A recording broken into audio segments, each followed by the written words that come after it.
It was supposed a grand occasion for the Uzumaki Namika's family. Tonight, Minato and Kushina were supposed to be filled with laughter, good tidings and sake once the son and heir of their two clans was born. However, the fates can be cruel, and the three sisters severed one particularly cruel thread on this night. A massive 40-story fox with 9 powerful swishing tails was standing over the village and leaving a trail of destruction. Alarms rang across Konoha, and ninjas were evacuating civilians to the shelters. As they ran, fire descended upon their village and laid waste indiscriminately to structures and life alike. In this chaos, brave shinobi of Konohagakure no Sato firmed their resolves and threw themselves into a fight they had no hope of winning. Every life sacrificed bought a second of time for their loved ones to evacuate. Every life sacrificed to the biju demonstrated the resolve of the will of fire. Leading the charge was Hiruzen Sarutobi, the Sandaime III Hokage of Konoha. His successor had asked him to buy some time so that he may deal with the intruder that caused this whole mess.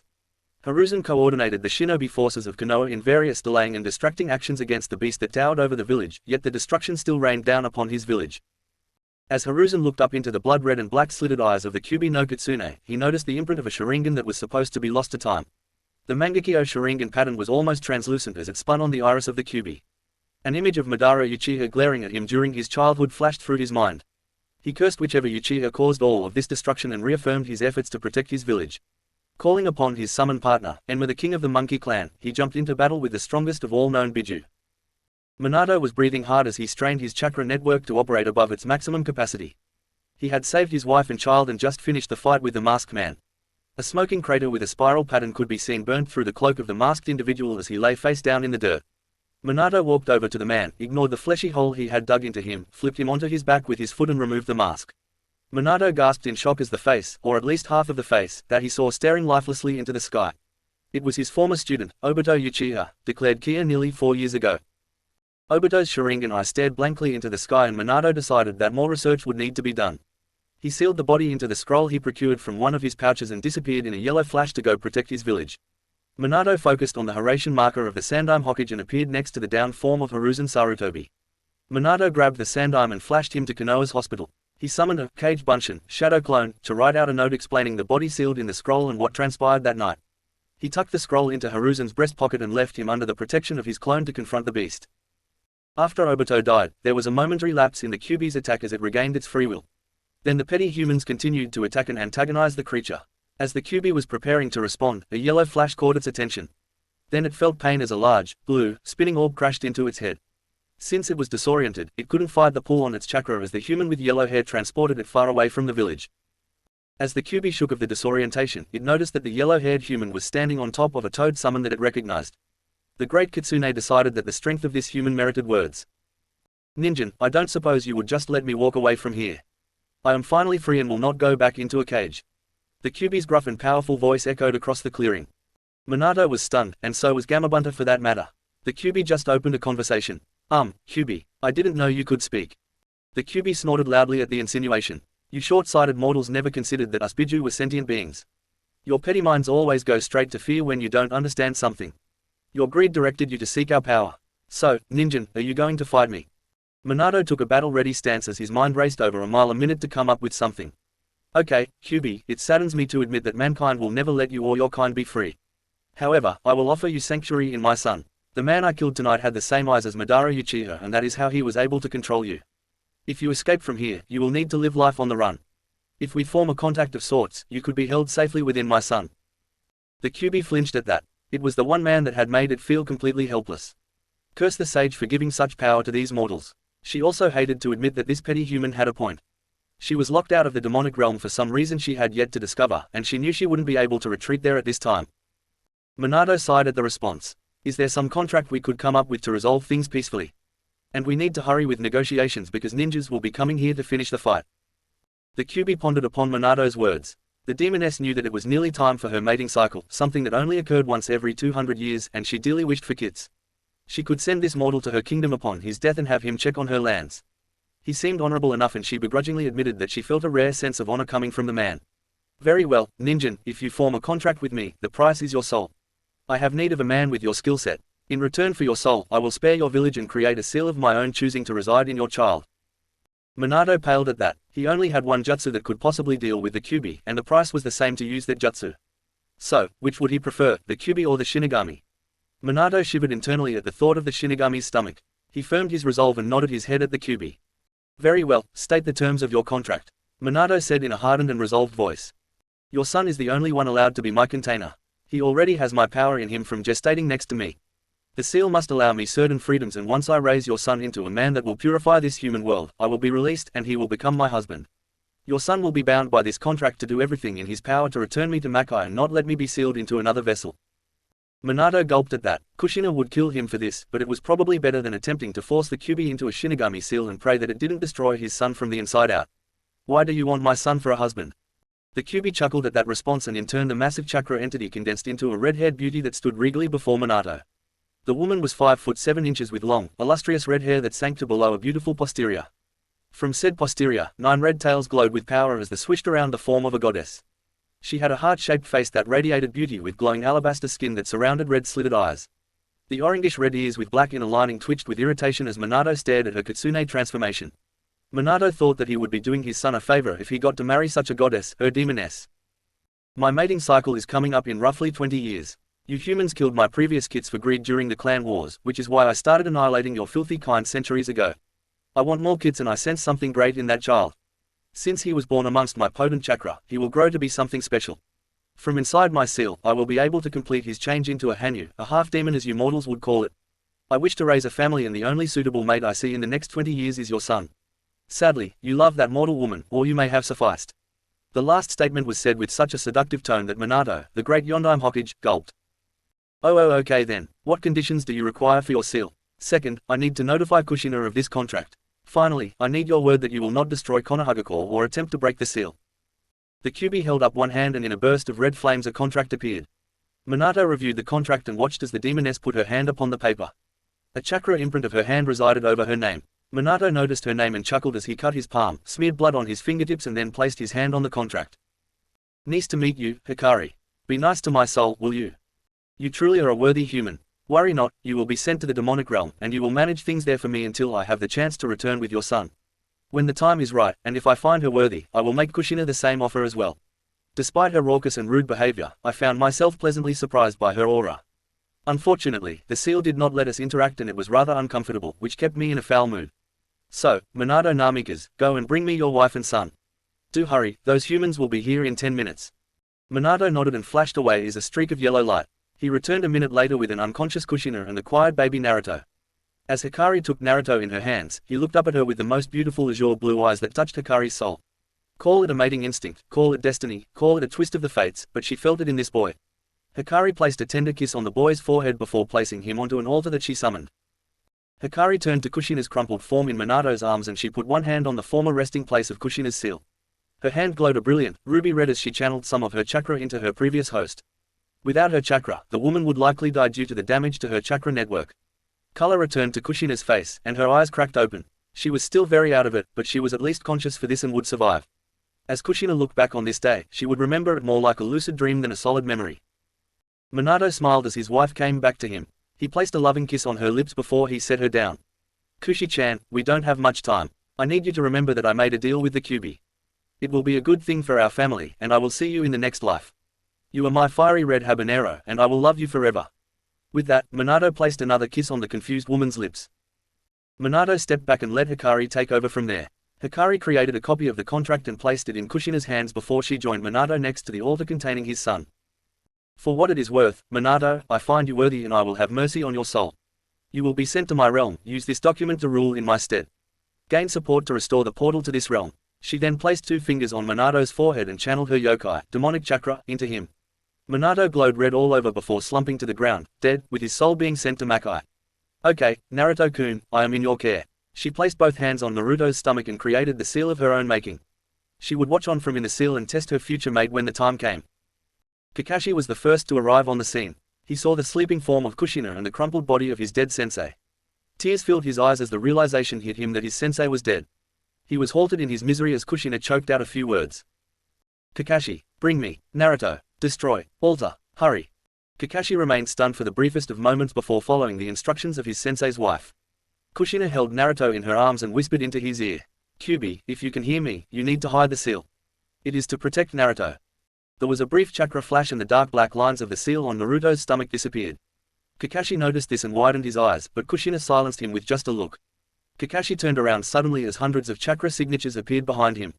At the front of the group were Hasashi and Hayashi Hyuga, Fugaku and Mikoto Uchiha, Shikaku Nara, Inoki Yamanaka and Chozo Akamaki.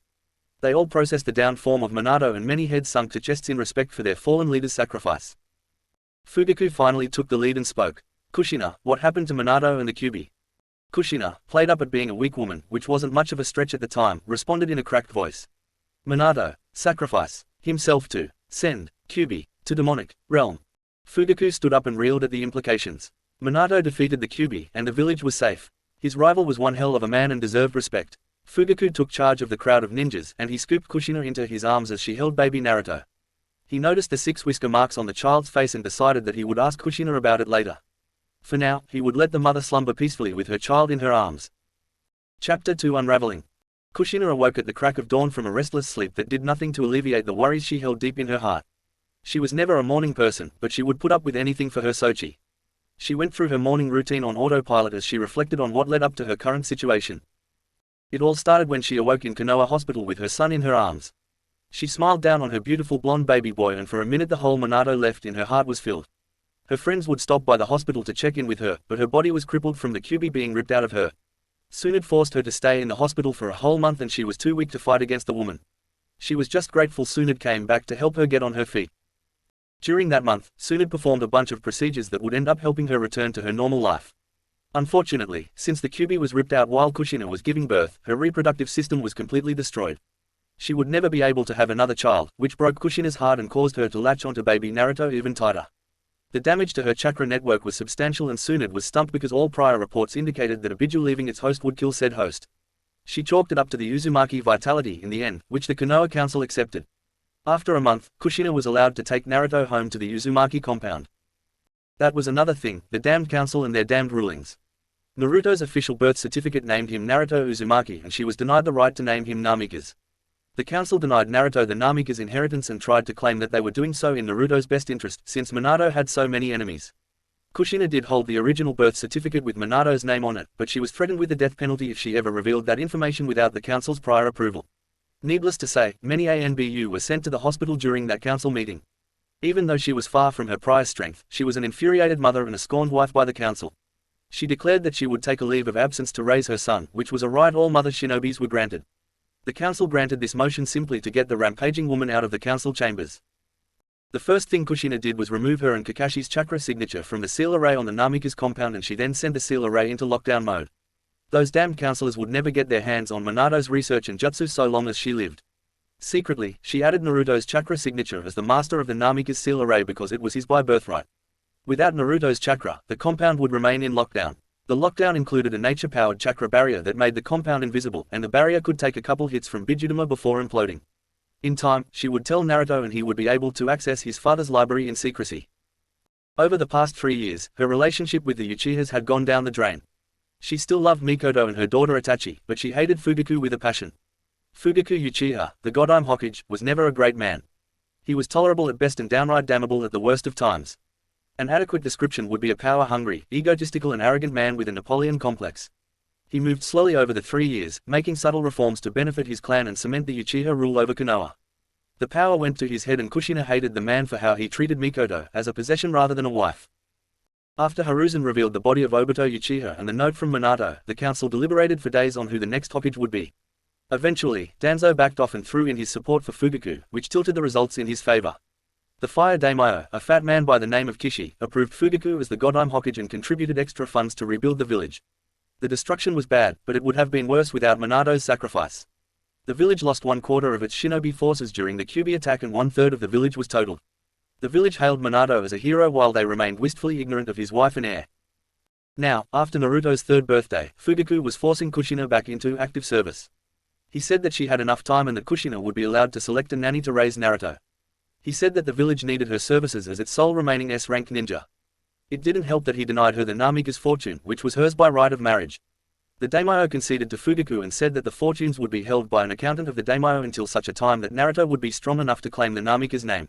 It took all of her friends to hold her down and keep Fugaku's head from rolling. Since she didn't have the Namikaze accounts, she had used the remainder of the Uzumaki fortune to sustain her and Naruto for the past 3 years. Now, those accounts were dwindling, and she would need to take missions again to provide for her Sochi. Kushina finished donning her uniform and peeked into Naruto's room. The blonde toddler was wrapped snugly in his sheets with a peaceful smile on his face. That smile is what she would fight for. That smile is what she would die for. Looking at him reminded her of the contract that she found in her robes once she left the hospital. She had looked it over in disbelief and cursed Minato for making a deal with a demon like the Kyuubi. She had tried to contact the Kyuubi, but she was unable to reach it thus far. She pushed those troublesome thoughts away and walked to her Sochi's bedside. She smiled before placing a tender kiss on Naruto's forehead before setting out for the day. After leaving Naruto's room, she went to the front door to meet the nanny that she handpicked to look after Naruto while she was away. She welcomed Tsubaki Sarutobi, Hiruzen's niece, to the compound and showed her around. The Uzumaki compound was a humble dwelling that resided next to the vacant Senju compound. It had a small training ground behind the two-story house and an expansive garden. Naruto and Kushina loved spending time tending to their garden as mother and son, which resulted in an ever-expanding garden that nearly filled the backyard. Tsubaki took in the compound and knew that she would enjoy raising this child here. Her uncle had told her about Naruto's true lineage, in defiance of the council, and she wanted to help repay Minato for his sacrifice. Months passed without incident and the little blonde ball of sunshine grew to love Tsubaki and she him. She taught him how to read and write, lessons that were supplemented by Kushina when she was home. The child seemed to enjoy reading and he had a natural knack for the sealing arts, which Kushina started him on once he was able to read proficiently. Tsubaki noticed that Kushina was awfully cautious of taking Naruto outside, but after taking care of Naruto for a couple of months, Tsubaki decided to take him to the playground. Naruto bounced in excitement as they headed to the playground that bordered the clan compounds. It was a common meeting place for most shinobi clan families, and it had a happy atmosphere filled with the laughs and excited screams of children. When Naruto was 3.5 years old, he started visiting the playground regularly with Tsubaki. His outgoing nature made making friends easy and he already made friends with Itachi Uchiha, a girl 2 years older than him, and Shikamaru Nara, heir to the Nara clan. Those three were different from the normal clan children and they would usually play amongst themselves. Unknown to Tsubaki, Naruto or Kushina, one day a Hyuga guard was watching over the Hyuga heiress and her sister, and he turned on his Byakugan to make sure the children were safe. With his Byakugan active, the guard noticed a prominent seal on Naruto's stomach as he was roughhousing with Itachi. The guard decided to notify his clan head about it and he continued to watch the children. A month after that day, Naruto and Kushina were called into the Hokage's office. Kushina walked rigidly into the office with Naruto's hand held firmly in hers. With a straight and emotionless face, she addressed the Hokage. "Hokage-sama, you summoned us." Fugaku looked up from his stack of papers and made a gesture with his hand. The Uchihas in the room and the hidden Anbu left the room so that Fugaku could talk privately with Kushina. Or so Kushina thought. Hayashi Hyuga entered the room immediately after the guards left and now Kushina was on guard. "Kushina, care to explain why the Hyuga had to inform me of an intricate seal that resides on your son's stomach?" Fugaku's voice was deadly serious and carried a hidden threat with it. "What are you talking about, Hokage-sama? I have never seen a seal on my Sochi." Kushina shot back without hesitation. Even the trained Hyuga couldn't detect the lie she told. Fugaku looked at Hayashi and addressed him. "Hayashi, can you please activate your Byakugan to tell me if Naruto has a seal on his stomach?" Hayashi complied with an apologetic look to Kushina. "Hokage-sama, there is an intricate seal on Naruto's stomach. It is pretty subdued and would not be found unless you were specifically looking for it." Hayashi added the last part to provide cover for his wife's friend. Fugaku said as he placed his head on his folded hands and looked at Kushina. "Kushina, can you please recount the night of the Kyuubi attack for me? Don't worry about your son, I have placed him in a genjutsu." Kushina looked down with concern at Naruto before glaring at Fugaku. "Look, Hokage-sama," she growled out. "I have told you repeatedly. I was unconscious for most of it, but Minato woke me up for a little bit to say goodbye. He sacrificed his soul to send the Kyuubi back to the demon realm. Then, why does your son have whisker marks? Why does your nearly 4-year-old son look like a 7 or 8-year-old? I think you are lying to me, Kushina. I think Minato sealed the Kyuubi into the boy and you were trying to protect him. Why would you lie to me, Kushina?" Kushina blanched when Fugaku called her out on it. I didn't know. I thought that Minato banished the demon." Fugaku decided to make his claim. "Well, the boy is clearly our Jinchuriki. Now that I examined it closely, I can see trace amounts of the demonic chakra. The boy will need to be trained to be our weapon. I will elect an Uchiha to conduct the boy's training." Kushina's trepidation vanished and was replaced with motherly fury. "Over my dead body," she growled out. "If he is the Jinchuriki, I will train him when the time is right. There is nobody better and you know it. Furthermore, I will not allow you to steal my son's childhood from him. I will examine the seal and if he is the Jinchuriki, I will make sure that the seal is safe. When I decide the time is right, I will begin his training. And if you call my son a weapon again, Hokage or not, I will rip your still beating heart out, pull that thick-studded rod out of your ass, shove your heart in your ass for some flavoring and then shove it down your fucking throat." Fugaku paled at the elaborate threat. If it came from any other woman, he would easily brush it off. He also knew that he couldn't simply rip a child, a clan heir at that, from his mother without major backlash from the Ninja Council. He decided to concede for now and he would seek counsel from his advisors. Very well, Kushina. You may go for now. Know that this issue is yet settled.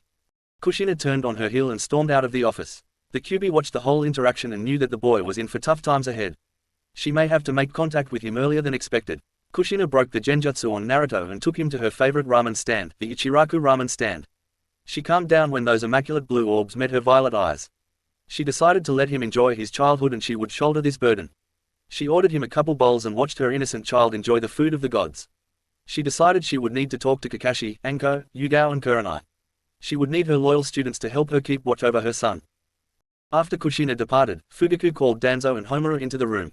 He didn't want to include Hiruzen and Koharu in this because they would undoubtedly protect the boy. I have called you both here today to inform you that I recently learned that Naruto Uzumaki is the container of the QB. Kushina claimed ignorance and I have no proof that she is lying. She refused to have the boy taught by anybody other than herself. You both know that this is a delicate issue and the Ninja Council would not support us if we moved against Kushina and the child. In fact, it would cause massive issues. So, my counselors, tell me how you would acquire the weapon. Danzo's eyes widened at the prospect of such a thing while Homura just looked shocked. Danzo spoke first. Well, Hokage-sama, I would say that we need to remove the mother from the equation. The boy would need to be broken so that we could rebuild him from the ground up into the perfect weapon. Homura remained silent. He was on Fugaku's side but the thought of killing one of the last loyal Uzumaki and the most powerful kunoichi in Konoha didn't sit well with him. I would play it patiently. Sneak influences into the child's life that could eventually draw the child in with the promise of training. I caution against overt action due to the power of Kushina Uzumaki and the relationship she holds amongst the clans. Fugaku considered the two proposals. I believe Danzo's suggestion is a little rough but it has the higher chance of success. Leave me and come up with well thought out proposals. We will meet again next week. Both elders nodded and left the office. This conversation would lead to the great unraveling of Konoha and the end of the Uzumaki clan, in Konoha at least.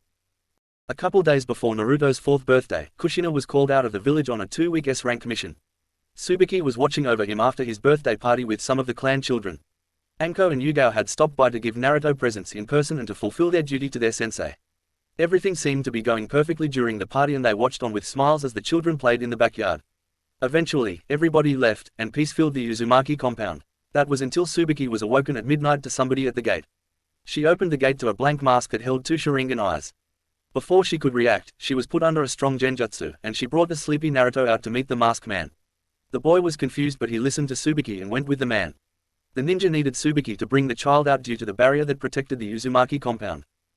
The masked man walked Naruto into the red light district and left the kid for dead. His orders stated that he would only intervene if it looked like the mob would kill him. The mob was incited by Danzo's agents that recently spread rumors that Naruto was the QB. They told the people that the demon had taken over Kushina's son and the drunk villagers were more than willing to find a scapegoat on this day. The boy's screams echoed across the red light district until the early morning. The white-masked ANBU scraped the boy off the pavement once the mob had its fun and delivered him to the hospital for treatment. This marked the beginning of the ostracization of Naruto. Kushina flew into a rage when she returned to the village to find Tsubaki dead at her compound gates. When she broke through the hospital doors, threatened the nursing staff, got taken to Naruto and saw all of Naruto's injuries, she nearly destroyed the hospital. Kushina stayed by Naruto's bedside for the remainder of his stay in the hospital. After Naruto was dismissed from the hospital 3 days later, Kushina broke down the door to Fugaku's office and fought off the ANBU squad, leaving them in unconscious heaps on the floor. She then turned her visage of fury with the ethereal outline of the Shinigami hovering behind her onto Fugaku. Look here, Fugaku, I know you had something to do with this. You and the Hyuga were the only ones that knew. Fugaku stood up in a challenging pose. Careful, Kushina, that is treason you are spouting. I did not organize this, and I am affronted that you would accuse me of such a thing. I held love for you and the boy's father. It was my duty to inform the civilian council and it seems that the civilians did not take well to the news. He said the last part as if it was simply fact and it didn't matter. Kushina's hair flared into 9 tail-like braids, and she grabbed Fugaku by the collar and looked straight into his cursed Sharingan eyes. You will bring me those responsible. I will be allowed my retribution. If something like this happens again, I will hold you personally accountable. She flung him back into his chair and stormed out of the office. Fugaku needed a minute to recover from the killing intent, that he was just subjected to. She was truly a fearsome woman after all. After recovering, he smirked because phase 1 of his plan was going perfectly. Woo, she is truly a scary woman. Be careful on how you deal with her, master. Fugaku looked down at the black addition to his body. It was 2 years ago that this creature approached him with the plan created by Madara Uchiha. He wouldn't have believed it if the creature didn't take him to Madara's hidden base. He met the legend himself and was given an overview of the plan. It was this plan that would ensure Uchiha dominance of the elemental nations and Uchiha supremacy in the village that they founded. Indeed, she is, Zetsu. I will play this close to the chest. She is the only remaining obstacle to getting our hands on the Kyuubi. MHM, according to Madara's plan, once you have the Kyuubi in your possession you will receive his Rinnegan eyes. Zetsu, how is Madara-sama doing and why will he not give me the Rinnegan already? Master Madara is dependent upon the Gedo Mizo to sustain himself. Removing the Rinnegan now would kill him, and he wishes to see if you are a worthy successor. Would you entrust the eyes of a god to somebody that has yet to prove themselves to you? Well, do let me know if his condition changes. It is only a matter of time until the Kyuubi is under my control. Psychotic Uchiha and evil massive hatred aside, the rest of that year was tough on young Naruto. Naruto was no longer welcome in the parks and the kids would shun him if he asked to play with them. Naruto tried to maintain his optimistic nature, but he failed as the rejections continued. Over the year, Naruto receded into himself and spent most of his time reading, studying and training. Kushina had given him a training regimen to hopefully prepare him for what was to come and distract him from his darker thoughts. However, she was dealing with the limitations of a 4-year-old child, even if that child looked to be nearly 8 years old. He was simply being taught the basics, but he did manage to unlock his chakra and begin rudimentary training. Naruto stopped going to the park when groups of bullies would form and start picking on him whenever Itachi and Shikamaru weren't present. Naruto would try to leave. His new caretaker, an old woman named Chia, barely protected the boy and she never taught him anything. Kushina tried to find other nannies, but nobody would accept the duty. It was as if somebody were threatening them if they accepted the position. Chia was the only one that accepted the position and Kushina was forced to take her by the council after abstaining from missions for a full month. She knew it was the worst thing possible, but she was being forced into S-rank mission after S-rank mission. Kushina sought the help of her friends, but the council soon caught on to them and would dispatch them on back-to-back missions as well. The end result of the year was a young boy that was terrified to walk in his own village. The glares and stares of the villagers haunted his nightmares. The beatings from children and thrown bottles from adults made Naruto into a recluse. Unfortunately for Naruto, Chia would drag him out of the compound for playtime, which resulted in Naruto getting abused in some way or another. Kushina raged at the woman, but Chia was protected by the council, and Kushina decided that she needed to find a way out of this toxic situation. Naruto no longer had a childhood, and it was only a matter of time before things spilled over. Chapter 2. Chapter 3 Itsuweri no Shi. Kushina was enraged. She was on another S-rank mission with some Uchiha teammate and Kakashi. They were on the border of the Land of Fire completing yet another mission that deliberately dragged her away from Konoha. She knew that her son's birthday was in 2 days, and she wanted to hurry up and complete this stupid mission so that she could make it back and protect her son. They were approaching the target destination when they were surrounded by 20 ninjas in black cloaks and blank white masks. Kushina locked eyes with Kakashi and both of them didn't wait for further introductions, they simply attacked the numerically superior force.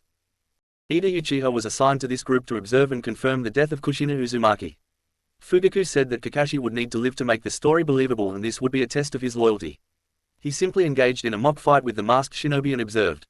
Unfortunately, Kushina was a force of nature. In the first 5 minutes of the fight, she killed 10 root shinobi. Kakashi had killed 4, so there were 5 root shinobi engaging him and the one that was tying up Ida. Kushina was covered in blood with only a minor slash on her left shoulder blade to show for it. She finished off her 3 remaining opponents and watched as Kakashi severed the head of his final opponent. The two then turned to watch the fight between Ida and the root shinobi that had lasted the whole time. With the briefest of eye contact, the two blurred off and knocked out Ida and the remaining root. Kakashi, this is undeniably Danzo and Fugaku. You know that I was not supposed to survive this mission. I am going to alter their memories and you will initiate Itsuweri no Shi.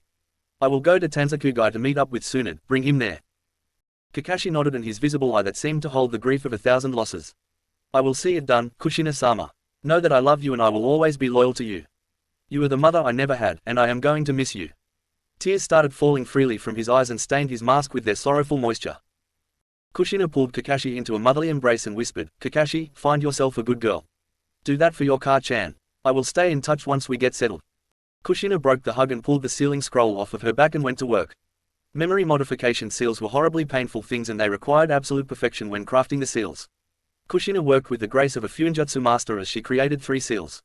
When she completed and double-checked her work, she used a kunai to cut the seals out of her scroll. She then proceeded to cut Ida a couple times and stabbed his right Sharingan eye. She did worse to the root ninja but left him alive and crippled. She then applied the memory modification seals to the unconscious ninjas before she turned to Kakashi. Okay, Kakashi, once Anko has delivered Naruto to Tanzakugai, you will need to apply this seal to the base of your neck. Once you receive my next letter, it will contain a counter seal to undo the effects. I do this because I have no doubt that a Yamanaka will perform a memory dive on you to confirm my death since there will be no body.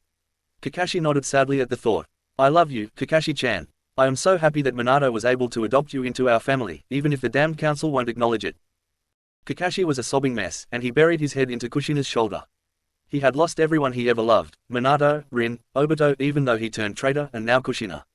I don't know if I can hold on without you, Ka-chan. Tears flowed freely as the bloody Kushina embraced the 20-year-old Kakashi. Kushina rubbed his back and cooed at him like his real mother. You are strong, Kakashi-chan. I believe in you. When Naruto is old enough, we will exact our revenge on the cursed village and I will come for you.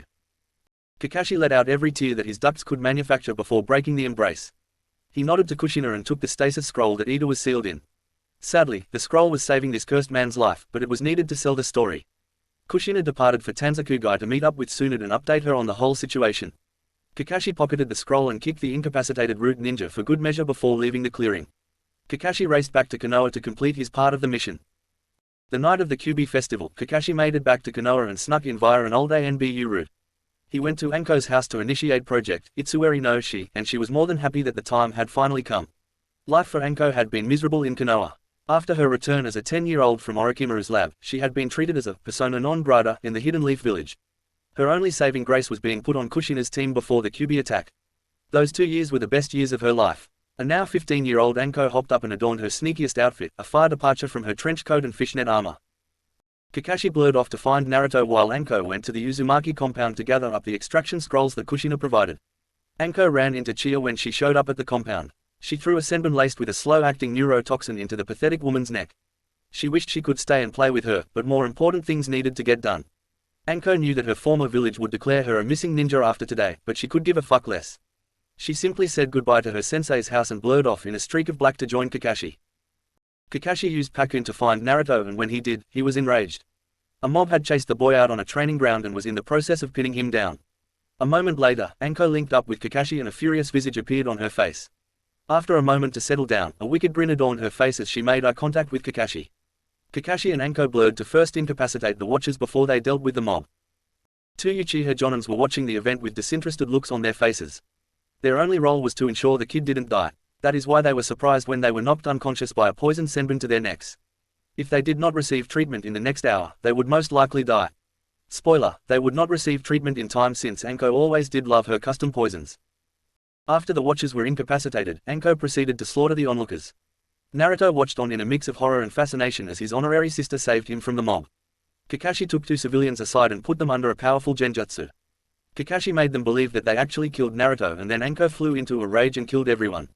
Anko was taking her time with 2 Chunin ninja that had joined the chase until Kakashi completed his memory modification. After Kakashi completed the genjutsu, he said his goodbyes to his little brother and Anko with tears falling from his lone visible eye. Anko scooped up Naruto and began stripping the child of his trademark orange jacket. She gave Kakashi the bloodied clothes and wrapped Naruto in a blanket that Kushina provided. The blanket eliminated all scent so that the only scent that could be tracked would be Anko's. That would be if Anko wasn't wearing an outfit that bore the same seals that her sensei crafted for this specific mission. Kushina sensei really was a genius when it came to the sealing arts. Kakashi pulled out a scroll that was prepared for this occasion. Kushina used an Uzumaki ritual to create a blood clone of Naruto. Kakashi put a stabilizing seal on the blood clone's body before he killed the Naruto clone and proceeded to make it look like the work of the mob. This was the most difficult and emotionally torturous task that Kakashi ever willingly completed. He kept the thought of his adoptive mother and the safety of his little brother on the forefront of his mind to get through the bloody task. Kakashi took the body and dumped it into the lake that occupied the southern edge of this training ground. Once his job was completed, Kakashi snuck out of the village so that he could seal his memories and report in the next day. Flashback, 4 months ago in the Uzumaki compound. Kushina had called a meeting of her students to discuss her plans for the future. She never thought that she would willingly leave Konoha, but things had gotten that bad. It simultaneously broke her heart and filled her with rage when she thought about her husband sacrificing himself to save this accursed village. She would miss her friends, but for the Uzumaki woman it was simple. Family before all. Her students showed up in the dead of night to meet with their sensei. They had struggled to organize this meeting due to the insane workload that they were forced to complete. Eventually, they were able to find a single night to link up and enjoy each other's company. Each student walked into the room and hugged their former sensei before taking a bottle of sake apiece and sitting down for the discussion. Kushina led the conversation. Thank you all for coming. I never thought I would be in the situation where I would ask you to betray Konoha, but I am asking you. What they have done to my Sochi is unforgivable, and it is only a matter of time before Fugaku find a mission difficult enough to kill me. Anko stepped in. Her normally playful tone was completely absent. Sensei, you are essentially my mother. You were the one who saved me after the snake left me for dead. I hold no love in my heart for this village and you need only ask. I will do anything for you. Kakashi rubbed the back of his neck and I smiled at Kushina. Well, I will admit that I still hold love for Konoha, but that won't stop me from helping you. You are my mother-in-law, but blood and I can no longer stand by as this village destroys my little brother. Yuga straightened up in her seat. Sensei, I am the same as Kakashi. I will help you, but I do not think that I could raise my blade against my fellow Konoha ninja. Yuga's tone sounded repentant for this small fact. It's okay, Yuga-chan. I would never ask you to do such a thing. I only ask for your assistance watching over Naruto-kun and maybe a blind eye here or there. Yuga nodded at that before Kurenai spoke up. Sensei, has it really come to that? Yes, Kurenai-chan, it has come to that. This village denied my marriage to Minato, this village is trying to forcefully separate me from my son, this village has turned my vibrant ball of sunshine into a scared child and this village is most definitely trying to kill me. If I do not die due to my mission load, they will make a direct move to remove me from the equation. All heads fell at that, and silence hovered over the room for a couple minutes. Anko tossed her saucer away in an elaborate motion before taking a swig out of her sake bottle. What you need us to do, sensei? Kushina smiled at Anko, her most loyal student and kindred spirit. Well, I have an idea. I know that they will force me out of the village on Naruto's birthday. If my guess is right, that frigid bitch Chia will just hand him over or force him out of the compound. We will fake his death and I will take him away from this accursed village. I will prepare extraction scrolls with everything we will need and I will show you all how to access them. Yuga reacted to this. Where will you go, sensei? Kushina smiled sadly at Yuga. If you are not coming with, it would be better if you didn't know. Yuga, Kurenai and Kakashi hung their heads at this. Don't worry, when the time is right, I will let you know. If you ever wish to leave this hellhole, all you need to do is ask. Kakashi smiled at that thought before asking. How will we fake his death, sensei? Uzumaki technique, I will create a blood clone. I will develop a seal that makes the body stay after the clone dies. It should hold up to an autopsy since it would fool every medical ninja that isn't on Tsunade's level. The group stayed to drink and spend the night with their sensei. They filled in gaps in the plan and each of her students would help ensure that Naruto was as protected as possible. End of flashback. Anko carried Naruto in her arms as she exited the passageway that led out of Konoha. She used every evasive maneuver she could think of to throw people off her trail. She had two shadow clones dress in her old clothes that would run until they ran out of chakra in opposite directions. She used minor applications of earth jutsu to cover her tracks as she made her way to Tanzakugai. She knew it wouldn't be too long until the mob and fake body of Naruto were discovered, but she was confident in the head start she had. Anko ran non-stop through the night and into the mid-afternoon to Tanzakugai. Naruto clung to her, rested his head on her chest and eventually Anko knew that he was asleep in her arms. Kushina was waiting for her on the edge of the city along with Tsunade and Shizune. The two medics had insisted on helping the Uzumaki family in their escape once Kushina told them about her plan. Tsunade firmed her resolve to never step foot in Konoha again, unless she were there to destroy it. It was clear to Tsunade that the Wall of Fire was no longer the operating philosophy of Konoha. Kushina saw Anko pulling up on Tanzakugai and could tell that she was on the verge of collapse. In a blur of sun-kissed blonde hair, Kushina darted to Anko and wrapped her in a supportive hug. Yes, dear reader, Kushina had Tsunade chakra dye her hair to the same color as Naruto's. She did so that she wouldn't be as recognizable. Anko thanked her sensei and handed Naruto to Kushina before she passed out. Tsunade saw the signs of fatigue and demonstrated that she was still a Sannin when she was able to catch Anko before she hit the ground. Kushina took in the dried blood on Naruto and gasped in despair. Tsunade saw it also and nearly froze, but she pushed through the impulse and guided the group to her hotel suite. She was grateful that she hit 4 jackpots in a row and then cleared out a 5-card stud table 2 days ago. She knew that always meant something bad was about to happen to her or someone she loved, and sure enough Kushina showed up the next day. Waiting for Naruto last night was the longest night Tsunade could remember as the agitated Kushina paced around the hotel suite, ranting about killing Fugaku slowly and slicing Danzo to bits. As the group entered the hotel suite, Shizune took Anko to her bed and laid the sleeping woman down, clothes and all. Naruto had woken up due to the noise of the town and jumped into his granny Tsunade's arms for the trip to the hotel. She threw the mostly naked Naruto into the hotel bath when they got back to the room. She couldn't get over the fact that her godson looked like a 9-year-old. The growth rate the child went through was insane and she couldn't remember any example from a medical text that explained what was occurring. Kushina told her that it was most likely due to the Kyuubi, so she figured she would just chat with the kid. Naruto-kun, how are you growing so fast, kiddo? The child chuckled mischievously. Well, Ba-chan, I don't really know. I think the pretty lady with red hair said it was because of her. Tsunade paled at this. She had caught up with Kushina and neither of them had told Naruto about the Kyuubi yet. Kushi-chan, I need your help with Naruto-kun. Kushina walked to the door of the bathroom and smiled down at the sight of her son grinning in the tub with Tsunade holding a sudsy scrub brush in her hand. Now, Naruto-kun, why don't you tell us about this pretty lady with red hair? Flashback, after Naruto was taken away from the mob. Naruto passed out in Anko's arms as his adrenaline crashed and the pain registered throughout his body. The boy woke up to raindrops on his face as he lay in a verdant clearing. Everything around Naruto was supersized and it was framed by the cloudy drizzle. The trees were hundreds of feet tall, the bushes were as big as houses, the flowers were taller than Naruto, and the lake next to the clearing looked like a small ocean to the young blonde. Naruto stood to his feet and enjoyed the soft tickles of the grass, the wet comfort of the water drops clinging to the blades of grass, and the sweet scent of nature that hung in the air. He felt drawn to a certain area, and his feet carried him subconsciously over massive hill that occupied his forward field of view. Eventually, Naruto made it atop the hill and looked down on a pretty little cottage that rested at the base of the hill and the edge of the massive lake. Naruto listened to the pool and walked down the hill to the cottage. As he got closer, he sensed something powerful, yet familiar, was in the cottage. With a gulp and affirming of his childish resolve, Naruto entered the quaint dwelling. Inside the cottage was not what Naruto was expecting. What should have been a small building opened up into a large living room joined with what seemed to be a kitchen. The living room had 2 love seats and a large couch that rested in front of a kind of television that Naruto had never seen before. It was flat, unlike most of the fat and clunky televisions he had seen in Konoha. The hallway continued to lead back into the house, but Naruto didn't care about that. All he could focus on was the melodious humming that accompanied a familiar, mouth-watering smell that was coming from the kitchen area. Kyubi sensed his presence as soon as he entered the mindscape. She wanted to see how he would react to her domain, and she wanted the first meeting to be a good one. Even if she accelerated his growth, she knew that he still had the mentality of a child and he wouldn't be ready for a serious conversation. Instead, she chose to kick things off on the right foot with her container, potential mate. She made his favorite dish, chicken ramen. It was peculiar to Hikari that chicken would be his favorite meat, but she chalked it up to her yokai's influence on the child. Eventually, she was broken from her musings as she heard the child enter her kitchen, followed by a gasp. Hikari turned around and she would have giggled if it weren't for her image that she needed to uphold. Instead, she smiled regally down upon the small child that was gaping at her. She waited for the child to be broken out of his stupor, and she would have done it for him, except she became stunned when the child whispered, "So pretty." Of all the things Naruto could have said, that was probably one of the best openings a 5-year-old could pull off. Hikari put the back of her wrist over her mouth and chuckled. Her chuckle held such an alluring beauty that it further stunned Naruto. However, his face fell before he asked his first question. "Anno, excuse me, are you Kami-sama? Does that mean I am dead?" Hikari went from flattered to aghast at the question. This didn't show on her face though, but she decided to see where Naruto wanted to go with this. "No, I am not Kami-sama, and no, you are not dead." "Why do you ask that, Naruto-kun?" "Well, everything outside was so pretty, prettier than Ka-chan's garden and prettier than Konoha's forest.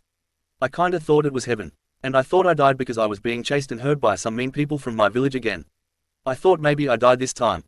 Hikari tried hard to hide her frown as she knew about the boy's torture by the hands of those filthy humans. She had watched his magnificent light dim over the past year, and it infuriated her. The only thing stopping her from destroying the wretched village was the contract she signed with the boy's father. She reached down and ruffled the sun-kissed blonde hair and gave the boy the reassurance he needed.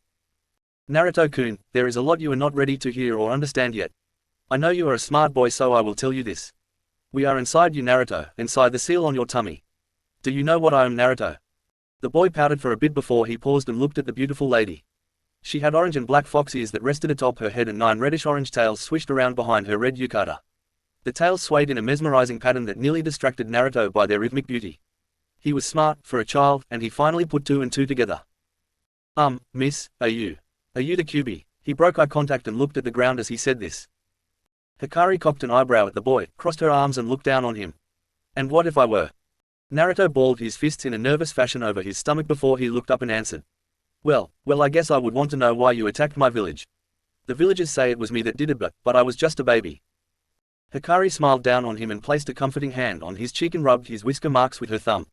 "Naruto-kun, you did not attack the village. I did, but it is a long story. One you should ask your mother for. Let's just say that somebody made me do it for now."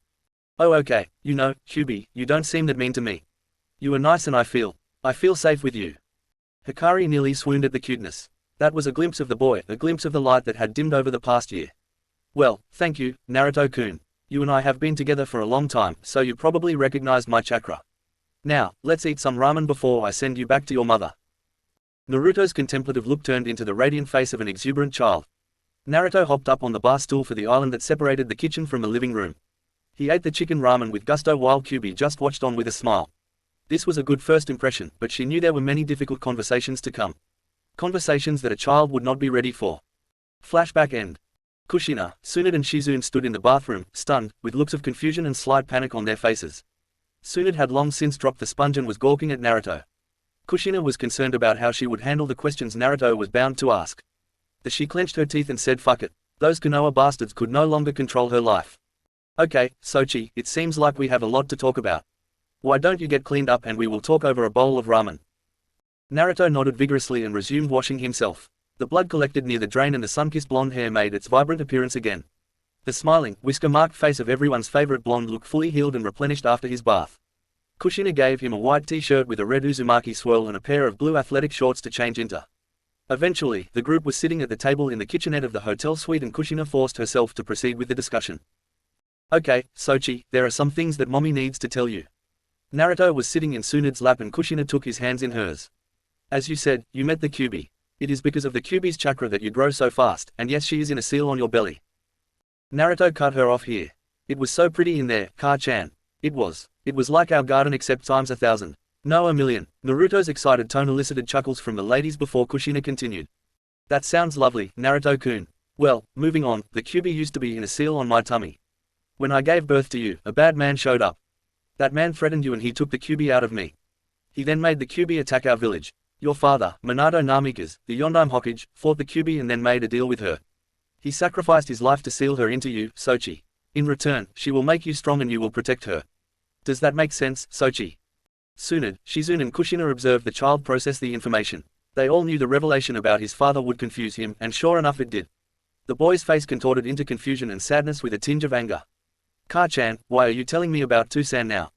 If my Toussaint was the Yondaime, why did the villagers do all that mean stuff to me? Why couldn't we tell them that he was my Toussaint? Kushina offered a pitiful smile in response before squeezing his hands to draw his beautiful azure eyes back up into her. Well, Sochi, let's just say that the village leaders were bad people. They wanted to use you and the Kyuubi for something that I didn't want. That is why we left, and since we are not going back I thought I could tell you now. Naruto frowned at this. It didn't make much sense to him, but he always did trust his mother. Okay, Ka-chan, you will have to tell me about Toussaint later. So, what do we do now? Tsunade looked at Kushina before she answered. She nestled her chin on Naruto's spiky blonde locks as she spoke. Your mommy is going to find you a new home while you stay with me, Shizune and Anko. Naruto looked to his mother for confirmation before she nodded. Yes, Sochi, I am going to find us someplace safe to stay that will be nice to you.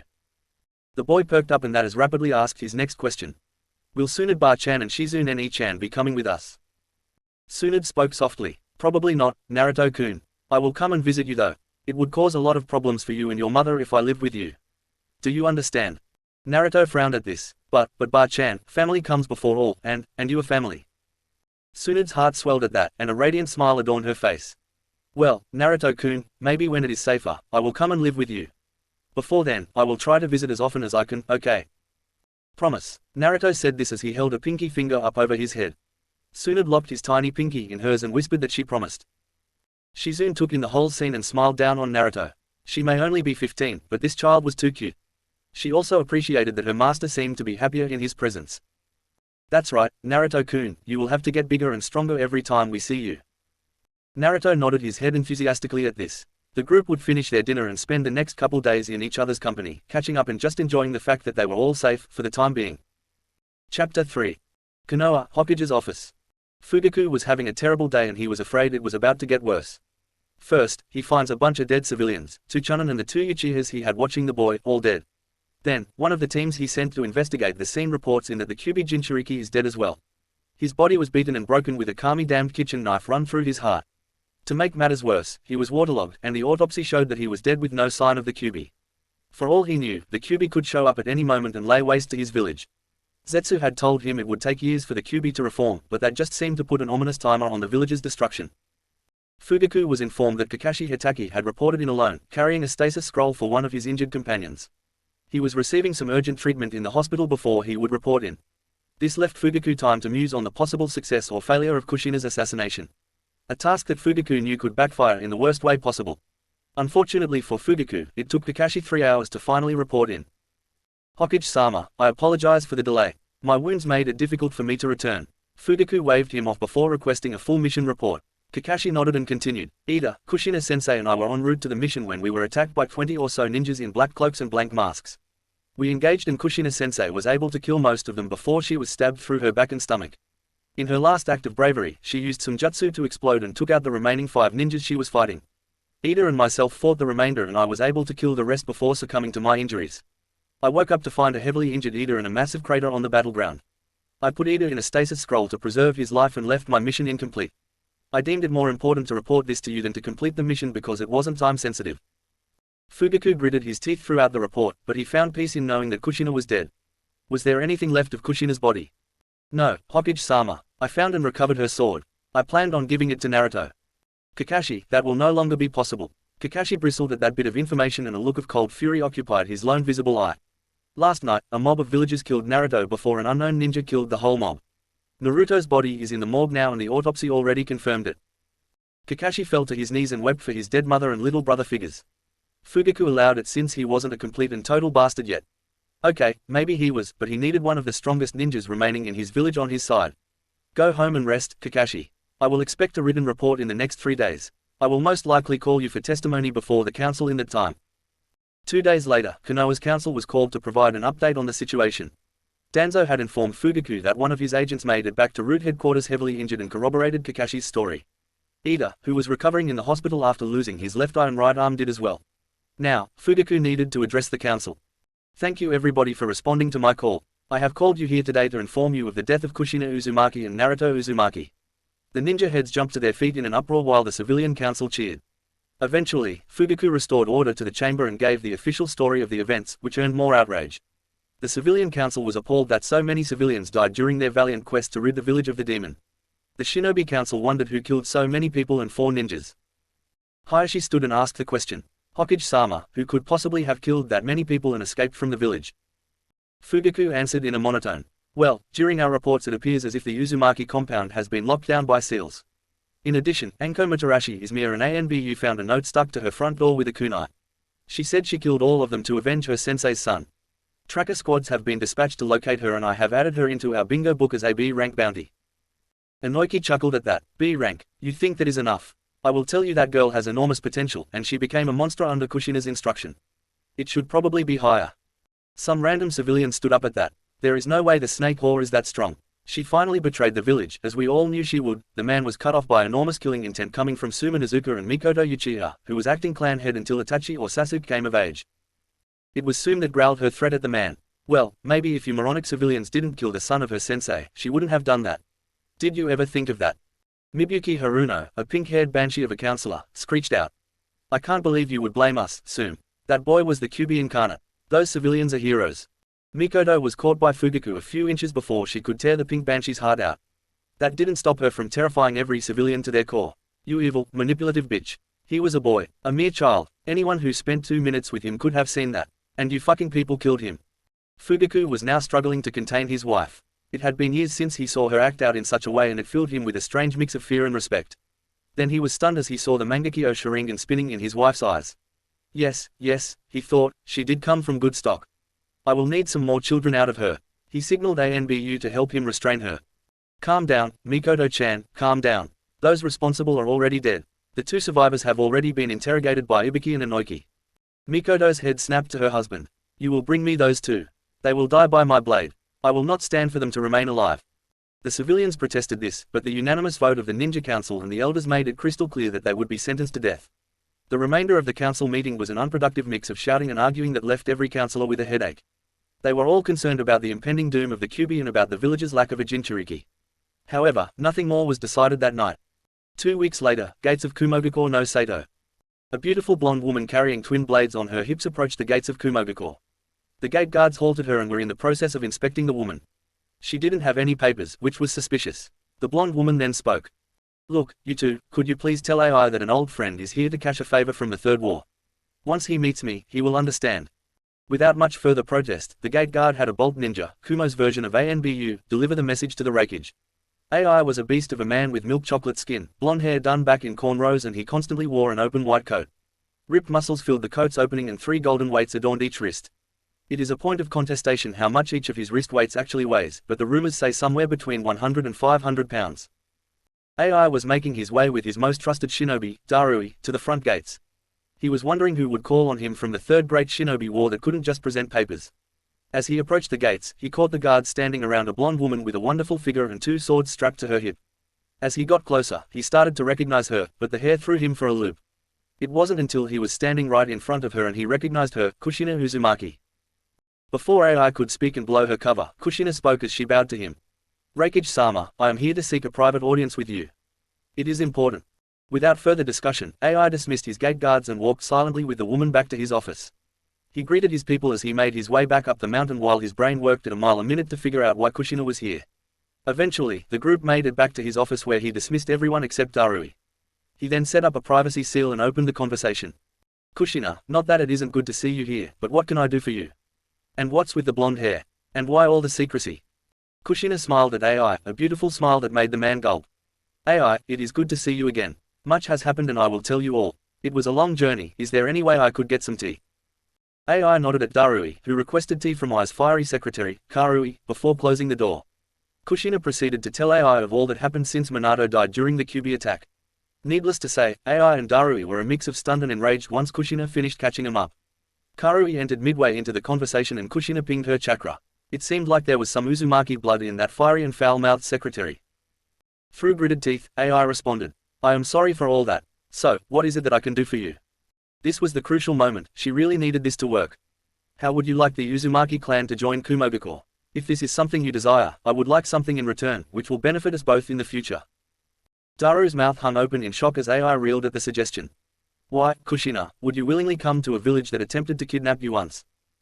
Kushina waved off the concern. Shit happens and it was your father that ordered that. Minato and I always trusted you to be a decent man, AI. He spoke fondly of your rivalry, which is why he didn't kill you and your brother after our battle. He knew you were the man that Kumo needed to get back on the right track. AI was pleasantly surprised by the response. Indeed, the rivalry between him and Minato was a thing of legends. Okay, so, if I agree to this, what do I get and what would you need? Kushina took a deep breath before delivering the big news. Well, my Sochi is the Kyuubi Jinchuriki. In addition to gaining the most powerful Biju, I would share some Uzumaki seals and techniques. I would join your forces and do everything I could to help Kumo prosper. I will guarantee my son's loyalty to Kumo and I will encourage him to propagate his bloodline here.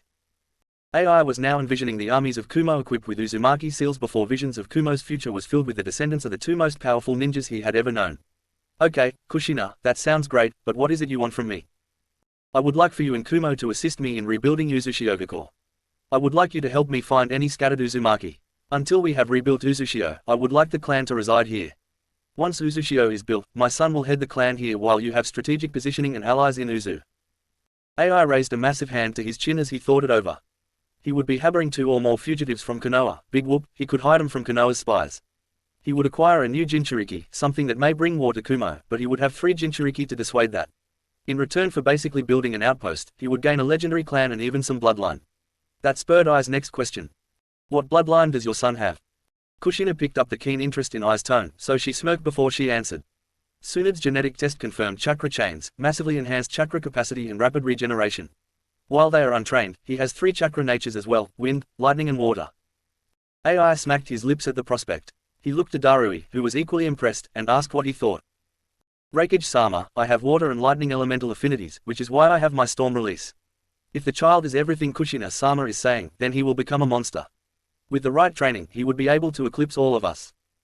AI turned to Kushina and hardened his eyes and set himself into professional mode.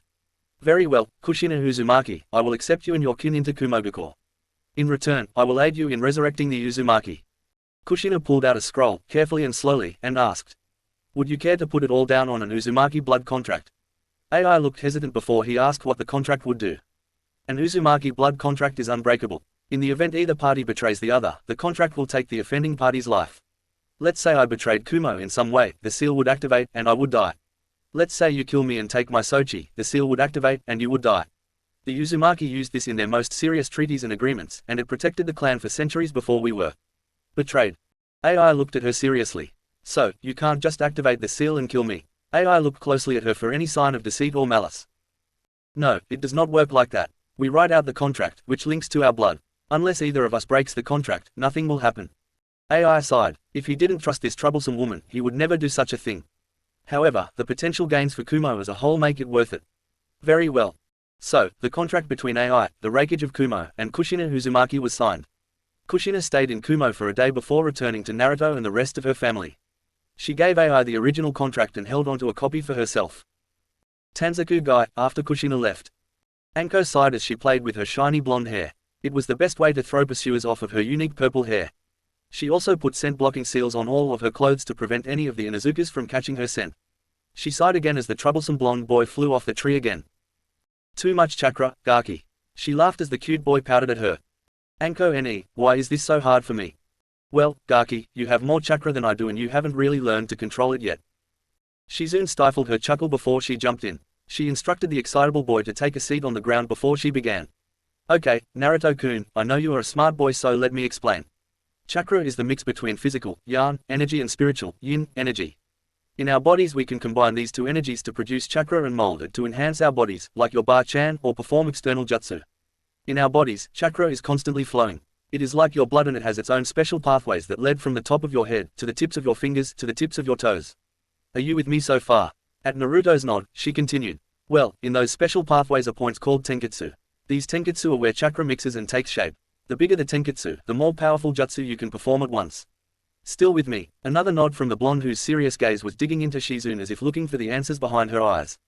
Okay, well, the special pathway, the chakra circulatory system, pulls chakra out of the primary chakra reservoir, your heart. This chakra flows at various rates and a couple of factors come into play. The bigger the chakra reserve, like yours, the faster the chakra flows. The faster chakra flows, the more difficult it becomes to mold. Especially since your tenketsu is still relatively small in comparison to your enormous reserves. Finally, chakra has different density. The more dense chakra is, the stronger the jutsu. However, denser chakra also makes it more difficult to mold. Naruto scratched his head in frustration. So, let me get this straight, I have super amounts of chakra, my chakra is super dense and it moves super fast, which all make it harder to mold. Is that right, Shizune Nekken? Shizune rubbed Naruto's spiky, blonde locks. Very good, Naruto-kun. Yes, that is correct. Naruto frowned at this. I am screwed. I will never be a great ninja because I have too much stinking chakra to mold, Datbeo. Anko tossed an empty dango stick at Naruto. No, Gaki, you have the potential to become one of the greatest ninjas ever. You will just have to work 100 times harder than any other Gaki to control your chakra. She is right, Naruto-kun. It will be difficult, but you have the most potential I have ever seen. Naruto hopped to his feet and gave each sister a hug. He thanked them before running over to the tree and giving it another go. Unfortunately, things are never that easy. He continued to progress, but it would be weeks before he was able to comfortably perform the tree walking exercise. During their breaks in training, Shizune or Tsunade would walk Naruto through Tanzakugai. When Tsunade was alone with Naruto, she would sneak him into the casino so that he could play with his bar-chan. The casinos couldn't believe the winning streak the legendary sucker went on. Tsunade paid off every debt in Tanzakugai before she pocketed enough money to secure a compound. She started at the slots with Naruto and then she would play Texas Hold, or 5-card stud. The gamblers around town tried to take advantage of her rotten luck until Tsunade cleaned them all out. It was even more embarrassing that a 5-year-old child was taunting them from her lap. The gambling spree lasted for 5 days before Shizune busted Tsunade for it. Shizune's anger was tempered when Tsunade told her that she had paid off her debts and got him a new home. Shizune squealed in happiness and gave full credit to her little brother for this, which earned an angry tick mark from Tsunade. Anko was just glad to get out of the hotel and move into an actual house. She knew that she would have to lay low in town that was so close to Konoha, but it still sucked that she missed out on all of the fun. Shizune would take Naruto around town to visit some of the food stalls and bookstores.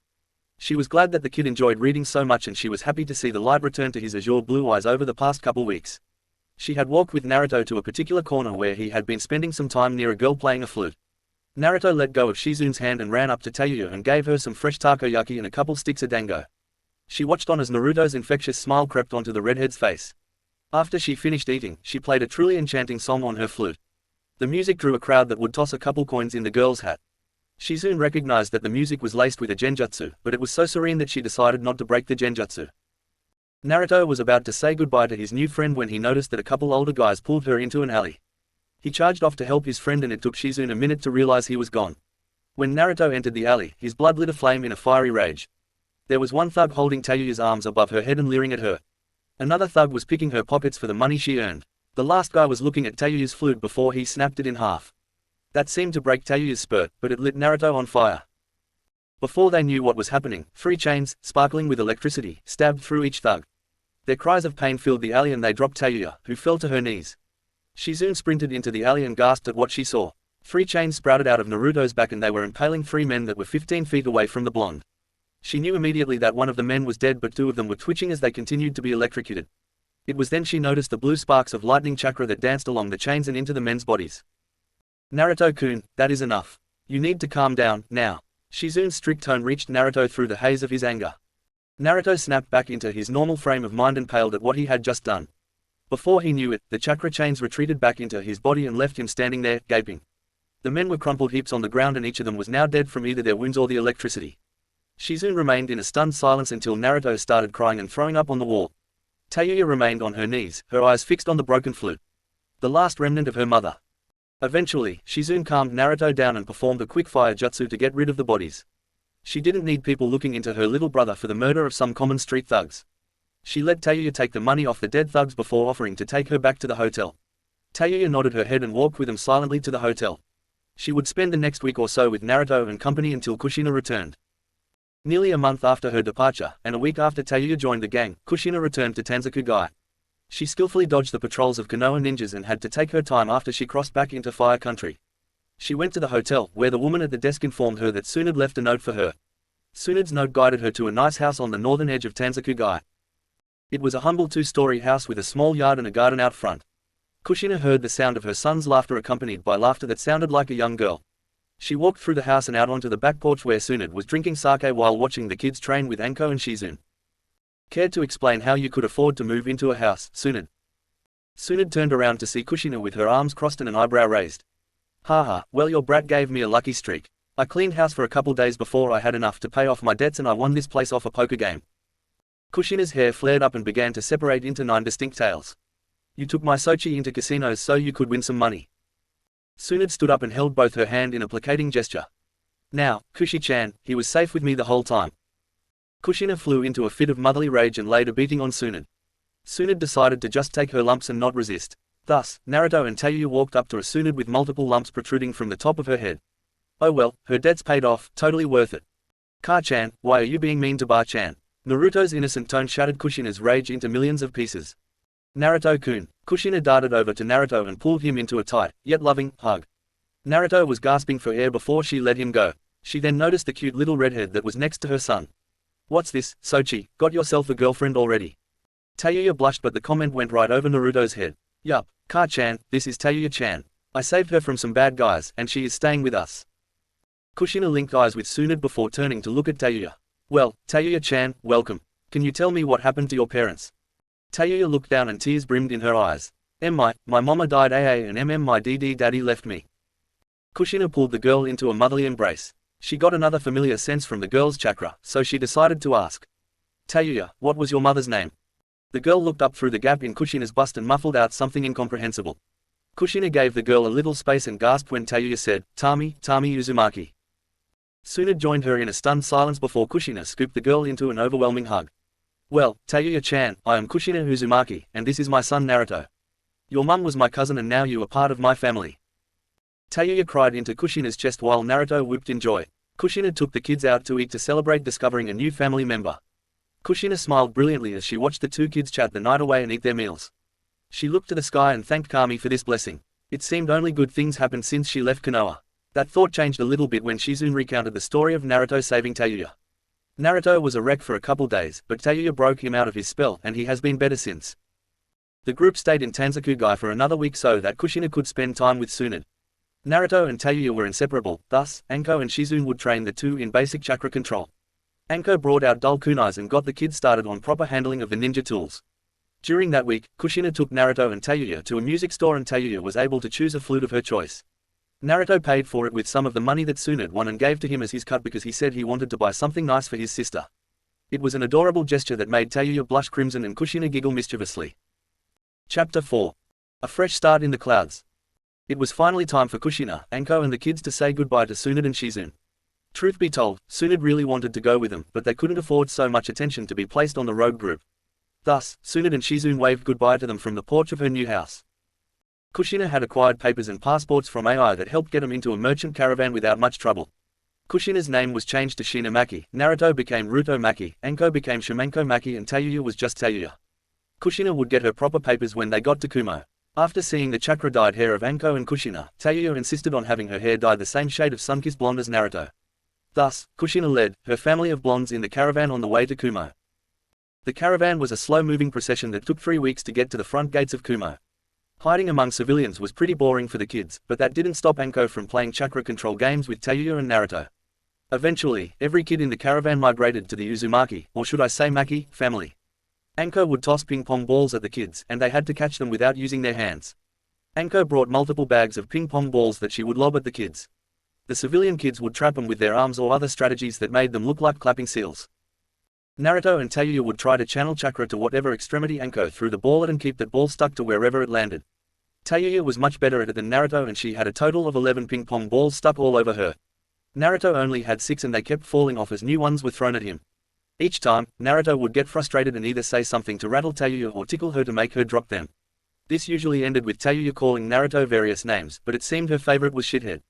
Anko laughed as the girl rambled at her newfound brother, and Naruto answered back with equal vigor. Anko couldn't remember the last time her heart was filled with so much joy. Maybe it was when Kushina-sensei removed the cursed seal when Anko was placed on her team. Yeah, back in the good old days on Kushina's team with Yugao and Kurenai. It seemed like so long ago. When the kids weren't playing games, they were reading basic books that would introduce them to ninja life. Seeing as they were Uzumakis, Kushina gave them Intro to Fuinjutsu by Mito Uzumaki, which Naruto was already familiar with. He had read it dozens of times in his childhood. Naruto would look over her shoulder from time to time to check on her progress or look up from his book, Chakra and its Basic Components by Tsunade Senju. When the kids got bored of reading, Kushina and Anko would tell them stories and give them basic instructions. Long caravan trip short, the kids used the trip to learn how to become better shinobi. Eventually, the caravan pulled up to the base of the mountain that housed Kumogakure. Naruto rode on Anko's shoulders and looked up with his jaw hanging low. The road wound in a circular pattern around the mountain, up and up it went into the clouds. The buildings were built into the mountainside, and his mother told him that the whole mountain was used in some way.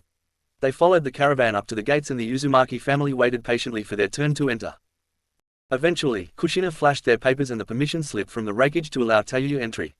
The Uzumaki family made its way up to the Refuge tower to introduce themselves to AI and find out where they would be living for their fresh start in Kumo. Naruto and Tayuya took in the new landscape in awe, only barely registering that it was harder to breathe than they were used to. The winding path was filled with life and fun, but Anko was able to notice that this village was much more militaristic than Konoha. Shinobi-based buildings were everywhere, and the civilian presence was greatly reduced. If the percentage of Konoha was 70% civilian and 30% shinobi, then the hidden cloud would be the inverse of that. Naruto waved to everyone who looked at him curiously, not caring that a majority of the people were dark-skinned. He found it awesome to meet people different than him, and his gigawatt smile earned smiles and waves in return. The people of Kumo looked at the family of sun-kissed blondes with curiosity, but the atmosphere seemed welcoming as well. The trip to the Refuge tower took 20 minutes, and Tayuya was huffing and puffing by the time they made it all the way up, while Naruto was still bouncing around in excitement. They stopped at the desk outside of the Refuge's office and saw the pretty secretary with smooth, milk chocolate skin and fiery red hair. Her golden eyes peered down on the children as the azure blue and dark red eyes met her gaze. She smiled at the two beautiful blonde children before addressing Kushina. Lady Shina, it is good to see you again. I will notify the Refuge that you are here, but you will need to wait to enter until B and Yugito come. No problem, Karui-san. Mind if I ask you a question? I noticed something familiar in your chakra signature. Do you know if you had any Uzumaki in your family line? Kushina responded cheerfully. Karu's eyes widened at that, and she seemed to think before responding.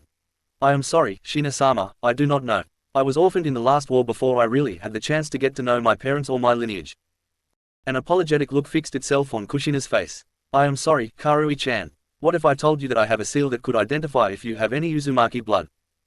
Karu's eyes lit up at the suggestion. Really? That easy? Kushina nodded while her family looked on gaping. Fuck yeah, let's do it. Kushina chuckled at her enthusiasm before pulling the giant scroll of her back.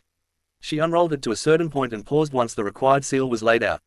Okay, Karui-chan, a little blood on your fingers, then a handprint on the center of this seal. Without hesitation, Karui cut her index finger and smeared some blood on her thumb and other fingers before slamming it onto the seal with enthusiasm.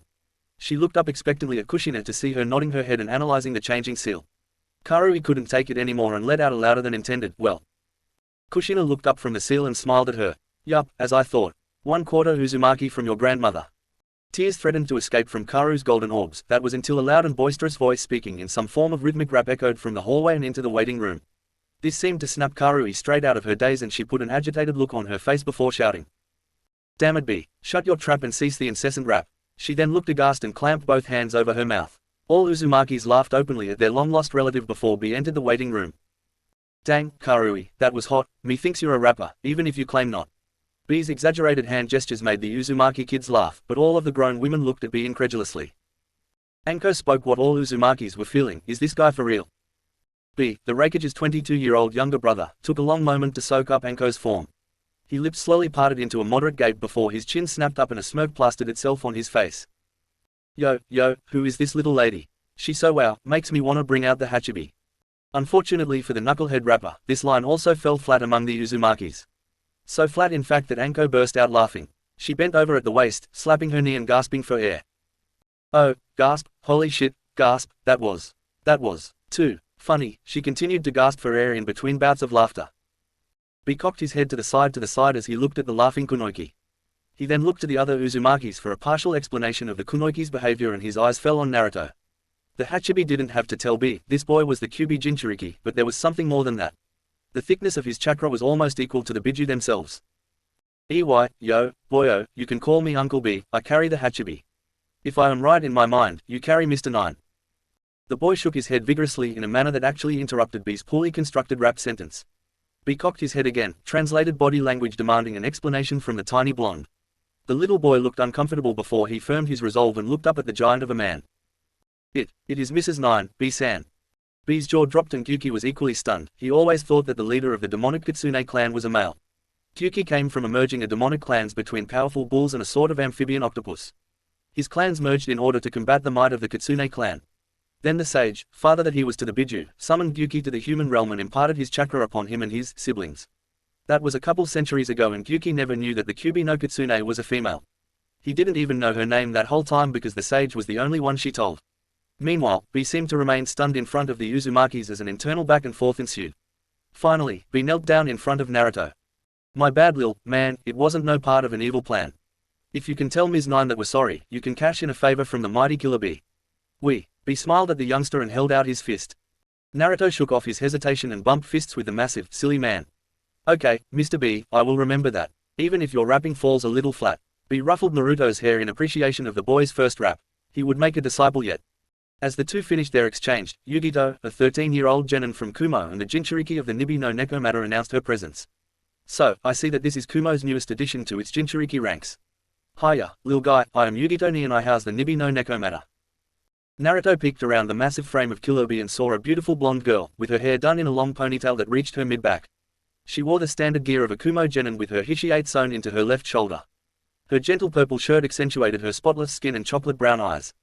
Naruto smiled at her welcoming presence and was grateful to know somebody else who could understand him. Naruto stepped around the still kneeling frame of B and accepted Yugito's handshake. It is nice to meet you, Auntie Yugito, I am Naru. I mean I am Ruto Maki, and I hold Ms. Nine, as Uncle B said. Yugito smiled curiously at the kid. AI told her that the kid was 5 but he was significantly more developed than any 5-year-old she had ever seen. Her first guess would have been 10. She shelved those thoughts for later and asked, Auntie. Naruto shuffled in a clear display of nervousness and his eyes shot to his feet. Well, Uncle B said that he is my uncle, so I thought that would make you my auntie. Yugito didn't have the easiest childhood nor the acceptance of her whole village. According to AI, Naruto had it worse than she did. She decided to accept the familial affection and she pulled Naruto into a hug. The Uzumaki family watched on as their youngest member made fast friends with the Jinchuriki duo. The moment was shattered as a shout came from Ai's office, and Karui ushered them into the room. Naruto walked into the room with eyes wide in amazement. The room itself was pretty standard, but two things stood out to our blonde future hero. First, the massive figure of the Yondan Refuge. Naruto was just a kid, but he could tell this man was powerful. Naruto shelved that thought as a kind smile stood out amongst the intimidating figure of AI. The second thing that caught Naruto's attention was the view of the village that AI had from his glass wall. The Refuge tower sat high upon the mountain and provided a stunning view of the village. Ignoring decorum, Naruto and Teiyu ran to the glass wall that looked over their new village. The kids pressed their faces to the glass in order to get the full view. The adults watched the cute, childish display with smiles on their faces. Naruto felt a massive hand rest on his shoulder before he heard AI speak. Pretty cool, isn't it? Naruto nodded his head vigorously. Think you would like to become a shinobi that protects this village? Naruto's head was a blur of up and down motion. Okay then, why don't you two join your mother so we can get this started? Kushina smiled at the display of kindness from her husband's old rival and her current leader. Thank you for your kindness and hospitality, Refuge-sama. Kushina bowed to the Refuge and all Uzumakis followed her example. A massive mitt swished through the air. Think nothing of it, Kushina. I believe this will benefit everyone. So, you told me that Naruto is 5 years old, right? Kushina nodded at Ai's cocked eyebrow. Could you explain why he looks like he is almost 10 then? Kushina gulped. She hadn't told AI of the demonic contract or the accelerated growth from the Kyuubi. She decided to air some of the truth and see how it was received. To the best of our knowledge, Kyuubi is accelerating Naruto's growth. He already has Chunin-level chakra capacity with nearly endless chakra reserves. In fact, he manifested a unique brand of the Uzumaki chakra chains while I was visiting you. AI looked like a kid underneath the Christmas tree about to unwrap the biggest present. He was already excited enough to get the Uzumaki line to take root in his village. He was ecstatic to know that the boy already had an Uzumaki Kekai Genkai. How much better could this boy get? AI steadied his voice before asking, unique. Anko stepped forward here. According to Shizune, apprentice of Tsunade, Naruto manifested chakra chains with an additional lightning element when he saved Tayuya from 3 thugs. Naruto, disposed of, said thugs. Anko's hesitation at reminding Naruto of the memory was palpable. Tayuya took Naruto's hand in hers and gave it a firm squeeze, which visibly relaxed the blonde's tense shoulders. AI sighed at that. He hated when kids were dragged into the darkness of this world. I see. I am sorry you had to go through that, Naruto-kun. Want to take a fun test for me? Yes, Refuge Gigi. Naruto bounced with excitement as B fell over in a fit of laughter and Yugito failed to stifle a giggle. AI sighed before he pulled something from his desk and stood up. The massive man walked in front of Naruto and got down on one knee. Kushina had her arm on Naruto's shoulder and her whole body was tensed and ready to spring into action. A calming look from AI earned a moderate easing of her posture, but she was still a protective mother. AI handed a piece of paper to Naruto. Okay, little guy, I want to check something really quick. Your mum told me you already know how to channel your chakra. Put this paper in between 2 fingers and channel chakra to them. Naruto looked to his mother for confirmation and then he channeled chakra into the paper after her nod. The paper sheared clean in 2 before one half of the sheet dampened and the other crumpled. The figurative Christmas present AI was ready to open earlier blew away every expectation he had. He wanted to find Santa Claus and give him a bone-crushing hug. Kushina noticed how the Refuge recoiled in surprise before recomposing himself and realized she would have to lay out some ground rules later on. AI stood up and looked directly at Kushina. That is quite the kid you have there. I know that you want to protect him and I know that you will most likely train him. What I wanted to know is if you would let him become my apprentice when he is 10. You can handle the foundational training, you can train with us when he becomes my apprentice and I will allow you unfettered access to him. I simply cannot ignore the potential this boy holds. Kushina tensed at the direct approach AI was using. Truth be told, she didn't have many options. If Uzu was to be rebuilt, she would need to acknowledge this man as her leader and Naruto was one of the conditions for the blood contract. Kushina calmed herself before linking eye contact with the ferocity of a mother and a war hero. AI, I will allow it as long as I am given some discretion when it comes to his training and the timing of his more worldly missions. AI smiled at that. Of course, Kushina, we are bound by contract, and I will honor your wishes when it comes to his training. How about this little one here? AI looked down at the young blonde girl. This here is Tayuya-chan, the girl my Sochi saved in Tanzaku Gai. She has a unique ability as well. We have not tested her affinities yet, but I can tell you she is most likely a wind type. She was subconsciously infusing her music with a genjutsu when Naruto met her. She uses a flute as a medium for this unique genjutsu. She is also confirmed half-blooded Uzumaki. I knew her mother before the fall of Uzushiogakure. On that note, your secretary, Karui-chan, is a quarter-blooded Uzumaki on her mother's side. If she wishes, she will be accepted into the Kumo branch of the Uzumaki family. AI cocked an eyebrow at this. It certainly would explain the fiery temper and red hair, in fact, it made perfect sense. Good to know. Well, welcome Tayuya-chan. Do you wish to be a shinobi as well? Yes, Reikage-sama. If I don't, who will protect Shithead on his missions? The girl offered the reply with such simplistic spunk, that AI couldn't help but crack a smile. B fell to the ground in another fit of laughter and a couple bold agents snickered. Very well, I will get your papers worked up. Children start the academy in Kumo at age 8, so you two have a couple years to get ready. Kushina, anything else you would like to address at this time? Kushina nodded and pulled out a medium-sized scroll out of one of her hidden seals. Working with the kids on the way here gave me this idea. If your academy is anything like Konoha's, then it is woefully inferior to the Uzumaki education system. In order to help my children and the future generations of Kumo, I offer this as a gift of goodwill for all of your assistance. I would encourage you and your shinobi to look through it and maybe use my children's age group as a test run. I am sure you won't be disappointed. AI cocked an eyebrow before Yugito spoke up. How, exactly, is it better? Her tone offered challenge and a slight bit of offense. Kushina responded without hesitation. Well, kiddo, I don't know if your history covered much on the Uzumaki clan. For generations, an Uzumaki genin was worth a mid-ranked chunin, and that was on average. An Uzumaki prodigy was on the same scale as Hashirama Senju, case in point Mito Uzumaki. That came from strong educational foundations, a knowledge of Fuinjutsu, and a development in understanding of chakra from the beginning. Sure, history is nice to know and it is somewhat necessary, but will it be the deciding factor on the battlefield? Will your knowledge of past exploits stop the kunai from killing you? Or, how many of your genin know of or are even familiar with the current ninjas in the bingo book? Those are just a few examples, Yugito-san, of how I know the Uzumaki education system was superior. Yugito's eyes drifted to her feet and her challenging attitude was truly humbled. AI got the childlike Christmas look again and B was simply nodding along. AI then realized what she said. Wait, Kushina, are you telling me that Uzumaki Fuinjutsu lessons are included in this curriculum? Kushina nodded proudly. Yes, AI, that is what I am telling you. Of course, I am holding stuff back. I have provided Fuinjutsu levels 1 through 3 in that scroll. In Uzu, Genins would graduate from the academy as level 6 Fuinjutsu journeyman. For now, I would ask you to settle on level 3 since most children will not have the genetic predisposition to Fuinjutsu. We will take what we can get, Kushina. For now, why don't you let me and Yugito show you to your new compound so you may get settled in. Shumenko-san, AI paused here and looked at Anko with a ridiculous smirk on his face. Nice name, here is your Hishiate. I will give you a couple weeks to get settled in. Report to me when you are ready to resume active duty. Anko nodded and accepted the new Hishiate. She hated her new alias, but she couldn't bring herself to totally part from her given name. Bee and Yugito walked the Uzumaki clan to their new compound, a very nice place settled on a plateau in the mountain right next to Ai's compound.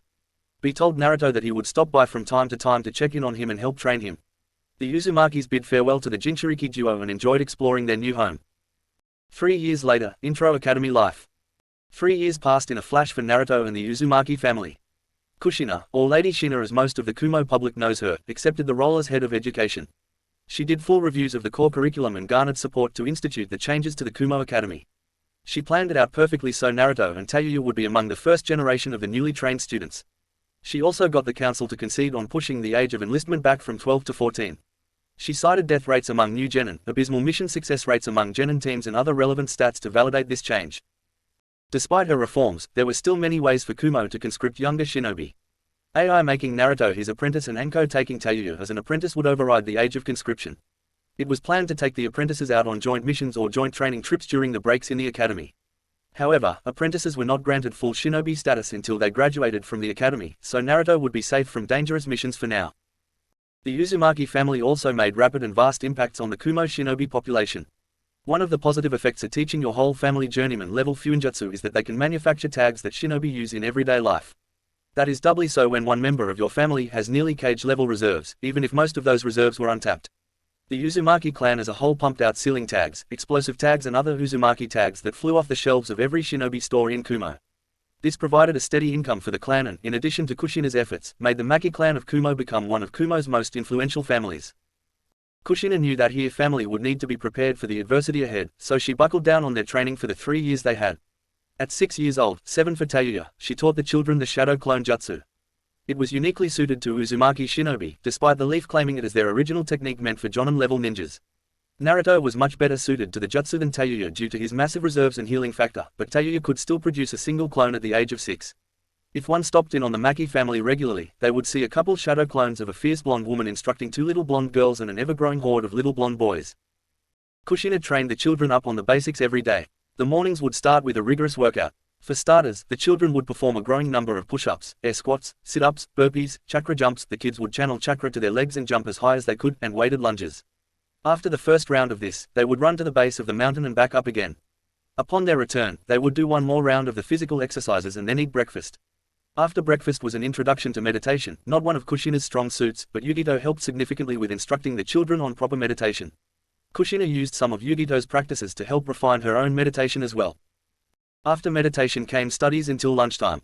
The studies covered all of the basics for shinobi life like hand seals, chakra theory, chakra natures, known kekai genkai of the elemental nations, politics and etiquette, decorum training. The last one required AI to find a proper tutor for since Kushina never really understood those lessons. After lunch, Kushina forced kenjutsu and tajutsu katas down the children's throats for 3 hours. Once that was completed came the daily dose of chakra control exercises. Kushina was good at tweaking the normal exercises and making games out of the. She constructed a series of earth pillars for the children to climb using the tree climbing technique, and she would have them play tag on the pillars. She dug into the mountain a bit and paid Bee with some sake to fill in the dugout with water. She would have the kids play on, meditate on or lay down on the water's surface to increase chakra control and capacity. AI would stop by frequently to check on his new clan and see the progress of his future apprentice. Needless to say, he was impressed. So impressed, in fact, that he sent a couple of the prominent children of Tayuya's age to join them in their training and fun. Kushina was initially reluctant, but after seeing the smile on her Sochi's face at having new friends, she relented. It was this collection of childhood friends that would define Kumo's future. The group composed of Naruto, Tayuya, Sumui, Mabui, Atsui and Omoi. They became fast friends, and the girls became keenly interested in our intrepid blonde. Speaking of Naruto, the boy's growth rate was remarkable. His understanding of Fuinjutsu matched Kushina's own. While Tayuya was stuck on level 2, Naruto was on level 4 by the time he joined the academy. The 8-year-old Naruto also looked like he was 13. Upon entering the academy, he stood at 5 foot 7 inches with a cut build that made him look like a manga character named Gohan from his favorite manga. Every inch of the body was composed of tight-knit and lean muscle, except for his boyish face. His unnatural growth made him tower over his friends and other kids of his age group. Kushina's least favorite side effect of this was the growing number of fangirls varying from ages 10 to 16, which Kushina found simultaneously cute and immensely annoying. Kushina worked directly with Naruto every day to learn and control his chakra chains. Like most Uzumaki, Naruto's chains initially sprouted out of his back, directly behind the primary chakra point, his heart. It took Naruto a year to develop his control enough to manifest chains from his hands, and he was still practicing to use them like his mother did. Kushina was surprised to see that the base nature of the chains was Raiden, lightning release. This made Kushina focus on elemental nature training with Naruto during their one-on-one times. It took him 3 years to complete his stage 3 lightning nature manipulation, but it gave him far greater control over his chakra chains.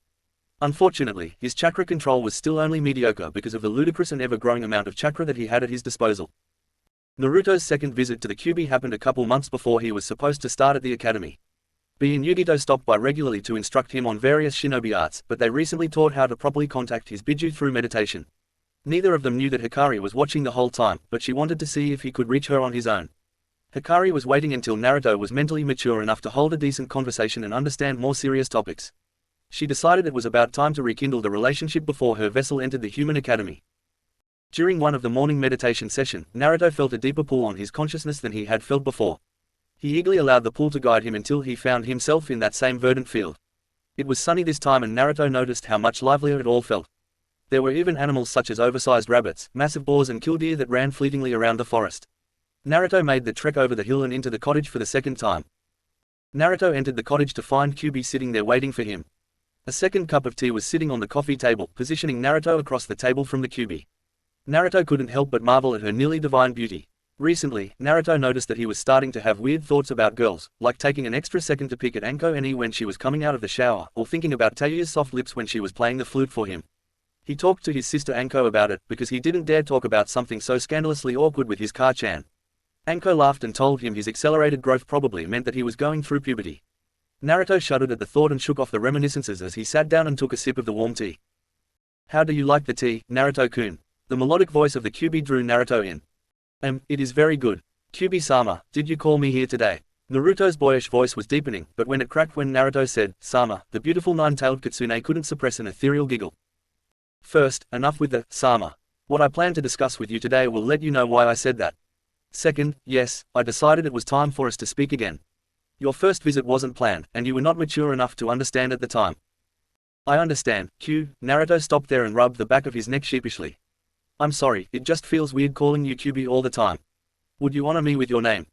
The kitsune smiled radiantly over her cup of tea. It seems he may actually be ready to understand some things. "Yes, Naruto-kun, my name is Hikari. Please do not share it with Yuki or Matarabi. Their frustration in not knowing my name has become a game of sorts between us." Naruto's eyes lit up. He always could appreciate a good prank. He smiled as the memory of Anko's exploding pillows came to mind. He and Tayuya laughed so hard when they walked into Anko's room to see her with a mouthful of feathers and feathers all over the room. Ah, good times, unlike dealing with Anko's revenge spree. That was downright terrifying. "Hikari, that is a beautiful name. It truly becomes you. So, Hikari, what did you call me here to talk about?" Naruto threw a leg over his knee and sat back in the love seat to enjoy the tea. Hikari blushed at Naruto's natural compliment. "Tea, thank you, Naruto-kun. I know you are rather young, but I called you today to discuss our mating contract and to discuss the demonic realm." Naruto spit out his mouthful of tea in a geezer-like fashion. Good thing this was a mindscape. Hikari cleared the mess away with a flick of her tails. Mating C contract." Hikari nodded like it was no big deal. "Yes, your mother has a copy of the contract that you may review when you leave the seal. It was a deal I made with your father during that cursed night. I know your mother has told you about that night and how she was my previous Jinchuriki. Do say hello to her for me, will you?" Naruto nodded stupidly at that and shook the haze out of his head before responding. "Hikari-chan, if you don't mind me asking, why would you want someone like me as a mate?" Hikari sighed at this. The remnants of the mental trauma the child went through completely crushed the child's ego.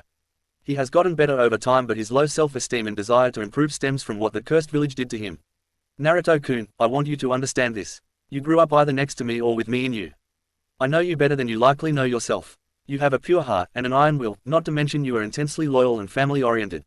All of these qualities are important in a mate. I felt all of that potential when you were still a kid in your mother's belly. You have since proven me right." Tears welled in Naruto's eyes. He may be a fast-growing boy, but he was still a child, albeit a mature one. TT, thank you. That is the nicest thing anybody has ever said to me. You're most welcome. The reason I chose you is also because of my mating cycle, which is coming up in 12 years or so. Kitsune only go through mating cycles every other century, you see. I chose you because you were already capable of becoming a Hanyu, a half-demon, due to gestating near my yokai. I have completed the transition over the past 8 years, which is why you have grown so fast. Naruto's eyes lit up as a key puzzle piece connected in his mind. So, is that why other Jinchuriki don't grow as fast as I do? Yes, it is doubtful that other Biju, which are special demons that were augmented by the Sage of the Six Paths chakra, would mate with their partners. I do not even know if they are capable. Matarabi and I are the only female demons in the Biju. Naruto nodded along before a question struck him. Hikari-chan, thank you for all you have done for me. You mentioned the demonic realm earlier and I wanted to know why you didn't go back there to find a mate. Sadness flitted upon the Kitsune's entrancing red eyes. Naruto almost went over to comfort her, but the look disappeared before he could move and he got his answer. For some reason, us Biju have had our link to the demonic realm severed. There were portals that occurred naturally in the past, but Yuki, Matarabi and I haven't sensed one in over a century. It may be linked to us Biju getting sealed, which first happened because of that cursed Baka Hashirama. Naruto looked down fixedly at his teacup. I see, I am sorry, Hikari-chan. It is not fair that you cannot return home. Well, if you will have me as your mate, then I guess I just need to know what that means. I will do whatever I can.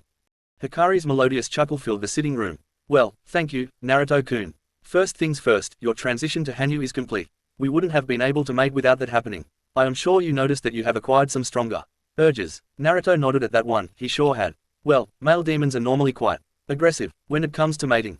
As you continue to grow, your urges will too. Naruto cocked his head. Why did you say aggressive like that? The Kitsune looked like she really didn't want to talk about that. Do you understand what mating entails? She smiled at Naruto's scarlet blush. Okay, well, in the demonic realm battles are constantly fought over females that are in their mating cycle. I would have hundreds of males trying to lay their claim on me, which gets mighty annoying I may add. They would fight amongst themselves, and the stronger ones would challenge me for the right to mate.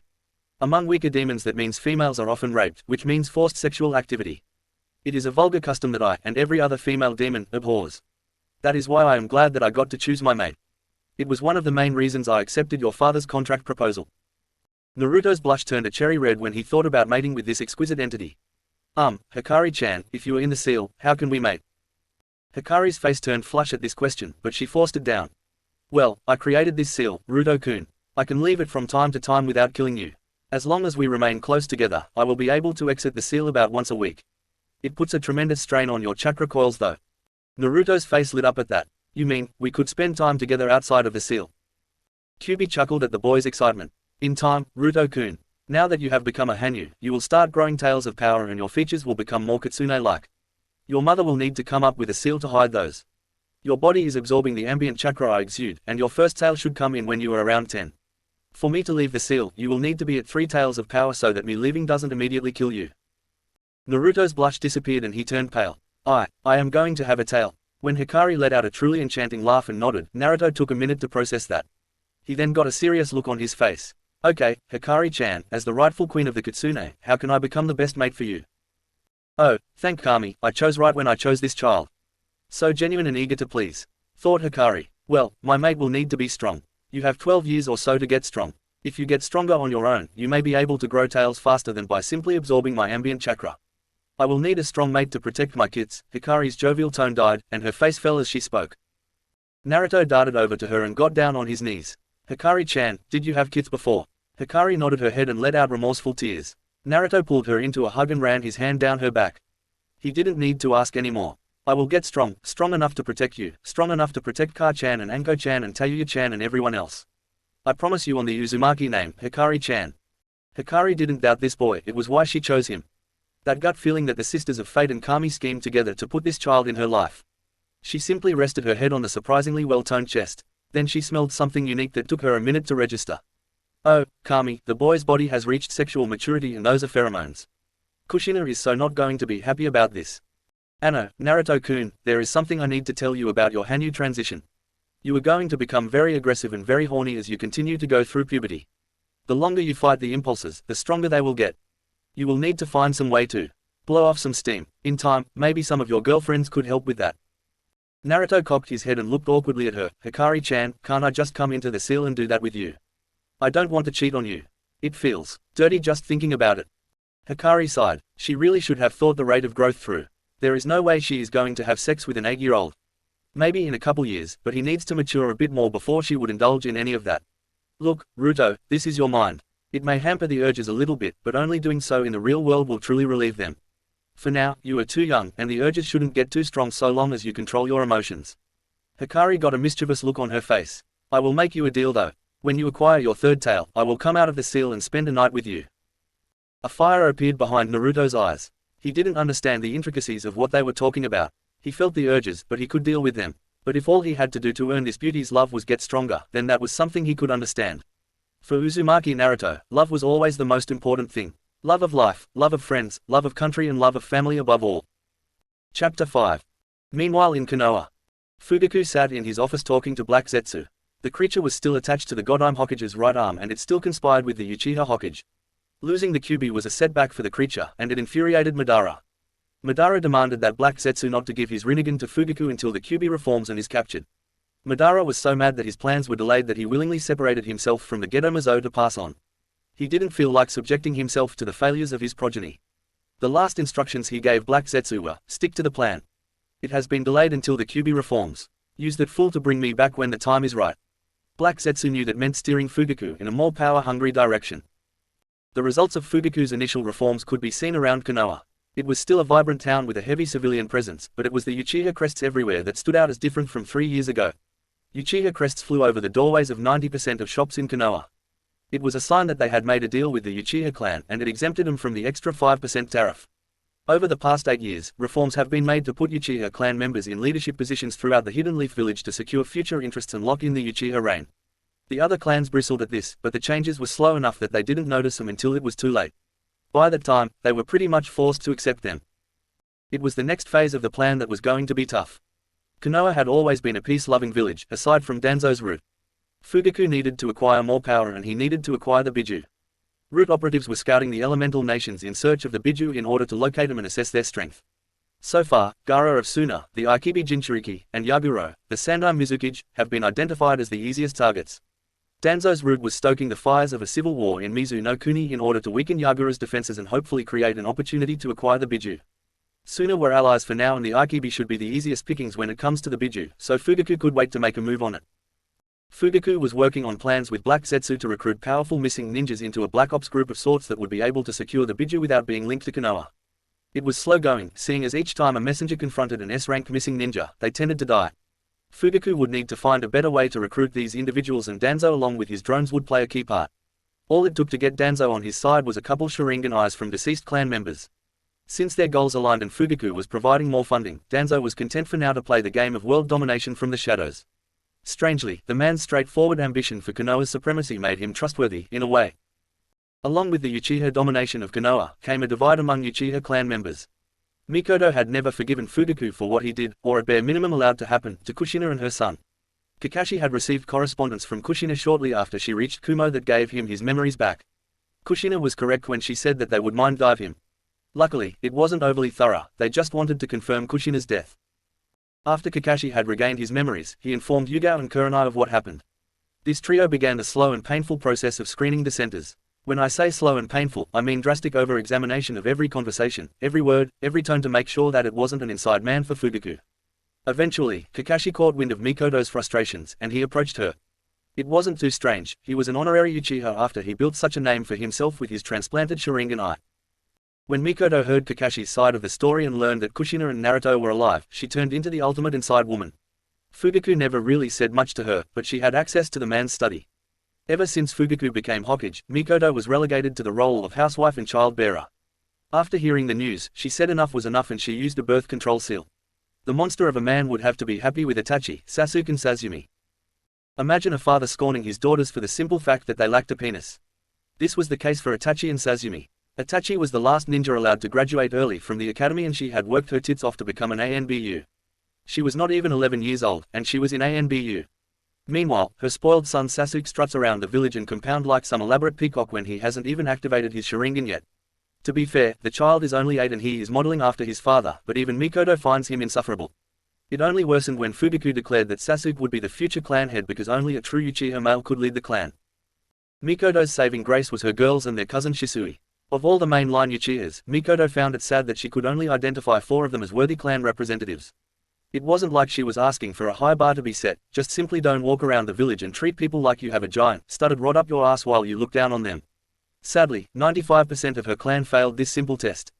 At Mikoto's urging, Kakashi reached out to Shisui, and he planned on taking Itachi onto his ANBU team. He couldn't do much about Sazumi, but he did notice that the girl was far more hardworking and skilled than her brother. Fugaku was so enraptured in his Hokage duties and his side projects that he didn't even register the divide in his family, yet another reason Mikoto was done with him. Mikoto wrote a letter to Kushina and passed it to Kakashi. Kakashi would send it to Shizune, who would let Tsunade send it to Kumo. It was in small letters and interactions like this that the Uzumaki clan kept an eye on the happenings in Konoha. Nobody suspected the lazy and chronically late Kakashi, who reads Ika Ika in broad daylight, to be an inside man.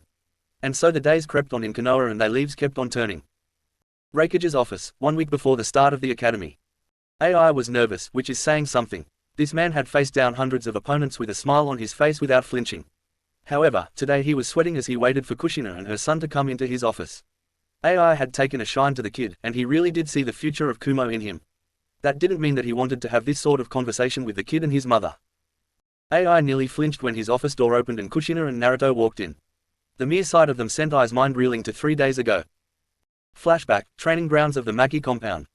AI stopped by the Maki compound on his way home from a good day's work. He had just cancelled a mission proposed by his head ninja Dodai to bring the Byakugan to Kumo. With the Maki family here and all the blessings that came with them, AI didn't want to draw the extra attention to Kumo. Instead, AI sent Dodai with a treaty for a non-aggression pact to improve relations between the 2 rival villages. He gave Dodai strict orders to stick to the script and provide an update on Konoha in general, since Kushina had shared some of the letters that provided inside scoops into Konoha's current unease. AI walked into the training ground of the compound to hear the beautiful music of Tayuya's flute. AI wasn't a sappy or romantic kind of guy, but even he admitted that the girl's music relaxed him and made him feel good.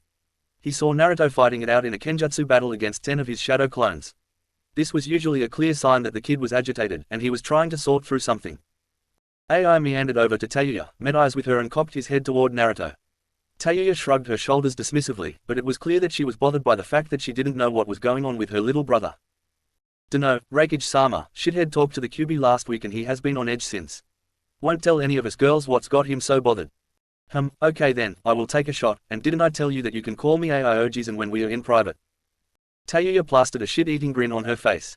You sure did, Refuge-sama.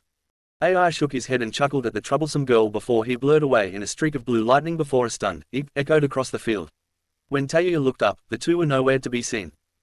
AI took Naruto back into the onsen that Kushina built into the mountainside of her property and ordered Naruto to get in. He rinsed himself off and waited for the blonde brat to join him in the calming waters of the hot spring. The kid showed up 2 minutes later with a saucer and a bottle of sake. The kid sure does know how to spoil his uncle. After Naruto joined him in the onsen, AI sipped some sake before looking at Naruto. Okay, buddy, spill it. And don't tell me it is nothing. If the QB said something that bothered you this much, then it is a matter of village security and I won't take no for an answer. Naruto's posture was immensely uncomfortable. Sunken shoulders, clouded eyes, pursed lips and rigid tensing of the muscles. AI often forgets that the kid in front of him is 8 years old due to the more developed and chiseled body. Naruto eventually ducked his head under, surfaced and then rubbed the water out of his blonde locks. Ah, fine, OG, fine. You asked for it. The fire returned to Naruto's eyes as he glared at the Refuge. AI simply cocked an eyebrow that said, you wanna go, brat? Okay, so from the beginning then. The QB willingly sealed herself in me in a contract with my father and I am to be her future mate. Due to my particular situation, I am now a juvenile Hanyu Kitsune and my first tail will come in by the time I am 10. These changes caused me to grow faster than normal and now I have urges, like really, really strong urges. The QB told me they are going to keep growing and that male demons typically let these urges out by fighting or fucking, her words, not mine. On top of that, I have 12 or so years to get to 3 tails in order to honor my end of the contract, otherwise I won't be worthy of mating with her and she will miss her mating cycle. So now I, an 8-year-old kid, am dealing with sexual urges that make me wanna rip Tayuya-chan's clothes off and then I don't know what I am supposed to do with her after that. I am so agitated that I can't even focus my chakra. I burned through 200 shadow clones in my kenjutsu spas and I still feel hot. QB keeps telling me it will take spilling blood or fucking the daylights out of somebody, but I don't even really know what fucking is. The blonde's hysteria and rambling increased as he proceeded through his monologue. AI got more and more nervous and just wished that his little prodigy could have had a more normal problem. AI dropped his saucer in the water and ended up chugging the bottle before he responded. Okay, wow, kiddo, I wish I could tell you everyone goes through this. But, well, they don't. On top of that, your mum is terrifying, and she would rip my balls off if I had this conversation without her knowing. How about we talk to her about this together? Naruto nodded and seemed to relax into the onsen with his OG after that. They would continue the conversation and enjoy their time together. Each male was thinking about the immensely awkward situation that their plan would place them in, but fuck it, it was a tomorrow problem. End of flashback. Kushina and Naruto sat down in the chairs in front of Ai's desk. Kushina's face was a mix between worried and frustrated that she couldn't get the information out of her own son. It was at times like these that Kushina missed Minato terribly. Naruto, on the other hand, was a trembling and nervous mess. His Hanyu urges were shelved for the minute, now he was too nervous to talk about this awkward subject with his mother. Kushina, breaking all decorum, opened. Ai, will you finally tell me what the hell is going on? Ai cast a nervous look at Naruto and realized that he had no backup here. He sighed deeply and explained the gist of what Naruto told him. Kushina's jaw progressed further and further down towards the floor as Ai recited the ramblings of Naruto. Multiple times her head snapped toward her son with a look of absolute incredulity on her face. When it was all over, Kushina put her face in her hands and muffled a silent scream. She then recomposed herself and looked directly at Naruto. Sochi, I think I understand what's going on now. I am sorry you are going through this, but I need you to answer a question for me. Naruto looked intensely at his mother's chin with his eyes tilted up. He dared not make direct eye contact with his mother at this time. His Ka-chan could look directly into his soul when they locked eyes, and he didn't want her to see his shame. What is it, Ka-chan? The normally loud and somewhat boisterous tone was replaced by a hesitant whisper. Kushina took his hands in hers. Sochi, nothing going on with you is normal, but no matter what, Uzumakis stick together. We will find a way through this. What I need to ask you is when you think about your future, what do you want? Naruto livened up at that. Oh, that's easy Ka-chan. I want a big happy Uzumaki family, maybe I could be the next Refuge and lead Kumo to a better future. He paused in thought before continuing. I want to be a good mate to Kyubi-chan and help raise the kids. His mind seemed to wander off here. Kushina sighed. She couldn't believe she was about to ask her son this. Naruto, what about your future family? Do you just want it to be with the Kyubi, or do you want one human wife, or do you want several human wives? Naruto looked between his mother and Ai, eyes full of confusion. I mean, Q-chan said that I should take more mates, but something doesn't feel right about that. I don't think I am old enough to answer that right now. Ai chuckled at his future apprentice and then smiled proudly at him. I don't blame you, my boy. This would be a lot to deal with even for me. Kushina took charge from there. Okay, Sochi, as your mother I will make the decision for you then. There is no way in hell we are giving in to these urges at your age. We will come up with something else. I will look into a seal that helps you suppress them, or maybe reroute them. You will not be some playboy or a mass murderer, not on my watch. Okay, Ka-chan, I will do the best I can. You know, an Uzumaki never gives up. Ai chimed in here. Kushina, I may be able to help with his excess energy. I will begin his training earlier than usual to fill his head with something other than these demonic urges. It will help the brat with his goal to get strong enough for the Kyubi too. Naruto beamed up at Ai, then began rapidly looking back and forth between his Refuge and mother. Each turn of the head came with the blinding light of his gigawatt smile. Yes. Naruto jumped up and pumped his fist into the air. Please say yes, Ka-chan. The sooner AIOG trains me, the sooner I can whoop his butt and take his hat. This broke the remaining tension in the room and made Kushina break into a fit of laughter. Ai simply plastered a cocky smirk on his face and raised a challenging fist at Naruto. You are 1,000 years too young, brat. You better be ready for hell. The massive fist shaking in front of Naruto's face made him laugh even harder before he wrapped his toned arms around Ai's stomach. You got it, AIOG-san. Hikari watched all of this from within her seal. She understood her container's confusion at being told to take more women when he was so young. Truth be told, Hikari had planned on the hormonal phase of development coming out when he was 12 or so. By then, his body would be fully developed, and it wouldn't have been as awkward. Oh well, she pressure cooked the kid, and this was the result. Hikari took a sip of her tea in a casually regal manner as she watched the conversation play out. She knew there were ways to divert the demonic urges, but she also knew that those ways carried substantial risks.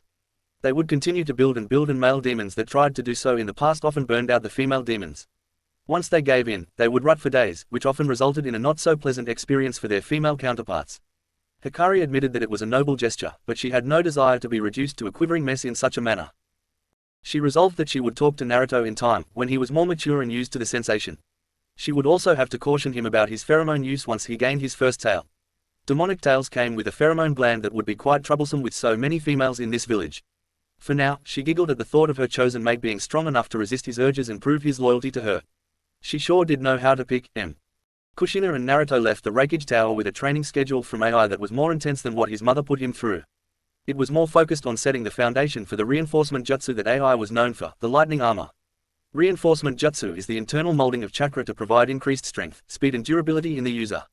Reinforcement jutsus required precise control through whatever body part is being enhanced, and it got even more complicated when you added in change of chakra natures to the reinforcement. Ai's lightning armor was a fully body enhancement that was hailed as the pinnacle of reinforcement jutsu.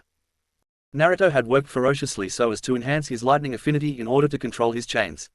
In a way, his chakra chains were a form of reinforcement jutsu, since Naruto held their form with his chakra and never fully release it from his body. Little did the youngster know that it was actually an expansion technique, which he would become very familiar with in the near future when he grew his first tail. One funny exercise his mum had him to was to divide his shoulder-length blonde hair into short tails of sorts and try to braid his own hair. Kushina laughed uproariously at the outcome, Anko got blackmail pictures, and Tayuya nearly pissed herself when she saw the results. Naruto refused to try the technique out again until he got longer hair. As far as his other affinities go, he was still on the level 2 exercises for water and wind. His mother helped him with water, but wind uses were almost completely unheard of in Kaminari no Kuni.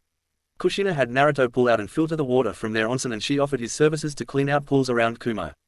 Naruto let clones handle the errand jobs like that, but it still proved to be an effective water chakra control exercise. All Kushina remembered about wind was that Minato used to use it in combat. She remembered him splitting leaves, but she told Naruto that he would have to wait to develop this on further. Since leaves were hard to come by in Kumo, Naruto would try to cut these pieces of clay. It was a frustrating process for him, and he eventually shelved his efforts in wind to focus on other shinobi arts. Academy life.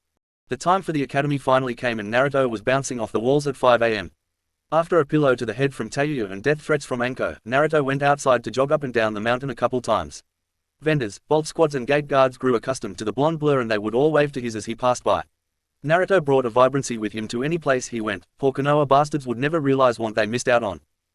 Naruto was back in the house by 7 AM to shower, and his clones had breakfast ready for the family at 7:30 AM so that they could even walk to the academy together as a family. Kushina was excited because this would be the first day that her education reforms would take effect, and she wanted to see the results. Anko buckled her bulb mask to her belt after enjoying a delicious breakfast and threw Tayuya on her shoulders. The little, obstinate girl loved when her big sister spoiled her, and Naruto was far too big for Anko to do this to him. The Uzumaki family began the trek down the mountain to join a parade of parents and children that were heading to the academy. Everyone greeted them jovially as Omoi and Mabui joined the group, followed shortly after by Sumui and Atsui. Naruto laughed at Atsu's fiery greeting. The boy was always ranting about how hot everything was, while his sister Sumui preferred to say things she liked were cool.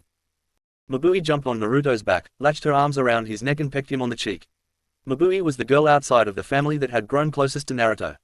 She was the daughter of a prestigious non-shinobi family in Kumo, but her dad was a shinobi that won the wealthy merchant daughter's heart. Mabui was a beautiful girl with light milk chocolate skin, silver hair and aqua blue eyes. She wore a green shirt with fishnet armor underneath. Naruto threw an arm over his shoulder and caressed Mabui's head before snaking his arms underneath her thighs and pulling her into a piggyback ride. Flashback. Mabui, Omoi, Sumui and Atsui were called up to the Refuge's office. Each of their parents was high up in the Kumo food chain and were friends of the Refuge. For the past couple years, they heard their parents talk about Lady Shina and her family, but they really had no interaction with him. Mabui recognized Ruto's name as the kid that would run through the town in the mornings, and he delivered various Fuinjutsu tags to her mother's shop. Her mother tried to introduce her to him on several occasions, but the energetic blonde would always complete his job and run off to the next one. Mabui's friends talked about the blonde boy and had whispered conversations about how cute he was. She wasn't much interested in what the older girls were talking about, she was still only a child. Now, the group of kids was standing in front of their very intimidating Refuge. Mabui thought that the Refuge was still scary, even when he was smiling. AI had them sit in chairs in front of his desk before he talked to them. Okay, kiddos, I have called you all here today after talking to your parents. I wanted to ask you to do a favor for me. At the kids' blank looks, AI continued. There is a new family in town, and they have a couple kids your age. I just wanted you guys to introduce yourselves and maybe join them for some training. Sumui raised her hand and AI nodded at her. Refuge-sama, why us? Because you four already plan to go to the Shinobi Academy and you come from families that I trust. The Maki family is new to Kumo and they are becoming very important to Kumo. I wanted to help the kids make some friends. Is that alright with you, Sumui-chan? Yes, Refuge-sama, that sounds cool. Atsui jumped out of his chair in excitement. Well, what are we waiting for? Making new friends gets my hot blood boiling. AI chuckled at the four and led them to the Maki compound. The kids looked at the Maki compound with big, wide eyes. Everything in Kumo was normal, pretty standardized, but not the Maki compound. The big Japanese-style, two-story house was quite different from the normal stone and clay building found in Kumo. The Maki symbol over the front gates to the compound kind of looked like the old Uzumaki crest, except it had the kanji for family in the center of it, and it was an 8-bladed whirlpool instead of the Uzumaki's 4 blades. AI put his hand on the security seal of the gate, which clicked open and allowed the kids entry. They walked around to the back of the compound to see two identical blonde girls in a kenjutsu fight and 10 blonde boys fighting one blonde boy with a kodaki. The kids watched the clone battles in a stunned silence. Nobody their age could make solid clones. Nobody. After a couple minutes, the intense clone battles were over and Lady Sheena greeted the group. AI, thanks for bringing the kids over. I can take it from here. No problem, Sheena. Good work out there you two. Now come over here so I can introduce you to some kiddos that wanted to meet you. Ruto sheathed his sword and Tayuya stuck hers into the ground before they ran over to the group of kids. Ruto held out his hand to Mabui first, a gesture that caught the reserved girl off guard. She noticed that Ruto was almost a full foot taller than her, which reminded her of the Refuge. Her fear was halted by his gigawatt smile and kind greeting. Heya, I am Ruto, Ruto Maki. I would love to make some new friends. What's your name? His electric azure blue eyes were filled with so much life that Mabui lost herself in them and left Ruto's hand hanging in the air. Sumui elbowed Mabui in the ribs and the girl sputtered out an apology before taking Ruto's much larger hand in both of hers. She proceeded to shake it up and down repeatedly in an awkward fashion. NNN nice T2MM eat URR Ruto SSS-san. Her stuttered greeting made her seem super cute to the eccentric blonde. He skipped straight over her awkward introduction and greeted the others after giving her a genuine smile. Every time Mabui visited the Maki house, the same bright smile greeted her and the same warm feeling would pop into her chest. Eventually, she found out that Sumui liked Ruto as well and a small rivalry for his attention sprung up between the two. Eventually, Ruto got used to making a shadow clone for each girl to complete their training drills with, which seemed to appease them. The two girls also spent a lot of time with Ruto's sisters digging for information, learning how to cook and eventually became regular fixtures at Maki family dinners. End flashback. Kushina watched the darling girl win over her son's affections and shook her head at the innocent naivety of the two. Or maybe it was just the one now. Kushina would have to keep an eye on her son's demonic tendencies and see if the seal she developed was working properly. For the past couple days, it seemed like Naruto was more of his old, relaxed self. Kushina remembered the trip into the seal with Naruto and her discussion with the Kyuubi. Flashback, it was the night after the talk with the Refuge and Kushina walked into Naruto's room to see him working on some seals. After a brief talk, Naruto took Kushina's hand and placed it over his seal. After a blurring of her vision, they wound up in the living room of the Kyuubi's cottage. The beautiful Kitsune simply looked at Kushina with an eyebrow raised. Kushina spoke in a stunned whisper. Damn, I had you in my seal for 16 years and I never saw you in this form. Kyuubi, it is nice to finally meet you. I am Kushina Uzumaki Namikaze. I know who you are, Kushina. Not only were you my previous container but you were my mate's mother. If you are here to ask about the Hanyu urges, then yes, he will become more sexually active and if he denies those feelings then they will manifest in some form. At this age, I recommend a concubine of some sort. Oh okay then, but you are okay sharing him with humans. The Kyuubi closed her eyes for a minute before answering. Kushina, demon society doesn't have the same rules and limitations you humans do. Unfortunately, I overgassed the kid's growth a little bit and I have put you in this situation. I do believe the positives outweigh the negatives, but I am sorry for my mistake nonetheless. How bad will his urges get? Kushina's voice cracked, and she sounded on the verge of losing it. Honestly, once he gets used to it, not that bad. For now, I believe the best option is a concubine. You wanted to rebuild your clan, right? Kushina shook her head in denial of this. No, I don't want my Sochi to treat women like sex toys. He isn't ready for all of that yet. Kushina pulled Naruto close to her in the love seat. Is it possible to seal away the side effects of this urges? Let me stop you there, Kushina. Any seal that blocks demonic yokai will have very negative effects on Naruto-kun and myself. If there is a seal that focuses solely on the human physiology, then it should be okay. I would ask you to run it by me first. Thank you, Kyuubi. Kushina was cut off mid-bow by the Kitsune woman. Oh, enough of that, Kushina. We will be family soon enough. My name is Hikari, and you are not to share it with anybody. Create your seal and bring it to me for inspection. Naruto-kun, it was good to see you again. I am most impressed by the results of your training. Naruto threw a gigawatt smile at her. Thanks, Hikari-chan. I am working really hard. I hope to get my first tail by the time I turn 9, then you will know for sure that you chose right. Hikari smiled beneficently at the boy in front of her. Oh, is that so, Naruto-kun? Care to make a wager? Kushina looked like she wanted to stop her son from doing so, but Naruto nodded enthusiastically. Sure thing, Hikari-chan. What's the wager? A foxy grin appeared on the vixen's face. Well, Naruto-kun, if you get your first tail before your 10th birthday, I will give you a kiss and tell you how to awaken your bloodline. Whoa, I have another bloodline. Not just chakra chains. It was at times like this that Naruto's childlike enthusiasm contrasted harshly with his rapidly maturing body. Kushina looked back and forth between her son and Hikari, trying to understand how he would have another bloodline.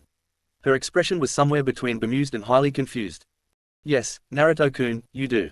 You had all of the proper components and your Hanyu transition linked them together in a way that you humans would call a kekai tota. However, with every wager, there is a price, Naruto-kun. If you do not gain your first tail by your 10th birthday, in 20 months' time to be exact, then, Hikari bounced a finger off her lip in an enchanting thinking pose. I don't know, I will think of a comparable punishment.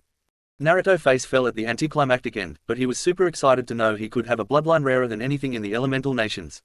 Okay, I don't care what you do. I will get my tail and prove myself to you. I never give up, Datbao. Kushina stepped back in here. Wait a minute, Naruto-kun. Oh, relax Kushina, it will be something silly at the very worst.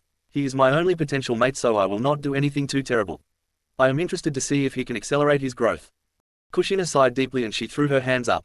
Okay, well, all of that aside, can we get back on topic? If my seal doesn't work, Naruto said you were okay with sharing him. Is that the case? Hikari nodded her head in a regal way and her auburn locks swayed beautifully as she did so. I had more or less planned on it, Kushina. Male demons tend to have hyperactive sensual urges and it gets too intense for one female.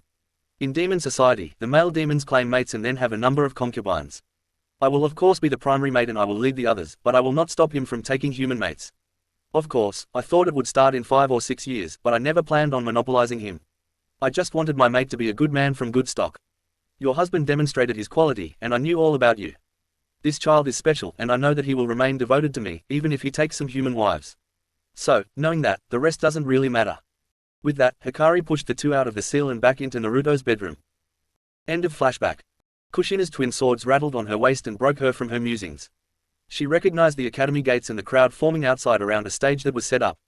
Kushina left the kids with Anko and went to join Ai, Darui, Yugito and Kilobi on the stage. At 8:30 am, the Refuge opened up with his address. My people, I cannot tell you how proud it makes me to see so many loyal patriots of Kumogakure. Each of you represents the future of Kumo and I have high hopes for this class. Your class will be the first to go through the complete academic reforms that Lady Shina assisted us with. I challenge each of you to give it your all, never give up and look to your classmates for support. If you make it through your academy training, you will be faster, stronger and better prepared than any genin alive. That being said, never quit, never say something is impossible, rely on your comrades and fight your way through. As an added incentive, those of you that distinguish yourselves will be granted apprenticeships that will supplement your breaks in between school years. Go forth and become the might of Kumo. AI looked out over nearly 40 kids and 100 family members of the new class. There were additional onlookers from the returning classes, each of the kids looking jealously at the experimental class. Naruto led his group into the academy, completely oblivious to the jealousy of his upperclassmen.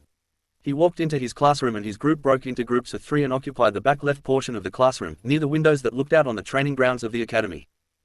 Eventually, his teacher showed up and called the class to order. Naruto saw a tall, dark-skinned ninja that looked to be 25 or so. Good morning class, welcome to the Kumo Academy. I am Slain and I will be your teacher for your first year. As the Refuge already said, this class is going to be a special experiment. You will be pushed harder than any class before you and you will be held to a higher standard. For now, let's go through introductions so we can get to know each other. After lunch, we will go to the training room and issue you your gear. It is important that you maintain accountability for all your gear. Your parents will have to pay for any lost gear. This is an important life lesson as shinobi. For your introductions, follow my example. I am Slain, I am a chunin for Kumo. I like reading manga, training and learning new fuinjutsu. I dislike traitors, thieves and rapists. My hobby is fuinjutsu. I work with Lady Kushina's advanced class, and I am on level 4. I want to train the greatest generation of Kumo ninja ever and eventually become head of the academy. You in the front, start it up. Naruto listened to the introductions of his classmates. He laughed along with the rest of the class at the stark contrast between the cool Samui and the hot-blooded Atsui. Eventually, his turn came, and Naruto noticed that everyone was paying rapt attention to him. Naruto coughed to clear his throat and went into his intro. I am Rutomaki, and I love my family and Kumo and the Refuge for taking us in. I dislike traitors, bigots, child abusers and Konoha. My hobby is training, spending time with my family and mastering Uzumaki Fuinjutsu. I am at level 6 Slain Sensei and I will be taking my advancement exam in a month. To address the elephant in the room, I am 8 years old and I have a bloodline of sorts that makes me grow super fast. My dream is to become the Refuge, revive the Maki family and become a worthy mate. Heads cocked when Naruto said, worthy mate, and a girl named Kali stood up and asked the question on everyone's mind. Ruto, what do you mean by worthy mate? Naruto scratched the back of his neck sheepishly. Well, I was promised in a contract of sorts with a very beautiful and special woman. She set some pretty high standards and I want to live up to them. There was a collective gasp from the girls in the classroom before the girls hung their heads. Naruto didn't want to tell them that he would likely be taking multiple wives, he left it ambiguous hoping that it would chip away at his ever-growing fan club. Naruto took his seat and squeezed Mabui's hand under the desk. Mabui didn't really hide her feelings for Naruto, I mean they were children, but Mabui was possessive of the lively blonde and he was protective of her in return. Ever since she joined him for training, she has spent most afternoons with him. Mabui had a strong lightning affinity and she really liked Fuinjutsu practice with Lady Shina. Naruto would create a clone to always help her and encourage her through her training. The young girl was a prodigy when it came to her studies, but she had no prior ninja training before joining the Makis. Lady Shina took to the beautiful young girl. Tayuya enjoyed her first real female friend and Anko accepted her self-imposed challenge to corrupt the pure youth to the dark side. This resulted in Mabui spending more time at the Maki compound than with her own family. Morning class was nothing special and the group ate lunch together. It seemed like every kid in their class came up and sat down next to them on the playground. It turned into a 20-kid conversation quarterbacked by Naruto. He was more than happy to make new friends and help everyone catch up. From day one, Naruto and his group were seen as the leaders of their class. Slain Sensei collected the class at the end of the lunch break and took them to the training room. In the training room were 6 Chunin ninjas that wore the quartermaster symbol on their left shoulders. These were ninjas injured in the line of duty that wanted to continue to serve their nation that were assigned the duty of managing Kumo's weapons and military equipment. There were 6 stations that held different pieces of equipment that the kids would need to sign for. The first table were wooden wakizashis, short swords that were typically 30 to 40 inches in length. These were to be carried at all times during school hours and were to be used in all kenjutsu spas. The second table had bands that the children would sign out. Slain Sensei would instruct them on the use of these resistance bands when they returned to class. The third table had weighted vests for the children. The fourth table had wrist braces and shin guards that were weighted, cushioned and would be important for taijutsu training. The fifth table was a standard issue medical pouch and fuinjutsu kit. The sixth table was a standard issue set of training shuriken and kunai. Strict instructions were given on where to turn in damaged equipment. The children would not be charged for equipment damage during training, only equipment that was lost.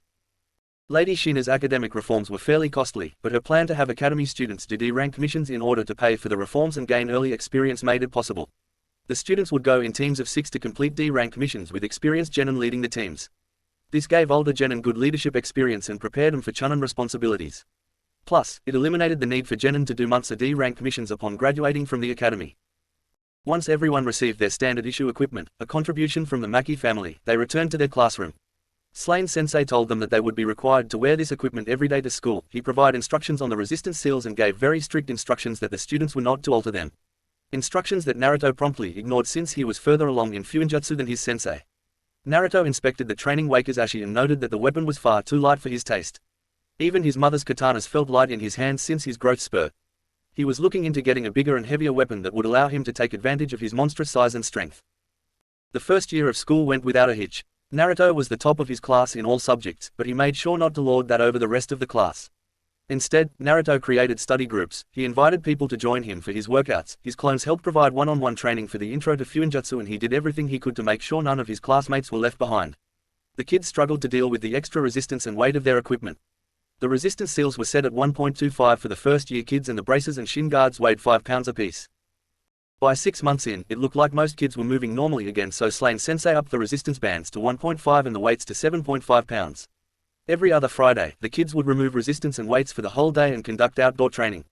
This included spas, shuriken and kunai practice, competitive games like tag or hide and seek or capture the flag. The outdoor training was to acclimatize the kids to their developing speed and strength and let them blow off some steam. These days also provided outstanding medical training for the growing medical corps of Kumo.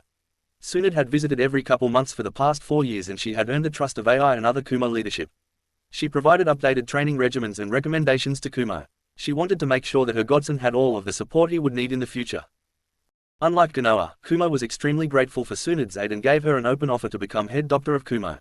She told AI that she would accept the position when it was time for the Uzumakis to step into the light. Until then, she still didn't want to draw Konoha's attention to her family in Kumo. In the meantime, Tsunade worked with Kumo's head doctor to rework medical training regimens and Lady Shina provided some medical seals that assisted with emergency medicine. These seals were revolutionary and allowed shinobi with a base-level knowledge of medical jutsu to perform more advanced healing. AI took Naruto for his apprenticeship training every Wednesday after school and every Saturday. This training was intense and designed to whip Naruto into shape. It was during this training that Naruto discovered something very important about his chakra. AI was making him climb a special mountain that was near the city. This mountain had a 72-degree grade and it was known as Deadman's Climb. There were no fixed paths, just a straight climb up the mountain with a couple inverted climbs and sheer cliffs that were terrifying to any normal mortal.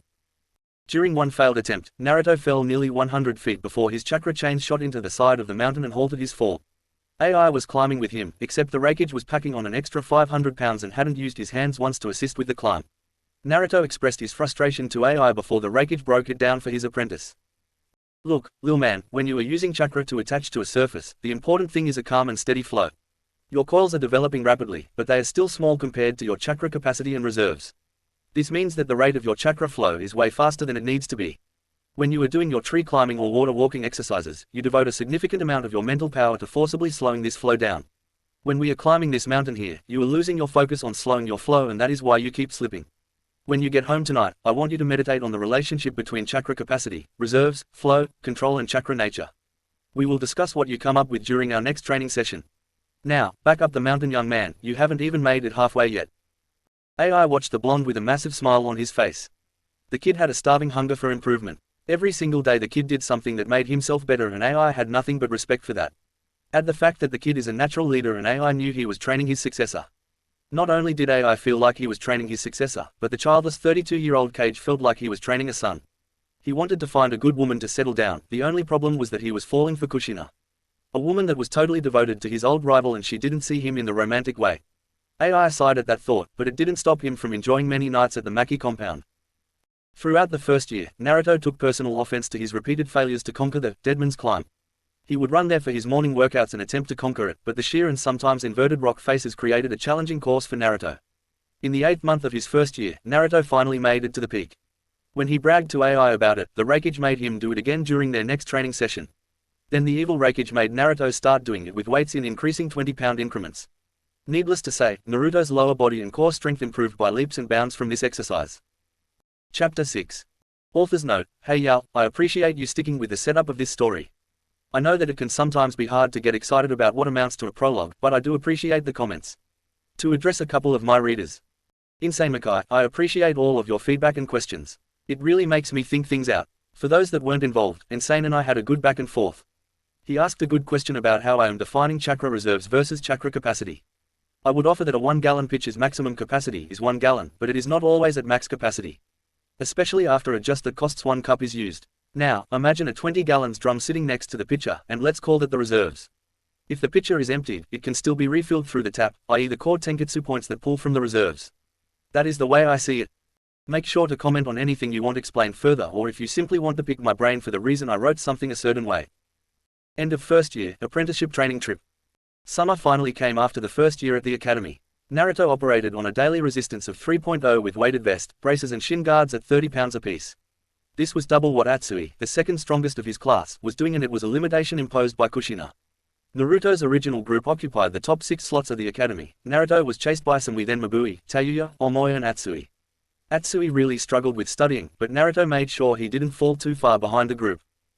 Each of these 6 kids earned apprenticeships. Naruto with AI, Samui with Yugito, Mabui with Kushina, Tayuya with Anko, Omoy with Darui and Atsui was taken on by Dodai.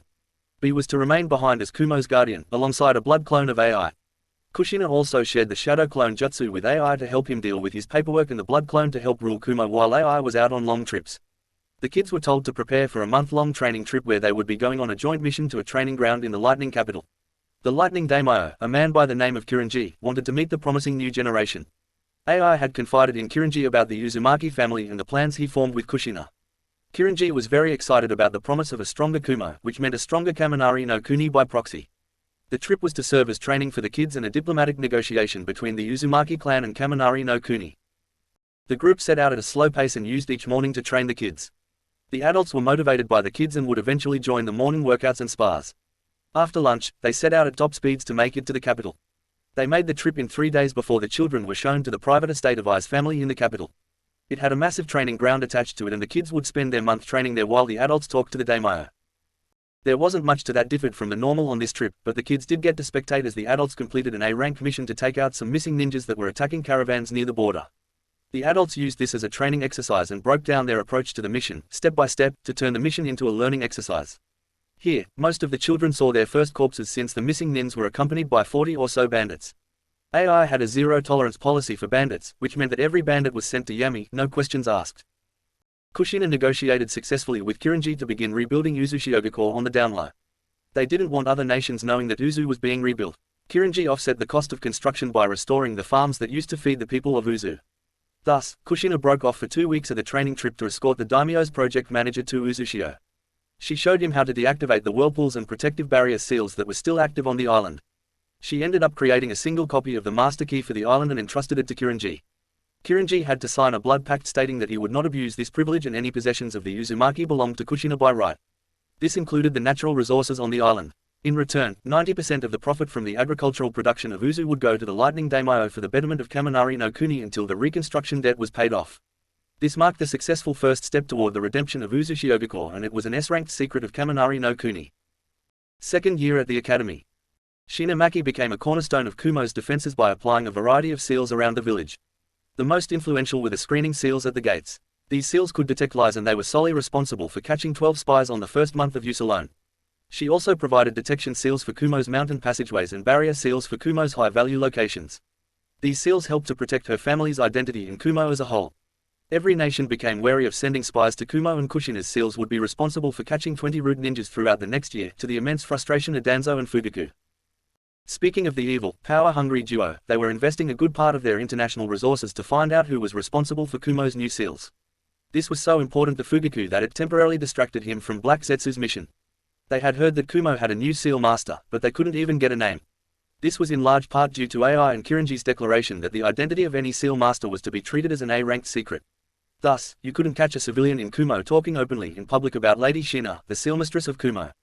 In private and amongst friends, the name of Shinamaki was credited for the noticeable improvement in Kumo's quality of life. Returning to the academy, the second-year curriculum focused on chakra exercises for the students. The daily routine looked something like this. Report into class for roll call, go out to the training fields for an hour-long morning workout. Return to class for instruction until lunch. After lunch came Jutsu practice for an hour, which was followed by an hour of spars. The spars were to be low contact, and each kid would rotate every 10 minutes.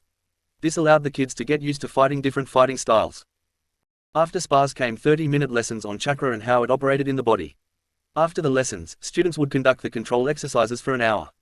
Each day at the academy ended in the classroom with 2 hours of instruction on various shinobi topics. This curriculum had 3 times more hands-on training than the previous curriculum, and the results were spectacular. Naruto used this year to focus on training up his body. He now had the body of a 14-year-old Adonis, which garnered him a significant amount of female attention. Naruto took Ai's teachings to heart. Ai taught that chakra was a power multiplier. If the body was weak and chakra could increase the strength of a person by 5 times, then 1 times 5 is 5. However, if the base strength of a person is 10, then 10 times 5 is 50. The difference between 5 and 50 could be the difference between a successful mission and the death of your whole squad. Naruto took this principle to heart and devoted himself to his physical training. Ai gifted Naruto golden bracelets for his birthday to mark him as his apprentice. These bracelets were significantly smaller than Ai's wrist weights, but Kushina's seals made them capable of being just as heavy. His Hanyu blood was kicking in strong and made his body capable of sustaining the repeat physical workouts and sustained weight. Naruto started to bulk up a bit as the muscle had nowhere to go but out. The lean and densely packed muscle of the 5'9" Hanyu became an instant nosebleed for young ladies around Kumo. A tale for the ages. The year continued without incident until the spring of Naruto's second year. Naruto was just over 9.5 years old, and something strange happened when Naruto woke up. Naruto woke up for his early morning exercises while it was still dark outside. He cracked his eyes open and rubbed out the cobwebs. His sleepy mind didn't process that anything was different, but when he rolled out of bed, his alarm clock went flying into the wall. The loud noise caused him to jump up and bang his head on his ceiling. When the young Hanyu rubbed the pain out of his head, he felt 2 fluffy protrusions that were intensely sensitive. He froze as his hands continued to rub the 2 triangle-shaped additions to his head. Slowly, his mind caught up to what was going on and he darted over to the light switch. When the lights turned on, Naruto noticed something swishing behind him and noticed that his balance felt off. He turned around as he caught a glimpse of something blonde on his right side. This led to the kid chasing his tails until he heard a beautiful laugh ring out in his mind. He paused at the beautiful sound of Hikari's laughter. It wasn't often that his future Kitsune mate spoke up through their mental link. Naruto-kun, I do believe congratulations are in order. Naruto instinctively cocked his head to the side and adopted a confused look on his face. He decided to walk to his bathroom to take a look in the mirror. He looked at his reflection in the mirror and his eyes instantly locked onto the blonde ears with white interiors that occupied the back corners of his head. He watched as the ears twitched in mirror and made a minor note that he was hearing things he didn't normally hear. The gentle snoring of Anko, the incoherent muttering of Tayuya sleeping, and the scratching of his mother's pen. Oh, Ka-chan is up, she would know what's going on. Naruto's mind froze as he noticed the blonde tail with a snow-white tip swishing behind his body. He remained frozen in place until his mind rebooted a couple minutes later. He then thought, Hikari-chan, is that my tail? A gentle and jovial reply came in through the mental link. Indeed, it is, Ruto-kun. I am proud of you. You earned it. A gigawatt smile seemed to light up the bathroom even further before Naruto pumped a fist in the air. His toned triceps flexed in the mirror as Naruto savored the moment that his hard work started to pay off. Thank you, Hikari-chan. Thank you for supporting me and being there when I needed you. I couldn't have done it without your yokai and enhanced regeneration. Naruto sent a flirty wink through the mental link. So, Hikari-chan, when can we have a date night in the seal? Date night? What do you mean, Naruto-kun? Kyuubi's fake innocence fooled nobody. Well, beautiful, I was taught better than to just show up and expect a kiss from a young lady. I thought we could spend a night together and you may give me a chance to earn that kiss.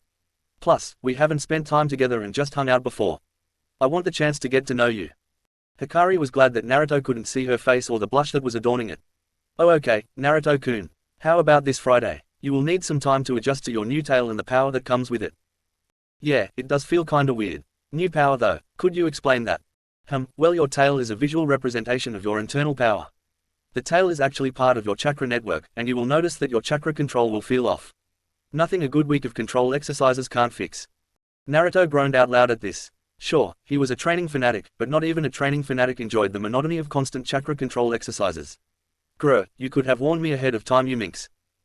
Whatever do you mean, Ruto-kun? Hikari's melodious laughter filled his mind and echoed throughout his skull. It filled Naruto with a sense of peace and calm, as if he knew everything he had to do and he knew that he could do it. Okay, Hikari-chan, I am going to let my mother know. It is time to see if that transformation seal will hold up. Oh, Naruto-kun, you won't need a seal. Once you regain your control, I will train you on kitsune illusions.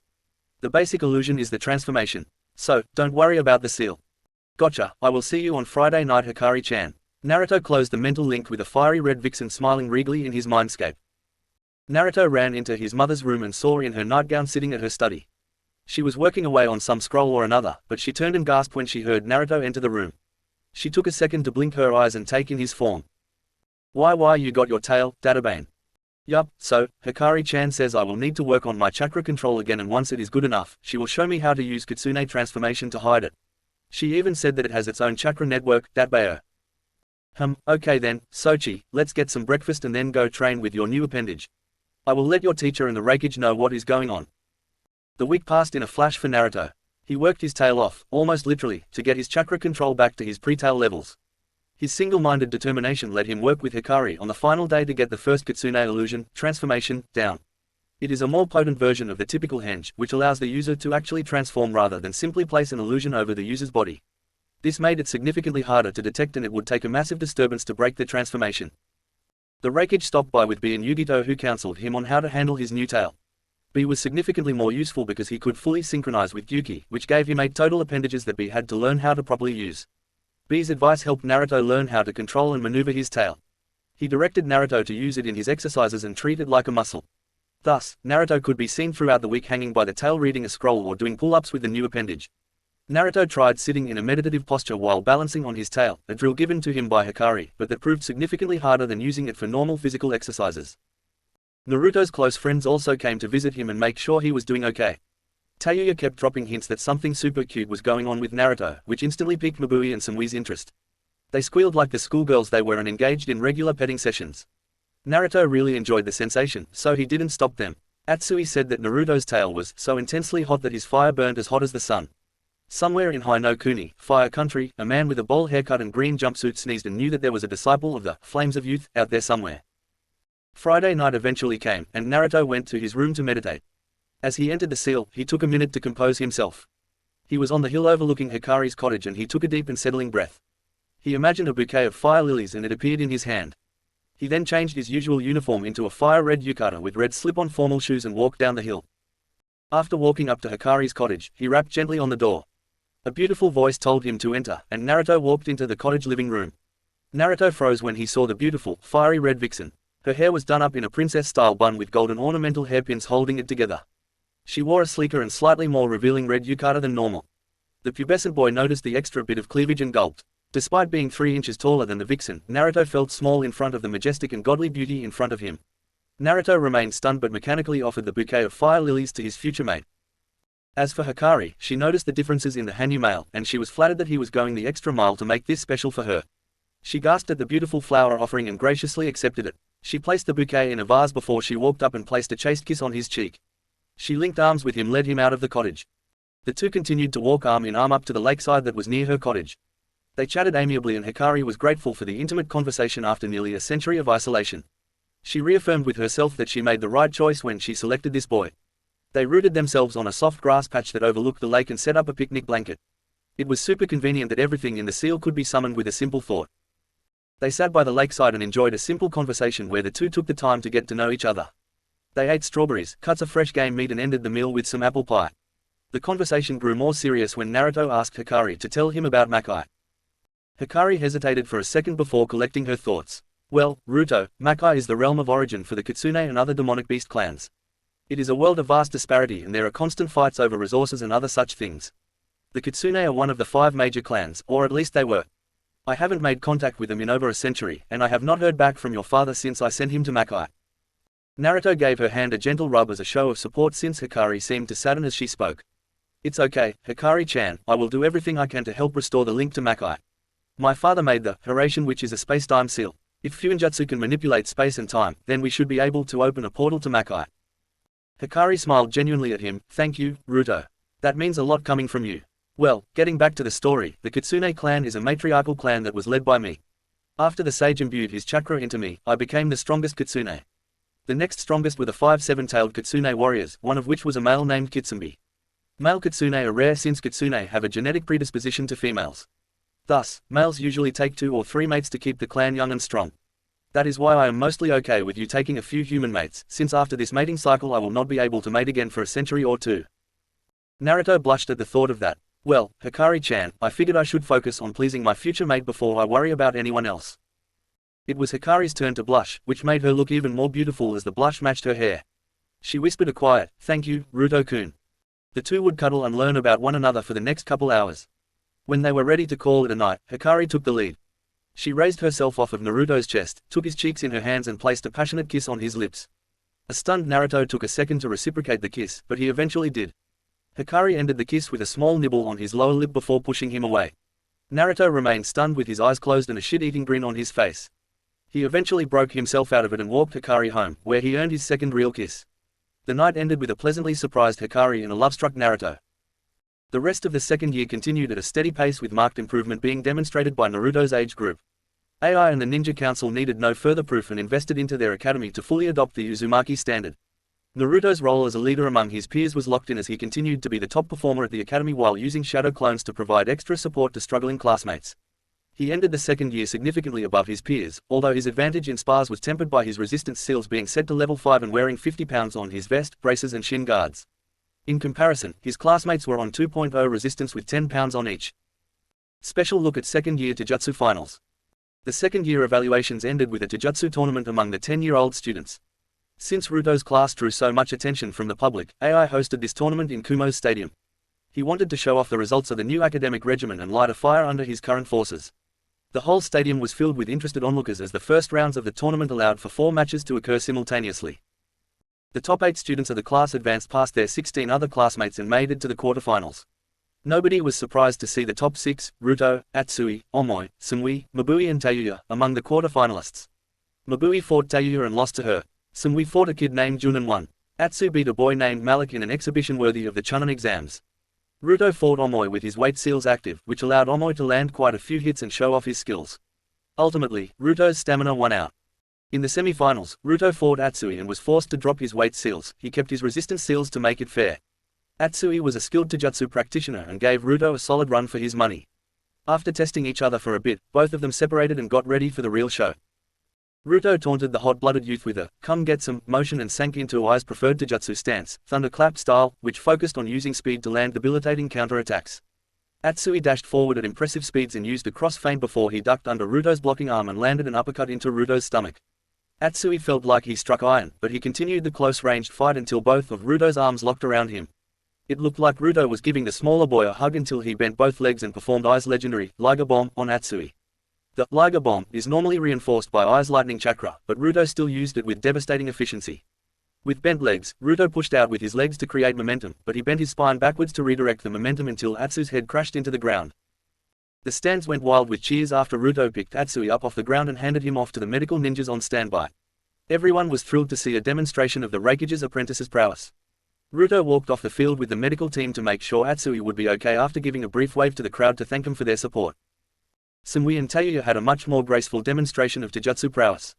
Both kunoichi in training adopted the intro stance to the whirlpool fist, which focused on dodging, parrying, and redirecting opponents' attacks in a graceful style. Tayuya was better at this style because it fit more with her nature, which ended up giving her the advantage. Tayuya's rather unique mannerisms kept the match lighthearted and drew laughter from the crowd. It was during one of her verbal exchanges with Sumui that Sumui accidentally shouted a response that embarrassed her, but it got her feelings through Ruto's thick skull. Ruto-kun is not a shithead. Yes, he is cool and I like him a lot, but he is already taken. Now shut up and fight, you foul-mouthed blonde barker. Sumui sounded like she had reached the limits of her patience. Oh, so, you admit that you love the shithead. My not-so-little brother has the love and affection of the two most beautiful kunoichi in our class. Maybe I should take my shot at him as well. Tayuya was clearly taunting and baiting Sumui, but that seemed lost on the usually cool Sumui. Sumui then realized what she had shouted out loud and blushed furiously. No, I couldn't. I mean he doesn't. Ruto can't love me because he is already taken. Sumui seemed sad to say it out loud and her blush turned into sadness. Tayuya saw the opening and was able to easily beat the distracted kunoichi, but the damage was done. Sumui had confessed her love in public and she was totally embarrassed by it. Ruto heard the whole thing and thought that he would have to explain his situation to her a little more clearly. That, and he would have to punish Tayuya for publicly humiliating one of his closest friends. Thus, the finals became a big down on Kumo's favorite foul-mouthed kunoichi. The crowd laughed as the much larger sibling publicly tortured and humiliated the little blonde girl that never ceased her spewing curse words at her brother. A couple sailors in the balcony blushed and began taking notes as Ruto tightened the chokehold around his little sister and put her to sleep. He handed her off to Anko, who hadn't stopped laughing since the fighting began. Ruto Maki was named winner of the tournament and firmly locked in the top spot of his academy class. End of special look into the taijutsu tournament. Naruto's Hanyu regeneration made his physical prowess stand head and tails above his peers, and his dedication to chakra control exercises made his control reach a high chunin level. Strangely enough, his tail actually helped with his control once he got used to it, but since he operated with his tail hidden most of the time, that became a non-factor for his day-to-day. AI got Naruto started on lightning channeling exercises, which are quintessential to learning the chakra cloak. Naruto would rotate through body parts while channeling lightning, focusing on creating circuit pathways between each and every one of his tenketsu. At this point, he could channel lightning to one arm or leg at a time by the end of his second year. Sumui and Mabui loved to watch him train, and they would devolve into fits of laughter at hilarious effects of this training when Naruto lost control. It looked like Naruto tazzed himself, and it often resulted in him losing control of his transformation, which left a twitching Naruto with his fox ears, tail and blonde locks standing up in an electrified state. These mistakes would end with him laid up in one of the girls' laps with his ears and tail getting petted. Naruto also used this time to grow closer to Sumui and Mabui, both of whom had a primary lightning affinity. They had both completed the first lightning control exercise, and Naruto created a fun game for the second exercise. The kids would sit down in a circle together and link hands. They would then pass lightning between each other in a circuit. The amount of lightning being passed would be increased until somebody lost control and received quite a shock as punishment. They grew so proficient at this exercise that the lightning chakra became a visible current that would pass rapidly from person to person in a dizzying light show. AI saw this control exercise and had his Bolt commander come and view a demonstration of it. Bolt squads began using it as a teamwork and trust-building exercise that would simultaneously work to develop higher raiden affinities. The second summer training trip was similar to the first, except the group went to Uzushiogakure. Kushina wanted to show Naruto his ancestral home, Kirinji wanted an update on the farming situation, and AI wanted an isolated environment to train the kids. The island produced new terrain to train in, it allowed Kushina to better teach her Sudan techniques, and it was essentially an escape to the island paradise for the summer. The boys loved the beachside training because the girls stripped down to their swimsuits. They may only be 10, but their training was causing rapid developments in their bodies, and growing boys will always be growing boys. The girls loved beachside training because Naruto looked like some form of Greek god with his chiseled body. The orange board shorts did nothing to hide his toned, muscular figure, and he looked even more alluring with the long blonde foxtail exiting through a hatch in the backside of the swimsuit. Naruto appreciated that he didn't have to hide anything from his closest friends, and they accepted everything about him. The afternoons often led to swims in the ocean that allowed for close proximity and flirtatious contact between Mabui and Naruto. Sumui could often be seen joining the duo, which was largely due to the friendly rivalry between her and Mabui for Naruto's affections. During the trip, Kushina took Naruto for a day to visit the hidden Uzumaki library. She told Naruto about the siege and ultimate destruction of Uzushiogakure. The siege lasted for 4 days, which allowed the clan to seal away all of their important belongings. The underground bunker was never breached, and once it was sealed away, the final defensive seals of Uzushio activated. This re-engaged the whirlpool defenses, it reinforced the barriers around the Uzukage mansion, and when the final command was issued, it killed thousands of invading shinobi by flooding the island with massive tidal waves from all sides. Over the past quarter century, the island rose out of its ocean submergence like the resurfacing of the lost city of Atlantis. The island dried out and life settled on it once again. The verdant landscape was filled with life and just waiting for rediscovery by an Uzumaki kinsman. Kushina was that Uzumaki, and she gained access to the Uzukichi mansion during her first trip back. She left everything intact because she wanted to maintain the integrity of the Uzumaki library. She had made copies of certain techniques or jutsus to share with Kumo, in line with her contract with AI. The bulky cage was grateful for anything that could improve his nation. The biggest technique that Kushina shared with Kumo and Kaminari no Kuni as a whole was the Uzumaki agricultural jutsu. A combination of earth and water jutsus increased the productivity of crop fields, which allowed this relatively small island to sustain the Uzumaki clan. Kushina helped Kurenji integrate these methods into Kumo's agriculture, which allowed for new fields to be developed where it previously wasn't possible. Cuts were made into mountainsides and turned into rice paddies, the flatlands were tilled with Uzumaki earth jutsus and water was redirected to hydrate the new fields, and Kaminari no Kuni was coming up on its first harvest after integrating these techniques. AI benefited from this by an insane increase in mission requests all around Lightning Country, which in turn increased the fame, honor and loyalty earned from his forces. The transition from a strictly militaristic society started here. Naruto walked into the subterranean library after Kushina added his blood and chakra signature to the seal matrix. Naruto marveled at the collection as he tried to comprehend the enormity of this collection of knowledge.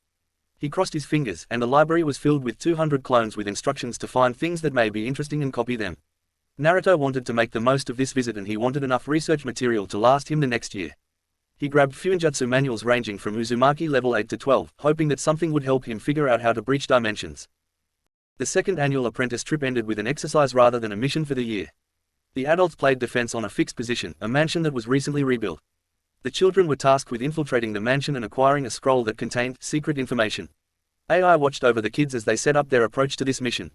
Naruto took point and led his team through the steps they were taught. For 2 days they observed and collected information. Naruto used clones transformed as seagulls, birds, foxes, monkeys and other transformations to scout out the mansion on the first day. The second day he composed a detailed layout with a generalization of guard patterns that the adults were performing. It goes without saying that the adults playing the opposing force could stop any attempt, but they were playing dumb to let the children get the most out of the exercise. Eventually, Naruto created a diversionary plan that would allow Samui and Omoi to infiltrate the mansion, since they had the best stealth in the group. Naruto created 100 battle-ready clones that worked in squads with Atsui, Mabui and Tayuya to create chaos at the front gates.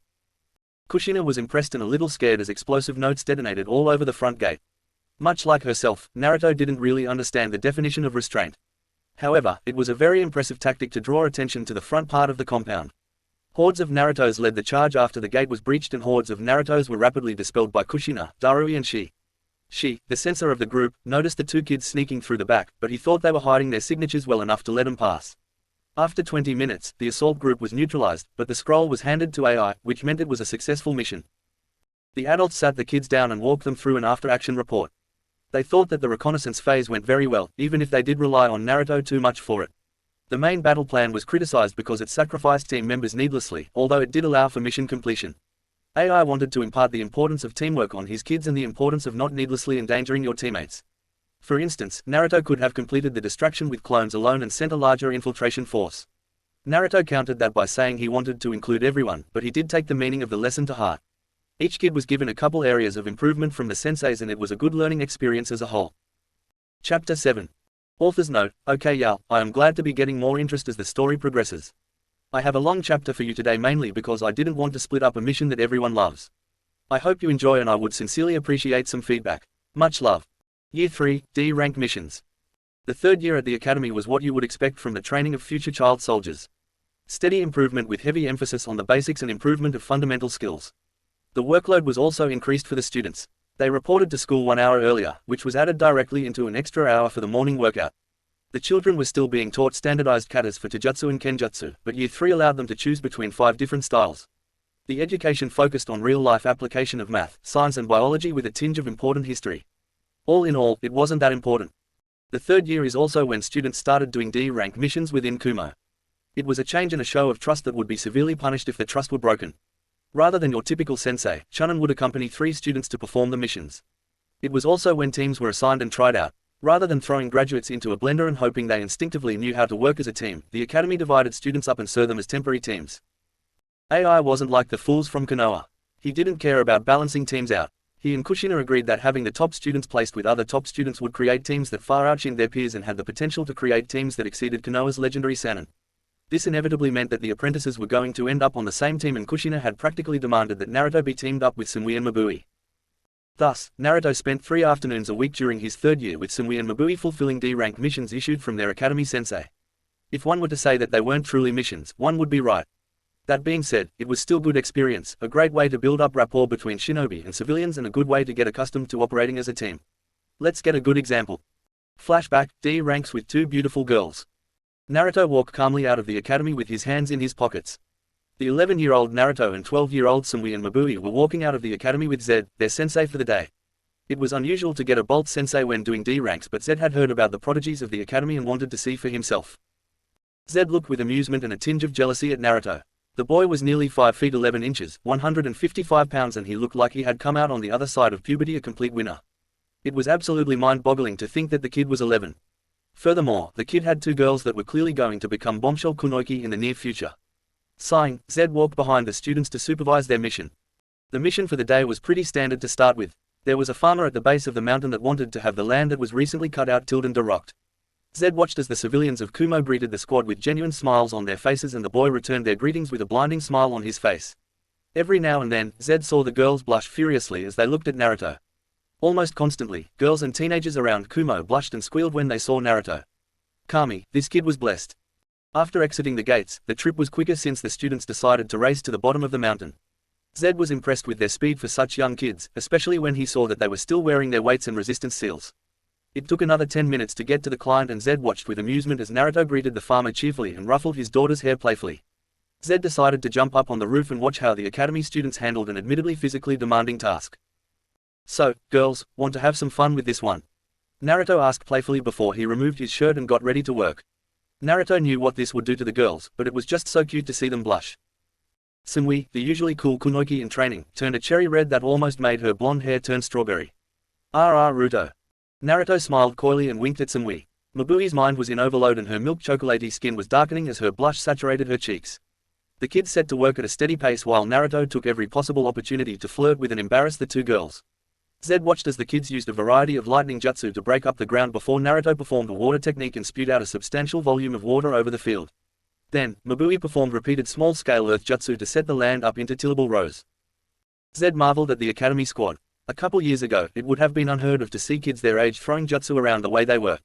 Even today, it was clear that these kids stood out from their peers, but this was insane. The amount of chakra the kids used during the mission was more than a standard chunin had at her disposal, and the kids were still laughing and playing throughout the mission. Zed was so lost in his thoughts that he didn't even pay attention when Naruto got his mission scroll signed and started leading the girls away. 3rd year training trip, Turtle Island. The 3rd summer turned into a class excursion to Turtle Island, a previously closed training ground that was typically reserved for Jinchuriki training. Several chunin instructors joined Ai, Shina, Darui, Omoi, B, Yugito and other jonin ninjas in the trip. All 40 students of Naruto's age group set up camp in the safe zone on Turtle Island. They took training excursions into the forests and mountainous spines of the turtle's back. The regular 6 were allowed more liberties when entering the forest due to their higher performance than their classmates.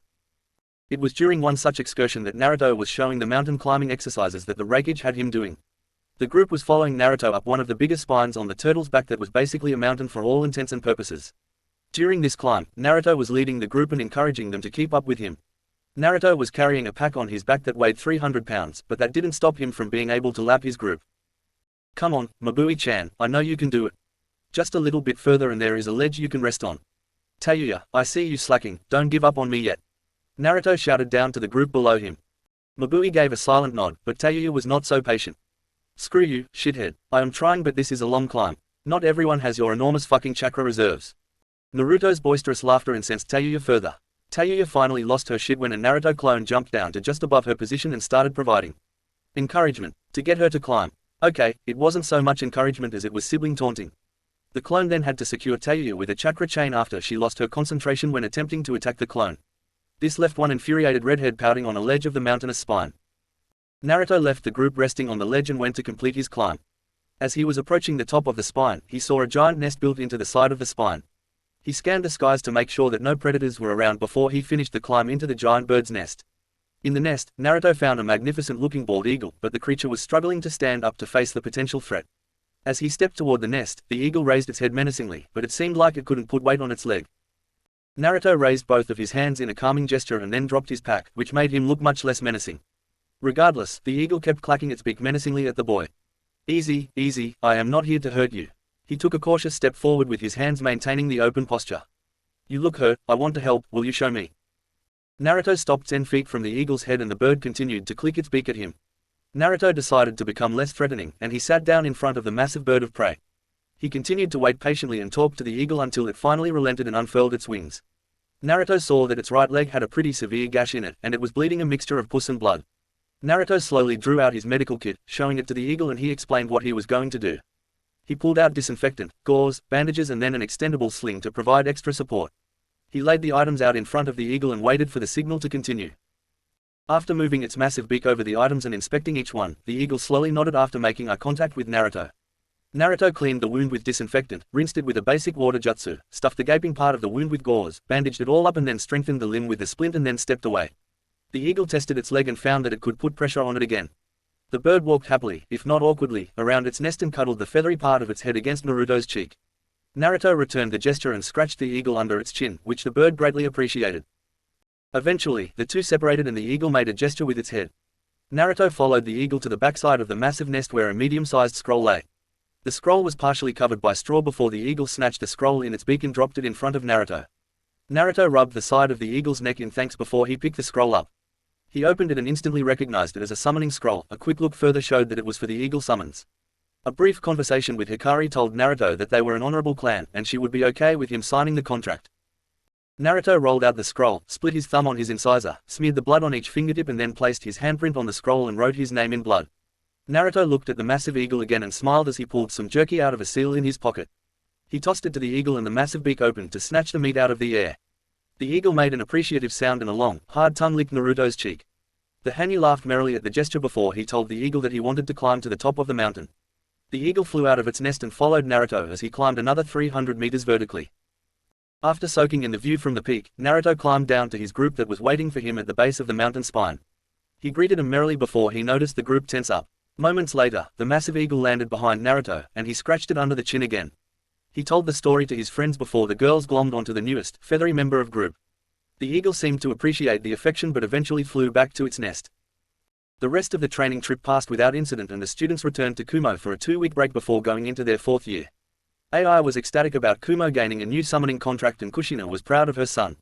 Things in Kumo were going well in general, especially when the Uzumaki, or Maki, family was involved. Time skip, final apprentice trip, a trip to Kiri. Naruto was now 14 years old and most of his group was 15. The 6 years at the academy flew by with massive progress of the test class. When the class's results were contrasted to previous graduating classes, the average student had 4 times more chakra, had completed the 3 basic chakra control exercises to an acceptable degree, had awakened their primary chakra nature and completed at least 1 control exercise, was a level 4 sealing apprentice, had proven proficiency at 2 taijutsu styles, had proven proficiency at 2 kenjutsu styles, and had real-world knowledge that would benefit them during their missions. In terms of physical ability, every member of the class was far more physically fit than previous graduating classes. They were nearly 220% stronger tested by 3 standard weightlifting exercises, 145% faster tested by a 1-mile sprint without chakra, and it was determined that their fighting ability was on a Chunin level according to modern standards. It was a much greater result than AI could have wished for in his wildest dreams, and that was just on average. The top 6 students of the graduating class were absolutely amazing, and Naruto graduated at the top of the class. The next 5 spots were a dead heat for rankings between 2nd and 6th. Every apprentice proved to be worth the efforts that were invested into them, and it was time to put them to the test. In fact, AI was apprehensive that the test would be too great for them. 3 days ago, an envoy of Kiri rebels, led by Mei Terumi, asked for Kumo's assistance in ending the bloodline war. Mei had heard of Uzushio's resurrection through one of her pirate captains. The captain trailed the vessel from Kumo until the captain lost the ship to the barrier that surrounded Uzushio. After more investigation, Mei found out that Kumo was rebuilding Uzushio, which meant that they had the help of a royal line Uzumaki. Mei was 1/4 Uzumaki and was the carrier of 2 bloodlines, so she came to Kumo to find lost family and request assistance. After a future alliance treaty was drafted that would ensure proper payment to Kumo, AI decided to introduce Mei to Kushina. Mei recognized her almost immediately, despite the sun-kissed blonde hair. They were previous friends and distant cousins, so it was a warm reunion. Unfortunately, Mei wasn't there to simply catch up with lost family and Kushina was now emotionally invested in helping the rebels. In the end, AI agreed to send the best Kumo had to offer, and their apprentices, in exchange for favorable tariffs when trading with Kiri and 2 bloodline users to proliferate their bloodlines in Kumo. Thus, Naruto, Mabui, Samui, Atsui, Tayuya and Omoi were dispatched alongside Kushina, who took Ai's place, Yugito, Darui, Shi and Dodai to assist the rebels in ending the Bloodline War. They were given 3 days to prepare supplies before they were to report at the Thunderclap port and sail to Kiri. Since Fuinjutsu became a mainline practice, sealing scrolls were common and every student knew how to create their own. Their supplies were sealed away within the first day and they used the remaining 2 days to converse with Mei, Chojuro and some guy named Aoi who seemed to have a stick up his ass. They found out about the likely terrain and conditions they would be fighting in and sealed a couple additional items away. The overall plan was to assist in taking over the bases that lined the edges of the main island, which would allow the rebels to gain a foothold to launch an attack on Kirigakure. The rebels had successfully captured 80% of the islands that surrounded Kirigakure, but 20% of the southeastern islands remained in the anti-bloodline faction's control. This allowed them to secure a supply route and all attempts to take the islands have been repelled. Naruto invited his group, dubbed the Divine Bolts of Kumo by the populace of Kumo, to stay at his compound for the last 2 days before they needed to set out. Naruto was now nearly the size of Ai, and he was almost as fierce. For those wondering, he looked like the blonde, Kitsune version of Goku after his first visit to the hyperbolic chamber. Naruto grew his second tail last year and he had integrated its power seamlessly. Naruto would never have the chakra control required of a medical ninja, but if you needed a mobile artillery, Naruto would suffice. Naruto worked more and more frequently with Ai, and he now adorned 3 golden bracelets on each wrist, in homage to his sensei. Each bracelet weighed 100 pounds and his armored slick vest weighed 200 pounds. Each leg adorned combat boots and the boot straps were actually weight bands. He carried 200 pounds on each leg, and he moved with ease due to his mastery of passive body reinforcement. With the addition of Naruto's second tail, he eclipsed Ai's chakra reserves and his mastery of his storm-release Kekai Tutor was growing steadily. Flashback, 2 weeks after Naruto grew his first tail. Hikari called Naruto into the seal in order to inform him about her plans to train him in the kitsune arts. She was very pleased with their first date inside the seal and wanted to continue to develop the relationship. It was off to a great start, and she knew that any mate she took would need to be proficient at the kitsune arts. Naruto walked into the cabin and placed a chaste kiss on Hikari's cheek. He had grown bolder, but he was still apprehensive about being too sensual with Hikari. "So, Hikari-chan, why did you call me here?" Hikari got a foxy grin on her face before she responded in a teasing voice. Ara, Naruto-kun, I guess you don't want to know about your bloodline or the kitsune arts. Very well, you may go. Naruto immediately got down on his knees and began begging the kitsune goddess in an overly exaggerated way. "Oh, great Kyubi-sama, please forgive this petulant mortal that dared to incur your wrath. I swear I will obey you, oh beautiful kitsune, have mercy on my soul." Hikari covered her mouth with her hand and giggled melodiously. "Oh, stop it, Naruto-kun, that was too much." A smile threatened to spread beyond her hand as she looked down at the cheeky grin on Naruto's face. "Okay, let's get to it then. For starters, your parents bestowed 3 potent affinities upon you: wind, water and lightning. During your Hanyu transition, these merged into a Kekai Tutor that most people would refer to as Storm Release. It incorporates the 3 elements to strengthen your elemental jutsu and will become a terrifying force if you develop it." Naruto was drooling at the prospect while he was still on his knees from his earlier antics. He remained mouth agape until Hikari caressed his whisker marks with her right hand. The sensation drew a purr out of Naruto and broke him from his stunned silence. So, that's like way stronger than a Kekai Genkai, right?" Hikari nodded. A Kekai Tutor infuses 3 elements while Kekai Genkai typically incorporate 2. The power difference would depend on the elements combined. I will tell you that it will require you to acquire mastery over your 3 elements. The rest will be experimentation since you are the first known user of the Kekai Tutor version of Storm Release. I know that Kumo had some 2-element Storm Release users, so I would recommend you start there. Thanks, Hikari-chan, that was very helpful. So, you mentioned kitsune arts. What is after the transformation jutsu? With 1 tail you have Kitsune Illusion, False Death, and Kitsune Illusion, Erase Presence. Work on the second one first because you are fairly poor at genjutsu, and that is me being nice. I will create a scroll and you can practice in the seal before practicing outside. Oh, I see. You just wanted an excuse to spend time with me, eh? Naruto wiggled his eyebrows and smirked at Hikari. Hikari answered that with a polite giggle before ejecting him from the mindscape. End of flashback. Naruto had devoted himself to his elemental mastery. Water and lightning were far easier than wind, or at least they were until Naruto met his eagle summons. After summoning some battle eagles, Naruto focused his chakra and summoned the leader of the eagles named Merika. The bird of prey was extremely proud, menacing and looked like she could pick up several fully grown shinobi in her talons without breaking a sweat. Naruto remembered the awkward introduction and how Merika demanded that he remain mounted on her for a quick flight, as she called it. That flight was terrifying and freezing and blood-boiling at the same time. Merika took him on several different wind currents and sped around the elemental nations, over the oceans and over the eastern continent at breakneck speeds. After spinning, diving, turning at nearly 90-degree angles and trying everything she could to shake him off, Merika finally acknowledged Naruto as her summoner. Naruto was extremely grateful for his chakra chains that anchored him to the eagle's neck. In celebration, Naruto had her take him to a beach on the edge of Lightning Country and he used a water jutsu to lift nearly 200 cod out of the ocean in a water prison. He infused the water prison with lightning chakra to cook the fish and then he dumped the cooked fish on a rock. Marika responded by nestling her cheek into Naruto and offering her daughter, Virginia, as his summon partner. Naruto graciously accepted. The Eagle clan were masters of futon jutsu and taught Naruto how to shape blunt and slicing wind jutsu. They gave Naruto wind nature control exercises to control currents around his body, push boulders along the ground and eventually slice through boulders. Naruto was better at the blunt wind jutsu like futon, great breakthrough, and futon, wind hammer, that used blunt force wind jutsu. Virginia told Naruto that he would need better control to truly master slicing wind jutsu. Virginia did teach him futon, slicing talons which Naruto used alongside his kitsune nails to create 4 separate, meter-long wind blades that extended from his fingernails. As a point of reference, Virginia's slicing talon jutsu made wind blades that were 10 meters long and could cut through nearly 5 feet of concrete. Naruto worked with AI and Darui to start working on his storm release. It was a far touchier process than he thought it would be. Luckily, shadow clones were an expendable and renewable resource to test new jutsu. Naruto started with Raiden, Lightning Ball, as a base reference. He worked to integrate the 3 elements of storm release and after a couple months, he was able to form Raiden, Storm Ball. He created a storm ball in his hand and encased the 3 elements in a wind barrier. He could then throw the ball at his target and the results were electrifying. It completely obliterated any single elemental defense that tried to stop it before continuing onto its target. The only jutsus that Naruto was able to convert into storm release were the simplistic D and C rank jutsus. Anything that required high amounts of shape control and manipulation became too complicated when incorporating 3 elements. Naruto was sure he would get it eventually, but for the time being it seemed like it was too much power to control at once. AI was immensely proud of his apprentice, and he was leaning much heavier on him during training. If he wasn't so confident in Naruto, he never would have allowed Naruto and his group to go to Kiri. Returning to the mission to Kiri, Naruto and his group found themselves passing time on the ship. It was an incredibly boring week-long journey to Kiri and Naruto was getting stir-crazy. With the advent of his second tail, his mother's containment seal was getting strained. It was also much harder to control his pheromones now that he had reached demonic age of maturity. The second tail essentially doubled his base release of pheromones and the results on his female friends were interesting. When Naruto was working out, it was common for the girls to stop what they were doing and start staring at him while drooling from the mouth.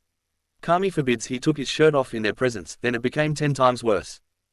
If they were an enclosed space, such as a ship cabin, the effects got even stronger. They would pant, sweat, their panties would get noticeably wetter, and Naruto sensed it all. The smell of their womanhood would start to distract Naruto and then you were left with a bunch of horny teenagers trapped in a room. It didn't help that Hikari kept saying that Mabui and Samui already had her stamp of approval. For that matter, Kushina and Anko were pretty much egging him on instead of cautioning against it, and he was on the last legs of his willpower. Thus, the journey in close company between 2 girls that he would willingly die for became a sick form of sexual torture for the young trio. On day 3 of the journey, the 3 were sitting on the bow of the boat and enjoying the wind in their hair. Samui was leaning into his left shoulder and Mabui was on his right and Naruto was at his wit's end. Okay, girls, I think it is time we cleared up what is going on here. I think you both know how much I care about you, but in case you are oblivious, I care deeply for each of you. You both know about Hikari-chan and my love for her. What I want to know is where do you 2 stand? Mabui simply leaned further into him and rubbed her cheek on his chiseled chest. Ruto-kun, I can safely say that I love you. I do not care about sharing you so long as you hold me close in your heart. If loving you means I get to love Samui-chan too, then that is all the better. She ended by placing a soft kiss on his cheek. Samui listened to Mabui impassively before she livened up and her icy blue eyes linked with Naruto's. Look, Ruto, it's cool with me. Mabui is my coolest friend and I think it would be cool to try things out. As far as Hikari, I don't really know. Until we spend more time together, all I know is what you tell us about her and she seems cool.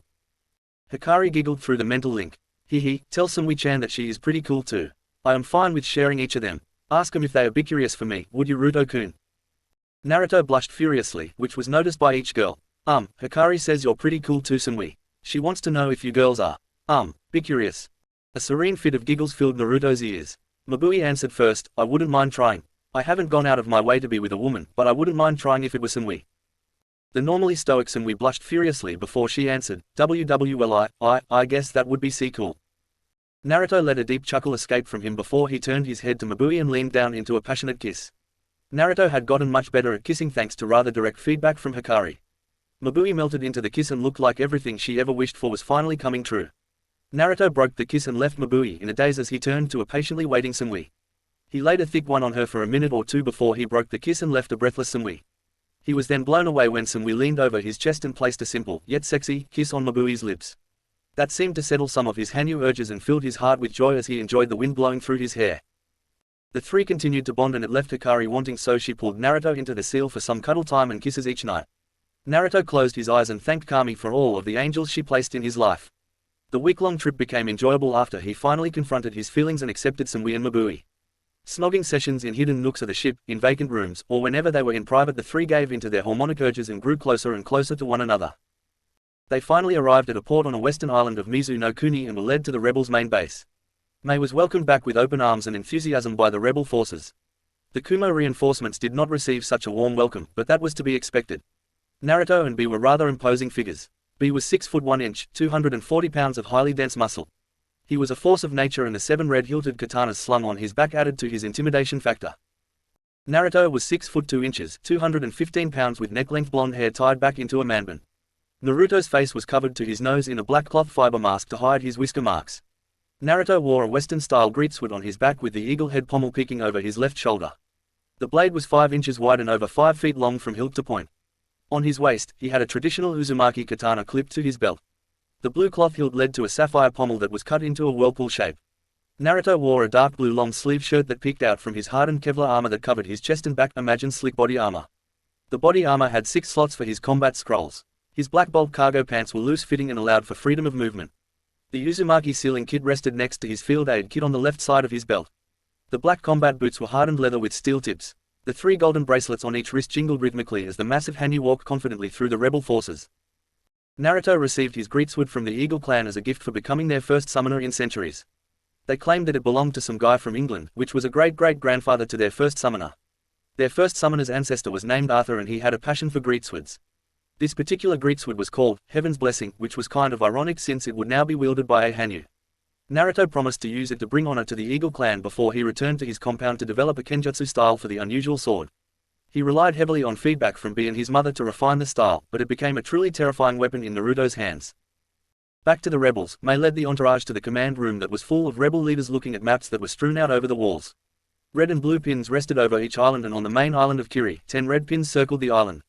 Mei introduced the Kumo reinforcements to the rebel leaders, who were extremely happy to have 2 Jinchuriki backing them up. If they only knew that Shina was actually the woman known as the Red Death, and Naruto was the Kyuubi Jinchuriki, but Kumo didn't want them knowing that. Mei laid out a plan for attack, which was immediately augmented once Naruto said that he could fly up to 15 people on his summons across the sea. The plan soon became the Kumo detachment would fly to the southern fortress, scout it and then assault it. When that outpost was conquered, Mei's rebels would attack from the west the following night. The idea was that the Kumo squad could put enough pressure on to draw reinforcements from the other bases, thereby weakening the western fortresses. Thus, 2 days later, the Kumo contingent was on the back of Virginia as she soared above the seas of Kiri.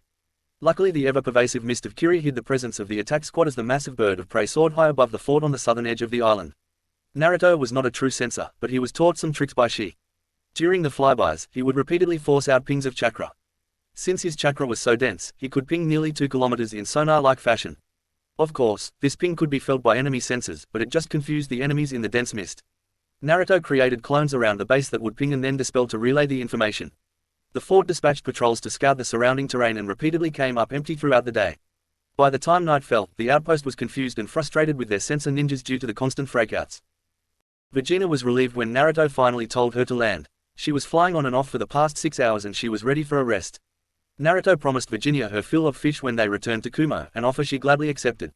Through the repeated pinging, the Kumo contingent knew they were up against 80 fortified shinobis, which was an uphill fight if they assaulted directly. Naruto did note that there were only 15 chakra signatures above Jonin level. She was proud of Naruto, she was Kumo's best sensor, and he had a passive range that was much less detectable than Naruto's pings.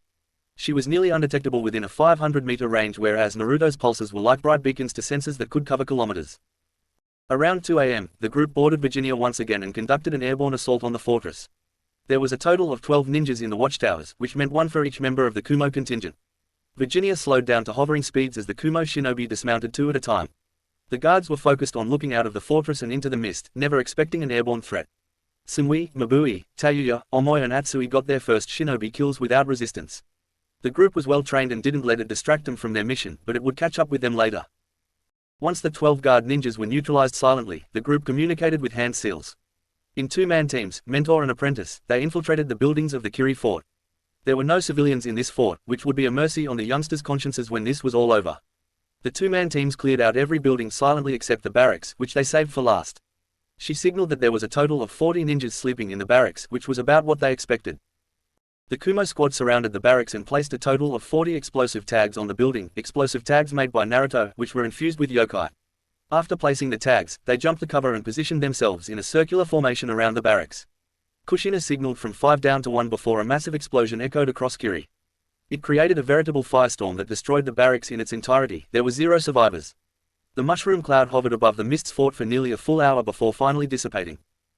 Meanwhile, the Kumo contingent sealed up everything useful that was in the base, including swords and weapons off the dead shinobi. They didn't bother picking through the wreckage of the barracks, but they did acquire some good intelligence from the command post, which Kushina and Mabui had cleared out earlier. Solid proof that Konoha was providing support to the anti-bloodline faction of the Civil War.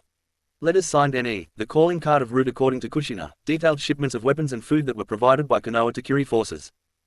It took 20 minutes for the Kumo group to seal up useful items in the base while she was on constant lookout. She detected a scouting party sent from the base to the east that was 400 meters out and closing slowly. He alerted his team with the chakra mics of their presence and a hasty ambush was set. Since the scouting party was moving slowly through the cover of mist and nightfall, they weren't ready for a sensor that could easily point them out. Kushina let out a massive, Sudan, water-colliding wave that Naruto, Sumui and Mabui empowered with Raiden, electric flow. The lightning jutsu was specifically developed by Darui to empower Sudan jutsus and it added a powerful shock to any water. Especially when 3 people used it simultaneously. Needless to say, the scouting party never got a chance to report back to their outpost. After placing more explosive tags around the base, the Kumo contingent vacated the premises and waited for reinforcements. Kushina set up a protective barrier around their group on a hill overlooking the outpost. She cast a sensory genjutsu on top of the barrier to make him nearly invisible to anyone more than 50 feet away. The Kumo contingent waited patiently for Kiri to investigate the fallen outpost. Sure enough, nearly 100 shinobi from neighboring outposts assaulted the deserted base around noon the following day. Kushina waited until all shinobi, minus a couple patrols, were within the base before she detonated the explosive tags.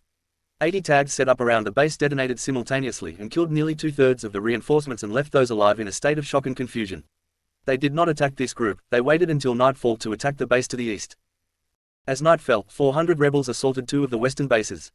Rather than the finesse displayed by the Kumo team, this was a blunt force assault tactic. May melted the gates and rebels streamed through. The rebels lost 50 of their shinobi by employing this tactic, but they did win in the end. When the morning sun rose and cast light upon the mixture of smoke and mist, May received a messenger eagle from Naruto. To the beautiful May. Outposts 8 and 9 captured with 0 casualties. We are in holding pattern awaiting further orders. We have vital intelligence concerning Kiri forces and those that support them. Please advise. Ruto Maki. May reread the short note 3 times. A team that was supposed to be a simple distraction conquered 2 bases with 0 casualties. What was she doing wrong? May cleared her head of the distracting thoughts and focused on how to proceed from here. They had captured 2 forts on the western edge and they could bring in reinforcements. What to do with the team on the southeastern edge? If they have vital intelligence, should she bring them back? May then noticed the eagle that was sitting there and patiently waiting on her. The eagle cocked its head at her before it spoke. Okay, lady, you going to write a return message, or can I go back to my realm already? May's surprise lasted for a few seconds. She was familiar with summons after her experience in the war. Give me a minute and I will write a reply. She grabbed some salted jerky and offered it to the large bird, which pecked it nimbly out of her fingers. May wrote the reply and thanked the eagle before it took off. The same bird landed on Naruto's shoulder 30 minutes later. He gave a quick thanks to Philly before the bird disappeared in a puff of smoke back to its realm. Naruto handed the scroll to Kushina, who opened and read it. Okay, team, seems like they are going to make the most of our abilities. Naruto, how many explosive tags were you able to make while we waited? Well, I made 40, but we grabbed nearly 200 off of the 2 bases combined.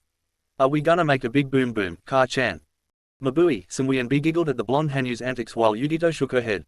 It was Atsui who couldn't leave that comment hanging. Yeah, let's prepare something fiery hot for this next base. He cheered while pumping a fist into the air. Atsui didn't have the same street cred as Naruto, which meant that Sumui bonked him on the head, which earned another round of muffled laughter from the group. Little did they know that the 2 boys did it for the girls that were struggling for most of the day with the guilt of their first kills. Not just one, but many first kills. It was enough to fix the frowns upon their pretty faces. Kushina put a finger to her lips in a clear thinking pose. Well, we haven't done anything that would give away our identities yet. I think we should keep that up for as long as possible. Do you think we could replicate the previous night's attack again? She thought for a minute. I don't know, their senses should have been able to pick us up, but Naruto simply confused them. Now that they are on high alert, it might hurt us more than help us. B chimed in. What if we go in for a crash landing, then we can blow their base from within? Hit them hard and fast, because against the might be they won't last. Kushina looked around the group. Translation: anyone. I have known the knucklehead for years, but I still can't translate that shitty rap. Anko spoke up in defense a bit to stop him from pouting. He means we use the eagles to bypass the walls and then blow up as much of the base as we can. Fight off any of the survivors and voila. Naruto giggled before breaking into Anko and B, sitting in a tree, kiss. OWW. Naruto ripped a viper out of his left arm. Anko NE. Even though I am immune to poisons, it doesn't mean it doesn't hurt. I will have to burn a lot of chakra to neutralize that damn neurotoxin. Naruto rubbed the fresh snakebite on his arm. Kushina smacked them both upside the head. Anko, if I ever see you do that while on mission again, I will beat you black and blue and intimately introduce to my precious. Kushina lovingly cradled the hilt of her katana, and everyone shivered in fear. Yugito sighed and pinched the bridge of her nose. Okay, guys, deep in enemy territory here. Can we please take this seriously? All bases are going to be on high alert. I am not against a hard and fast hit, but what if we carpet bomb base 6 before attacking base 7? Darui cracked an eye open at that. Make them think we are at 6 and attack them while they are mobilizing reinforcements. That's risky, Yugito. Naruto chipped into the conversation. What if I dropped off 100 or so shadow clones around base 7 before we went to carpet bomb 6? Then my clones would be able to neutralize any scouts before they expect a fight. If they don't, then my clones will provide a distraction while we attack from above. B was nodding his head vigorously. My big bro taught you well, that plan is quite swell. With the element of surprise, Kiri will meet its demise. Kushina clapped and got an overjoyed look on her face. Hey, I actually understood that one. Yay me. After a sigh and a ka-chan from Naruto, Kushina returned to serious mode. Okay, let's go with Naruto's plan. We will move out at nightfall. We will do a flyby around base 7 with Sensing. Naruto will drop off 100 clones before we hit base 6 hard and heavy. After we drop off our presence, we return to attack 7 from above. Any questions? With the plan set, they executed the plan that night. Everything went according to plan until they landed in base 7. Base 7 was on full alert when shuriken began raining down from above. Kushina and Naruto were both highly proficient at the shuriken cage bunshin no jutsu, and they struck silently from above as they delivered their payload from above. The shinobi on the walls that were engaging the Naruto clones fell in great numbers, and the survivors were looking into the night sky for the source of the attack. Atsui used Kaden, Great Fireball Jutsu, to blow a fireball that Virginia empowered with a mighty flap of her wings. Needless to say, that caught the attention of the surviving shinobi that all began to look up into the night sky. Kushina, B and Yugito jumped off the eagle's back first and began tearing into the surviving shinobi force. The rest followed shortly after and jumped behind the defensive line that was hastily formed by the Kiri shinobi. Naruto clones began pouring over the walls to provide backup. To put it simply, it was an absolute clusterfuck, especially when some wise guy decided to use Kirigakure no Jutsu, Hidden Mist Jutsu. Naruto quickly got sick of it and blew out an overpowered futon, great breakthrough, to clear the mist. He totally didn't mean to send Atsui flying into the enemy formation. A Naruto clone substituted with the stunned Atsui and was summarily dispelled by a couple Kiri ninjas. It didn't take too long to decimate the survivors in the courtyard of the base, but the real problems began when Naruto let out a chakra ping. Naruto felt 4 signatures hiding in the reinforced bunker of the base, and he let his mother know as much. Kushina, Yugito, she and Darui made their way down to the sealed bunker. Kushina made short work of the defensive seals on the bunker door before she placed a high-powered, directional explosion seal on the door. The group stepped back before the explosion sent the door flying into the far wall of the room. 4 shinobi in black cloaks and blank white masks with the writing NE on the top left corner were standing behind an earth wall in the bunker. They were clearly disoriented, and they were not ready to handle the enraged Kushina, who clearly remembered the assassination attempt. She, Darui and Yugito watched the Red Death lay waste to 3 of the 4 ninjas before chopping off the right arm and leg of the last one. She attempted to question the masked individual before he killed himself, but it proved fruitless. The dead shinobi lit a flame due to a suicide seal, which incensed Kushina further. The group sealed up what documents they could from the bunker before returning topside to meet up with the rest of the Kumo contingent. With base 7 sacked and sealed up, they hopped on Virginia's back and returned to the west side of Kiri's main island. They landed in the recently captured base 1 to thunderous applause and shouts from the rebel forces. May had told her forces of their contribution and they were given a hero's welcome. B and Anko accepted the praise with massive smiles and waves to their temporary allies. The rest of the group was too tired to care, so they headed to the command bunker to report in. Naruto and his classmates left the adults to discuss the battle plans, and they all went to clean off the dried blood in the showers. Naruto walked into his designated room, one of the captain's quarters from the previous occupying force. The room was nice with a queen bed and a bathroom attached. He didn't have the will to resist when Samui and Mabui joined him. They were all pretty somber and guilt-ridden. They enjoyed a fairly tame shower in their underwear. There was a bit of kissing and light touching, but they didn't want to take things too far after such a long couple of days. The group ended up asleep, one girl on each of Naruto's shoulders. Kushina stopped in to check on them after a long and drawn-out meeting. She then closed the door with a very pleased smile on her face. The Kumo contingent took the next day off with gratitude and used it to recenter themselves. Each of the apprentices looked downcast, so Kushina called a group meeting in her bedroom.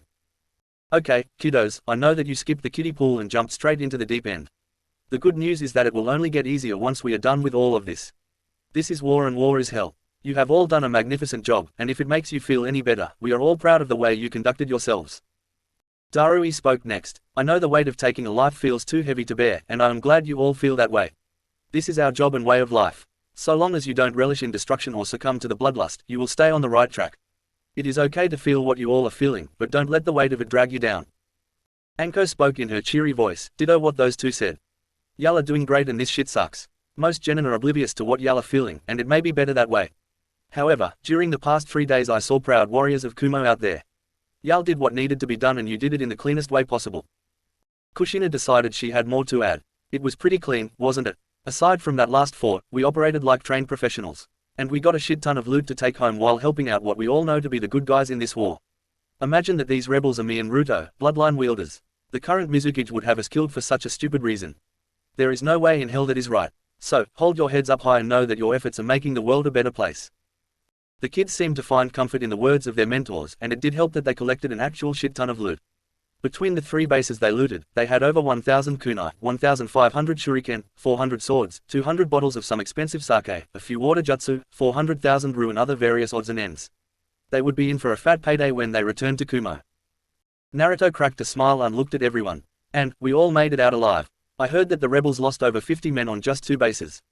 So long as you all are safe, I will be okay. That seemed to pull his friends the rest of the way out of their slump. The Kumo contingent sauntered off to the cafeteria to enjoy a well-earned meal.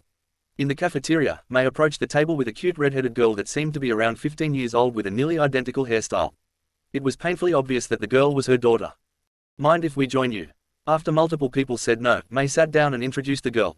Well, this is my daughter Maya Terumi, and I was hoping she could make some friends with you guys. Not many kids running around with the resistance and all that. Naruto opened up with a gigawatt smile that made the teenage girl blush, or at least the uncovered side of her face suggested she was blushing. Nice to meet ya, Maya.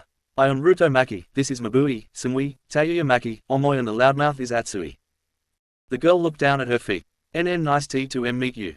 I am Maya Terumi. The girl bowed her head, attempting a semi-formal introduction. Atsui laughed boisterously before saying, no need to be formal with us, Maya-san. We are pretty much the furthest thing from formal. Mabui rolled her eyes. Speak for yourself, Atsui. Maya-san, it is nice to meet you. Please join us and tell us a bit about yourself. Maya sat down and eased into the group. Sumui noticed the sidelong glances the girl kept sneaking at Naruto, so she placed a possessive hand on his. An action that was mirrored by Mabui, which caused Naruto to adopt a goofy, I'm sorry, face. Maya looked between the two girls before she giggled. At Sumi's cocked eyebrow, she explained. Figures a guy like Naruto is taken. But 2 girls already. That's impressive. Maya's visible eye showed she was enjoying Naruto's awkwardness. My mum said that we will be sending 2 bloodline users to Kumo. If I came, could I have a piece of him? Kushina and Mei heard the conversation before breaking out in a fit of giggles. Naruto really wished one of his hands were free so he could adopt his signature sheepish pose. Mabui and Sumui gripped him tighter and Omoy, along with Atsui, broke out at a fit of laughter. Anko decided to answer that, don't be too hasty, Maya-chan. Lil, bro has that effect on young ladies. Take your time before jumping to any decisions. Mei decided to say the motherly thing. That's right, Maya-chan, I don't think I am ready to let you elope with some cute boy you just met yet. I did that with your father and although you are my greatest blessing, he was not so much. The redhead blushed profusely before screaming, Ka-chan. The group enjoyed each other's company and Maya tagged along. She told the group how she inherited her mother's twin bloodlines and about how her father died in the war. The Kumo team sympathized with that. There were too many orphans in Kumo from the Third Shinobi War. They spent the next 2 days bonding while the adults were making battle plans and Maya did seem to fit right into the group. Naruto agreed with what Mei said though and he said they could be friends, but he wouldn't recommend leaving her mother or home. Maya reluctantly accepted the good advice. As typically happens in war, the rebels were not able to carry out the plan they had been crafting. Sirens sounded around the base to bring everyone to full alert. A scouting party had just returned to let the command team know that Yagura was marching on their outpost with 5,000 troops. The rebel forces had a mere 1,500 troops to their name, which left a pretty sizable disparity. Not to mention the fact that Yagura could fully transform into the Sanbi. Kushina tried to tell the kids to take positions on the back line, but Naruto said that he would stick by his mother's side. The rest of the apprentices followed his example. A hasty battle plan chose a narrow passageway to confront Yagura's army and the rebels mobilized immediately to meet the encroaching army. Naruto was given nearly 1,000 explosive tags that were attached to kunai and sealed into scrolls. Sanui and Mabui insisted on joining him in this task. Their job was to fly above the battlefield and rain down destruction on the enemy forces. Flying summons were a seriously big advantage when you were fighting against an enemy with zero air power. Naruto hovered high over the battlefield nearly 500 meters up with Sanui and Mabui. They watched from a bird's eye view as the armies stopped 300 meters from each other. The canyon walls rose steeply and neither side had a presence on the clifftops. The passage was only 400 meters or so wide, which meant that both armies were compressing into column formations. Naruto was told to start raining fire when the first move was made, and it didn't take long for the Kiri forces to initiate a charge. The rebel forces held a defensive line along the canyon and Mei stood at the front of the formation. The remainder of the Kumo contingent was right behind her and they were waiting patiently for the signal. Naruto dove down atop Virginia and began creating clones that jumped off the bird, unleashing whole ceiling scrolls of explosive kunai on the enemy formation. The first flyby hit them from front to back. A veritable carpet bomb of explosions tore through the first 3 out of 5 total divisions. The heavy jutsu hitters of the rebel forces used various shunshin techniques to close the gap between the opposing armies before letting loose a color storm of jutsu that would put Crayola to shame. Naruto was able to pick out his mother's Suden, Great Rampaging Waterfall, and Daru's Laser Circus. He caught a glimpse of she casting a genjutsu and watched as surviving shinobi turned and charged at their own ranks. Virginia recovered from her first dive and gained altitude to watch the next developments in the battle. It was a completely one-sided opening attack that considerably leveled the playing field. The Kiri shinobi didn't know whether to pay attention to the enemy above or in front of them. Then the explosions of various jutsu ripped through the survivors of the carpet bombing. Naruto watched from 300 meters up as some of the backline shinobi attempted, and failed miserably, to hit him with kunai. Then the formation of Kiri shinobi parted, and a single figure stepped forward. Yagura was beyond enraged. He could deal with a couple bases being taken, he would simply take them back and kill all the rebels that stood in his way. Now, he had lost nearly half of his forces to a bird summoner and the filthy rebels. Oh well, he thought, if you want something done right, you have to do it yourself. He adorned the Three Tails chakra cloak and walked forward at a slow and menacing pace. Naruto heard a click in his earpiece and then his mother's voice. No more, Ruto. Be prepared to hit this guy hard when he fully transforms. We will immobilize him. You hit him with a storm jutsu. Make it count, Sochi. Roger, Ka-chan, be safe. A battle of the titans ensued between the two armies. Mei, Shina, Yugito and B made their stand against the chakra cloak Jinchuriki. B and Yugito flashed into their chakra cloaks. Since Mei had proof that Konoha was helping the Bloodline faction, she gave the okay to have the Kumo contingent represent Kumo. The battle raged for 5 minutes, and Yagura was getting his ass handed to him, which was the final straw. He initiated the full transformation. In less than 30 seconds, the Sanbi was standing there and screaming about how all Bloodline users should die. Hikari let Naruto know that was very unlike the Sanbi, so she suspected foul play. Unfortunately, Naruto was in no position to pull punches when a fully released Biju was on the same battlefield as his mother. The canyon was too narrow for B to comfortably transform, and he didn't think he would need to anyway. The massive three-tailed turtle rolled into a ball and then sped toward the rebel army, like some hedgehog we are all familiar with, but much, much slower and more destructive. Naruto watched Mei create a massive swamp of lava. It was like a lava version of the Earth Flow River jutsu. Darui launched a Laser Circus at the oncoming Biju to slow it down, and Kushina launched a high penetration water laser, a thin, high-powered water jutsu at the Sanbi's hardened shell. The jutsus impacted and slowed the giant turtle down enough that the Sanbi got stuck in the lava. Naruto ordered Virginia to dive as he focused the biggest storm release, storm ball, he could muster. He got it to be about the size of a basketball before Virginia bottomed out her dive and Naruto released the jutsu onto the back of the Sanbi. The brilliantly glowing orb sped down from the sky, penetrated the outer shell of the Sanbi and then detonated. A condensed storm seemed to form just inside the Sanbi's shell before the hardened shell could no longer contain the energy. The explosion ripped open a 30-meter crater in the Sabi's shell and sent electricity arcing throughout its body. Kushina took advantage of the timing and cut a prepared seal out of red scroll she carried on her back. She disappeared in a water shunshin and appeared atop the Sanbi near the freshly destroyed shell. She jumped down into the crater and slapped an Uzumaki-style demonic suppression seal on the massive turtle. Slowly, the creature receded into its host, who lay in a crumpled heap on the lava. Hikari let out a soft whine in Naruto's head as she felt her brother of sorts die. Yagura was face down in the lava, slowly being eaten away by Mei's jutsu. Kushina grabbed what remained of his corpse and jumped toward the rebels. Mei jumped toward the Kiri army and used chakra to enhance her voice.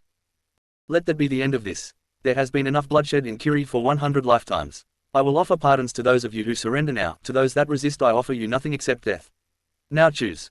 For such a beautiful woman, she was truly terrifying when she was in leader mode. The clatter of falling weapons could be heard from all over the Kiri formation. Rebels immediately moved to surround the formation, but Naruto saw 4 cloaked figures dart away. He pointed them out to the girls and Virginia gave pursuit. Naruto let his mother know where he was going, and he gave chase to the cloaked figures. After they used Shunshin a couple of times in rapid succession, Naruto saw them stop and regroup on a cliff. He pointed them out to the girls and formed a quick battle plan. Virginia descended silently on the unaware cloaked shinobi. The mist prevented them from seeing the shadow of the great bird of prey until it was too late. Virginia launched a futon, wind talon slash, at the group and was able to catch two of the masked shinobi unawares. One jumped off to the left and Naruto dove down on him with his greatsword, shift in wind chakra, mid-swing. The shinobi attempted to block with a wakizashi, but Naruto's greatsword severed the blade with little resistance and then bisected the man. Sumui and Mabui double-teamed the shinobi that dodged to the right and Sumui was able to sever his left arm from the elbow down as Mabui's downward slash was blocked. Mabui quickly rerouted her momentum and lashed out with a kick that landed on the ninja's right shoulder and sent him stumbling towards Sumui. Sumui recovered from her first slash and launched into an upward slash from her down position. She cut the man from right pelvis to left shoulder, deep enough to where the man wouldn't survive.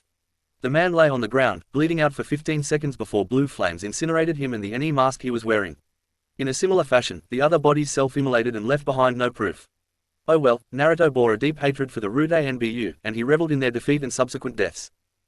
After making sure the girls were okay, Naruto whistled, and Virginia landed in front of them. That was a great use of the wind blade, Naruto-sama. It brings me joy to see the results of our training over these past 3 years. Virginia nestled her head into the nook of Naruto's neck and shuddered as Naruto hit that spot under her beak. Sumui and Mabui watched the two with a mix of morbid fascination and a twinge of jealousy. Mabui broke him up with, "Well, aren't you two lovebirds getting along fascinatingly well?" Naruto cocked an eyebrow and Virginia clicked her beak in agitation. The human girl just ruined an intimate moment between master and servant. It turns out Virginia really appreciated having Naruto as her summoner, so much in fact that she treated him more like a master-servant relationship than a summon partner. The Eagles hadn't had a summoner since the old times when they were hailed as the national bird of a once great nation. They had all been waiting to serve a worthy summoner once again, and Naruto was most definitely a worthy summoner in Virginia's eyes. Naruto just laughed off the tense interaction between his summon and girlfriends. He would have to ask them later, but girlfriends felt like the right word for now. Okay girls, let's mount up. We need to rejoin everyone else. The group flew over to the battlefield to see the rebels still in the process of securing the Kiri prisoners of war in chakra cuffs. Naruto was sure that May would give him fair trials, but it was still quite a pickle. There was a mighty cheer from the rebel forces as Virginia landed next to their leader and the trio dismounted. Virginia gave an affectionate farewell to Naruto before disappearing back to the summoning realm. Naruto formed his hand seal and created 200 shadow clones to assist in securing the prisoners. The real Naruto reported into Kushina and B, who were glad that Naruto had tied up loose ends that should keep Konoha in the dark for a bit longer. Kushina checked to make sure the kids were okay after their participation in the war. Strangely enough, they were fine, likely due to the fact that the kills weren't so up close and personal. May and Maya gave them a warm greeting, especially Maya, who chose to jump into Naruto's arms and check him over like a worried mother hen. For the second time in less than an hour, Mabui and Sumui grew tick mark over their temples at how naturally other females threw themselves at their boyfriend. Yes, most definitely, boyfriend is the right word, and they would have to confirm that with Naruto when there was time. The Kumo contingent stayed with the rebel forces until they successfully took Kiri with no resistance a week later. It wouldn't have taken so long if the rebels didn't need to frog march the prisoners with them. May proved to be a much more benevolent leader than Yagura was by the way she treated the prisoners humanely. In a short week, life could be seen in the prisoners' eyes once again as hope refilled their hearts. Hope for a better Kirigakure. The Kumo contingent was hailed as heroes in Kiri, and May's first official act as Mizukage was honoring the treaty that was agreed to when Kumo took the mission. An unofficial ally was the growing nation of Uzushiogakure, who was still just a collection of farmers and builders at this time. Kushina promised May an alliance so long as Kiri honored Uzu's independence. It really helped that May was part Uzumaki and had earned Kushina's trust. Thus, after a teary goodbye from Maya and promises to see them again soon, the Kumo contingent bribed Virginia with 3 all-she-could-eat fish buffets to fly them back to Kumo. As for the 2 bloodlines that May agreed to send to Kumo, she asked for time to get her nation back on her feet, and then she would ask for volunteers that would like to help secure Kiri a new ally. She asked for leniency on this because she really had no clue what her forces even looked like after such a long and drawn-out war. Shina agreed to give her time to get Kiri back on its feet, and she was sure AI would agree. The group landed on an exhausted Virginia 5 weeks and some change after they left for the mission.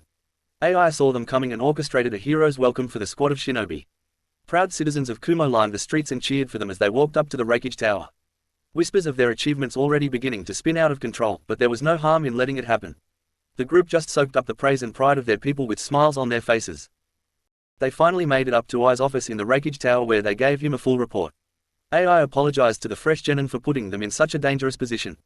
He thought that the kids would hang back and play more of a support role, but it turns out they ended up right in the thick of it. He was keenly interested in Konoha's direct involvement in a foreign civil war, but he didn't have a leg to stand on since he sent his best to help end the war. He paid them for an S-rank mission and gave them a whole week off for their efforts. The group made their way down to the Maki compound where they laid out and divided the spoils of war. Once again, the massive collection of weapons, scrolls and money made them all feel like kids in a candy store. There was nothing of the highest quality among the collection, but most of the Kiri swords would fetch a decent price. Atsui seemed particularly fond of two chakra sabers, one-handed, single-edged swords with thicker blades that were common among sailors and pirates.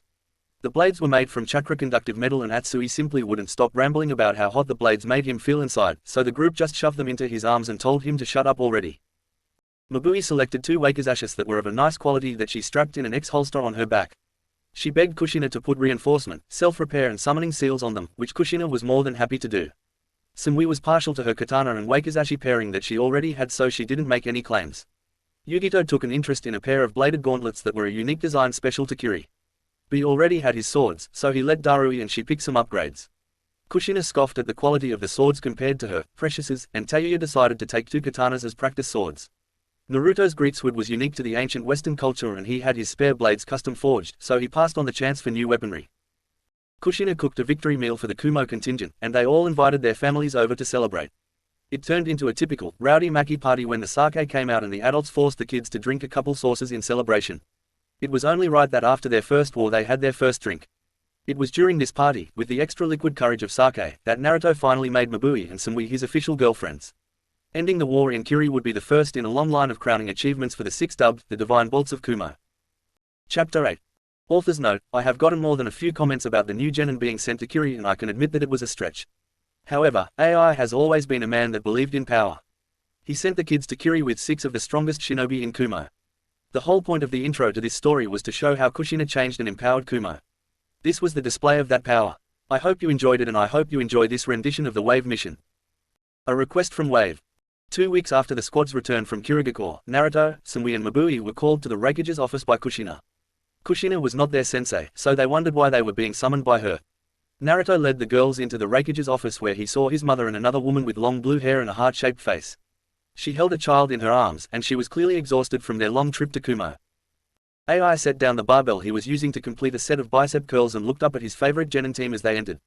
About time you made it here, Ruto. Sure took you sweet time, kid.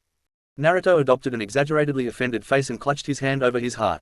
Why, Raikage-sama, I would never delay answering your call. You wound me so. The room giggled at the interaction before Ai's smile fell and the room fell into a serious mode. Like a switch was flipped, all members of Team 12, Naruto's favorite and requested number, snapped to parade rest and awaited their mission orders. Alright, Team 12, Lady Shina will be leading you on a mission to the Land of Waves, an island chain off the coast of Hinokuni. Evidently, the shipping magnate Gato has forced the island under his thumb by forcibly acquiring a monopoly of their ports and shipping lanes. Tsunami's father is building a bridge to disrupt the monopoly, but Gato has put a hit out on him and his family. Your mission is to protect Tsunami and her family first and foremost. Your secondary mission is the assassination of Gato and his army of thugs. Tsunami states that he has well over 100 thugs under his employ. It is likely that he also has a couple of ninjas too, so keep your eyes up. This is a B, likely to turn A rank mission. Do you accept this mission? Squad 12 all bowed and saluted their Raikage, a gesture they wouldn't normally do, but it was important when in the presence of clients and foreign shinobi. Hi, Raikage-sama. Tsunami inspected the young shinobi. We won't focus on how her eyes lingered on Naruto for a bit longer than the girls, before she turned to the Raikage. Raikage dono, I do not mean to offend, but they look like they are just children. Are you sure that they will be able to handle it? Shina stepped up to answer that. Tsunami-san, I assure you they can handle it. In front of you are 3 of the 6 divine bolts of Kumo. They returned less than a month ago from Kirigakure after helping to end a civil war there. Tsunami looked most impressed and hopeful, but the brat in her arms just scoffed at that. It doesn't matter, I don't even know why we are here. If they fight Gato, they are just going to die. All Kumo shinobi cocked an eyebrow at the boy but maintained their professionalism. They looked to Tsunami, who suddenly had a weary look fill her eyes. My apologies, Raikage dono, please forgive my son, Inari. Gato killed his father in a public execution and made my son watch. She and Inari broke down in tears at the memory. Naruto sympathized with the brat, so he got down on a knee in front of him and raised his chin to look him in the eye. Look kid, your father was a hero and Gato sounds like a rotten, evil bastard. Sorry for cursing Tsunami-san. He looked apologetically up to Tsunami. I promise you, Inari, that we will rid Wave of Gato. Some punk businessman can't stop the might of Kumo. Naruto held his fist up to the kid as fresh tears fell from the brat's eyes. Inari wiped his tears and his snot on his fist before looking at Ruto. After seeing the serious look in Ruto's eyes, the boy knocked fists with Ruto. Naruto stood up and retook his place in the squad after wiping his hand on his pants. Sanami looked like she had something else to say but was hesitant to do so. Kushina prompted her. Sanami-san, it looks like you may have something to add. Please don't be afraid to share with us. If it is important to completion of our mission, we would like to know. If it raises the difficulty of the mission, we can still rework our payment plan. Sanami let out a deep breath. Well, Lady Shina, I know ninja villages don't really like working together, so I thought I should be forthright. My father left at the same time we did to secure a protection detail from Konoha. AI, Kushina and Naruto exchanged looks at this. Squad 12, this mission will be masks on. No exceptions. Until you know the identity of the Konoha squad, you are to stay masks up at all times. Shina, that goes for you as well. Hi, Refuge-sama. Shina then stepped forward. Sanami-san, it looks like you are exhausted from your long trip. Please rest at our family compound for the night and we will set out tomorrow. We should be able to reach your home in the land of waves by tomorrow afternoon. Sanami looked stunned at the kind offer and then again at hearing they could reach wave in one day. I humbly accept your hospitality but pardon me for asking. How could we possibly reach my homeland in one day? Naruto answered with his tone full of pride. Sanami-san, I have a summon that will allow us to fly to your homeland. So long as you are willing to pay her in fish. Sanami looked confused but nodded at the answer. AI dismissed them from the office and the group led their clients to the Maki compound. Kushina noticed how underfed they looked and wanted to provide a good meal for them. Sumui and Mabui stopped by their homes to let their parents know about their new mission before they rejoined the group for the night at the Maki compound. Over dinner, Shina heard how destitute the people of Wave were. She ordered Naruto to prepare some care packages to provide relief to the people while they were on the island. Naruto created 10 clones that began sealing away extra food and medical supplies. Sanami's eyes were full of tears at the godsends the Kumo shinobi turned out to be. She was determined to pay them back for their kindness in any way she could. Sanami and Inari took the guest room at the Maki compound and relished in the opportunity of relaxing in a private onsen. Then, they were able to bathe for the first time in their 2-week journey to Kumo and they then slept on a supremely comfortable bed. A well-rested Sanami and Inari joined Squad 12 and the Maki family for breakfast the next day. They looked replenished as they ate breakfast and Naruto could tell that he had almost completely removed the chip off of Inari's shoulder. The kid was actually smiling, which filled Sanami with tears of gratitude. Shina noticed that Sanami kept sneaking glances at her Sochi and knew that this was going to be a fun mission with plenty of opportunities to push her son's buttons. The group packed everything up and Naruto summoned Virginia. Inari was terrified of the massive eagle until he saw the bird snuggle into Naruto. He marveled at how Naruto controlled the massive bird of prey that was many times his size. Naruto gave Virginia a bucket of fish as a form of payment for the journey and promised her more when they got to Wave. He then helped everyone mount Virginia and get settled in. Kushina held Inari in her lap and Naruto secured Sanami in front of him. The older woman blushed heavily as Naruto snaked an arm around her waist and pulled her to him. Mabui and Sumui rolled their eyes at how oblivious their boyfriend was to the affections of other women while Hikari snickered in his mind. PSH, this is your captain, Naruto Maki, speaking. Alright everyone, we welcome you aboard Air Virginia today. Please keep your hand and feet secured at all times. Friendly reminder to our shinobi passengers to please deactivate all weight seals. Our journey to the land of waves is estimated to take 8 hours due to the greatness of Virginia.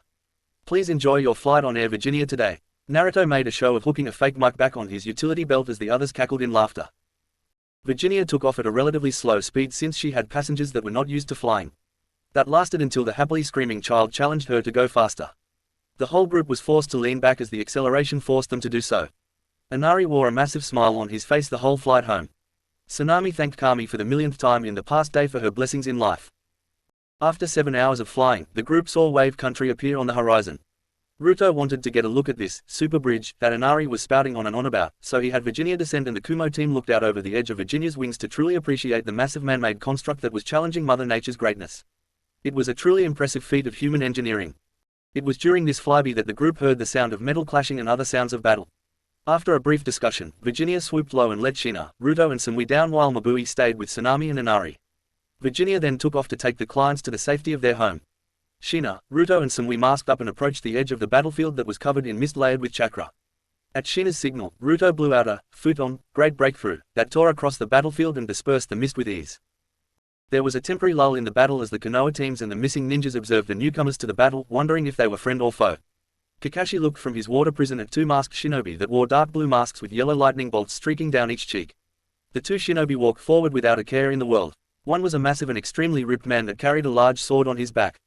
The other was a woman about 5 foot 7 inches that seemed familiar to the trapped copy ninja. Both newcomers had long, sun-kissed blonde hair and projected auras of absolute power. Naruto and Shina walked casually onto the battlefield and noticed that 2 Konoha genin squads were currently getting their butts whipped by a man they recognized from the bingo books and a masked ninja. It looked like one of the jonin was a beautiful female with a sizable sword wound on her left side. Two girls, one with pink hair and one with pale lavender eyes, were tending to the downed Jonin sensei. The other Jonin seemed to be trapped in a water prison with two male genin in a standoff with the missing ninja. There were also remains of an igloo-looking construct that seemed to be made of ice. Inside the remains of the ice construct were two dark-haired shinobi, one male and the other female. The male was full of senbon, and the female was on guard. The masked shinobi had returned to his master's side when the wind jutsu ripped across the clearing. The whole battlefield was in a temporary stunned silence as the newcomers casually strode up. Shina recognized Kakashi and Kurenai and signaled to Naruto that they should be saved. Shina let her son do the talking since he had such an intimidating presence and aura. Zabuza Momoki, I am honored to meet you on the field of battle. I would like to request that you let Mr. Hataki go, and I will let you and your partner leave the battlefield. Naruto's voice was deep, and he laced some ki in it for added emphasis. Oh, Zabuza cocked a non-existent eyebrow while his sidekick shuffled nervously. And who might you be to make such demands of me? Oh, you haven't heard of me. I am Ruto Maki, one of the divine bolts of Kumo, and I was one of the ones responsible for liberating your old homeland. Zabuza was so stunned he nearly released the water prison, and his assistant gasped and clutched her hands over her mouth. Zabuza growled before he spoke. You better not be fucking with me, Mr. Maki. He then adopted a full-blown smoke that shone from beneath his bandages. Surely, if you did what you claim, then you wouldn't be scared of a clash of blades to prove your words to me. Ruto shrugged his shoulders, then unslung his greatsword. He looked at the Konoha teams and spoke in a firm tone. Do not get involved, Konoha nin. Just protect Tazuna-san and we will call it even. Kurenai spoke through her pain. Why are you helping us? The old man's daughter hired us to protect her family and kill Gato. So, that's what we are going to do, Naruto said in a nonplussed tone. Ruto then continued to walk towards Zabuza as he released all resistance and weight seals. Zabuza saw multiple seals on his challenger's body glow a bright blue before fading out. He gulped because he knew what those seals meant. Then his bloodlust overtook him as he released Kakashi from the water prison. The two swordsmen walked further out onto the ocean passage so that they had room to conduct their battle without interruption. You got balls, kid. I can respect that. Now show me if your bladework measures up. Ruto nodded and pulled a coin out of his pocket. He flicked the coin with his thumb into the air and both swordsmen waited for it to hit the water's surface. Before the first water droplet even left the surface of the water, both men disappeared in a blur of motion. Several heavy clashes of blades produced heavy metallic echoes across the battlefield. For every genin watching, they were simply blurs of motion, and Kurenai was too injured to pay attention to the battle. Shina decided not to watch, knowing that she had trained her son well enough that he would be able to handle himself. Shina walked up with her hands up toward the injured Kurenai. The girls tensed and the dog boy and a boy in a trench coat stepped in front of their downed sensei. Shina just kept walking forward with her hands in the air. Relax, kiddos. I know Kurenai from way back. I am going to help her. Kushina's tone was friendly and disarming. It worked immediately on Kiba, who began to ogle her shamelessly. Shina remained guarded but let her pass. Shina knelt down next to the injured Kurenai and pulled her big blue scroll off of her back.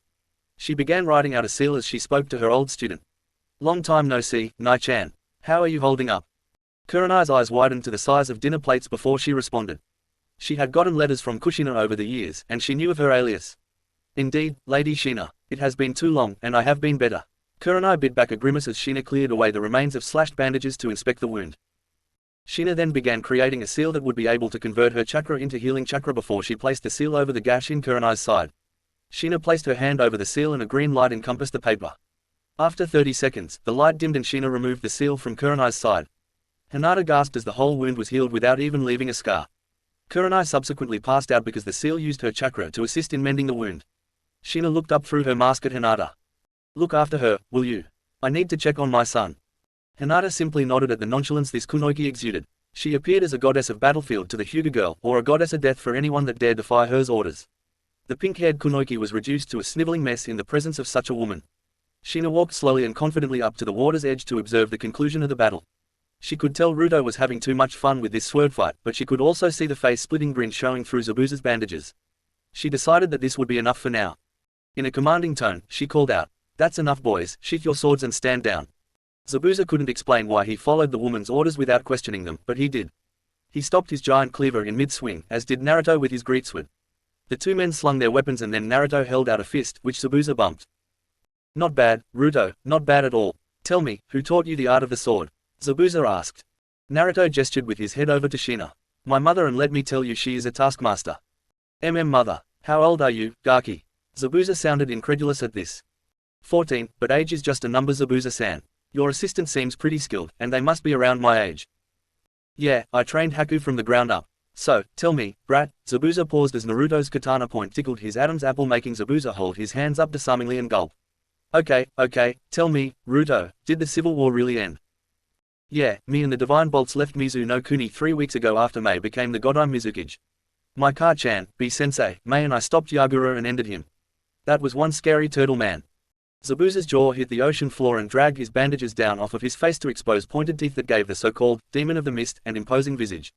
Naruto waved his hand in front of Zabuza's face to snap him out of it. Why you're kidding me, right? Zabuza pivoted his head and looked at Kushina with more than a little exasperation in his voice, right? Naruto laughed and slapped Zabuza on the back. Afraid not, Zabuza, I'm afraid not. So, how do you want to go from here? The two walked back towards the land and the remaining shinobi, which was still frozen in a standoff. They casually conversed as they walked, and when they reached the land, Zabuza called Haku over and Shina joined them. Well, Ruto and Shina, I guess I should thank you for finishing off that bastard, Yagura. Kinda beats the whole reason we are here. Zabuza sounded like a man who had lost his reason for living. Shina spoke up, look, Zabuza, why don't you tell us what's going on and we can go from there? We have been missing ninjas for 6 or so years now. I picked up Haku on my way out of Kiri before the purges got truly bad. She has been with me ever since. I accepted this job from Gato in order to fund a rebellion and take another crack at him. So, could we convince you to roll over on Gato and give you your cut from his loot? Naruto asked. Haku looked hopefully at Zabuza from behind her mask and Zabuza hung his head while he thought about it. Sure, why not? That dwarf pisses me off. Give me a couple days to scout out his base so we know exactly what we will be dealing with and Haku can find out where the loot is. Naruto nodded before a shadow clone popped into existence next to him. The clone transformed into a pretty ice blue katana, which Naruto grabbed and threw to Haku. That is a shadow clone of mine. One of my abilities allows for complete transformation, so until you tell him to transform, he will stay like that. Tell him to dispel once you have the intel and are ready to meet. That's pretty fucking impressive, Gaki. Haku nodded in affirmation of her master's words while she accepted the katana and sheathed it in the obi of her yukata. Meh, it has its uses. I have a whole bag of tricks from the Refuge and my Ka-chan. Shina pushed her son's shoulder playfully. Alright, Sochi, that is enough playing around. We will wait for your call, Zabuza-san. Zabuza and Haku disappeared in water shunshuns while Ruto and Shina turned to the group. Shina made a hand sign and Samui appeared next to Ruto in a fizzle of lightning. The trio walked up to the Konoha teams and Shina took point. Kakashi-san, are your teams able to move? Sanami said their house is only 10 minutes away. Shina said in a firm and professional tone. Kakashi smiled at the trio before nodding and slinging kunai over his shoulder. Sure thing, Lady Shina. I am pleased to be working with you on this mission. Squad 7 and 8, load up and prepare to move out. Sazumi, is Sasuke awake yet? Yes, Kakashi-sensei, my idiot brother is awake. He will require assistance moving though. She replied with a hint of exasperation in her tone. Before the group could react, a shrill scream made everyone cover their ears. Shut up Sazumi Baka. How dare you talk about Sasuke-kun like that? Shina nodded at the pink-haired girl and asked Kakashi. Is there an off button for the Banshee? Kakashi shook his head sadly while looking at the ground in disappointment. Sazumi snickered and Sakura looked enraged. A reluctant dog boy helped Sasuke walk and a very confused bridge builder looked lost until Shina asked for directions. That seemed to break him out of his stupor, and he led the group to his house. Sanami, Inari and Mabui were waiting on the porch of their house for the incoming group. Naruto could tell by Mabui's posture that she was worried about him, so he accepted the running hug and squeezed her warmly. Samui looked a little jealous until Ruto pulled her in with a toned arm. They snickered as they heard audible moans of jealousy from Sazumi and Sakura. The injured were led into the house and laid down in guest rooms. Naruto unsealed a tent for his squad and began setting it up before he added a protective barrier, privacy seal and genjutsu barrier around the tent. He then proceeded to trap the edge of the woods around Tazuna's home with alarm seals. Kakashi and Team 7 watched him work while Sasuke was recovering in a guest room. He walked up to them with his mask still on and cocked his head in inquiry. Oh, nothing, just wanted these two to see how a campsite is properly set up. So, Divine Bolt of Kumo, eh? Ruto rubbed the back of his neck sheepishly, which gave Sakura and Sazumi an armful of panty-wetting material to save in their spank banks.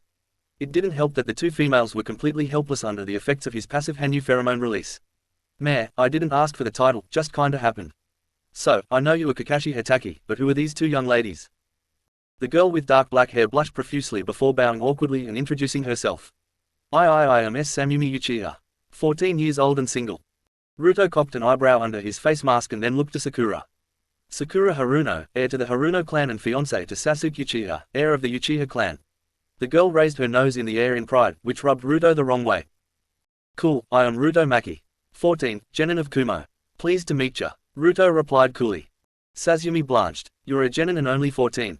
Then how did you fight Zabuza evenly? Ruto rubbed the back of his neck sheepishly again and Sazumi drooled at his toned biceps. Well, my Ka-chan is a swords mistress and trained me from a young age. Kinda helps that I grew fast too. Well, I am going to go see if Sanami-san needs any help preparing dinner. It was nice to meet you all. The girls remained in a frozen daze as they watched the hunk of a man walk into the house. It was Sasumi that broke the silence. Kakashi-sensei, are all foreign genin that crazy? Kakashi rubbed her head in an irritating, fatherly way. No, Sasumi, I assure you that is probably the strongest genin you will ever see. Could you sense his chakra? Sasumi nodded. I am still working on this whole sensor thing, but he was like a beacon glowing in the dark, even when he stood next to you. No offense, sensei, but he absolutely dwarfed you in terms of chakra reserves. Kakashi nodded. None taken, but you are right. He is on cage level when it comes to chakra alone. I wonder how good he is at controlling it. Sakura blanched a pale white. If he can control it, wouldn't that make him cage level? Not necessarily. One thing that sets the cage apart is battlefield experience. If he is only 14 then it is likely he doesn't have much experience. He is undoubtedly a powerhouse though. Internally Kakashi was smiling at the thought of his little brother getting that strong. He would have to take advantage of this opportunity to get to know him in private. Later that night, everyone was gathered around the tables set up in the dining room. The Kumo detail along with Kakashi and Kurenai sat at the main table while the Konoha genin sat at the extra table. This seemed to rub Sasuke the wrong way and he wasn't scared to show it. This caused Shina to shake her head. Mikoto had sent her letters expressing concern about Sasuke's attitude and Fugaku's influence. Naruto clones brought out the dinner composed of fish, rice and squash for everyone. Sanami was very grateful for the extra help and marveled at the use of shadow clones. Unfortunately, this was one point of contention for the Konoha teams. Ruto-san, how do you know the shadow clone jutsu? I thought that it was a Konoha exclusive technique. Sasumi asked politely. Shina scoffed at that. This jutsu has been in my clan since the warring clan era. Leave it to Konoha to claim something as theirs when it is most definitely not. Do you know anyone in Konoha that can create 1000 shadow clones? Cosmai Sochi can. Ka-chan, that is enough. Remember who we are talking to. Ruto's tone was firm, and it came out as more of an order than a friendly reminder. Shina paled under her mask. She just assumed she would be safe around Kakashi and Kurenai. Naruto made a good point though. Two Uchiha would definitely report everything to their father. An awkward silence pervaded the dining table before Sasumi spoke up again. So, Ruto-san, you said you were 14 and from Kumo, right? Ruto simply nodded and finished chewing some fish. His face still hidden by a genjutsu. Well, I just don't see how you got so strong then. My father trained Sasuke and I nearly every day and you were just a blur to me. Ruto finished another bite of food before responding. It is not how long you train, or how hard you believe you train, or even if you are trained by legendary shinobi. What matters is being trained right, diversifying the training and making use of downtime. When your legs are so tired and cramped that you can't force them to do another lunge, what do? Sasumi seemed to think, slightly embarrassed that she had never really reached that point of exhaustion before. Lay down and rest my muscles, I guess. Ruto smiled wryly at her as everyone else listened in. So, I take it you don't reach that point of physical exhaustion often. By the look of you and your brother, I would say you do more chakra-intensive exercises and when you get tired from that you call it a workout. Sasuke snarled and didn't let Naruto complete his thought. Shut up, you no-name bastard, I am an Uchiha. Uchihas are the elite of the elite. Some clanless fool like. Ruto was holding his mother back and trying to calm her down. Sakura had laid herself in front of Sasuke to protect him and Kakashi remained kicked back and relaxed. If his stupid Uchiha student didn't know what was best for his health, then maybe a beating from the Red Death would set him straight or kill him. It didn't matter to Kakashi either was as long as he wouldn't have to put up with the stuck-up Uchiha any longer. Naruto turned to Sasuke after calming Shina down. Well, you are one stuck-up father-fucker. I wouldn't want to insult the Lady Mikoto by calling you a mofo. Snickers from Tazuna's family and the Kumo squad made this comment hit home for Sasuke. Stay in your seat, Uchiha, before I take your legs and shove them up your ass. Oh, my bad, they wouldn't fit with that giant spiked rod you currently have lodged up there. Kiba fell out of his seat laughing. Akamaru was prostrating himself to the true alpha in the room. Shino's insects seemed to be chirping in a pleased and rhythmic fashion. Hinata was giggling into her sleeve and the senseis had turned their heads away from the genin and their shoulders were bouncing. Sasuke was seething and Sakura was so stunned it even shut down her banshee mode. Naruto smirked under his mask before continuing. I tell you what, baby Uchiha, I will give you the spar you want to prove your strength tomorrow. That is if you can complete my warm-up. Shina, Samui and Mabui all got evil grins on their faces while Sasuke smirked. A loser like you could never outdo an Uchiha. The dinner continued in an awkward fashion until it was over and the Kumo group helped Sanami pick up the dishware. Sasuke called it peasant work and the Konoha team just played a game of cards rather than helping. Sanami was grateful for the assistance and muttered a comment under her breath that she wished the Kumo team would be the one staying in the house. Naruto rubbed her back in a comforting fashion and said they are just right outside if she needs anything. He had already keyed her chakra signature into the seals protecting the tents. The Kumo squad retired to the tent that was enhanced with space manipulating fuinjutsu. In the center was a king-sized bed that Naruto liked to travel with. His mother didn't mind sharing the bed with her son and girlfriends. She said it reminded her of old times when Naruto would jump into her bed. They fell asleep, Samui on the left and Mabui on the right, with Kushina sleeping cuddled up next to Mabui. That is how Sanami found them when she entered the tent and told the group that breakfast was ready. Naruto got dressed and left the tent to notice the sun peeking over the sea and casting its morning glory down upon the world. He then glanced down and noticed another morning glory that was getting ever more annoying to deal with. He tucked it into his waistband and walked into the house, reminding himself that he was Ruto. He noticed he was the first one up, so he helped Sanami set the table and made light conversation with her.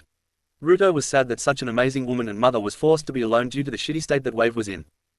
After breakfast, the Kumo team got ready for a morning workout. Kakashi and Kurenai encouraged their teams to partake in the workout as well. Ruto led them through 500 push-ups, 500 sit-ups, 500 air squats, 150 pull-ups, 150 burpees.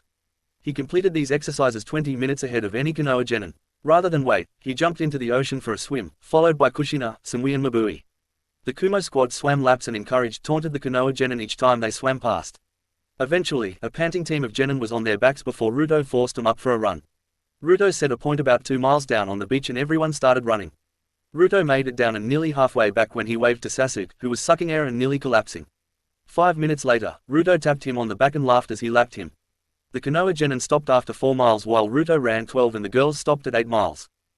After the warm-up, Ruto pulled the Konoha genin to a clearing near Tazuna's house. They were partially recovered, but he looked at Sasuke and asked if he wanted that spa now. A smirk appeared on the Uchiha's face as he flared his 2 Tomo Sharingan to life. Ruto looked at the red eyes with disdain before he moved to the center of the clearing. Okay, little Uchiha, you may come at me with the intent to kill. I will limit myself to no hands and will only defend for the first minute. I warn you, if you don't finish this so-called spa in 1 minute, you will lose. Ruto said in a cheerful and clearly taunting fashion. The Uchiha looked incensed that this no-name, at least to him, was looking down on him. He didn't take the hint from the morning warm-up. Thus, everyone watched as Ruto held his hands behind his back and dodged around Sasuke's strikes.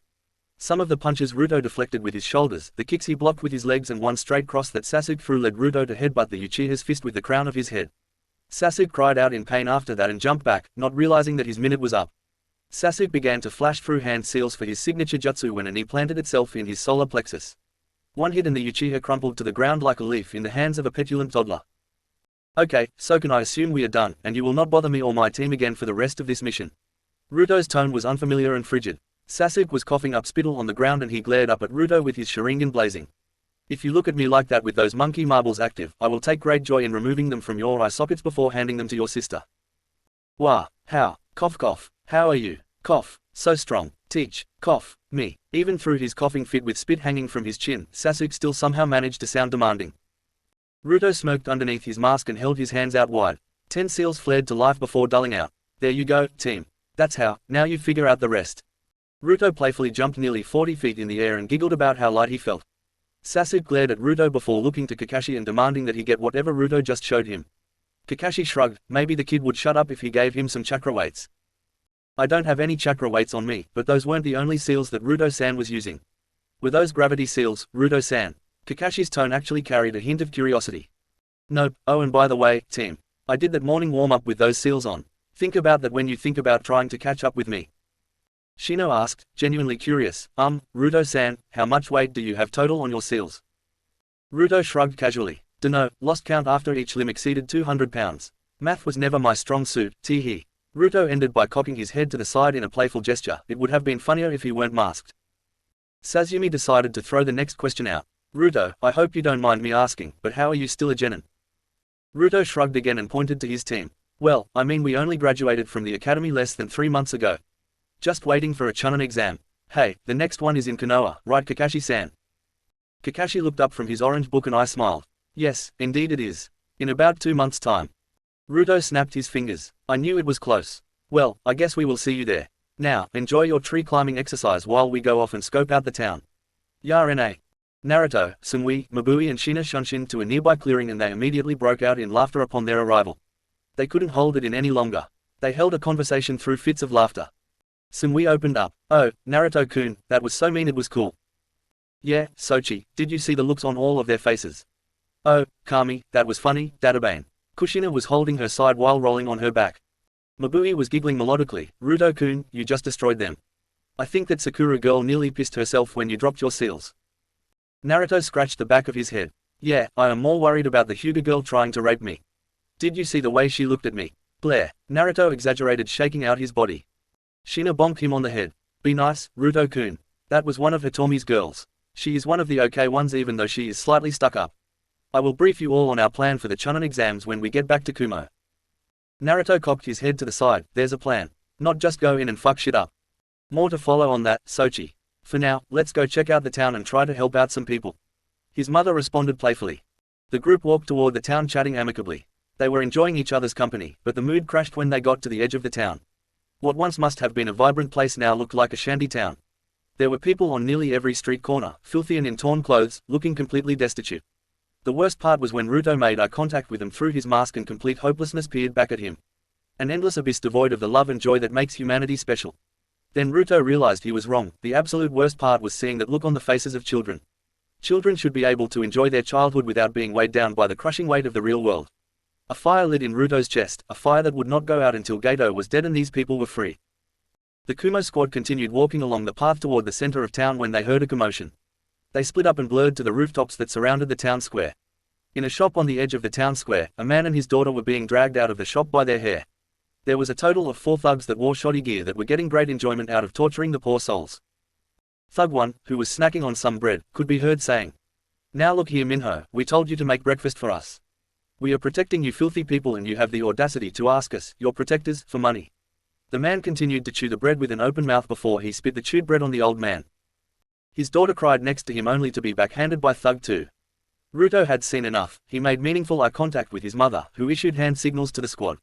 Before the public torture and humiliation could continue, 4 heads rolled, and blood spurted. Ruto shielded the girl from the ghastly sight and the spray of blood. He looked to his mother, got a nod, before he made an announcement. As he spoke, he created 20 shadow clones to scout the city and kill any thugs in the vicinity. People of Wave, we are here on the behalf of Kumo to liberate you from your oppressor. Please gather your friends and family here in 2 hours for a community meal.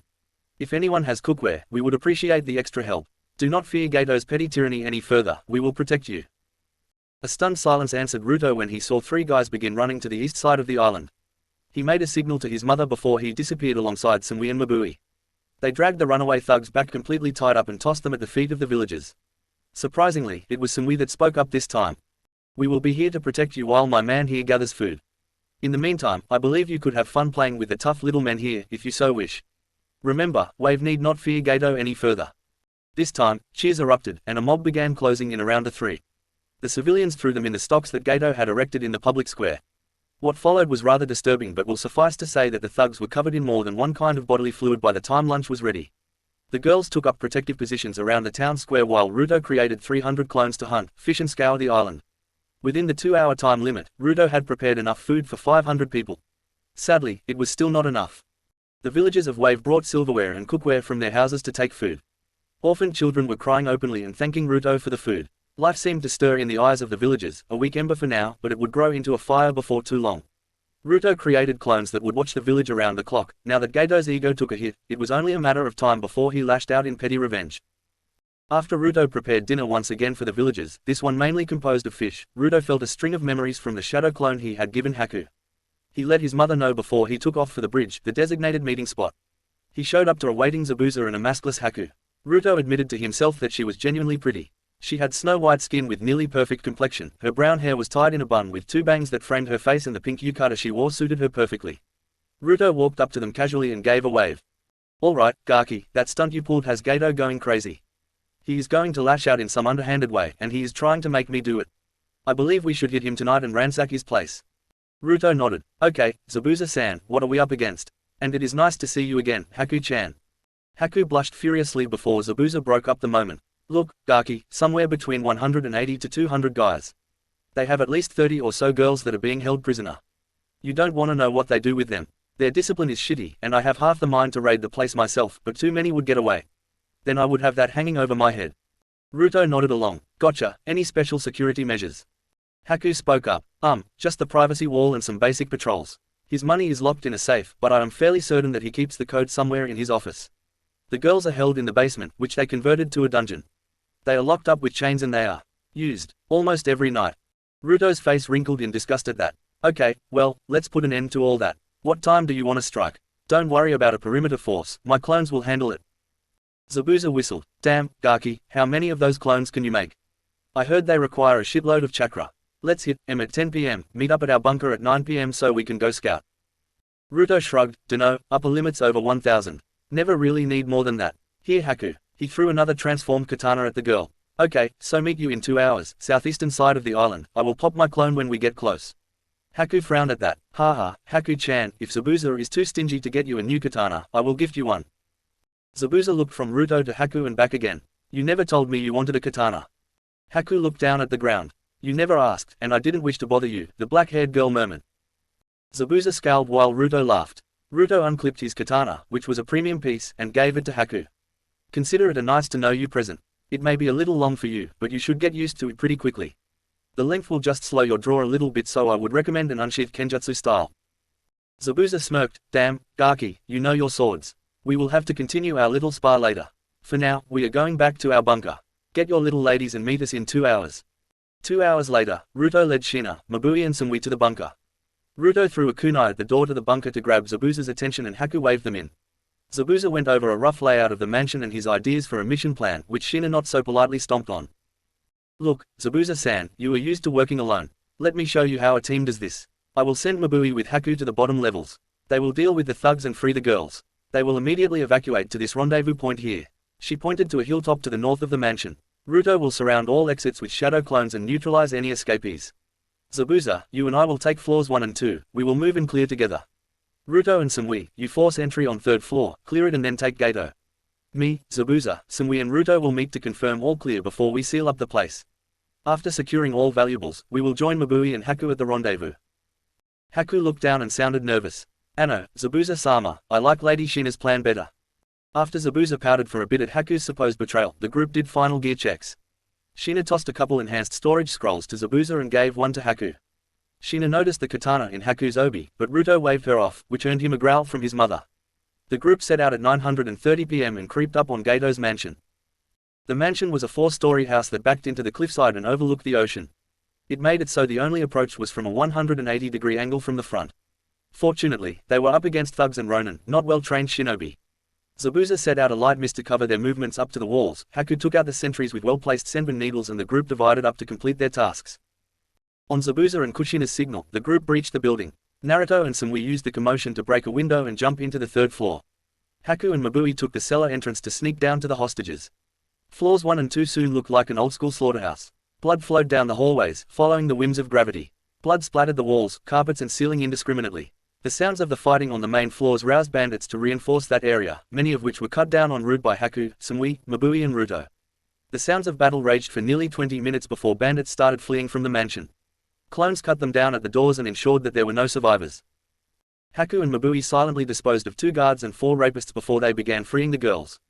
Haku used an ice wall to seal the staircase that led into the dungeon cellar. They worked slowly and methodically, providing as much comfort as they could to the mentally destroyed women. They evacuated them after a total of 15 minutes, and it took them almost an hour to get the group to the rendezvous point. Sumui and Naruto darted down the hallway, one person clearing each room on their designated side of the hallway. Some of the bandits were so drunk that they didn't even wake up from the racket down below. Those that did perished due to vastly inferior speed and fighting capability. The whole 3rd floor was cleared in less than 10 minutes and then Naruto breached the trapdoor to the 4th floor. He punched the door off its hinges and threw up a bundle of flash tags. Screams of bandits let Naruto know that the tags achieved their purpose before he jumped to the ceiling of the 4th floor. Naruto felled 2 of the guards before Sumui joined him and helped clean up the rest. Naruto saw a sealed door that went into Gato's bedroom, study. He placed 4 unidirectional explosive tags on the door and used the door as an instrument of blunt destruction as it crashed into the far wall. Naruto froze when he entered the room and so did Sumui. Gato was holding a naked redhead with a knife to her throat. He panicked when he saw the blood dripping off of Naruto's greatsword and he drew a trickle of blood from the girl's throat. Naruto didn't wait for anything further, he substituted with the girl using kawarimi. The height disparity earned him a knife to his right pectoral. He spun around and grabbed Gato by the throat before slamming him into the wall. He lifted him up until his arm was at a 45-degree angle, which meant that the midget businessman's feet were flailing nearly 2 feet above the ground. Gato's hands clawed at Naruto's gloved hands before Naruto snarled and unceremoniously tossed the businessman into the wall with the safe. The midget lay in a crumpled heap in front of the wall. Sumui covered the naked girl in a cloak and walked her out of the room. Now, Gato, here is how this is going to go. As of today, you are broke, you are penniless, you are the most worthless scum on this earth. The only, and I mean only, thing that will stop me from removing your head from your neck is you signing over everything. Including what is in this safe. Am I clear? Naruto laced an unhealthy amount of killing intent into his threat, which earned a fresh puddle of piss on the floor. Gato nodded, doing anything to save his worthless life. He was running on unbridled fear and a desperation to cling to life. He started by opening the safe and removing the deeds to his companies. After he did this, Ruto inspected the documents. He then had Gato open a smaller sealed safe within the safe. He cocked an eyebrow when it was protected by a blood seal. He pulled a folder out of that and handed it to Ruto. He then stepped out of the way, which Ruto ignored and gave him a powerful chop to the back of his neck before placing a paralysis seal on him. Sumui entered with a now-clothed redhead, quite a familiar shade of red if Ruto were being honest. He removed his mask, pulled down the black face mask and smiled at the girl. "Hey there, I am Ruto, what's your name?" Ruto's smile was kind and disarming. I mean, Rias. She stuttered out. Rias, that's a pretty name. Well, Rias, we have some business to finish before we get you out of here. Are you going to be okay? She simply nodded and stood there. When she saw the downed Gato, she kicked him in the balls and then pulled her foot back, completely disgusted due to the wetness that clung to her foot. Ruto shot her an apologetic look before resecuring his face mask. He then proceeded to seal up the whole safe into a master scroll. Ruto and Sumui took their time going through the third floor and sealing anything of value. Sadly, none of the thugs had any weapons worth mentioning, but Ruto was hoping he struck big with the safe. An hour and 15 minutes after mission start, roughly 11:15 p.m., Ruto and Sumui walked up the hill with Rias in tow on Ruto's back. The girl was blushing furiously as she laid her head into the chiseled muscle. Sheena cocked her head when she saw the girl and Ruto flashed her the signals for family, maybe. Sheena simply nodded before leading the girls and her team back to the town center. Just after midnight, Ruto and company, which included Rias, returned to Tazuna's house after dropping off the other captives in town. Rias took the opportunity to bathe in the ocean and wash off Gato's stink before she entered the Maki's tent. She saw a sleeping bag laid out next to a king-sized bed. It was then that she noticed the tent was much bigger than it looked from outside. She was too tired to care, so she simply collapsed on the sleeping mat after offering her thanks. The next day Rias woke up and thought that she was trapped in a fever dream. The sunlight illuminated the tent and created a golden glow as she sat up off of the bedroll. She looked down and noticed that she was in a plain white tee that wasn't big enough for her burgeoning chest. She was missing her bra and the fabric of the plain t-shirt pulled her breasts against her and created more cleavage than she was used to. The sweats were baggy but seemed to fit her fairly well, that is when she heard moaning. Rias peeked her head up over the edge of the bed to see the most calmly blessed man she had ever seen. Sun-kissed blonde locks flickered to and fro and led to a chiseled face with 6 whisker marks and a defined chin. As if in a trance, Rias continued to slowly look down the godlike body in front of her. She licked her lips at the defined pectoral muscles with a whirlpool tattoo over his heart. Below the pecs she saw 8 well-defined abdominal muscle and obliques that were so defined she could see each ripple of muscle. He wore baggy sweatpants that did very little to hide his morning bulge. She gulped audibly and started feeling hot all over. Then her trance broke, and she noticed the 3 women draped over his arms and chest. She found it odd that 4 of the shinobi that saved her last night were right here, completely relaxed and splayed out in front of her. Why did they trust her so much? Why didn't they drop her off in town with the other girls? Before she could ponder further, the blonde's eyes cracked open to reveal the most entrancing azure blue eyes she had ever seen.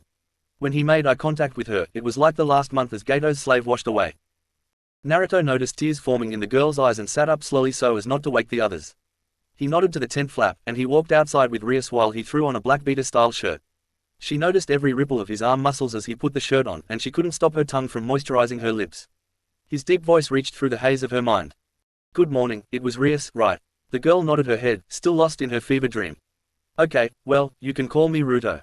You were probably wondering why we brought you here instead of leaving you with the others, aren't you?" Again, the redhead nodded dumbly, but she processed his shining smile.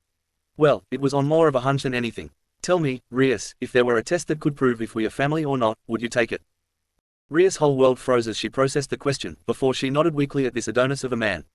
"Kami, please don't let him be my long-lost brother. Even if we are cousins, I should be able to win him over." Her whole mind was focused on the feelings that Ruto was eliciting from her, and she couldn't stop the warmth that was filling her body. Ruto appeared from the tent flap holding a scroll, which he summarily opened. He pointed to some writing on the scroll and told her that she would need to cut herself, put blood on her fingertips and palm, and then place her hand in the seal. She could recall vague memories of her mother and grandmother doing something with writing and blood. Rias complied without much resistance and placed her bloodied hand against the seal. The seal glowed blue and absorbed the blood before a couple symbols flashed at the bottom of the seal. She cocked her head and looked to Naruto, who was rolling the scroll up. "Well, Rias-chan, let's just say we are extended family, and you are 50% Uzumaki. I don't want you to use the clan name while we are here, just call it the Maki clan. It is important that you don't mention it to the Konoha ninjas that are staying in that house. They might be working to protect the bridge builder, but you are not safe around them if they figure out your heritage. Naruto leaned closer and whispered in her ear, which made her blush cherry red. My real name is Naruto Uzumaki. I am also 50% Uzumaki. My mum was in the tent, and she is probably the last pure-blooded Uzumaki that there is. Ria simply closed the minimal distance and hugged her cousin, or whatever he was family. She rested her head on his chest and began crying as she realized she was safe and that she had endured months of torture that she wouldn't wish on her greatest enemy. Naruto scooped her up and took her to sit on the small dock, which allowed them to put their feet in the water. Ria soaked up the morning sunrise like it was a metaphor for her life. She just made it out of the darkness, and a new day was dawning. A new chance to start over with family. Eventually, everyone returned to the land of the living and Tsunami insisted on having breakfast with the villagers. Ruto created a horde of clones that spread out along the coast and caught more fish. He took his catch to the village center and handed it off to a group of women that were running the community kitchen. He also gave them a scroll with some of the food and ingredients that they confiscated from Gato's mansion. The villagers began working together to prepare a massive breakfast to feed the whole town, which served as proof that life was coming back to Wave. As the villagers gathered and enjoyed their breakfast, Ruto went to the stocks, which were raised above the rest of the town. He took out a scroll, unfurled it and unsealed a man that immediately began crying, sniveling and begging for mercy. I signed everything over to you. You said that you would let me live. You can't do this to me. This isn't fair. Gato was silenced by a dirty rag that was shoved into his mouth. I told you that if you did what I said, my sword would not part your head from your shoulders. I never promised you freedom. I never promised you anything because you don't deserve anything. Ruto replied in an enraged tone that garnered attention. The people of Wave stirred uneasily as they noticed who the man was. Fiery rage began to fill the eyes of the villagers and it didn't take long for numerous conversations to turn into screams of anger. Shina, Samui and Mabui stood behind Ruto, who rose his arms in a plea for silence. Ruto noticed that Zabuza and Haku were standing on the edge of the crowd and gave them a quick nod. People of Wave, yesterday, I told you that you would no longer have to fear Gato's tyranny. With the help of Haku and Zabuza Momoki, we raided Gato's base last night and killed his forces. A massive cheer rang out over those assembled and Ruto saw Tsunami and Inari step to the front of the crowd. He ushered them up, and Tsunami grabbed Tazuna as she walked up. This family, the family of a simple bridge. Okay, Tazuna-san, a super bridge builder. This switched the audience from rage to mildly entertained. Anyway, this family stood up to Gato's tyranny and risked everything to enlist our help. Kumo, Konoha and unlikely allies from the mist have fought to earn back your freedom. Once again, another round of deafening cheers filled the air. It is great to see your fire and will be reignited. Hold on to it, stoke it, nurture it, and the next time thugs try to put you down, fight for it. On behalf of Kumo, I will tell you that you will always have allies there. If you need us, call us and we will come to your aid. This round of cheers lasted for minutes as chants of praise rang out. Ruto waited patiently for it to die down. Good news, what I have to share with you is good news.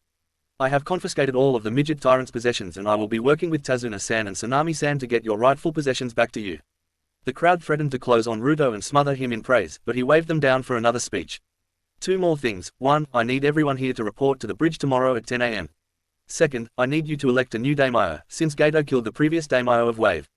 Finally, I'm sorry I know this makes three things, I was never really good at counting. Anyway, I recommend we hold a celebration tonight before we get our butts to work tomorrow. Ruto could no longer hold back the crowd as the people attempted to lift him up. He laughed at their failed attempts before the seals on his body glowed blue before he nodded at them. The crowd then swept Ruto up and crowd surfed him around for a bit. The Kumo team and Haku joined him in the crowd surfing. Unfortunately for Zabuza, he was too imposing for people to attempt to lift him. The party commenced immediately after Ruto was set down as he unsealed scrolls from Gato's mansion and unsealed booze, liquor and sake. He let people come up and grab once they got in line and a wild party raged through the day and well into the night. As Ruto was speaking, Shina was crying tears of pride in her mask. She offered prayers to Minato wishing that he could see the man their son had become. Samui and Mabui thought along similar lines and their masks nearly cracked from stretching so much to fit their smiles. Haku looked at the hero of the mist and the new hero of Wave. She marveled at the boy's strength and wondered if she could get that strong or find something that she loved that much. Zabuza cracked a grin at his newfound rival. It didn't matter that he was only a gaki, this kid was going places and he enjoyed the swordplay. Hikari sipped on tea within the seal as she watched the view through Naruto's eyes. She knew, with zero shades of a doubt, that she chose the right mate. She was simply waiting for the time he became strong enough for her to leave the seal without hurting him. She made a mental note to pull him into the seal that night and ravage him, just a little bit. Kakashi and Kurenai looked on with pride and they were happy that their sensei's son found a home where he could grow up strong and happy. They also wondered if they would be happier if they left Konoha to join Ruto. Sasuke scowled and emitted a jealous aura that poisoned the joy of others around him, which is probably why he was alone as he brooded over the love and affection that should have been his. Sakura watched Sasuke, and since Sasuke hated Ruto, so did she. Sazumi and Hinata looked with stars in their eyes like love-struck puppies wondering why nobody in their village could measure up to Ruto. Hinata was upset because she had a wet dream that was ruined when she couldn't properly envision Ruto's face last night, which frustrated her greatly. Ruto and company, along with Kakashi and Kurenai, meandered back to the house late at night, drunk on the effects of sake, and saw Sasuke passed out in front of the Maki's tent. He looked meaningfully at Kakashi, who sighed and scooped Sasuke up before taking him inside. He apologized to the Kumo team before he joined the Konoha teams inside. That night, Rias decided to join the growing clusterfuck on the bed as she curled up behind Sumui. Morning came again and Ruto was woken with Astara's soft lips pressed against his. He didn't even open his eyes, he simply pulled whoever down and began kissing him passionately. When the woman passed out in his arms, he opened his eyes to see Tsunami passed out on his chest with a massive blush and smile on her face. Hikari giggled for nearly an hour after that one. Eventually, the group woke up, ate breakfast and then joined the rest of the town at the bridge.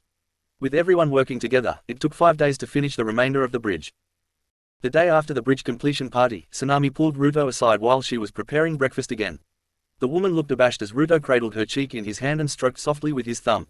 The silent encouragement helped her work up the courage to make her request.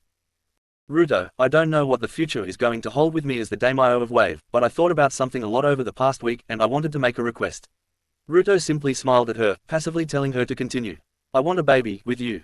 I am not foolish enough to expect marriage, but I want Inari to be an older brother. I want another one. She put a soft finger over his lips before he could respond. I don't need an answer now or even this year. Unless I find another man to love, I want you.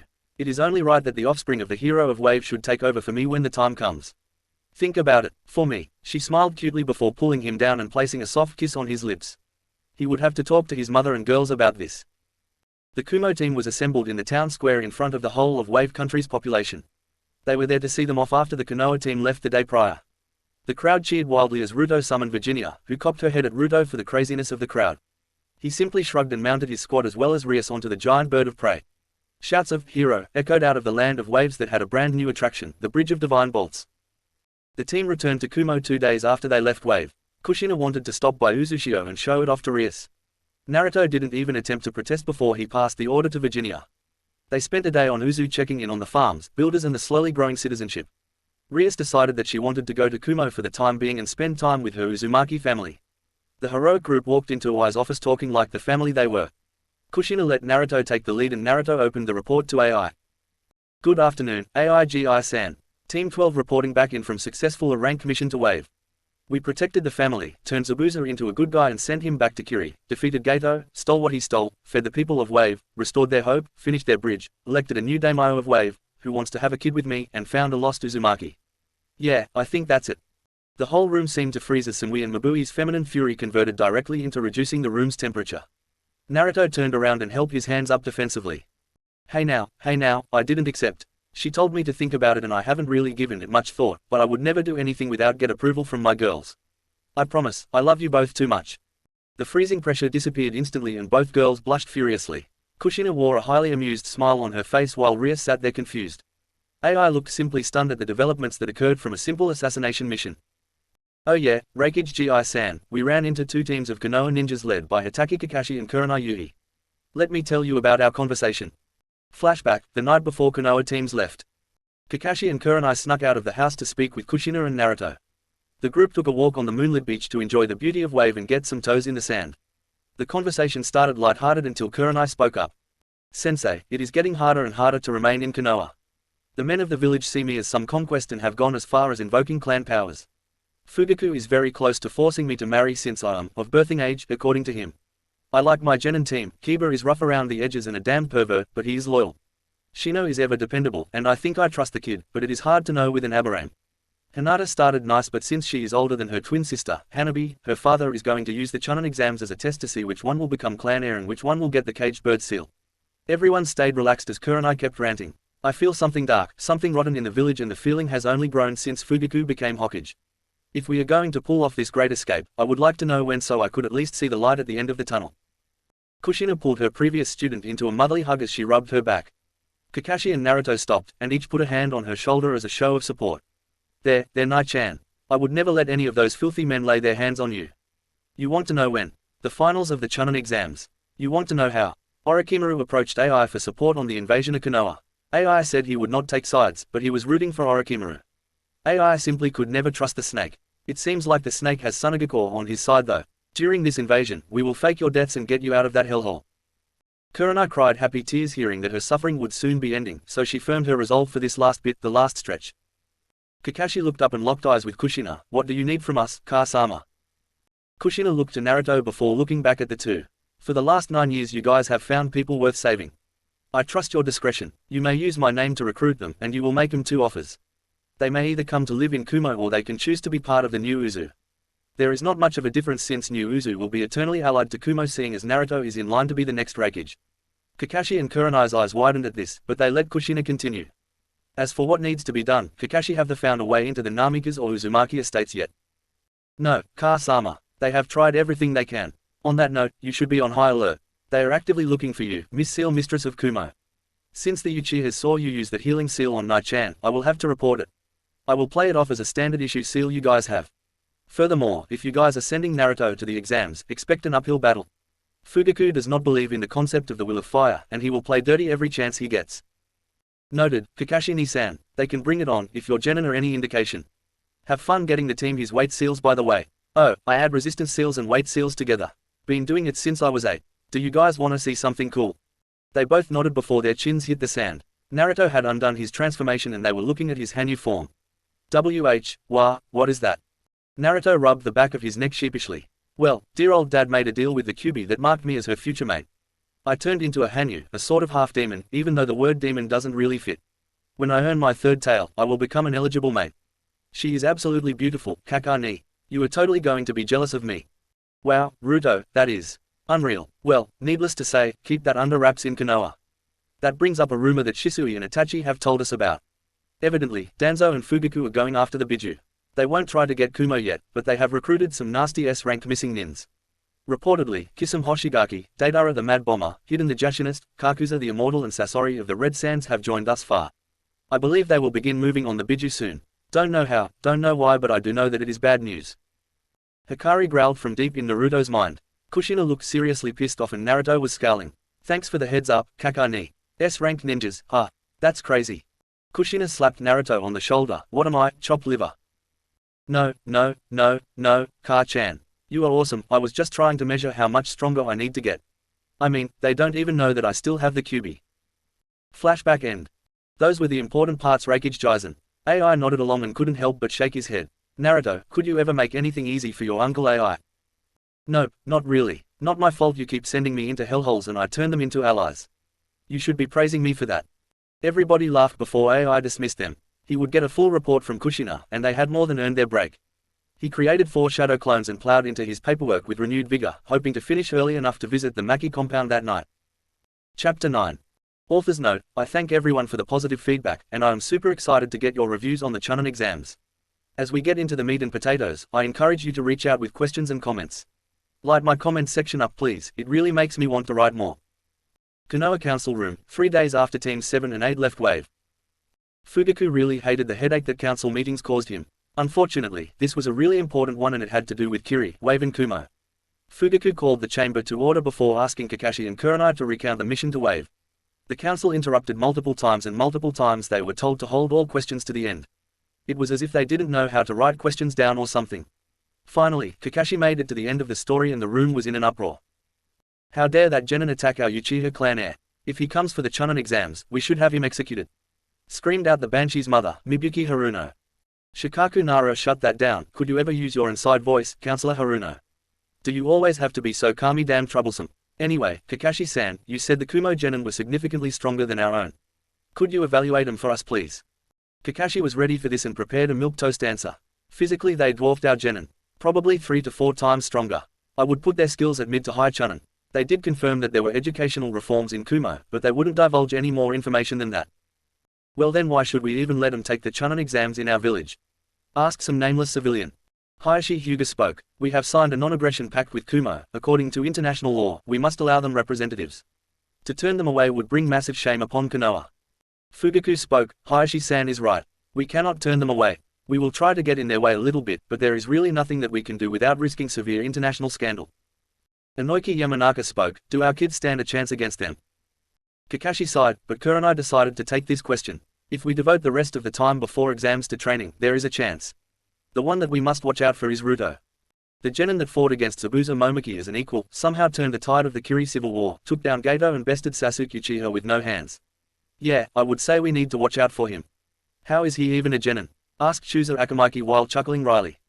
According to Ruto, who was pleasant to talk to by the way, a highly intelligent kid, the Refuge wants all of his genin to gain field experience under leadership of Jonin. The kid only graduated from Kumo's academy 3 months ago. As strong as the genin are, they are still genin, Kakashi said, easily downplaying Ruto's threat level. Danzo's scowl echoed across the council chamber.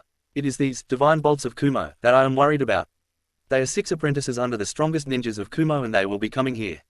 What's worse is that they were in Kiri. Why does that make it worse, Danzo-sama? Asked Shikaku with analytical eyes. Because we were supporting the bloodline purges to weaken our enemies. If they have proof of that, or the new Mizukage knows about it, things will get bad for Konoha.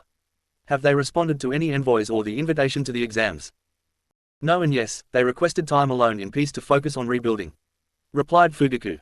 Danzo and the elders seemed pensive before Hiruzen spoke up. So, you are telling me that we were meddling in a foreign civil war, pick the wrong side, pick the side widely considered to be evil and then to top it all off, the current Mizukage may or may not have proof that we were supporting the toppled regime. Bravo Danzo, and you wondered why I limited your darker urges. There were a couple muffled snorts of laughter from the clan heads, specifically the Inoshikacho squad and Sum. Danzo scowled deeply and the tension rebuilt in the council room. That is enough, Sarutobi-san. This is no longer your reign as Hokage. We are flexing our power throughout the elemental nations and will establish the Leaf as the #1 hidden village. Respectfully, Hokage, that had been our position since the creation of the village.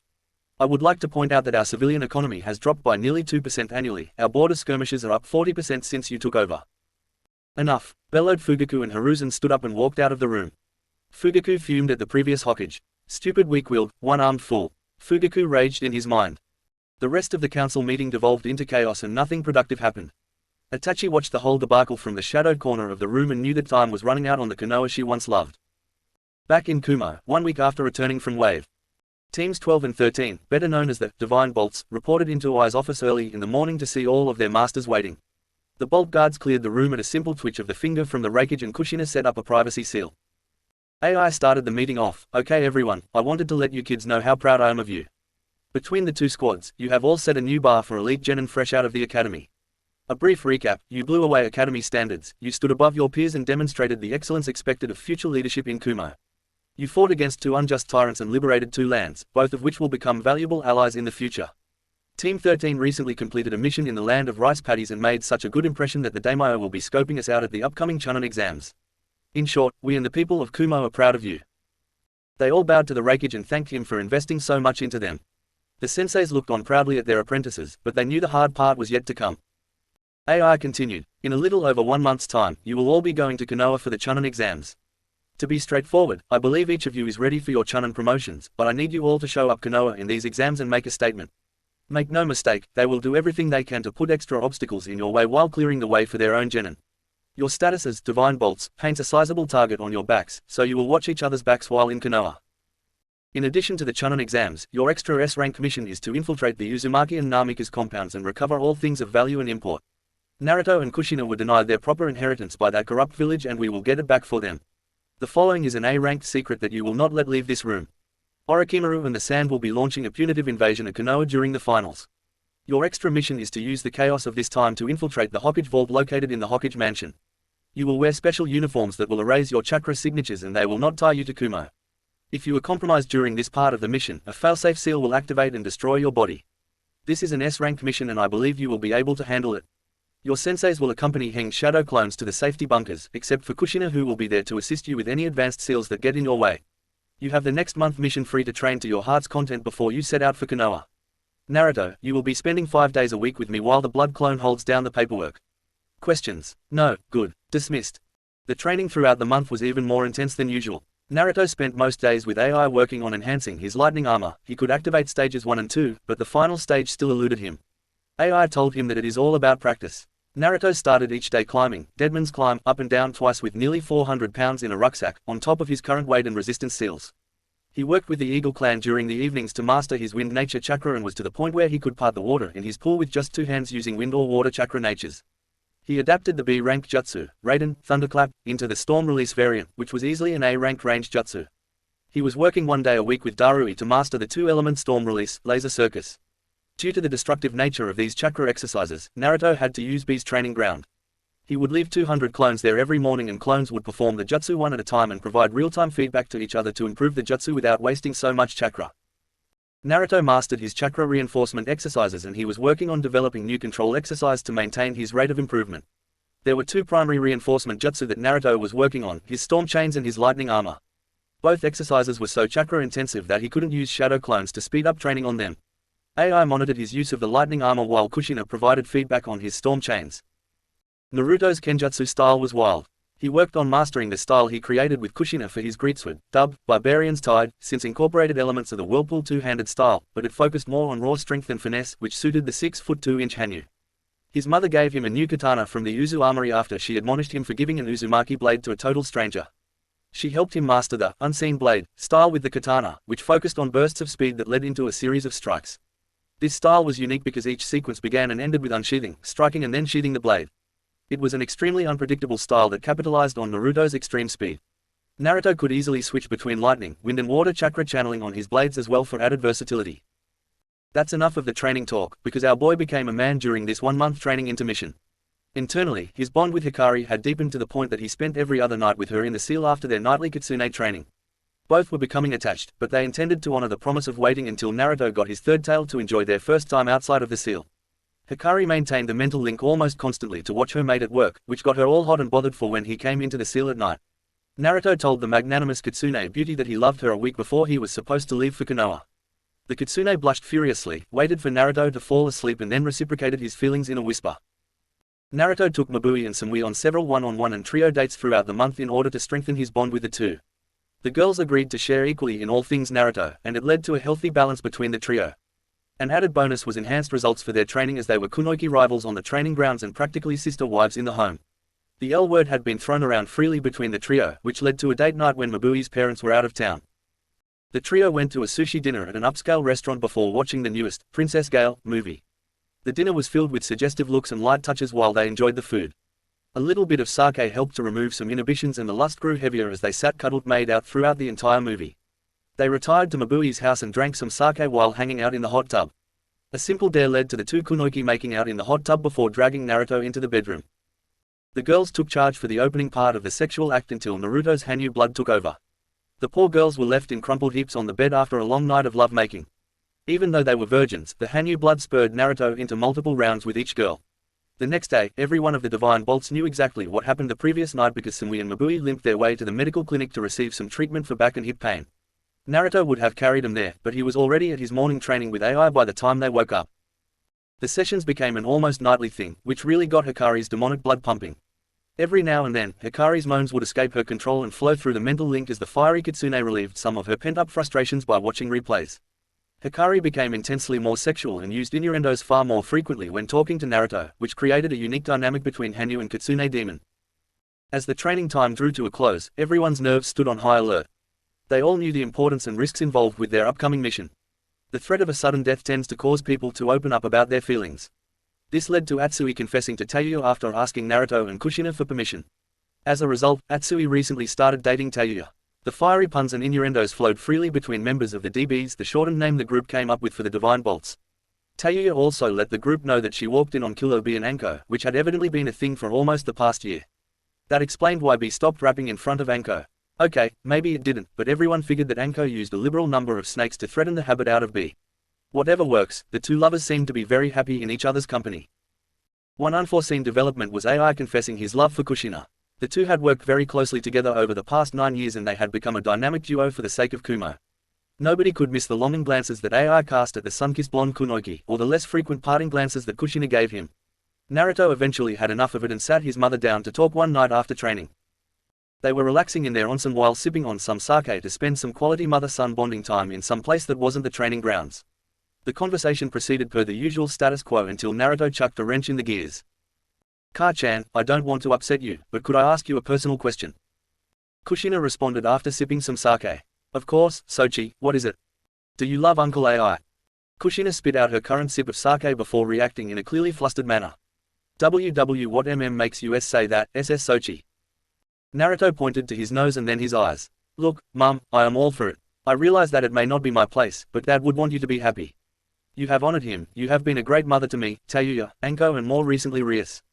He wouldn't want you to be alone. I know it isn't quite the same thing, but I believe you can love more than one person at once. If you listen to your heart and find love in AIOG, then I believe Dad would be proud of you in the next life. Hikari-chan did promise to send us to the demonic realm where we could see Dad again, but I don't think he would hold it against you. I guess what I mean to say is that I want you to be happy, Mum. I love you so much that I want it for you. Kushina would remain quiet and reflective for the rest of the night, but that was the night that would lead to a long and happy relationship. With the idea firmly planted, Kushina would talk to Anko, Tayuya and all of her most trusted friends to see what they thought about it. It led to a unanimous decision that eroded her will and in time would become something beautiful. After the month of training was up, all of Kumo gathered at the gates to bid farewell to their divine bolts and wish him luck in the Chunin exams. Massive cheers greeted the summoning of Virginia, which she grew to appreciate. The regal bird of prey strutted around outside the gates and would nestle into the open hands of children. As the DBs mounted Virginia with Darui and Shina, a deafening roar of cheers chased Virginia as she took off. In a command tower of a megacorps, Hattori Hanzo, better known by his moniker of Hanzo the Salamander, bid farewell to his granddaughter and her genin team. The civil war in Am ended nearly 20 years ago when he worked with a faction called the Akatsuki to drive Danzo and his route out of Am. He then worked to secure his nation's borders and bring prosperity to the people of Am. He was getting old and had planned on handing off the title of Kage of Am to the man who brought peace to Am, Yahiko. Hanzo remembered rolling the dice with the Akatsuki faction and taking a leap of faith since both factions wanted to bring peace of Am and ensure that their nation would no longer be the battlefield for the so-called great nations. It was a sentiment that Hanzo shared, and it was his greatest roll of the dice to bring the young trio into the fold and under his wing. He had taken them all on as apprentices after they confronted him, and it was then that he learned that they had been taught for 3 years by Jiraiya. Before the genin teams departed, Hanzo called Yahiko, Konan and Nagato to him. You three will lead the 3 most promising teams of Am genin to the Chunin exams in Konoha. We are all aware that Konoha is stoking the flames of war, and I want you to send a clear message that this will not be tolerated. Ensure there is no foul play and have faith in the training we provided to our teams. There will be teams from Kumo, Sand, Taki, Kyuza, Odo and Konoha there. I have heard great things about the Kumo team, and I would like you to attempt to start a positive relationship with them. Provide these instructions to your genin teams as well. I believe the time for Konoha to fall rapidly approaches and it will be Kumo that assumes the leadership mantle. Do not tell your genin to pull punches but fight with honor and leave a good impression. Yahiko, my daughter is in your care, and I expect you to look out for her. No mere genin will best her, so be on guard for foul play. That is all, you are dismissed, and I will see you in the finals. The 3 shinobi bowed to their leader knowing that he did not require a response to such simple instructions. They all locked eyes before gathering their teams and beginning the 3-day trek to Konoha. Konoha, 3 days before the start of the Chunin exams.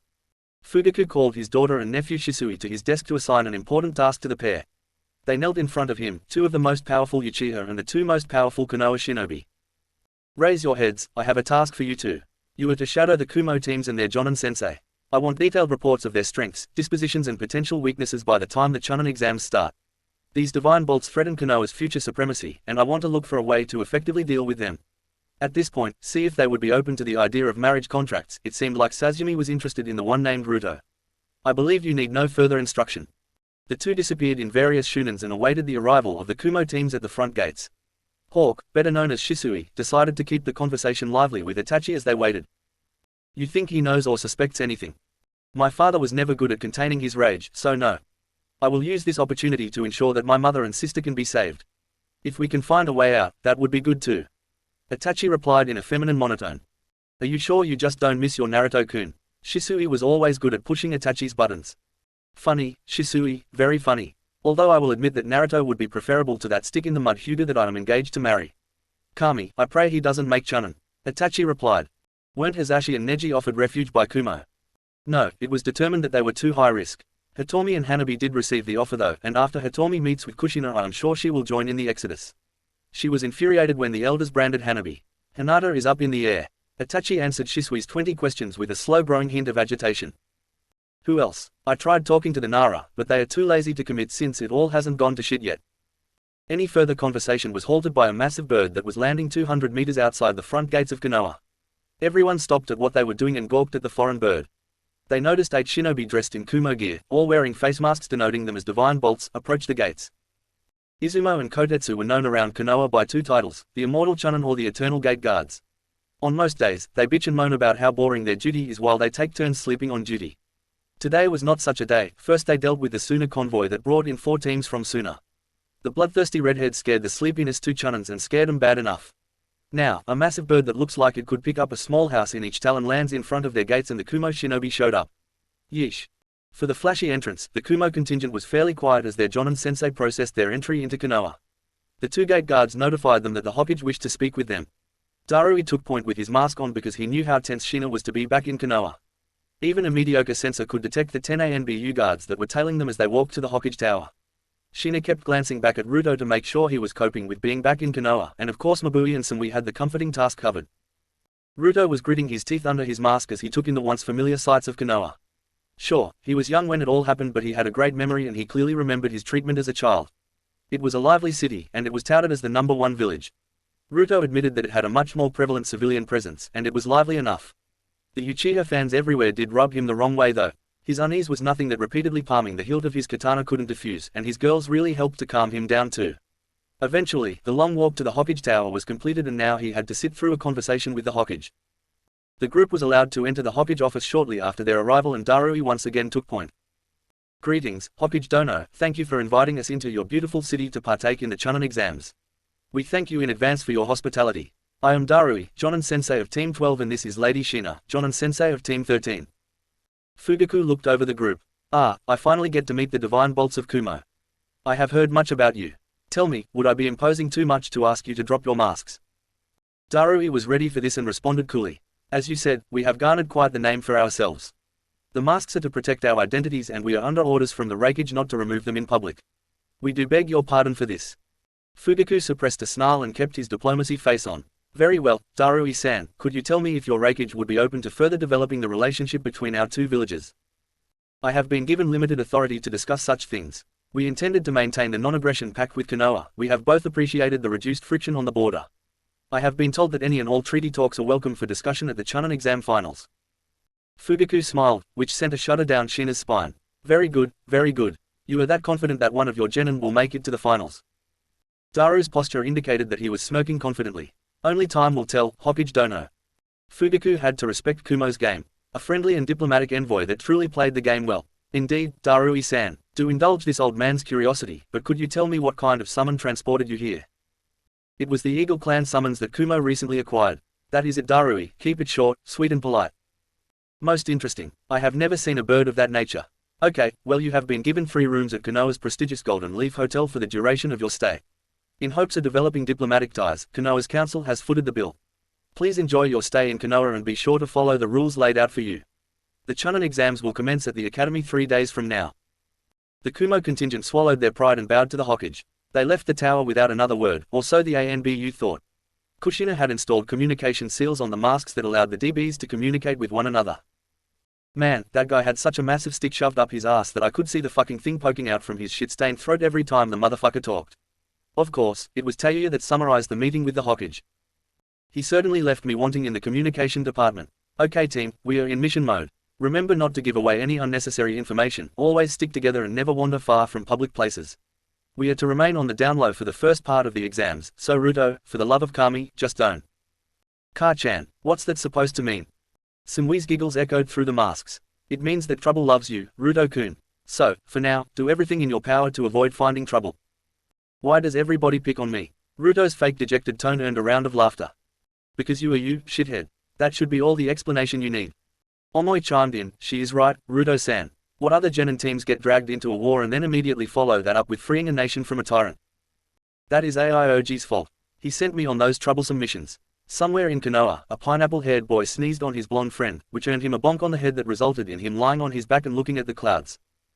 The group made their way to the hotel and decided to pack it in for the night. A Fuinjutsu sweep of their hotel suite sent a high-frequency transmission through a total of 9 listening seals and caused 9 root shinobi to suddenly collapse while bleeding from their ears. Protection barriers, privacy barriers and many reinforcement seals were placed upon the hotel rooms. Konoha was not to be trusted, after all. Team 12 and Team 13 decided to bunk with their own teams while the Jonin-sensei shared the room in between. Samui and Mabui instantly remodeled the room by pushing the separate queen beds together. Kushina set up a noise barrier around Omoi's bed to ensure that he got decent sleep and then the whole Kumo contingent passed out after eating a pre-sealed dinner. The next day the Kumo contingent was guided to 2 joint training grounds that they could use for the duration of their stay in Konoha. Once again, Rudane and BU's efforts were foiled by privacy barrier seals that were keyed to only DB members' chakra signatures. Danzo was pulling his hair out at how hard it was to gather intelligence on the Kumo team, but they were entitled by international law to defend their training ground however the saw fit. The squads did a light workout followed by calisthenics and meditation before they walked into Konoha to find a good breakfast spot. The Kumo teams were walking through Konoha after breakfast, and they bumped into Konoha teams 8 and 10. Kiba opened up with a greeting that caused the 4 squads to stop and greet one another. "Hey, it's you guys. Hey, Ino, these are the guys I was telling you about in the wave mission." A pretty, but dainty-looking blonde cast a keen eye over the masked faces of the Kumo shinobi. "That's no fun. I wanted to see Mr. Tall, blonde and handsome's face. So, what's with the masks?" Ruto shrugged, his massive shoulder muscles rippled under his uniform and caused his slick to slide up just enough to give Ino a glimpse of his abdomen. "You get used to them. Plus, they are a great icebreaker. So, what is there to do around here?" Ino threw on her best flirt, which caused posturing from Mabui and Samui. "Oh, you know, this and that. What do you say to joining us for an early lunch?" "Thank you for the offer, Ino-san, but we just ate."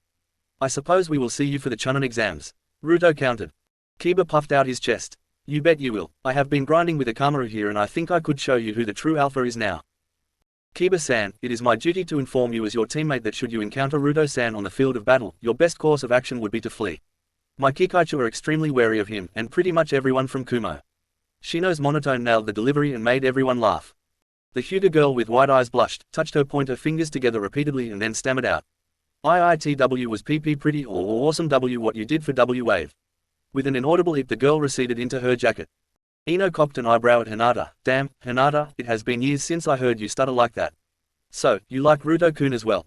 The poor Hyuga girl forgot all of her rigorous past family training as her face invented new and more vibrant shades of red. Ruto decided to have mercy on the poor girl and simply said goodbye on behalf of the Kumo contingent. As they walked away, the Konoha teams resumed their conversation. "Troublesome, that big guy is a genin. Team, if we encounter him in any fight, we run. It would be far too troublesome to fight somebody like that. Dude, don't be a pussy. Sure, he beat Sasuke with no hands, but we haven't been training hard for nothing." Kiba's loud voice managed to reach the receding Kumo teams and made them break out into fits of laughter. "Quiet down, dog breath. I don't know about fighting him, but I would love to see more of him. OMG, he was so hot." Ino squealed in a fangirl fashion. "Kami, you are such a troublesome woman, Ino." Meanwhile, the Kumo team was walking back to the Golden Leaf Hotel and laughing at the genin. Tayuya and Atsui were going back and forth, throwing comical insults around about the Konoha genin and giving Ruto shit for being the one the girls always lock onto. Samui and Mabui both defended Ruto, saying that it wasn't his fault that Kami and Hikari gave him such a perfect body. Naruto then took a shot at Omoi, saying that it wouldn't be so bad if the other guys in the group pulled their own weight. Everyone was laughing in their masks, externally only a shaking of their shoulders was seen. That is when they noticed 3 teams from what must have been a megacorps, since they were wearing thick rain ponchos and rebreather masks, which weren't really needed in Konoha. Nagato was checking his team into the Golden Leaf when he sensed immensely powerful chakra signatures approaching and he felt like he should recognize one of them. He turned around and locked onto the biggest man in the group. Hell, he was by far the biggest man in the room. Before Nagato could extend a proper greeting to Kumo squads, Amy Hattori, Hanzo's daughter, walked right up to the squads. Even though she was wearing a mask and rebreather that slightly distorted her voice, everyone could tell that she carried a potent femininity. "Hey there, I am Amy Hattori and my father told me that I should take some time to get to know you guys. He said that you have left quite the impression on the shinobi world already." Ruto waited for someone to speak, but all 5 of his friends simply looked at him to see how he would address the situation. He sighed internally and bitched to Hikari that it always had to be him. "Amy Hattori, daughter of the Salamander, it is a pleasure to meet you. I am Ruto Maki, these are Samui, Mabui, Atsui, Tayuya and Omoi." Ruto's gruff voice sent shivers down Amy's spine. "Well, these 8 are all members of wandering clans that joined AM. Hinji, Hachi, Grito, Marika, Toto, Sal, Quivi and Sam. Would you guys like to join us for lunch? We actually just ate, but since you asked so nicely, how about we meet down here at 5 PM to go grab some dinner? Before that, Ruto-san, how about a trade? I take my mask off if you take yours." "Haha, well Ms. Amy, my girlfriends don't seem to like that idea. Maybe if you can best me in the Chunin exams though." "Oh, aren't you a spoilsport? Well, challenge accepted, and we will see you at 5.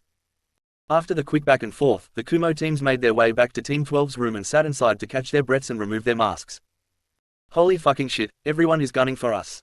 And those Kami damned ANBU won't leave us alone. Their chakra signatures are so fucking obvious that it gives me the chills." Tayuya complained as she threw herself on the 3 beds. "It is uncomfortable. If we make one mistake, then the Leaf will use it as an excuse to arrest us. If we get arrested, we will be tortured for information and Kumo will declare war on the Leaf. That will lead." 3 fists impacted the top of Omoi's head. He looked up to see Samui, Tayuya and Mabui glaring at him. "Sorry, I can't help it sometimes." Atsui sat down next to Omoi and threw an arm around his shoulder. "It's alright, my fiery little brother. We still love you." Look guys, we knew we would be walking around with bullseyes on our backs. I am sorry that you are all wearing masks to help me cover up my identity. Naruto said sullenly. Samui and Mabui each took a hand apiece and pulled Naruto onto the bed. You are worth it, Naruto-kun. We all love you and would do anything for you. Yeah, my not-so-little shit-headed brother, what she said. Tayuya's smoke covered her entire face. Thanks, Oni-chan, that means a lot coming from my foul-mouthed older sister who happens to be almost a whole foot shorter than me. Naruto countered sarcastically. Tayuya balled her fist and shook it at Naruto. The group continued to enjoy the opportunity to let their guards down until it was almost time for dinner. They masked up, collected Kushina and Darui, then went to meet the AM teams for dinner. When Nagato walked up, Shina recognized the Uzumaki part of his chakra signature almost immediately. She pulled him into a conference room for 10 minutes and came back out and nodded to Ruto and flashed him hand signs for 50. Seemed like the Uzumaki clan would bring Kumo another strong ally, which meant that Ruto really needed to play nice. Ruto noticed that the AM senseis talked briefly. Ruto saw a widening of the blue-haired female's eyes and a big smile and a slap on the back from the orange-haired one. They walked their squads to the Akamaki barbecue restaurant, and the group sat down at a big table in the back. Ruto noticed that something was wrong right away. The waiter was nervous, the restaurant staff were nervous, and too many Konoha shinobi walked in after them and sat down. In his mask, he warned his teammates and senseis. Shina then threw up a privacy barrier and instructed the AM team not to eat or drink anything. Shina instructed Ruto to drink some of the water, and sure enough it was tainted with some form of slow-acting chakra-suppressing poison. Not enough to be detectable to most people, but enough that it would slow them down for the next week or so. Needless to say, the massive group stood up and left the restaurant without ordering any food. Naruto opened the communication seal in his mask and spoke out loud. Let the games begin. After the poisoning attempt, the Kumo group only ate food that they had prepared. Mabui set up an instant transmission seal in their room and sent a letter to AI requesting that he should send some more food along. The instant transmission was Mabui's Fuinjutsu idea for sending items over long distances. She did the theory work, and then Naruto and Kushina helped her round out the Fuinjutsu, which became an invaluable asset to Kumo. It allowed for instant transmission between a sending and receiving seal array. Naturally, the receiving seal array was managed by Karui since she was Ai's secretary. When AI received the message in his office, he broke his desk and punched out the wall that overlooked Kumo. Karui sighed as she sent a request for urgent repairs, again, to the maintenance crew. The group waited for Ai's reply, joking about how Karui was probably nagging him for breaking his desk again. After 10 minutes, a sealing scroll and a letter materialized on the receiving seal. Naruto opened the letter and read it to his friends. He tossed the sealing scroll onto the table, knowing that it probably contained food and water. Bolts. Gloves off, no more mister. Nice guy, stick it to Konoha and send a message that we will not roll over. I will handle any fallout. If you get the opportunity to, kill Konoha teams quietly. If in sanctioned fight, cripple or kill, whichever hurts Konoha more. It is good to hear about the AM team with the Uzumaki. Try to make friends with Hanzo's daughter. Say hi to Shina for me. AI. The 6 teenagers lay down next to each other on the 3-bed spread and looked up at the ceiling. Anyone that doesn't want to kill, I understand. This is my grudge, not yours. Naruto's voice sounded way softer than normal. Samui and Mabui snuggled up to him to provide reassurance. Atsui thrust a fire-covered fist into the air. Ruto, you are my brother in all but blood, and it is only a matter of time until you're officially family. He paused here to let his perverted tone agitate his sister. We are with you to the end, brother. You may not be dating my sister, although if I had one, I am sure you would be, but I feel the same as Atsui. Omoi's ribbing drew giggles from the others. You know where I stand, shithead. Thanks guys, you are all family to me. Naruto concluded. The group passed out on the bed. When Kushina came in to say lights out, she smiled and resealed the door. Let the kids be kids for a while. The next day they chose to go straight to their training grounds, do more light workouts, stretching and team formation drills, and they retired to their rooms. They didn't feel like dealing with their Konoha watchers or the troublesome genin teams running around the village. They went to bed early after packing up their sealing scrolls in preparation for the exams. That night, Fugaku called Shisui and Itachi to report in. The two appeared kneeling in front of him and Itachi began her report. Kumo teams have remained locked down tight after the incident at the Akamaki restaurant. The big one, Ruto I believe, drank a single sip of the chakra-dampening water before the entire group, and the AM teams, left the restaurant without ordering. They do about 4 hours of morning workouts before spending their remaining time in their rooms. The rooms are sealed up tight with multiple layers of protective seals. They destroyed the bugs on the first night and sent the root shinobi listening into the hospital. All indications point to a high level of proficiency with sealing. The teams never talk to each other in public. Aberrane bugs are killed before they can report in, and all attempts to gather further information have been foiled. They are highly trained and extremely dangerous. Ruto is clearly the leader of both teams. I would safely surmise that he is the alpha of the younger generation in Kumo.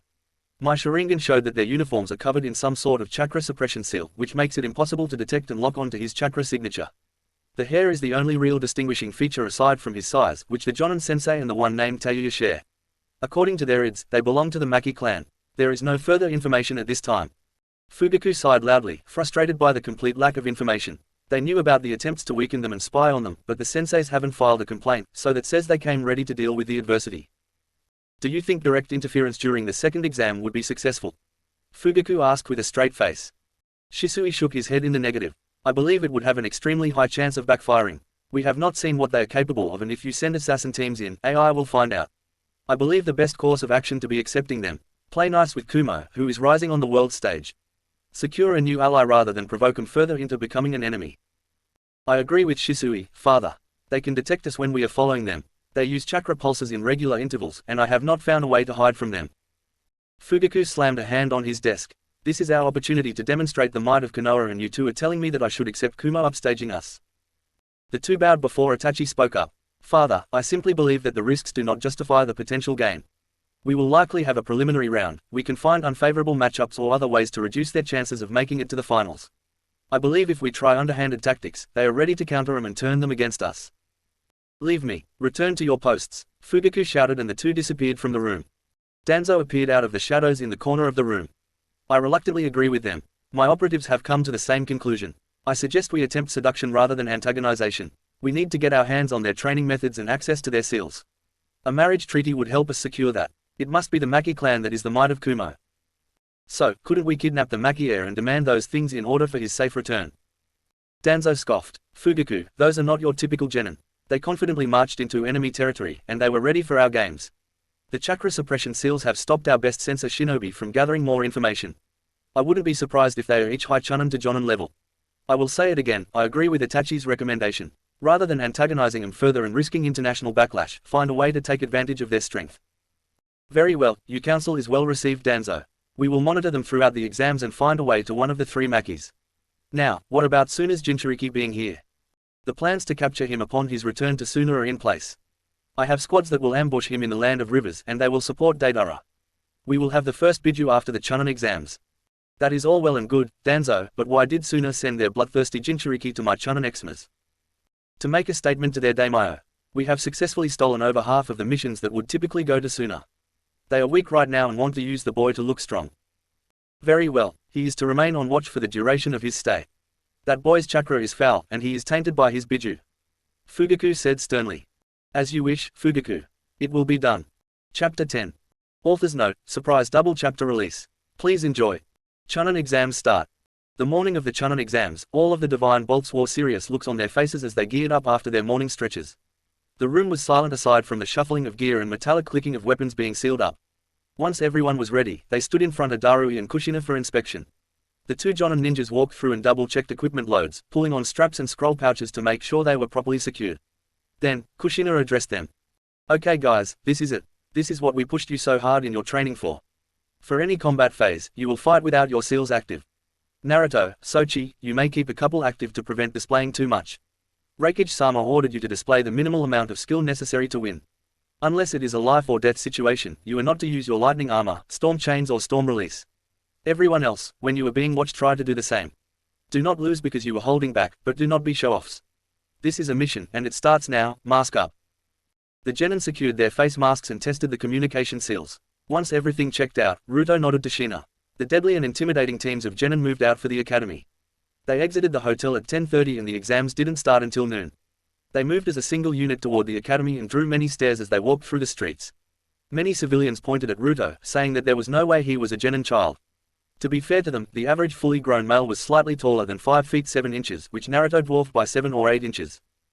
Shina and Darui left the teams in twin shunshuns at the academy gates. Ruto looked at the academy building and the various genin teams milling about and promptly ignored them. The six walked up the stairs, straight past a miserably easy genjutsu and into the exam room, room 301. They were among the first people to show up, except for a Tsuna team that was leaning against the far wall. Ruto nodded to the admittedly pretty blonde Sand Kunoichi before his team took seats in the back of the room.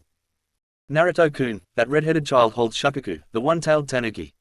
That sand rat was always a bit crazy, but I get the feeling that the seal has either fallen apart or it was poorly made to begin with. Hikari said with a warning tone through the mental link. Thanks for letting me know, Hikari-chan. I was wondering what was up with so much passive bloodlust. Should I say something? Well, the kid hasn't stopped staring at you since you walked in, so might as well see what my crazy little biju brother is up to. Ruto let his team know about Hikari's update before the 6 of them walked over to the sand team.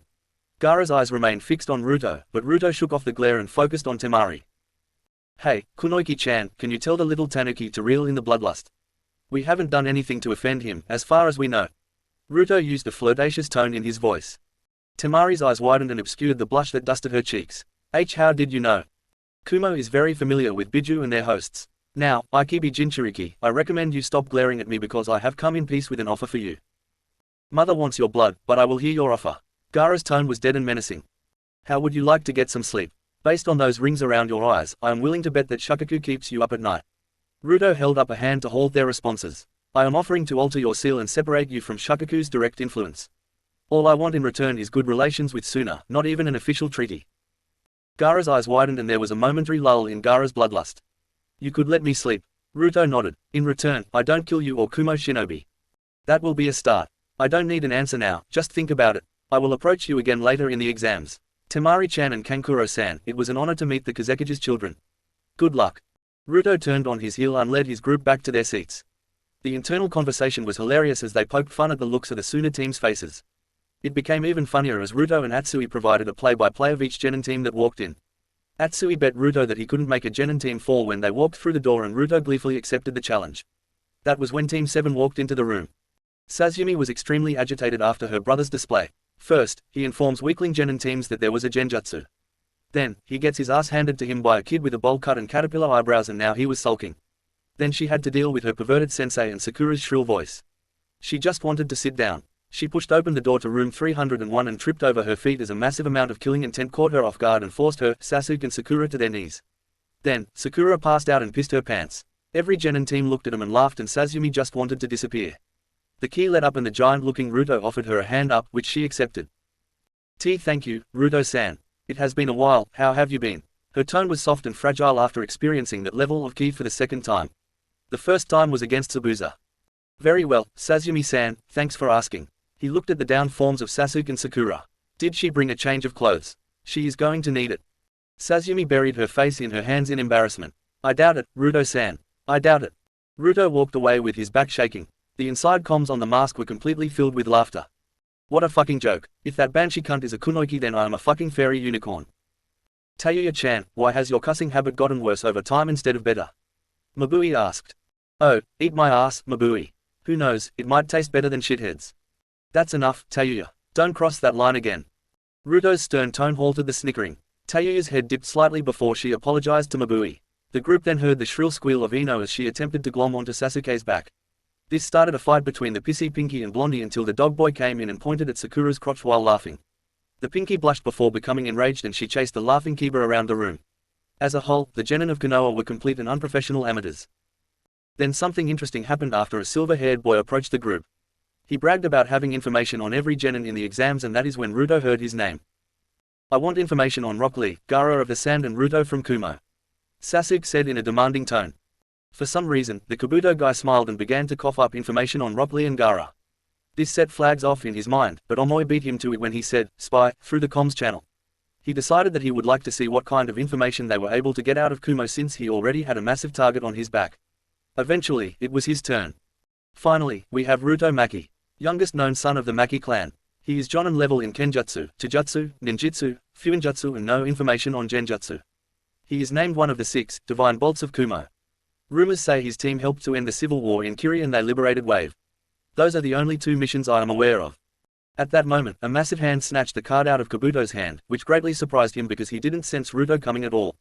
Ruto held Kabuto's shoulder firmly and leaned into his ear. So, you listened to some rumors. Tell me, Kabuto, who told you that I have Jonin level Kenjutsu, Taijutsu and Ninjutsu? You see, I was going to let your little show play out, but you have piqued my interest. You want to know what I think, little snake spy, is that if you are going to share my secrets, then I will share yours. Kabuto held his hands up in a disarming gesture. He was panicking and hoping that nobody heard what Ruto said. I didn't mean to offend, Ruto-san. There is no need for threats. Ruto snatched the card and used wind chakra to slice the card up into 100 pieces and then dumped said pieces in Kabuto's hand before patting him on the shoulder. I am glad we came to a mutual understanding. Sasuke screamed. What, the almighty Ruto doesn't want people knowing that he is a fake?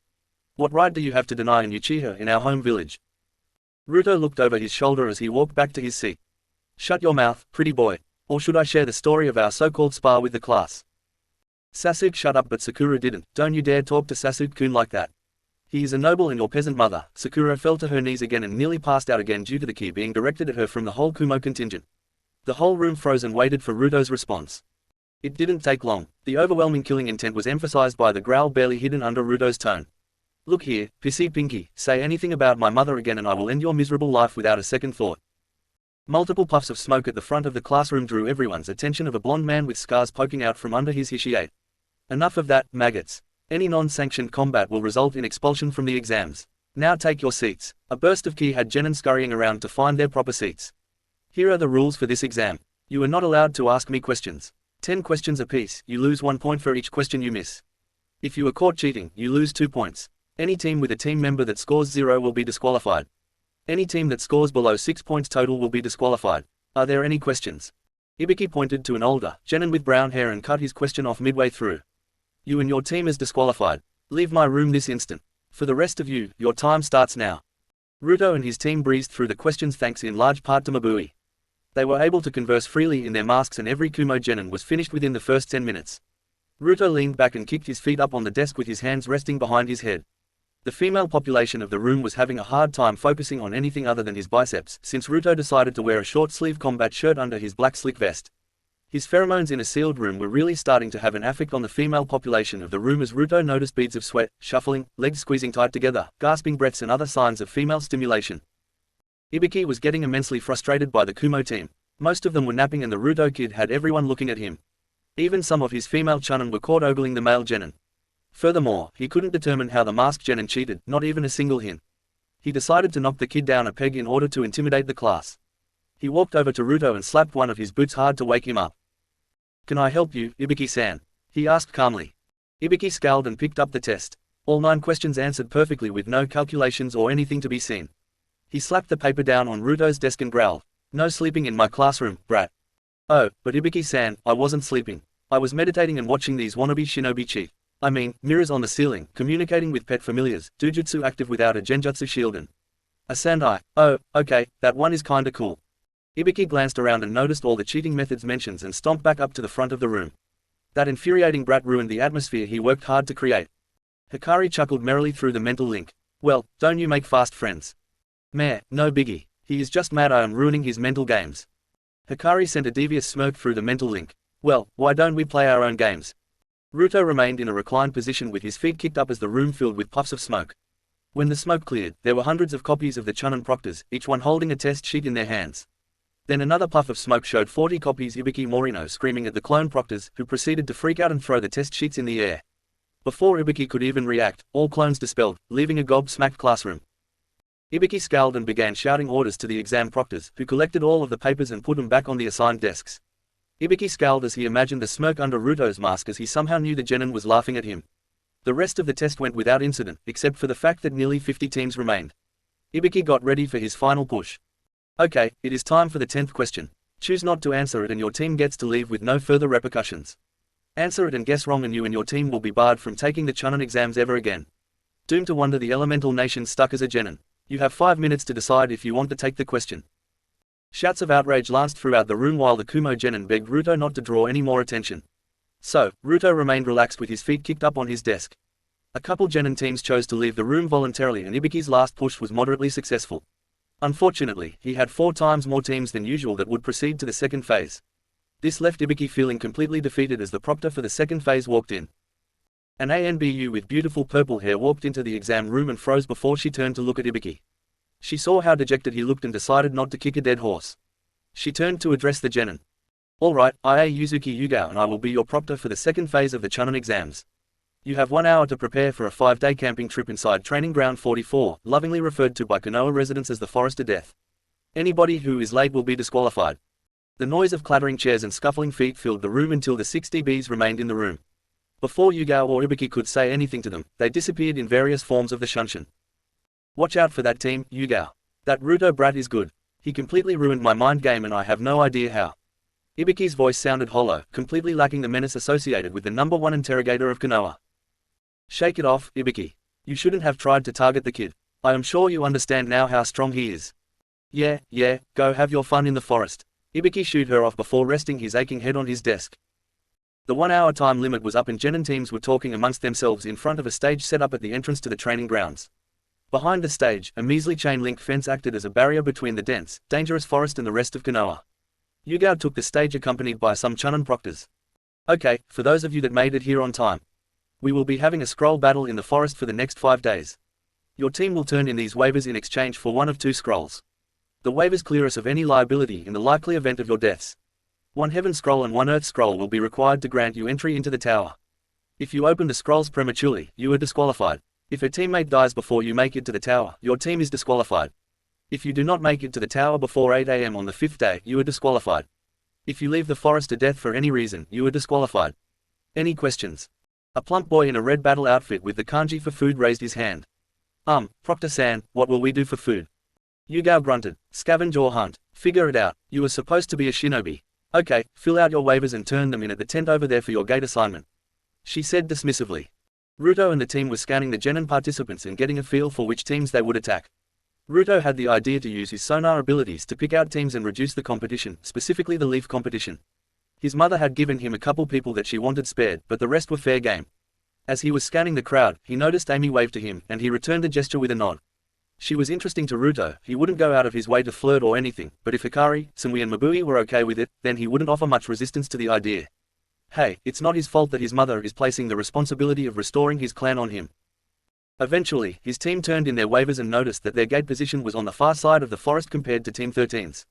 That cued Ruto in that this was planned, and he gave extra orders before Team 13 took off. Alright guys, they are either splitting us up or it is a coincidence, but I don't believe in coincidences, especially when Konoha is involved.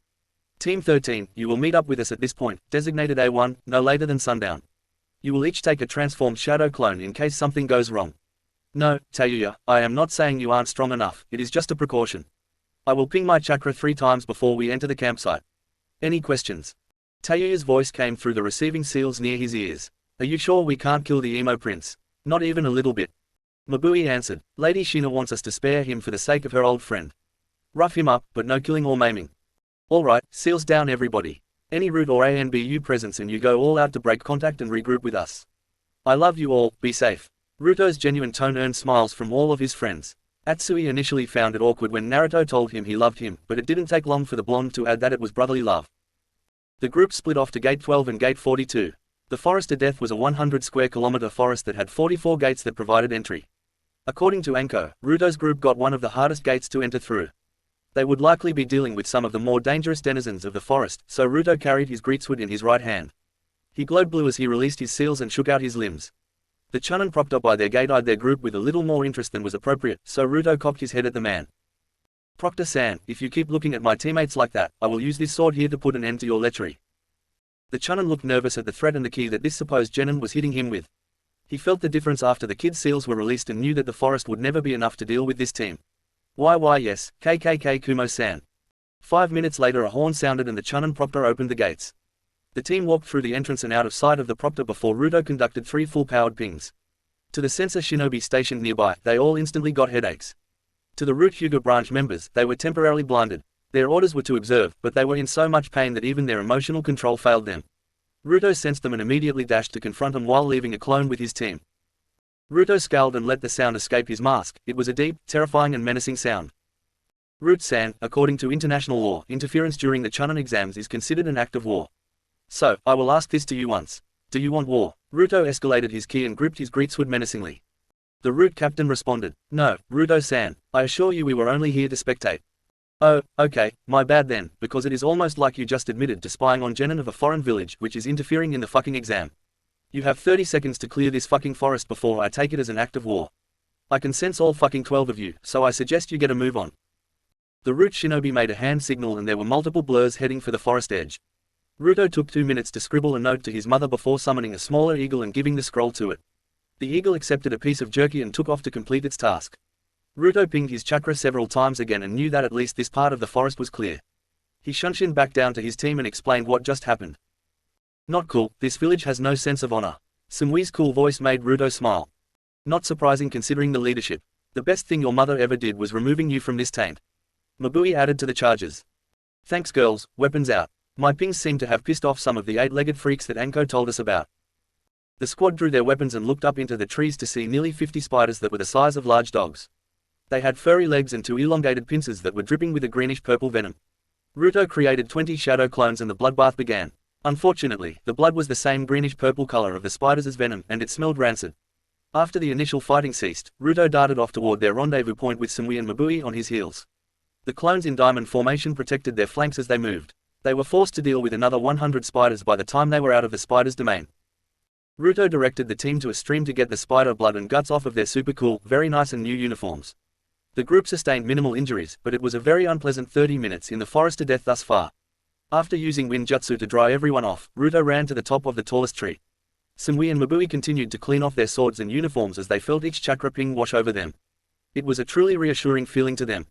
A minute later, Ruto dropped to the forest floor and created 30 clones. 2/3 of the clones used transformations to turn into replicas of Samui and Mabui.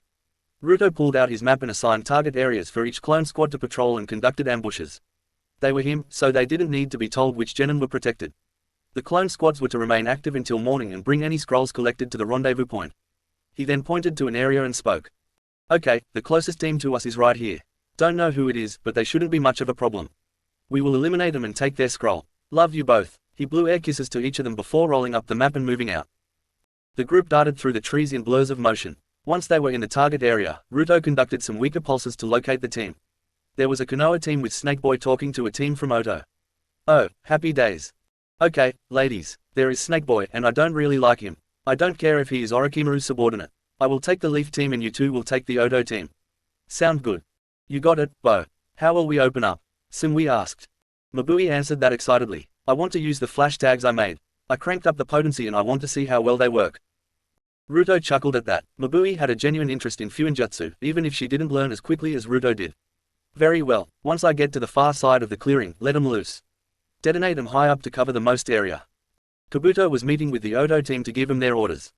Lord Orochimaru wanted them to test Sasuke and Sazumi. Lord Orochimaru planned on marking them both with the cursed seal of heaven. His main target was Sork, but he wanted Sazumi as a backup. Kabuto had felt the chakra pulses, but he assumed they belonged to some amateur sensor, and he was confident in his ability to take on any genin in this exam. He was at Jonin level after all. Everything was going well, and the Oto team was ready to move out when the group heard a couple kunai sailing overhead. As they looked up, their whole words turned white. Kabuto focused on healing the damage to his eyes, but he heard the surprised screams of his teammates and the Oto squad. He felt the chakra surges that surrounded him and listened as steel met flesh and blood. It only took him 10 seconds to heal the damage to his eyes, but his whole plan had collapsed in that time. When Kabuto opened his eyes, it took his brain a second to process what he was seeing. The Kumo team was in front of him, his two Konoha teammates were bisected and the big guy, Ruto, was holding his greatsword in one hand while it glowed with lightning chakra. Behind him, Dosu was decapitated and both of Zaku's arms were cut off and a lightning-covered katana was protruding from his back. Kin had crumpled to the ground, frozen in fear. Kabuto tried to shake off the unfamiliar feeling of fear that was welling up inside him and he forcibly calmed his voice before he spoke. Can I help you, Ruto-san? Just wondering if I am dealing with a Konoha shinobi or a spy for Orochimaru. Depending on your answer, I may let you live. A smile appeared on Kabuto's face. Well, aren't you perceptive? Yes, I serve Lord Orochimaru as his second-in-command. Okay then, Kabuto-san, we will let you live if you tell us what you know of the snake's intentions for Kumo.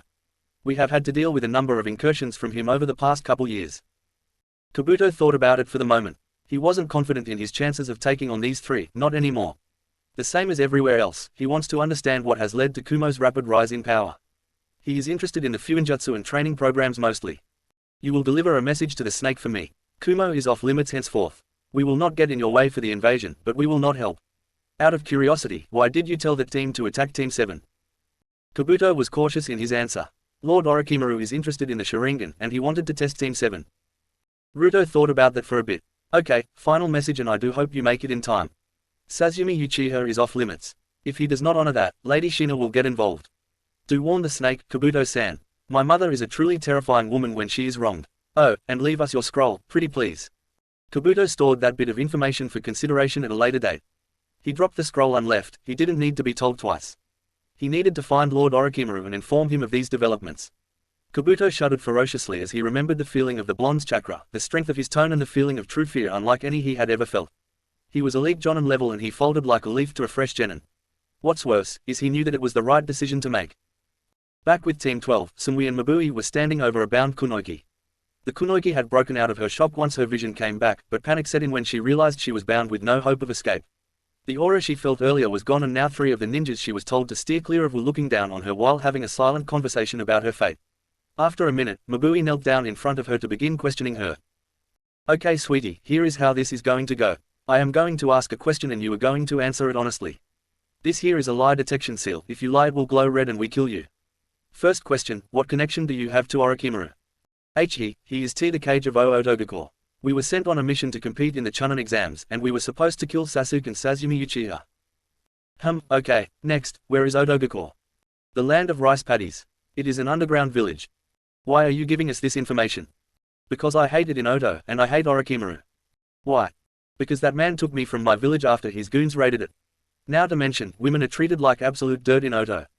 It is a miracle that I haven't been raped yet, and that was only because of one friend I had there. The village's ranks are full of missing nin and they are not the best people to hang around. What will you do if we let you go? Kin's head sunk and her chin met her chest. I don't know. Mabui stood up and another silent conversation began. Mabui led it. Ruto, I don't have the heart to kill this girl. We are not cold-blooded killers and she got swept up in something that she couldn't take back. I agree with Mabui. It is not cool, but what could we do with her? Silence was all they got out of Ruto. He was lost deep in thought, thinking about the risks to letting her go and wondering why Orochimaru seemed to be fascinated with Sasuke and Sazumi. If he wanted the Sharingan, why would he send this team to kill them? So that Sasuke would kill them. A poke in the side from Sumui snapped him back to attention. He walked in front of the girl and spoke. Alright, sweetheart, here are your options. 1. I put you in a prisoner scroll and hand you over to our people after a nice long stay. 2. I put you in a stasis scroll and we have a long talk back at our hotel. 3. I kill you here and be done with it. Please choose. Kin shivered at her options, but there was really only one option. Number 2 please. If I check out, can I go back to Kumo W with you? Ruto put a hand to his mask in a thinking pose. Honestly, not my call. I would say that it is possible, but we cannot let you get in the way of our mission here. That being said, we are not murderers. At worst, you will have your memory modified after we find a place for you. At best, you join Kumo and get to enjoy the good life after some retraining and reeducation. I see, I still choose option 2 please. Kin pleaded. Okay, sweetheart, I am going to put you to sleep and then you will be in the stasis scroll until I find time to release you. If you wake up in there, the important thing to remember is not to panic. Kin's eyes widened as she processed what he said before a seal was placed on her forehead and the world went black. Ruto then sealed the unconscious kunoichi in a stasis scroll and sealed said scroll into his arm. He stood back up and noticed that the girls were standing with their hands on their hips and looking at him. What? That was mean, Ruto. You scared the poor girl half to death. You know people won't wake up in stasis scrolls if they were put in them while unconscious. Mabui chided strictly. Ruto rubbed the back of his neck sheepishly. Meh, it was all in good fun. Okay, we have wasted enough time here. Strip these guys of anything useful and burn the bodies. We will head to the rendezvous point. With Team 13 at the beginning of the second phase, Team 13 tore off through the gates and Omoi was using his limited sensing techniques to guide the team. She had instructed him on how to spread out his chakra, but his range was only 100 meters. Atsui was taking point with Tayuya on the back left and Omoi on the back right. They made their way into the trees and thanked Shina-sensei for the training in wooded terrain. Team 13 had taken a cut-off route for the team entering through Gate 11. They had marked the team on the way to their own gate as the team from Taki. They each wanted to test themselves in combat situations and Taki was not on the list of protected people. It took them 5 minutes to cut the team off and the team was walking through the forest on ground level. Team 13 stopped on a tree branch 50 meters away from him and Omoi sensed for any deception. The one on the left is a bunchen of some sort. The actual shinobi is 40 meters back in a counter-ambush position. Tayuya, genjutsu if you please. Atsui, take out the two once she has them trapped.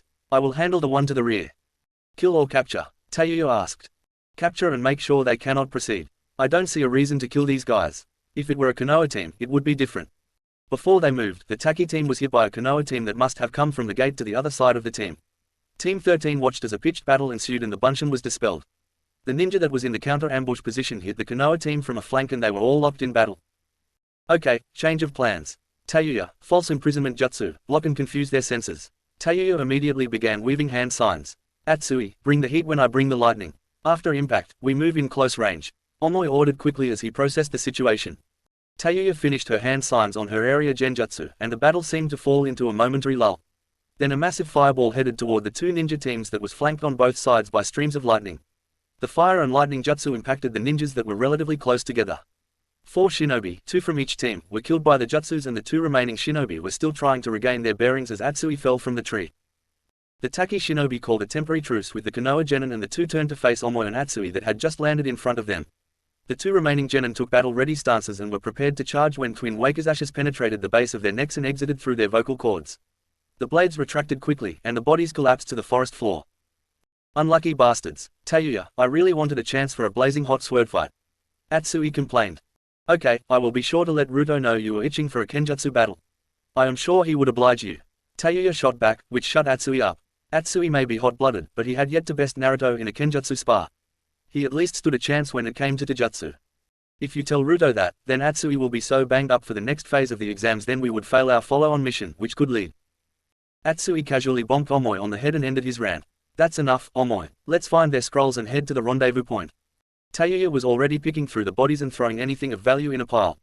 Atsui joined her and picked up one heaven and one earth scroll to accompany their earth scroll. Omoy jumped back into the trees and remained on lookout. After 5 minutes, Tayuya had her pile of loot sealed up and they were on the move again. Ruto Clone Squad 3 was flying through the forest and heading to their designated area. They had passed through the center of the forest, and they were around a point where they would expect to encounter enemy teams. The lead clone used a chakra ping and sensed a lone shinobi that was just over 100 meters away. With a hand signal, the clone group took off and came to rest on a tree branch that was overlooking an unusual scene. Karen hated her life in Kusa, and she hated her now dead teammates. They stumbled across a massive bear and were dumb enough to try and kill it with a fire jutsu. The surprisingly fast beast ripped her teammates apart and was closing in on her. She had hurt her ankle during her panicked sprint away from the crazed bear and tripped over a large root. Karen had two blessings in life, her potent healing chakra and her chakra sensory ability. Thus, when she felt 3 chakra signatures, she screamed. She cried out and begged for help as the massive bear was closing in on her with fresh blood dripping from its claws and jaws. Clone Squad 3 looked at one another and sighed. Their boss always did have a soft spot for damsels in distress. They jumped down and intercepted the giant bear. All at once, they cast Futon, Air Cutter. 3 blades of condensed air chakra ripped into the charging bear's legs and torso. Its front legs were severed and the bear fell in a heap. The clone that looked like his creator jumped up and landed on the bear with a downward thrust of its great snout into the bear's heart. The massive creature let out one last, raspy breath before it went wherever animals go when they die. The Ruto clone hopped down off the bear and asked the Kunoiki if she had any sealing supplies. A very confused Karen handed over a sealing scroll. The clone sighed because the scroll wasn't big enough to fit the bear. After scratching his head, the clone's finger glowed with blue chakra as it altered the seal on the scroll. With a triumphant hand gesture, the clone placed the scroll under the giant bear and sealed it away. All 3 clones then turned to Karen before the big one spoke. Heya, I am Ruto Maki, what's your name? The clone's voice would have been considered disarming if it weren't coming from such a big man. Karen was confused and slightly terrified. These shinobi just took down the creature that killed her teammates with ease and then treated it like some trophy. She sighed internally, resigning herself to whatever fate had in store. Karen Uzumaki. Karen watched as the clone stumbled back as if that was some sort of massive revelation. Then, all of a sudden, the 3 clones all became the big guy. The clone that was talking to her removed his mask and beautiful azure blue eyes looked at her with love. Well then, maybe I should reintroduce myself. I am Naruto Uzumaki, or at least a shadow clone of him. Change of plans boys, we are taking Karen here to meet the boss. That is, if you want to meet a long-lost family member. Karen nodded, blown away by the revelation. How are you blonde? I thought all Uzumakis were red-headed. Blame the boss dad for that one. Long story, there is time to catch up later. Do you have your team scroll, or do we need to search your teammates? The one on the left has it. Where are we going to meet your boss? Karen asked. In the forest about 2 clicks northwest of here. Oh, and Karen, do not, under any circumstances, call me by my real name in public. Please call me Ruto Maki for our time in these exams. No Uzumaki, especially not in Konoha territory. Clear. Karen nodded sheepishly. Crystal. Are you going to get up? I sprained my ankle, she said, slightly embarrassed. The clone's hand glowed with a green healing light and some of the pain went away before the clone scratched the back of its neck in a nervous fashion. Sorry, Karen-chan, I was never much of a healer. Climb on and I will get you to the boss. The clone readorned its chakra mask and allowed Karen to climb on its back as it set out for the rendezvous point. Clone Team 7 was heading to their designated sector when they sensed a massive surge of chakra. They jumped off to see what was going on and took positions high up in the tree branches. There, they watched as the snake Sanin bit into Sasuke Uchiha's neck while the pink-haired banshee wailed. The snake glanced at the clones before it skidded away after biting Sasuke and telling the boy to find him if he wanted true power. The clones noticed that Sazumi was knocked unconscious, and the clone squad jumped down to the pink-haired girl. Sakura panicked when the Kumo squad appeared in front of her. She knew she couldn't do anything against them, so instead she got on her knees and prostrated herself before them. With her massive forehead touching the ground, she implored them. Please help me, please. That Kusa ninja named Orochimaru hurt Sazumi and bit Sasuke. I don't know what to do. She began crying as she spoke. The clones sighed. If this team didn't have Sasumi on it, they could simply kill them and be done with it. Boss Mum will owe us one after this, was the thought shared by all the clones. Okay, relax. It was Sakura, right? The pink-haired Kunoichi looked up and nodded. Alright, then calm down. We are going to take you to the boss, and he will get this sorted out. Boss. Yeah, we are just clones. Speaking of, one of you dispel to let the boss know what's going on. Somewhere in the forest, Ruto got hit by a surge of memories and he sighed, knowing he wasn't going to like this. He created a clone and dispelled it to give his confirmation that it was okay to bring the team and his team. Back with Team 7, the clone created another clone and each clone grabbed one member of Konoha Team 7. Sakura attempted to protest but was promptly silenced when the Ruto clone told her that she was way too slow. Thus, another group was making its way toward the rendezvous point near the center of the forest. Ruto and Team 12 were the first to arrive at the rendezvous point. They began setting up the perimeter seals, alarm seals and a basic barrier seal. They then set their tent up underneath the roots of a big tree. Ruto was grateful that Mabui was able to develop a secondary affinity to Earth Chakra. It was something that he found nearly impossible to do and Samui wasn't much better at it. 3 hours after the exam started, the campsite at the rendezvous point was completely set up and ready to receive the extra visitors. Team 13 arrived shortly after the campsite was completed. They pulsed their chakra to let their teammates know they were there. At the same time, a clone squad returned carrying a red-headed girl. Ruto dropped the barrier and allowed them entry. Team 13 got their tent set up and Karen went underground to get settled in. An hour after Team 13, Clone Squad 7 dropped off the Konoha team with 2 of its members still incapacitated. They were taken to a separate tree where Mabui healed Sasumi and provided what relief she could to Sasuke. Sakura buzzed around her like a worried mother hen until she was done before she focused all her attention on the feverish Sasuke. For his team's safety, Ruto locked Konoha Team 7 in a prison barrier for the night after telling Sakura that they were not allowed to leave the tree. Underneath the tree at the rendezvous point, the Kumo contingent was having a heated conversation. Ruto, I understand not targeting them, but this is too much. You brought them to our campsite for Kami's sake. Mabui said. She is right, shithead. I got nothing against Sasumi, but those other 2 are nothing but trouble. Tayuya added. Look, girls, they couldn't help that they got attacked by the snake. We already took care of the follow-up surprise the snake team had prepared for them. Let them rest for tonight and we will be out of here before they even wake up. Fine, but I am not watching them, Tayuya said with her arms crossed. She then looked at Karen. You know, for a supposedly nearly extinct clan, you sure find a lot of Uzumaki women, little brother. First me, then Rias and now this one. Karen looked at her with wide eyes. There are more of us. Why are you with Kumo though? Isn't that one of the villages that attacked Uzu? Ruto sighed. Look, Karen, war is war. The current breakage took us in and treats us like family. He is helping my mum rebuild Uzu and even signed a lifelong blood contract with my mum. If that isn't trustworthy enough for you, I don't know what is. Oh, okay then. So, can I go back to Kumo with you? Karen asked properly cowed. The group looked at each other and had some sort of silent conversation for a couple minutes. Eventually, Ruto sighed before speaking. Karen-chan, we would never leave family behind. That being said, you are a foreign kunoichi and we can't just walk you out of the village and tell Kusa to go fuck themselves. Oh, by the way, do you have that sealing scroll with the bear in it? That pelt will sell for some good money and that meat will be good jerky. Karen looked confused as she pulled out the scroll and handed it over. Sorry for getting distracted. The reason I am nervous is because you are not going to like my plan, but I need you to trust me. Before we leave this campsite, I need to put you in a stasis scroll so that nobody knows we have you. Then we will find a way to sneak you back to Kumo. You can dye your hair in the new hair color of the Maki family. Karen looked very nervous now. Will it hurt? No, you will be asleep the whole time until I remove the sleep seal from you.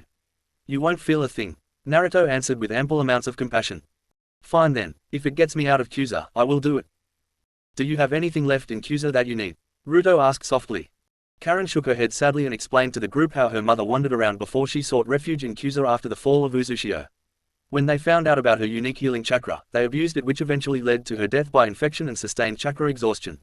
She then showed them the bite marks on her arms, and she nearly passed out from the explosion Aki coming from Ruto. Ruto growled out, everyone, on all future missions, Kusa is on the shit list. Kill on sight, am I understood? If their Jonin-sensei is still here, he is mine. Everyone nodded and the tension broke. Ruto apologized for scaring Karen and they proceeded to share an enjoyable dinner. They set guard rotations, mainly to make sure the barriers held for the night, and then the group rested. Ruto checked in on Sasumi and left an earth scroll next to her, which Sakura actually thanked him for in an inside voice. He waved it off and told her the barrier would dispel when they left in the morning. Ruto then went to the scroll collection point outside of the barrier and picked up a couple sealing scrolls along with 3 heaven and 4 earth scrolls. As the sun was rising, teams 12 and 13 were packed up and Karen was sleeping in a stasis scroll. Ruto pocketed the 2 scrolls his team needed, as did Team 13, and they left the extra scrolls piled up at the base of the tree. They didn't want all the extra attention, because 7 scrolls meant a lot of dead or incapacitated genin. The Kumo contingent dropped the barriers and set out at max speed to get to the tower. At 745 am on the second day, they arrived at the tower and entered. Both teams opened their sets of scrolls and their Jonin senseis were summoned. Shina walked over to Ruto and bonked him on the head before hugging him.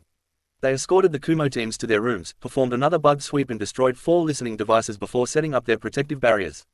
Somewhere underneath Konoha, Danzo screamed in frustration as 4 rude ninjas fell over bleeding from their ears. Shina then began berating Ruto for drawing so much attention to himself.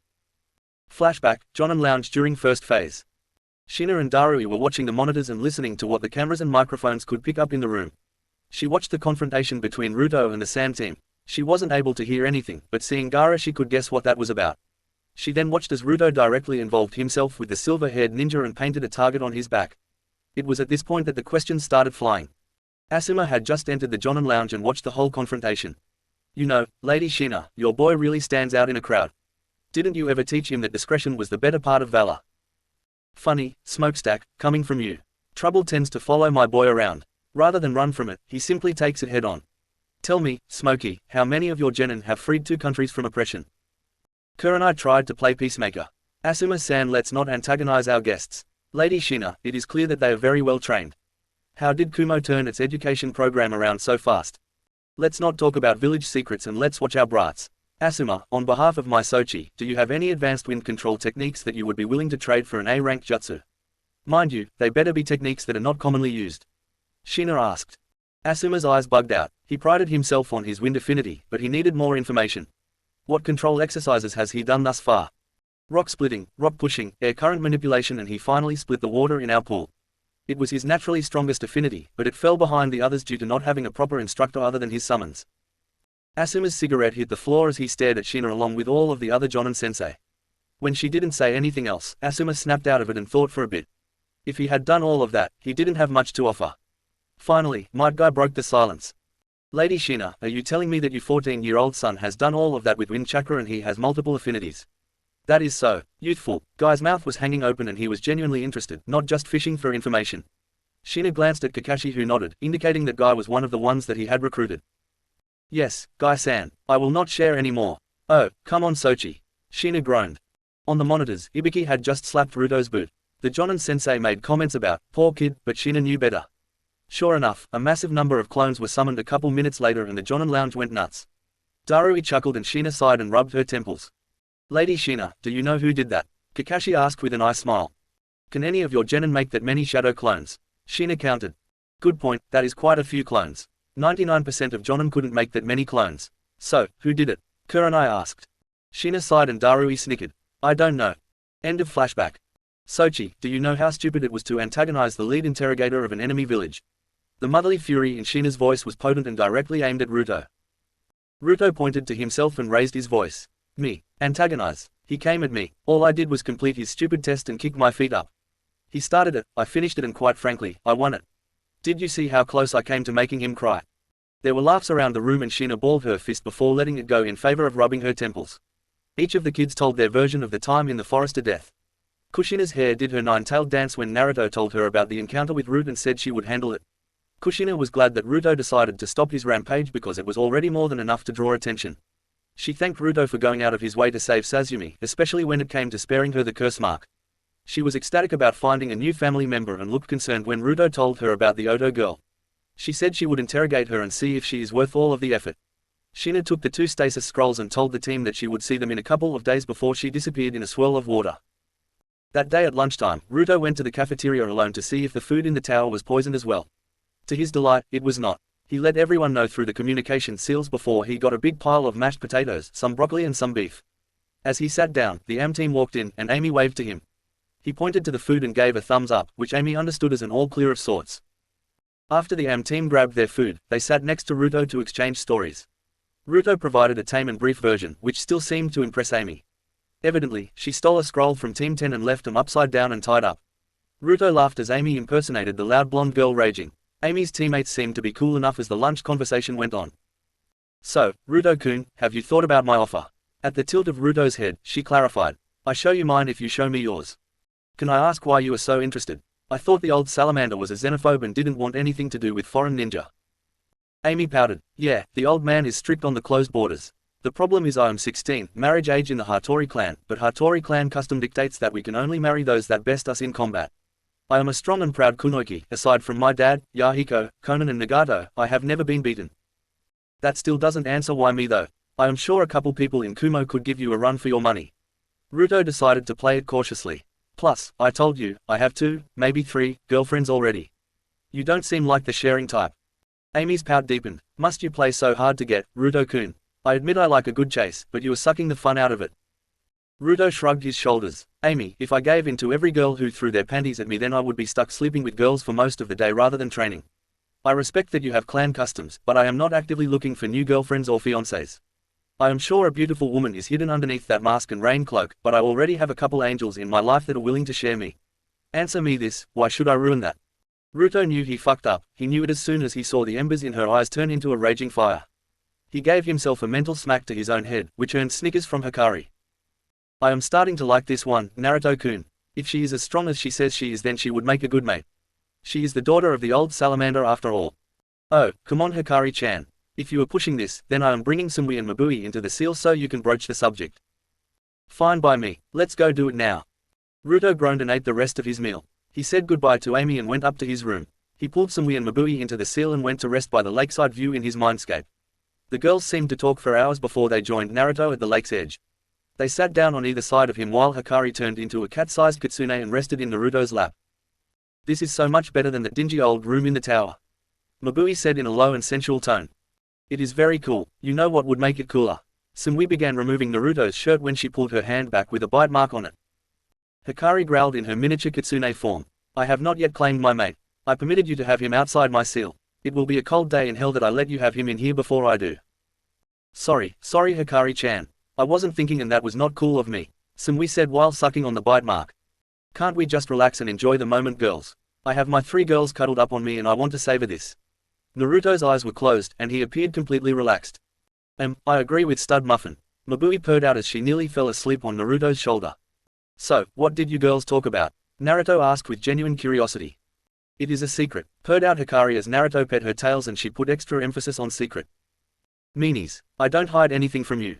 Naruto pouted, which earned sleepy, contented giggles from the girls. Chapter 11.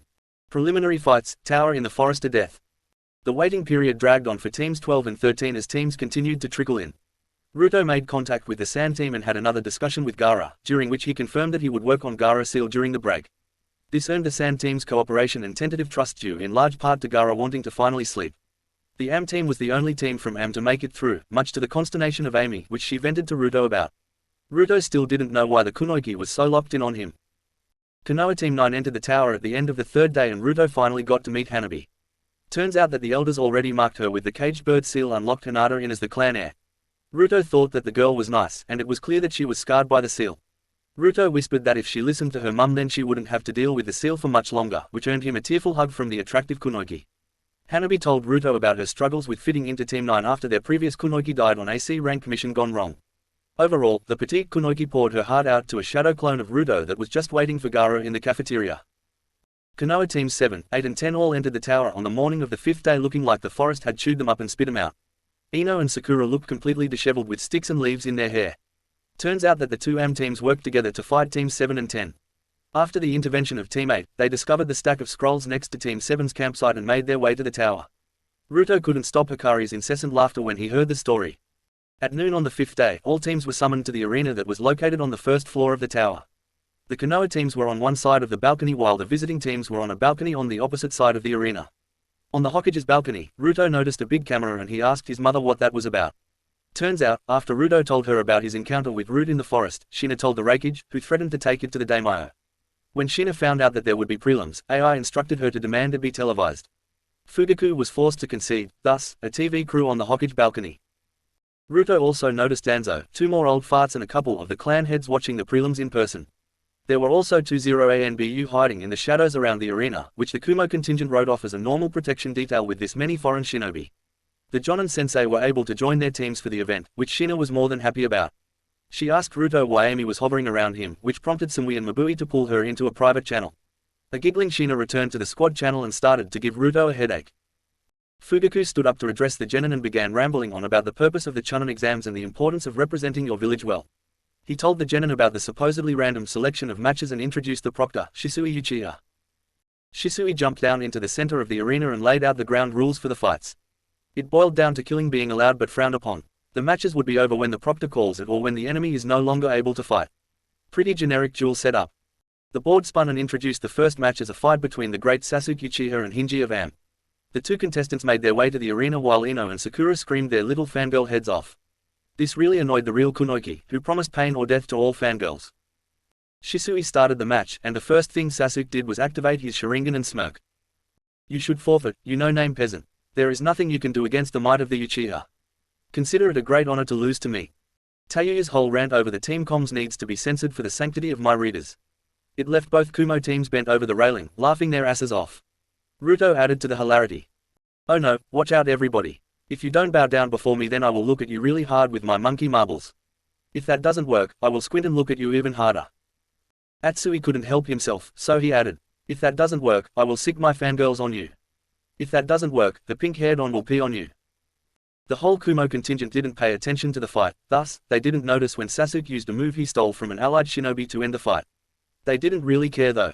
They just wanted a piece of him in the finals. The next match was decided and Mabui and Kankuro were called down. Ruto pulled his mask up enough to give her a passionate kiss before he told her that Kankuro was riding his puppet.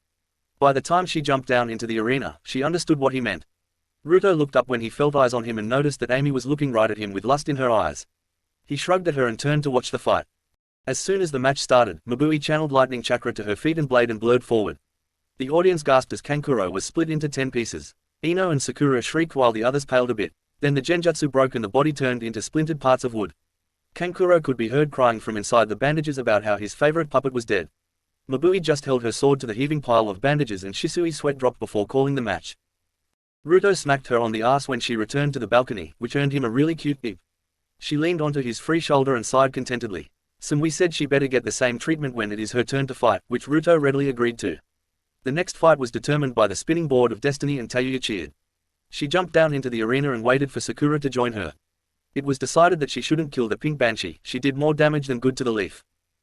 The match began and Tayuya just sat there completely relaxed, waiting to see what the so-called kunoiki would do. Turns out she threw some weak-ass kunai, created 2 bunshin, tried a straight-up Taijutsu attack and got a hard smack on her ass for her efforts, which sent her tumbling. The banshee got back up and screamed how she would fight for her Sasuke-kun before charging in again. Tayuya drew her blades this time and blurred forward to meet the girl, she refused to acknowledge her as a kunoiki. The result of this trade was Sakura's top being shredded, including her bra. There were only minor cuts where Tayuya's strikes landed, but the real damage was spiritual and mental. The poor girl's shirt and bra fell to the floor and gelatin pads rolled onto the arena floor, which Tayuya stuck with her waker's ashes and held up for all to see. Sakura was a crying mess on the arena floor and Shisui called the match. Fugaku rubbed his temples on the balcony and cursed that he gave into the pressure of clan politics. The comms in the masks of the Kumo contingent were indecipherable over the laughter. At this point, Konoha knew that they must have radios or something in their masks because they were repeatedly bending over in bouts of laughter with zero external communication. The next match was called and the Kumo contingent got serious for the first time. Their heads turned to look at Sumui, who was busy snogging Ruto. After a pinch on her butt, Sumui lowered her face mask and walked down into the arena. Ruto and company watched this match very closely. They acknowledged that if there were any shinobi in these exams that was strong enough to give each of them a challenge, it would be Amy Hattori. It seemed like it was a common sentiment because the whole room grew quiet, everyone leaned just a bit further over the railing and all distractions ceased to matter. The two girls approached each other in the center of the arena, both putting a bit more sway than usual into their hips. Before Shisui could begin the match, an interesting conversation ensued. Well, Sumui-chan, it seems like fate favors me. Before I get to fight Ruto in the finals, I get to prove to him that I can best one of his chosen women. The overflowing confidence in her voice carried a weight that stated she could back up those words. Sumui, for her team's sake, performed a rat seal and her ankles, wrist and chest glowed with a vibrant blue before fading out. There you go, Amy, I just showed you that I respect you as an adversary. Now, demonstrate your resolve and see if you are cool enough to win. Sumui's ice blue eyes seemed to glow under her mask. Demonstrate my resolve, you say. Okay then, Sumui-chan, let me show you my resolve. Amy then shed her raincoat which made a sizable dent in the floor when it fell. She removed her rebreather mask and shook out her long black hair. Underneath the raincoat Amy wore a skin-tight black bodysuit that hugged every inch of a very athletic and femininely shaped body. The upper C, bordering D, cup breasts looked like you could bounce a nickel off of them. Her toned posterior even caused Ruto to gulp. On top of the bodysuit, light armor pieces were attached to the forearms, outer bicep, shoulders, chest plate, thighs and shins. The armor was a glossy black that seemed to pull light into it. The free-flowing, midnight black hair was tucked into a ponytail that tickled her nearly perfect posterior. The hair fell over two crossed, mid-length codicus with midnight black handles and sheaths.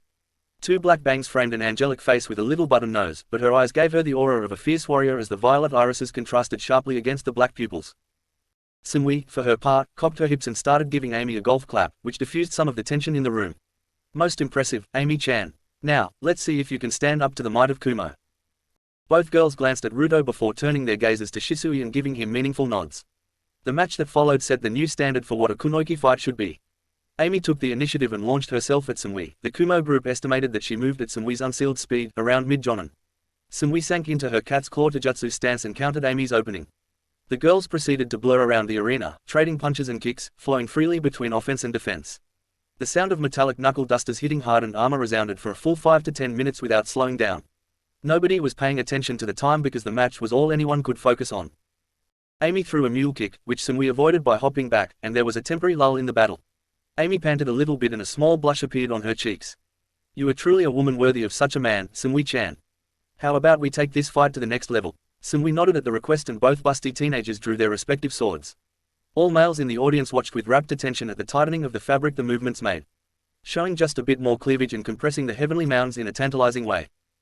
A collective gulp was heard around the arena and then an old man wearing a red hapari with long, white, spiky hair fell down from the ceiling and crashed into the center of the arena. The man was holding a small, hand-sized notebook in one hand and a pencil in the other. He was giggling perversely and had a nosebleed to match. Shisui sighed and pinched the bridge of his nose. "Lord Jiraiya, please clear the arena." This seemed to snap the man out of it. He jumped to his feet, wiped the blood from his nose and disappeared in a blur. Lady Shina growled audibly at the man's presence and Ruto went over to put a calming hand on her shoulder. He watched the rest of the amazing fight while holding his mother's hand in an attempt to keep her calm. After the old perv cleared the arena, Seung-woo and Amy returned to their kenjutsu opening postures. Amy with dual codicus and Seung-woo wielding a katana wakizashi pairing. Once again, they engaged at high jonin speeds and an elite jonin level kenjutsu match began. The girls moved with a deadly grace as they lunged, dodged, spun and bent around each other's blows. A massive smile could be seen on Amy's face as she escalated the fight further by coating her codicus with wind chakra. Seung-woo instantly infused her blades with her lightning element in response, but she was at an elemental disadvantage.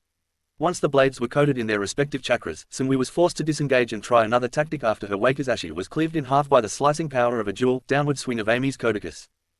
Seung-woo began dodging Amy's strikes while weaving through hand signs. She used a Raiden beast tracking to disrupt Amy's offensive advantage. Amy made short work of the two lightning beasts that flanked her, but this created an opening. Seung-woo appeared behind Amy and locked her in a half Nelson before Seung-woo was stabbed through the stomach. Everyone gasped as they thought the beautiful, blonde kunoichi may have just been killed. However, Seung-woo burst in a cloud of lightning that sent 500,000 volts of electricity into the kunoichi. Amy's body convulsed and jolted, but she was able to barely dodge a lightning-covered kunai that the re-emerged Seung-woo slashed her with. A big gash in Amy's bodysuit appeared from her left hip to right breast along with a trickle of blood. This caused most of the men watching the fight to spout copious amounts of blood from their noses.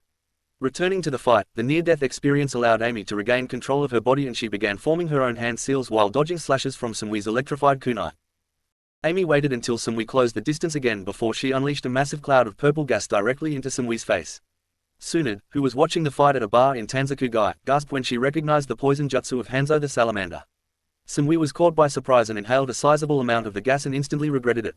The gas burned her lungs and caused her to break into a fit of coughs. She dropped her kunai and fell to her knees when she felt a sword held execution style to the back of her neck.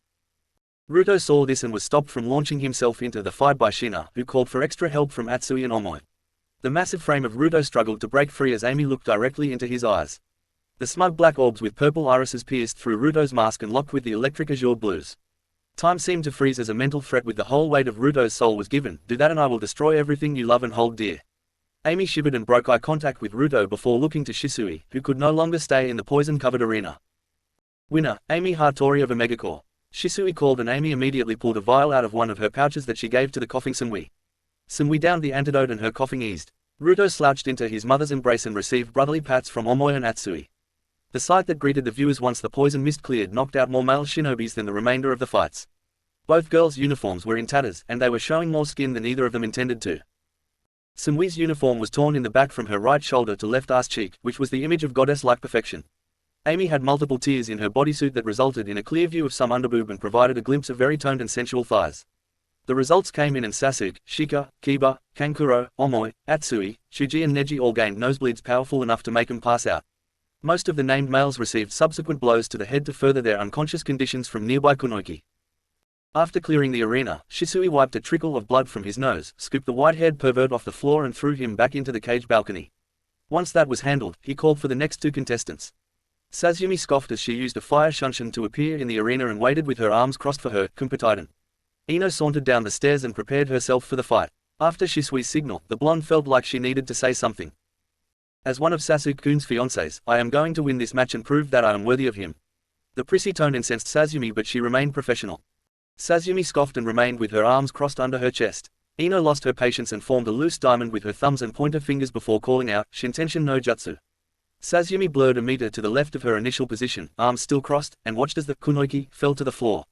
She took advantage of the backlash of Ino's misjutsu to walk over and place a kunai at her throat. She was promptly declared the winner before she glanced at Ruto and went back to her spot on the balcony. Ino came to a minute later and hung her head in disgrace as she took the walk of shame. Fugaku pinched the bridge of his nose and sighed again. If he didn't rely on the support of the Yamanaka clan, then he would cancel this weakling's engagement to his son. The Kumo team's shoulders were shaking again as a barrage of insults about the so-called kunoiki of the leaf flew freely once more. That was until the next match was called, a match they were actually interested in watching. Hinata and Hanabi Hyuga walked into the center of the arena. Both girls demonstrated the grace and posture befitting their noble upbringing. Little sister, I recommend you forfeit. I was already chosen as the heir, and you should respect your new, lower station in life. Hinata's cold words betrayed the normally kind mask she wore. What is wrong, big sister Sama, scared to fight me in a fair fight? Hanabi retorted in a cold tone tinged with rage. Shina shook her head in sadness for what her old friend and teammates must be feeling. She couldn't imagine being forced into Hitomi's position. She would have murdered every single clan elder before she let him put such a disgusting seal on one of her own. She couldn't believe Hayashi had pitted his twin daughters against one another, but this gave her the resolve she needed to get those two out of Konoha. She would remove that cursed seal and provide a new home for one of her best friends. Shina gasped audibly when after a short Juken fight that Hinata was losing, Hinata was holding her hands in a strange seal while Hanabi writhed in agony on the ground. Lee was holding an enraged Neji back while Guy had knocked out the Hyuga heiress with a single chop to the back of her neck. Kurenai shook her head in disappointment as she collected her team member while Guy tended to a panting and crying Hanabi. Hinata was announced as the winner due to outside interference, but that victory cost her the chance of escaping this village with the others. Ruto held his mother's hand and squeezed it in a comforting manner. He could tell she was shaking with rage because of the caged bird seal and the fact that one twin sister used it against another. He asked Mabui to take over for him as his name was called to enter the arena. He jumped down off the railing and landed lightly on his feet. He watched the boy and his puppy jump down from the opposite balcony with a cocky grin on Kiba's face. Well, Ruto, this is my chance to prove that I am the alpha around here. The dog yipped in agreement as it stood next to the boy's heels. Oh, okay then, Kiba-san, good luck with that. Ruto said with a deadpan tone. Kiba growled before spouting off at the mouth. What's so good about a guy that won't even show his face in public? Those bitches that chase you around should be with a true alpha like me. A dark aura began to appear around Ruto. Excuse me, I don't think I heard you right. What did you call my girls? His tone became dark and menacing and sounded like a growl. Amakaru whimpered at his master's heels. Kiba smirked, I think you heard me. Those bitches that chase you around should be mine. I am the true alpha of Konoha. Sochi, don't kill him, Sum used to be a friend of mine.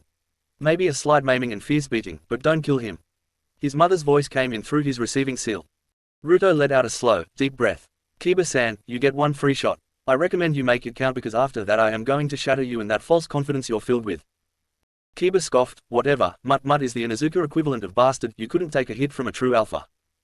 Ruto sat on the ground in the lotus position. He looked at Shisui. Would you start the match already? I am struggling to contain my anger and I don't think you want me to blow up this whole tower. Shisui's sweat dropped before calling out, Hajime. Kiba took a battle-ready stance and waited for Ruto to do the same. What, too scared to fight, Mut? Take your free shot, Inuzuka-san. If you keep talking, the price will be your life. Ruto replied coldly. Kiba tossed a pill to Akamaru before putting another pill in his mouth. The duo began to look more feral, and a small chakra aura could be seen around them. Kiba got down on all fours and jumped in the air, spinning like a drill along with his ninkin partner. He cried out, Gachuga, fang over fang, as he spun toward Ruto. Ruto didn't move, he remained in a lotus posture as the duo slammed into his position before rebounding to a spot across the arena. A small cloud of smoke dissipated and showed Ruto sitting there with minor scuffing on his slick vest and mask. He had reinforced his body with chakra to the point that the Gachuga didn't hurt all that badly. Ruto brushed off the scuff marks and stood up. That was it. One free shot and that's what you do with it. Kiba snarled and launched into another, Gatsuga, but this time he ran smack dab into an explosion or electric chakra. Ruto used a move he developed, Raiden, Stun Grenade, where he condenses lightning chakra in his body before expelling it from every tenketsu. The result was an expanding sphere of electric blue chakra that originated from his body. The chakra ripped apart the hardened floor and slammed into the approaching Inuzuka duo, which halted their advance and sent them flying. Before Kiba could slam into the wall, he felt an electrifying and fiery pain shoot up his right arm just before his back collided with the wall. Ruto could be seen tossing something in the air before he destroyed it with a beam of lightning. Ruto looked casually at the crater in the wall that the Inuzuka boy was trying to climb out of. Sparks of residual lightning chakra would periodically shoot off the boy. Kiba eventually pulled himself out of the wall while clutching his right hand. I recommend you stay down, pup. I showed mercy by not taking your whole hand, but I am afraid you will need to learn how to use your left hand for those perverted activities I assume you're so fond of. Kiba looked to be on the verge of shock as he continued to cluck his right hand to his chest. It wasn't even bleeding because the lightning chakra cauterized the wound. Fuck, you, bastard. I bet your father and whore of a moth. Everyone in Kumo knew that insulting Ruto's father meant you were in for a world of pain, simultaneously, insulting his mother meant death. As the words left Kiba's mouth, a wind-covered claw ripped his fur jacket open and left 4 deep gashes across his chest. The Ninken partner, Akamaru, lunged at Ruto, was caught by the masked shinobi's right hand before a burst of electricity knocked the puppy out. He put the puppy down by his wounded master and walked away. Shisui called the match and medics ran out to collect the bleeding Inuzuka boy.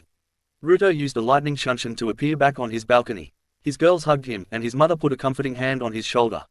They all understood how enraged he was, and how much he was struggling to contain that rage and anger. His Hanyu blood demanded blood from the petty human that insulted his mates, mother and father. Hikari pulled him into the mindscape, threw him on the couch and initiated an aggressive makeout session. She was turned on by his casual display of dominance and she didn't want his anger to overtake him. Now wasn't the right time to reveal himself to the world. Hikari kept him there, lip-locked for nearly half an hour before she felt his anger subside. He finished the session with a peck and nibble on her bottom lip before he thanked her and went to rejoin the others outside of the seal. Hikari collapsed on the couch in a panting mess. She wanted nothing more than to ravage him for 7 days and 7 nights, but the promise to do so in the real world restrained her demonic urges. Ruto snapped back to awareness as Omoi forced Shikamaru to surrender after using a lightning jutsu to disrupt the shadow user. The light broke the shadow tendril that nearly immobilized him and Omoi landed a lightning palm over Shikamaru's heart. The boy was immediately knocked unconscious and suffered a minor heart attack. The medical team would be able to heal him, but the fight was over. What did I miss? He asked the team through the communication seal.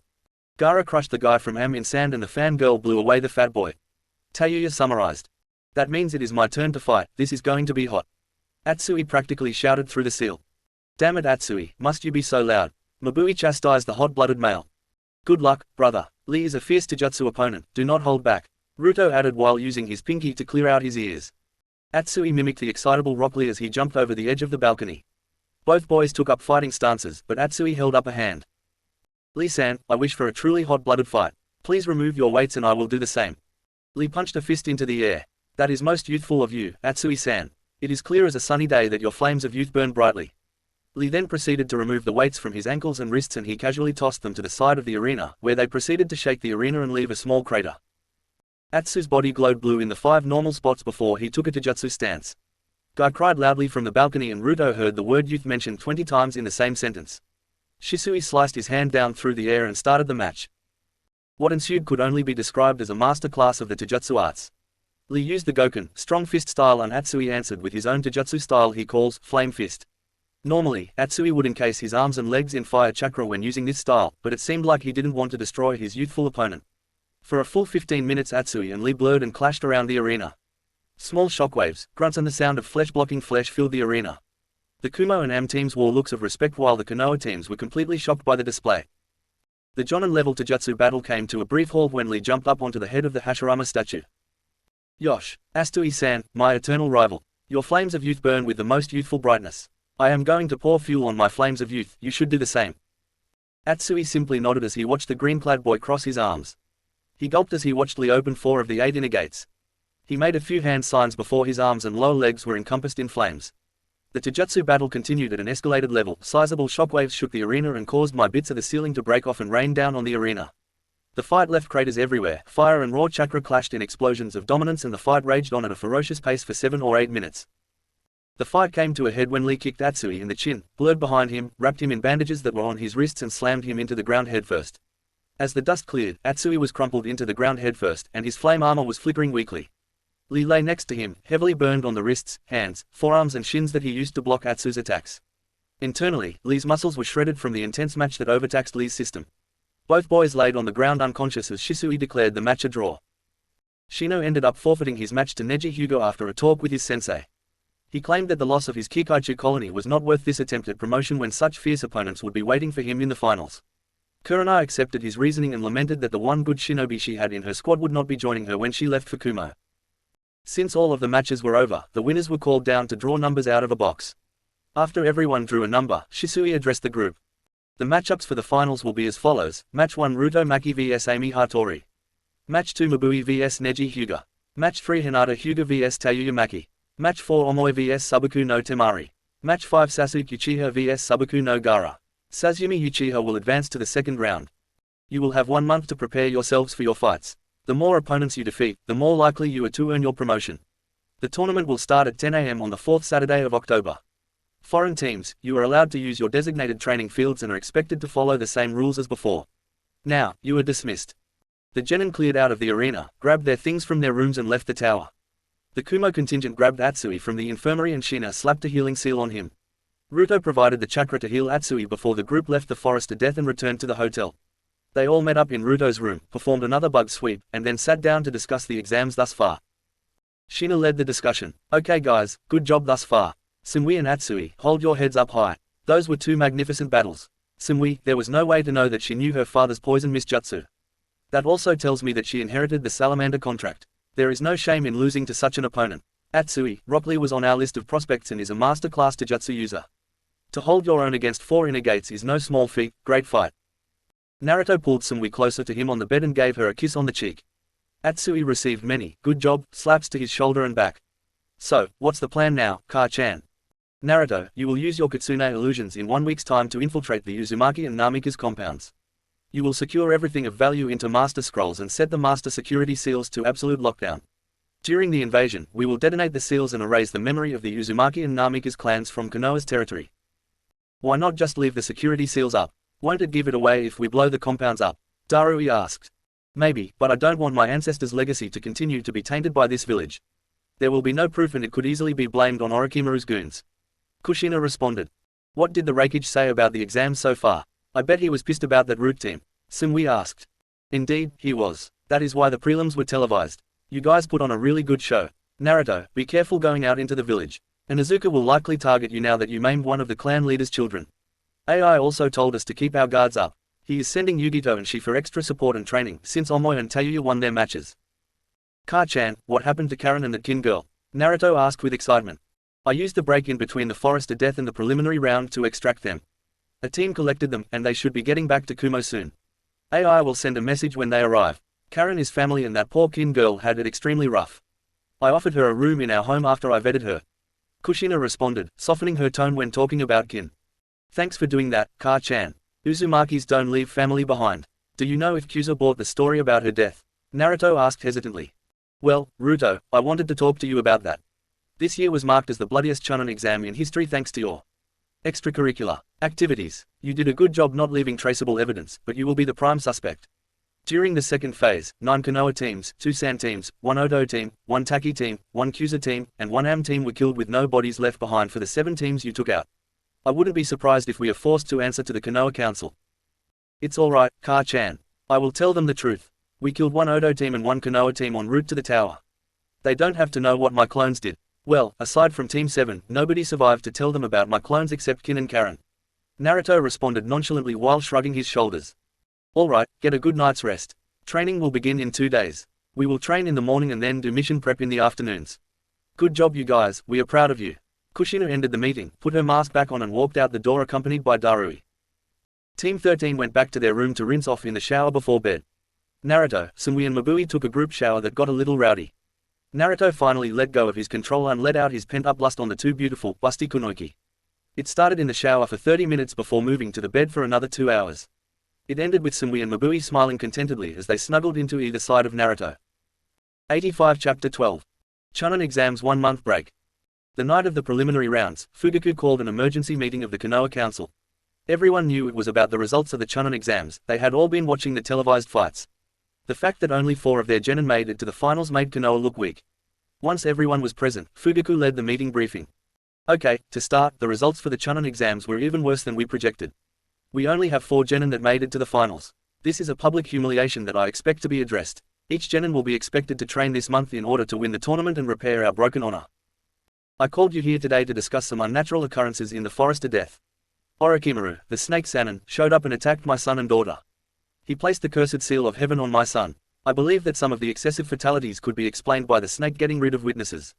In total 9 Konoha teams, 2 San teams, 1 Odo team, 1 Taki team, 1 Kusa team, and 1 Am team were killed. There were no reported survivors from any of these teams. An uproar followed this statement. Once order was restored, Shikaku Nara addressed the council. Deaths are not unusual during the combat phase of the exams, however, for this year to have a 420% increase in fatalities is concerning. A and BU teams combed the forest and were only able to recover the bodies of 5 teams. I believe the snake explains some of the fatalities, but I think the more likely culprits are the Am, Sand and Kumo teams. They displayed a brutal proficiency in their fights that point to elite training. They also seem to harbor no love for the leaf, so I do not believe they would spare any teams they came across. Soon was growling at the thought. What did forensic evidence pull up? Danzo spoke. Well, due to an early encounter between my root and one Ruto Maki, we were forced to pull the A and BU teams out until the 5-day period ended. By the time we found the battle sites, there was no evidence left on most of them. A couple of the sites indicate a Kaiden-jutsu was used to burn the bodies. Once again, there is no distinct pattern to this. The battle sites were too numerous and spread out to blame it on a single team. Fugaku looked pensive. My daughter reported that Ruto Maki saved her team from the snake Sannin and took them to their campsite. Ruto provided medical treatment and safety to Team 7 while Sasuke was recovering from the cursed seal. Testimony from Sakura Haruno says that she was saved by a clone team made by Ruto Maki. Ruto said that he felt a massive surge of chakra and sent clones to investigate. Shibi Aburame spoke. It is interesting that he would save that team. Didn't they encounter Kumo Team 12 during the wave mission? Yes, they did. Sazumi seemed to hold a high opinion of Ruto Maki. What does everyone think about this? Fugaku asked. Mibui Haruno spoke up. Well, it is obvious that he is infatuated with either my daughter or yours, Hokage-sama. The way he treats the 2 kunoichi on his team tells me that he is open to polygamy. Perhaps a marriage contract could work to our benefit. Fugaku mulled that over for a bit before Shikaku spoke. Hokage-sama, his behavior is an anomaly. The Kumo team caught on to our attempts to spy on them, poison them, and they haven't given us much to go on. The confrontation between Ruto and Root indicates that the boy is highly skilled. Witnesses say that his aura and Ki are of almost Kage, if not elite Jonin, level. I believe that Ruto Maki treats us as hostiles. Of course, securing a marriage contract would be the best thing for Konoha, but I have my doubts if he would accept it. Shikaku sat down and promptly fell asleep after saying his piece. One civilian counselor spoke up. Why would they possibly refuse a marriage contract from the greatest shinobi village? Hayashi spoke up here. The question you should be asking is why would they accept a marriage contract from us? In recent years, Kumo's influence has grown exponentially in Kaminari no Kuni. I believe the Maki family brought in new ideas that completely flipped the status quo on its head. We know that they made significant changes to the academy. Reports say they are using ninjas to help with agriculture, and the most obvious example is their Fuinjutsu.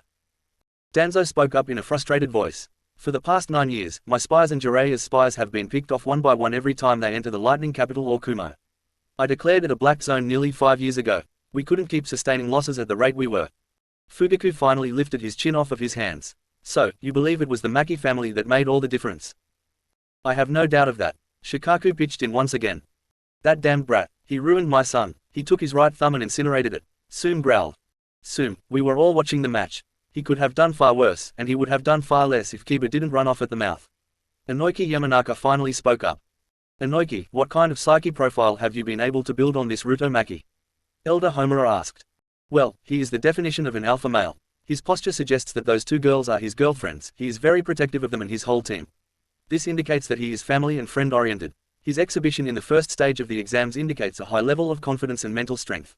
I have never seen Ibiki defeated in a battle of wits before. We believe the shadow clones that disrupted the exam were his, but even after reviewing the footage, we couldn't prove it. This indicates that he enjoys mental warfare and he likes a challenge. His choice of females indicates that he wants an A-type female who will call him on his bullshit. Forgive me for saying this, Counselor Haruno, but your daughter is completely incompatible with him. We haven't been able to observe much more than that, but the way he approached the fight with Kiba was unique. In the beginning, he was going to simply win and get it over with. He seemed to respond to 2 things. The threatening of his women and the demeaning of his parents. I believe that last one is why your son lost his thumb, Soom-san. That is all I have for now, Hokage-sama. Thank you, Inoki. One more question, of our females, which one would have the greatest odds of securing a marriage proposal? Fugaku asked. Your daughter Itachi would be my first choice. Next would be Sazumi. Inoki kept his reply simple and professional. The earned outrage from the civilian council. We could never let the Sharingan get into enemy hands. Fugaku flared his ki and restored order.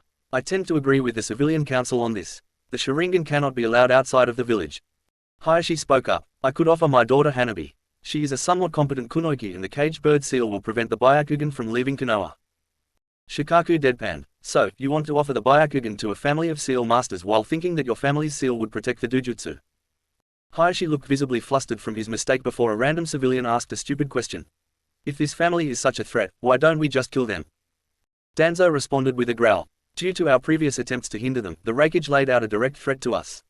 Kumo and Kaminari no Kuno will go to war with Hai no Kuni and Konoha if one more act of aggression is uncovered. The Fire Daimyo has given explicit orders to incite them no further. Kumo's forces are equal to our own, if not greater. If war came at this time, we would be hard-pressed to win. Kumo possesses the 8 tails and 2 tails, both of which can fully transform into their biju. They match our numbers and if their new education reforms have been applied to their shinobi ranks, then it is likely that they would beat us. Even if we won the war, we would lose because Iwa would finally take its revenge on us. Not to mention Kiri would back Kumo as well. The odds are stacked against us and it would be folly to provoke a war. Shikaku broke it down and shut the civilians up. Fugaku sighed. We really must avoid conflict at this time. When we can properly handle the Jinchuriki, we will be able to exert our will on them once more. For now, we must play nice. I want each of you to write out formal proposals, explain your reasoning and have them on my desk by the end of the day tomorrow. We will request an audience with Lady Shina and Ruto after we decide on the best course of action. Soon left the meeting with a massive scowl on her face. She snarled at everyone she crossed while thinking about Ruto. The damned kid maimed her son, admittedly the pup deserved it, but he still maimed her son.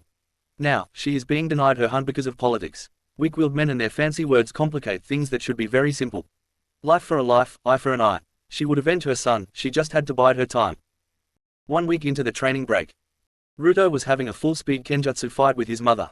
Unfortunately, his mother refused to let him use his greatsword and forced him into using his katana. The reason for this was simple. When Ruto used his greatsword he broke too many of his mother's precious swords. After the morning warm-up, the kenjutsu spars began. Shina, being the crafty woman she is, would make Ruto do intense physical exercises in between each battle. She could still best her son, but it was getting tougher and tougher to do so. She had lost count of how many training swords they went through during their spars, but it was at least a couple hundred this year.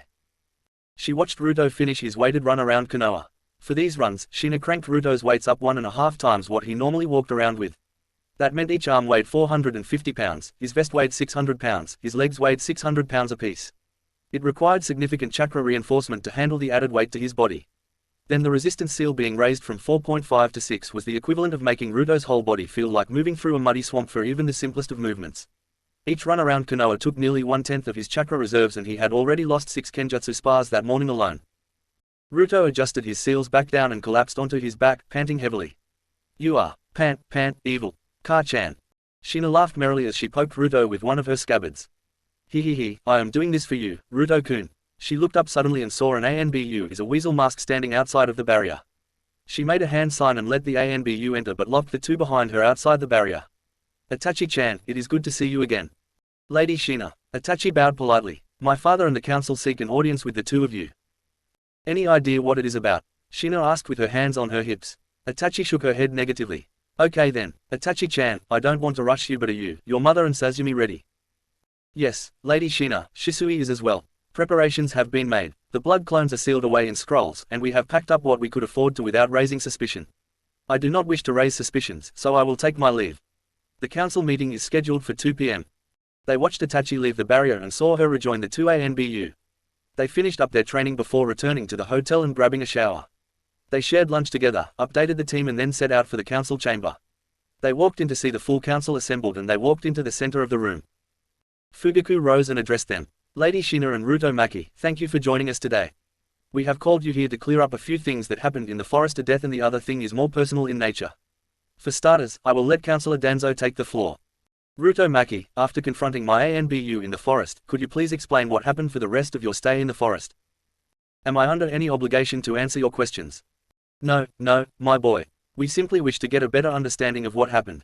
You see, there were an unusually high number of fatalities this year and we are conducting an investigation into it. We believe that the snake Sannin is the cause, but we need more proof. Ruto cringed when Danzo called him his boy. Ruto smirked deviously underneath his mask. It was time to divert their attention. Well, I guess I should thank you for positioning my team at gate 42. Those giant, jumping spiders were a good warm-up. Then, we came across a Konoha team meeting with the Odo team. They were talking about attacking the Uchiha siblings, so I ordered my team to kill them. Kabuto Yakushi is a spy and he worked for Orochimaru. I sent him to the snake with a message to leave Sasumi Uchiha alone. It seems the snake received my message in time. After killing those two teams and getting their scrolls, my team set out for our rendezvous point. I was setting up security around our campsite when I felt larger than normal chakra spike. I sent a clone team to investigate. My clones arrived right after the snake bit Sasuke, and he scurried off. My clones secured Team 7 and brought them to the rendezvous point. My team and I provided security so that they could recover in peace. I left them the scroll they needed before we set out for the tower. That was the end of my time in the forest. The eyes of the council continued to widen at each revelation. Fugaku called down the ANBU. Sweep the village for Kabuto Yakushi. He is to be captured and brought in for interrogation. The ANBU bowed and left. Thank you for the information, Ruto-san. Why didn't you bring this up with an exam proctor? Quite frankly, Hokage Dono, I do not trust you or the proctors.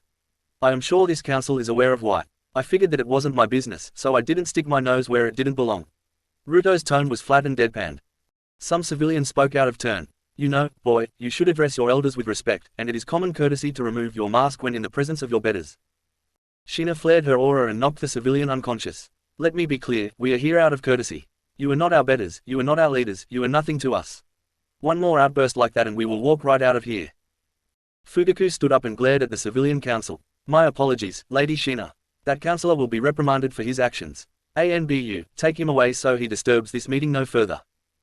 Shikaku stood up to ask a question. At Shina's nod, he spoke. Ruto, you are a mystery to me. I would like to know why you went out of your way to save Sasumi Uchiha and her teammates by proxy. That is easy, Shikaku-san. Sasumi was the only one that made a good impression on me in Wave. She is strong, humble and eager to learn. The exact opposite of her brother.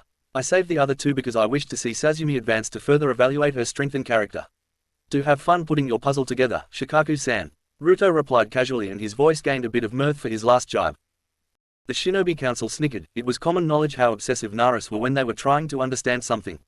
Fugaku decided to take it from there. Do you have a romantic interest in my daughter? You have been seen acting intimately with your two teammates, so that makes me want to ask why you would be so interested. You misunderstand, Hokage Dono. I have a bloodline that Kumo wishes to propagate. It is not my intention to court kunoichi from foreign villages. As hard as it is to believe, I want to understand how a person, and Uchiha at that, can live in a proud village and clan and still come out humble. Much like the Nara, I simply wish to understand. Nothing more, nothing less. The whole council perked up at the word bloodline. Of course it was Danzo that forced the issue. Oh, and what bloodline would be so important to Kumo that they would allow you multiple partners? Wouldn't you like to know? Ruto shot back calmly and casually, completely ready for the question. Ruto-san, you are our guest, but I would advise you to address us with the same courtesy we are giving you. Ruto bowed politely. Forgive me, Hokage Dono. That old warhawk and his band of emotionless mercenaries has rubbed me the wrong way on more than one occasion. Inoki picked up on that. Cared to explain, Ruto-san. Ruto looked to Shina, who nodded, and then he turned to address the council. Hikari smirked as she watched the show play out. Certainly, Inoki-san, let us start in Kiri. Now, I do not blame a nation for getting involved in foreign affairs, but when said involvement supports genocide, I tend to frown upon it. When the express purpose of said involvement is kidnapping innocents from their native countries to turn into emotionless drones, then it begins to incite my rage. Finally, when said emotionless drones raise weapons against the people I love, then they become enemies. Make no mistake, Danzo-san, you are marked as the last category. My second encounter with NE or Root or whatever they are officially called was in Wave. Once again, Danzo supports a tyrant that was unlawfully enslaving a nation and oppressing its people. I have physical proof of this, but it is my speculation that he also assisted Gato in the assassination of Wave's previous daimyo. The newly elected daimyo of Wave agrees with me on this. Finally, we get to recent events where my team has destroyed a total of 14 listening devices. I hope the Root can handle some simple hearing problems. Naruto paused here to snigger. I digress. Then my team is almost poisoned at a public restaurant on one of our first nights in Konoha. I took samples to confirm that it was a chakra dampening poison. Then, my little run-in with Root in the second phase of the exams that was in direct violation of international law. So, Council of Konoha, should I be happy to be in the same room as that decrepit bag of evil bones? Ruto finished by pointing a finger directly at Danzo. The whole Konoha Council was stunned while Fugaku and Danzo were infuriated. This boy basically said that he single-handedly foiled two of their foreign operations, and Fugaku must publicly condemn his partner or risk losing face with the Konoha Council. The first to speak was Hiruzen Sarutobi. It doesn't surprise me. Minato and I always curb Danzo's worst actions, but it seems he has gotten out of hand. My apologies to you and your teammates, Ruto-san. Your actions reflect well upon yourselves and Kumo. Thank you, Sarutobi-sama. I have taught him well and I am most pleased with the results. Tell me, would you like to try a prototype prosthetic that would let you regain use of your right arm? The Maki clan always held you in high regards and it would bring joy to my heart to help one of the good guys remaining in this shinobi world. Hiruzen looked genuinely shocked. It would be a great honor, Lady Shina. I would be in your debt, a debt I would be sure to pay. Hiruzen ended with a bow. Fugaku let it happen because he would want to analyze it for his own purposes. Very well, I will send you an invite to Kumo where we will construct it for you once these exams are finished. Back to the issue at hand, Hokage Dono, Kumo condemns Danzo's actions, but we have abstained from publishing our proof in order to honor our non-aggression pact. Should that pact be violated by the co-signer, then we may change our views on such a thing. The subliminal threat was not hidden, it was blatantly obvious, and Fugaku would have to sit there and take it. We thank you for your discretion, Lady Shina. We intended on promoting our partnership with Kumo, which brings us to the next point of discussion. Konoha is proposing a marriage contract between Ruto Maki and Hinata Hyuga. Due to the nature of the Byakugan, they would reside in Konoha with dual citizenship. This is still in negotiations, but what are your opening thoughts? I unequivocally decline, Ruto responded forcefully. Hayashi took offense to this, he is offering his clan heir. So, he gritted his teeth and hid his malice when he asked, might I inquire as to why? My daughter is the heir to one of the most prestigious clans in Konoha. Hayashi-san, may I ask if you were watching the Chunin exam preliminary fights? Hayashi nodded briefly. I have no desire to marry a woman that would use such a seal on her own twin. I find the practice of the caged bird seal disgraceful. I am adept enough at sealing that I could protect your precious dojutsu without enslaving my own family members. I decline for 3 reasons. The woman herself, the clan she is attached to, and I would never leave Kumo. I am honored by your request though. He conceded at the end to save face. Everyone on the council knew that they had just stepped in a giant pile of cow dung by making this offer, Fugaku included. Fugaku tried to salvage this mess. If you were given your pick, would that interest you? Hokage Dono, I am currently loved by 2 gorgeous and strong women. I do not go out of my way to court people. If it is the result of a diplomatic effort, I would do so for the betterment of Kumo. Damn, I wish we had this kid or someone else like him among our ranks. Chooser Akamaki said. You honor me, Akamaki-san. Naruto replied with a bow of his head. Hayashi decided to re-enter the conversation. You said you could replace the caged bird seal, where did you get such knowledge? Ruto looked to Shina, who took over. That is an easy solution. My clan's sealing knowledge far exceeds modern-day fuinjutsu. We have been the best in the fuinjutsu arts since the fall of Uzushiogakure. Then forgive me for asking, but why have we never heard of the Maki clan before 10 years ago? Koharu cut in. My clan chose to sit out of the clan wars, they chose to abstain from the village system, and they were nearly wiped out due to Western wars before I escaped and decided to join Kumo. AI has been most gracious, and he took some of my proposals to heart. I will not tell you where my clan resided because it is none of your business, forgive my rudeness for saying so. Koharu was put in a tough situation and decided to just apologize. My apologies, Lady Shina. I did not mean to bring up bad memories. That is quite alright, Koharu-san. People of the elemental nations do not know much about the outlying nations. Fugaku coughed. Back to the proposal of deepening relations between Kumo and Konoha. If Ruto is unavailable, would Kumo be open to another marriage proposal? As I said before, Hokage Dono, I do not presume to make such decisions for the Refuge. We spoke pertaining to my son, but outside of that we have little to no say. Very well, I will discuss it with him when he arrives. That is all for today, you may go. Thank you for your time. Shina and Ruto bowed before leaving the room. Once they were gone, chaos descended upon the council room. Shouts rang out back and forth until order was finally restored. Fugaku asked Inoki for his assessment. Hokage-sama, they have many reasons not to like us and very few reasons to negotiate with us. Both of them were telling the truth, maybe not the whole truth, but the truth, nonetheless. They saw the truth seals and stood right on them. That was deliberate on their part. Ruto is far stronger than he has shown us thus far. The way he handled this meeting tells me that he has been trained in the diplomatic arts. He was very proficient at giving just enough information to satisfy our requests. He also guided the flow of the conversation and intentionally dropped information bombs. I would assume that he is being groomed to be the next Refuge. Lady Shina is a terrifying unknown. For one woman to be able to affect a whole nation is incredible. This Maki clan seems to have ancestral knowledge that far exceeds our own. It is both awe-inspiring and terrifying.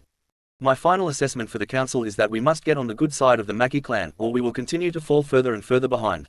And if you submit another marriage proposal, do not make it a Hyuga for the love of Kami. Hayashi scowled at this. Peasants cannot understand the inner workings of a great clan such as the Hyuga. Peasants, did you not see how they comported themselves in front of a hostile council? Your pride blinds you, Hayashi-san. Hiruzen retorted. Danzo then asked a question that stumped the council. Why was Hiruzen the only one they treated with respect? The will of fire Danzo, a concept that you never understood. Your actions have sullied the great tree. I did everything I could, in the best way I knew how, to honor the will of fire. They seemed to understand that. Fugaku spoke up. That is enough, you two. Hiruzen, you are to accept their offer after the exams, scout what information you can from Kumo and then we will analyze the prosthetic and attempt to replicate it. Fugaku, if you think they do not see 10 steps ahead of you, then you continue to underestimate them. They made that offer in front of this council instead of approaching me personally.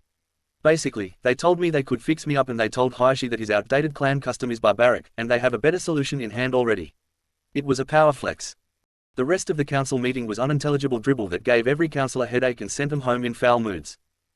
2 weeks into exam break. The Kumo teams were gathered in Team 12's room again. Naruto complained about it always being his room, but Kushina and Darui simply waved his protests off. They were discussing the plans for tonight and completing their preparations. Kushina took out the blood she had taken from Naruto, set it on a scroll in the middle of a seal and instructed Naruto to channel chakra into the seal. Naruto complied and watched with interest as another Naruto began to emerge out of the blood. It was truly a fascinating process, and it took quite a bit of chakra. When the process was complete, the clone looked around cluelessly before it locked eyes on its creator. One of the properties of chakra was chakra memory. It was the key component in learning jutsu to such proficiency that one could reduce the number of hand seals required to activate it. It was also the component of the shadow clone jutsu that allowed for the clone's memory to be returned to the creator. The blood clone used this process to create a copy of the individual that was in essence a near-perfect copy. The weakness of the blood clone was that it could not generate its own chakra. It would require regular chakra infusions from the original or else it would dissipate back into a bloody mist. If the original absorbed the blood clone, then she would absorb the memories of the clone. If the clone were to disperse away from the original, the memories would be lost. If the clone were to be killed, the body would remain until the chakra ran out and it dissipated. Kushina could supply a seal to prevent this, but it would not be needed for this mission.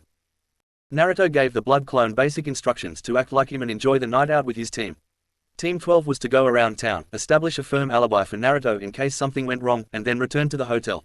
Naruto would sneak in later in the night using his kitsune illusion, false invisibility, technique and reseal the blood clone until it was needed in the exam finals.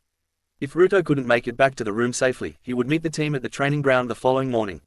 The clone said he understood, and he took all of Naruto's gear and put it on.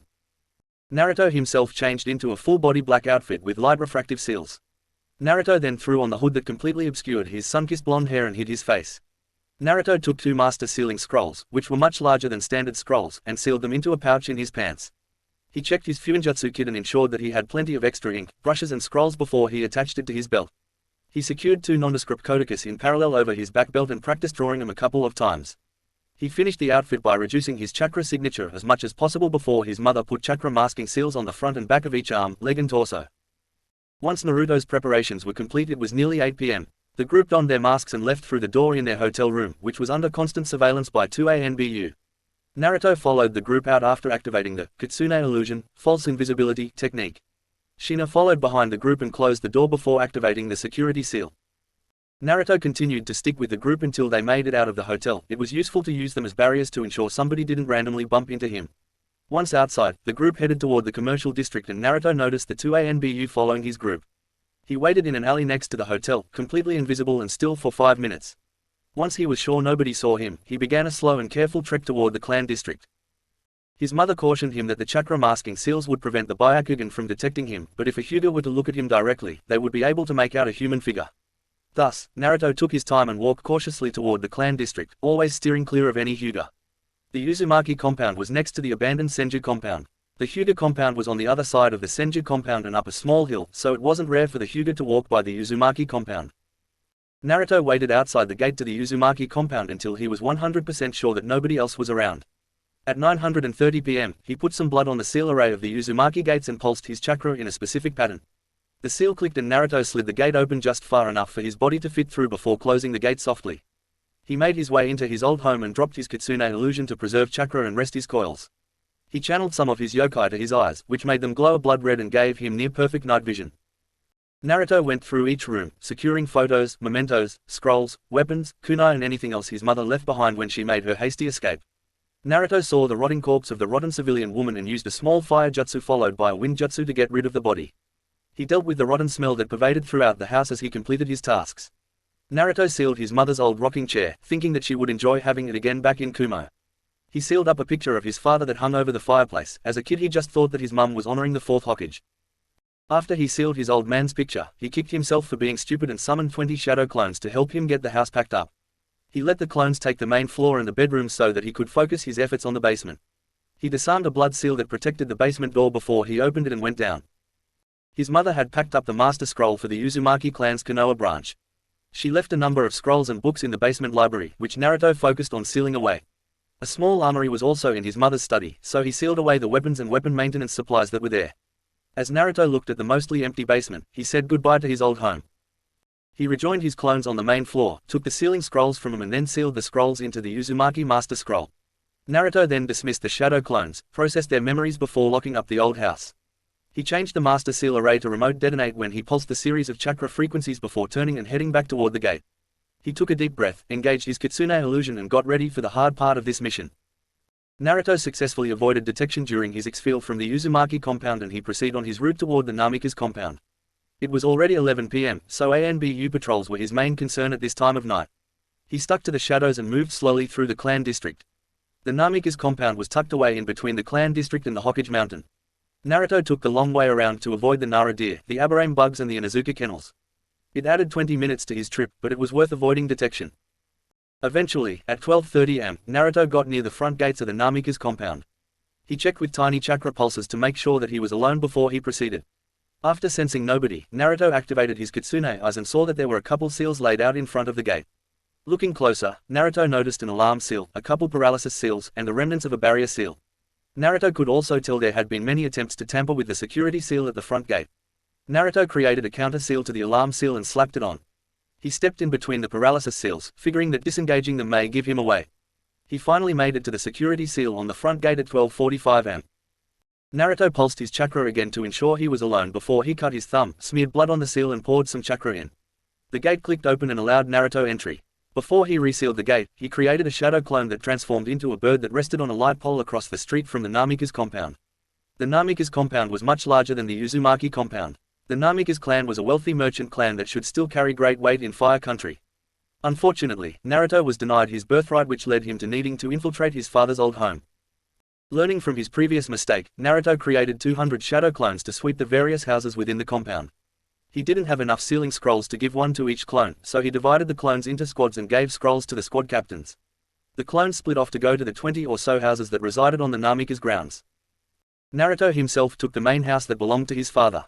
He entered and saw pictures of his father and his mother hung up in the walkway. He created 20 more clones and asked them to help seal up everything inside. His mother told him the most important stuff would be in his father's study and training ground, which was underground. To get to the study, Naruto had to disarm 3 separate security seal arrays. It was quite extensive, but he finally made it into his father's study around 130 am. His father's study was a mess compared to his mother's study in the Uzumaki compound. There were papers laid out everywhere, shelves lined every wall of the study and random papers covered the floor. Naruto knew he was already running late, so he started heaping things into the storage seals. He used one regular storage seal per shelf and soon realized he would run out. He pulled out his kit, created another 20 clones and had each clone make one enhanced storage seal. The clones were finished in 5 minutes, and they began helping Naruto seal up every bit of work his father ever did. Naruto went to the training room as his clones were finishing up in the study. There were racks of assorted weapons, a very detailed seal array covered the room and Naruto could identify a couple of the seals used: gravity augmentation seal, self-repair seal, projectile speed settings, target training variation, and elaborate genjutsu seal. Naruto really wanted to copy the seal down, but he didn't have enough time for that. Instead, he sealed away the weapons and the numerous 3-pronged kunais. He even decided to seal away the training dummies. He really didn't want to leave anything in Konoha. Before Naruto left his father's study, he realized that he hadn't found the Master Scroll of the Namikaze clan yet. He activated his Kitsune eyes and scanned his father's study, looking closely for any residual chakra, any hidden seal, anything that would provide a clue to finding his father's scroll. He got incredibly frustrated before he tore apart his father's desk, looking for some seal. When he found nothing, he sealed the whole desk away for review at a later time. This was not good. The knowledge of the Namikaze in enemy hands could spell bad, no horrendous news for Kumo and the Uzumaki family. Naruto met a collection of clones outside of the door to his father's house and dispelled them one by one, checking through the information to see if any of them had found the Master Scroll. His mother had told him that the scroll was almost 5 feet tall, nearly 2 feet in diameter, and it was embossed in a beautiful black and gold. Searching through the memories, Naruto was frustrated yet again. He would have to talk to his mother about this, but he couldn't remain here any longer. It was 330 am and the sun would begin its climb soon. Thinking on his feet, Naruto created 100 clones and left some basic sealing supplies. Okay guys, my time is up. I need you all to look for the Master Scroll, any hidden seals and anything else of potential use. The security barrier is active, so you don't need to worry about people seeing you. Be extremely thorough, I put quite a bit of chakra into each of you. When you are about to dispel, make sure anything you found is handed off properly. Store your scrolls in a safe location and make sure you transmit that memory to me clearly. Yes boss, was the reply he received before the clones scattered. Naruto engaged the Kitsune illusion in front of the gates and dispelled his clone that was outside. Reviewing the most recent memories, he had 20 minutes before the ANBU patrol passed again and nobody was outside. He opened the gate and resealed it, stepped around the paralysis seals and placed an identical alarm seal where he disarmed the previous one. Then he snuck away from the clan compounds and made his way to his team's designated training ground. He walked through the barrier and found a nice branch to get some shut-eye in. Naruto was awoken by the soft voices of his teammates as they entered the barrier. He looked down on them fondly before hopping down from the tree. Hey guys, sorry that I had to call an audible, he said while scratching the back of his head nervously. Naruto, Mabui and Samui said in tandem as they rushed over to give him a hug.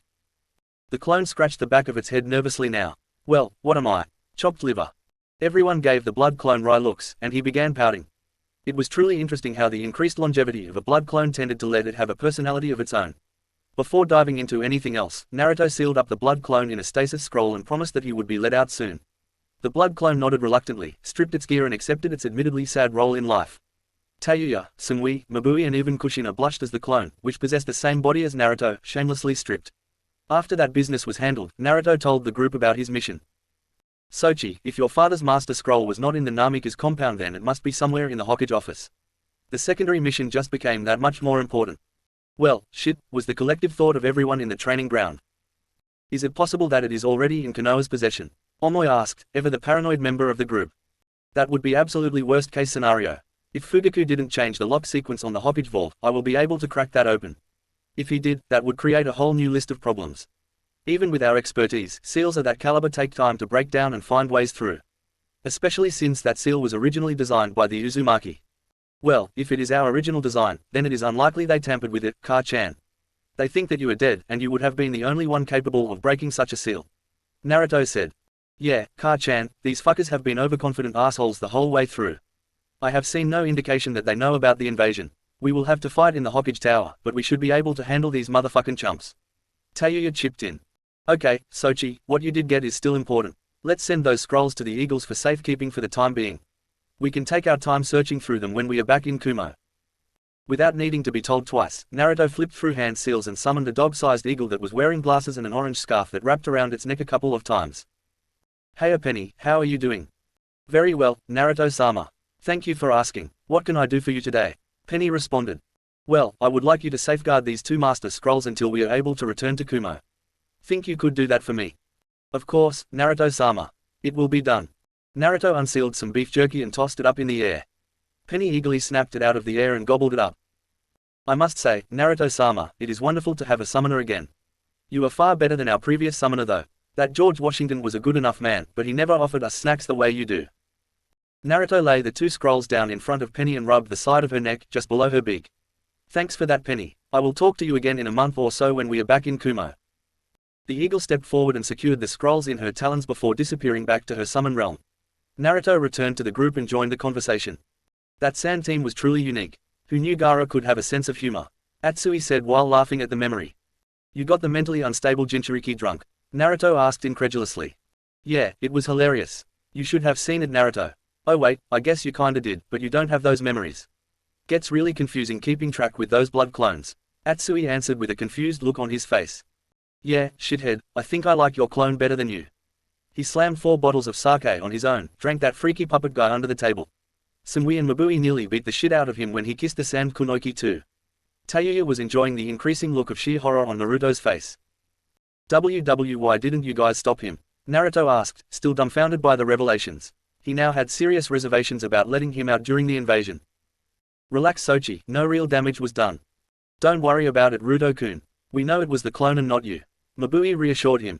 Yeah, it was not cool, but it wasn't your fault. Samui added before pulling Naruto into a kiss. Naruto pulled out of the kiss and looked at his mother. Did he accept the offer? Yes, Sochi. He will be coming here later today for additions to his seal. I have given him a Biju suppression seal. The Tanuki was really unhappy about trusting us and letting us work on his seal. That reminds me, we will need a clear space to work and set extra barriers up so the ANBU outside will not feel the biju chakra. Do you have any sealing supplies left? Yup, I resupplied out of Dad's study. Which one do you want me to handle? Naruto replied cheerfully. Take the barriers, you are more proficient at them than I am now. Chakra masking, biju suppression and a double-layered vacuum seal should work. What the actual fuck is a vacuum seal? Tayuya asked. Are you sure you are an Uzumaki sis? Stuck on level 5 for a full year is kinda embarrassing. Naruto ribbed her. Tayuya rolled up her sleeve and balled her fist in her best impression of Sunan. She attempted to slug Naruto in the shoulder, but a massive hand on her forehead stopped her from getting in range. She swung her short arms but came up almost a full foot short. Everyone laughed at the sibling scenario playing out in front of them. Little sister, a vacuum seal is a barrier combo that sucks the air out in between two barriers and eliminates the possibility of electronic or heat transference in between the two barriers. In short, even if Shukaku gets a little bit out of control, they won't be able to feel it outside of the barrier. Naruto explained for the group. Get a move on Sochi, the sand team will be here any minute now. Kushina's motherly chiding spurred Naruto to let go of Tayuya's head and walk off. Kami damn tall motherfucking shithead treating my ass like some scrawny child. Tayuya's ranting faded off as the group's laughter intensified. Darui shook his head. I still don't know how we got wrapped up with you troublesome Uzumakis. I mean, I have never loved someone I wanted to punch in the face so much before. Yeah, they are simultaneously cool and infuriating, but that is why we love them. Sumui added with a beautiful, genuine smile on her face. 30 minutes later, the Sand Sibs and their Jonin sensei arrived at the edge of the barrier. Ruto sensed 4 ANBU watching them like a hawk. He looked at the spot each ANBU was hiding and waved to them, which was a slap in the face to any professional ninja with an ounce of pride. Hey Agara, sorry about last night. Did you get some sleep with that suppression seal? Ruto asked with a merry tone. Gaara simply nodded and replied in monotone. The alcohol helped me fall asleep and I haven't heard mother since I used the seal. Is this what it will be like with my new seal? Ruto chuckled. Yeah buddy, except you will be able to talk to Shukaku and realize he is not your mother. I will take you in to meet him before we adjust the seal. Not to mention, you will be able to use your biju chakra and sand manipulation with this new seal instead of locking all your chakra away. That would be nice, Gaara said with a flitter of a smile. Yeah, little brother, except I won't be there every morning to drag you out of bed. Kankuro tried to poke fun, but it fell flat. Kankuro, my chakra may be momentarily sealed away, but insult me again and I will kill you. Mother always did want your blood. Gaara's monotone somehow carried more menace even though it was almost identical to his previous tones. Kankuro hid behind Temari. Gaara, our brother was not insulting you. It is called making a joke, a rather light-hearted one at that. We care about you and are glad you could sleep, but we had to get here for the sealing. Temari said cautiously before looking at Ruto and blushing furiously. Very well, Kankuro, your joke was very funny. Ha, ha, ha. Ruto decided to take a step away from the Jinchuriki bordering on the slimmest edge of insanity. He cast an apologetic look at the Sand Kunoki under his mask, but he would need to talk to them about that later. Ruto let the group walk toward Lady Shina and he went to the seal he had prepared. He infused chakra into the seal and a black dome covered the field and they were enshrouded in total darkness before the sunlight returned. Sorry about that, just setting up a barrier. One more time, and we are done. Baki looked nervously at Shina. Lady Shina, why are you helping us with the seal for free? I am grateful for your services and I know Gaara wants to sleep, but I must ask why. Shina put a finger to her bottom lip, or over her mask where her bottom lip would be. Well, I guess it would be because my Sochi asked me to. That a good enough reason. Gaara turned and looked at Ruto. Ruto-san, why do you wish to help me? Ruto shrugged. Let's just say I understand your situation. I couldn't imagine what it is like to have a crazy being with direct access to your thoughts, who can push thoughts into your head and who has convinced you that it is your mother.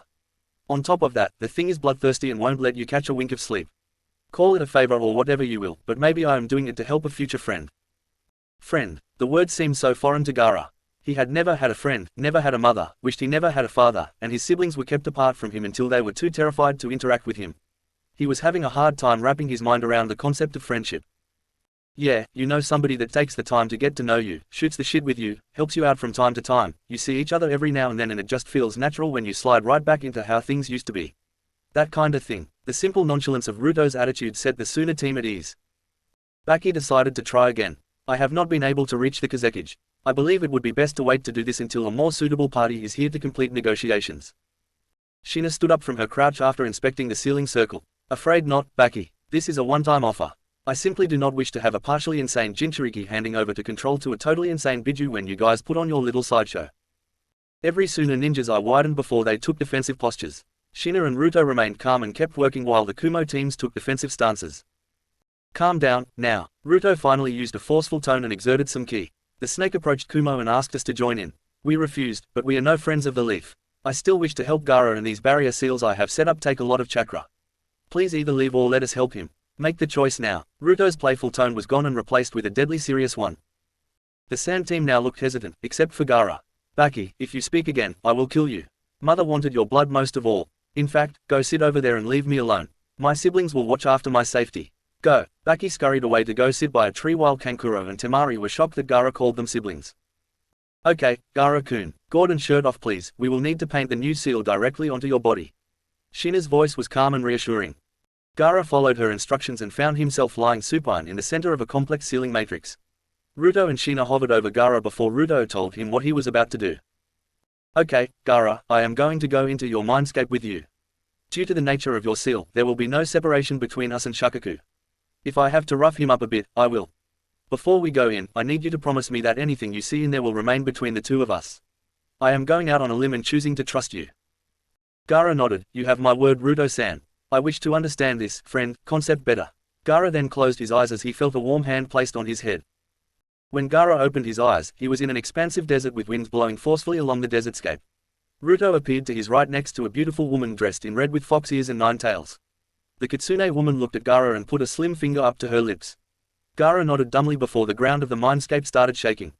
A great tanuki made of sand with dull brown coloring and purplish black seal markings on its body came to a clumsy halt in front of the trio. Diamond-shaped, beady golden eyes bore down on the much smaller trio before a shrill voice filled the domain. Leave. You are not welcome here. Shakaku's shriek made Ruto debate if it was more annoying than Sakura's. He shelved that thought for later debate. Shakaku, I recommend you sit there and calm down. I do not wish to get rough with you, but I will if necessary. Ruto's tone was calm yet threatening. A puny human can do nothing to us, Biju. Shakaku screeched. Oh really, little brother? Care to make a wager on that? The red-haired vixen's taunting tone reached the great tanuki and gained the full attention of the beady golden eyes. Kyubi, so that is how this child entered my domain. Regardless, you will leave. The tanuki tried forcing them out of the mindscape and failed miserably. It was forced to concede, so it asked. What wager? If you can best my vessel, we will leave and let you finish your tormenting of this poor soul. If my vessel bests you, you cooperate with the sealing. The new seal will allow for some much-needed separation and allow both of you to get some much-needed sleep. You think your brat can stand against me? Very well, Fox, I accept your wager. The sand tanuki turned its full attention toward Ruto. I am the great Shakaku, Aikibi and protector of the desert. Come and offer your blood to me. Ruto encased himself in stage 2 lightning armor and blurred forward before the lumbering tanuki could react. Ruto unsheathed Heaven's Blessing and encased it in copious amounts of lightning chakra. Before the tanuki knew what hit it, it collapsed forward because both of its front legs were severed. As the sand rushed to the severed appendages to reform them, Shakaku let out a mighty roar accompanied with a blunt blast of wind. The wind forced Ruto back nearly 20 feet before he skidded to a halt. When the legs were nearly reformed, Ruto hunched over, and 10 thick chakra chains sheathed in lightning and tipped with arrowheads pierced the sand tanuki. One chain wrapped around Shakaku's neck and pulled the massive head down to the sand. 2 chains pierced and wrapped around each of the tanuki's legs while the last chain pierced through the tail before wrapping it up. Once the tanuki was completely immobilized, Ruto focused on upping the lightning chakra. The tanuki screeched in pain and horror as pain racked its whole body. The electricity caused the sand to crumble and made the giant beast unable to repair its wounds with the desert sands. Shakaku lay face down on the desert floor with his legs splayed open and tail completely immobilized. Along with the lightning chakra, it felt like his own yokai was being drained at a considerable rate. Okay, you win. I will let you redo the seal, and I will spare Gaara. The shocking sensation ceased as Ruto walked up to the tanuki's immobilized head and removed his mask. Powerful azure blue eyes shined an electric blue as they looked into the beady golden orbs of the tanuki. Shakaku, if you agree to work with Gaara for the rest of his life, I will make you a promise. I am working on restoring portals to Makai. When I succeed, I will ensure your safe return to the demonic realm upon Gaara's natural death if you work alongside him. Shakaku was stunned. It was unbelievable. Not only was he beaten by a human boy, but the same human offered him the thing he wanted most in this world. After centuries of subjugation and being trapped in a cursed teapot, his salvation was so close. The tanuki swallowed the sand equivalent to a lump in its throat before responding. I accept if you answer me why you are doing this. Ruto looked back at Hikari, who was standing there with an enchanting smirk on her face as her 9 regal tails swished behind her. Well, I made a promise to my future mate, and you are a sibling, of sorts, to her. Humans will never coexist peacefully with the Biju, so I want to end this cycle. That a good enough answer for you? The sand tanuki nodded and it was released from the chains that bound it. You have a deal, Ruto Maki. On the honor of the tanuki tribe, I will work alongside this petty mortal for as long as he shall live. I expect you to hold up your end of the bargain. A beautiful voice cut across the sands. My mate is an honorable Hanyu. He will live up to his word or die trying. Shukaku, it was good to see you again, but we must be leaving. Gaara, my mate has trusted you with quite a bit of revealing information about himself. I expect you to protect that information. The price for failing to do so will be your soul. Gaara nodded before the three phased out of the mindscape, leaving an exhausted Tanuki. Outside of the mindscape, things weren't so calm. Ruto's transformation failed as an explosion of power ripped through the barrier. Everyone inside watched on in shock as a third blonde tail forced its way out of Ruto's pants and blonde ears with white interiors appeared on his head. The sand team's jaws hit the grass and Baki was gawking while pointing a finger at the blonde. Well, Ruto-kun, congratulations are in order. It seems like the yokai you absorbed from Shukaku was enough to finish growing your third tail. That increase in yokai also seems to have shattered the Kitsune transformation, so you will have to deal with the sand kiddos now. Oh, I can't wait to get back to Kumo. Hikari's gleeful voice sounded through the mental link. Ruto scratched the back of his neck sheepishly as he turned to look at Temari, Kankuro and Baki. So, can we keep this our little secret? If not, I am afraid we will need to modify your memories a bit. Kankuro and Temari nodded. She looked like she wanted to run over and pet him but managed to restrain herself. Baki continued gawking and pointing his finger, so Shina appeared behind him and knocked him out. I am not leaving that to chance with him. I will remove the memories of this whole day and let the Sand Sibs provide a cover story. Gaara, Kankuro and Temari simply nodded. Shina stood up and clapped her hands together to get everyone's attention. Okay, first things first, we get Gaara's seal tidied up. Second, we send you kids back to your hotel room to get some sleep. Last, we work on a seal to soak up this residual yokai, so Konoha doesn't figure out our secret. She walked back over to Gaara and put him to sleep with some medical chakra. The Uzumaki duo then worked in tandem to surround Gaara's seal with a Uzumaki-style, 4-trigem seal. The kanji that made up the seal array glowed blue and swirled around Gaara until it condensed down into kanji that spread across Gaara's skin. The kanji continued to tighten around the old seal until 4 distinct points were seen around a circular interior filled with waves. Gaara remained unconscious for 2 hours as Ruto worked to absorb the excess yokai that was contained within the barrier. Ruto then had to focus to reapply the Kitsune transformation and hide his tails and ears, much to the consternation of the women in the barrier. Once they were ready to move out, they dropped the vacuum barriers and bid farewell to the Sand team. When questioned by the ANBU, they were told that team spas were a great form of preparation. The ANBU made note of this but couldn't push any further. They did notice that Ruto's chakra was beginning to break through the chakra masking seals on his uniform and they shivered when they felt its potency. Upon making it back to the hotel, Ruto slept for 32 hours straight. His mother and girlfriends doted on him, but he remained in a peaceful sleep. Internally, Hikari had woken him up after his first 18 or so hours of sleep. After ravaging him for an hour or two, she began instructing him. Ruto, when it comes to tails, each tail is not equal. For instance, if we say your first tail made you a 10 on the power scale, then your second made you around a 35 or so. Your third tail puts you around 90 if I were to guess and continue that power scale. It represents a massive difference, and it will require similarly massive control. Got it, Hikari-chan, more clones to get my control back to normal. That's not it, Ruto-kun. You will also have to focus on suppressing your passive aura more. Those seals your mum uses can only hide so much yokai. Use the remainder of this downtime to really suck it in and get it under control. I am proud of you, Ruto. Every day you do something to prove to me once again that I made the right choice. Naruto rubbed the back of his neck in his typical fashion. Oh, shucks, Hikari-chan, that's nice of you to say. I am simply devoted to impressing one of the most beautiful beings in this universe. I love you, Ri-chan. The red-headed beauty cocked an eyebrow. Ri-chan. What, you don't like it? I thought it was cute and it could be what I call you when you are out of the seal, since you are so protective of your real name. The Kitsune beauty seemed to think for a bit before a smile graced her lips. Actually, I kinda like it. It is casual and flirty. Okay, I will permit you to call me Ri-chan, Ruto-kun. Naruto's gigawatt smile put all the warm and fuzzies in Hikari's chest. Great, so, what can I do with the third tail? Aside from let me out, she asked with a raised eyebrow. Well, you should theoretically be able to use Kitsune fire techniques. I know you don't have a natural fire affinity, but I think teaching you some basic Kitsune Kaiden techniques should be possible. I would recommend shelving that until we return home though. Or, yeah, I guess that would be best. Any tips on suppressing my aura further? Meditation, Ruto-kun. A whole lot of meditation to slow your flow. Hikari answered with a divine smirk on her face as her mate groaned. For now, why don't you enjoy my company and worry about that later? Chapter 13. Hokage's office later that night. Fugaku called his spymaster into his office. Jiraiya was a man of many quirks, but he was effective when it came to doing his job. Jiraiya had been out of the village for years and only shown up for the Chunin exams. He then disappeared to do his research and after 2 weeks, Fugaku was able to get him into a meeting. Now, the older man with a long and untidy mane of white hair was standing in front of his desk waiting for him to speak. Okay, Jiraiya, what reports do you have for me? Fugaku said with a short tone. Well, Sand has been severely weakened by us taking those missions. If your goal is takeover, it will be easy enough in a year or two. They seem to be mobilizing for something, but there has been no increased activity on our borders. There is something sinister going on in the land of rice paddies. There are far too many missing nins roaming around there casually and wearing the symbol of Otogakure.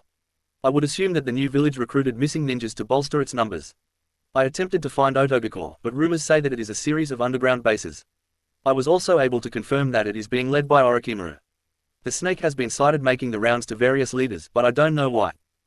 I would have loved to get my hands on that Odo team for some questions, but that Ruto kid took him out. Quite the interesting Gaki, that one.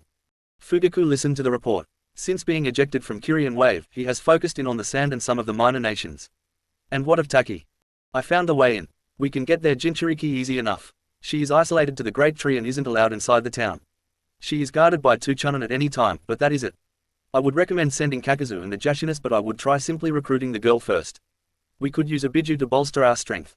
Do you think that she would come willingly? Fugaku seemed interested in this option. Yeah, why don't you send some Aburame to Taki in secret and have them meet with the girl? Shino is on his way to becoming a good shinobi and he is around her age. I will sneak them in and distract the Chunin guards so they can meet. And if that doesn't work? Well then, we put your goon squad to work and get more forceful. I always wanted peace in the shinobi nations, but playing nice has lost me everyone I loved. I think it is time to take a more hands-on approach. Jiraiya said with conviction. Yes, I am still sorry about what happened to Kushina and young Naruto. Tsunade still won't talk to you. Fugaku had to hide the smoke that threatened to escape. He worked for a long time to get this powerful shinobi to his side. She damn near killed me the last time I approached her.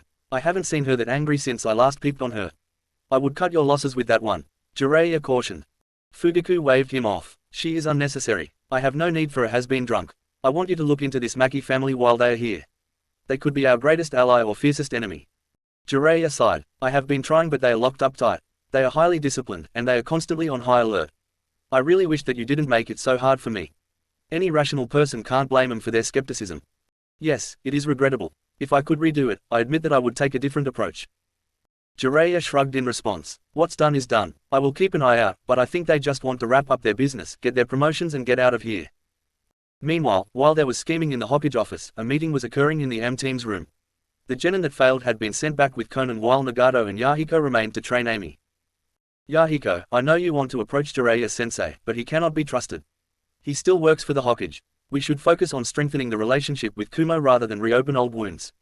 Nagato's even tone put a damper on Yahiko's hopes. Oh, come on, Nagato. He was the one that trained us and made peace in AM possible. He probably thinks we are dead. Yahiko whined. And it is better off that way, old friend. The old toad is still the spymaster of Konoha and Hanzo-sama doesn't want us associating with him. It will inevitably get back to Danzo, which would create problems down the road. Nagato shot back. Amy watched the interaction with curiosity. Daddy told me about what Konoha tried to do back in the day. I want nothing to do with them. She got stars in her eyes. Can't you just focus on helping me prepare for my fight against Ruto? We have been doing that for the past couple weeks. You are ready, but I do now wish to give you false hope. That boy is something else entirely. I get the feeling that he would give each of us a run for our money if he were to get serious. Yahiko answered. Amy waved him off. There is victory to be gained if he defeats me. If he impresses Daddy, then Daddy will have no choice but to honor the clan customs. I just need to push him hard enough to show Daddy his strength. Why are you so interested in my cousin, Amy-chan? Nagato asked, genuinely curious. Amy held up fingers and began counting off. 1. Have you seen the body? 2. Have you felt that powerful protective aura? 3. A man doesn't walk around with 2 girls of that caliber unless he earned it. 4. No boy my age has ever challenged me or proven to be my equal. 5. Can I just say his body again? Yahiko chuckled while Nagato shook his head. Well, Amy-chan, he would prove to be a powerful ally. Let's go to the training ground and prepare further to make sure you can make him earn his keep. 2 days before Chunin exam finals. AI arrived at the front gates of Kumo with his secretary Karui, Rias, 2 squads of Bolt, and Dodai. Karui and Rias wanted to see their Uzumaki cousins represent and kick some butt, so after nagging AI for nearly the whole month, AI agreed to bring him along. He brought Dodai in because Dodai was responsible for handling the non-aggression pact and AI wanted a familiar face for Konoha to negotiate with. The diplomatic envoy checked in at the front gates and was informed that the Hokage wished to speak with them. As they made their way to the Hokage Tower, AI let Karui and Rias go to the Golden Leaf Hotel where the Kumo teams were waiting for them. AI and Dodai walked into the Hokage's office 10 minutes later and were greeted by Fugaku and the 3 village elders. AI held back a scowl when he looked at Danzo before he threw on his traditional smirk and greeted Fugaku. After the pleasantries were over with, Fugaku got straight to the serious stuff. "AI, it pleases me that you came early enough that we could start with some peace talks. Your genin have made a powerful impression on us and we wish to deepen the bond between Konoha and Kumo to move it past a simple non-aggression pact."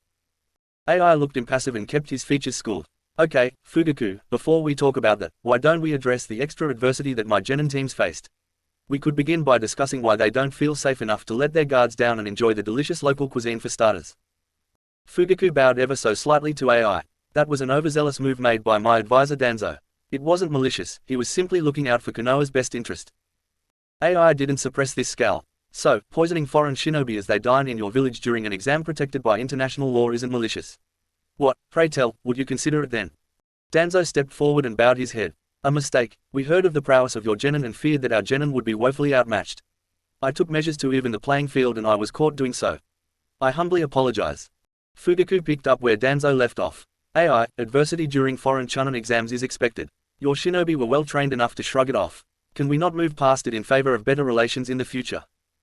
AI grunted before letting it go. "What did you have in mind? Lady Shina informed me of the marriage proposal. I must thank you for a good laugh. I would have thought that your profilers could have found a better match for Ruto." Fugaku grunted back at that. "They did, but my daughter Itachi is already promised to Neji Hyuga when he earns his chunin promotion." "Ah, yes, that would have been a better choice. What's wrong? The Hyuga didn't want to swallow their pride and let you offer Itachi." "Would it have changed your answer?" Fugaku shot back. AI shrugged his massive shoulders. "Probably not, but Ruto wouldn't have been so offended. I may as well announce this now. Ruto is my successor and will take over for me on his 18th or 21st birthday. The when is still being debated. There is no kunoiki in this world that will get that kid to leave Kumo." Homura's eyes widened at that revelation. "If we were to offer a kunoiki to return to Kumo with him then?" AI looked at the wrinkled elder impassively. "I would ask why you are so keen on him being the intended. If you are after the secrets to my village's recent success, I would tell you that you are wasting your time. Even if we were your allies, you wouldn't share such secrets." Fugaku asked with a meaningful tone. "Not right away we wouldn't. With respect, Fugaku, I do not wish to be your enemy but those aren't my secrets to share. The Maki family has been Kami's blessing to Kumo and they have expressed their wariness in trusting Konoha." Koharu picked up on that and couldn't stop herself from asking, "Why? What have we ever done to wrong the Maki clan?" AI slowly turned his head to meet Koharu's gaze. "I will counter with this. When your ancestral allies, the Uzumaki, were attacked and needed your help, what did Konoha do? The past provides great insight to the future." Koharu and Homura had enough shame to lower their heads, but Danzo and Fugaku did not. Fugaku answered those charges. "It was war, and we could not send reinforcements quickly enough. By the time we arrived, most of the foreign shinobi were destroyed and Uzu was submerged." AI smirked as he continued to conduct the conversation. "Oh, okay then, what about the Uzumaki survivor and her family? We gave Kushina-sama an estate here in Konoha and sheltered her." Homura answered. "Okay, time for the big reveal that should make it blatantly obvious for you to understand Lady Shina. The Maki clan branched off of the Uzumaki clan to take their practices to the west. She returned shortly after Kushina Uzumaki and her son were killed. She saw that Konoha did nothing to gather the Uzumaki survivors and offer them refuge. Can you say anything that would counter that? The survivors scattered around the elemental nations. There was nothing to be done." Danzo answered. "Coming from a black ops guy like you Danzo, allow me to say you are full of shit. Lady Shina and her son have done more for the Uzumaki survivors in the last year than Konoha has done since the fall of Uzu. Two branches of a broken clan are coming back together with the full support of Kumo. I will end this conversation with this since I do not wish to keep going in circles. Before Kumo would ever consider furthering our relationship with Konoha, the relationship with the Maki clan would need to be repaired. Quite frankly, the few members of the Maki clan are more precious to Kumo than I am. Good day Fugaku, I thank you for your hospitality." AI walked out of the room smirking with Dodai following behind him. He left 4 gobsmacked fools in his wake and he felt like he got just a little bit of enjoyment out of that. Dodai wasn't as confident. Was it wise to give him such information, Reikage-sama? AI waved it off. Lady Shina gave me the approval. She didn't feel like spending any more time talking about marriage with the fools. AI ended with a look to Dodai not to say more until they were in a secure area. 30 minutes later, AI and Dodai joined the Kumo teams in Ruto's room, which now felt quite cramped. AI, Kushina, Dodai, Darui, she and Yugito stood and addressed the genin on the beds. "Okay, Bolts, I am proud of you. You performed up to expectations and we will be able to make a statement in these finals. Ruto, you are up against a tough opponent, and I just announced you as my successor. Go ahead and use the lightning armor if you need it against the Hattori girl. Mabui and Tayuya, no need to hold back in your fights. I would prefer you not kill them, but it wouldn't be a great setback if you did. Omoi, no killing or maiming the Kazekage's daughter. She could be a good ally in the future. A chorus of, "Hi, Refuge-sama," answered AI. Okay, moving on, I just stirred up the hornet's nest for the Makis. It was part of the plan, but you need to be on guard during the invasion now more than ever. Each of your blood clones are prepared and will be providing your alibi during the invasion. Since the Master Scroll of the Namikas is still missing, it is more important than ever to get into the Hokage's office. If the scroll is in the Hokage's vault, take it and everything else. If it is not in the Hokage's vault, check other hidden areas. You will need to work fast and you cannot leave any survivors. Kushina, what's the status with the Exodus? Kushina stepped forward. So far, we have gotten confirmation from Hitomi and Hanabi Hyuga, the rest of the clan isn't worth saving. Hinata's performance in the exams made me withdraw my offer and Hitomi conceded. Mikoto, Shisui, Itachi and Sazumi Uchiha are in line to join. Mikoto told me that she would be talking to Sazumi on the morning of the finals, but she thinks that she would accept. Kakashi, Yugao, Hayate Gecko, Genma Shiranui and Kurenai Yuhi will join as well. They are all old students and I trust them implicitly. The other clans will take more time and convincing, if we even deem them worth the effort. So, it was a complete no-go on the Nara then? AI asked. Nope, they are too lazy and too smart to approach. They haven't given the proper indication that they are frustrated enough with the current regime to leave. That's too bad, I would have thought that they could see the signs. AI replied. Moving on, Naruto, what's this I hear about Hanzo's girl? Naruto shrugged. AI Ogi, you know that I don't go out of my way to make things happen. She has been rather forthright in her intentions. According to her, she is going to go all out on me and if I beat her then her clan customs make me eligible to be her husband. I will let the girls take it from here because I quite frankly don't care either way. AI looked at Sumui and Mabui who were sitting next to Naruto. Mabui spoke. Refuge-sama, if it is for the good of Kumo, we won't resist it. She is strong and seems like a good enough person, but if she hurts Naruto, she is dead. Okay, deal with it when we cross that road then, got it. Hanzo is going to be in attendance Naruto, so keep that in mind. Shina, what's the word with Nagato? He was happy to reunite with family, but his allegiance is to Am. He has been with his two friends, Yahiko and Konan, since his parents were killed in the Third War. He will not leave them, which I can respect. So, Am could make a good potential ally. AI asked with interest filling his tone. Yup, a very good ally. Along with securing their borders, they have raised a sizable and strong shinobi force. Kushina answered merrily. Okay, these last 2 days should be final prep work. Make sure you know your routes, your escape routes, plan which jutsu you would use in the event of a fight. I don't want any of you using Raiden techniques if you are forced to fight during the invasion. It is going to be chaos, so watch your backs out there. Chunin exam finals. AI watched from the cage box with Lady Shina and Darui as his divine bolts took the field. They were on high alert and ready to go at any moment. Next to him, Fugaku sat with Jiraiya and Hiruzen behind him. Fugaku decided having Hiruzen present would send a powerful message that Konoha was still protected by 2 cages. Everyone turned and watched as the Kazekage entered the chamber, wearing the typical sand veil of Suna shinobi. The 2 guards that entered alongside him took up their positions behind the Kazekage silently. Greetings, Kazekage-san, I do hope your journey was tolerable. Fugaku greeted. Though the desert is harsh, it was still a pleasant journey. I couldn't miss my 2 children's performance. Hokage-san, do you think that your son will put up a good fight against mine? The Kazekage asked in a smug tone. I believe in the might of the Uchiha, Kazekage-san. Ah, yes, it will be most interesting to see how far the boy has come along with your dujutsu. The slimy nature of the Kazekage's answer sent shivers down everyone's spine. Fugaku stood up to address the stadium and start the exams, noting that his son and the ever-late Kakashi were absent. Greeting, people of Fire Country and all of our valued visitors. Welcome to the semi-annual Chunin exams in Konoha. Today, we have Genin from Konoha, Kumo, Suna and Am competing on behalf of their villages. Please join me in giving them a warm welcome. A rowdy applause filled the stadium as people hurried to make their final bets, including one very well-endowed sandy blonde. Today, they will compete in tournament-style matches to demonstrate their skills and convince us that they are worthy of their promotions to Chunin. Without further ado, I will hand it over to Shisui Uchiha. Thank you, Hokage-sama. These are no-holds-barred matches that will continue until your opponent is unable to fight, dead or I call the match. You will honor my orders at all times. Will Ruto Maki and Amy Hattori stay on the field for the first match? The rest of you may go to the finalists' box. Ruto was dressed in his chosen outfit. His long, sun-kissed blonde hair was tied back into a man bun with 2 blonde locks that fell and framed his bald mask. He wore a black, short-sleeved combat shirt under his slick body armor that was covered in pouches containing scrolls and a couple kunai. He had his greatsword strapped on his back with the hilt popping out over his left shoulder and maintained the katana on his left hip. The 3 golden bracelets jingled on his wrist with each movement of his well-toned arms. His black cargo pants were loose enough to provide freedom of movement and led into black combat boots. All in all, he looked like on badass mofo that was ready to lay a beatdown on any fool that stepped to him. Amy was wearing the same setup she wore for the prelims except she removed her weighted rain jacket and rebreather mask. Her jewel blades were in an X sheath on her back and a beautiful smirk graced her lips.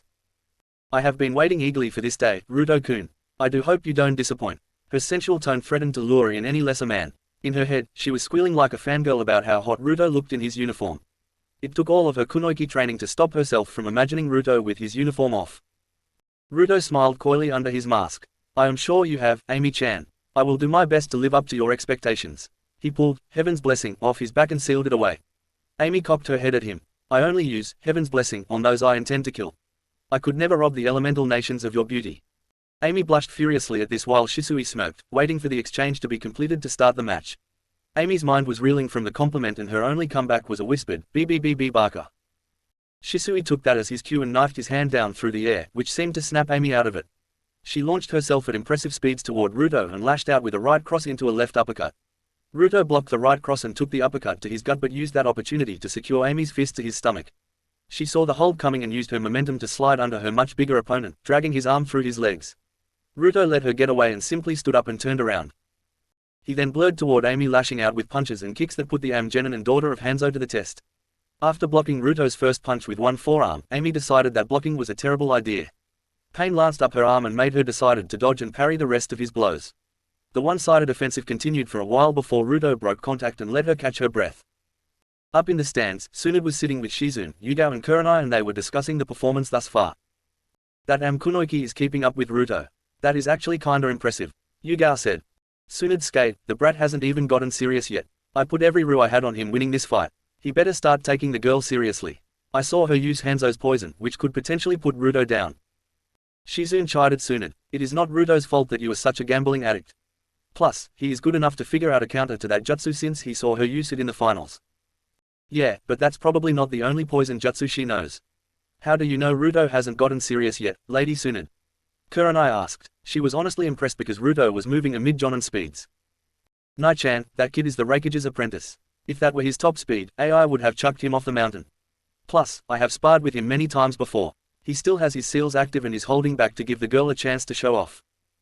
Back in the arena, Amy caught her breath and smirked. Why are you going easy on me, Ruto-kun? Because you have yet to go all out, Amy-chan. I want to put on a good show. How about you release your seals, and I will release half of mine? He challenged her. Deal, don't cry to me later. Amy released seals on her wrists and ankles, which Naruto answered with 5 glowing seals on his body. He released the resistance seals completely but kept the weight seals to make it fair. Amy drew out her Wakazashis and began a high-speed attack that left the audience wondering what all of the blurs were. The Kenjutsu fight went back and forth with streak of motion that would pause for the briefest instant and provide a glimpse of swords clashed in a variety of ways. Ruto's katana movements were swift and graceful, dealing with the threat of the dual Wakazashis easy enough. Amy was struggling to gain the upper hand in a purely Kenjutsu bout, so she decided that it was time for chakra. Ruto noticed Amy's swords beginning to glow with the bluish-white sheen of wind chakra, so he answered in kind. Whereas the Kodokus were 40 inches in length and extended to 50 inches with wind chakra, Ruto's katana was an extra-long 65-inch blade that extended well past 7 feet due to Ruto's chakra channeling. Furthermore, Ruto had self-repair seal on his blade that consumed his chakra to maintain the edge.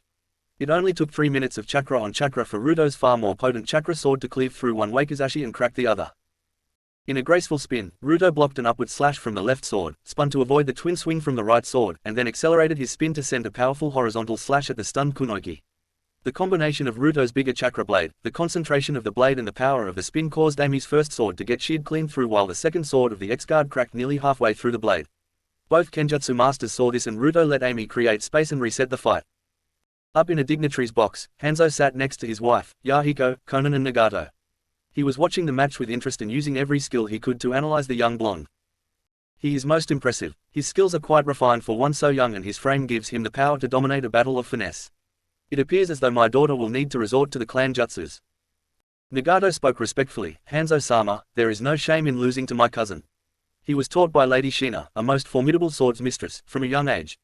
She prepared him to deal with the many enemies he will surely grow to have. So, Nagato, you believe my daughter will lose? Hanzo quirked an eyebrow at Nagato's bold claim. Oh, wouldn't that be splendid, dear? You know Amy is getting to that age and every boy in a megacore is too scared to challenge her for the right of marriage. Hanzo's wife chipped gleefully into the conversation. Maria, she is still too young. I am not ready to leave her in the hands of a boy. Hanzo's tone carried a fatherly pout to it. Konan sighed before telling the obvious to her master. Hanzo-sama, it is obvious that she is a daddy's girl and you are not ready to let go. If you do not let go, she will rebel and the separation will hurt far more than if you accept the situation.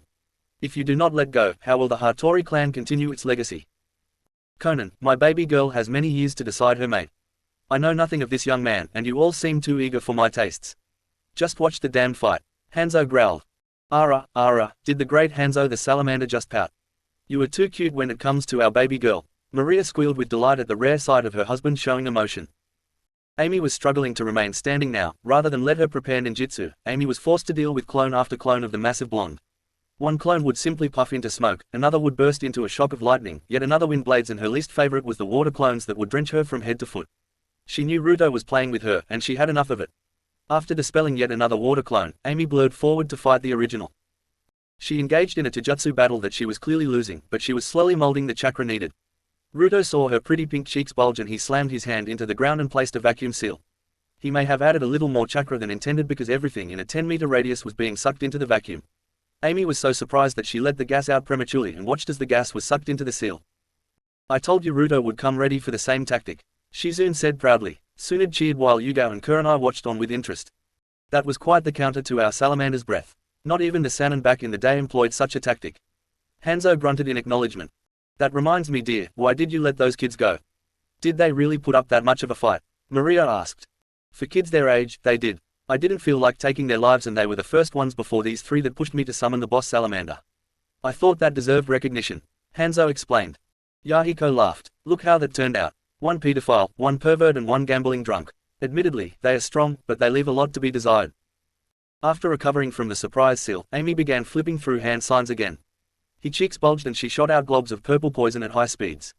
Ruto saw this, clapped his hands together before swirling them in a circular motion and whispering, "Futon, wind wall." The air rushed in front of Ruto and formed a barely visible wall that halted the advance of the poison globs. Ruto watched the poison eat into the ground and gulped. He may be immune, but the thought of that poison goo on his junk would be enough to make any man nervous. Hikari heard the thought clearly and nearly fell off of her couch laughing. Ruto decided to go on the ninjutsu offensive and show off some of his skills. Forming lightning chakra in his right hand and water chakra in his left, he called out, "Storm style, laser circus." The next 20 seconds of the fight were spent with Amy dodging a hail of lasers that punched straight through her water wall. She took a couple of hits to her front and side, each hit sizzling through her uniform and showing off some singed skin. Amy decided to go for broke and bring out the summons. She summoned a mid-sized salamander that was the size of a large house. She threw a rebreather in her mouth to protect herself from the potent poisons of the salamander clan.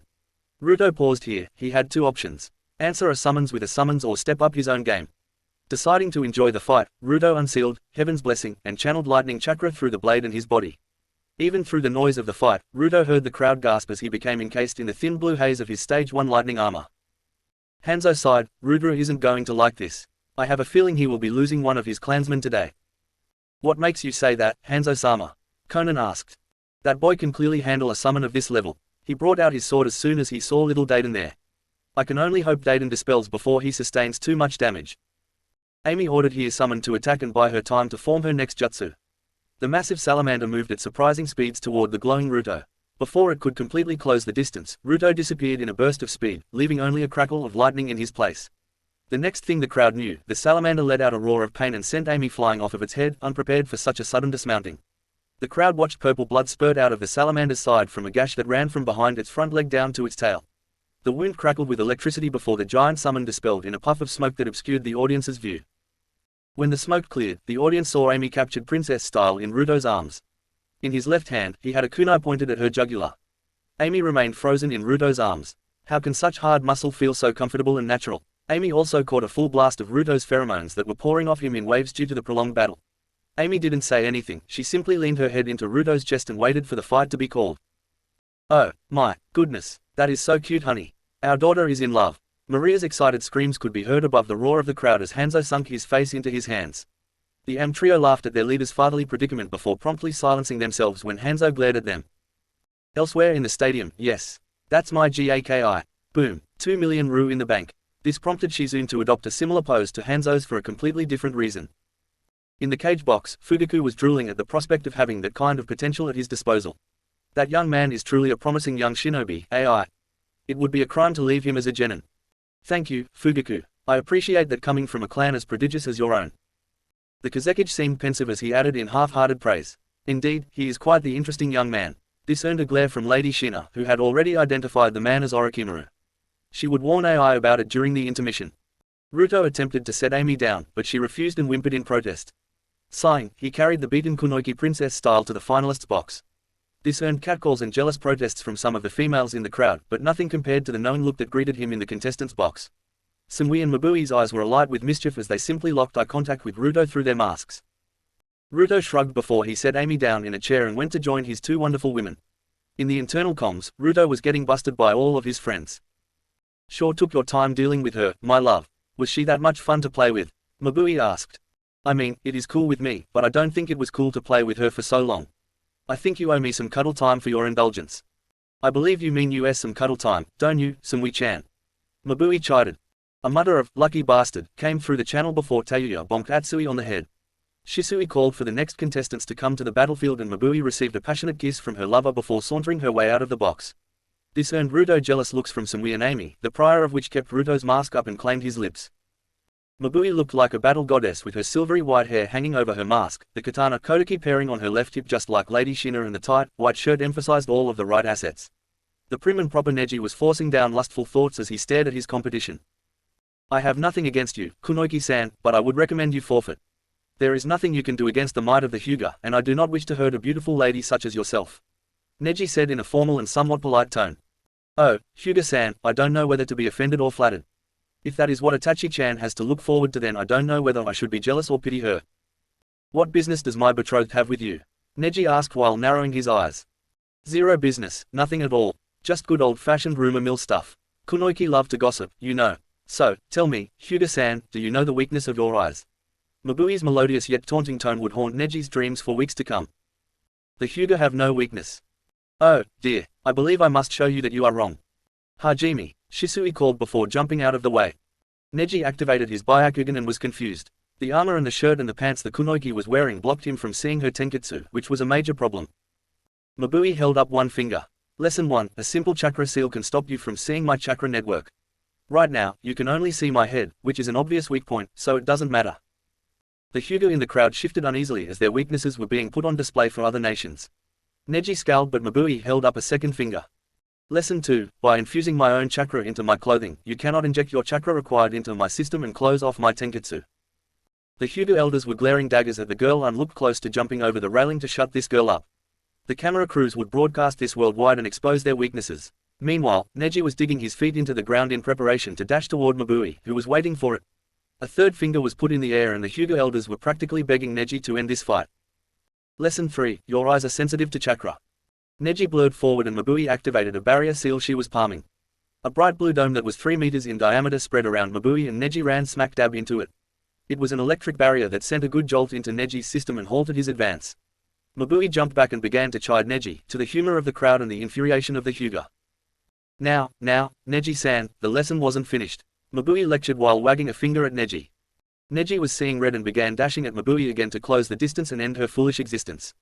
The veins around his eyes were bulging wildly and a snarl was fixed to his face. Screw you, you clanless filth. You will die by my hand today, fate demands it. Neji screamed at the top of his lungs while he charged. Mabui braced herself by bending her knees and right before Neji's fingers touched her, she channeled chakra to another seal matrix on her armor and Neji received a numbing shock to his fingers, but he pushed on and engaged in a taijutsu fight against the silver-haired Kunoichi. Each strike Neji landed was ineffective at affecting Mabui overall. That is not to say it didn't hurt, but the strength of the Juken was effectively neutralized. Mabui finally had enough space to draw her 2 swords and lightning sparked to life around the blades. Neji saw the blades and jumped back to create some distance. Now, Neji-san, lesson 4 is the most important one. The Hyuga's pride is their greatest weakness. You have no ninjutsu, your shuriken and kunai throwing are put on the back burner and your Juken means jack all at range. Now, come Neji, let us conclude this lesson. In the contestants' box, Ruto was practically drooling through his mask. He was totally going to have Mabui play teacher while he performs the role of the naughty student. Hikari giggled in his mind and said that she would be the headmistress. Ruto could be seen spacing out and nodding his head vigorously.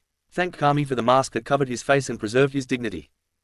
Mabui threw kunais that Neji easily deflected into the area around him before she channeled chakra to her palms and clapped her hands together to perform the Raiden, lightning rod, jutsu. The lightning stream was thick and powerful and heading straight for Neji. He saw the kunais around him and knew that it wouldn't be good for him.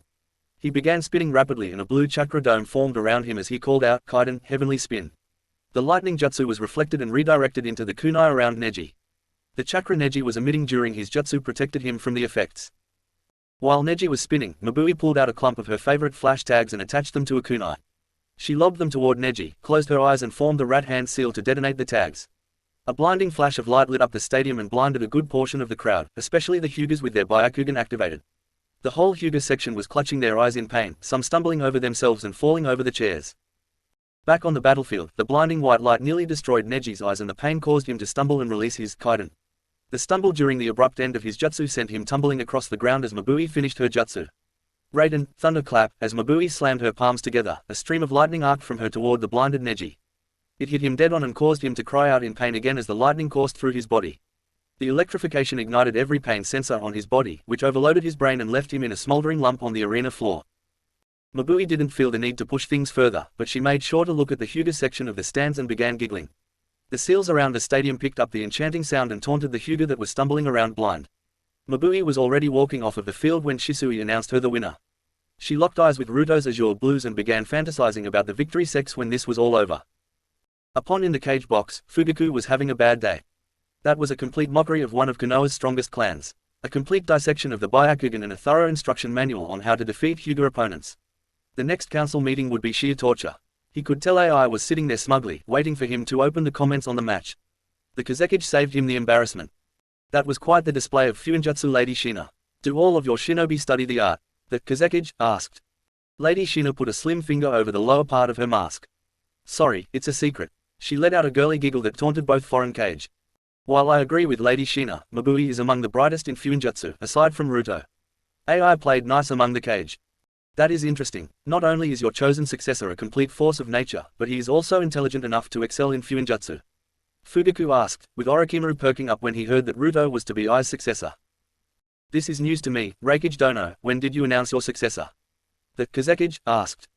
I haven't done it officially. I told that to the Hokage in confidence, but I guess it is out in the open now. AI sighed out. Shina was tempted to end the facade and take the snake out before he could become a threat to her son. Back in the finalists box, Ruto pulled Tayuya into a side channel and talked to her. Look, little sister, I want you to go out there and open a can of whoopers on the Hyuga. Shatter the rest of that worthless pride of theirs. I believe in you, and I am proud of you. Ruto finished with a rare sibling sentiment that made Tayuya blush. Sure thing, shithead. It will be the first time the ninja world will get to meet my Doki. Should I use all three of them?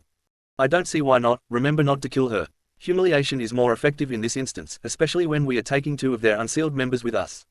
Ruto answered. Are they already at the rendezvous? Tayuya asked, interested in knowing more about the escape plan. Yeah, all of the exiles should have substituted with their blood clones already and headed toward the rendezvous. Ruto informed her. Now, no more of that. Focus on you fight and come back victorious. Gotcha, shithead. As Hinata walked through the tunnels and mentally prepared herself, she wondered why the Kumo team was acting so much colder to her than usual. She had gotten along with Ruto, and his body language always seemed positive. Now, whenever he looked at Hinata, she noticed the tightening of his muscles and the stiffening of his posture. It started after the prelims. Was he mad about what I did to Hanabi? Her thoughts came to a screeching halt when she was at the entrance to the tunnel. She took a steadying breath and walked out of the tunnel and onto the field. Tayuya had jumped out of the box and been waiting on the prissy heiress for nearly 5 minutes now. She was losing her patience and that never bode well for her opponents. She remembered how infuriated Ruto and Shina were when they saw her use that seal on her own sister. Tayuya readily agreed that it was a fucking shitty thing to do. That thought added fuel to her fire when she saw the heiress walking all fancy-like toward the center of the arena. The two competitors were ready to square off and the tension in the stadium was palpable. 80% of the crowd was composed of Fire Country natives and nobles. So far, the Leaf had not put on a good showing and people were getting worried. It didn't help that most people lost their previous bet after being force-fed a bit of humble pie. As Shisui stepped up and was about to start the match, a wind funnel appeared in the center of the arena before Kakashi showed up with his hand on Sasuke's shoulder. There was silence before the crowd went wild for the heir apparent of the Uchiha clan. Every foreign person wondered why Konoha was so delusional that they treated the Uchihas like they were gods or something. What the fuck, father fucker, get the fuck off my fucking battlefield you fucking dickless conglomeration of bastardized human tissue. Tayuya snapped off like it was the most natural thing in the world. Shisui stifled a laugh as the stadium fell dead silent. Then roars of disapproval, insults and death threats were thrown at Tayuya. She took it naturally, like withstanding a nice breeze on a warm summer day. Then, she flipped the audience the bird. In the cage's box, AI sighed and sunk his head into his hands while Lady Shina and Darui failed to suppress their laughter. Fugaku had a giant tick mark over his left temple and was struggling to calm himself down. Hiruzen couldn't help but chuckle at the intrepid youth. That is quite the kunoiki you have down there, Reikage Dono. She seems to have a knack for getting under people's skin. Hiruzen said lightheartedly, diffusing the tension. Indeed, she does, Hiruzen, indeed she does. AI sighed out. Down on the field, Sasuke fumed and began to march toward Tayuya, who sat there calmly, but Sasuke was stopped by a hand on the shoulder from Kakashi. Not now, Sasuke. Win your first match and then you can deal with her, Kakashi said in an attempt to calm the raging Uchiha. Sorry, fucker, I don't know if you Konoha twits know how to count, but when I win, I will be facing Omoi. The Uchiha bitch boy will have to fight his little sister. Tayuya ripped into Sasuke once more, intentionally pouring fuel on the fire. Kakashi was forced to use both hands to restrain Sasuke as he shot a look at Tayuya, then said, thanks for that. Kakashi used Shunshin to vacate the premises before Sasuke completely lost his shit. Shisui coughed to get the attention back on him and then knifed his hand downward and started the match. Hinata was more timid by nature, and after seeing how the previous Kumo Kunoichi picked the Byakugan apart, she was hesitant. Tell you what, oh great prissy princess of the Wide-Eye clan, I am going to play you a song to apologize for my fucked up foul mouth. Tayuya pulled a flute out of her vest and began playing. The music carried throughout the stadium and had a serene calming effect to it. The shouts of anger subsided, and a peaceful calm settled over the arena. Once everyone was quiet, the real performance began. It started as a jaunty tune that turned into the sharp notes associated with a thriller movie. When the music changed, Hinata seemed to snap out of her trance and activated her Byakugan. She saw the chakra laced into the music and watched as it sprung out of the flute with a supernatural grace that entranced the audience. She then saw three demonic-looking figures appear out of nowhere. She tried to pulse her chakra and dispel the illusion with no effect. Then the assault began. Hinata worked hard to repulse the attacks of the large demonic figures as a fast-paced song seemed to spur them on and give them more power. Tayuya was dancing to the music in a truly entrancing fashion as her doki continued to assault the Hyuga heiress. During a brutal attack from the doki carrying a massive club, the hit broke through Hinata's defenses and sent her rolling on the ground. The audience, aside from a couple higher-level ninjas, was still completely wrapped up in the tune. It was building into a crescendo as the doki launched themselves at the down form of the Hyuga heiress. The girl rolled to the right to avoid the massive club slamming down on her but received a stomp to the gut from the doki with no arms. She spit out blood and cried out in pain as a brutal beating began. Tayuya's flute was now playing harsh music that elicited rage and fear from her audience as blow after blow landed on the defenseless girl. Tayuya was so wrapped up in her own performance that she didn't notice when Shisui called the match. He was forced to intervene, and he snatched the flute out of the girl's hands and abruptly halted the music. The trance was broken, and the crowd snapped back into awareness to notice the Hyuga heiress in a bloody and crumpled mess. Shisui called medics out with some urgency as multiple bones looked like they weren't holding their proper anatomical shape. Tayuya snatched her flute back and put it in a pouch of her vest before taking a bow to her still stunned audience. She then skipped back to the finalists' box in a show of girlish happiness that sharply contrasted with the environment of the stadium. It didn't take long for the stunned silence to break before people began cursing at Tayuya. The Hyuga were incensed that they were caught in an elaborate genjutsu that left their heiress on death's door. Meanwhile, Sun had cashed in her third all-in-bed and was squealing with a girlish glee while jumping up and down with Shizune. In the cage's box, they were all impressed by the power of the genjutsu. To create chakra avatars that reacted to the music with such brutality was a magnificent feat, and Orochimaru was drooling at the prospect of such a kunoichi. If he had her in his forces, she would instantly become one of his elites. The sad thought that she would never accept him as a master then shot through his head and left a sour taste in his mouth. I will begrudgingly admit that was impressive. If you don't mind me asking, why did she go so far as to make it personal? Fugaku asked. Shina picked up the question. The Makis are proud of our seals. For a sister to use such a disgusting seal on her own twin rubbed us all the wrong way. Tayuya seemed just as enraged as Misochi was. The Hyuga should thank Misochi for asking her to spare the Hyuga heiress' life. Why would he ask her to do that? Orochimaru asked, genuinely interested. The girl was nice enough in Wave, but he had changed his opinion since the prelims. He didn't think she was a completely lost cause, so he wanted to punish her, but give her a proper chance to atone. Shina shrugged as she said it. Fugaku was interested too and tried to dig further into this idea. Why does your son throw himself so readily into matters that don't concern him? Because he is a true leader, Hokage. That boy sees injustice and leads those around him to correct it. Simple as that, stated AI with his arms crossed over his chest. With the Konoha rookies, the mood was sour, and their faces were downcast. Man, that was brutal. The usually long-winded Ino stated simply. Those fucking Makis think they run this town. They come in here and assault two clan heirs and think they will just walk away. Kiba fumed, genuinely enraged by what just happened to his teammate. Troublesome, Kiba, they have the power to do it and walk away. If any of us touch them outside of the exams, not only would it probably fail, but it would mean all-out war against Kumo. Shikamaru drawled. That seemed to silence the rookies as the heavy mood descended on them once more. The finalists' box was subdued as well after that beating. Ruto thought that the punishment was just, but he didn't revel in the pain and misery of others.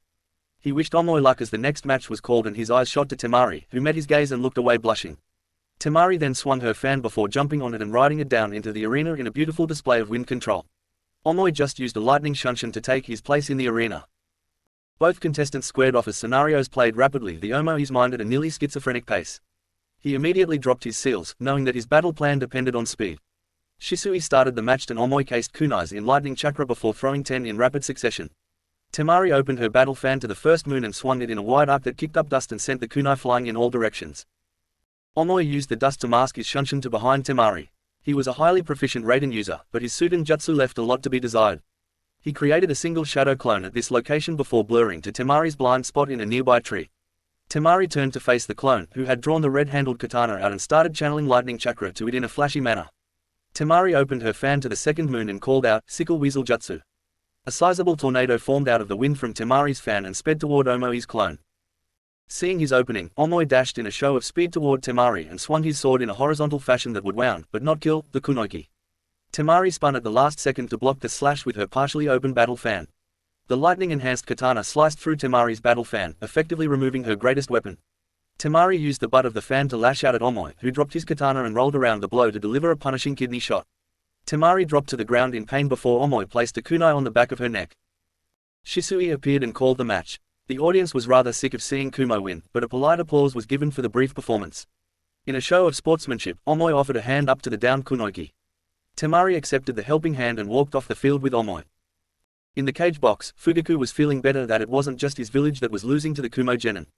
The results had been worse than expected and he knew that it would hurt the mission requests total.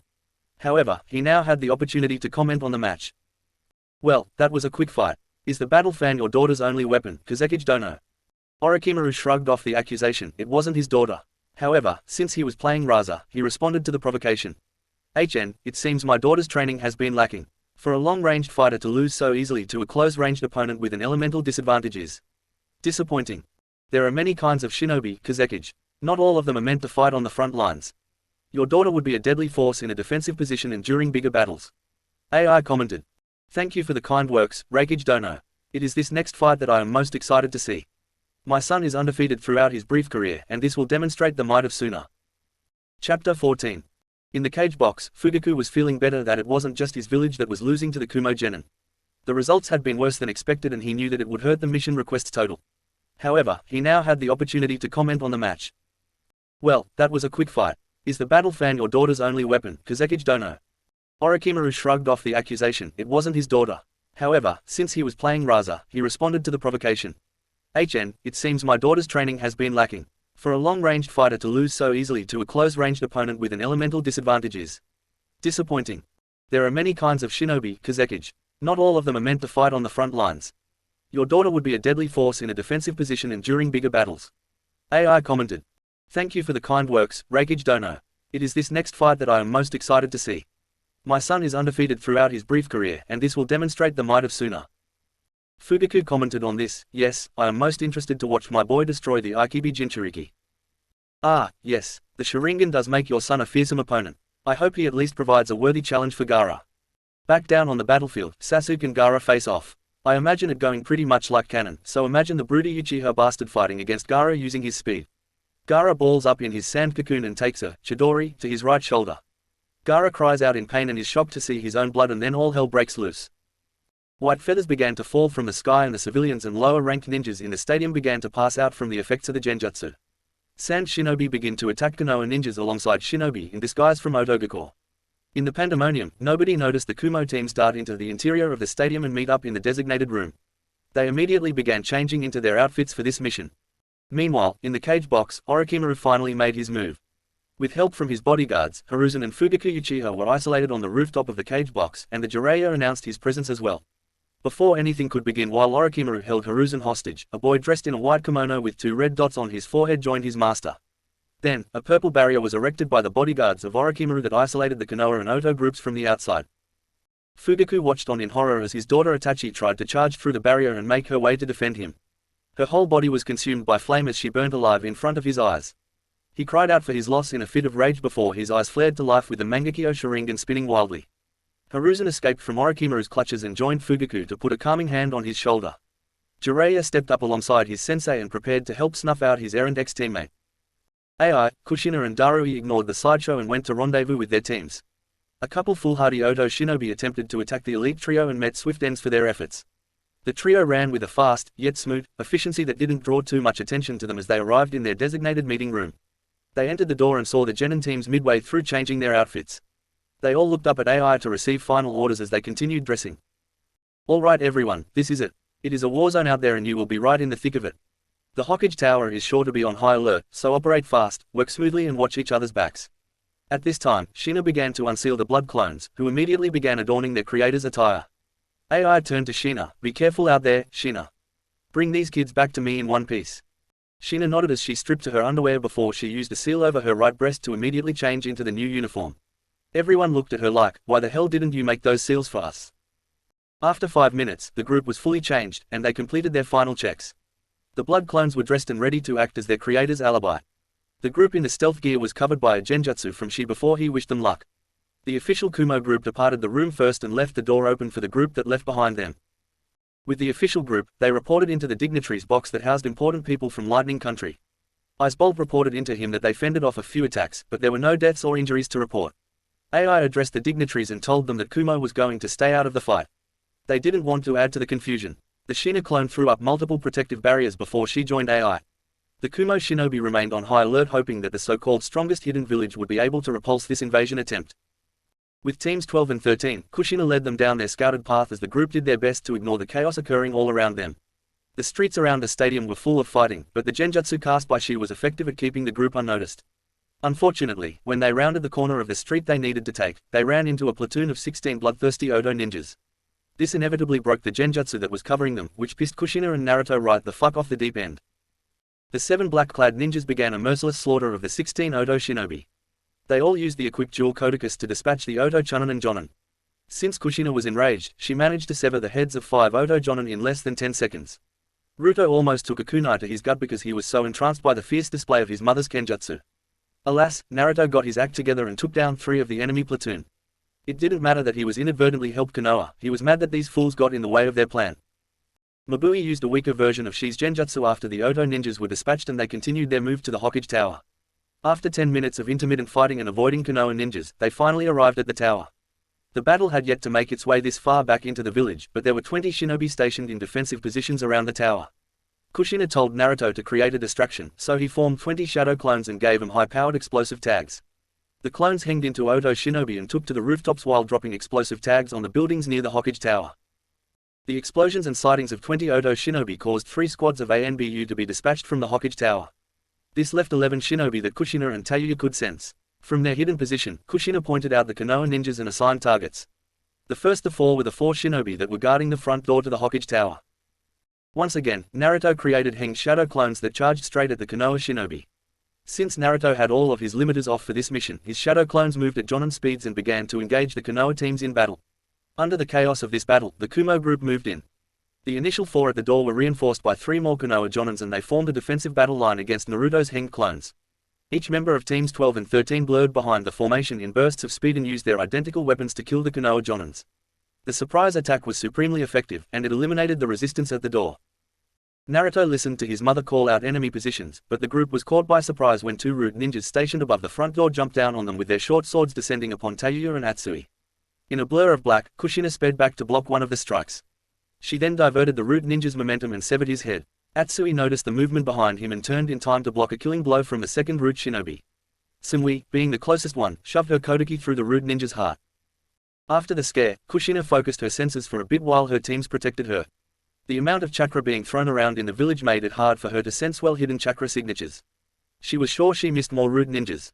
After calming her beating heart, she was able to sense at least 5 root shinobi around the tower, on top of the 3 more noticeable signatures. The group decided that speed would be better than stealth at this point, so Kushina led the charge to the Hokage's office while Naruto followed up the rear. They were forced to dispatch 4 more root and 2 Jonins before Kushina, Naruto and Mabui disabled the protective seals and entered the Hokage's office. Inside the office, at point-blank range, Naruto immediately sensed the protectors in the corners of the office. They lunged out of the shadows and nearly killed Mabui. He caught the blade in his right hand and stopped it inches away from Mabui's covered head. With the power of an enraged Hanyu, he gripped the blade and bashed the butt of the sword into the shinobi's chest. He applied so much force that the butt of the sword penetrated the lower ribcage. In a last fit of rage, Naruto smashed the shinobi's head against the wall of the Hokage's office. Kushina had already dispatched the second ninja with ease and watched as her son brutalized the man that nearly killed one of his future mates. She put a calming hand on his shoulder to reorient him to their current task. Kushina triggered the panel to the Hokage vault, and the wall began splitting to show a heavily reinforced door. She took a deep breath, pulled out her Fuinjutsu kit and cracked her fingers before she began working to bypass the seals that protected the Hokage vault. Mabui set to work erecting a barrier around the whole Hokage tower. The Kumo teams knew that Konoha reinforcements would be sent to the Hokage tower to defend one of their key locations. The barrier would be a barrier commonly found throughout the shinobi nations so that it couldn't be traced to the Maki clan. She layered a couple of these barriers one after another to slow down the enemy reinforcements. Once she was done with that, she began to assist Naruto in sealing away important items. While Mabui and Kushina worked their magic, Naruto focused on using his kitsune eyes to find hidden seals throughout the room, and there were a lot of them. The listening seals were the first thing he destroyed before he looked at the Hokage's desk. The thought of Fugaku realizing that his whole desk had been stolen was too good to pass up to Naruto. He neutralized a couple tracking seals, reinforcement seals and other various seals on the desk before he sealed the whole thing into a scroll.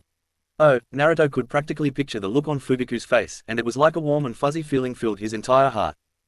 After Naruto sealed the desk, Kushina finally managed to crack the Hokage vault open 7 minutes after they entered the Hokage tower. They hadn't changed much about the seal and Kushina was able to break through the minor changes with minimal effort. She would begrudgingly admit that it would have taken her much longer if she weren't the previous Hokage's wife. Kushina opened the vault to see a library of scrolls that were isolated in this special room tucked into a space-time barrier. Naruto knocked on the door of the Hokage's office 3 times and Omoi and Samui joined the group. Omoi took up an observation post in the corner of the room while Samui, Mabui, Kushina and Naruto went into the Hokage's vault. Well, fuck me Ka-chan. This is a lot of shit. Naruto said with awe. Space-time Fuinjutsu was amazing in that way. Fuck it, we have already gone loud. Seal up as much of this shit as we can. Prime targets are the Namika's Master Scroll and the Forbidden Scroll of Seals. Everything else, chuck it in and we can sort it out later. I agree, we have already gone loud. Seal it up into the Master Scrolls and let's move, Kushina said. In a hurried, yet efficient, manner the team sealed up nearly a third of the Hokage vault.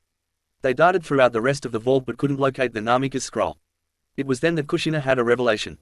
Stupid, stupid, stupid, stupid. I should have known better. You have 2 minutes before we scram on out of here. Kushina shouted. She dashed out of the Hokage vault and lovingly removed Minato's portrait. She sealed it and the other cage's portraits into her master scroll before she cut her finger and placed her blood on the seal that was hidden by Minato's portrait. The seal glowed red and then blue before the safe unlocked with a hiss. Inside the safe were a couple letters and scrolls alongside a big scroll that was black with golden embossing. She sealed the effects into a separate scroll before sealing said scroll into the master scroll. She then pulled up her sleeve and sealed her master scroll into a seal tattooed on her arm. Kushina whistled and in less than 30 seconds, Naruto, Mabui and Samui appeared outside of the Hokage vault. Tayuya came crashing through the door shortly after the 3 appeared. We have a problem, a really big, fuck me in the ass kind of problem. Tayuya shouted. Calm down and explain it to me, Kushina replied in an even tone. 50 motherfuckers are surrounding the building. The barriers will not hold much longer and more will continue to come unless we get the fuck out of here. Sochi, plan B please. Make it as big as you can. Naruto nodded and focused on the tags he left at the Namika's and Uzumaki compounds. He flared his chakra and sent 5 pulses in a distinct sequence. Outside the Hokage tower, shinobi were responding as an alarm seal in the Hokage's office was tripped. Even in the chaos, this was a priority 1 response and Inoki had coordinated enough shinobi to prevent the intruders from getting away. He had 50 shinobi surrounding the Hokage tower and they would not leave until the intruders were dead. He was in the middle of barking out orders when 2 massive explosions shot through Konoha. It was coming from the clan district and Inoki felt a cold shudder run down his spine. He wanted to send teams to check the explosions out, but he needed to complete this task first. At the front gates, 3-headed snake summons and a couple other giant snakes were laying waste to the front of Konoha. Konoha shinobi were fighting them back under the guidance of Shikaku Nara and Chusa Akamaki. They were putting up an admirable defense when the one-tailed sand tanuki sprung up a couple 100 meters away from Konoha's walls. The giant tanuki thrashed about in the forest for a little bit before it began launching giant wind blasts at Konoha. The walls couldn't withstand the brutal air bullets and soon gave way. Then buildings were disintegrated, and chaos reigned supreme as ANBU squads were diverted to deal with the rampaging Biju. Back in the Hokage's office, Naruto felt the release of Shukaku and it gave him an idea. Kushina set up a couple more barriers to buy them time, but she was limited by the fact that she didn't want to give their identity away. Kushina and Tayuya informed Naruto that the distraction didn't work and that they would need a new plan. Naruto closed his eyes and dove into his mindscape. He appeared in the living room since Hikari was keenly aware of Naruto wanting to talk to her. Hikari-chan, I need to know if I can let you out of the seal in your Biju form. You said I should be able to do it once I had 3 tails and we are in need of a massive distraction. Naruto-kun, you know I want to help but the contract I signed with your father prevents me from attacking Konoha. Hikari looked repentant for not being able to help her mate. Naruto thought for a moment before a light bulb went off in his head. What if you didn't attack the village? What if I summoned you and you simply ran away? We could use the distraction to make a quick escape after we drop the barriers. Hikari really thought about it hard. Demonic contracts were strict in their conditions and the punishment for breaking them was death. If she did this, she would not be able to attack anyone. She would have to watch where she stepped and make sure not to destroy the village. Come on, Hikari-chan. I want to know if I can summon you. You stand still in all your greatness, you roar a little bit and then come back into my seal. Is it possible? Naruto's tone was nearly panicked as he asked. Hikari sighed, she loved this man, and she would risk it for him. Okay, Naruto-kun, for you I will take the chance. I will not be able to defend myself, so you need to make it quick. You are going to be incapacitated, so your mother will need to move you. In case this plan backfires, I love you, Naruto-kun. Naruto placed a passionate kiss on Hikari's lips. I love you too, Hikari-chan. It is time for the world to know that the great Kyuubi no Kitsune lives.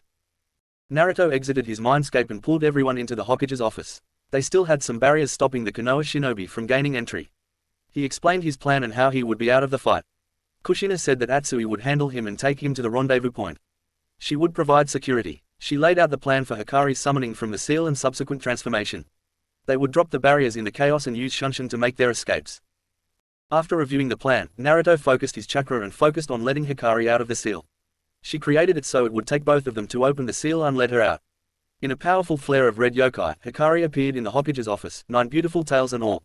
Naruto looked pale and on the verge of passing out, but he remained awake long enough to receive his first real kiss from the Kitsune beauty.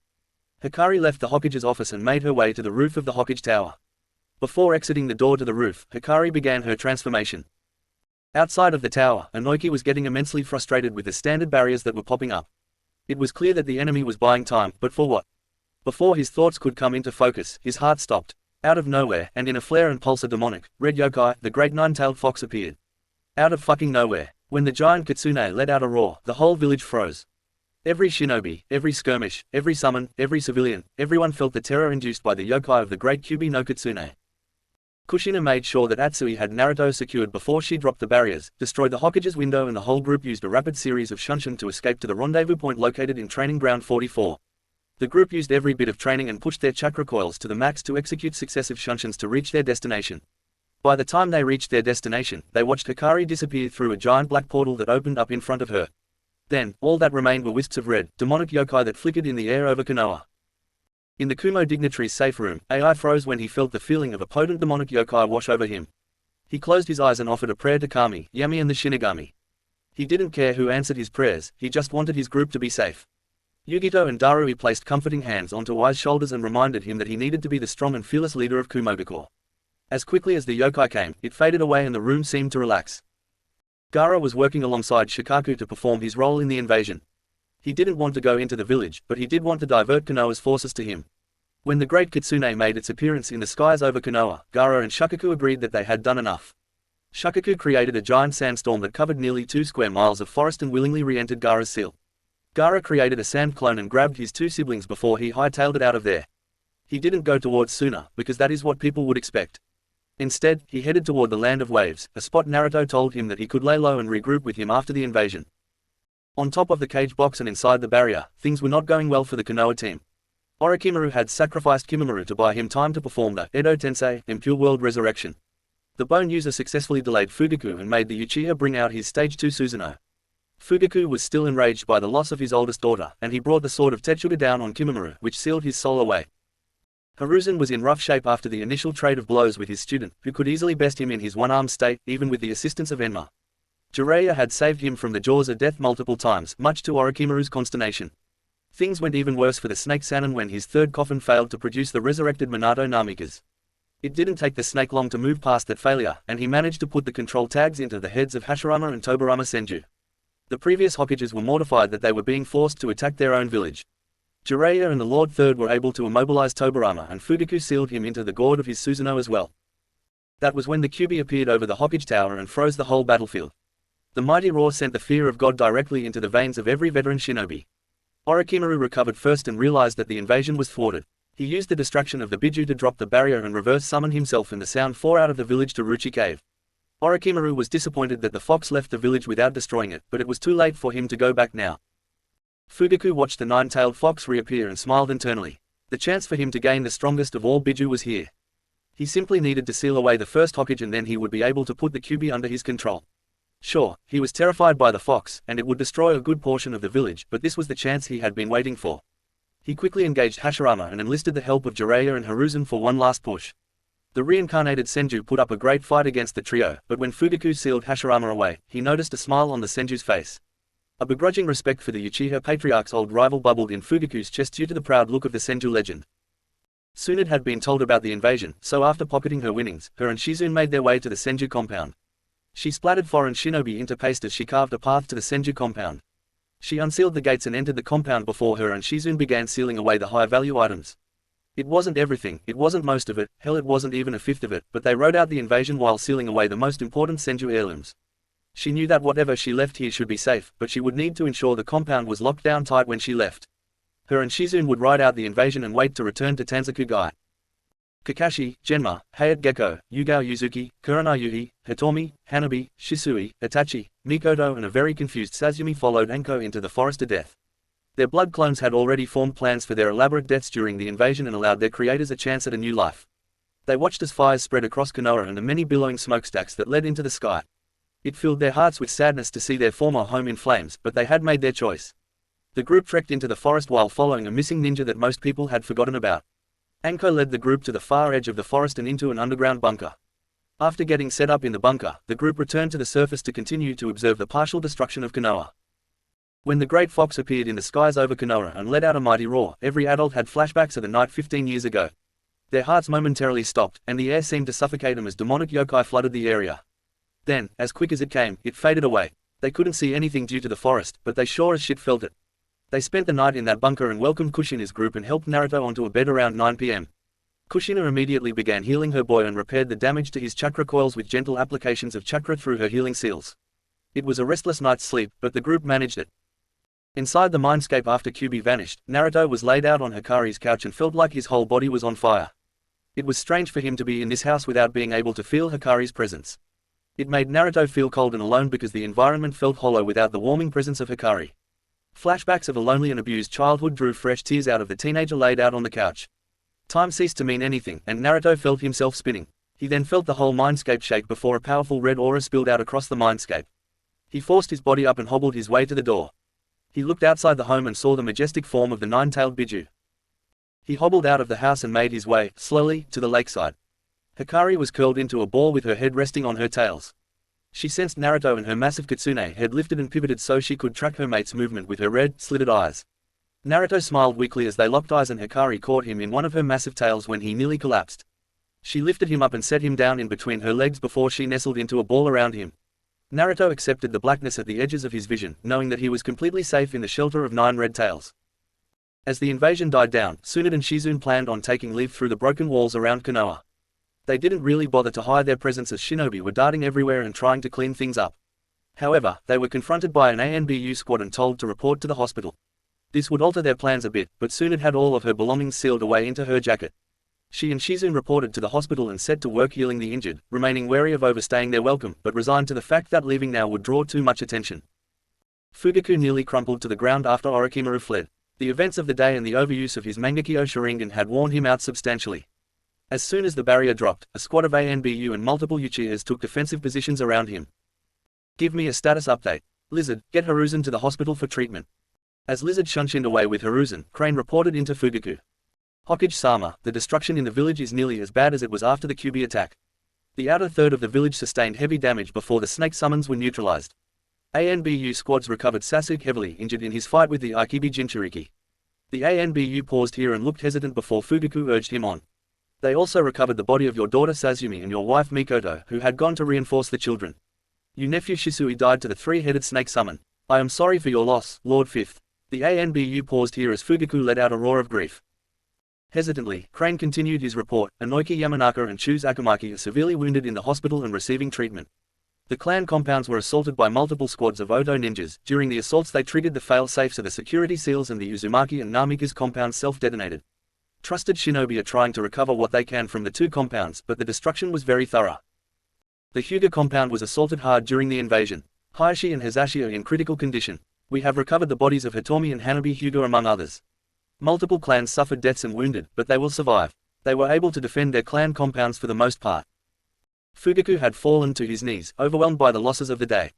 Not only his oldest daughter, but his wife and youngest daughter as well. The invasion forces took nearly everything from him and took too much from his people. His eyes looked hollow, like the spirit of a defeated man, before he croaked out. Is that all? The ANBU looked even more nervous that when he was reporting the deaths. No, Hokage-sama. The Hokage Tower was infiltrated, and the initial defense squad was completely defeated early on in the invasion. There were multiple sightings of elite Oto forces destroying buildings around the Hokage Tower, and there were no survivors that could identify the infiltrators. They used successive barrier seals to keep reinforcements out of the Hokage Tower. They were in there for 20 to 30 minutes before the QB reformed. They used that distraction to escape and then detonated a number of powerful explosive tags to destroy most of the Hokage Tower. Fugaku looked up in worry at this. What of the Hokage Vault?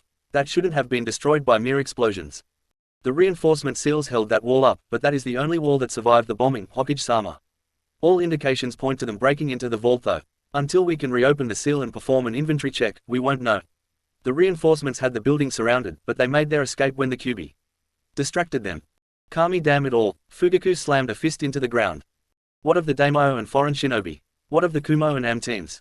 Jiraiya asked, having listened to the whole report with a grim look on his face. The fire daimyo is safe along with his guests. All foreign competitors reported in to defend various safe rooms. They suffered no casualties and were able to protect the dignitaries. Lady Shina secured the rooms with very impressive defensive seals, and AI orchestrated the defense of the safe rooms within the stadium. He told me that they would wait patiently there for instructions. Crane answered. Why didn't they help us in the defense of Konoha? Fugaku asked. The Refuge said that we did not have a mutual defense treaty. He didn't want to risk his shinobi being caught in the confusion of the melee. He feared attacks from Konoha shinobi if his shinobi were to join the fighting unannounced. Fugaku growled, but Jiraiya put a hand on his shoulder. That is the reasonable thing to do, Hokage dono. They were under no obligation to subject their shinobi to such risks. Fugaku shrugged Jiraiya's hand off of his shoulder. I know that, Jiraiya. Where are they now? They are still in the stadium seeing to the needs of the dignitaries, Hokage-sama. Crane reported. Very well, tell them they are free to stay the night, but they will need to leave tomorrow morning. I do not wish for a foreign presence when we are in this state.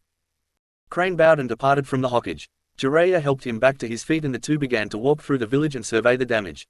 The sun was beginning to set, but no shinobi in Konoha would be getting sleep that night. Fires needed to be put out, defenses needed to be tightened, and there was a whole clusterfuck to sort out. In the stadium around 7:30 p.m., Crane reported into AI and the clones of the Kumo teams. He accepted Fugaku's wishes without issue and guided his team to the hotel. The hotel was damaged, but they were still able to stay there for the night. Once in the room with his most trusted teams, he addressed them. Okay, everyone, let's hope that they are okay. I damn sure know unleashing the QB wasn't in the plan. For now, you will continue to act like your originals. We will be spending the night in here before securing our gear and living through the village gates tomorrow morning. We are to rendezvous with the exiles in Wave in 2 days. If there are any unforeseen issues, we will address them as they come. For tonight, simply pack up and get ready to roll out in the morning. Tsunade and Shizune worked late into the night at the Konoha hospital. Fugaku and Jiraiya had stopped by the hospital and were more than surprised to see them working there. Tsunade said that it was her professional duty to help the wounded and she had returned to the village to bet on the finals. Fugaku told her that she was expected to stay in the village, and Tsunade didn't fight him on that. Internally, she raged at the pretentious man and knew that they would need to find an alternate route out of the village. Around 1 a.m., she and Shizune left the hospital and headed for the forest of death. The two root tails they had were killed by poison senbons to the neck and dumped into the forest. Naruto's eyes cracked open to a sunny feeling and the absolute warmth and comfort of a bushy orange comforter that felt soft enough to be heavenly clouds. He realized he was surrounded by the orange blankets, and it didn't take him long to realize they weren't blankets. The feeling of the chakra, the familiar presence of warmth and love Naruto felt, snapped him awake. It was then that he noticed the massive fox body rising rhythmically as his future mate breathed in and out. He carefully climbed the tails and made his way to the kitsune's head. When he stopped in front of the snout that dwarfed him, he leaned into the snout and spread his arms out in as big of a hug as he could. With sentimentality you wouldn't expect from a man his size, Naruto began petting his mate's snout. Hikari was exhausted from controlling her chakra and funneling out through and subsequently back into the seal. The wide-scale genjutsu she cast to fool the humans was also a powerful kitsune illusion that she hadn't used in centuries. She was enjoying her nap in her fox form on the lakeside, and she barely processed Naruto climbing out of her tails. She felt a pleasant sensation on her snout, and it began to twitch. Hikari cracked a weary eye open and noticed that Naruto was petting her snout. What would normally be a small smile in her human form was instead a significant shift of fur around Hikari's face. Her canine on that side was fully exposed, and the movement caused Naruto to look up at her with concern in his eyes. Hey, Hikari-chan, how are you holding up? Exhaustion laced his voice, but it was better than him being passed out. What? Oh, sorry Ruto-kun. That emergency trip out of the seal was a little rough for the both of us. Oh, yeah, the mission. Hikari-chan, are you okay? Did anything bad happen? Is everyone okay? Naruto's panicked voice was new to Hikari, and it didn't feel right. Relax, Naruto. Trust your friends. Since we overdid it, I have not been able to look outside and get a situation update. I don't know how long we have been out for, but I at least know we are alive. As for my part, I simply appeared in the village, scared the shit out of some humans by roaring a couple times before making it look like a tupa portal to Makai. I tried to cover my tracks, but it is only a matter of time until people figure out that I am back. Well, thanks Hikari-chan. That sucked, but you got us out of a bad situation. Am I good to get back out there? Maybe, since I acted on short notice, the strain to your chakra network was pretty severe. If you head out, make sure not to use your chakra and take it easy, Ruto. Thanks Hikari, I owe you one, or at least one more than I owed you yesterday. The massive fox smiled slyly. Yes, Ruto, yes you do. I will need to recover for a couple days as well. Be safe out there while I rest. With one last pet, Naruto disappeared from the mindscape. Returning to reality sucked for Naruto. He immediately felt the intense burn of his muscles and chakra coils, followed by the intense aches throughout his body. The bunker was lit by candlelight, and it was clear that many people were sleeping around him. Mabui and Samui were cuddled into him, and it was clear from the looks fixed on their faces that they were worried about him. Naruto sensed movement by the entrance to the bunker and saw Shisui and his mother guarding the entrance. He tried to call out to them, but his throat was parched, and his words wouldn't form. He was too tired to get up, and he also didn't want to disturb Samui and Mabui. Instead of fighting it, Naruto closed his eyes and succumbed to the pool of exhaustion. At first light, Naruto heard those around him beginning to stir. The shuffles of blankets, yawns of freshly awoken men and women, the soft whispers of conversations filled Naruto's ears and caused him to crack an eye open. As he glanced down, he noticed Samui and Mabui were lying on his chest and looking at him with interest. He gave them a weak smile. Good morning, loves, did everything work out? Is everyone okay? He croaked out. They smiled at him and each one leaned up and placed a soft kiss on his lips. Everything is fine, Ruto. Everyone we expected to be here is here, plus Tsunade and Shizune. They evidently got sighted and were forced to help heal the injured. They killed 2 watchers to join us here, so we will probably need to make haste on our way out. Mabui whispered softly. Well, that's good. Could you help me up? I am still sore all over and will need to loosen up if we are to move out soon. He asked with a grateful smile on his face. As he unsealed a canteen from his pouch, Naruto heard his mother speak. Okay everyone, there is a sizable hole in Konoha's walls about 700 meters out. It goes without saying that we cannot be seen during our exfiltration. Once safely out of the village, we are to adorn civilian attire and make our way to Wave. While in Fire Country, the whole goal is to not draw attention to ourselves. We have some of the best shinobi in Konoha and Kumo here, so if we do encounter somebody that recognizes us, there must be no survivors. It is important to get you settled in before our actions have been discovered. Any questions? Did the village survive the attack? Kurenai asked with concern in her voice. Tsunade stepped up next to Kushina. Yes, the village survived. The destruction is pretty bad, but the shinobi losses weren't atrocious. I healed Hayashi, Hazashi, Inoki and Chusa last night. The village took a big hit to the ANBU and Root, nobody cares about the latter. The genin are mostly fine, apart from Sasuke and Sakura, who were hospitalized after their fight against Gaara. I understand you need to know that your remaining friends are safe, but I will only make this offer once. Is there anyone here that wishes to stay in Konoha? This is your one and only ticket off of this ride, Kushina said with a deadly serious tone. Many heads fell and many of the shinobi looked at their feet. Torn between their selfish desire to get out of the village and the shame of leaving said village to defend itself. That being said, nobody opted out and the group was packed up and ready to go within the next 20 minutes. The going was slow as the group performed a stealthy escape through the gap in the wall behind the Forest of Death. Kurenai used a potent genjutsu that shielded the group from unwanted attention, but it required moving at a fairly slow pace. After they were cleared from the village walls, the group picked up the pace.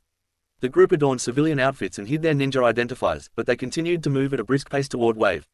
Rather than stopping overnight, they used the cover of night to move at ninja speeds. Kushina, Tayuya and Kurenai were all accomplished sensors, and they used their abilities to make sure that no shinobi were anywhere near them. An exhausted group of nearly 30 people stumbled across the Bridge of Divine Bolts and into Wave Country. Tsunade and Shizune broke off from the group to collect their things from Tanzaku-gai. They knew that Fugaku would send someone looking for her after she left the village. They avoided the cities and people in order to focus on making it to Tazuna's house. There, the Wave Daimyo, Tsunami, greeted them and welcomed them with open arms. She allowed the group to camp in her backyard without protest. Tazuna offered to secure them a boat to Uzushiogakure, which Lady Shina gratefully accepted. At dinner that night, Tazuna informed the group that there would be a boat for them in 2 days to Uzushiogakure. A couple of interesting conversations happened that night, since everyone was in such tight proximity. Ruto excused himself early on due to the exhaustion that remained from the invasion, and he spent the night in the seal with Hikari. The first interesting conversation included Itachi, Samui, Mabui, Sazumi, Hanabi and Tsunami. They were relaxing on the porch and sipping some sake to cool down their nerves. As the peace of the sea and the sake took their effects on the group, tongues became looser and giggles became more common. So, Sumui and Mabui, you girls seem closer to Ruto than you previously were. Just an observation, so would you spill it already? Tsunami sounded giddy at the prospect of hearing about the girls, and by proxy Ruto's, love life. Sumui blushed furiously before trying a pathetic attempt at denial. Tss Tsunami, what or why are you talking about? This earned a cocked eyebrow from every girl in the group, aside from Mabui, who found her sake saucer supremely interesting at that moment. Sasumi decided this was something worth talking about, so she pressed on. Oh, please, I haven't known you that long, but the difference between our first time in Wave and now is clear. So, how is he? Sasumi wiggled her eyebrows and earned giggles from the girls. Mabui decided to save her future sister wife. He is even more amazing than I am sure you are imagining. For those naive to sex, he is a 10 out of 10. For those that have some experience, cough cough Tsunami, each time we do it I get at least 5. Sasumi and Hanabi looked confused while Itachi and Tsunami's eyebrows shot into their bangs before they began drooling. Hanabi, sheltered little Hyuga she was, asked, 5 what? The question earned another fit of giggles, before Tsunami decided to be the adult, which she was. Oh, sweetie, if you don't know you should talk to your mother about it. Mabui, if you are not exaggerating then that is most impressive. Sumui put the final nail in the coffin. That is 5 when it is the two of us. When alone, I have passed out from pleasure on multiple occasions. The blushing Sumui proceeded to refill and down her saucer. Itachi had to wipe away a nose bleeding while a grinning Tsunami was blown backwards in her chair by the force of her nosebleed, and she fell over with a goofy grin plastered on her face. After wiping the blood and leaving a small smear, Itachi chimed in. So, he is strong, kind, has the best body I have ever seen, and I have seen almost every ANBU naked, and to top it all off he still makes the two of you feel special. Mabui and Sumui adopted faraway looks as they simultaneously responded, yup. Is he accepting new applicants? Itachi's usually monotone voice carried a bit of inflection. No, but we are, was Mabui's casual reply. Kakashi and Genma were sharing some sake while sitting on the roof above the patio, and they had been struggling to suppress their nosebleeds as they listened in. When the beautiful Itachi Uchiha asked to join Ruto's girlfriends, they both tumbled off the roof with goofy grins and the liquid of life dripping from their noses. This broke up the girls' fun and they agreed to continue this conversation at a later date. Sasumi and Hanabi both resolved to talk to their mothers to figure out exactly what was going on. Meanwhile, in the house, Kushina, Mikoto, Hitomi, Yugao, Kurenai and Anko were having their reunion in the living room with the ample aid of sake. Hayate was relaxing at the table with Tazuna and listening in. The ever-boisterous Anko was the subject of the conversation after Kushina revealed that she had been dating Killer Bee for over 2 years. I never figured you for a steady kind of girl, Anko-chan. I am happy for you. Yugao smiled at her wild child sister. You must spill the details though. For a man that size, stature and status, Bee must be an absolute stallion. A tipsy Kurenai added. Anko blushed and muttered, more like a rampaging bull. Mikoto shot a look at Kushina, who smiled brilliantly at her lost sister in all but blood. Hitomi blushed before she asked, well, are there any men in Kumo or Uzushio that you think would be good matches for a couple of cougars? Anko laughed heartily, grateful to have the focus taken off of her relationship. Plenty, Hitomi, there are plenty. Although, every girl in Kumo has their eyes on Ruto, maybe a couple on Atsui. Kurenai couldn't help but comment on that. Oh ho, little brother has a fan club, eh? Well, can't say I blame them for that. I must admit the thought had crossed my mind more than once. Kurenai instantly held up her hands as the air around the room went frigid. Kushina-sensei, don't worry, I would never. Ruto is like a little brother to me, I am just glad to get the chance to be in his life again. Anko was laughing heartily at Kurenai's predicament before she promptly ceased her laughter due to Yugao. Oh, don't think we are done with you, young lady. You still haven't told us anything about your boy toy. Anko adopted Ruto's sheepish pose. Well, what can I say? I spent a lot of time around him training the Gakis. For such a powerful man, he has a heart of gold and is a gentle giant. After a couple years, he found his courage and asked me out on a date. He proceeded to sing for me, which put me in a great mood thanks to non-stop laughter. Then he played the perfect gentleman and walked me home. Yalla grown, so I don't need to tell you what happened next. And he was a rampaging bull, as you put it, Mikoto said while wiggling her eyebrows. Anko blushed before a goofy grin claimed her face. Let's just say what he lacks in finesse, he more than makes up for with passion and natural talent. Oh, how big? How big? The clearly more than tipsy Kurenai asked excitedly. In response, Anko began spreading her pointer fingers apart slowly. As she continued spreading, the blushes grew. After she passed 7 inches, the women were on the edge of their seats. At 9 inches, Hitomi passed out, Mikoto devolved into a fit of giggles, Kushina sighed, and Kurenai blew backwards with a nosebleed. Needless to say, the women caught up throughout the night and enjoyed each other's company. Chapter 15. Konoha Council Room, one night after the invasion. Chusa and Hayashi were missing from the clan heads in the council chamber, but everyone else was there. The mood was dark, and everyone knew that they were not in for a pleasant council meeting. After Fugaku opened up and summarized the invasion while having to repeatedly silence the room, the floor for discussion was opened. The civilian council representative spoke first. Hokage-sama, after this egregious attack, the civilians will support you in any punitive actions you take. Thank you for that. Rest assured, we will get our pound of flesh. Suna will fall in time, and we are working toward discovering Odo's whereabouts. The Snake Sannin has much to answer for, and we will get our answers. Fugaku answered with fury in his tone. My operatives are already taking measures to disrupt supply lines to Suna. We will starve them out of the desert and take them for all they are worth. The Fire Daimyo has already gotten the Wind Daimyo to renounce Suna. All Kaze no Kuni's mission requests will be directed to us. Danzo informed the council of at least one positive thing. Shikaku asked, what of their Jinchuriki that participated in the attack? Wouldn't it be dangerous to fight such an individual in the desert? My spies report that the Jinchuriki has yet to return to Suna. We believe that he has not even made it through river country. We have teams in place to secure the Jinchuriki as well. Once the weapon is neutralized, we will turn it into a weapon of our own. This seemed to be a measure supported by the council as multiple mutterings of approval could be heard. Internally, Fugaku was grateful that the peace-loving village was now motivated for revenge. He would play on this and use it to his advantage. Sure, the loss of his children was a setback, but without his wife he can claim more women and create more children. Thank you, Danzo. Council, we will keep you updated on the progress in regard to Odo and Suna. Inoki stood up. Hokage-sama, did the Kyuubi reform in response to Shakaku? If so, why did it run away and where has it gone? Fugaku sighed. It appears as if the Kyuubi did reform. As to why, nobody knows. It is not an exact science when a biju dies. As to the beast's whereabouts, we are looking into that. I have secured a special team to hunt down the fox and they will notify me when they have any clues on its whereabouts. Inoki continued. Hokage-sama, the attack on the Hokage Tower, have we confirmed who did it or what they took? For the council's benefit, the Hokage Tower was attacked by an elite team of ninjas. They neutralized the initial defense and set up barriers around the tower to prevent our entry. They were fairly simple barriers, but it proved to be an effective delay tactic. When the fox appeared, we lost the infiltrators. To date, we have found no clues on their identity. Mibuyuki Haruno spoke up in her shrill voice. What of the Kumo and Am teams? Could it have been them? Shikaku fielded this question. No, they were accounted for the whole time. AI, his security detail, and his genin teams provided security for the panic rooms in the stadium. They did a damned good job protecting many important dignitaries. They waited for orders from us and complied without resistance. AI has promised to send food, water and metal at fair prices to help us rebuild. What of the Am team? Asked another civilian. The Am team moved into their dignitary's box and defended him. Hanzo vouched for his whole team being there the whole time. Plus, they didn't have enough shinobi present to equal the attack force on the Hokage Tower. Homura answered. For the time being, we have ruled out Kumo and Am's involvement. The destruction of the Hokage Tower was likely one of Orochimaru's objectives.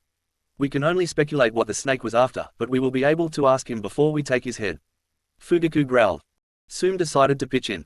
The attack on the clan compounds were fierce. I lost 12 Inuzuka warriors.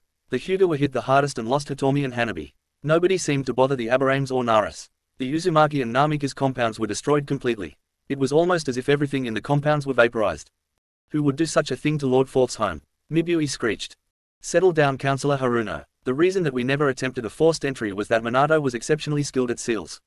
We determined that somebody attempted a forced entry on both compounds and triggered the final defenses. Sadly, we will never know what Minato had locked away in there. Koharu said.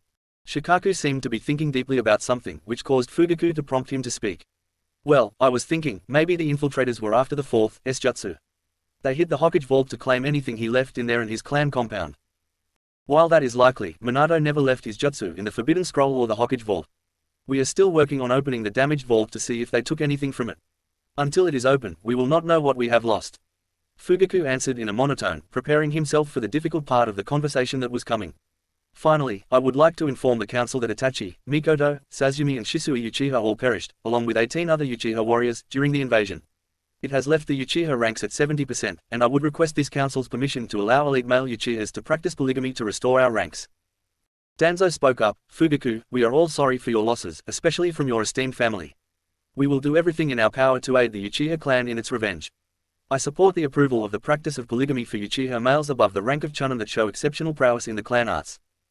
A quick vote was taken, and the measure was approved. Before Fugaku could close the meeting, a civilian spoke up. Hokage-sama, is it true the Lady Senju returned to the village?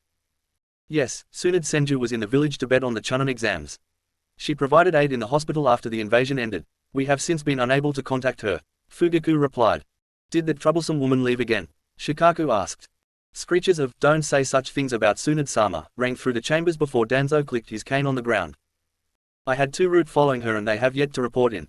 Sunit is a medical professional and considered it her duty to help the people of this village. If we cannot locate her by tomorrow, we will dispatch teams with orders to return her to the village. Shikaku muttered, troublesome. He then thought, good luck with forcing that woman to do anything. Uzushiogakure, 4 days after the invasion of Konoha. The big group of runaways, exiles, missing, presumed dead ninjas landed on the docks of Uzushiogakure. Each of them was surprised to see a small town already formed and bustling with life. Kushina told the group how AI and Kirinji have thrown their full support behind getting Uzushio back on its feet. As she was giving him the tour, she also explained the group's options. Okay everyone, let me break down your options for you now that you have seen the island. The Refuge and I will let you choose where you wish to stay. If you stay on Uzushio, your efforts will be used to rebuild the city, bolster defenses, aid in agriculture and would contain sparse shinobi work for the next couple of years. If you do not wish to become a Kumo shinobi, then this is your best option. For a couple of you, I would recommend spending a couple months here just to let people forget about you. If you wish to return with us to Kumo, you will either be able to establish your own clans or join under the banner of the Maki clan. Since each of you are active shinobi, you would need to go through our screening and probation processes. You are under my protection, so it won't be anything too unpleasant. After probation, an assessment of your skills would be completed, and you would be assigned to a Kumo division. Kakashi asked, what do you mean a Kumo division? Kushina chuckled. Well, after my success in reforming the academy, I reviewed the command structure and composition of Kumo's shinobi with AI. We came up with an idea to create divisions. Anko leads the capture and interrogation division, which specializes in snatch and grabs and interrogation. Darui is the head of the ninjutsu division, which trains ninjutsu specialists and then assigns them to the combat-oriented or society-oriented teams. Hitomi interrupted. Pardon the interruption, Kushina, but what do you mean by society-oriented teams? Kushina smiled at her old friend. I am glad you asked. Society-oriented teams are responsible for day-to-day jobs like manning the power and water plants, assisting local farmers in various ways and helping the people of Kaminari no Kuni with the power of ninjutsu and other ninja skills. My Sealing Corps has over half of its forces taking jobs to help people improve their everyday lives. It has done wonders for the people of Kaminari no Kuni. The group remained in a stunned silence until Hanabi said what they were all thinking. Why have ninjas not been used for such jobs before? Kushina ruffled the girl's hair. That, Hanabi-chan, is the question of the century. We have the power to mold nature to our will and all we use it for is war. Kumo is trying to change that. Imagine how much more people would like us if we used our powers for good, like doctors and medics. Yugao added her support. It is such a simple, yet completely revolutionary, concept. Naruto chimed in here, yeah, especially when you have a biju with chakra potent enough to convert into lakes and water sources wherever people need it. Be started as the protector of Kumo, now the people of Kaminari no Kuni call him, the bringer of Rain. After multiple looks requesting further explanation, Naruto continued. Big Brother B uses the power of Gyuki to use water jutsu. His favorite, aside from spitting out a lake, is the storm-style, Stormbringer jutsu. He basically uses Suden and Raiden to create a storm.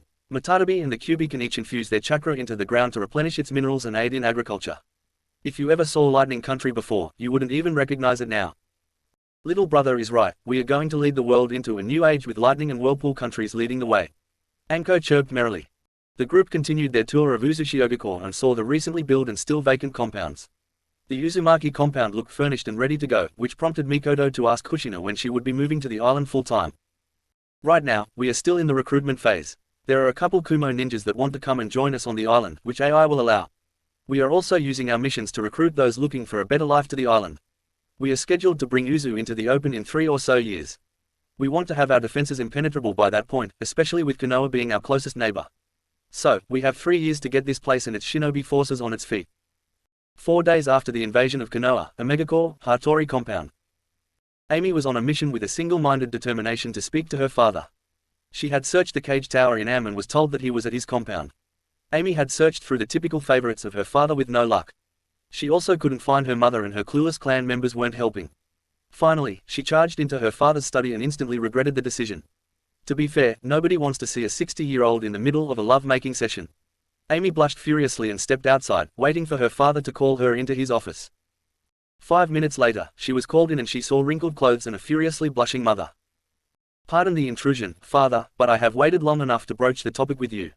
Will you support me in claiming Ruto Maki as my rightful fiancé?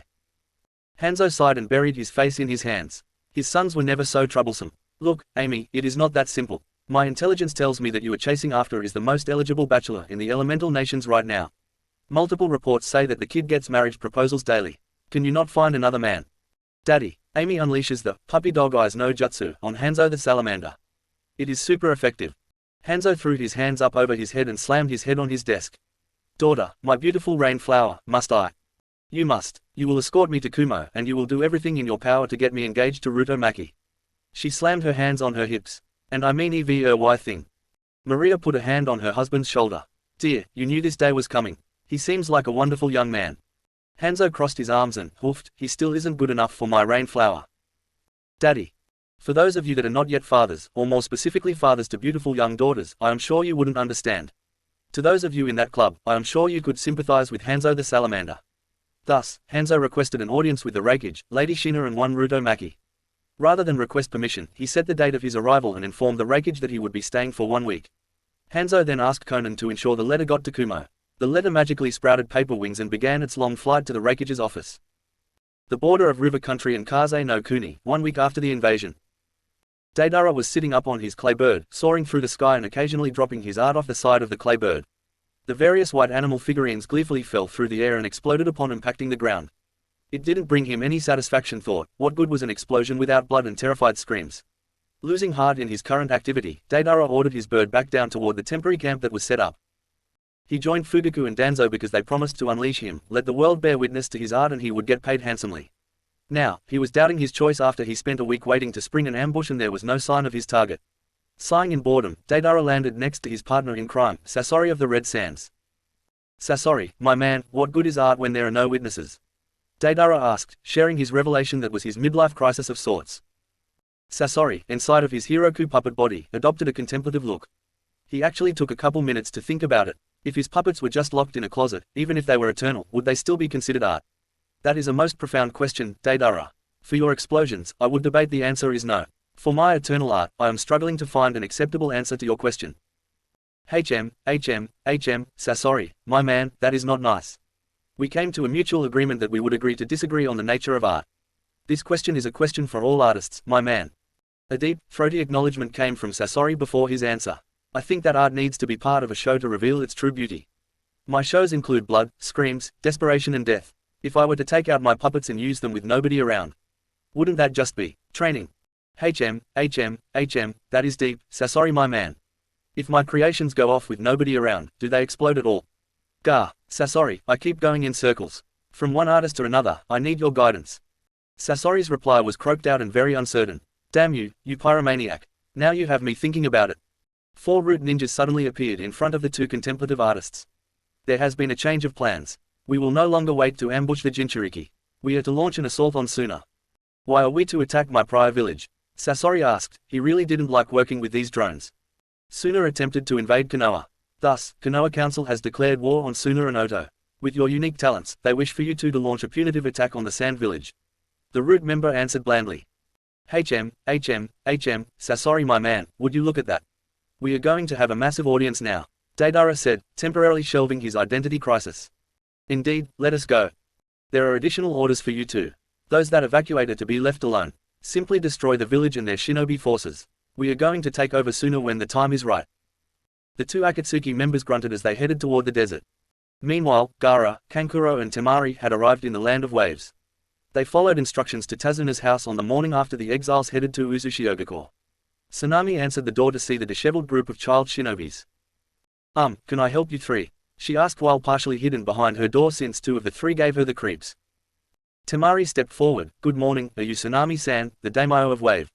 At Tsunami's nod, she continued. Rutomaki told us to seek refuge here after the invasion of Konoha. I am Subaku no Temari and these are my brothers Gaara and Kankuro.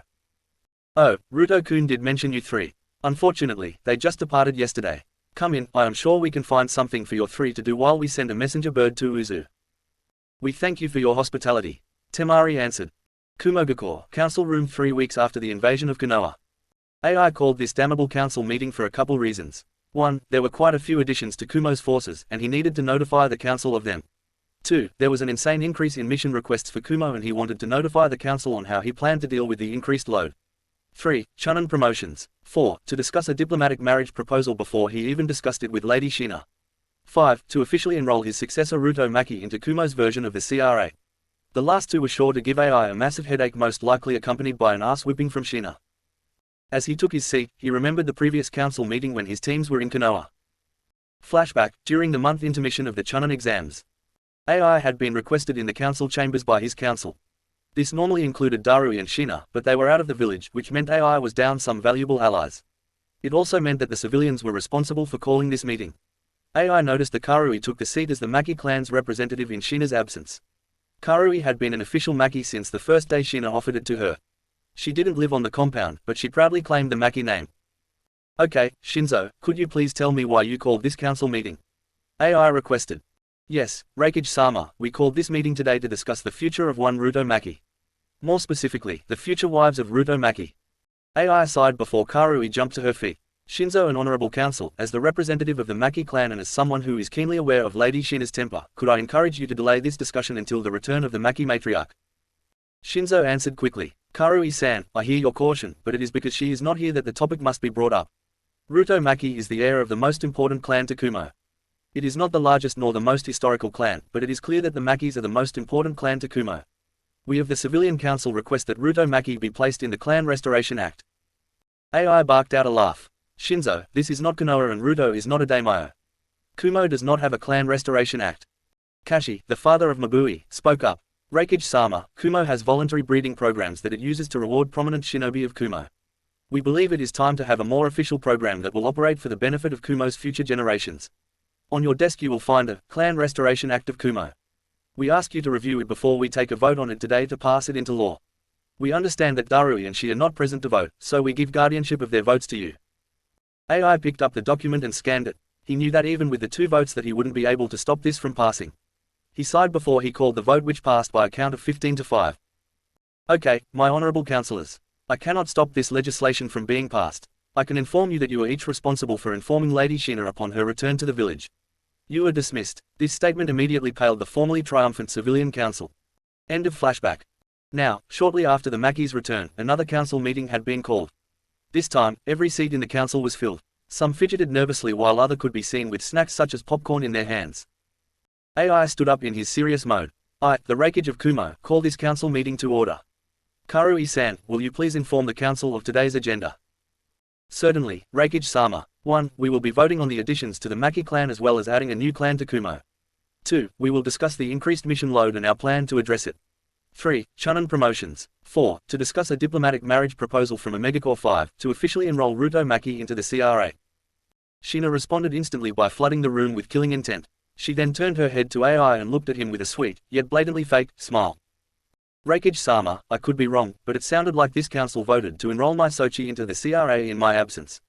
Did I hear that right? AI looked directly at Councillors Shinzo and Kashi, which prompted Kashi to stand up. Gulping, he said, Lady Shina, you have had a wondrous impact on Kumo and Kaminari no Kuni as a whole. My daughter and Samui-chan have grown close to Ruto-san, and I wanted to ensure their happiness. We handled the creation of the CRA and his enrollment into it to save you such headaches. Kushina smiled evilly at the 2 responsible. Oh, my mistake then. Could you please provide this CRA so that I may review it? I am sure that it states that 2 wives would be the max. No, it doesn't. Stuttered out Shinzo, who was not used to such potent ki. Okay then, does it give my Sochi the liberty to choose his own wives? Kushina said in an innocent and girly tone. No. Shinzo looked like he was about to piss himself as Shina's hair flared up. Does this council believe my Sochi has the right to refuse enrollment?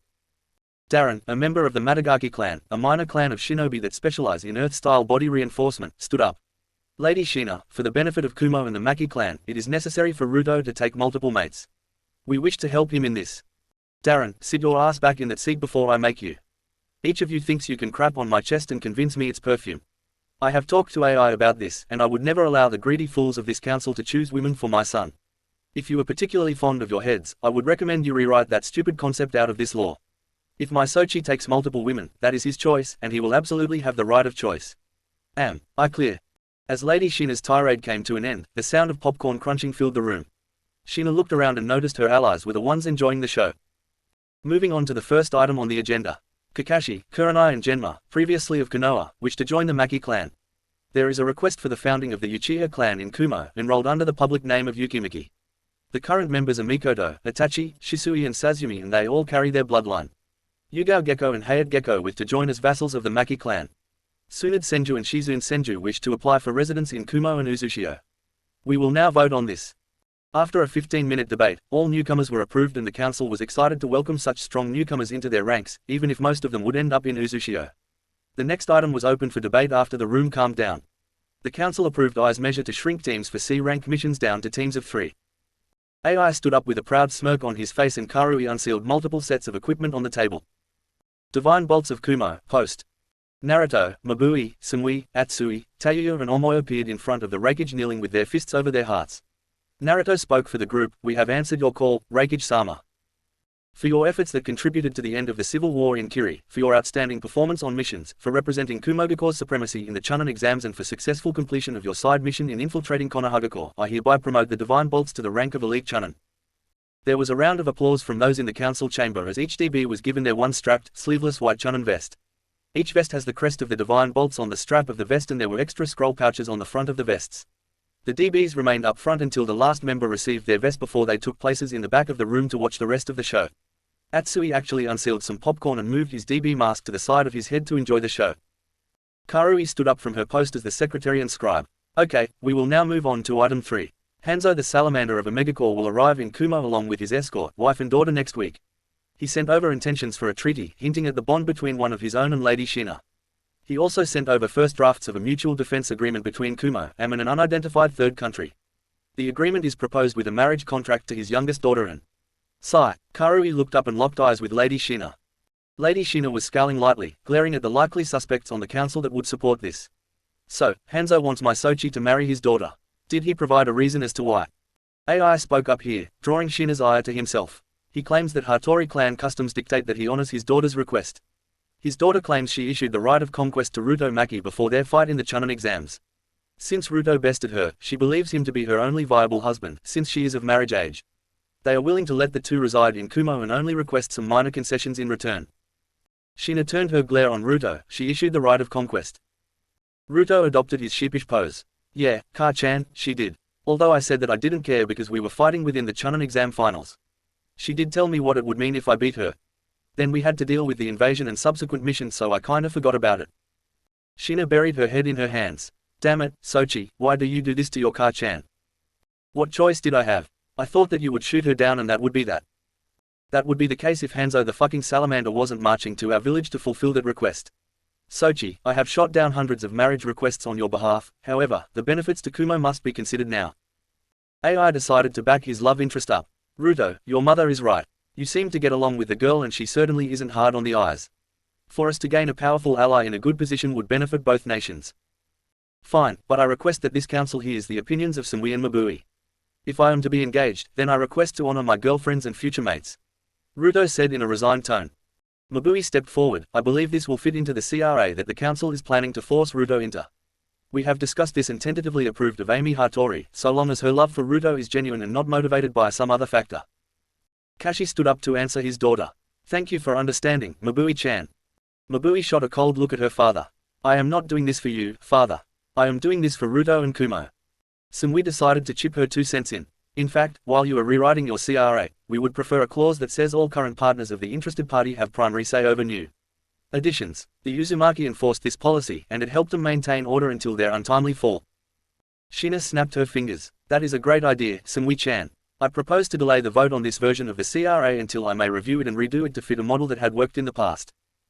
Kashi, looking to save face with his daughter, "I agree with lazy Shina and second her motion." Ai replied, "Very well, I accept your motion. We will reconvene when Lady Shina is ready. Ruto will be allowed to maintain his current status quo until the law has been reworked." Dismissed. That night, a very exhausted Maki family along with the rest of the Divine Bolts returned to the Maki compound. Naruto was excited to see Rias again, who ran up to him and glommed onto him with a massive hug. Karen and Kin greeted the group at the door more timidly as they watched the red-headed beauty nearly suffocate the sole male of the house. Sumui and Mabui wore partially confused looks on their faces but decided that the girl wasn't totally out of line. After a small dinner, the group began sorting through the items they collected from Konoha. Kushina had erected a barrier that would prevent detection of any tracking jutsus, just in case they missed a few seals during their rushed mission. Down in the underground study, the floor was covered in individual scrolls and the group was sorting them into weapons, jutsu scrolls, books, historical or clan documents and assorted items from the houses such as desks, chairs and paintings. Kushina held up a scroll and looked at Naruto. "Really, Sochi? My old chair?" Naruto shrugged. "I thought you would appreciate having it back. If you don't want it, then I will take it for my study." No, that's alright Sochi, I appreciate the thought. What are we going to do with all of this stuff though? There is far too much of it to fit here. I thought that we could furnish Uzushio and help get some of the newcomers on their feet. You know, since Suna was sacked and Gaara, Temari and Kankuro are listed as wanted by Konoha. I figured anything we do not need can be donated to help get the people of Uzu on their feet. Ria's cheery voice piped in, "Gosh, Ruto, are you always so thoughtful?" Mabui smiled at the redhead, "That's why we love him." Atsui added, "That's why everyone loves him, not just the girls he sleeps with." At that moment, Atsui was hit in the back of the head by a rather thick book thrown by Samui. He went into defense mode as more random objects were chucked at him. "That's enough kids, let's at least sort this all out before we randomly destroy a valuable piece of history." Kushina chided the group. A chorus of "Hi, Ka-chan," echoed around the room. Each of the DBs considered Kushina to be a mother figure, especially Samui and Mabui. Naruto decided to ask a question that had been bugging him. "Ka-chan, I know it is important to get all this stuff sorted out, but when are we going to look through the Namika's scroll? I want to learn Dad's jutsus." "There is no rush, Sochi. We will have plenty of time to look through it once things have calmed down." Naruto reluctantly agreed with Kushina. The group soon lost the will to push through their exhaustion and went to bed. Since the return, Kushina gave approval for Samui and Mabui to officially move into the compound, so the girls spent the night with Naruto. They wanted to make this night count because Hikari would have dibs for the next week. Hikari unleashed. The next day, the group woke up and the DBs were still enjoying a 2-week vacation granted to them by the Refuge. The girls went into town to go shopping. Kushina was working with AI to prepare for the AM delegation and Naruto was excited to see Hikari in the real world. Naruto was down in his study in a meditative posture. He was calming his chakra coils and taking the time to properly let Hikari out of the seal. It was a slower process and Hikari said it would take an hour to let her out. The plan was to release one tail of her power by channeling her yokai through the seal. It was a temporary measure, and she would need to return to the seal within a week's time, but the fated pair was more than excited for this week. After a long hour of meditation and a growing presence of yokai in the training room, the red yokai began taking shape. Out of the red mist, the red-headed beauty that Naruto had grown to love stepped out, stark naked. The beautiful Kitsune was finally out in the real world and she enjoyed her first breath of fresh air since the night of the Kyuubi attack on Konoha. Hikari breathed in deeply and stepped forward toward the presence of her mate. She took in his scent, his presence, his warmth. Her feet naturally guided her to him, and it wasn't until she was right in front of him that glowing red orbs with a black vertical slits met azure blue eyes. Naruto's breath hitched in his chest as he locked eyes with Hikari. He had worked himself to the bone, day in and day out, to form himself into a man worthy of such a divine beauty. As his eyes soaked in the naked form of his mate, a small blush crept to his cheeks, and he felt the need to moisten his lips. He wanted to take action, take her in his arms and show her exactly how much she means to him, but he was frozen. Frozen in the moment that his first ambition was achieved, and he wouldn't have it any other way. A beautiful smile graced Hikari's face as soul locked with soul through intimate eye contact. Her eyes softened and she extended a slim hand to glide upon the whisker marks of her mate that remained fixed in the lotus position. Naruto leaned into the tender touch and allowed the purr to escape his throat as the pleasant sensation stirred him awake and filled his veins with a fiery determination to be close to this woman. Naruto extended his toned arms and pulled the kitsune into an embrace. No words were necessary when their souls were linked. They each wanted to freeze this moment and burn every detail into their memory for fond countenance at a later date. Eventually, neither knew how long, but eventually the lovers parted from their embrace. Neither feeling bashful at the exquisite nudity of the kitsune. Naruto rose to his feet and scooped her into a princess carry. Thoroughly enjoying the feel of his fingertips on her soft flesh. Never allowing his eyes to break contact, never allowing for the soul link to be severed. Naruto glided up the stairs with his kitsune prize, reveling in the sensation of her single tail interlocking with his 3 tails. The Hanyu didn't even register that he subconsciously broke his transformation, he was too wrapped up in the elation of the moment. Naruto walked directly to his room, making sure to provide a comfortable ride to his mate. The weight had built up over the past 9 years, neither one cared for any formalities that would further delay their union. Hikari was the first to break the soul link, but it was to lace kisses on her soon-to-be lover's neck and collarbone. She was no longer able to resist the potent pheromones that were pouring off of him like a rich cologne. Naruto growled in pleasure as he finally reached his bed. With all the love of a raging sex fanatic, Naruto laid Hikari on his bed before undressing to match the kitsune's state of dress. Lip-locking led to hands wandering led to mouths being incorporated into a variety of pleasurable acts, the pleasurable sensations led to moaning and ultimately orgasms. The pinnacle of their first session was a mutual bite to the base of the other's neck. The unconscious channeling of chakra led to a mating seal that bound the two souls together in the mortal world and Makai. The two continued to alternate between passionate sex and cuddling for the whole day, not even going out to greet the family until they had their fill of one another.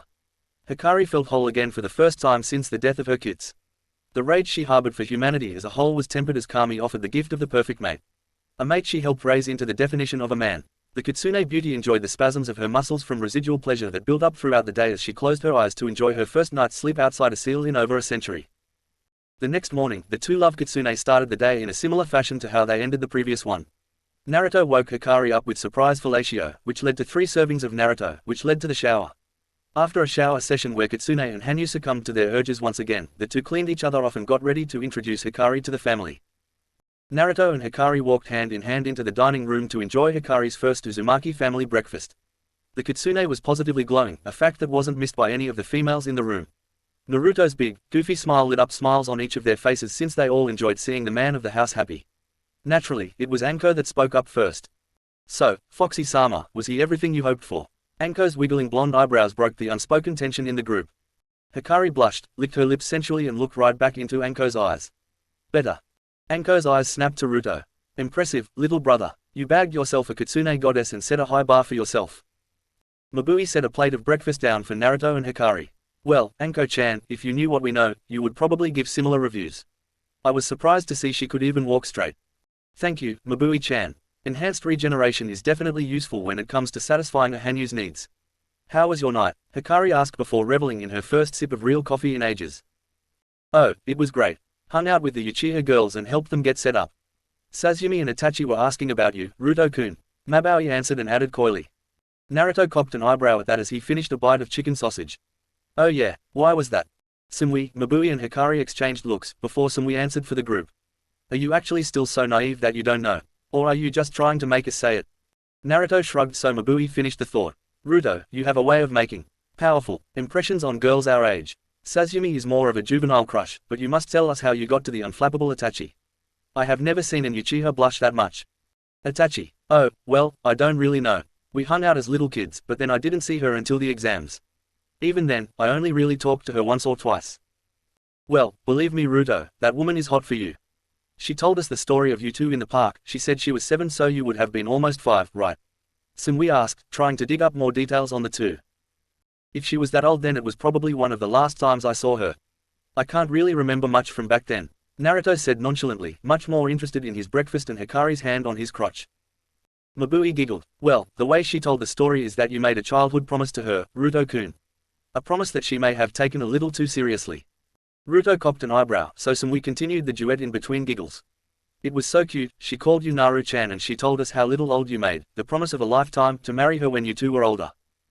"Oh, did I? Well, at that age Itachi and Shika were the only kids that would still play with me.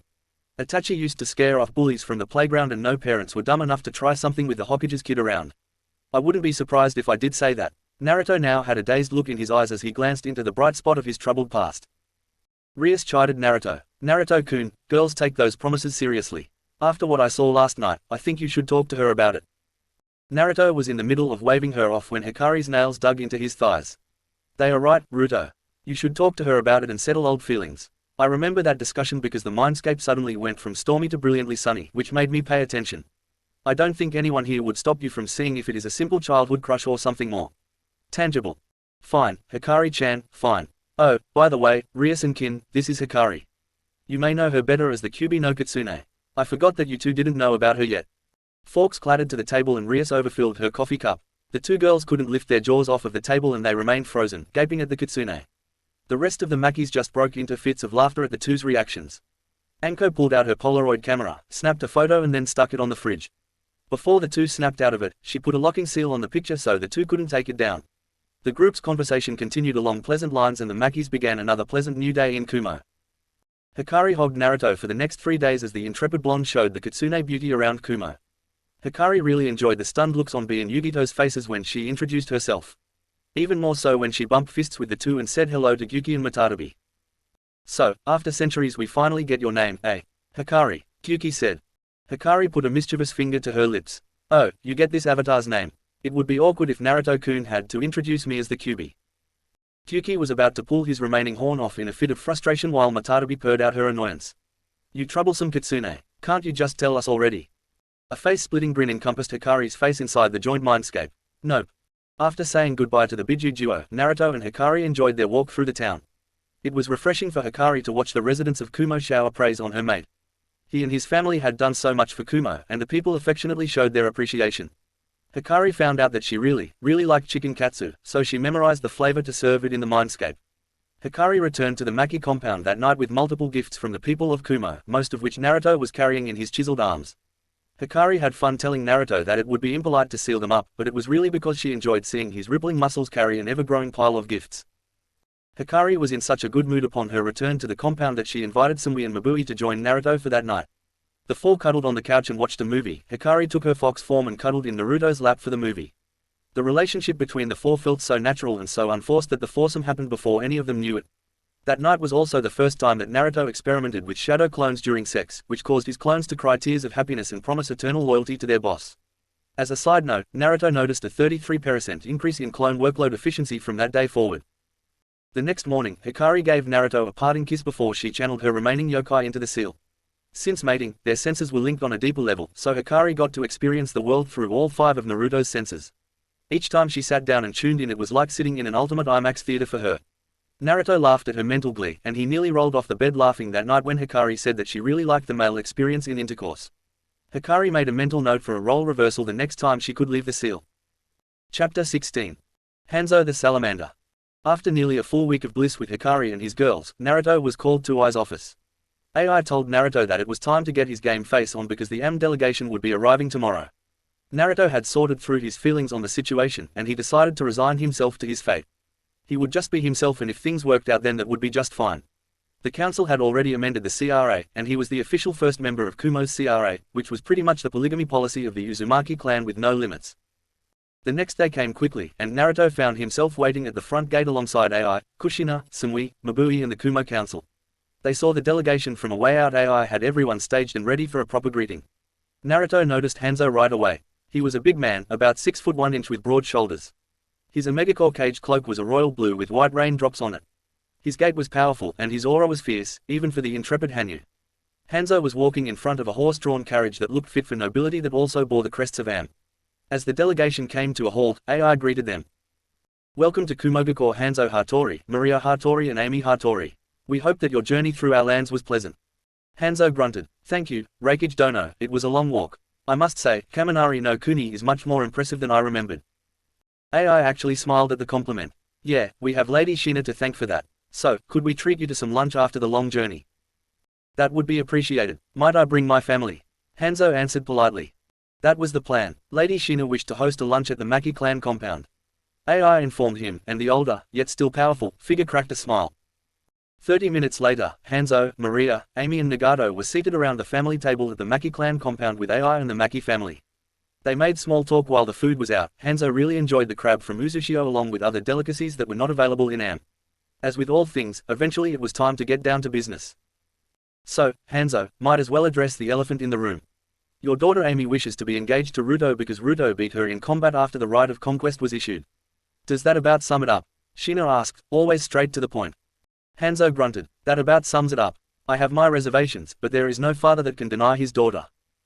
Shina turned her gaze upon the blushing girl. "Amy, as Ruto's mother, I would like to know why you are so insistent on marrying Ruto. Clan customs are great and all, but I do not consider them a valid reason to marry a foreign shinobi." Amy blushed and looked down at the remnants of her food. She steeled her resolve before meeting Shina's gaze. "Lady Shina, Ruto is a great guy with a gentle heart. Underneath all of that yummy muscle is a pure soul that cares for those he loves while sparing absolutely nothing for those that stands against him. He is a true leader and I believe him to be a man worthy of my heart." Shina hummed as she thought the girl's answer over. Eventually, she asked, "And you got all of that from a couple interactions and a fight?" Amy's eyes hardened and her resolve firmed. "Lady Shina, surely a warrior of your caliber knows that you can have a conversation with an exchange of fists. To be blunt, it is not hard to tell the quality of your son, especially when he gives you a glimpse of his true self." Shina smiled genuinely and returned her gaze to Maria and Hanzo. "Well, I'm sold. Now, it is my duty to inform you that my son was recently, and forcibly I may add, placed under the Clan Restoration Act of Kumo. The law follows old Uzumaki tradition and lays out ground rules for it.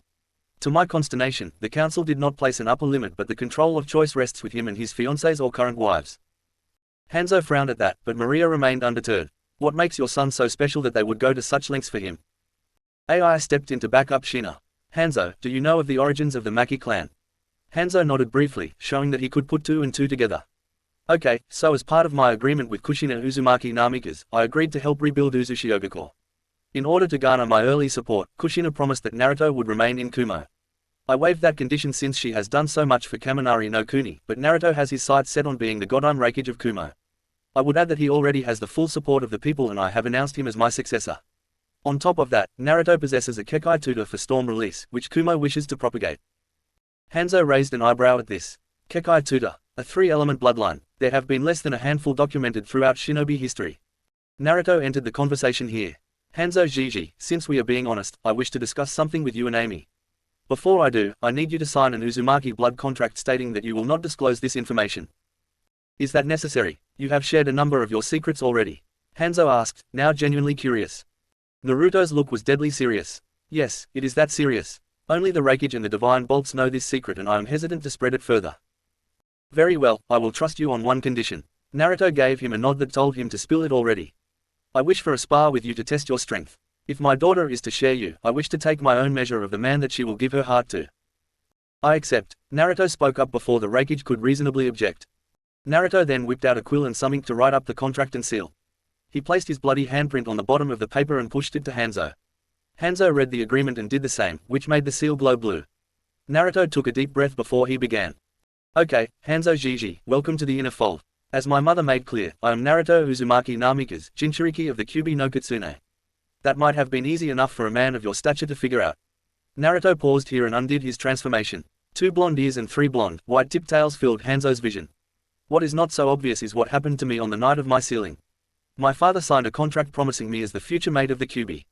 Due to my proximity to her in gestation and her residing in my body, I have transitioned into a Hanyu. I will tell you the Q is a wonderful and honorable woman that has my complete trust. Along with her, I have love for Samui and Mabui as well as my family. It may not be your typical love, but my mother asked me to father the new generation of the Uzumaki clan that will reside on Uzu. That is all. 3 jaws were on the table for different reasons.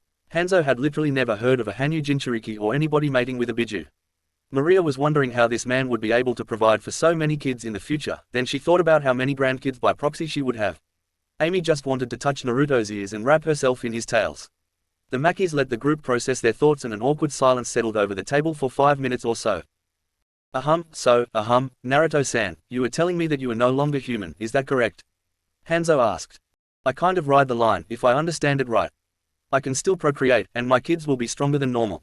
Until I have a kid, I don't know if there will be any complications.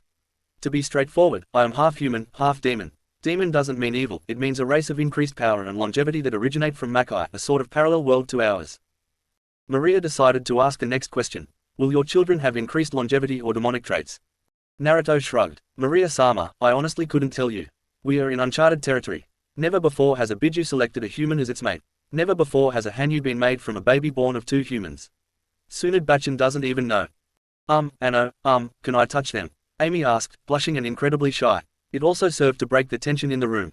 After the petting session, Naruto answered a slew of questions and it eventually turned into a proper family dinner. The treaty was de facto agreed upon that night, but Hanzo would still have to jump through the proper hoops. The Hatoris ended up staying in the Maki guest house and enjoyed the lively atmosphere that came with it. Amy spent just as much time with the girls as she did with Naruto. Hanzo spent time training with Naruto and evaluating him as a potential son-in-law. Nagato spent time bonding with every member of the Uzumaki family and agreed to play Am's ambassador to Kumo and Uzushiogakure. Hanzo was happy to have a new ally, especially one as powerful as Kumo. He agreed to have a Kumo survey group visit Am and see if they could institute some of the reforms that brought prosperity to Kumo. The treaty was signed 2 days after Hanzo arrived in Kumo and the engagement of Hanzo's daughter and Ruto Maki was announced to the public. There was an article put out in the Kumo Times telling girls not to despair because Ruto was inducted in the CRA of Kumo. Kushina raged when she saw the front page of the newspaper with her son and Amy's picture, accompanied by the announcement of Ruto being in the CRA. She raged because it meant another round of engagement proposals to her son, as if he didn't have enough on his plate already. On the second page, the exhibition match between Hanzo and Ruto was announced. How a friendly spar got escalated to an exhibition match was unknown, but it meant pain for Ruto. On Hanzo's 5th day in Kumo, Ruto and Hanzo were standing across from each other in Kumo's stadium with AI acting as the proctor.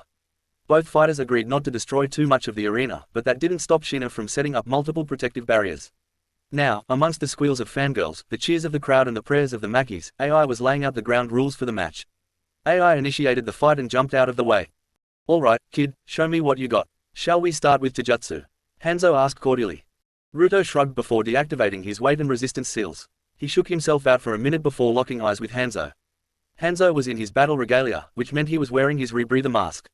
Ruto really didn't want to face the poison of the boss salamander, but it may actually come to that. With a nod of his head, Ruto dashed at Hanzo. The old man was surprisingly spry for his age and the fast-paced Taijutsu battle started. Ruto was trying everything in his arsenal to land a hit on Hanzo, feints, counters, overwhelming speed and force, but it was to no avail. The man wasn't hailed as the strongest of his generation for no reason. Hanzo remained on the defensive, surprised to realize that the kid was pushing him. Maybe it was his old age. No, Hanzo was still a monster, and he was demonstrating why. It was just that his opponent was on the verge of maturing into a fully grown monster of his own. The haze of battle crept into Hanzo's eyes, his smile was hidden by his rebreather and his blood was truly starting to pump for the first time since his fight against Yahiko, Konan and Nagato. After 8 minutes of back-to-back blocks and counters, Ruto opened up the floodgates and spawned a shadow clone behind Hanzo that landed the first real blow of the match. The clone's jumping roundhouse kick caught Hanzo by surprise, and he ate the blow to the back. He was surprised by the sheer force contained in the kick, but he was able to right himself after skidding off the ground just once. He continued to skid back on his feet for another 10 meters, but now it was on. Ruto saw Hanzo unsheath a yari, a Japanese-style spear, but the spearhead was nearly 3 feet in length. Hanzo spun the weapon around his body with the grace and practice of a seasoned warrior. Ruto answered by unsheathing, Heaven's Blessing, and charging the blade with wind chakra. Hanzo answered by encasing his yari with an absurd amount of wind chakra, which made the business end of the weapon nearly 5 feet long. This is where Ruto needed to gain a win. If it came to strictly ninjutsu, then Hanzo's battle prowess would truly shine. Ruto blurred forward and a kenjutsu fight began. Once again, Hanzo was pleasantly surprised by the boy's prowess. The weight behind each blow was staggering and the fluidity of the blows left minimal room for counterattacks. Ruto began with a bone-crushing horizontal slash that Hanzo met with the blade of the yari. The wind chakras grinded into each other and emitted gale force winds with each impact. Ruto transitioned from the blocked horizontal strike by spinning rapidly and creating a whirlwind of mostly horizontal strikes that came from a variety of upward and downward angles. Hanzo repeatedly blocked these, and during the milliseconds in between strikes, he lashed out with the butt of the yari and landed a painful blow to Ruto's chest. Ruto went skidding back from the blow and found himself dodging or parrying stabbing thrusts from the yai before Hanzo performed a whirlwind attack of his own that Ruto blocked. The strike was so strong that metal met metal through the wind casings. The amount of wind chakra expelled actually blew each competitor back and the battle fell into a temporary standstill. Very good, Ruto-san, very good indeed. What was that opening attack you used there? Hanzo's battle-crazed voice echoed across the stadium. Thanks Hanzo GI, that was Barbarian's Tide, horizontal tide into a whirlpool dance. I adapted the whirlpool's edge to fit my breathsword here. Ah, yes, where did you get such a weapon? It is truly fearsome in the hands of someone with such strength and speed. My eagle summons hail from the west. This was a common weapon amongst their ancient warriors, and this baby is called Heaven's Blessing. Ruto kissed the sword, which drew laughter from the crowd. Impressive indeed. Such a sword with wind chakra is a mighty weapon. Care for a battle of katanas? Hanzo challenged. Without a second thought, Ruto latched his greatsword onto his back and unclicked the safety latch of his katana. Hanzo adopted an open blade, counter style of kenjutsu. Never one to wait for an invitation, Ruto bent his knees and almost fell into a runner's stance. Ruto disappeared from sight before a mighty clang rang out. Before the audience knew what happened, Ruto was resheathing his blade behind Hanzo. Hanzo's katana was severed down the center of the blade and the severed tip fell to the ground, much to his shock. It was also the first blood strike that led to Ruto's ass whooping. Hanzo couldn't believe what he just saw. Kenjutsu was not his best art, but he had never been bested, much less in a single strike. He looked down to the cut oozing fresh blood on his left arm and started laughing maniacally. He dropped his katana and began forming seals. When Ruto felt the chakra spike, he knew it was on. A deluge of stone was arcing over his position at a rapid pace from Hanzo's Doden, Earth Wave, Jutsu.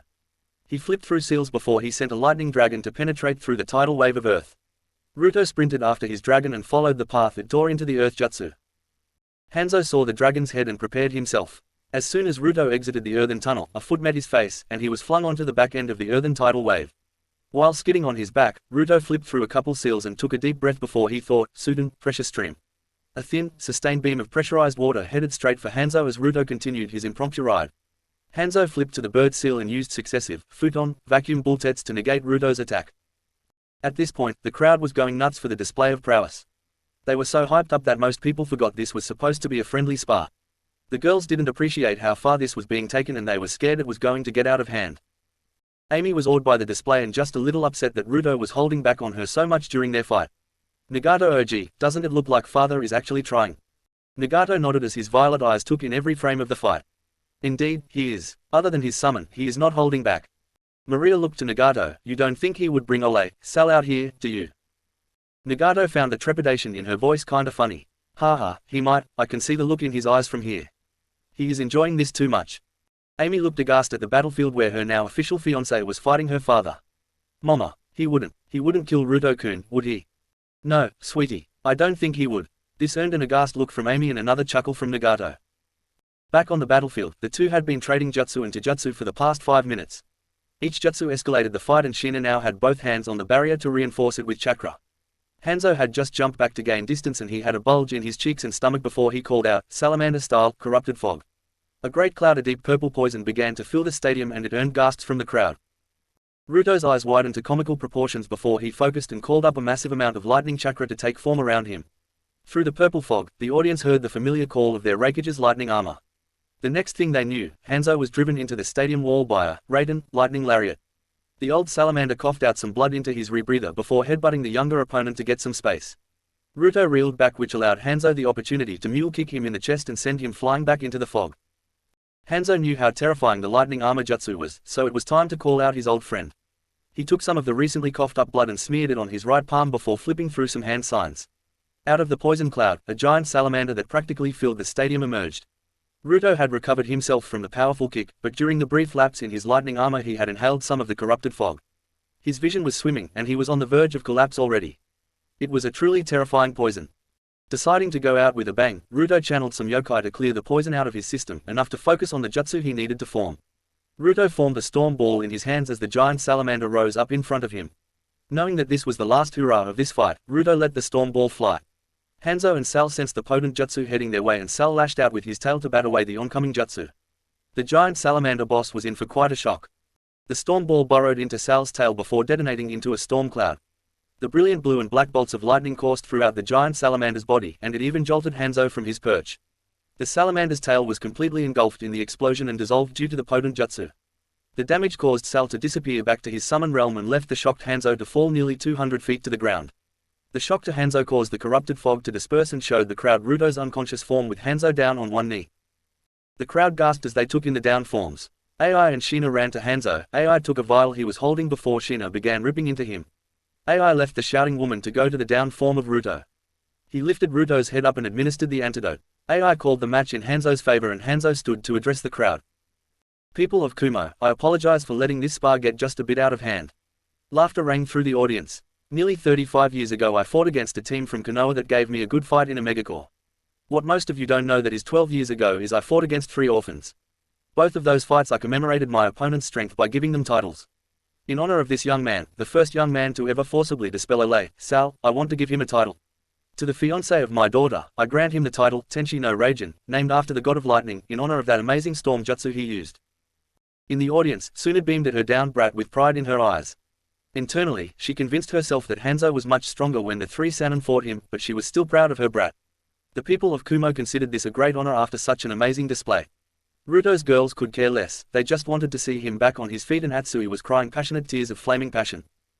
Ruto recovered without much incident after the antidote kicked in and joined Hanzo at the compound. Turns out that when you fight with a man like Hanzo, drinks follow said fight. Hanzo did everything he could to get the kid drunk, but it wasn't until Naruto convinced Hikari to show him how to shut off his immunity that it was even a contest. Naruto laughed raucously as Amy hid her head in her hands, full of shame due to the drunk Hanzo telling old war stories. The slurred stories kept Naruto and the others entertained well into the night. Hanzo left to head back to a megacore 2 days later and left Amy in Ruto's care. Amy learned quickly how to fit into the rowdy house of Makis or Uzumakis or whatever they are called. She was insanely jealous of Sumui and Mabui sleeping in the same room as Naruto, but she accepted that all good things come with time. Indeed, they did come in time for the Kunoiki, and she never regretted her decision. Konoha, Uchiha compound. The prince of the Uchiha clan was in a foul mood. Yes, a foul mood. Uchihas don't get depressed, Uchihas don't cry, Uchihas aren't like the rest of those sniveling whiners. However, if Sasuke saw a qualified psychiatrist for once in his life, they would say that he was clinically depressed, and for a good reason. For the past couple months, Sasuke has continued to push down his emotions in order to live up to his father's expectations. Each time the memory of his mother and sisters surfaced, he forced it down with sheer rage. This supremely unhealthy practice had forced him to develop outlets that were more girls than happy to oblige. Sakura and Ino had been there for him and offered their bodies to him, so he accepted their offers. Rough, hateful and rage-induced sexual release was Sasuke's preference and the 2 whores should be grateful to assist the Uchiha heir. It didn't matter that they cried afterward or if they asked him to be nicer, he just needed his release. His father told him it was his duty to rebuild the might of the Uchiha, and Sasuke's one remaining, pure emotion was to be there for his father. On this night, Sasuke left the two in bed and was out venting some frustration on the training ground of the Uchiha clan. He was venting his anger with fire and steel, as all true Uchiha do. Thoughts of his mother and sisters haunted him and the repeated thoughts filled him with rage. The rage fed the curse mark kept him focused on his losses and kept the cycle going. In his mind, Orochimaru was to blame for everything since Suna had already been destroyed and conquered. Suddenly, 4 ninjas wearing the Oto uniforms appeared around the Uchiha. Sasuke saw them and smirked, thinking that he could easily take these intruders and force them to tell where Orochimaru was. He took a battle-ready stance, but the blue-haired one decided to speak. "All right, kid, Orochimaru sent us here to collect you. Are you going to come willingly?" The blue-haired Kunoichi said. "Where is Orochimaru? I need to kill the snake bastard and avenge my clan." Sasuke snarled. A creepy ninja that was slightly hunchbacked spoke. "Will you look at this kid? He thinks he can kill Orochimaru-sama, what a joke." Another voice came from the hunchback's back. "Can you believe it, Saken? This silly weakle genin thinks he can do anything to our master, pathetic." Sasuke flared his chakra and darted forward. He engaged in hand-to-hand combat with the blue Kunoichi. She repelled his attacks easily and stabbed him in the arm with a pink crystal. Sasuke jumped back and launched a mythical fire flower jutsu at the group of shinobi. They scattered. "Gurren, we are drawing too much attention, we need to grab him and get out of here," one of them said. Sasuke noted he was the fat one. "Shut up, fatty. Don't say my damn name in this pathetic village," the now-known Gurren said. At that time, the 4 Oto shinobi were surrounded by Root and ANBU forces. They cursed as they realized their predicament. Fugaku stepped forward from behind some of his forces. "You have 2 options, Oto Nin. You will submit yourselves for interrogation, or you will die here today." Fugaku snarled at the group. "Leave it to that arrogant snake to think I would just let him take my son. I will get my revenge." The Oto group exchanged looks and attempted to escape. They used shunshin in various directions and tried to make a break for it. The ANBU forces divided up and gave chase. The chase lasted for 30 minutes, and it resulted with 1 dead and 2 subdued Oto ninja. Unfortunately, the Kunoichi with blue hair escaped, which enraged Fugaku, and he took it out on his new captives. Chapter 17. Plans for Wave. After Hanzo left and Amy got settled into the Maki compound, Naruto was called to Ai's office. In his office, Ai and his mother told him that he was to become the emissary to Wave Country on behalf of Uzushiogakure and Kumo. Since Wave is now linked to the Land of Fire, they each worried about what would happen to Wave once it was discovered to be an ally of the 2 nations. They told Naruto to take Rias and return to Wave to form recommendations for defense improvement and seal application. They each gave Naruto a scroll on behalf of Kumo and Uzushio to deliver to Tsunami. 2 days later, Ruto and Rias landed in Wave where they were welcomed with open arms. The people of Wave offered a variety of fish snacks to Virginia, remembering her as the summon of their hero. Virginia accepted the snacks greedily and Ruto let her enjoy the impromptu feast as he walked to Tsunami's house alongside Rias. Ruto smiled beneath his mask at Rias' enthusiasm and excitement as they made the walk. The girl had taken a while to recover from her traumatic experience with Gato and it was refreshing to know that the chakra dyed, sun-kissed blonde hair signified Rias turning over a new leaf in her life. The duo made it to the first step on Tsunami's porch when a blur rocketed from somewhere in the yard and tackled Ruto to the ground, which Ruto let happen for fear of the boy hurting himself. Ruto rolled on the ground with an excited Inari and played with him for a couple minutes. The boy was completely different from the downtrodden boy that Ruto met in the Raikage's office, and it brought a sincere joy to his heart. Rias watched the display of childish rehousing alongside Tsunami from the porch, each woman wearing a massive smile on her face. "Ruto-kun, why don't you collect that little mudball there and rinse him off in the ocean for me before you come inside?" Tsunami called out melodically as she leaned against a support beam on the porch. "Sure thing, Tsunami-chan," Ruto answered as he tossed Inari into a particularly muddy spot in the yard before scooping the giggling boy into his arms and dashing toward the ocean. The 2 ladies watched wistfully as Ruto carried the squirming child and jumped high into the sky before doing a can opener into the ocean. Seconds later, Inari squealed happily as Ruto washed the mud off of himself and the growing child. Rias noted the look on Tsunami's face and couldn't help but harbor similar feelings. "He is quite the guy, eh? Tsunami dono?" Rias asked in an insinuating tone. Tsunami's crossed arms tightened a smidgen as she reflexively stiffened at being caught. She relented and sighed, "Yes, Rias-chan, and no need for the honorifics. Ruto-kun is quite the man," and watching how he played with Inari. Well, it would be enough to make any widow give in to wishful thinking. Rias smirked. "Oh, I don't know about wishful. If you ask me, I think it is more than realistic. He won't drop everything and move here, but if you're okay with an absentee father with multiple future wives and lovers that is on a quest to change the world, then I think he is just the guy you're looking for." Tsunami spit out the sip of tea that just reached her lips before squealing, "Rias-chan. Sorry, I couldn't stop myself. He has that particular affect on the women in his life. I will say this, if you love him, he won't refuse you anything.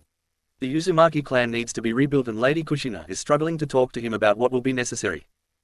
Tsunami cocked an eyebrow and leaned toward Rias, and his eyes remained fixed on Inari frolicking in the ocean with Ruto. "Please explain." Rias realized she may have overstepped and backpedaled a bit. Sorry, in due time. It isn't my place to tell. Let's just say our blonde hero will be busy. If you think he is the man for you and you don't mind sharing, go for it. Sanami saw Ruto carrying a soaked Inari back to the house and decided to shelve the talk for later. This isn't over, young lady. Rias winked before walking off of the porch and meeting the duo in front of the porch. Sanami watched Ruto use some winjutsu, or whatever the shinobi called it, to dry Inari off rapidly. The child squealed happily at the sensation before Ruto set him down and he gave his mother a big hug. Ka-chan, Ruto is back. The grin Inari was wearing was splitting his face and it filled Sanami's heart with a warm tingly feeling. Indeed, Inari-chan, he is. Now, Ruto-kun, to what do we owe the pleasure? Sanami asked as she remained leaned against the post of the porch. Ruto looked up and gulped at the beautiful, shapely, motherly figure. Sanami's blue hair was tucked up into a loose ponytail and it framed her heart-shaped face. She was wearing a white tank top and blue jeans that hugged her shapely figure. Hikari snickered at his reaction from inside the seal and caused him to blush further beneath his mask. Sanami-san, Lady Shina and the Refuge have nominated me as the emissary to Wave Country and we wish to offer our input into the rebuilding of Wave.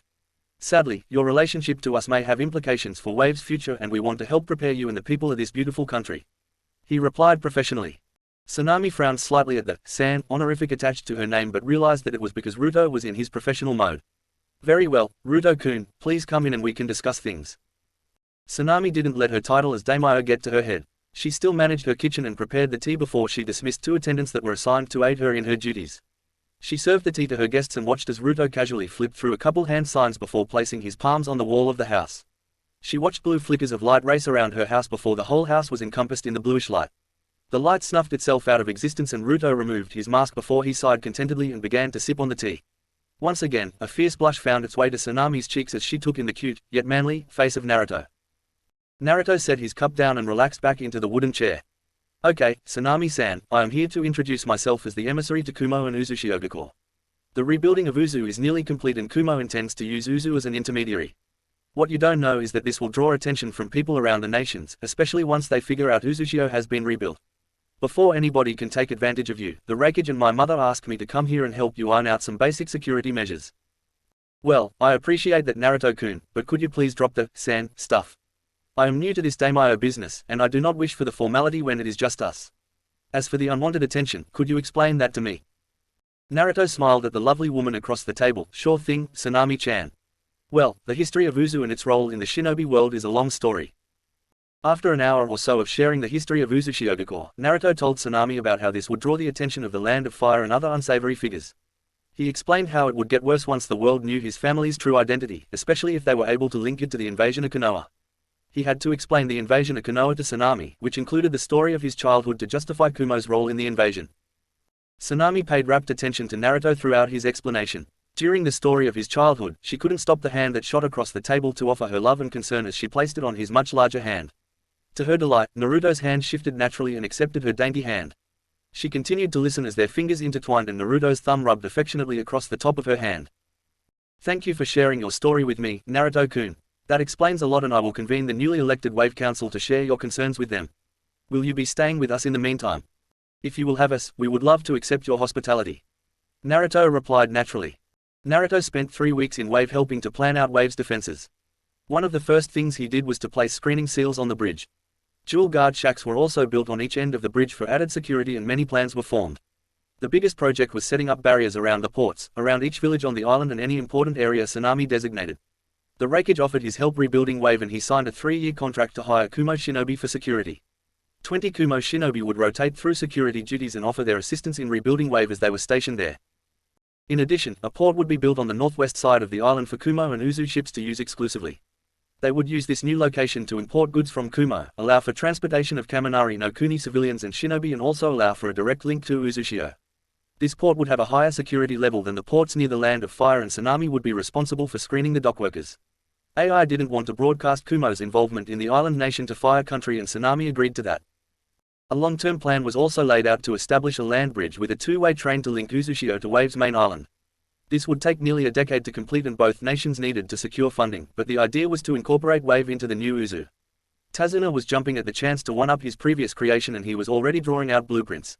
Naruto spent many nights sipping sake with him as he asked questions on the capabilities of shinobi and how they could assist with the bridge's construction. The young blonde hero created hundreds of his clones every day that ran around the island helping people. It was an amazing workforce and only served to secure his title as the hero of Wave. Every person in Wave was grateful for him and they gave him their trust readily. In return, Naruto asked for their discretion when talking about him in public. During a town hall, Naruto revealed how people were likely to come to Wave and probe for information. He discussed the implications of information being revealed too soon and asked for their discretion, which they readily agreed to. During the town hall, Naruto told them that Kumo would fund a new school on the island and that applications for the Ninja Academy would be accepted. It wasn't disclosed where the Ninja Academy would be, only that their children would be safe for the duration of their ninja education. Many of the poor citizens saw this as a way to earn a better living and were excited to send their children, but they were forced to rethink things when Naruto laid out the standards for acceptance into the academy. Uzu Academy standards were high, and the children of Wave would need substantial supplementary education before they could realistically begin attending Uzu's Shinobi Academy. Inari was the first Wave Islander to be accepted into the Uzu Academy and he would start in the first year there in a couple months. Naruto spent a couple hours screening children that wished to apply along with a couple of adults that wanted training to protect their homeland. Rather than send the adults to Uzu, Naruto informed them that the Shinobi stationed in Wave will conduct classes for the populace. Naruto found out that day that a large number of Wave citizens would be attending the public classes because they had all resolved never to let themselves be pushed around again. For all of the assistance, Wave Country agreed to pay back Kumo and Uzu over the next 20 years. Uzu's name was not listed on the contract because Naruto didn't trust all of the new councillors on the Wave Council, but if chakra was applied to the seal on the bottom of the original copy, then Uzu's name could be seen. This was a simple nation that was shielded from the shinobi world from the most part, and Naruto knew that shinobi spies would set their sights on Wave soon. This small and young nation wasn't ready to defend itself against such threats, so Naruto knew that it was his duty to protect Uzu's secrets and interest. Overall, the council would do anything within reason that Kumo requested, and in return Kumo provided assistance and security. Throughout the weeks, Tsunami grew closer to Naruto, and she grew more irritated with her father for taking so much of Naruto's time. She shooed Tazuna off by sending him to the town for a grocery run in order to get some alone time with our intrepid blonde. Tsunami had hesitated to reveal her feelings to Naruto, but he hadn't missed the signals. With 5 days left in his planned stay in Wave, Tsunami finally worked up the courage to make her move. She began by sending Inari to a friend's house, giving her father money to go to the bars, bribing Rias and cooking a wonderful meal. Naruto returned to the house that night to find it empty with the table set for two and lit with candles. He smiled as Tsunami welcomed him home with a hug. His smile grew when he saw the candlelit table set for two and Hikari closed the connection to give him some privacy. After a shower and a quick change of clothes, Naruto joined Tsunami in the kitchen, ignored her protests and proceeded to help her finish dinner. The time in the kitchen was flirty with many brushings of fingers on shoulders and waistlines, soft touches that insinuated far more than either would say out loud. Many quick and flirty glances that served to build the sexual tension and brought feelings to the surface. Finally, the two sat down for dinner to relax and a clone brought out the food and wine. After eating, Tsunami grabbed Naruto's hand from across the table and made comments about it being a wonderful night for a walk on the beach. Naruto wasn't completely clueless, so he scooped her up and ran out onto the beach before he set her down. He wrapped a muscular arm over her shoulder and the two walked along the beach while chatting amicably. If you were to ask Tsunami, she felt like a schoolgirl that landed the quarterback since she was so happy inside. Naruto was pleasantly surprised by the feelings of respect and attraction that continued to grow in his heart as he listened to Tsunami speak about her family, country and past. Serious conversation gave way to shameless flirting, flirting led to touching, touching led to kissing, and somehow the two found themselves making out in the ocean. As the waves rolled in, Naruto's thick body sheltered Tsunami from the brunt of their impact as he held her protectively against his chest. The passionate kiss refused to end and was punctuated by gasps of ecstasy or desperate breaths for air. Eventually, Tsunami led Naruto to the beach where Naruto unsealed a blanket and laid it on the soft sand. The two christened their relationship on that blanket, and then in the ocean, and then in the shower, and finally they came to rest at night on Tsunami's bed. The morning sun peeked over the ocean the next day and its brilliant light snuck through Tsunami's window and into her eyes. She cracked her eyes open and thanked Kami for a wonderful dream. She snuggled into an unfamiliar warmth before fully opening her eyes and craning her head up to look at what she was resting on. The familiar shaggy blonde locks and cute whisker marks on a handsome face answered her. She refused to get up and snuggled further into Naruto's chest, thanking Kami that last night was real. She remained in a half-asleep and content state until she heard the door to the house crash open and Inari's voice filled the house. The excited boy ran straight to his mother's room since he didn't see her in the kitchen or outside. Inari froze when he opened the door to his mother's room and saw Naruto with a deer-in-the-headlights look on his face while holding his clothes. His mother was wrapped in her bedsheets and blushing furiously while Inari was confused. Eventually, the child came to a wishful conclusion and ran up to a stunned and mostly naked Naruto and hugged his leg. Naruto sputtered and didn't know what to do when Inari asked if this meant that Naruto was going to be his new dad. Tsunami made eye contact with Naruto and the two broke out in smiles. Naruto didn't feel like ruining it for Inari and just said that he would be around from time to time. The little boy was so excited that the two couldn't help but smiled and sigh contentedly as the boy jumped on the bed. The rest of the week was a lover's vacation for Naruto with only one minor distractions. He knew he would have some explaining to do when he returned to Kumo, but he didn't feel like he did anything wrong. Rias was torn due to jealousy because Naruto hadn't touched her since he rescued her. She saw the love and compassion he offered freely to Tsunami and wanted nothing more than that. She fell into a slight depression thinking that Naruto didn't want damaged goods since she was soiled by the likes of Gato. For the last week, she started avoiding Naruto, especially when he was around Tsunami. Naruto noticed the strange behavior from his clan member and after a nudge from Tsunami he went to find her. She was sitting on the dock at the water's edge with her feet kicking idly in the water. He sat down next to her and threw an arm around her shoulder. "You want to talk about it, cuz?" He opened up casually. Rias initially stiffened at the contact but was unable to stop herself from leaning into his warmth. She sighed, "I don't know, Ruto. I don't know what or how I am supposed to feel." Naruto was confused but he pulled her closer and leaned his head on hers. "Okay, we can just sit here then and enjoy the sunset. I want you to know that I care about you, and you will always be family." Rias whimpered as a tear fell from her eye. "Is that all I will ever be to you?" At Naruto's confused feel and grunt, she elaborated. "I don't know if you know this but each of your adopted sisters loves you. Not just like a brother, but actual love. Tayuya is really the only one that sees you like a true brother because you two grew up together. Even she would be willing to give up Atsui if it meant she could share your love." Naruto gasped at that. He would never want that. "Look, Rias, I don't want Tayuya to break up something good. I know that Mum talked about the purity of the Uzumaki bloodlines, and I am coming around to the idea, but I would never want to stop you girls from finding true love." Rias turned her head and put both her hands on Naruto's cheeks before forcing him to look her in the eye. "What if my true love is you?"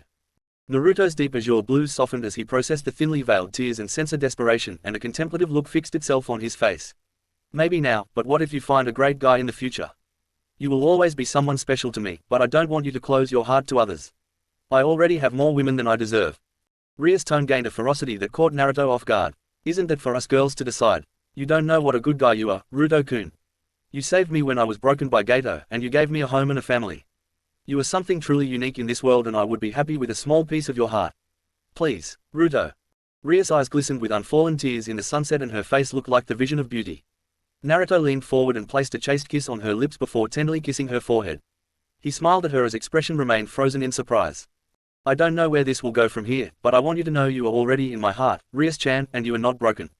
That being said, I only have a couple days left with Tsunami-chan and I don't want to be disrespectful to her in her own house. For now, can you wait until we get home?" Rias smiled beautifully at him and replaced her head on his shoulder. The two watched the sunset over the ocean horizon and enjoyed the beauty of the land of waves. Tsunami saw the two out of the kitchen window and a contented smile fixed itself on her face. She thought she would be more jealous seeing Naruto with another woman after claiming him, but it surprisingly didn't bother her. She continued to watch Naruto display a love and tenderness that one wouldn't expect from such a big and powerful man until she retired to the living room to enjoy the fire and a bottle of sake. 1 year later. The year passed in a flash for the Maki, Yukimiki and other shinobi that left Konoha. If one were to take a peek at the world news, it may look something like this. The Maki clan started selling seals in bulk outside of Kumo. The Maki clan accepted sealing contracts in countries allied to Kumo, which included Wave, Kiri and Am. They had been stonewalling requests from Konoha but have provided services to the fire daimyo at a premium price. With the growth of the clan and the increased proficiency at Kumo's overall funjutsu, mass production of seals became Kumo's main export. They used Wave country as a distribution point for Kiri and Konoha while they set up a trading post on Kumo's border with Iwa. The Maki Sealing Corporation used Wave because Tsunami had taken over the remnants of Gato shipping and Wave country was at a perfect spot in the elemental ocean since it linked Kiri, Uzushio, Kumo and Fire country. Wave country accepted Kumo's aid in setting up a shinobi and samurai presence on the island nation due to the increased attention the country was getting. A small side note for Wave country, the Maki family agreed to let Naruto fulfill Tsunami's request. After a couple passion-filled nights during Naruto's travels, Tsunami got her wish. Last month, Tsunami popped out a blonde baby with blue tips on his hair and Tsunami named him Kaisa. Inari was overjoyed and has insisted on calling Naruto his Two-san since then. Naruto stopped by Wave every now and then, but the agreement with Tsunami was that she would be primarily responsible for raising the child. Naruto cared for her, but he had his duties to Kumo, Uzu and Wave that required him to stay on his current path. The main seals that the Maki Corporation sold were quality-of-life seals, such as deployable barrier seals that were often equipped in caravans. With one seal, the caravan could erect a barrier that lasted 24 hours and the barrier automatically sent out an SOS to the nearest seal link. The daimyo of each nation were keenly interested in these, and they offered samurai response squads to cut down on highway crimes and bandits. Over time, these reforms were effective at reducing crime like highway robbery, which encouraged travel and stimulated the economy, which in turn made the daimyos richer. Another seal that sold like hotcakes was the anti-rape seal that Naruto and Kushina developed. This was a popular seal in every hidden village, and civilians around the elemental nations began keeping these on their person. The seal became a standard issue for every Kumo kunoichi due to its high success rate, and even more praise and notoriety was given to Rutomaki. When the seals were activated by a small, civilian-level burst of chakra, the seal would emit an electric shock strong enough to incapacitate most attackers. If the seal were activated a second time, then a barrier would pop up around the distressed individual. The Makis were happy to help protect the women of the world from the most heinous act, and it brought international fame to the family. Other news in the Maki clan was the announcement of 4 marriages for the sole male of the clan, Rutomaki. His fiancées were Mabui, Samui, Amy and Itachi, whose public alias was Chi. I believe that last name calls for a flashback no jutsu. Flashback. Itachi was getting incorporated into Kumo's force, and she was widely accepted for her prowess as one of Kumo's top kunoichi. She had already eclipsed Anko, and she was in line to challenge Yugito ni. Itachi's Mangekyo Sharingan may have been a contributing factor to her success, but she did not overuse the dojutsu. Tsunade was monitoring her diminishing eyesight and had warned her multiple times about the risks of overuse. The plan for now, thanks to intelligence from Mikoto, was for her and Itachi to swap eyes soon. Anyway, Itachi was scheduled for a ranked match against Yugito ni, and she requested Naruto's aid in preparing for the match. On an informational note, Kumo developed a ranking system for its Chunin and Jonin shinobi. Once a month, those of 2 ranks lower could issue challenges to advance their overall rank in Kumo. AI created this system to promote friendly competition and provide quality entertainment to the people of Kumo. The main rule for these matches was no killing to ensure that the competition remained positive rather than a tool for grudge matches. Due to the security seals, Kumo hasn't had to worry about spies, so AI lets the people enjoy weekly exhibition matches at the stadium. It was so popular that people began making trips from the Lightning Capital if the event card were interesting enough. The number 1 spot belongs to Killer Bee still, since AI deemed it fair for him to use Gyuki. Ruto then countered by saying he should be able to use his Funjutsu in matches, but AI overruled him on that. Ruto occupied the number 2 spot and has fended off 12 challenges in the last year alone. Everyone wanted to take a shot at Ruto after his exhibition match with Hanzo to see how they stacked up and claimed that they fought against the Tenshi no Raijin. One day, around 4 months after arriving in Kumo and spending a significant portion of her free time at the Maki compound, Itachi decided to be more direct with Naruto. After a rigorous training session, the two were relaxing in the private onsen with some sake. A couple sources in, a blushing Itachi used her liquid courage to bring up an old conversation.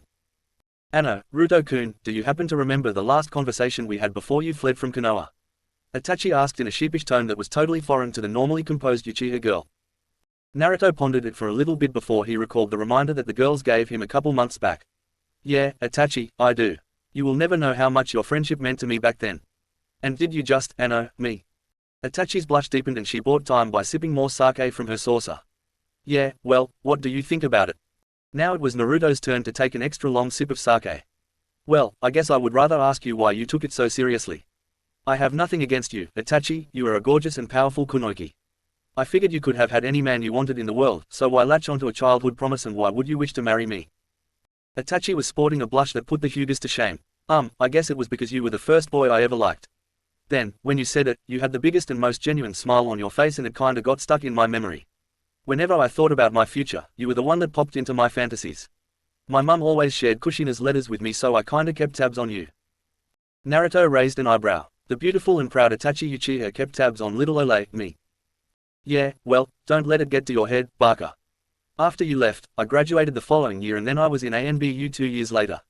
I stayed so busy that I never made time for love, but when I thought about it, your face and smile would always pop into my head. When my fool of a father promised me to the Hyuga, it made me sick, and your face was the one I thought of." "Well, thank you, sweetheart. That is sweet and I appreciate the sentiment. If I were to ask you what in the last 6 months confirmed your feelings, what would you say?" Itachi sighed. "What is this, Ruto, 20 questions?" Naruto held his hands up in mock defense. No, Sai, I just have 3 fiancés already, and that's not including Hikari-chan. Why would you want to share me when you could have any guy in Kumo?" Itachi was getting frustrated now, so she crossed the onsen and pinned Naruto in with both arms and looked him straight in the eye. The cold black eyes held a fragility that Naruto thought was foreign to the Uchiha. As black met azure blue, Naruto felt the now familiar feeling of souls linking up. Itachi kept creeping her face closer to his in a sensually slow manner, before she whispered, "What if I don't want any guy in Kumo? What if I only want you, Ruto-kun?" By the time Itachi finished asking the question, Itachi's lips were a mere inch from his and her hot breath crashed upon his whisker marks in a sensual manner. Her breath smelled like cinnamon and her hair carried a cherry scent with it. Naruto decided to give her his answer with a tentative kiss to her lips. It started slowly, with just the soft sensation of moist lips, then a small soft tongue licked his top lip, followed by a small nibble to his bottom lip. Naruto ceased all attempts to resist, and Itachi placed herself in Naruto's lap, barely conscious of the rod that was now placed in between their two bodies. Inside the seal, Hikari was enjoying the enhanced link. She bore no love for the Uchiha clan in general, but this one was okay. This one felt different in a gentler way, like the typical taint around the Uchiha soul was absent. She decided that this girl would have a chance to earn her trust and a shot at a spot in the family. End of flashback. Since the initial makeout session, the girls had approved of Itachi and given their blessing. After Naruto officially proposed to Sumui and Mabui, he decided that he would extend the same offer to Itachi. Naruto approached Mikoto over dinner and Mikoto and Kushina squealed like schoolgirls when their master plan came together. Naruto then took Itachi up to his favorite spot in Kumo, the roof of the Refuge tower, and treated her to chocolate strawberries, stargazing and a fire ruby ring. The delicate mask that Itachi usually wore cracked completely and Naruto got a true glimpse of the beautiful and kind girl he remembered as a kid. The proposal to Itachi brought her to tears of happiness as her visage was framed by the sun setting over the clouds and mountains of Kumo. After she said yes and accepted the ring, Itachi snuggled into Naruto and enjoyed the beautiful scene. Michelangelo would have been entirely incapable of depicting the beauty of Mother Nature as the Maki and Yukimiki cuddled atop the Reikuge's tower. That night was the first night that Itachi shared a bed with Naruto, it was the first night that she became one with a man, and it was the first night of her life where she felt complete. Through liberal use of shadow clones, Naruto has been able to keep his girls happy. When Naruto is in town, the girls agreed to share the real him equally, but if they were being honest, cuddling with shadow clones wasn't so bad. The clones were so eager to please and they somehow possessed Naruto's warmth and ability to transition into their Hanyu forms. At nighttime, Naruto became a cuddle pillow to every girl in the house, yes, even Kin, Rias and Karen. There were even nights that Kushina wanted to cuddle into the softness of her Sochi's tails, so Naruto became accustomed to sending shadow clones in to cuddle with each girl every night he was in town. Outside of Naruto's love life, there have been a couple of international events worth reporting. First was the attack by a rogue group of ninjas on Takigakure. There were nearly 50% civilian casualties and over 80% shinobi casualties in Taki. Evidently, the attack force was led by one of their rogue ninjas, Kakazu, and he was accompanied by Kisame Hoshigaki, hidden the Jashinist and multiple unidentified shinobi. The town was sacked and looted and their jinchuriki is unaccounted for.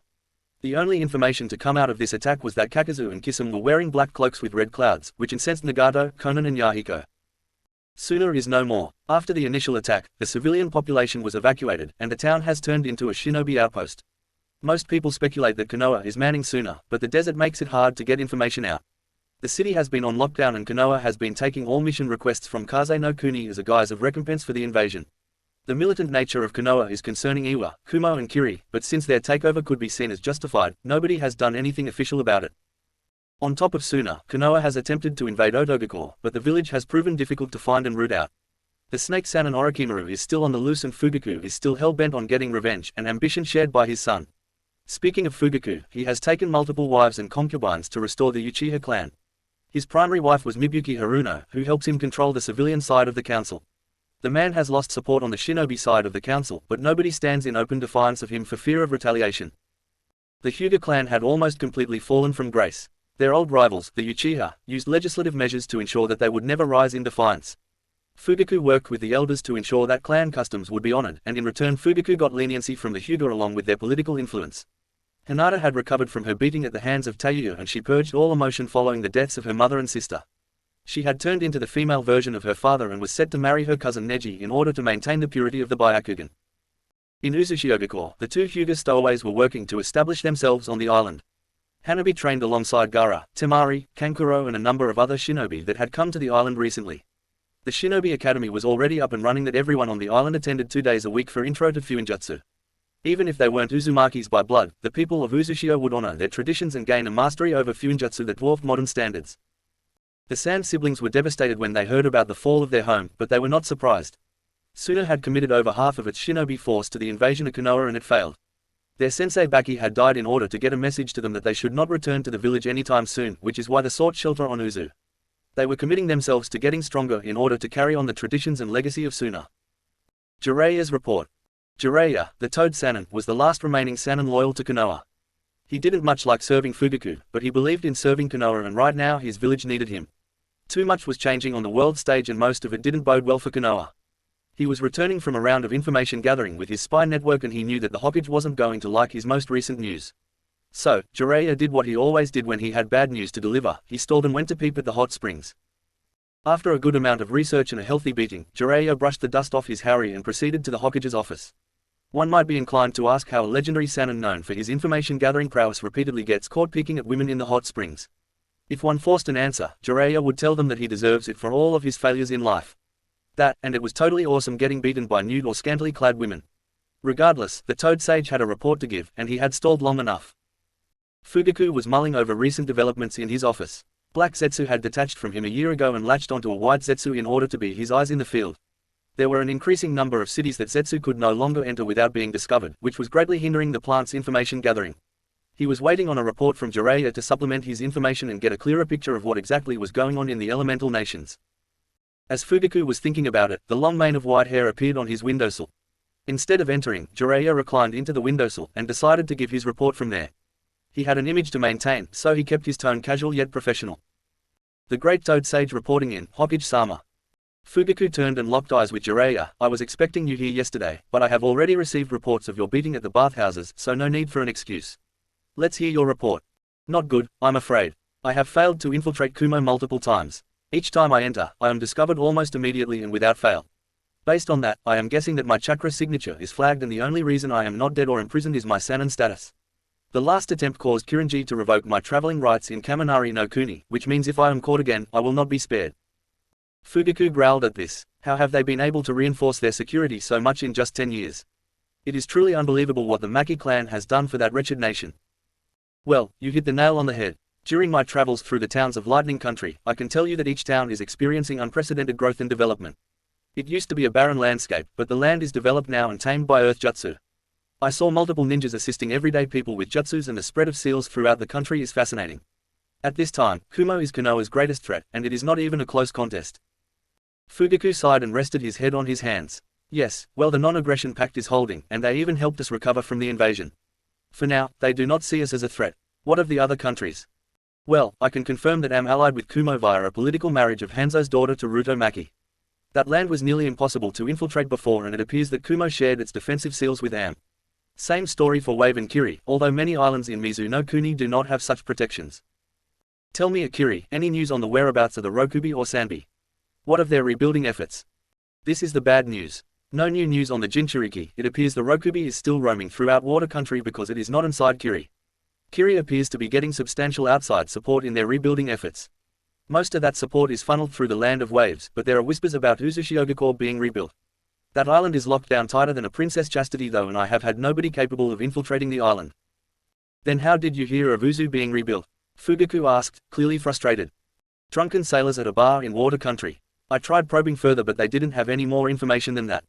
It does merit looking into, and it begs the question of why an old ally wouldn't contact us. Jiraiya said in his thinking pose. Very well, we will look into that further and discuss it at a later date. What of Iwa's Jinchuriki? Fugaku's tone sounded hopeful for a bit of positive news. Both of them are still roaming and are only protected by a squad of Jonin apiece. Han is in some mountain retreats, still haven't pinpointed him, but Roshi is up in the volcano. The old bastard is constantly hanging around lava, which would make him a real threat, even to your elite band of merry men. Fugaku let that stir around in his mind for a while. The volcano was in the heart of Iwa, and it wasn't far from Iwagakure, so reinforcements would be close by. Maybe a more underhanded approach could be used, thought Fugaku. He seemed to make up his mind before he asked his next question. What of the Jonin exams coming up in Iwa? Jiraiya seemed to perk up, since he actually had information on this topic. Well, it appears like Kumo has committed to sending a couple teams. Any guess which team will win it? Fugaku growled, the Divine Bolts with Rutomaki. Yup, and that's not all. The Tsuchikage's Grand Order will be taking part as well. Rumors say that a team or two from Kiri will also take part, which would be interesting to see the caliber of shinobi coming from that war. Fugaku interlocked his fingers. It appears that we will need to send a team or two to represent. What happened to Tsunade? I find her betrayal in our time of need truly infuriating. Jiraiya looked hesitant to share the information, but at a stern look from Fugaku, he relented. Tsunade is indeed in Kumo. I don't know much more than that, but there were rumors of her helping many people from Kumo. If she is there, then Shizune Kaido is there with her. Fugaku growled, Kumo really does have their hands in everything. While we cannot afford to take direct action, I believe it is time for us to put our missing nin to the use, and these Jonin exams provide an opportunity. Who is your target? Jiraiya asked with a mix of interest and concern. Do not worry about such things, Jiraiya. Any updates on Oto? The old snake is as slippery as ever. We have taken out a couple bases and found a few more deserted ones. The daimyo of the land of rice paddies has denounced Orochimaru and give us passage on his lands. Us and Kumo, it would seem.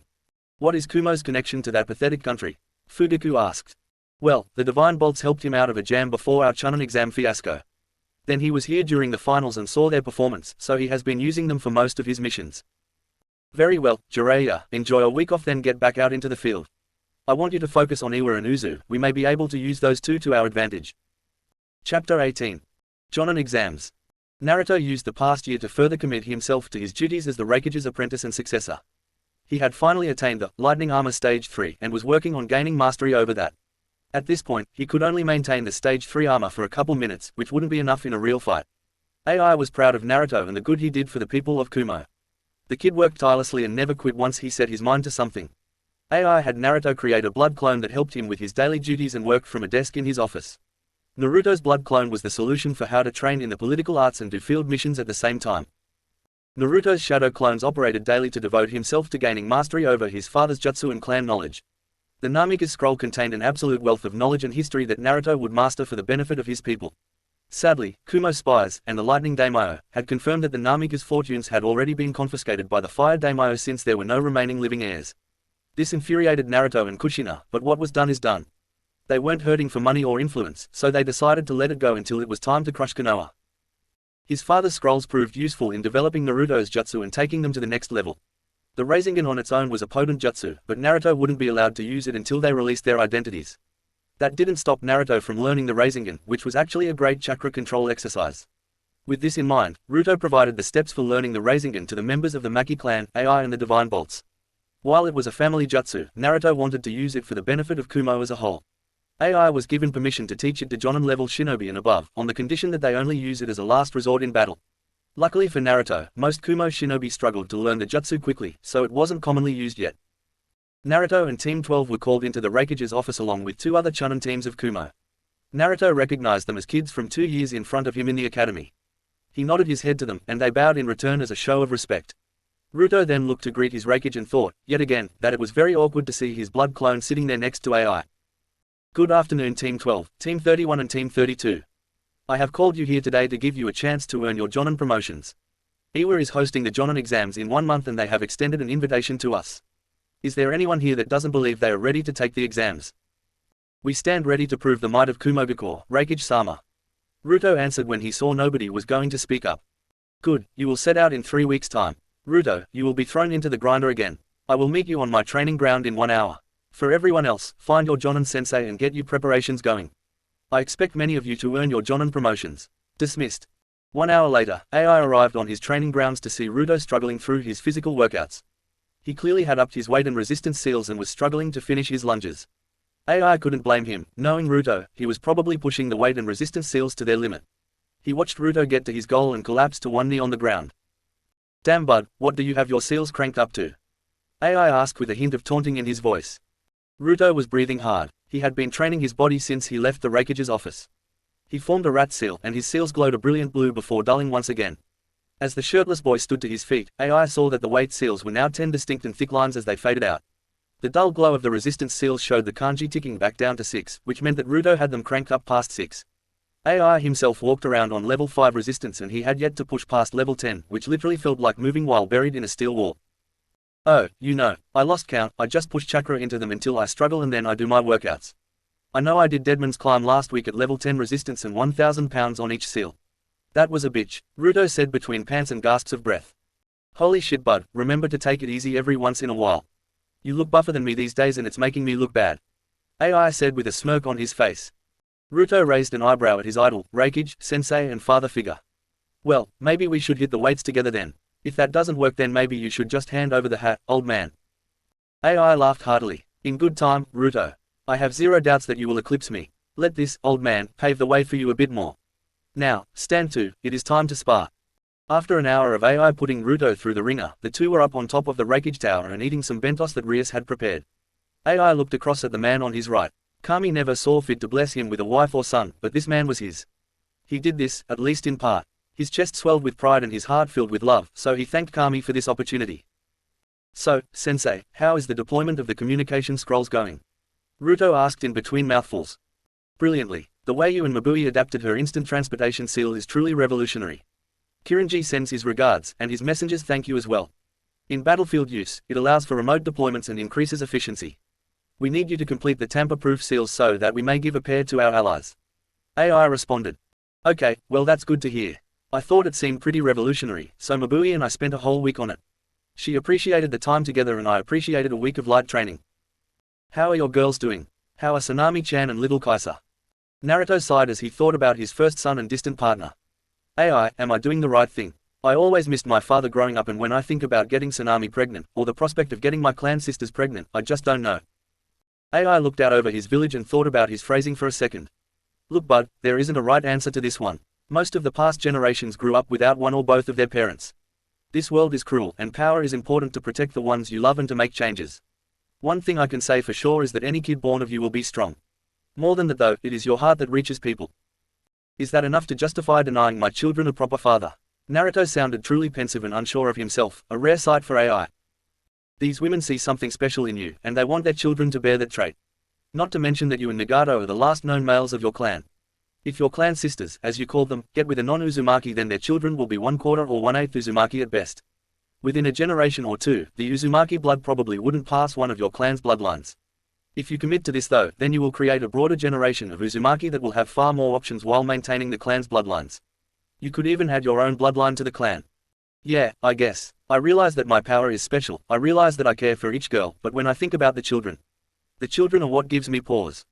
Ai slapped him on the back. Look bud, your children will grow up knowing their father was a great man. They will be able to stroll into Kumo and be worshipped as the children of Kumo's Tenshi no Raijin, leader of the Divine Bolts. You will have no shortage of people that will help you. If you do help father the next Uzumaki generation, they will have a whole island and the people of Kumo to support them. Naruto smiled wistfully at the thought. He loved his raucous clan compound, and he wanted that big family atmosphere for his family as well. He remained quiet and fixed on his thoughts until Ai spoke again. I know Kaisa is just a baby, but when you go to Wave, what do you see? Ai asked, hoping that this would drive his point home. Naruto smiled a truly genuine smile. I see Sanami smiling and happy as she rules over Wave. Inari is such a good big brother and Tazuna doesn't drink as much. The people seem happy to help with the baby too. Well, if it is like that in Wave, where you only visit once or twice a month, what makes you think it wouldn't be even better here or in Uzu? I get your point, Too-san. As the words left his mouth, Naruto tried to catch them and swallow them back up, but he couldn't. Ai heard what Naruto called him and froze. In 10 years, Naruto never once called him father. Rather than pressure Naruto into confirming what he just said, Ai slung a massive arm over his shoulder and pulled him close. A normal 16-year-old would look like a doll next to Ai, but Ruto was now a full inch or two taller than him and he was just as big. Therefore, it looked like a proper one-armed man hug. That's when Killer Bee showed up and completely shattered the moment. Yo, not so little Naruto and big brother Ai, I have been bored all day so I'm looking to play. What ya say, Mr. 9, I could polish ya up and give ya a shine. Bee nearly fell off of the roof due to the weird and arrhythmic gyrations of his rap dance. I say you sit your butt down, don't ruin the moment. Too-san and I were looking around, so just sit there and own it. Naruto shot back in rap form. Ai shook his head. Ruto, bud, I am more than happy for you to call me Too-san, but if you don't cease that incessant rap, I will jump off this tower. Bee looked at his brother. Come on big bro, don't be a downer, it would be a real shame if you jumped off this tower.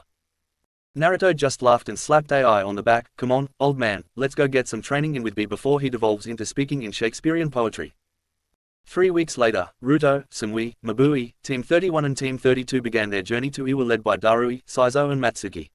The Jonin senseis were there more as a formality and extra muscle than as actual senseis.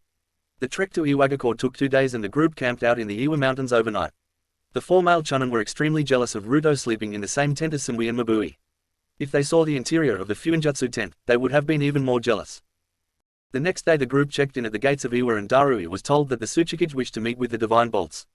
Darui told the other 2 teams to get them checked in at the hotel and told them to set standard security. Nobody had forgotten the Konoha treatment and Ai had cautioned them to watch out. Iwa was always known to be more than a little bit shady. Team 13 was told to enter the Tsuchikage's office and Darui led the way in. In a formal and professional manner, the bolts lined up behind their sensei. The Tsuchikage had been waiting for this opportunity. The whole world had heard about this team by this point, and he was on that list. He wanted to know more, his council demanded he find out more, but this team projected absolute professionalism and gave nothing away. As Onoki looked over the group, he studied each member intensely and realized that he couldn't sense their chakra signatures at all. On top of that, their gear was all top-notch and streamlined. He didn't see any external pouches other than the Fuinjutsu kits and medical kits. The kunoiki were toned and he could tell without a shadow of a doubt that they were professionals and not some hopeless fangirls. Since he was a closet pervert of an old man, he really appreciated their feminine curves. Based on the giant blonde's cough, he was most likely caught peeking. That brought Onoki's attention to the blonde, the real man of interest and reason he called this team here. The Ruto Maki, the Tenshi no Raijin, a teenager that was able to force Hanzo to take him seriously. The 6'3", 225-pound, 6% body fat and totally ripped man. The greasewood peeking over his left shoulder with its eagle pommel head was truly intimidating, especially in combination with the electric blue katana handle on the left hip. Even though he couldn't sense chakra signatures, all of his battle instincts were blaring red warning sirens throughout his body. Cough, cough, you wish to see us, Tsuchikage Dono? Darui asked with boredom laced into his voice. This snapped Onoki from his musings, which took almost a whole minute. Yes, I wish to meet the highly touted Divine Bolts. I must say, Darui-san, your team is most impressive. I do look forward to seeing them perform in the finals. Thank you for the compliment, Tsuchikage Dono. We will be sure not to let you down. Darui replied impassively. Well, there was another reason I wished to invite you here today. Onoki's gaze shifted from Darui to Ruto. I have heard about the high quality of your seals, Maki-san. I have been unable to acquire some of the more advanced seals and the mission requests we submitted were declined. Could you please explain why you would provide services to other nations but not my own? Ruto looked to Darui, who nodded at him. Tsuchikage Dono, as you said, the seals are valuable to a nation. We established a policy of only working with allied countries to prevent our own seals from being turned against us. Unless Iwa is offering some form of alliance, the only seals we will offer are the commercially available variety. Onoki growled, but he couldn't fault the boy. Tell me, boy, do you understand how it looks when you sell to Kiri, Wave, Am and Fire Country, but you won't sell to my land? Ruto shrugged impassively. Tell me, old man, do you really not understand our position? Also, for the record, we do not sell to Konoha. Old man Kirinji asked us to provide our services to Kenshin on his behalf, and we were paid handsomely. Onoki didn't know that bit of information and he didn't know this kid was that close to the daimyos. He decided to try and take back the offense. My apologies, Maki-san. I thought you were providing seals to Konoha. I thought that Kumo had a non-aggression pact with them. We do, but that is a far cry from an ally. As I am sure you know, we have very close ties with the new regime in Kiri. May Terumi is a good family friend and willingly signed the treaty and subsequent blood contract. As for the other minor countries, the Princess of Am is my soon-to-be wife and Wave is an intimate ally of ours and a valuable trade partner. Kumo bears no grudges against Iwa, but we will also not endanger ourselves. Onoki grunted. Very well, that is acceptable, and I will discuss it with my council. I look forward to seeing the results of these Jonin exams. Enjoy your stay in Iwa. Meanwhile, two teams of prospective Jonin were entering through the Iwa gates. Might Guy was leading his team 10 through the Iwa gates and having a rather one-sided conversation with Ebisu, who had been called up since Kakashi left. Ebisu didn't believe these brats were ready for Jonin, but when an Uchiha Hokage tells you to jump, you ask how high. Hiruzen watched with mirth in his old eyes at Guy's antics. He played idly with the prosthetic arm that the Maki family had gifted him and was grateful to have his left arm back after nearly 16 years without it. Hiruzen's gaze shifted from the merry conversation to the Chunin team that Ebisu was leading. Sasuke Uchiha, a fresh Chunin, Shikamaru Nara, a fresh and damned lazy Chunin, and Sakura Haruno, a girl that clearly didn't deserve to be Chunin. He shook his head as he thought of these kids competing in the Chunin exams. Sasuke may be, and that is a big maybe, talented enough, but he lacks the mentality and battle experience. The other two will not earn the rank, no chance. He left the group and went to catch up with an old friend. Sasuke scowled on his way to the hotel. His father had given him a side mission and he wasn't sure why his father cared about some foreign kunoichi. Why would his father want him to kidnap a Kumo girl? He shivered as he remembered the big blonde one that dominated the Chunin exams a while back. He dismantled every opponent he faced with little issues, but with his Mangekyo Sharingan, he thought that he could handle him now. With all of the training he had done, he should be more than a match for a non-Uchiha. He just wished that his father would have given him a competent third teammate if he were going to perform a mission within the exams. A while later, Hiruzen entered the Tsuchikage's office and greeted his old friend. Onoki looked up, saw him and immediately pulled out some sake from his desk. The two sat and sipped drinks for a minute before the conversation started. How is retirement treating you, old friend? Onoki asked. Hiruzen cocked an eyebrow. If I am old, what does that make you?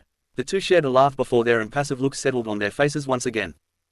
How are things going with that Uchiha brat holding the reins? Onoki asked with seriousness in his voice. Hiruzen sighed, he couldn't even fake it anymore. Honestly, Onoki, I don't even recognize the village anymore. Without spilling secrets, the invasion hit us hard, and I lost many of the shinobi that I thought would carry on the will of fire.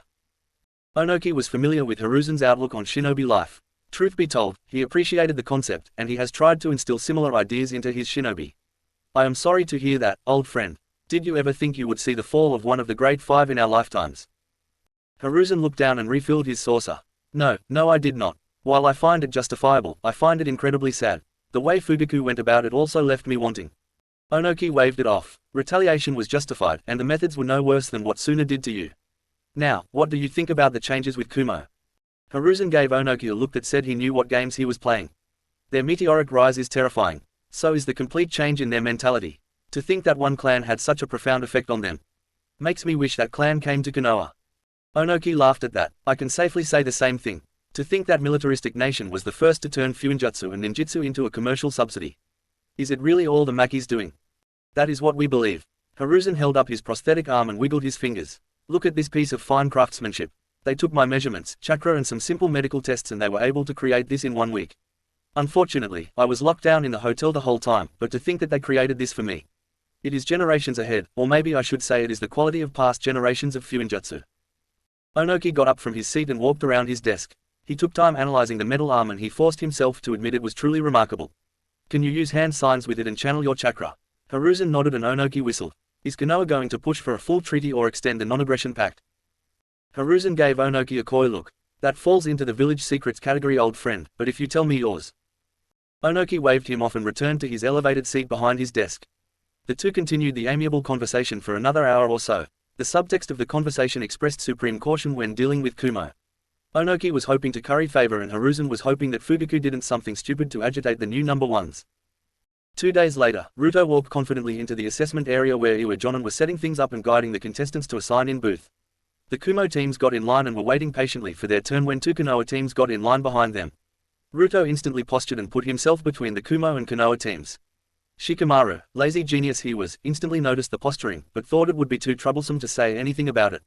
That didn't stop the cocky and entitled Uchiha though. Well, look what trash the wind blew in from Kumo.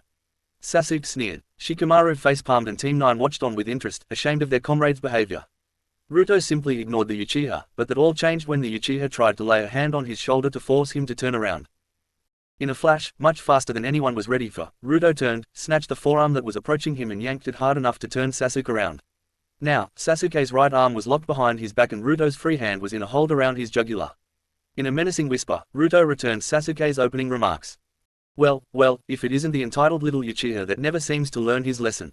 Talk to me or my teammates like that again and I will make it my mission to personally hunt you down in the second phase of these exams. Trust me, little Uchiha, your eyes won't save you. So, sit down, shut up and wait your fucking turn. Say anything else while we are in line and my left hand here will finish the job it is itching to complete right now. I clear. The close proximity to Ruto's killer intent, the helplessness of his current position and the memory of his ass whipping in wave flashed through Sasuke's mind. In a manner completely foreign to most Uchihas, Sasuke nodded submissively and Ruto shoved him into the arms of the pink-haired banshee. Sakura was frozen as the masked blonde glared at her. The piercing blue eyes paralyzed her while simultaneously daring her to speak. Shikamaru scratched his bundled ponytail and stepped forward. My apologies, Ruto-san. I will make sure my troublesome teammate doesn't act up again. Make sure you do that, Nara-san. I wouldn't want to cause an international incident because one, tiny, insignificant, entitled, pompous, arrogant ass decided to push me too far. Ruto turned around. Sasuke's injured pride outweighed his fear now and his Sharingan flared to life and took its Mangekyo form. In a violation of international law and a basic declaration of war, Sasuke called upon the black flames of Amaterasu. Ruto sensed the chakra build up and noticed it was a sizable amount of chakra. In a blur, he grabbed his teammates and pushed them out of the way. A spurt of black flames that burned nearly as hot as the sun ripped into the line of participants before most people knew what was going on. Since Ruto had pushed his teams out of the way, he caught the edge of the Amaterasu flames, but the poor, unsuspecting Chunin from Kyusa was doused in them. Before anybody could react, Ruto flashed into his lightning armor and returned Sasuke's attack with excessive force and violence. Ruto drew his katana, which naturally channeled the lightning chakra of the lightning armor and he severed both of the Uchiha's hands with 2 lightning-fast strokes before he hit him on the back of his neck with the pommel of the katana, knocking him out. For Sasuke's part, he had locked onto the peasant that dared insult him and he unleashed his new technique onto him. The technique put severe strain on the Mangekyo Sharingan, and it caused his eyes to bleed trickles of blood. He let out a burst of his heavenly flames, knowing that this would end it and he would never feel this sense of overwhelming insignificance again. Before he knew it, his mind processed a frame of images that showed blurs of motion before his whole body lit up in electrified pain. Then his whole world went black. In the realm of the conscious, Ruto was forced to take off his mask and armor as the black flames of Amaterasu ate away at them. On his shoulder, a patch of flames was eating away at chakra-reinforced flesh and Ruto was crying out in pain. Mabui didn't hesitate for long. She whipped out her Fuinjutsu kit and created a fire sealing method, Fukuyohoin, and slapped the seal on Ruto's shoulder. The black flames were sucked into the seal tag, leaving a shoulder that was burnt down to the bone and the flesh was crisped. Ruto also had burns on the right side of his face where the mask slowed down the progress of the flames. Chaos descended as Konoha shinobi took up defensive positions around Sasuke, with Sakura in the middle trying to staunch the bleeding. The other Kumo teams jumped in front of Ruto, and the Kusa team looked on the verge of attacking the Konoha teams. Suddenly, nearly 40 ANBU of Iwa, better known as Golem, had all contestants surrounded. Sumui and Mabui didn't care, they were too busy tending to Ruto. The wound on his shoulder glowed with green light as the healing tag combined with his natural regeneration to grow back the destroyed muscle and tissue. The burns on Ruto's face let off steam as they hissed and healed.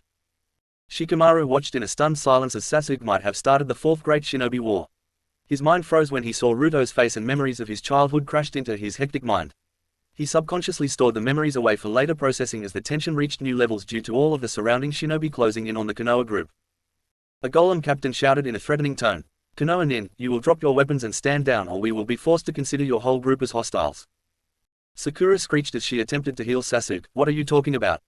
That monster attacked my Sasuke-kun. You should be arresting him." Shikamaru calmed her before instructing Team 9 to stand down. "Golem-san, what my teammate is saying is that we have a critically injured team member and Maki-san is the one responsible." The Golem captain laughed with menace in his voice. "For a Nara, you must believe everyone else is stupid. We witnessed the whole fight, and it was the Uchiha who is at fault. Maki-san defended himself and neutralized the threat. For your teammate's actions, you will all be placed in holding until your teammate receives medical attention and is stable enough to return to Konoha. Konoha is no longer welcome to attend these exams." Neji Hyuga stepped forward. "Golem-san, I have no issues with the Uchiha's team being disqualified, but I would like to petition your Tsuchikage to let Team 9 remain. We have all put in considerable effort to be worthy of a Jonin promotion and would like the chance to prove ourselves." Neji and Team 9 bowed. Onoki floated over the group, soaking in the aftermath of the scene. He froze for a moment when he looked at the state of Ruto Maki. There was something so familiar about those eyes and hair. It clicked for Onoki, and he nearly fell out of the air in surprise. He wondered how he could best use the information to his advantage. So many things just clicked into place as he understood the identity of the youngster. "That is quite alright, Hyuga-san. You and your team may stay, but the Uchiha and his team will need to leave. We will have our doctors attempt to save his hands, but I make no promises. Mr. Nara and Ms. Haruno will be held in lockdown until the Uchiha is stable." Sakura was about to shriek in response to the perceived injustice, but Shikamaru covered her mouth and bowed to the Tsuchikage. "Thank you for your consideration, Tsuchikage Dono. We will offer no resistance to your orders." Sasuke was thrown on a stretcher and his hand were placed into a stasis scroll to better preserve the tissue. Sumui watched with a scowl hidden beneath her mask as the Konoha team were escorted away. Once they were a fair distance away, Sumui turned her scowl on Team 9, who seemed to be watching the rapid healing of Ruto with fascination. Mabui was putting the finishing touches on Ruto's healing when she noticed that his face was uncovered. She looked around in a near panic as she noticed multiple Golem guards tensed up at Ruto's appearance. Anything they have is pure speculation, but speculation can still lead to danger, Mabui thought. She unsealed a spare bulb mask and handed it to Ruto, who seemed to break from his pain and understand what she was trying to say. "Well, Maki-san, are you going to be able to participate in the Jonin exams?" Onoki said with a glint in his eyes. Ruto looked up and the cold gaze laced with ki noticed the glint in the old man's eyes. He saw the shiver run down the short man's spine and knew that he would have to deal with this. Ruto raised himself off the ground and stretched his shoulder with forward and backward circular motions. The fresh patch of red skin was uncomfortable, but Ruto didn't let it show. He intensified his gaze and locked eyes with Onoki as he slid his mask back on his face. "Worry not, Tsuchikage. I will be fine. Grit is just as important to a shinobi as any other shinobi tool. I would ask that any insights granted by this little display be kept between the two of us." Ruto's tone carried power and an unspoken threat, a threat that Onoki did not and could not miss. "Very good, Maki-san. I look forward to seeing what you can do. If you make it through the second phase, I would like to invite you to dine with me." "Good luck, Maki-san." Onoki's tone was laced with a hidden joy. He could sit on this information for 2 weeks before he turned the screws. "Let the boy sweat a bit and then I will come with my offer," he thought. "He knows, or at least he knows enough to be dangerous," Ruto said through the communication seal. Darui heard that and paled. "I am going to let Shina and the Refuge know. Stay calm and do not let this affect you, Ruto." Darui pulled out the communication scroll and penned a message to the Refuge. 2 minutes later, Darui relayed the orders. "Refuge says that he will be arriving after the second phase to train you, Ruto. He will not let the old midget push us around." "Gotcha, okay everyone, Hikari has my healing sorted and I will be fine. Let's show him what a fight with Kumo would mean. Darui, let AIOG know that I will be going all out to make a point." Darui did so and his chill voice came through the channels 5 minutes later. "All clear, Ruto. Refuge-sama says let M have it." An hour later, Kumo's Team 12 were divided up and tested. The first test was a ninjutsu test that consisted of a couple parts. First was the chakra measurement and it used a device that quantified the chakra capacity and reserves of an individual and gave a score. The average score of a genin would be anywhere between 50 to 200, a chunin would be between 200 to 400, a jonin would be 400 to 900, elite jonin 900 to 2000, and above that would be cage level. Sumui scored a 1780, Mabui scored a 1520, and Ruto caused everyone to pause and look at his score. On the display was 9001, which would be higher than any cage recorded currently. Ruto was asked to verify the score on another device, and this time he flared his chakra a bit and scored a 9420. The exam proctors were dumbfounded, but that wasn't all. After placing his hand on the ball, Ruto flared his chakra to the point that a reddish-gold aura emanated from him and the chakra measuring device cracked. He walked away with a smirk under his mask. His statement had been made. They led Team 12 to a training area for their ninjutsu demonstrations. The ninjutsu was scored with a multiplicative score for the number of natures, a flat score for grade of ninjutsu used, and a destructive score. Mabui and Sumui each demonstrated proficiency in 2 natures. Sumui used Raiden and Suden while Mabui used Raiden and Doden. They each performed 2 of their best jutsus and made quite the impression on the proctors. Ruto came up and announced that he had mastered 3 chakra natures. He performed Suden Annihilation Waterfall, a water jutsu that took all of the water out of a nearby pond and used it to perform a giant uppercut on his target before reforming in midair to crash down on the target. The crash dug a 20-meter deep 100-meter long trench in the training ground while disintegrating the target dummy. For Futon, Ruto performed the wide-scale Futon Tempest Vortex Jutsu, which created a 200-meter wide tornado that combined blunt winds with wind blades to decimate a wide area. For Raiden, he went into his Lightning Armor, Stage 3, and decimated a boulder by running through it. The proctor dropped his clipboard, but Ruto had one more statement to make. Before the proctor could total his ninjutsu score, which was already maxed out, Ruto announced that he had a Kekai tutor. Onoki was watching the boy with all the intensity an old fart can muster, and he spat out his tea when the boy said Kekai tutor. The proctors cleared the way and Ruto demonstrated one of his higher-ranked storm jutsus. He encased his hands in a combination of the 3 chakras before he clapped his hands and called out, Storm Release, Storm Beam. This was a concentrated variant of Daru's Laser Circus. As a result, the beam of Storm Chakra ripped through the training ground and bore a hole in the far mountain, which was a kilometer away. The reactions to this jutsu were priceless as people gaped at the path of the laser and the fresh hole in the mountain. It took a full 5 minutes for people to pick their jaws off the floor and return to normal. Needless to say, Ruto was scored as the highest in the ninjutsu category, followed by Kuretsuchi, Sumui and Mabui. The other Kumo teams peppered the top 20 and put on a good showing for Kumo. The next assessment phase was Genjutsu, which all members of Team 12 excelled at. Ruto used Kitsune illusions to pass the Genjutsu test, but he didn't show off much in this. After Genjutsu was Taijutsu, which had the contestants clear a timed course of target dummies and was graded on speed and destructive abilities. Rock Lee cried anime tears when Ruto bested him by 0.2 seconds and was given 10 more total points on destructiveness. After Taijutsu, all contestants cleared an obstacle course. This was graded on speed alone with a number of penalties that would add to the contestants' time. No chakra use, or body reinforcement, was allowed on this, but Ruto still claimed the number 1 spot by 17 seconds. At this point, Neji had to pick Rock Lee off of his knees and throw him into the arms of Guy. The terrible beachside sunset mortified the Iwa Shinobi and all others that were caught in the unbreakable Genjutsu. Ruto, Mabui and Sumui all took the extra options of Kenjutsu and Fuinjutsu. They didn't display anything classified, but the trio took top marks in both of these categories. Maya, Haku and Chojuro were simply blown away by the display of skill from their Kumo friends. They each believed that they had worked hard to develop their skills, but something was clearly done differently in Kumo. For Maya, the daughter of the Mizukage, to be placed 9th on the raw assessments didn't bode well for Kiri. Many of the other contestants felt the same, as the top 3 spots on the overall assessment board were populated by Team 12 of Kumo. Kuretsuchi was seething. This was her opportunity to represent Iwa on her home turf, and she placed 4th in the assessments. She had heard of this team, but she didn't think she would be this outgunned. Ruto scored a total of 4,204, Sumui 3,133, Mabui 3,130 and Kuretsuchi totaled 2,989. In most Jonin exams, Kuretsuchi would have had the number 1 spot. Ruto literally set the Jonin exam record by over 1,100 points. Onoki watched the first phase of the assessments and the clear warning that Ruto gave him. The boy had glanced in his direction after every assessment and his warning was clear. Fuck with the Maki clan and you fuck with your death. The boy's resolve was impressive and Onoki could see why the boy was so highly regarded. In a straight-up fight, Onoki and everyone else in Iwa would lose to this young man. If it were just one shinobi, Onoki could deal with that, but it wasn't just one. Even the no-namers from Kumo occupied 9 of the top 20 spots. Kumo as a whole just put its cock on the table and Onoki knew Iwa couldn't measure up. After the assessments, the teams were released for the night and told to report to an old, dugout mine that was on the outskirts of Iwa at 6 AM the next day. Team 12 immediately went back to their hotel room and had a meeting with Darui. Darui-sensei, Onoki knows my identity. I am sure of it after the way he watched me during the assessments and after our verbal exchange. He will try to use it to exploit Kumo. Ruto said, clearly frustrated with the duck-assed Uchiha that threw a wrench in the plan. I know, Ruto, it's okay. The Refuge will be here a day or two after your second phase. He won't let that old fart do anything. Your mother even thinks it may be time to make your public debut. Ruto looked up with concern and the girls each took a hand to comfort him. Uzu isn't ready for the world's attention yet. If Onoki spills, then the resurrection of Uzu would become obvious. Relax, Ruto. Uzu is protected and the only potential threat is Konoha and Iwa. After the statement you made today, Onoki wouldn't dare take Kumo on without preparations. If he does take us on, we have 4 Jinchuriki and a clearly superior force back up by Uzumaki Fuinjutsu. Sensei is right, Ruto.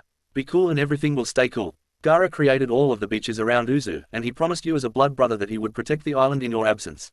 Wouldn't it be cool to rub your success in Konoha and the Uchiha bastards' faces? Sumui said before she placed a kiss on his whiskered cheek. We will be with you the whole way, my love. Till death do us part. Mabui teased. Oh, you're not getting rid of me that easily. After death, I will find you, both of you. Ruto said as he leaned his forehead into Mabui's. Sumui climbed up and rested her head on his shoulder while Darui felt like the awkward and unnecessary fourth wheel. Okay, that's nice and all, but Ruto, how is your shoulder and face?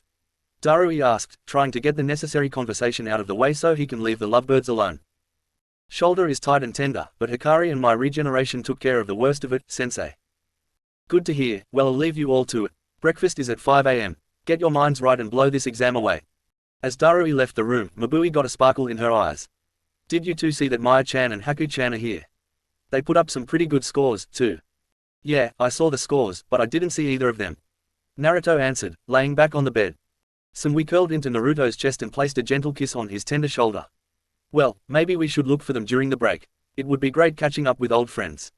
Mabui's melodious laugh filled Naruto's ear as she lay down. Old. We helped end the war like 2 or so years ago. That hardly qualifies as old. Naruto chuckled and locked his hands behind his head to let his girls cuddle in close. With the trio bundled up, they let darkness overcome them and got a much-needed rest for the test to come. Jonin Exams, Phase 2. Okay everybody, here are the rules of your test. This is an ancient and dug-out mineshaft that is 100 levels deep. Each level has multiple access points to the levels below it and the chakra lighting is still there. You will be entering this mineshaft from various points and recovering a ruby medallion. On the lowest 10 levels, 4 ruby medallions are hidden. This is a combat open exam and only 4 teams will pass. The collection point is here, and you are not safe until you return to this podium with a ruby medallion. This sounds easy, but the maze of the mines and the need for constant vigilance will strain you. Our trap masters had fun preparing surprises for you, so watch out for those. You have 3 days to complete this challenge. You will be escorted to your gates by a proctor and the second phase will begin in 30 minutes. Ruto channeled chakra to the communication seal and spoke softly, okay girls, do we do this the right way or the short way? Mabui cocked an eyebrow underneath her mask, her voice echoed beautifully in her teammates' ears as she let out a melodic hum. Ruto, I don't much care for dingy, damp, dark, trapped mines. What is the short way? Laser our way down to the bottom floors, grab what we need and come back up. Ruto said in a manner that he was asking for approval. Sumi's laugh filled Ruto's ears and it was echoed internally by Hikari. Only you, Ruto. Only you would think of something that cool. Be careful not to collapse the whole mineshaft, Ruto. Even I would have difficulty healing you from millions of tons of rock. Hikari cautioned. As they walked, Ruto broke down the plan. He noticed how they were oriented to the mountain and calculated his angle. This would require quite a bit of restraint. About 15 minutes after leaving the staging area, Team 12 arrived at the gate into the old mine. The team had the plan and Ruto was preparing his chakra coils already. A slight reddish-orange hue appeared around his body and the exam proctor started sweating nervously. A horn blared from speakers around the mountain and Team 12 entered the mine calmly to begin their plan. They entered and walked in about 200 meters before the group stopped. The girls hid around a corner from Ruto as he jumped to the ceiling and hung upside down. He let his transformation fall and brought out his 3 tails to aid in his power and chakra control. From the tip of each tail, orbs of wind, water and lightning appeared. Ruto closed his eyes in concentration as he focused on regulating, shaping and guiding the 3 chakras together. A brilliant light lit the shaft and a focused laser beam began digging into the ground of the mine's first floor. He focused on increasing the power from each tail, spreading the area of impact, and then he wheeled the chakra out and down. The ground rumbled and the mine groaned in response to the force that was changing its natural structure. The ground floor melted away and the power began melting away the floor easily. The light disappeared down the hole and it just kept going for 15 minutes. Mabui and Sumui watched the brilliant display of chakra and power control as they soaked in the beautiful blue and white light that cut through the natural world like a shark's fin through ocean water. Once Ruto was done, thin beads of sweat glistened on his chiseled arms and caused both girls to gulp. Their bodies responded to the proximity and the pheromone built up as their bodies heated up. After a minute of recovering, Ruto re-engaged his transformation and hid his aura to the level that the seals on his uniform were able to hide his chakra presence. Ruto looked to his girls, ladies, women, teammates, lovers and said, "Well, shall we?" After dual nods, the team began taking their shortcut through the mineshaft. Ruto's pings showed that most teams were already 5 levels down, but there was a team down on floor 30 that was making steady pace down the mineshaft. He called it out to his teammates, but they decided that discretion was the better part of valor. They counted the floors on their way down and Ruto realized as he got lower than he might have dug a little too low. They had gotten down to the 90th floor and realized that he couldn't see the end of his man-made tunnel.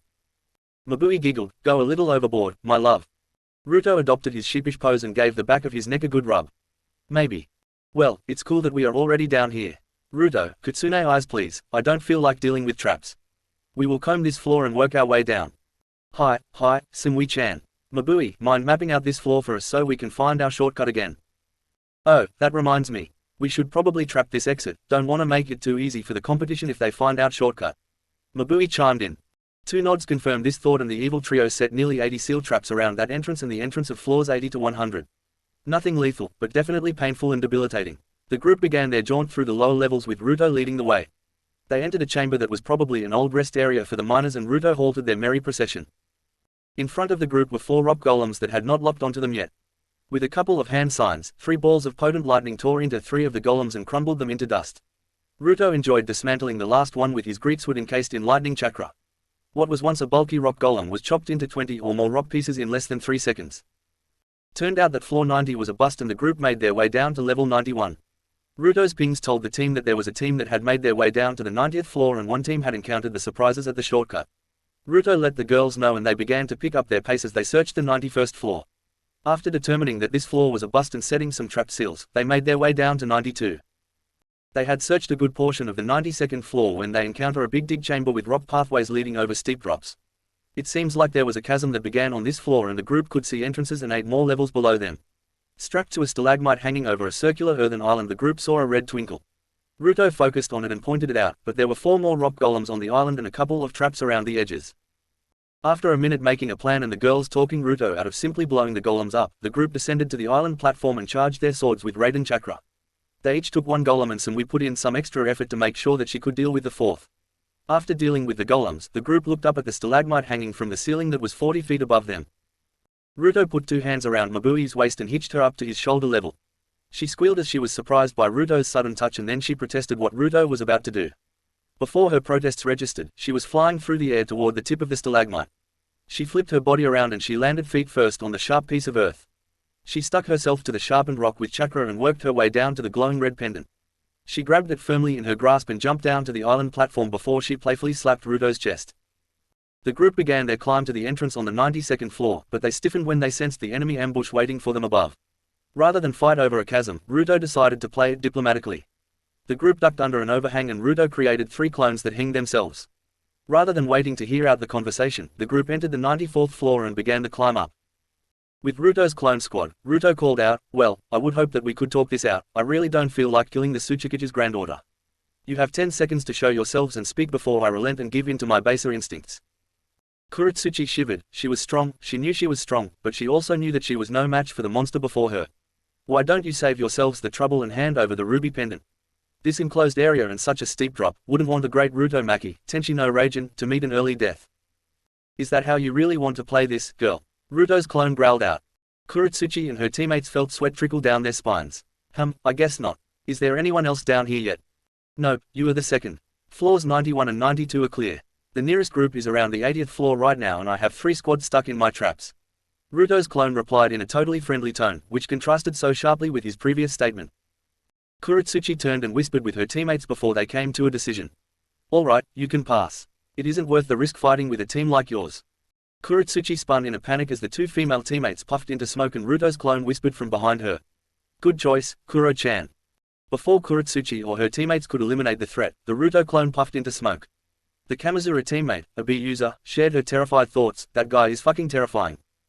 Back with Team 12, the team took another 30 minutes to make it back to their shortcut at the 90th floor. When the team walked up on the first squad caught in their paralysis trap, Ruto and the girls let out a hearty laugh. "Ha, oh this, ha, this is too. Ha, too good. How are you girls?" Ruto asked with a coy tone as he looked down on 3 figures crumpled on the floor. Maya gritted her teeth as she struggled from her face down, ass up position on the floor. You did this." Haku was lying flat on her back as she looked up at the magnificent forms of Ruto and his female teammates. Ruto-san, it would be most appreciated if you freed us from this seal. Ruto was hunched over, laughing hysterically, so Mabui responded. Sure thing, Haku-chan and Maya-chan. Once you agree that you will not attempt to attack us. We have spent enough time in this dingy mine already. Maya growled, some friends you are. Sumui knelt down next to Maya and tucked some of her illustrious red hair behind her ear before she spanked her on her ass. Now, Maya-chan. That wasn't very polite. The three Kumo ninjas let another round of merry giggles escape before they each put a hand on the immobilized Kiri team. A faint blue light glowed around their bodies before movement was gifted to them once more. They shook out their limbs and glared at Team 12, who was still shaking in fits of laughter. Maya, ever the hot blood girl her mother raised, blew a bang out of her face and huffed in anger as she puffed her cheeks. Ruto was forced to admit the girl was beautiful and incredibly cute with that look on her face. He held up his hands in defense. Now, Maya-chan, we freed you because you are our allies. If you hurry up, you will be the third team to reach the lower floors. We have one ruby pendant but there are 3 remaining. Maya huffed before Haku bowed. Thank you for freeing us, we will be going. I do hope we get a chance to face you in the finals. The young boy with thick square-rimmed glasses seemed to agree with Haku, so Maya relented and punched Ruto playfully in the chest. This isn't over, Ruto-kun. Not by a long shot, handsome. Sure thing, looking forward to it. We will see you when the test is done. Stop by our hotel room. Stay safe, we will clear the tunnels for you on our way up. Ruto threw the group a 2-fingered salute and prepared to ascend his makeshift tunnel. Maya blushed and blew Ruto a kiss before she hugged Sumui and Mabui. The Kiri team proceeded with their test and Team 12 looked up the shaft they had dug. Ruto sent focused chakra pings up the tunnel and sighed. We have multiple teams waiting to ambush this tunnel. What do you girls want to do? It would be cool if we led with Cage Bunshin and Lightning Clones then clear them out. Sumui proposed. That would be quick, dirty and effective. I want in on the fun, Ruto, so why we don't each of us make a couple of each and send them up. We follow behind by a minute or so and take it slow. Mabui added onto Sumui's idea. Slow is smooth and smooth is fast. Alright, thumbs up, let's fuck. Ruto responded cheerily. The ascent back up their tunnel proved to be an eventful endeavor. The Shadow and Lightning Clone combos proved to be very effective at surprising enemy teams and providing openings for Team 12 to debilitate their ambushes. They faced 3 teams in total on their way back up and the first 2 were simply debilitated. Mercifully knocked out, and they would wake in an hour or so to resume their exam. The whole mood changed when Team 12 ran into a Kuza team that decided to be lecherous rapists with a shadow clone of Mabui. Of course, it was just a shadow clone, but when Ruto arrived on the level to see a Kuza ninja holding a kunai to clone Mabui's neck and groping one of her boobs, well, let's suffice to say he lost it. The clone winked and popped itself when it saw Ruto, and Mabui was enraged by someone other than Ruto fondling her. Sumui joined the frenzy on her friend's behalf and the blood of Kuza spilled in the mines. Ruto immediately activated his Stage 1 lightning armor and shoulder checked the offending Kuza male into the mine wall. The guy buried nearly 5 feet into the wall and the distinct sound of shattering bones could be heard through the crash. He was struggling to get out of the wall when Ruto's extended nails pierced his right shoulder. Ruto let his kitsune instincts take over as he carved up the male that dared to defile one of his mates. Although it was extra bloody on the outside, internally Hikari was on the verge of pulling him into the minescape to relieve a potent buildup of lust from his display. Sumui stuck to her katana. It wasn't good to break out big jutsus in such tight spaces, and the structural integrity of the mine was already damaged by their impromptu tunnel. A thin, electric blue sheen encompassed her katana as she blurred forward at the Kuza kunoiki. The girl's full attention was on the lightning-cloaked Ruto, but that didn't spare her from Sumui's blade. One clean stroke to her undefended neck ended Sumui's fight quickly. Sumui preferred quick and easy, she thought it was cool. Mabui, being the offended party, chose not to take the quick and easy route. The remaining male of the Kuza team was punched ferociously in the head and sent tumbling through the bloody remains of his female teammate. He slipped on her blood when he tried to regain his feet and found his head grabbed by Mabui. His mind raced as terror and lightning spread throughout his body. The sustained blast of lightning chakra left a smoldering corpse at her feet. She left the deceased group after spitting on the ground. Mabui's least favorite thing in the world was rapists. Team 12 surfaced and made it to the topside checkpoint 8 hours and 12 minutes after they started the exam. It was a new record for this variant of Iwa's second phase, and the proctors were more than a little surprised when a blood-covered Ruto slammed the ruby pendant down on the table. They were released and escorted to their hotel, where the proctor told them to meet at the checkpoint at 6 p.m. in 2 days for further instructions. Team 12 cleaned themselves off, unsealed some pre-cooked dinner, let Hikari out of the seal, and spent the next 2 days in a state of sexual bliss. When Onoki heard that Team 12 of Kumo passed the second stage of the Jonin exams in just over 8 hours, he wanted to be incredulous, but he kind of expected it. That team was 15 or 16 years old, and they were each elite Jonin level. Onoki estimated Ruto to be around Sannin or just below Sannin level, but he would need to see more to be sure. He was enjoying some bourbon as he finished his paperwork when a Chunin responsible he had sent on a patrol crashed into his office. It is clear that this man narrowly escaped death and he was struggling to hold on. He was panting, covered in blood and had more than a couple shuriken lodged in his back. Hang on, we will get you help but I need to know what's happening. Speak child. Onoki had darted over to the kneeling and panting ninja to support him. Tsuchi, Kage, Sama, Roshi, captured, Deidara, and many others, the fits of coughs and spurts of blood finally took their toll on the ninja, who collapsed dead in Onoki's arms. Onoki flared his chakra and a squad of golem appeared kneeling in front of him. Go to the volcano, find Roshi and bring me the perpetrators. I will send additional backup, go. The golem squad needed no further orders, they disappeared in Shunshin to accomplish their mission. So, my lost student has returned to his homeland. What does he want with Roshi? Why did it have to be during the Jonin exams? Because I would be distracted. Kami damn it all, who? Why? Onoki continued his inner tirade as he struggled to understand the current situation. He would need to inform the council and see if the Jonin exams should be continued or if he should throw out the foreign shinobi and lock down his borders. 2 days later at 6 p.m., Team 12, reeking of sex and sake, reported into the checkpoint in front of the old mine. They saw Kuretsuchi's team, the Kiri team and Konoha's team 9 waiting there in front of the podium. The Iwa team looked like they finished early as well, and they were clean and well rested. The Kiri and Konoha teams not so much. Team 9 looked like they went through the meat grinder since they were covered in blood, dirt and cuts. The Kiri team looked exhausted but no worse for wear. Maya told Team 12 after the instructions that they used a combination of boil release and hidden mist jutsu to bypass most of the waiting teams. It took them a while, but it was the safest way they could move. Onoki stood on an elevated platform to address the remaining contestants. Alright, congratulations on passing the second stage of the Jonin exams. Team 12 of Kumo, you shattered the previous record for this course by over 6 hours. I decided to leave your little shortcut because it produced some interesting results. Anyway, the finals will be held in 2 weeks. The drawings will not be completed until the day of your match, but it will be a one-on-one tournament-style event with a 3-way finish. There will be a banquet to introduce you to dignitaries and daimyos from various lands held 2 nights before the start of the finals. Due to an attack on Iwa territory, you will be always escorted by 2 golem guards for the duration of your stay. Training grounds are provided to each team and your golem guards will escort you there at your leisure. That will be all for now. Team 12 returned to the hotel after sharing dinner with Maya, Haku and Chojuro. Ruto poison tested the food and said they were in the clear before everyone dug in. It was good catching up with old friends and it was great to hear that Kiri was recovering so well.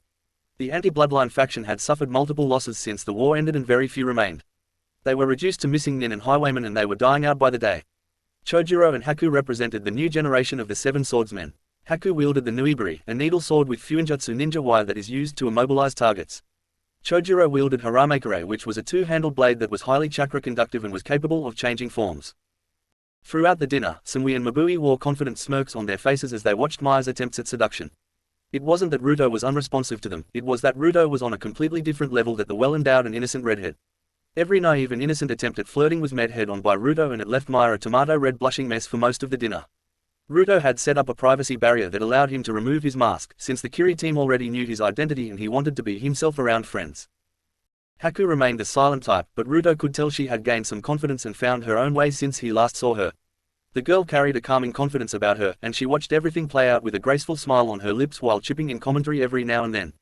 Ruto noticed that Samui bonded well with Haku and the two seemed capable of having silent conversations with their eyes from across the table. Ruto knew that Samui had branched out with his other girls and that she liked it, maybe she wanted to extend that honor to Haku as well.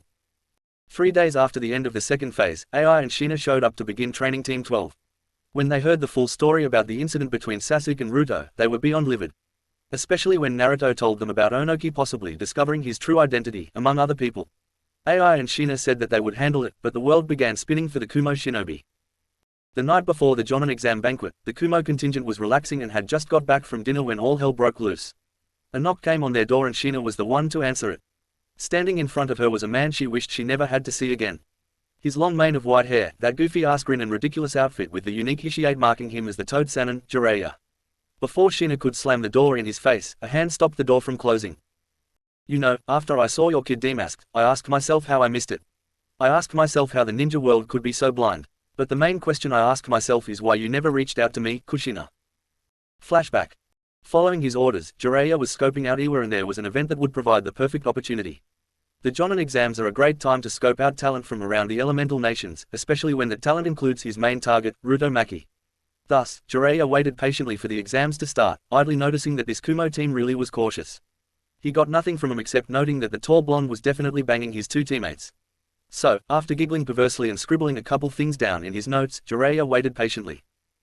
Then he was hidden on a hilltop, protected by his chameleon jutsu and using his trusty spyglass to gather information from afar. Jiraiya had slapped his forehead when he saw the Uchiha engage in open hostilities during the Jonin exams. He watched the dismemberment and casual incapacitation of the Uchiha brat, but then something caught his eye. The masked teen was finally unmasked, and he needed to focus on that. He turned his focus to the blonde's face and froze as recognition washed over him. Temporarily haunted by a ghost, he tried to regain focus through his telescope, but the blonde was already masked once more. Jiraiya closed his eyes and focused on the image he saw in his telescope. The same spiky, sun-kissed blonde hair, the powerful azure blue eyes, Kushina's face laced with 3 whisker marks on his left cheek. He was sure another set of whiskers would be on the right side of the kid's face if it wasn't burned. Then, Jiraiya watched as the kid healed freakishly fast and shook off the effects of Amaterasu before he returned to his tasks. Jiraiya proceeded to watch this Maki decimate the standards of the Jonin exams by breaking out 3S ranked jutsus of 3 elemental variants and even added a Kekai tutor.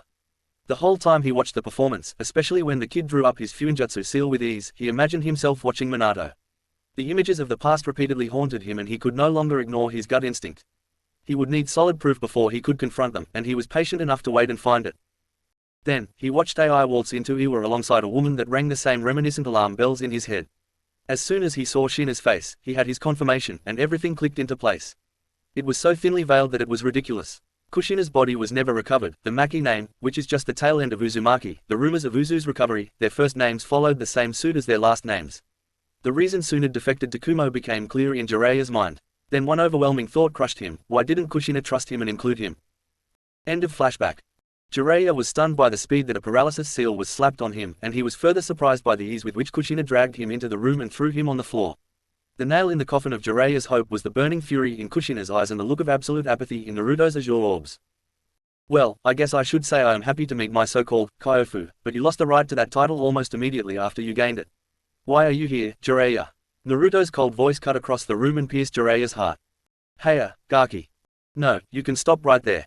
You don't know me, you have never known me, and I am inclined to believe you will never know me. You will address me as Ruto or Maki-san. Sadness flickered across the visage of the toad sage before it was buried and replaced by frustration. I thought you were dead. Your dear old mum never included me in her little plans. Bullshit, bullshit, Jiraiya. Don't lie to my Sochi's face. How many letters, how many pleas for help did I send you? How many times did you ignore your obligations in favor of booze and women, Jiraiya? Look my son in the eyes and tell him how many times you ignored my pleas for help. Then ask yourself why I didn't include you in our escape from that hellhole. Kushina screamed at the immobilized Toad Sannin. Naruto walked over and wrapped his mother in a warm hug, whispering into her ear to calm her down. Ai's imposing figure stood protectively next to Kushina with a massive, yet reassuring, hand on her shoulder. Ai decided to speak. What are you doing here, Jiraiya? A simple question, a complicated answer. Jiraiya was close to breaking down. He hadn't cried since Minato's death, but looking at the fully grown form of his son, so many memories crashed into him and disturbed his thoughts, preventing him from forming a coherent sentence. But, he. Naruto rested his head on his mother's shoulder and pierced Jiraiya with an apathetic stare. Speak, Toad. Speak or I will kill you where you lie for forsaking your vow to my father. The key behind Naruto's statement shocked Jiraiya back into battle mode and he answered Naruto's gaze. Look, Naruto, I ignored your mum's letters. I didn't think that it was that bad and Konoha needed my spy. Your family needed you more, you pathetic old man. Look, save your whimpering. I don't want your apologies, I have no need for a family reunion because you lost the right to call yourself family. So, Jiraiya, spy master of Konoha, tell us why you are here. Cold indifference was all the Kumo contingent could feel in Naruto's words. The normal, jovial feeling was completely absent and left sharp words that cut right into their target. Fine, brat, I was here to spy on Iwa and find information on you. I have that information in Mount Maihuboku, so if you kill me the information goes straight to Konoha. Jiraiya's guilt was replaced by anger now, which was dangerous considering he is in a room with at least 3S ranked shinobi. I have no desire to stain my hands with your blood, you aren't worth it. You already had the information you required, so why confront us in our own room? Why Jiraiya? Because I needed to know for sure. Jiraiya's anger faded as the past broke through his defenses once again. Oh, okay, so you are here because you feel guilty. Got it. Well, anything else you want to say before you leave me and my family the fuck alone? Naruto shrugged off the pathetic nature of the man. Ever since his mother had told him about Jiraiya, he had wanted nothing to do with a man that would forsake his family. Jiraiya looked up with tears in his eyes and his face that of a broken man. Can't I make things right? What would you have me do? I am bound to Konoha and obligated to report that their Jinchuriki is in Kumo. That the Uzumaki have betrayed them. Kushina ripped herself from Naruto's arms, grabbed Jiraiya by the throat and slammed him against the wall.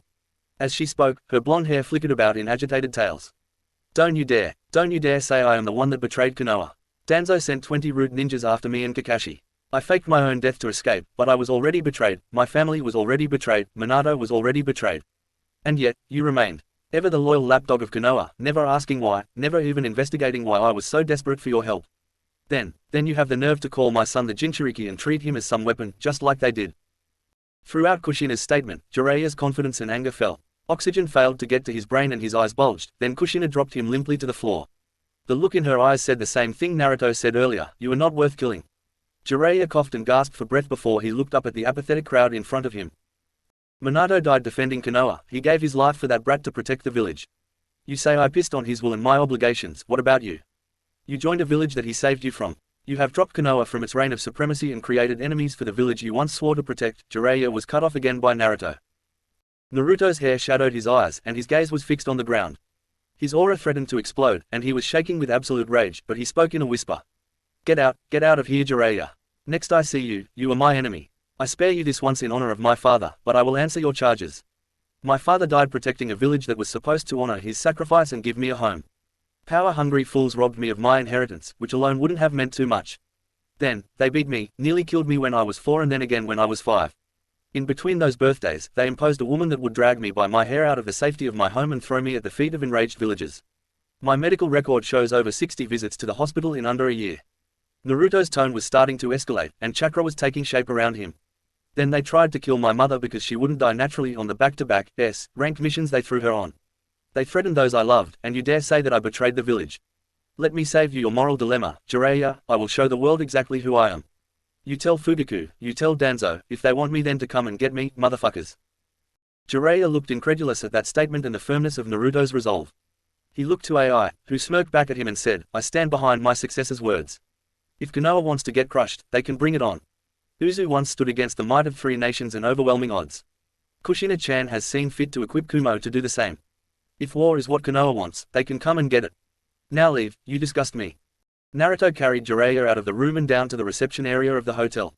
He placed him on the couch and removed the paralysis seal. Jiraiya remained stunned the whole time, trying to wrap his mind around what just happened. I give you one warning, Jiraiya. You or Konoha threaten my family, the QB won't just say hello to Konoha next time. I spent the past 10 years training myself to the brink to deal with the worst scum that Konoha has to offer. Pass that along to those pathetic old fools on the council. I do hope Sasuke's hands heal okay. Naruto turned and left Jiraiya sitting in a stunned and silent rage. This rage would lead to Jiraiya's most epic drinking and whoring binge of his life. Sorry to say, no amount of booze or women will ever get rid of the guilt that Jiraiya carries in his heart. Chapter 19. Jonin exam, dinner party. Onoki had been running around Iwa trying to find Roshi, the Four-Tails Jinchuriki. He was so distracted that he forgot to have his talk with Ruto and Shinamaki. He would have to do that tonight at the banquet. He would need to walk a delicate line because the people of Iwa still fear and hate the Yellow Flash for his decimation of Iwa's armies. Onoki didn't care very much, it was war and Onoki would have done the same thing if he could. However, he would use this information to extort him and get Iwa the seals it needed. Team 12 was getting ready in their hotel room and Naruto was having a hard time not just ripping the elegant dresses off and claiming his mates on the spot. Naruto was never one for such pomp, but he would need to learn to deal with it if he was to be the next Refuge. Not to mention, tonight was going to be a special night. A night that would rock the elemental nations, especially his former home village. Naruto dressed himself in a royal blue tuxedo with yellow lining, wrist cuffs, bow tie and shoes to match his sun-kissed blonde hair. On the back of his tuxedo jacket, the crest of the Uzumaki was emblazoned in yellow, denoting it as the Kumo branch of the Uzumaki clan. He had removed his mask and face mask, ready to show the world that he no longer feared it. Naruto snuck up behind his 2 gorgeous lovers as they did the final touches on their makeup and outfits. Mabui was wearing a slick and elegant ball gown made of silver silk that revealed her milk chocolate skin and showed off her shoulders and cleavage.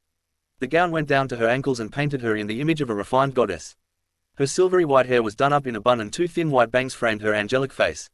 Her lips called out to Naruto, but he was denied a kiss so he wouldn't ruin her makeup. Sumui was dressed in an icy blue strapless dress that showed off her toned shoulders and generous amounts of her cleavage. The dress hugged and accented all of her curves and transformed her into an icy temptress. Her ass called out to Naruto as she bent over the sink to put finishing touches on her makeup. Sumui welcomed the pelvic embrace of Naruto and she wiggled her butt a little bit in appreciation for his affections. After Naruto got a hold of his enhanced sexual desires, which were strengthened tenfold by his Hanyu blood, Team 12 joined Ai, Darui and Kushina to head to the banquet. Naruto noticed that his mother was wearing the true Uzumaki crest of a linen coat that she wore over her fiery red dress. Unfortunately, nobody was present that could undo her chakra-dyed hair, but she had grown to like the sun-kissed blonde look. The group made their way to the banquet hall and drew the undivided attention of every person they walked past. Ai, Kushina and Darui parted from Team 12 and left them in a staging room with the other contestants. When Kuretsuchi saw Naruto walk in, she instantly flagged him as a threat because of his resemblance to Minato Namikaze. He diffused her with a single look and smirk, which flustered the brunette Kunoki. The other members of Kuretsuchi's team gaped at him in stunned disbelief while the Kiri team greeted them like it was no big deal. Team 9 from Konoha was confused. Neji recognized the resemblance between the 4th Hokage and Naruto, but he didn't piece it together instantly. Ten was drooling over the blonde hottie and squeezing her legs together to settle her reaction to the absolute stud. Lee, dressed in a green suit and orange tie, looked on at the man he would like to consider his rival. Since Lee witnessed Naruto's taijutsu display, he had been itching for a fight. Team 12 and Team Kiri ignored the others and talked quietly amongst themselves until the banquet ceremony started. The host's voice projected across the filled ballroom. Ladies and gentlemen, daimyos and other distinguished dignitaries. Iwa is hosting this international event to give each of you the chance to meet the best and brightest up-and-coming shinobi of the elemental nations. Tonight, we have Ai, the Yondaime Reikage, and Mei Terumi, the Yondaime Mizukage, and Onoki, the Sandaime Tsuchikage and Hiruzen Sarutobi, the retired Sandaime Hokage, presiding over the banquet tonight. Without further ado, let me introduce the contestants. Hailing from Iwa, we have Kuretsuchi Kamizura, granddaughter of the Tsuchikage, known for her lava Kekai Genkai. Alongside her, her teammate Sayu Kamizuru represents the Battleby clan of Iwa. To wrap up the squad we have Han Mitsuki of the Steel Release. The announcer pauses for a round of applause. From Konoha, we have Konoha's Team 10 being led by the Jonin Sensei Might Guy. He leads Neji Hyuga, hailed as the Hyuga Prodigy, Ten Higurashi hailed as the Weapons Mistress of Konoha, and Rock Lee, Taijutsu Apprentice of Might Guy. From Kiri, we have a team led by Jonin Sensei Zabuza Momoki, wielder of Kubikiri Boko and leader of the 7 Swordsmen of the Mist. He leads Maya Terumi, daughter of the Mizukage and wielder of the Lava and Boil releases. Haku Momoki, wielder of the Ice Bloodline and Nuibari. Chojuro, wielder of Haramakare, rounds out the team. Finally, we have Team 12 from Kumo led by their Jonin Sensei Darui of the Black Lightning. Leading this team is, I'm sorry, is this right? Yay, okay then. Leading this team is Naruto Uzumaki Namikaze, Tenshino Raijin and leader of the Divine Bolts of Kumo, heir apparent of the Reikage and wielder of the Kekai Tuta, Storm Release. His teammate and fiancée Samui of the Divine Bolts and Swords Mistress of Kumo. The last but certainly not least, Mabui of the Divine Bolts. Also a fiancée of Naruto and hailed as the Fuinjutsu Mistress of Kumo. At this massive revelation, the room erupted in shouts of disbelief and some outrage. Onoki cursed under his breath as he missed his opportunity. Now, he would have to play nice. Hiruzen Sarutobi gaped at the long-lost son of his successor in a state of total shock and disbelief. Kuretsuchi kept a firm gaze fixed on the son of the Yellow Flash.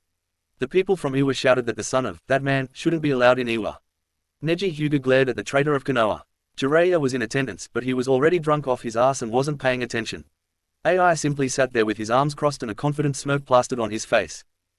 After the whole crowd calmed down, the tension-filled dinner left the banquet hall quieter than usual except people that were talked in hushed whispers. Naruto sat at the table with his teammates and a couple of the more influential people from Kaminari no Kuni, including the Lightning Daimyo, Kirinji. Kirinji was laughing heartily at the unique way Naruto, or the Uzumaki clan as a whole, had of shattering people's expectations. Sorry, Kirinji-sama, for not letting you know ahead of time. There were factors that we didn't account for, and we decided to just rip the bandage off. Plus, it stopped the old fence-sitter from attempting to bend us over the proverbial barrel. Naruto's tone was polite but informal, just the way Kirinji liked it. That is quite all right, my boy. Now that you are out in the open, I will be sending the proper documentation around to my fellow daimyo. If they do not turn over your inheritance, well, let's just say I will make it unpleasant for old Kinshi. We may even revoke the seal work you did for him.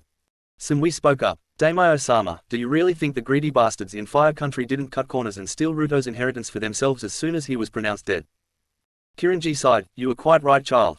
However, even if we cannot get money out of the equation, we can exert political pressure and public shaming. Lady Kushina provided all of the necessary documentation to me shortly after her arrival in my country. Kirinji-sama, I don't presume to demand anything of you, but if I may ask you to enjoy turning the screws and to turn them slowly, would that be appropriate? Naruto's question earned a full-blown laugh from the usually prim and proper daimyo of Kaminari no Kuno. Dinner continued along friendly lines until it was clear that most of the guests had finished their meals. Then the contestants formed a greeting line toward the front of the banquet hall and the visitors had the chance to greet each of them. It was quite boring and mechanical, but it gave people the chance to meet the contestants. Unfortunately for Naruto, he was the most high-profile person there, thus, he was forced to deal with many people, promise many future conversations and blow off many opening discussions about some daughter or niece or aunt that would have been involved in marriage proposals. The one strange conversation that Naruto had that night was with Hiruzen Sarutobi. Nothing serious could be said out loud, but the look in the old man's eyes was. Interesting. It wasn't disappointment, and there was definitely a healthy amount of relief and pride. Naruto asked about his prosthetic and kept the conversation short and light, but Hiruzen let him know that they would most definitely talk later. After the greeting line came dancing, which was something that Naruto truly enjoyed. It might be considered strange to see a 6'3", 225-pound man dancing gracefully on the dance floor, but not for Naruto. As soon as he had his first dance with Mabui, he had a line of girls waiting for their turn to be treated like ballroom princesses. Naruto danced with Sumui, his mother, Maya, Haku, Krishna, Kirinji's daughter, Maria, Hanzo's wife, and a number of other beautiful girls. Naruto had long since shed his jacket and rolled up the sleeves of his wide button-down shirt. As Kushina sipped on a whiskey drink and watched her son dance, she couldn't help but thank Kami for the smile on his face. Naruto always loved to dance with her when he was a kid, and the unhindered smile of childlike joy made its appearance once again. That smile didn't care about the worries of tomorrow or the regrets of the past. It simply spread its radiance around the room and made everyone that saw it feel just a little bit better inside. For those that danced with him, that smile lit a fire in their souls and brought blushes to their cheeks. Hikari watched from inside the seal with a mixture of wistfulness and slight tinges of jealousy. She was the one that taught Naruto to dance on nights where neither one felt like sleeping. Okay, she taught him some of the dances, and the Kitsune begrudgingly admitted that she only did so because watching him dance with his mother made her jealous. Regardless, Hikari focused on the enhanced link to their senses and enjoyed the dances. She would be sure to pull in into the seal and get her own dance before the night was out. Jonin exam finals. Team 12 showed up in the massive coliseum that Earth Country used for its fights. The arena was about twice as big as Kumo's own, and the terrain was divided into 5 pie-like pieces. Each piece of the terrain represented a different battle space and offered various advantages to the competitors. The wooded, water, rocky, mountain and desert terrains seemed pretty standard. What threw the competitors for a loop was the terrain where random bursts of electricity seemed to dance around an uneven metallic landscape. The competitors walked out onto the field with nearly 40,000 viewers cheering for them. On top of that, camera crews were performing last-minute touches and making sure that they could capture the action to televise the event.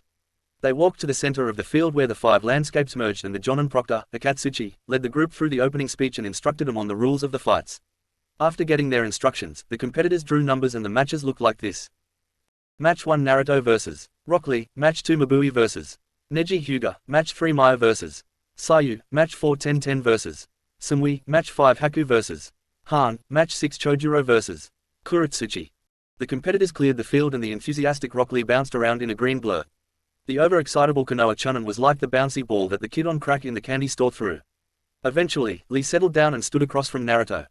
Naruto cocked an eyebrow and smirked at Lee's display. Alright, Lee-san, I know you wear weights, so take 'em off. Only if you do the same, my unyouthful opponent. Lee shot back. Well now, Lee-san, what have I done to earn your ire? From what I am told, you calling someone unyouthful is the equivalent of cursing at them. Naruto cocked his head to the right in a gesture of questioning and mock innocence. Lee was undoing his leg weights as he responded. You abandoned your home village, what could be more unyouthful than that? Naruto ignored the anger that tinged Lee's voice and picked his ear with his pinky. Oh, I don't know. How about a village that regularly beat a 4-year-old? How about the 60 visits to the hospital in under a year?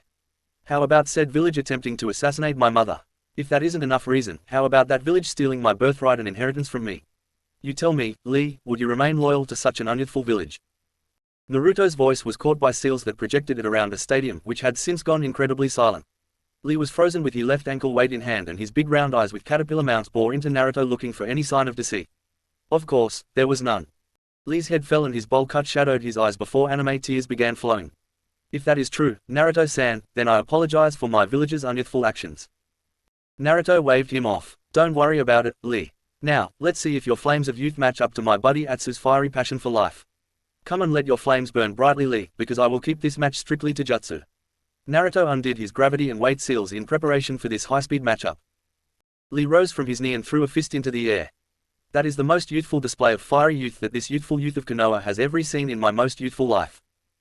Naruto was willing to get the kid fired up, but this was going a little too far. So, Naruto fell into the opening stance of his Brawler Fox Taijutsu stance and beckoned Lee forth with the universal hand signal for bring it. Lee needed no further invitation, and the battle of the blurs began. Both fighters were incredibly quick and monstrously strong. Every block sent shockwaves, every parry sounded like a rush of wind, every missed strike left a crater. The fight continued to escalate as both fighters grew accustomed to the movements of the other. Lee transitioned from the Goken to the Swallow fighting style, which Naruto answered by changing to the Whirlpool fist that his mother practiced. Up in the stands, Might Guy was watching this display with a fixed gaze that didn't miss anything. Then he saw Naruto's switch up and knew that Lee was in trouble. The Whirlpool fist was a perfect counter style that used the movements of the opponent to build up momentum throughout the fight to land a critical blow. Naruto was playing to his counter-strike style and absorbing blows from Lee in graceful swirls, twirls and parries until Lee overextended with a straight kick. Naruto spun out of the path of the blurring leg, clamped the leg to his side with his left arm and sent a bone shattering, spinning back fist with his right hand. The blow landed on Lee's temple which catapulted Lee end over end for nearly 100 meters. The crumpled form of Lee filled the end of a dugout pathway and Naruto watched to see what he would do next. The blow that landed rattled every bone in Lee's body, especially his skull. He knew that he had a concussion, a pretty bad one at that. The whole world was spinning and the signals to his body were non-responsive for a couple seconds. Once he regained control of his hand, he reached into his kunai pouch and drew out a vial. He popped the top of the vial and brought the contents slowly to his lips. Once the vial was properly aligned, he tilted it backward and chugged the contents in a single gulp.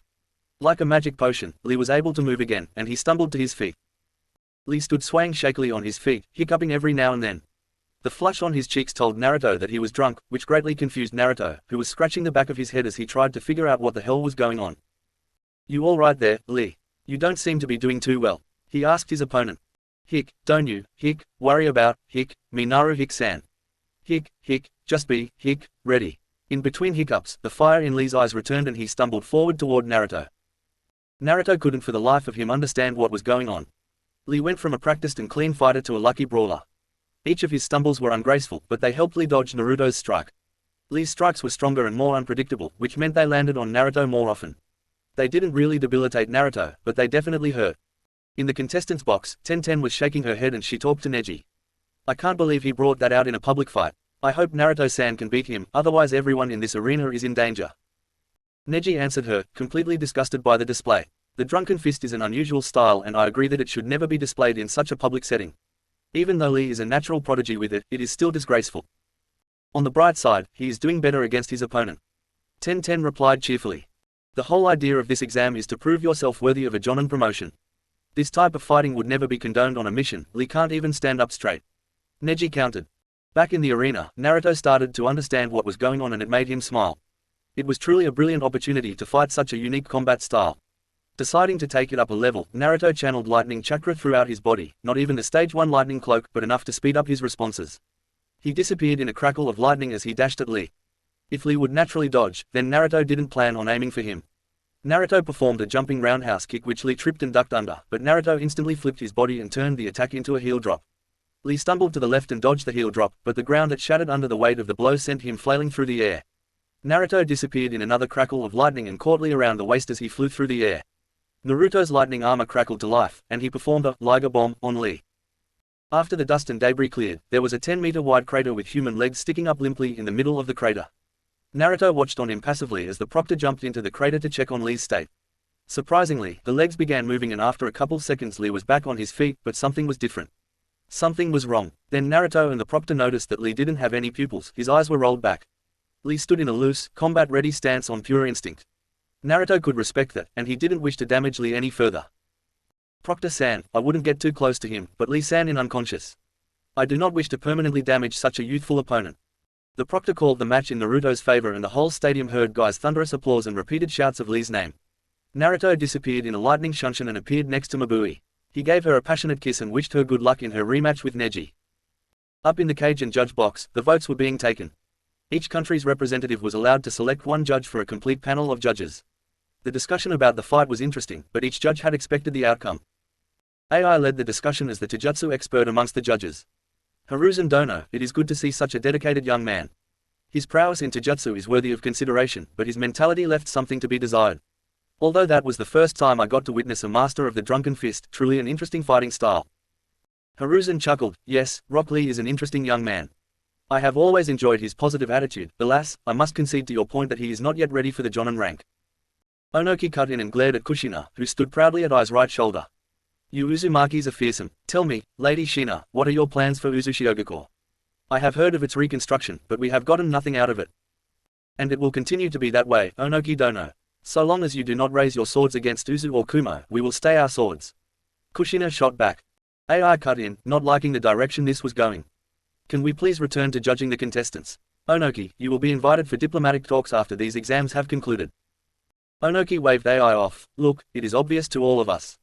Your brat will be promoted, and the green-clad boy is not yet ready." Back in the arena, for his part, Neji walked nervously into the arena. The last time these two had fought, Neji and the Hyuga clan had been thoroughly embarrassed. The elders had called for Mabui's head for exposing their clan's secrets in such a way, and Neji couldn't blame them. Unfortunately, that fight also shattered Neji's confidence and changed him as a person and ninja. Neji became submissive to those that were clearly stronger than him, and this girl was most definitely stronger than him. Mabui enjoyed watching the twitches of nervousness and submissive tendencies, and she got a crazy idea that would make Naruto and Samui laugh. Let's see if she could pull it off. She squared up against Neji in the arena, except before Akatsuchi could start the match, she hanged into a dominatrix outfit. Male jaws around the stadium dropped and Naruto wondered what she was doing with an amused expression. Now, Neji-san, last we fought you were Fate's bitch, however, I believe that you are my bitch now. The transformed Kuno took the shape of a whip and the sharp crack of the whip made Neji flinch. I don't know, Neji replied. That is right, slave. You don't know, you simply listen. Another crack of the whip. Do you need more punishment? This crack of the whip made Neji flinch visibly and drop his eyes. No, mistress, he whimpered. At this, Mabui dropped the hanged and was bent over laughing. All around the stadium, people were laughing at the display. Most people had watched the Hyuga get dismantled in the Konoha Chunin exams and they had taken notes. Now, this was too much, and the stadium roared with laughter. Alright, Slave-kun, give me your best shot. At least you aren't Fate's bitch anymore, Mabui said and took a battle-ready stance. Neji nodded sheepishly and put on a pair of Fuinjutsu-reinforced sunglasses. Mabui laughed because of the last time that she had blinded him and every other Hyuga in Konoha.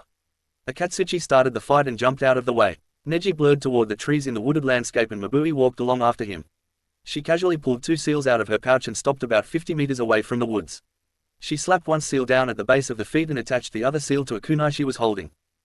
She charged up her lightning chakra into the seal she was still holding until the seal glowed blue on the kunai. She aimed it up over the tops of the trees and let loose before flipped through hand seals and whispering, Kunai Kage Bunshin no Jutsu. The kunais multiplied and formed a downpour on the woods. Nothing happened as Neji remained hidden in the wooded terrain until Mabui flipped through a chain of 12 hand seals and called out, Raiden Fu in collapsing lightning cage. A brilliant cage of electricity covered the wooded area and Neji. The electric blue wisps of chakra demonstrated where the boundary of the cage was. Mabui stepped on the seal at her feet and made the boar seal with her hands. The lightning in the cage intensified and the cage began to shrink.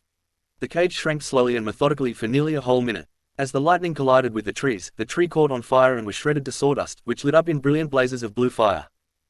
Neji simply wanted the terrain to benefit his fighting style. He would have the advantage of his Byakugan with so much cover. However, his mistress didn't enter the woods. Neji watched as Mabui channeled a significant amount of chakra into a Fuinjutsu seal that he didn't recognize. He watched her throw it and knew it wouldn't land anywhere near him, then it multiplied into 10 identical kunai with the chakra in the original tag divided onto the copies. He watched in amazement as a chakra cage appeared around him. He tried to shunshin out, but the chakra interference blocked his attempt. Now he was caught in a cage that was moments away from electrocuting him, and to make matters worse the woods are being destroyed and turned into a combustible fuel. Mabui continued to hold the boar seal with a bored look on her face, but she was expending a sizable chunk of chakra. Finally, it was time for the last part of the seal trap. The cage was now a 10 by 10 prison of electricity and Mabui gave her opponent one opportunity to forfeit, which Neji didn't accept. Mabui looked at the proctor who simply shrugged back at her. Mabui flipped to the bird seal and the cage was filled with electricity and yelps of pain. Neji tried to perform the kaidan, but he was caught off guard by the first jolt of electricity that disrupted his chakra flow. He ended up twirling in spot with no chakra dome protecting him. Throughout the next minute, Neji was repeatedly and mercilessly electrocuted until Mabui was sure that he was unconscious and incapacitated. Back in the judge's box, Kushina was still recovering from rolling on the ground. It was an admittedly unsightly display, but the mind games that Mabui pulled on Neji were exactly why Kushina loved the girl. Then she went and thoroughly dominated the match with Fuinjutsu, truly a proud addition to the Uzumaki family. Kushina stood up and dusted herself off. What's there to say about this match? My daughter-in-law just showed a glimpse of what Kumo and the Uzumakis can do in battle. Isn't that why you were so scared of us and attacked my home village, Onoki? Kushina said in a boastful taunt. Onoki scowled. Yes, Kushina. So, you are holding on to past grudges. Ai growled menacingly. Tsuchikage, I have asked you to refrain from such talk. Kushina, please refrain from antagonizing him. Kushina shot a wry smile at Ai. Sure thing, Ai-kun. My apologies, old man. Onoki growled a not so menacing old man growl before grumbling about insufferable brats under his breath. The next fight started and Onoki watched as his Kamizuru Kunoiki got defeated. Lava and boil release were an effective counter to bee insects and the fight was over rather quickly. Onoki sighed. Well, I suppose that was to be expected. The Kamizuru were always more of support-type ninjas and backline fighters. You have quite the promising Kunoiki, Mizukage Dono. Kushina ran over and gave Mei a congratulatory hug. Oh, that was so cool. She fights just like her mother. Congrats cuz. Mei rubbed Kushina's blonde hair over her shoulder as she tried to maintain a bit of her professionalism. Thanks, Kushi-chan. Thank you as well, Tsuchikage Dono. I am indeed proud of her, but the next fight will be the real test. Hiruzen smiled. Ah, yes, young Ten is the promising young weapons mistress of Konoha. My apologies, Hiruzen Dono, I was referring to young Samui. Those two had a bit of a rivalry back in the war over young Naruto. May halted the errant thought process of Hiruzen before it began. AI smiled proudly. Samui is one of our best and brightest. If that girl is a weapons mistress, then we could have a good Kenjutsu match coming up. Hiruzen grumbled, why is everyone acting like my kunoichi has already lost? Kushina got a devious smile on her face. Okay, old man, I will give you 100-to-1 odds. How much do you want to put down on your kunoichi? This earned raised eyebrows from everyone in the judge's box. Hiruzen was now backed into a corner, but 100-to-1 odds are pretty nice and tempting. 10,000 Ru then, and I will hold you to it. Hiruzen tried to project confidence in his tone. Deal, old man, Kushina cheerfully chirped, completely at home amongst the most powerful people in the world. It wasn't a long or particularly close fight. Ten did indeed agree to a Kenjutsu battle since Might Guy did instill a strange sense of honor into his team. Guy wept like crazy since all of his students were defeated in the first round, but that is what happens when they were each paired against Kumo ninjas. The cages exchanged knowing looks as Kushina merrily collected her winnings from a downtrodden Hiruzen that was staring at his empty wallet. After watching the spectacle between Hiruzen and Kushina slapping a drunken Jiraiya into the wall, the judges decided that they didn't see enough to promote Samui. They gave her positive marks and said that they would need to see more from her next fight. They universally denied that Ten was ready for promotion since she only displayed adequate Kenjutsu skills. The judges listened to Mei brag about Haku, one of the last known ice bloodline users in the world, as the next two contestants walked out onto the stadium. After the match was started, Han moved the fight into the earthen arena, but Haku was still able to call on the water from the water in the arena. The fight went on with Haku controlling the pace of the match using her superior speed. However, her usual ice attacks were unable to pierce his steel armor, which led to a stalemate of sorts. The stalemate was broken by Haku soaking the ground under Han's feet, which immobilized him long enough to get trapped in her demonic ice mirrors. The crowd was blinded from the rest of the display until the dome collapsed, which showed them a steel team surrounded all around by nearly a foot of ice. Inside the dome, Haku continued to escalate her ice jutsu but was unable to penetrate the steel armor of her opponent. After giving him a chance to forfeit, Haku utilized her ice release, absolute zero, jutsu. This dropped the temperature inside her ice dome to nearly absolute zero and caused Han's steel to gather all of the water inside the ice dome. The result was a steel man bundled up tightly in ice. Don't Kushina, just don't. AI cut off Kushina's smart-ass remarks before she could get started. He had his head buried in his hands since his mind had already projected the most likely jokes that Kushina would make. Kushina glared at AI, but she took another look at the human popsicle in the arena and erupted in a fit of girly giggles. The tick mark on Onoki's temple pulsed rhythmically with Kushina's giggles and steadily grew in size. Eventually, steam poured out of the midget cage's ears and Kushina's giggles evolved into laughter. AI had to intervene and lightly chop her on top of her head. The group agreed that Haku demonstrated Jonin potential and that Han was a formidable opponent but rather monofaceted. The fight between Chojuro and Kuretsuchi was interesting to Naruto and those in the contestants' box. Kuretsuchi's demonstration of lava jutsu was impressive and Maya was able to comment on it. Turns out that blending earth and fire jutsu is way easier than water and fire, at least according to Maya. Chojuro displayed a basic mastery of Haramakure, which can transform into various forms of chakra weapons. Unfortunately, Chojuro was still growing into the chakra drain that the sword inflicted on its wielder, which meant that he tied first. Kuretsuchi was announced the winner shortly after she dodged a strike from Chojuro and she landed a knee to his chin. Kushina, always able to appreciate a strong kunoichi, decided to make some amends with Onoki. Well, Tsuchikage Dono, your granddaughter is certainly talented. That was a splendid display of earth and lava jutsu. She also controlled the fight very nicely. I would love to fight alongside her in the future. Onoki, taken aback by the abrupt change in demeanor, grunted before saying, thanks, Lady Uzumaki. I would appreciate the opportunity to create such a friendship that would allow our shinobi to fight side by side. AI picked up on this. Well, we will invite you to Kumogakure and show you how some of our reforms have benefited our people and village. We can start any talks after that.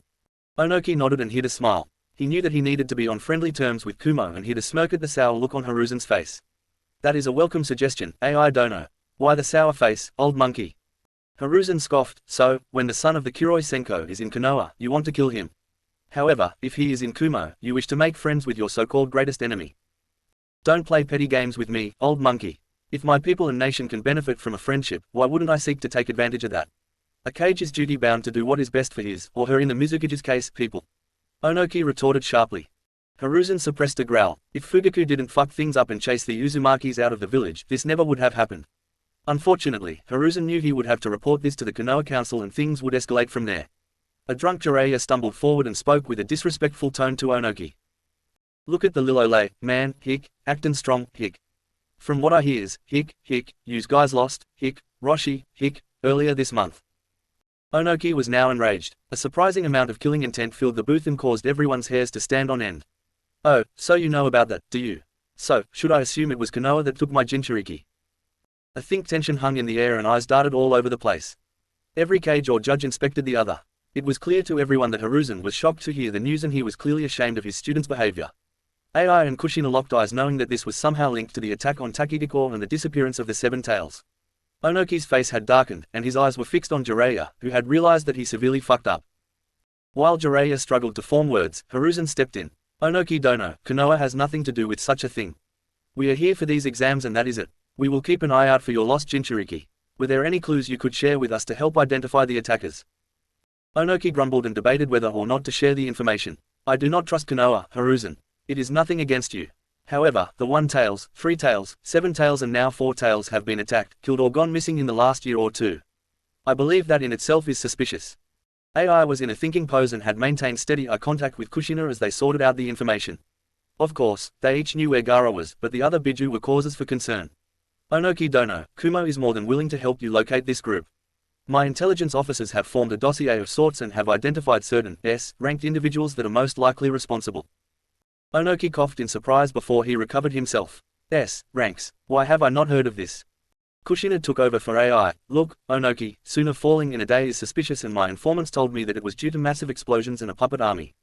Taki fell to its own missing nin, Kakazu, and another individual yet to be identified. I don't know who took your Jinchuriki, but maybe we could work together to figure this out. Onoki smiled earnestly and nodded. Indeed, send me the invite through the proper channels and I will visit Kumo. In the meantime, I suggest we watch this most interesting match.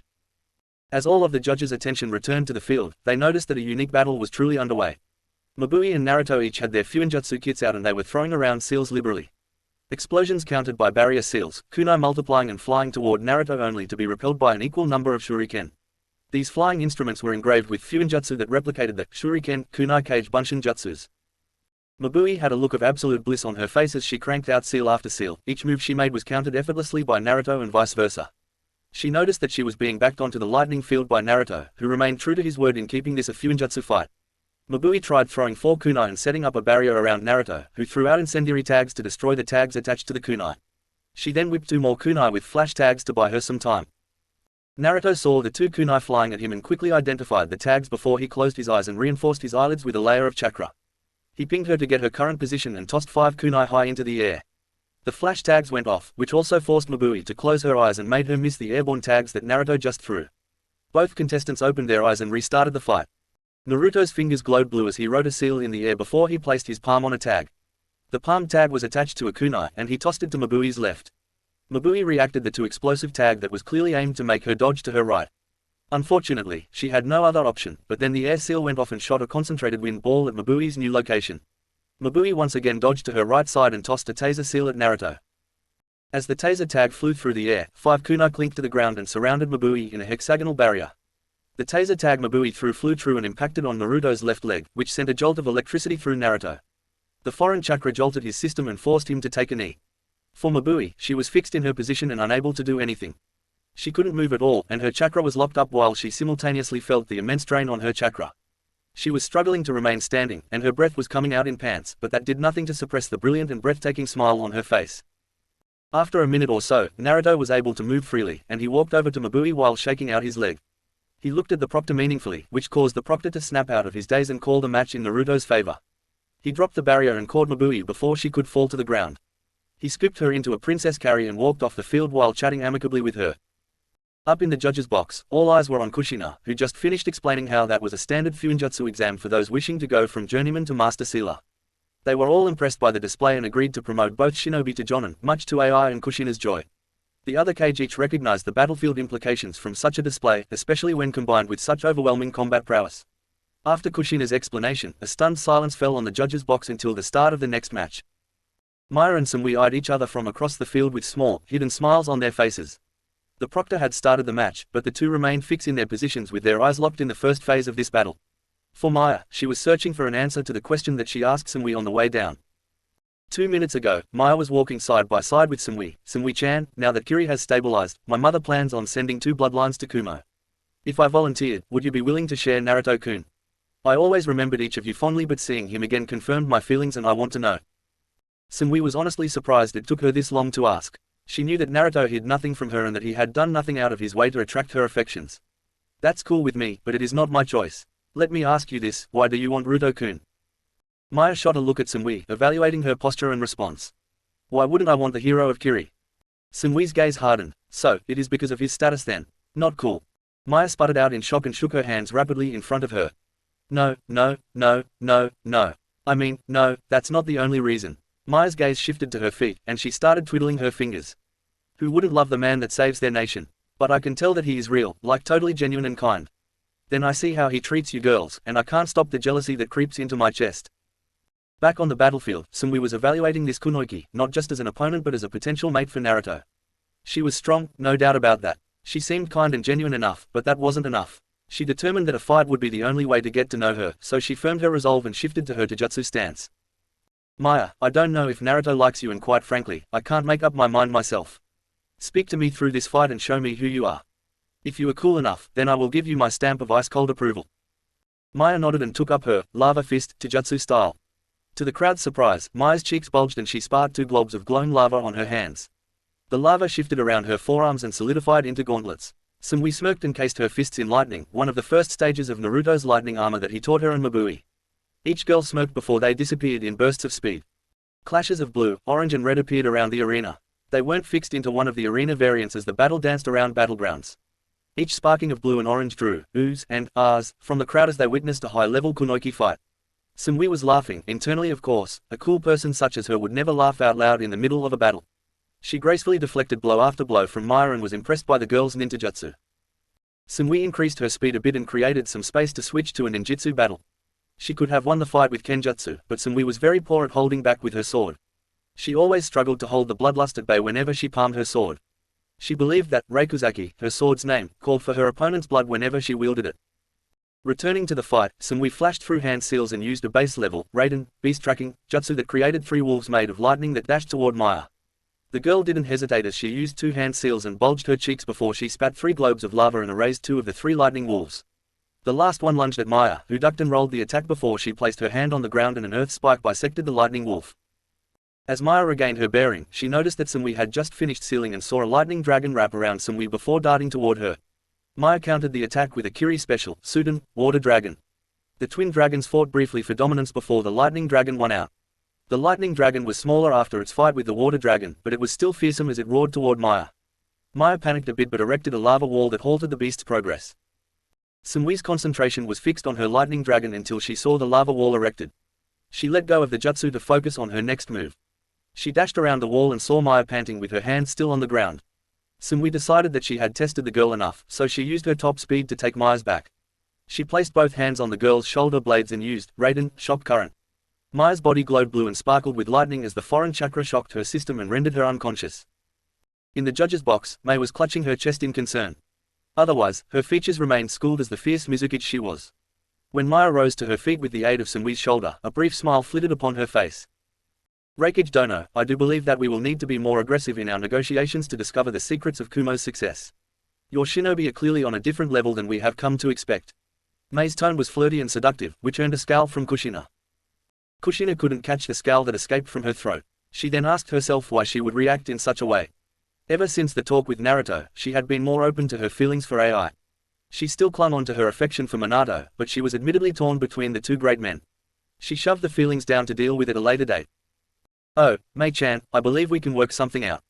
Did you get the feeling that those 2 were fighting for more than just these exams? Mei chuckled melodiously. Well, I do believe that it concerned young Naruto-kun.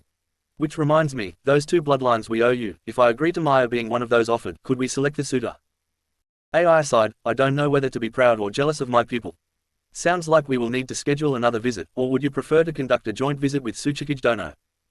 Mei tapped a thin, sensual finger to her lips. Well, let me get back to you on that. The next battle was a battle of opposites. Calm, endearing, shy and icy versus boisterous, overly confident, loud and fiery. Ice flew and lava answered it. The main problem was that Haku used a significant chunk of her chakra in her previous fight when she activated Absolute Zero. Haku didn't have enough to perform her higher tier jutsus, meaning that Demonic Ice Mirrors, Absolute Zero and Frozen Blizzard were out of the question. Haku attempted to attack, but Kuritsuchi's offensive was fierce. Taijutsu led to a momentary break that would be filled by lava. The ninja wire threads of her sword were melted before she could begin to immobilize her opponent. The senbon were countered by accurate swipes from the Iwa ninja's kunai. Haku's mind was reeling, desperately trying to come up with another idea to gain victory over her opponent. Kuretsuchi was breathing hard as she countered each move her opponent made. She was wary of being trapped in the ice dome that she saw earlier, but Haku never attempted to use it on her. Her senses told her that her opponent was running out of chakra while she still had half of her reserves to call on. Kuretsuchi saw the opening in Haku's stance and darted forward to exploit it. After diverting and melting the ice senbon, Kuretsuchi was able to engage in a clinch with Haku. Then, a mud clone appeared behind Haku and held a kunai to her neck. Haku bowed her head and gracefully forfeited. "That's my girl." Onoki jumped out of his chair and pumped his fist into the air. "Ow, ow, ow. My back." Onoki fell to his knees after tweaking his back. The giant of a man behind him knelt, scooped him up and placed him into his chair. "Grandpa, you need to be careful. You know your back can't take all of that excitement." Akatsuchi's tone was soft and gentle, with a slight bit of chiding. Mei stifled a laugh as she sighed with her last kunoiki being knocked out of the tournament. "Well, judges, what do you think? I will abstain from the vote on Haku while recommending Kuretsuchi for full promotion to Jonin." AI responded, Well, young Haku is a great kunoiki. The problem with these tournament formats is the stamina. She was very worn out from her previous fight against that steel bloodline, and she couldn't use any of her game-changing jutsu. I recommend Tokubutsu Jonin." Onoki winced before he replied. "Indeed, I would be proud to have a kunoiki like her in my ranks. Tokubutsu Jonin is fair and it won't take long for her to be a full Jonin." Hiruzen added his 2 cents. "I believe that to be fair. Now, how about the finals?" Onoki realized that he should address the crowd, so he hovered out of his chair and then over the edge of the balcony. "All right everyone, I am sure we can all appreciate the amazing displays of skill thus far. We will take a 20-minute break before the finals and the contestants will have their chakra reserves topped up.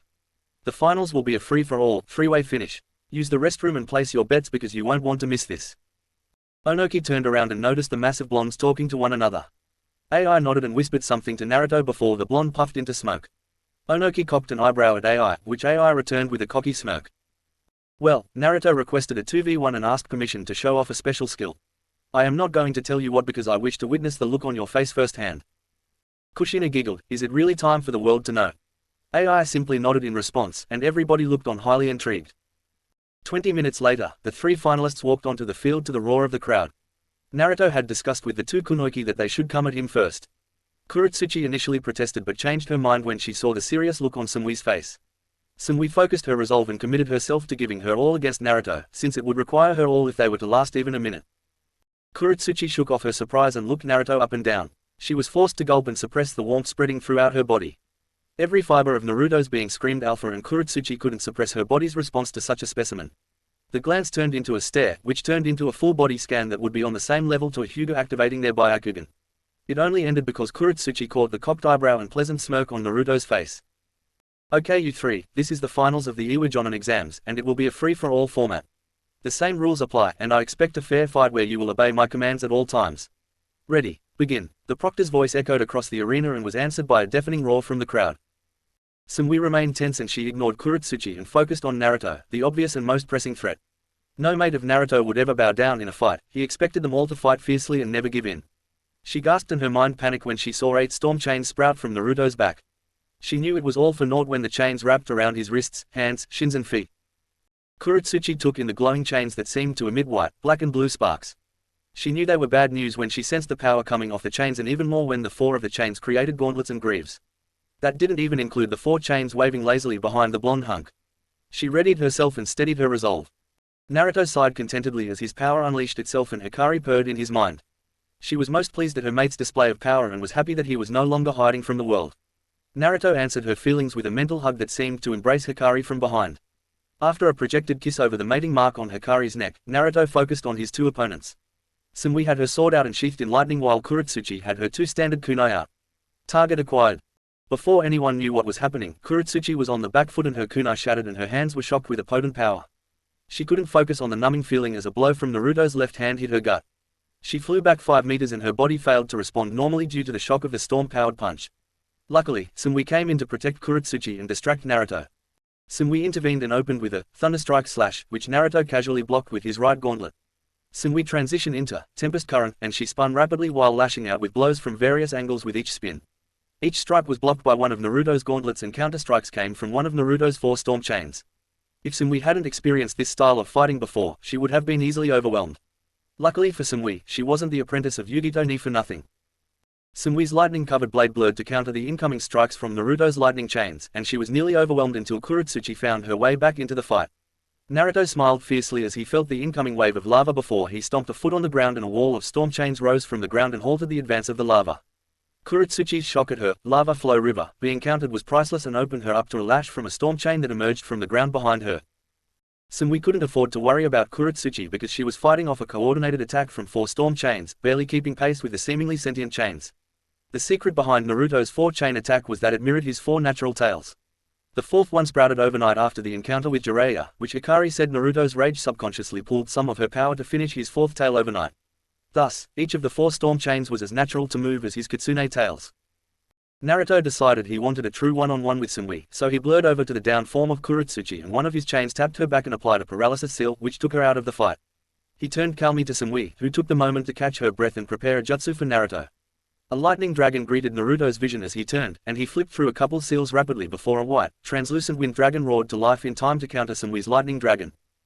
The 2 dragons clashed before a 3rd dragon joined the fray from behind the white wind dragon. The blue water dragon joined the wind dragon and crashed through the lightning dragon while absorbing the lightning dragon. Sumui's eyes widened, and she executed an emergency kawarimi, which left her in the wooded area. The storm dragon crashed into the log, turned it to splinters and then exploded in a fabulous display of wind, water and lightning. The crowd gasped as the 50-meter crater left by the storm dragon appeared through the dust cloud. Naruto wasn't fooled and knew that Sumui had dodged that. He sent out a chakra ping and got a faint response in the wooded area. He slowly turned his gaze to the makeshift forest before a devious smirk appeared on his face. He created 10 clones, each clone blurred to the edge of the forest and executed a high-powered, futon, wind talons jutsu. Naruto aimed the attack at just above ground level, which resulted in the mighty groan of a multitude of trees as they struggled to remain upright. Timber! Naruto called out gleefully as Sumui jumped over his head and took a combat-ready stance behind him. He chuckled as he turned to address his mate. You know I have always wanted to say that. Sumui sighed exasperatedly before shaking her head. For such a fine man, your child side is still overwhelming, Ruto-kun. Naruto laughed and flung out his hands, which led to the dispersing of his chakra chains. Greatsword or katana my love? He asked casually. Sumui immediately replied, katana. Nobody that knew Naruto wanted to fight against his greatsword. Naruto unclicked the safety latch on his katana and bent into an athletic stance. Sumui did the same and the 2 blurred forward. Even though they ended up behind one another a split second after disappearing, there was a rapid exchange of 5 swings apiece in that instant. Unfortunately for Sumui, Naruto was still far superior at speed and kenjutsu. A trickle of blood fell into Sumi's cleavage and exposed a shallow cut across her chest. She knew that Naruto could have killed her easily in that exchange and this was his way of showing it. With her back still to Naruto, she called out to the proctor. Proctor-san, I forfeit. He could have killed me in that last exchange, and it would be dishonorable to push this further. Very well, the winner of the Iwa Jonin exams is Naruto Uzumaki Namikaze. Chapter 20. Konoha's response 10 days after Jonin exams. After Hiruzen and the drunk Jiraiya's return, they were pulled into a council meeting the next day. Hiruzen was relieved to no longer be on the road with Jiraiya and Might Guy, and he was extremely jealous of the Kumo group that simply flew off on Naruto's giant eagle summon. He didn't report into Fugaku as he wanted to rest his weary bones and think some things over. He had thought about how to deal with Konoha and temper Fugaku's response because he knew the hot-headed Uchiha was going to overreact.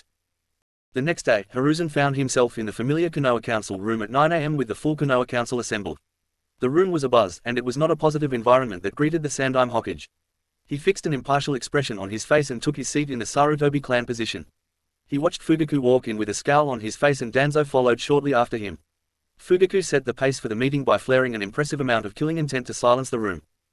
Okay, just so everyone knows, this is not going to be a pleasant meeting and I am in a foul enough mood already. Let's get this going already. Fugaku growled out. Dear, could you please inform the council on the status of your son and heir? I can't believe that traitorous demon did that to our son. Mibuyuki called out, which earned a grunt from Fugaku. He hated when the presumptuous woman called herself Sasuke's mother, as if she would ever be worthy of being called the mother of a true Uchiha. Sasuke's hands were salvaged. The medical ninjas in Iwa did a satisfactory job, but he will need extensive rehab to recover his previous strength. As for the Jinchuriki, that will be the primary topic of this meeting. Fugaku answered and earned some relieved looks from the council. Danzo stood and tapped his cane on the ground. This matter cannot be ignored. Uzumaki Kushina and Uzumaki Naruto have re-emerged into the public light and their crimes can no longer be ignored. Crimes? What crimes are you charging them with? Asked Shikaku Nara. Obviously, Kushina will be charged with desertion, treason and assisting an enemy village. Naruto will be charged with the same crimes. Danzo answered in a growl. The civilian council cheered this decision. Sume growled her approval since she was still bitter about Kiba, but the rest of the shinobi council was confused. Naruto left the village when he was a child at the age of 5 before he was a shinobi, so there is no way to charge him with desertion or treason, and he never swore loyalty to the village. Shikaku answered plainly. Koharu stood to her feet and screeched, "That boy is the village's property. He has no right to flee and join another village." Inoki stood up and addressed Koharu. "Counselor, is this the same Naruto Uzumaki that was repeatedly beaten and ostracized? You claim him as property, so I assume you are referring to the Kyuubi." Fugaku silenced him before he could complete his point. "The boy was to be groomed into our weapon and Kushina resisted the will of the Elder Council. We had a plan to ensure the boy's loyalty and Kushina thwarted that plan." Chusa growled, "So, Hokage-sama, rather than treating the child like a human, you all decided to treat him like a beast. Then you were surprised when the boy's mother and our old friend, an Uzumaki that values family above all, concocts a plan to save her son. No, Counselor Haruno, I will not be silenced." Chusa's face was red with rage. Akamakas value family and he had a great relationship with Kushina and… Oh, don't you dare try to silence me. That boy is the son of the Yondaime, and you hid it from us. What gave you the right? ANBU squads were attempting to subdue the enraged giant that was no longer gentle. Eventually, after all ninja council heads were lined up in defense of Chusa, Fugaku regained order. "Enough. ANBU, stand down. Elders, sit or I will sit you down." Fugaku roared and flexed his chakra with his M's blaring to life. "Damn you, Chusa. That information did not need to come to light." It was Hayashi that stood up now, mildly upset about being lied to. "You told us that Kushina was hysterical and there was no relationship between Minato and her child. That is a violation of clan rights because you denied her the Namika's inheritance." "Hayashi, sit the fuck down. One woman and child do not constitute a clan and their needs do not outweigh the needs of the village. Do not presume to understand our decision." Fugaku roared out again, veins popping on his temple. Sume, never one to be cowed, answered with a growl. "You fools did this. Kushina was loyal to Konoha, and you fools drove her out of the village by threatening her family. Now, Kumo has risen to the top seat of power, and you are panicking. I understand why he went so far against my son now. It was because of old grudges caused by old fools." Homura rose up. "Enough, Sume. If you continue you will be charged with treason." Hiruzen bellowed out in a full bout of laughter. "Oh, this is rich. You will charge the whole Konoha council with treason because we call you on your bullshit. This all makes so much sense now. The Sarutobi clan moves to pardon Kushina and does not recognize the crimes of Uzumaki Naruto since he was a minor at the time." Inoki, Chusa, Sume and Shikaku supported that measure, but they were heavily outvoted by the rest of the council. The tension in the room remained thick and hung over the Konoha council like a smog. It was smothering and ensured that conflict would be the only solution found. Fugaku decided to pardon the ninja council's impudence and return to the topic of the meeting. "Hiruzen, please provide us with a full report of your time in Iwa. We were able to watch the fights, but the broadcast missed many details that would surely prove enlightening." Hiruzen stood and fixed an impassive expression on his face. "After your son attacked and was injured by Naruto Uzumaki, he remained in the hospital until he was stabilized. Jiraiya witnessed the attack and saw Ruto Maki's face before he confronted the group in their hotel. Evidently, his confrontation combined with Onoki's suspicion caused them to reveal their identities on their own terms. During the dignitary dinner, they were unmasked and announced themselves.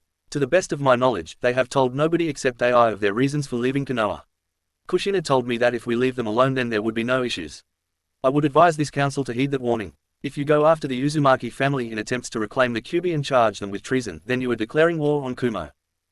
Outrage erupted from the council at this statement and interrupted Hiruzen's report. A fully 30 minutes of bickering and shouting was the self-imposed penalty of the council, and Fugaku was very near to plunging a kunai into his own heart to escape from this nonsense. Fuck the secret mission to subdue the world, fuck happiness, he just wanted silence. As if his will took over, his rage erupted, and he had enough. His killing intent knocked out every single civilian councillor and cowed the shinobi council into silence. 10 minutes later, Fugaku folded his hands and rested his chin on them, and his eyes slid over the council. "Now, I do believe Hiruzen was in the middle of his report. The next person to speak up before I grant him permission will be executed on the spot. Now, Hiruzen, please finish your report." The Uzumaki clan has created relations between Kumo, Kiri, Wave, and I believe that Kushina has revived Uzushiogakure. Friendly talks were offered to Onoki, and he plans to accept them. The Uzumaki clan is in the good graces of multiple daimyos for the quality of life seals that they sell to the public. In terms of getting anything from the clan, I believe that it would be a fool's errand. Naruto also used his father's name multiple times, and Kirinji has the proof that he is Minato's son. If they try to make a claim on the Namika's inheritance, which I know was confiscated by this council and the Fire Daimyo, then the other daimyos will support him. He is a supremely dangerous political threat aside from being an intimidating battlefield opponent. As for the boy's skills, he is easily Hokage. He knows I's lightning armor, has a Kekai Tutor version of Storm Release, his ninjutsu level most likely equals or exceeds my own, his speed matches I's, and he has shown none of his abilities that being a Jinchuriki grant him. If you wish to make an enemy of such an opponent, best of luck to you. Fugaku's rage built and built further upon itself as Hiruzen spoke. Not only should that have been his weapon, but that was the final target of his mission. How would he defeat such an enemy? Surely a straight-up battle would get him nowhere. Kushina is too strong to target as well. They can't get operatives into Kaminari no Kuni, and any move on him would be a declaration of war against Kumo. Okay, councillors, that is enough for tonight. I want each council to draft a proposition and plan to either retrieve or neutralize the Uzumakis. I also want a plan for how you would get into Kumo's good favor. We will debate this in 1 month's time to form our response to Kumo. Mibuyuki Haruno Uchiha stood up and paused the exfiltration from the council chambers. Hokage-sama, if that boy is the Kyuubi Jinchuriki, then doesn't that mean he released the beast during the invasion? This one question brought the whole room to a halt. Fugaku growled, having missed that obvious implication. Danzo fumed at the implications of this. Shikaku placed his chin on the back of his hands in a thinking pose, and everyone else seemed stumped. If the Kyuubi was out, which we all felt and saw, then is it even in the boy? Inoki asked, looking toward Jiraiya. Jiraiya shrugged. Minato was a sealing master, but maybe he did not seal the whole Kyuubi. Minato used an intricate seal that I couldn't even recognize, but I know for sure that the boy had the Kyuubi in him at one point. Didn't we recover a body of Naruto? Another dead silence stumped the Konoha council. It was Danzo that answered first. Yes, we did. The body was solid, but we burned it after an extensive analysis. A civilian asked the question on everyone's mind. Then how is the boy alive? Hiruzen gasped, which drew attention to himself. The Uzumaki Mask Temple, he said in a voice just above a whisper. Fugaku's mind was working overtime. So, the boy died and Kushina brought him back. The Kyuubi was released upon his death and reformed during the invasion. Then where is the Kyuubi? What should we do about the boy? Fugaku's questions would remain unanswered. They were all lacking far too much information. Back in Kumo, 2 weeks after Jonin exams. Kushina had called a family dinner because she needed to discuss a change of plans with her family. She invited all of the top ranks of Kumo, AI, B, Yugito ni, Karui, Dodai, Darui, C, she and all of the Konoha escapees, including Tsunade. She didn't want to deal with any of the civilian council since this honestly didn't concern them. The group showed up at 6 p.m. and joined the Uzumaki clan for a rowdy dinner around the extended table. Everyone had been tense when it was discovered that Naruto was forced to reveal his identity, and they were wondering what it would mean for the Uzumaki and Kumo. Dinner was cordial as the tight-knit group of friends ate and drank sake. Afterwards, the group moved out onto the porch in the backyard and enjoyed the crisp mountain air. AI and Kushina stood up and something unexpected happened. AI took Kushina's hand in his and smiled as he made eye contact with Naruto. Okay everyone, I will start with good news. After years of pining, Kushina-chan has finally agreed to date me. In no way do I intend to replace Minato or dishonor his memory, but I want us to spend the rest of our lives together in happiness. It is more important now than it ever was because changes are coming. Ai's tone was gentle and content as he addressed his extended family, as he often referred to the group. After a round of congratulations, a rap and slap on the back from B and a hug from Naruto, Kushina took over. As you all know, the Uzumaki name is back in the public. I am hoping that the survivors will see that and rally to Uzu, but the real threat lie elsewhere. After Naruto dismantled Sasuke and made such a pronounced statement at the Jonin exams, we will be hearing from Konoha shortly and it won't be positive. Fuck, we don't need, or want, around anymore. Anko shouted as she cuddled into B. This was a common sentiment even though it made the Konoha group look down at their feet. So, what do we have planned for Konoha and Hai no Kuni as a whole? Mikoto asked, which silenced the crowd as they waited eagerly for the response. It means that we will be moving to Uzu along with a couple shinobi from this village and a few civilians that opted in. We can no longer leave a minimal presence there and we will need a shinobi force. Naruto secured a defense contract with Wave that will provide regular missions, and if Konoha moves anywhere, it will be against Wave. Kushina answered. AI spoke up to add to Kushina's statement. I have talked with Kirinji, Mei and Sanami, and this move is supported by the daimyo. Kushina was the last princess of Whirlpool and retains full rights to the island. We have 3 strong posts on the elemental ocean and will control the sea routes on that side. We are strengthening our defenses and patrol routes along the Hai no Kuni border. We will up the shinobi presence in Wave from a platoon to a division, and we will be more active with Uzu. Ka-chan, what about the security risks to Uzu? Is it ready? And what about my sisters here? Rias and Karin are mostly non-combat at this point, even though they are both learning to control their bloodlines. Naruto asked, and he took Rias' hand to comfort her. For the time being, they should come to Uzu and continue their training. They are both Fuinjutsu journeymen and should be able to contribute to Uzu in that way. Tazuna has finished building the Shinobi district and we will be placing the security seals on it. Security around the island is tight and we have held the attempted infiltrations at bay so far. Kushina answered. Naruto looked sad, but AI stepped in. Ruto, since you can fly, you are our #1 emissary between Kumo, Uzu, Wave and our allies. The communication scrolls will fill in the communication gaps and we will see them monthly. It's just more motivation for you to learn the Haration, kiddo. Naruto looked up. Yeah, my dad was a genius with that beauty of a seal. I have modified the Funshiki that ACTS as a beacon, but I am slow at activating the jutsu and my range is only a mile at this point. It would be faster for me to fly or activate my lightning armor and run to Uzu. Kushina cupped his face and lifted his chin. You will get it, Sochi. Of everyone that has studied the seal in our family, you are by far the closest. Just keep it. Darui stepped in. I don't mean to be a drag, but aren't we underestimating Konoha's response here? AI coughed into his hand and firmed his posture. Look, Konoha is a threat, but we will not do anything to antagonize them further. We will focus on establishing diplomatic ties with Kiri and open talks with Iwa. Onoki isn't stupid and he should come to the table willingly. Mei is more than excited to join us, and we will get an increase in missions to properly seal Kiri and its ports. Those talks are happening next month, and I expect them to go well. C piped in here. You don't think the old goat will be scared of us having 3 powerful Jinchuriki when he lost one of his? Karui replied, that old fart will definitely be scared, and he damned well should be. However, he isn't one to take unnecessary losses after what Minato did to him in the Third War. He will not provoke us so long as we play nice and help him out a bit.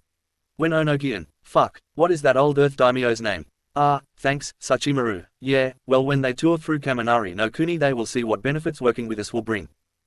On top of that, that old fucker will be shitting his geriatric fucking pants when he thinks about stepping to our UN fucking real power.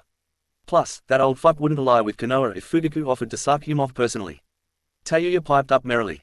Kushina sighed and face-palmed. Thanks for the colorful contribution, Tayuya-chan. Amy decided to ask a question. What about Am? Do you think the leaf or stone would make any moves that affect Am? Nah, we have all of the attention on us, and our alliance is a more private matter. They know we have sold you our seals and services, but the alliance has not been announced to the public for that very reason. Karui answered before AI could, but he just grunted his approval. B hopped to his feet and began his dancing gyrations, which was promptly shut down by Anko before he sat back down with a lump on his head. Yo, Kumo don't need to fear, we got Ruto, B and near, plus if they attack the island paradise then we will stack their bodies on ice. Family is what matters so just let the riffraff pratter. Atsui broke out into a smile as he pulled Tayuya into his chest. That's right B-sensei, they are paralyzed with fear at this point, and they will be too scared to make a move. No, that's not right, you knuckleheads. It may hold them off for now, but that group that is calling themselves Akatsuki has multiple S-rank missing nins that don't seem to have any trouble with killing innocent people. If our speculations are right and it is Konoha behind them, then Wave could be taken out before we can respond. I don't give a flying fuck about vengeance, I care about my family, friends and allies. Naruto shot down B and Atsu's overconfidence. AI growled at the thought of the Akatsuki. That's right, we have the SOS seals in place, but they still pose a significant threat. Our intel division is on their trail, but it is proving difficult. Look, the point is that nobody should get complacent. If anyone encounters the Black Cloak and Red Clouds, then they should retreat and call for backup. At least until we know what we are dealing with. Mabui chimed in here. Does the move delay the weddings? I really hope not. Kushina smiled. You think I would put off officially making you my daughter? Hell no, those weddings will happen and we will host them in Uzushiogacore to show our close friends and allies the progress we have made on the island. Kushina-chan is right. Kumo never has and never will give in to fear. You 5 are said to be married on Uzu on Naruto's 17th birthday. That give us roughly a year to get it set up, make sure our security is tight and screen the guest list. Kushina-kachan, we are going to keep it small, right? Itachi asked with a blush on her face. Yeah, a couple hundred or so. We are still waiting on RSVPs, but the important people have already confirmed. Did Daddy say he will make it there? Amy asked excitedly. Yes, Kirinji and his family will be there as well. That was the only diplomat we let squeeze through. Oh, Mei and a couple of her people will be there as well. Kushina answered. Naruto heard the mention of Kiri again and decided to ask. Okay, Ka-chan, Maya told me that Kiri was stable and they were going to send 2 bloodline carriers to us. Any update on that? AI stepped in. We are currently negotiating. Mei offered her daughter on the condition that she could marry you. What do you girls think? Samui chimed in here. I talked to her at the Jonin exams. Her resolve is strong, but I think it is more of a crush than true love. I am not against giving her a shot, but I would add into the treaty that it is conditional on finding love. I agree with Sammy-chan. No sister of mine will share my Ruto-kun with ulterior motives. Mabui said protectively as she snuggled closer into Naruto. Naruto shrugged. I am honestly happy with what I have. Once I add my duties to the Uzumaki girls it will be a lot, but as I said, if it is for the betterment of Kumo and her people then I will do what is required of me. Itachi putting a loving hand on Naruto's shoulder. Naruto-kun, do you have an off button? Is there any way to disengage the female magnetism? This earned a round of laughter from the family, especially since the joke came from the usually quiet Itachi. Naruto mock-pouted. Look, Korosu-chan, I don't do anything. I don't go out of my way or ask for any of this. Poor Hikari-chan, what does she say about having to share you with so many beautiful human girls? Wouldn't she get possessive and then destroy Kumo in a fit of rage since her promised mate is such a womanizer? Then if Kumo, Omoy asked before getting bonked on the head by Atsui and an ice cube to the forehead from Tayuya. Naruto surrendered control of his body and his eyes turned blood red and slitted. Oh, I don't mind. Naruto-kun and I's soul link now, so every time one of these beautiful girls shares my mate's bed, I share them. The male experience is truly interesting, especially when he brings out the shadow clones. Hikari started drooling, which meant that Naruto was drooling. This earned laughs from everyone that wasn't banging Naruto and blushes from those that were. As far as Maya, we can give her a trial run, but if she doesn't prove committed enough then I will send her away or eat her, whichever one is more convenient. This left the group stunned as Naruto's eyes returned to normal and he scratched the back of his neck nervously. Hee, she's just kidding, but you have your answer. Naruto finished sheepishly. The family meeting broke down into a family party. One thing about the Uzumakis is that they know how to party, and party hard they did. The raucous laughter lasted well into the night and each family member partook liberally of the sake. Kushina took advantage of a drunken Naruto and had him sleep with Rias, who was ready to start the new generation of the Uzumaki. Truth be told, she didn't have to press that hard since the two were already close and Rias was more than ready. Naruto already had multiple clones out tending to his girls, so nobody missed him when the real Naruto spent the night with Rias. Even though the Naruto clones performed their duties well, the whole family smirked knowingly when Rias walked into the dining room with a limp for breakfast. She was positively glowing and didn't mind the limp at all, but she did blush furiously at the never-ending flurry of innuendos that were sent her way. Since Itachi had committed to Naruto, she was dubbed the closet nymphomaniac of the family and she was probably the best at delivering the kill shot at the opportune moment with her innuendos. The said kill shot got Rias to bury her face in a plate of pancakes in attempt to hide herself from the embarrassment. So, Rias-chan, do you want some whipped cream with your waffles, or did you get enough cream last night? Itachi said with a smirk on her lips and a gleam in her eyes. An old wrinkly man and an exquisite siren. A month had passed in a flash as Naruto focused on moving his family to Uzushiogakure. Mikoto decided to go with Kushina and work as her second-in-command and she took Sasumi with her. For a girl Naruto's age, she really didn't talk that much. She had a crush on Naruto but after Itachi claimed him, she pretty much shut that down. It seemed like she struggled with leaving Konoha and adapting to the Kumo environment, despite the warm welcome. Naruto spent a portion of the trip to Uzu talking with Sasumi and getting to know her better and he found that she was excited for a new start. Turns out that part of the reason for her shyness was learning about what her father had done since he took over as the Hokage.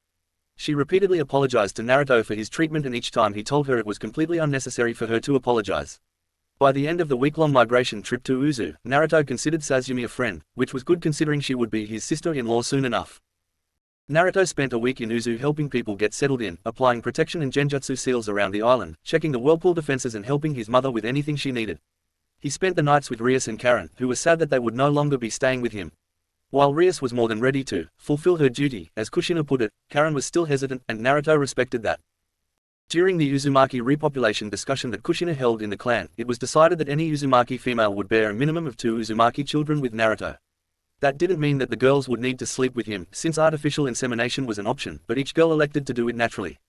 Karen liked Naruto, but she wasn't ready for children yet. She would much rather spend her time in Uzu's new R&D department and focus on sharpening her skills. Naruto respected that and he got to know Karen by offering shadow clones to test her new seals, untested equipment and other experiments. After the week break, Naruto tried to summon Virginia, but Montana answered the summon call instead. The massive eagle bowed its head to Naruto and received a scratch under the beak and some jerky for the show of respect. "Heya, Montana, how have things been for you?" Naruto asked as he casually hit the universal pleasure spot for the eagles.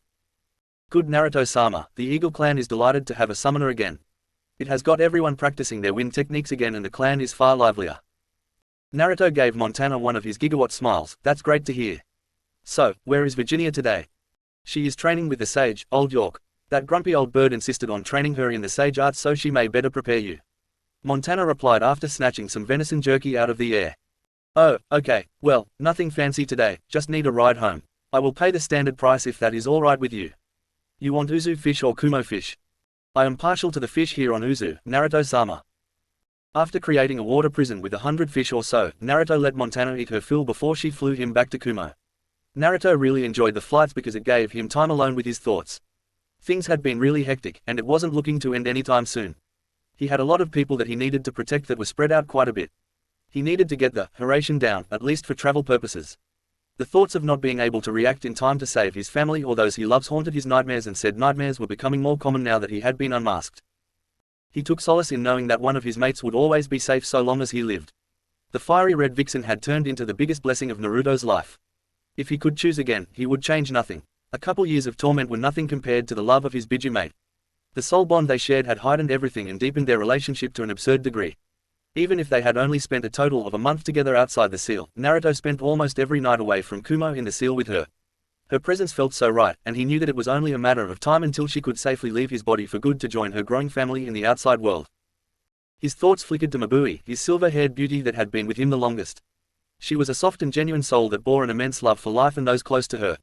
He could see her soft smile each time he closed his eyes, and it filled his heart with peace. That peace could only be eclipsed by the passion she shared in bed. Her soft, milk chocolatey skin, luscious lips and the deep aqua blue eyes. Naruto had given her his mating mark a couple months back and they have continued to bask in each other's presence. Then there was Sumui, who was a unique character all on her own. She had grown so strong, and she was an independent woman that expressed a lot with very few words.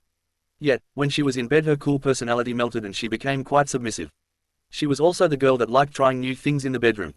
She was the first one that made Naruto transform into his female transformation and spend a night together like that. The Kitsune transformation was some kind of magic because everything Naruto felt was very real, even the feeling of Sumui's strap-on ravaging a hole that shouldn't even be there.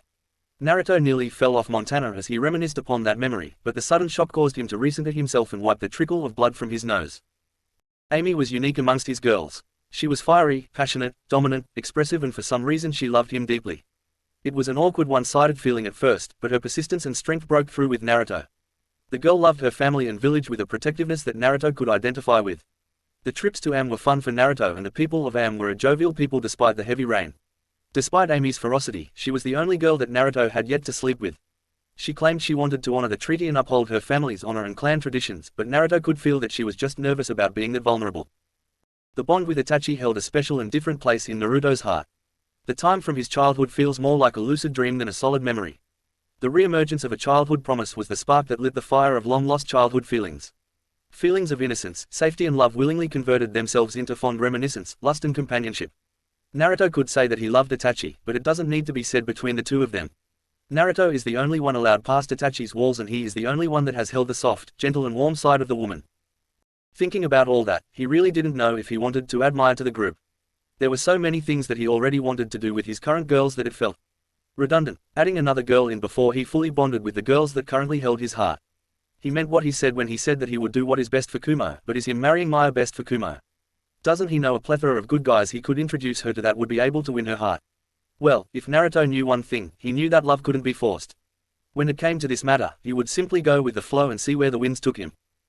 As the familiar mountain ranges of Kumo came into view, Naruto noticed a caravan that was headed for Kumo and noticed the flags of Iwa on the carriages. He patted Montana on the neck and wheeled her down, which she responded to immediately. The rush of a free dive on the back of such a magnificent creature was intense and Naruto could never get enough of it.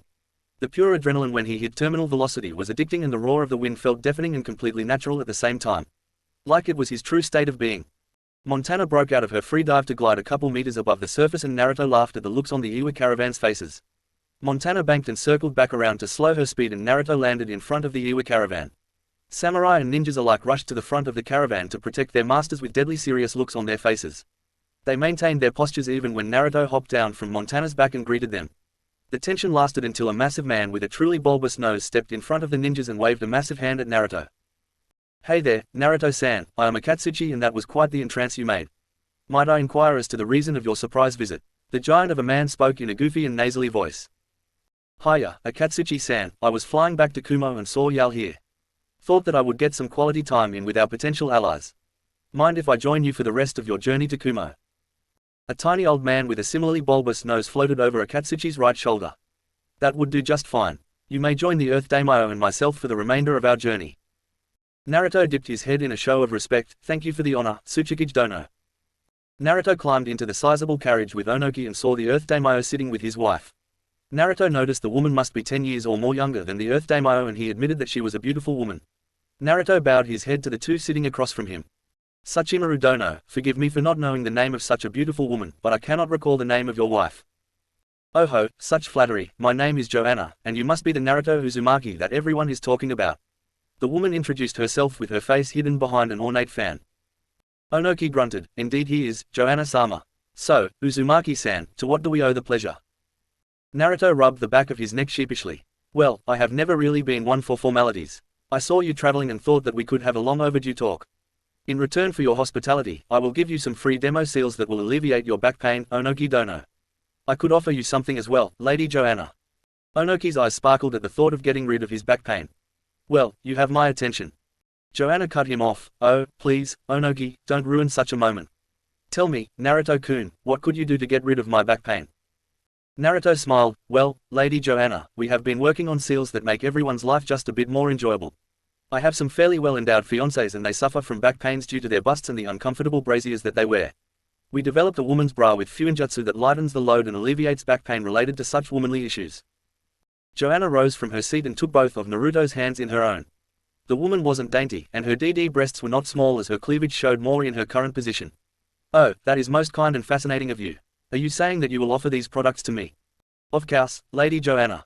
In return, we ask that you test them and put in a good word with your friends. One of the items for discussion is to allow the building of 2 Uzumaki shops, one in Iwagakure and the other in the Earth capital. Joanna sat back in her seat and fixed a firm gaze on her husband. Sachimaru, if you love me and the people of Iwa, then you will do what is necessary to make this happen.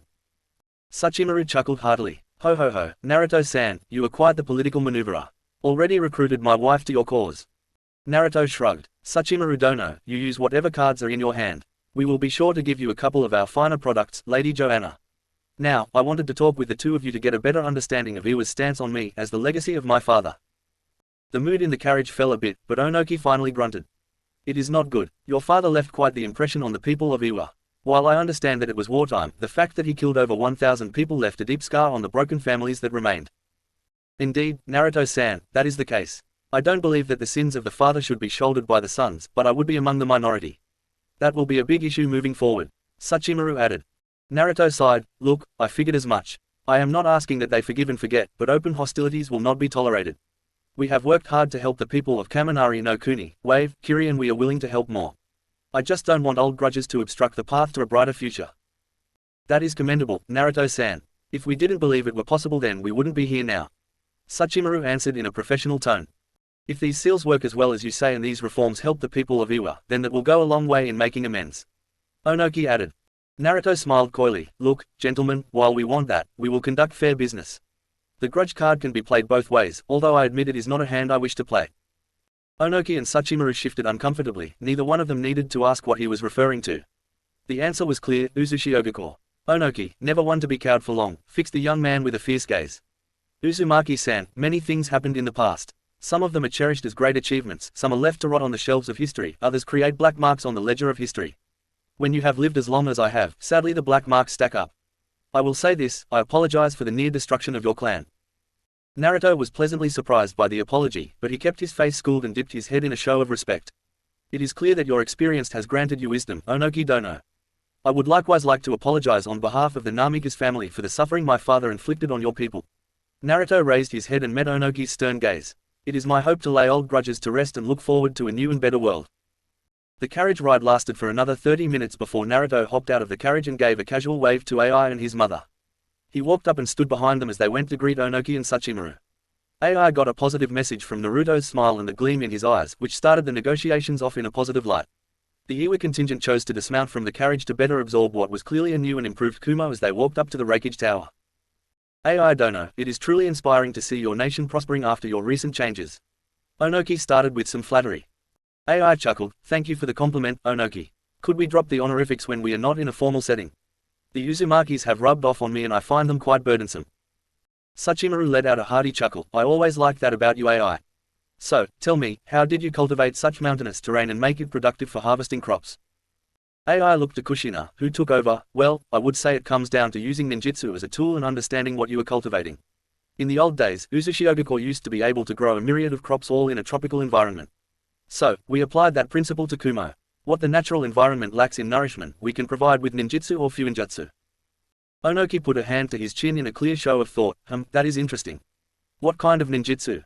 Kushina smiled coyly at Onoki. Isn't that what you are here to find out? Onoki grunted and hoofed, but it was Sachimaru that broke the tension. Yes, that is why we are here. Am I to understand that if negotiations are favorable that you would be willing to share such secrets? Kushina shrugged innocently. I don't know. That would be up to the big man. I can only speak for Uzushiogakure. Onoki's head snapped to Kushina. So, the rumors are true. I assume that if you are ready to share this with us, then the Whirlpool country is ready to come out of hiding. AI put a calming hand on Kushina's shoulder. Onoki, we have worked over the years to help restore the damage done to Whirlpool country. I have no problem sharing the fact that it is allied with Kumo. We would also appreciate it if you kept it under wraps until we are ready to release this information. Konoha will not be happy to hear about their former allies' resurrection. Onoki frowned. Yes, that accursed village. Can you believe the son of the Hokage violated international law like that? It was Kushina's turn to frown and growl. You have no idea, old man. I came so close to unleashing the Red Death upon Konoha for that offense. If my Sochi had been maimed, then these talks would have needed to wait until Konoha was an ash pile. Kushina's hair was starting to tail up along with her signature, menacing aura. Once again, she was comforted by a big, dark-skinned hand to her shoulder. A fact that wasn't missed by Onoki nor Sachimaru. And you would have been in the right to do so, Sachimaru stated firmly. Indeed, speaking of Konoha, Onoki began, but AI raised a hand to silence him. Let us wait for such serious topics until we are in a place where our privacy is ensured, AI said firmly. Onoki smirked. Oh please, every nation knows that spies have been unable to breach Kumo for years. Kushina's foul mood calmed down. Yes, thanks to the miracles of Fuinjutsu. The conversation remained cordial and casual until the group entered the conference room. In the conference room was Karui, AI, Kirinji, B, Yugito, Naruto, Kushina, Mikoto as Kushina's second, Onoki, Sachimaru, Joanna, Kitsuchi, Onoki's son and chosen heir, and Akatsuchi. The conversation was to be about the relationship of Iwa, Kumo and Uzu going forward. AI stood up and started the official part of the meeting after introductions were finished. To start, let me welcome those of you from Iwa to Kaminari no Kuni in Kumogakure. We meet today to see if we can start as economic partners and lay out a path to move forward. I will leave the floor for Iwa to share what they wish our relationship to be moving forward. Onoki looked to Sachimaru, who nodded at him, and Onoki stood up. Thank you for the warm welcome. To start, I will share what we wish to gain and ask what Kumo wishes for in return. For starters, we wish for the protective seals and the quality of life seals that I have seen demonstrated in Kumo. AI looked to Kirinji and then nodded to Kushina. Kushina stood up and dipped her head slightly to the Iwa contingent. It is at this point that I should officially announce that I am the Uzukage of New Uzu. I do not use the title Kage to be presumptuous but rather as the common designation for the leader of a shinobi village. Kushina paused here and took a deep breath as she locked eyes with her son. I admit myself reluctant to give the very treasures that my clan died to protect to those that plundered my nation. Onoki started grumbling and Sachimaru didn't look pleased, but that paused when they saw Kushina close her eyes, clamp her fist, and she continued speaking after a big, deep breath. That being said, I am willing to forgive past grudges in order to move forward to a brighter future. Kushina sat down and AI put a comforting hand on her shoulder, which was mirrored by Naruto on her other shoulder.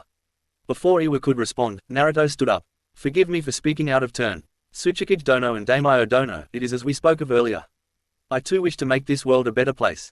I too do not wish to hoard our resources and blessings. This cycle of hatred is what drags us all down and keeps the world in a state of unrest.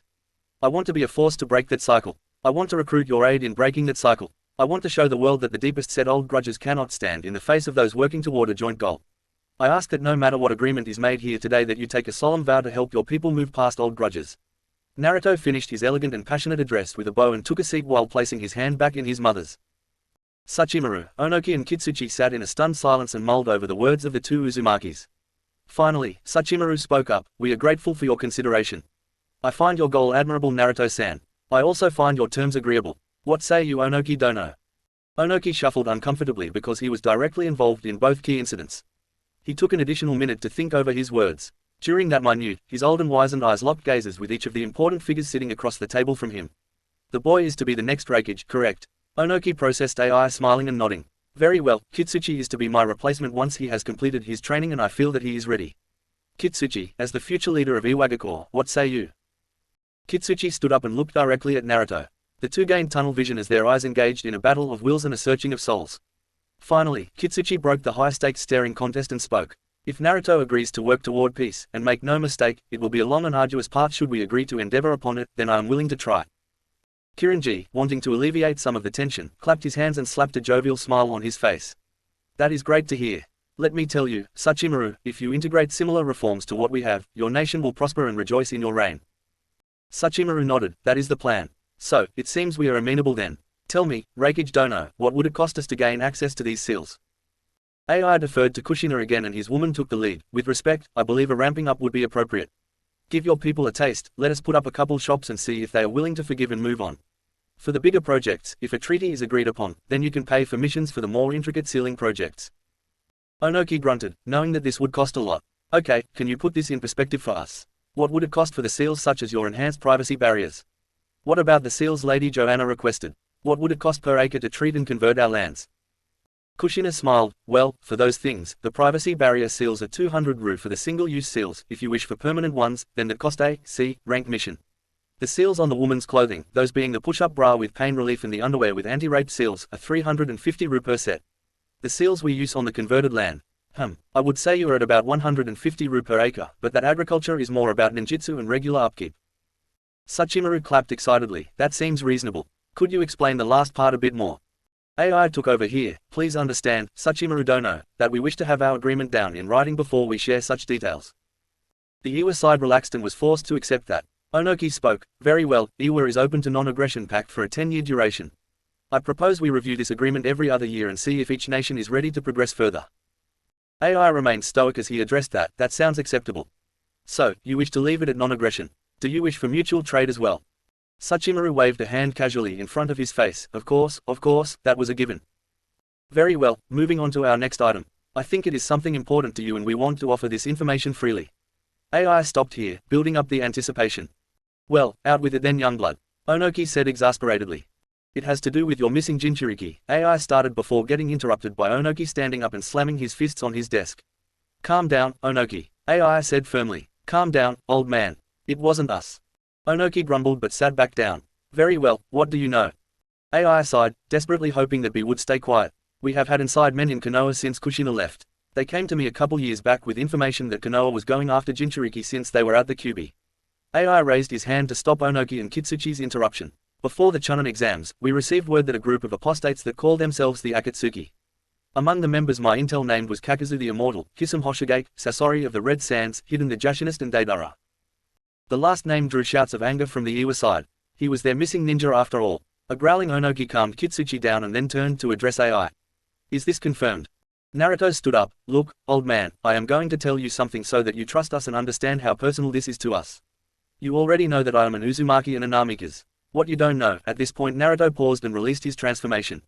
What you don't know is that I am the Kyuubi Jinchuriki. Although, I am a bit different, and I have grown tired of hiding who and what I am. Silence, pure, unadulterated silence. Onoki gawking and pointing, Kitsuchi's iron jaw hit the table. Sachimaru looked a mix between keenly interested and terrified while Joanna looked like all she wanted to do in her life was pet Naruto's blonde tails and rub her face in the white tips. AI, Kushina, B, Yugito and Naruto all smoked at the reactions of the Iwa contingent. After 5 minutes, the shock seemed to clear up enough for Kitsuchi to speak. Naruto-san, could you explain? Naruto shrugged and let his tail sway in a relaxed motion behind him. Long story short, the night of the QB attack my dad made a deal with the QB. He signed a mating contract with her and since I gestated with her and she resided in me I became a Hanyu, a half-demon. This transition had some side effects, he said gesturing to his ears and tails. Onoki rubbed his eyes, that were big as saucers, and rubbed again after blinking. Wow, okay, so, that aside, you were telling me that this Akatsuki group took Roshi. AI spoke up again as B began patting Naruto's ears. Look, it has been difficult gathering information on them. Here is what we know thus far. Suna was destroyed by puppets and extensive bombing after the invasion. That could be attributed to Sasori and Deidara. Taki was attacked by Kakazu, Kisame and we believe hidden and their Jinchuriki is still missing. Then we add in Roshi. My condolences by the way. Did your intelligence pick up anything in concern to how he was abducted? Onoki looked to be in a truly foul mood with his frown threatening to stretch down past his chin. HMPH, there was a sizable battle at the volcano. We noticed that there were water, wind and earth jutsus used. Then the battle came to a halt and some point and there were 2 patches of significant amounts of blood. One of those patches was Roshi's. This wasn't good news to the group, and it was B that summed it up. Well, this ain't good, we missed 3 of 9, we don't know but we should, ain't no way that's fine. Bewildered, the Iwa contingent looked toward their Kumo counterparts for a translation. They waited until after AI had iron-clawed B for his transgression before a laughing Naruto translated for the group. He means 3 of the 9 Jinchuriki are missing and linked to Akatsuki. Then, the Aikibi is Mia after the invasion and the Sanbi is reforming. That means that Han with Kokuo and Yudikata with Seiken, along with us 3 in this room, are the only ones accounted for. Onoki and Kitsuchi growled, so, we only know for sure that they don't have 4 of the Biju. That makes me wonder, why are they going after the Biju? Unknown, was Ai's simple response. The rest of Onoki's time in Kumo was actually pleasant for the old man. As a going-away present, the Uzumaki clan gifted him a belt that acted as a back brace and relieved his pain. The old man was so overjoyed that he flew into the skies around Kumo and flew around the mountain. Lady Joanna bought 2 scrolls full of the women's underwear with a look of absolute glee and content on her face. There was a sealing squad going to Iwa for the first round of seals that they qualified for under the new non-aggression pact. Chapter 21. First Contact.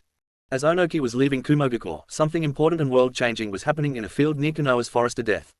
A black portal about the size of a standard doorway appeared at the edge of the forest, and a two-tailed black fox stepped warily through the portal and looked around.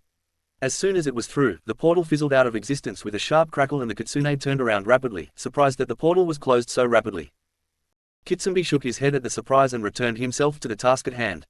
Minato had told him about the instability of the portal and the suspected reasons behind it. In fact, Kitsunbe realized that he was just glad to be alive after a trip through an untested portal. Once again, the shadow fox tore itself away from its distractions and returned to the task. The shadow fox sniffed the air and was pleased to smell faint remnants of his matriarchs, the Kyubi no Kitsune, yokai. The scent was distinct to her, and he followed it toward the village that he could see in the distance. According to Minato, this should have been Konoha, and that was the last known location of his mistress. Thus, Kitsunbe traveled through the shadows and into the village to locate the compounds that Minato had told him about. To think that his mistress was sealed inside of human beings for the past century. It was despicable. As he traveled through the shadows, Kitsunbe reflected on what Minato had told him. The first leader of this village and his wife had subdued and sealed his mistress into the woman, then his wife and then his son. Kitsunbe didn't know how to feel when Minato told the clan about the mating contract between his kitsune goddess and a mortal child. Even if said child were to be a Hanyu. Kitsunbe was broken from his reflections as he appeared at the first supposed location. All he saw was scorched earth and the remains of buildings where a clan compound should stand. Making a mental note of it, he moved by shadow to the next location and found the same thing. Something was clearly wrong here, and he would have to tread carefully before he could figure out what it is. Kitsunbe decided to get some information gathering in, and he went into the village to do some good old-fashioned eavesdropping. The best place to eavesdrop is at a ninja bar, so Kitsunbe followed his nose towards a pub that was populated by a number of shinobi chakra signatures. It was easy for him to root himself in the corner of the room and gather some information as he spread his senses to catch as many of the conversations as he could. The black-eyed people seemed to be in foul moods, and they were cursing some Uzumaki loudly while proclaiming that they would kill him next time they saw him. That name caused warning bells to go off, and he tuned into that conversation between two guys with fan crests and some jackass that was wearing small, circular shades in a bar at night. Kitsunbe learned that their names were Ebisu, Hidate and Futo.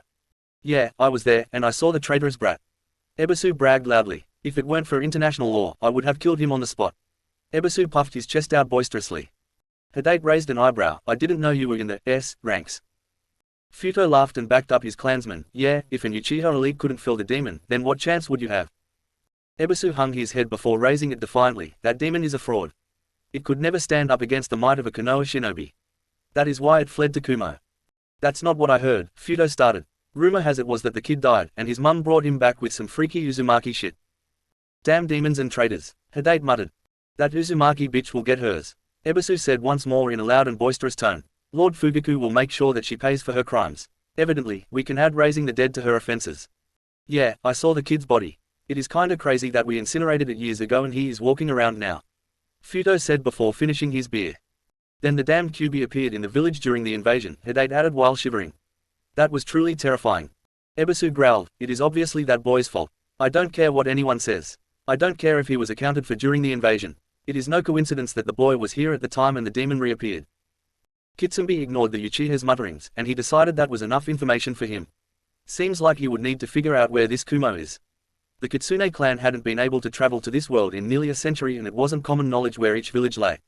Deciding to snoop some more, the shadow fox moved toward the leader's tower in order to find a map and get more information. As the fox traveled through the shadows of the tower at nighttime, he came across the Hokage's office and found it empty. Well, empty if you don't count the 2 ANBU that are always stationed in the office. Kitsunbe sensed him easy enough, and he was able to avoid detection as he used an illusion over himself and walked silently around the room. There was a map of the elemental nations on the wall, and he took a moment to memorize the map. He also noted the positions of red, green and blue pins that were all placed deliberately on the map. Before Kitsunbe could exfiltrate silently, he sensed 5 people incoming, and from the feeling of their signatures, he knew they would be strong. He tucked into the shadow of a corner behind the Hokage's desk and further suppressed his aura just in case these shinobi were skilled enough to sense him. "Fugaku, I am telling you that we should move now. They are exposed, and if we let them prepare any further, then we will not be able to defeat them." Danzo growled emphatically. "And I am telling you, Danzo, that if we move in the open, then we will not be able to defeat them at all. If it turns into a head-to-head, then they will defeat us. They have 2 Jinchuriki and whatever that boy is. We still do not know the whereabouts of the Kyubi or the status of Uzumaki Naruto. That boy has done everything he has done without leaving the slightest trace of demonic yokai associated with the Kyubi. Kami forbids he has more power to add on top of that." Danzo scoffed, but the two other elders shuddered. Koharu turned to Jiraiya. Jiraiya, when you confronted the boy, what did you see and feel? Jiraiya sighed and clapped his hand over his face, trying to shake off the effects of the sake. I don't know, I didn't sense the Kyuubi, but he said that if we come after his family then we would have to worry about more than the Kyuubi. I warn against fighting him, guys. The power he showed off at the Jonin exams was, well, it was terrifying. It was like Onoki's dust release, except the kid had way more chakra and youth to throw it around. Onoki alone was enough to hold off battalions when he was younger. Fugaku groaned, so, we have an openly hostile, ranked shinobi, his mother, Tsunade, AI, the Hachibi, the Nibi, the Divine Bolts. That is too much, especially on top of the Fuinjutsu advantage. Fugaku started rubbing his temples. Kirinji has also laid claim to the Namika's name now that they have made their debut. The paperwork is indisputable, and we have already used the funds from that account. Kitsunbe perked up at hearing the Namika's name and he suppressed the growl that wanted to escape from what he had heard thus far. Danzo scoffed, the boy abandoned his village. He has no right to the fortunes of his family. That is not how the daimyo will see it. Koharu cautioned, we have the fire daimyo, but the rest will be against us. They don't need the money, they just want to exert political pressure and create a headache for us. Jiraiya said wearily. Well, I won't let them distract us. We will send a team to Uzushiogakure and demand an explanation. Fugaku said. Jiraiya held up his hands in a stop gesture. Stop. We cannot get to the island. The whirlpool defenses and the barriers are up around the island. We cannot simply take a ship there. Then we go to Wave and demand an audience. It is well known that Kumo has shinobi stationed in Wave. Fugaku said. Homura was in a thinking pose and nodded his head. That sounds like the best plan. We need to play this carefully lest you forget that they have a bunch of information that we don't want getting out. Danzo scoffed, but Fugaku groaned. It was really becoming cumbersome to find a moral ground to justify his actions. Homura is right, Danzo. With the resistance from the Shinobi Council, we need to play this carefully. It is amazing that so many of them bear loyalty to Kushina after all these years. Now, please leave me, I have paperwork to finish. Danzo, stay. As the elders and Jiraiya shuffled out of the room, Danzo turned and addressed Fugaku. It is time to use them, even if we have to be a little rough. Fugaku nodded, indeed. We will try this diplomacy first, and we will use that time to scout Kiri and locate the 3 and 6 tails. The 3 tails should be reforming any month now. We will use the Akatsuki to secure those while we let these fools play at diplomacy. Once we have them, then it is time to move against Kumo, whether it is openly or in the shadows. And what of Uzushio? Danzo asked. If they prove to be a threat, then we will let our red clouds play. Fugaku finished ominously and the conversation ended. Kitsunbe now had his destination, and he had a lot of information that he needed to tell his mistress. Plus, he needed to give her the plans to stabilize the portal and allow her to return to Makai. If things continued the way they were, then there would be no Kitsune clan for her to return to. Kiri's turn in the hot seat. A week had passed since the Iwa envoy had left Kaminari no Kuni and things were moving forward at full pace. Naruto had spent most of the week in the summoning realm talking to his summons. When he asked AI for up to 6 months to train in the sage arts with the eagles, AI was initially skeptical. Kumo had never had a sage and the only sages he knew of were Jiraiya and the first Hokage. However, Tsunade and Kushina convinced him to allow it, so AI was trying to deal with his strongest shinobi being out of the village. An upside of this was that all his spouses-to-be, especially Itachi, Amy, Sumui and Mabui, were all looking for missions to distract him from his absence. They were all terrifyingly strong kunoichi and they were split in twos and given a Konoha transfer apiece to round out their teams. In the first week alone, 3 rank missions had already been completed and he was content with that. For the time being, he would make do with the blood clone, and he would continue to teach his pupil, successor and honorary, son. That being said, AI wanted the real Naruto here for the Kiri envoy that was set to arrive tomorrow. He knew that the Maya girl wanted Naruto something fierce and he had talked his pupil into giving it a shot for the benefit of Kumo. What he didn't know was who they would offer for the second bloodline. He hoped it was the Haku girl, but he doubted it since she was the last of her line and Kiri wouldn't want to give up the last ice user if they could avoid it. Refuge-sama, Karui peeked her head through his door. The Kiri envoy has landed at Thunderbolt Port and is said to arrive here tomorrow around 9 AM. Thank you, Karui. Did they perhaps tell you who the second bloodline user would be? AI asked sarcastically. Karui chuckled. No, Refuge-sama. Hello to you, Naruto. She shifted her gaze to the clone with a dampened smile on her face. The blood clone looked up from its stack of paperwork. Oh, hello Karui-chan. Did I make any mistakes in that paperwork I sent over? Nope, Karui said proudly. Looks like all those bonks I gave you are starting to pay off. The clone chuckled sheepishly and adopted Naruto's pose, which made Karui blush as his exposed biceps flexed. That is good to know. I will message the boss and tell him to be here tonight. Karui nodded. Yup, I need to talk to him as well. AI cocked his head. About what? Karui blushed. Family business.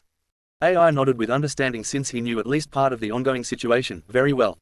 So, things with Dodai didn't work out then. Karu's blush turned atomic, which really shone through her dark skin and sun-kissed blonde hair. No, they didn't. He partook of the breeding program's offer. AI shook his head, dumbass. Well, I am here if you need to talk. That night, Naruto arrived from the summoning realm and found the Maki compound was nearly empty since the clan was in New Uzu, except for Karui. He walked up and gave his older cousin a hug before he went to the fridge and grabbed some milk and a plate of onigiri. When he sat down at the table, he saw Karui looking at him with a serious look. After taking a bite of a rice ball, he cocked his head and asked her the first thing that came to his mind. Did my clone do something to offend you again? Karui chuckled and shook her head with a hesitant smile on her face. Haha, no, Ruto, nothing like that. She shuffled hesitantly before continuing, actually. I and I broke up. Naruto dropped his rice ball on his plate and went to hug his cousin. I am sorry, Karui-chan.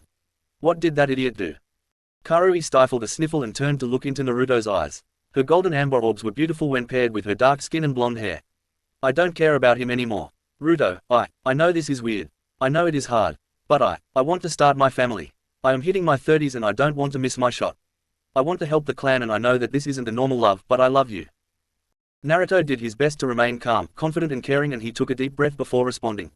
Are you sure? Karui nodded without hesitation. Well then, I guess that's okay. Are you really sure you don't want to try and find another? I mean, I really feel guilty about not being able to be there for my family and future children. Karui pulled his chin up and placed a tentative kiss on his lips. Ruto, we all know what we are getting into.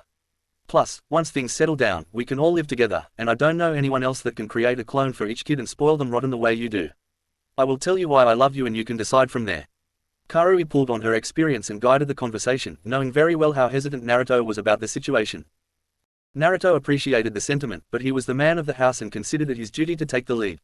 He took a deep breath, sorted his thoughts and spoke in a soft, genuine tone. Okay, well, let me start. I love you because you are strong, determined and passionate. You protect those you love fiercely, and you give yourself completely to them. Naruto whispered to Karui as their faces were mere inches apart. Karu's uncertainty vanished, and a soft smile crept upon her face. Thank you for that, Ruto. She placed a tender and less tentative kiss on his lips. I love you for your passion, love of family, your courage, strength and dedication to your dream. I love that under all that muscle there is a golden heart. I love watching how you care for Sanami, little Kaisa and Inari. I have zero doubts that you will be an amazing, if not unconventional, father. I know that you will lead Kumo well and you will care for our village and family with all you have. That is why I want you. Naruto shrugged with a pleasant smile on his face after he received the go-ahead from Hikari. He looked her in the eyes and asked, Kitsune or human? Karui blushed devilishly, Kitsune. Naruto undid his transformation and scooped Karui up princess style. The soft tips of the tails tickled her as he carried her to the bedroom, all thoughts of Dodai completely forgotten. The two shared their first passionate night together, and whether it was good timing or potent seed, Karui would be the third Uzumaki to conceive a child. Naruto made Karui feel special and tended to her needs throughout the night, and the beautiful former redhead woke with a contented smile on her face. The next day, Naruto awoke and prepared himself for the meeting with the Kiri contingent, but he wasn't ready for the unrestrained version of Karui. As he was showering, she joined him. As he was getting dressed, she distracted him. As he was looking over his uniform in the mirror, she teased him with playful touches and flirtatious kisses. Finally, Karui saw that it was 8 AM and she relented on her affections. The Kumo Uzumaki woman donned her formal clan yukata and walked arm in arm with Naruto down to the gates. When Ai, V and Kushina saw them, they each offered sincere smiles and Kushina pulled Karui aside to get the details. 30 minutes later they saw the caravan on the horizon, and within the hour the carriage carrying Mei, Ao, Zabuza, Maya, Haku and Chojuro opened, and they all hopped out to greet their hosts. The greeting was formal, and it was clear that Maya was instructed to restrain herself. Ai was excited to see Haku present, since it was the bloodline, aside from Maya's own, that he wanted the most for Kumo. The group enjoyed a slow walk up the mountain to the Refuge tower so that their guests could enjoy the sights and shops of Kumo. Maya pulled Naruto into one of the Kunoiki clothing shops that had sprung up, and she squealed in glee when she saw the Senju clothing line. She made the group halt and wait for 20 minutes as she tried on the cutest clothing she saw in the store while she got Naruto's opinion on every item she tried on. Naruto relented and gave himself into the fun of the situation, and it helped that Haku was there trying things on as well. While Maya was loud, happy and overly affectionate, Haku was the exact opposite, as she remained cool, collected and quiet. So, Ruto, where are the girls? I was hoping that they would be here. Maya asked as she came back out with a blue and gold battle kimono that was modeled off the colors of the divine bolts. They are either in New Uzu or out on missions. I, myself, was actually in my summoning realm until yesterday, and I will need to return there once your visit is concluded. Naruto said. Maya poked her head out between the curtains with a pouty face on. So, I am going to be here all alone. Naruto chuckled and shook his head. Nah, my blood clone holds things down for me while I am out of the village. I doubt you will even be able to tell the difference initially. Haku came out with a blue sundress, also in the colors of the DBs. That is interesting. Why use the blood clone for such things? Well, when I return from my missions, or from the summoning realm in this case, I can sync with it and gain the memories while I am powering it back up. It is how I am training for my future duties as Refuge, and it is how I help AI hold things down. It also keeps my girls happy in my absence. Naruto said nonchalantly. That sounds handy. What are the drawbacks? Maya asked. Super heavy chakra cost. When I sync with it, I also need to deal with the memories and accumulated exhaustion. Plus, my blood clones tend to act up every now and then. Haku cracked a wry smile and chuckled a bit. It sounds like there is a story there. Haku left it open so that Naruto would spill the beans. Oh, please tell, Maya said in a girly manner while jumping up and down in one of the dark red senju push-up bras. Naruto sighed. Well, during the Chunin exams, it went off and kissed Temari while I was doing other things. That created some awkwardness for a while. During my time as the Refuge's apprentice, my clones have, well, let's just say they have sexual urges of their own and they don't feel the need to restrain themselves the way I typically do. You restrain yourself? Haku asked with a cocked eyebrow. How many girlfriends and fiancés do you have? Naruto chuckled and adopted his sheepish pose, which made both girls blush fiercely as they ogled his yummy arms. Yeah, well, I am fiercely loyal to those I love. Unfortunately, my blood clones don't restrain themselves as much. This baffled the girls, but Mei demanded that they return to the task at hand. After Naruto promised more future shopping trips, the girls each bought some brass from the shop and rejoined the group. The conversation was lively and friendly as they traversed the steep slope up to the Refuge Tower. Mei was talking with Kushina and AI when Naruto sped up to join the conversation. AI, last I checked in, Kumo was a militaristic village. I am seeing a lot more civilians than I expected for such a reputation. Mei asked while looking around. AI chuckled and cast a thumb towards Kushina. I have Kushina to thank for that. Due to our prosperity, we have been able to expand, and our increased reputation drew many civilians to the village. We are actually preparing the neighboring mountains for civilian housing and city expansions. That's incredible, Mei said while soaking in the lively atmosphere of Kumo in the morning. Yup, I am super proud, Naruto trailed off as he caught sight of someone that needed a good force feeding of humble pie. Be right back. As Naruto darted off, AI looked towards where he was going and understanding passed over his face. It was the same for Kushina and they exchanged amused looks as the spectacle played out. Mei looked between the two confused and asked for an explanation, but they just told her to watch the show. Dodai was enjoying his elevated status in Kumo since he became a member tutor of the Divine Bolts. It was because of that honor that he qualified for the elite breeding program, and he was recently notified of his acceptance. He felt a slight bit guilty for what he did to Karui, especially since she had opted out of her family's plan to be with him. That being said, Dodai wanted to have his own children and wives, and he would readily admit that he was intensely jealous of Naruto's harem. Dodai always saw it as a harem while Naruto saw each of his girls as family, which emphasized the difference between the two men. Dodai had just finished breakfast with some fellow jonin when he was suddenly hoisted into the air by his ankle.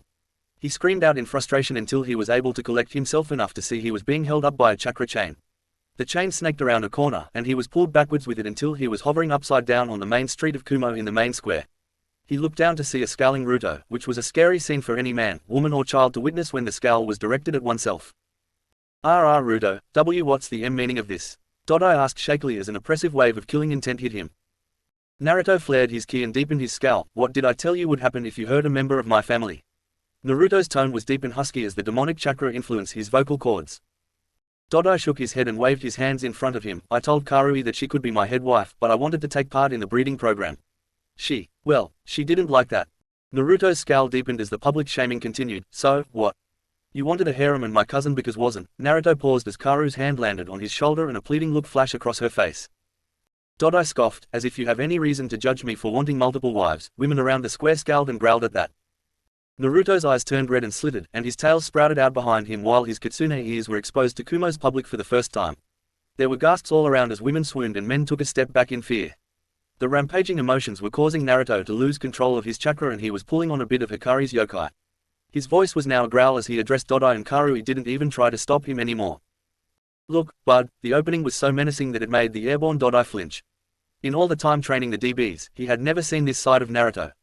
I have a condition. I didn't ask for it, I was born with it. I tried and struggled to remain true to one mate, but that mate informed me that my needs would be too much for her.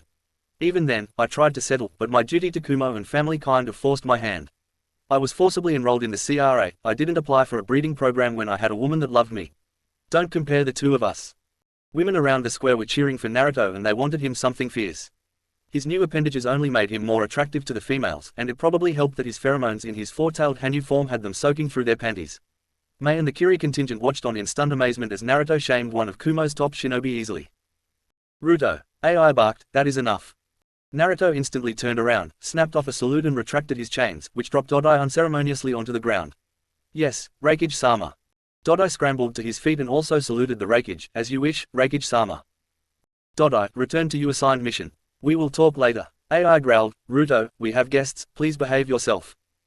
Ruto adopted his sheepish pose and felt the kitsune ears on top of his head. It was then that he noticed that he was in his kitsune form, and he was forced to deal with Hikari's laughter in the mindscape.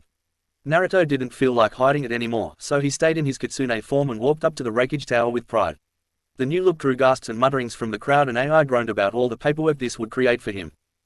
Alas, the Kiri contingent and Kumo's top brass made it to the conference room and sat down to begin negotiations for their official upgraded treaty. After explaining Naruto's situation, Maya was even more insistent upon joining Naruto in Kumo. That was to be expected, and the alliance would prove to be very beneficial for Kumo, Kiri and New Uzu. That all sounds very good, AI. Mei began, now, we need to address the two bloodlines we promised you, and I am rather excited to offer my daughter and myself as the two promised bloodline users. AI was stunned, Kushina choked on the water she was sipping, and Naruto cocked his head in confusion. Mei-sama, you wish to offer yourself? Mei nodded and smiled at Naruto, yes, I have stabilized Kiri and I do not wish to be separated from my daughter.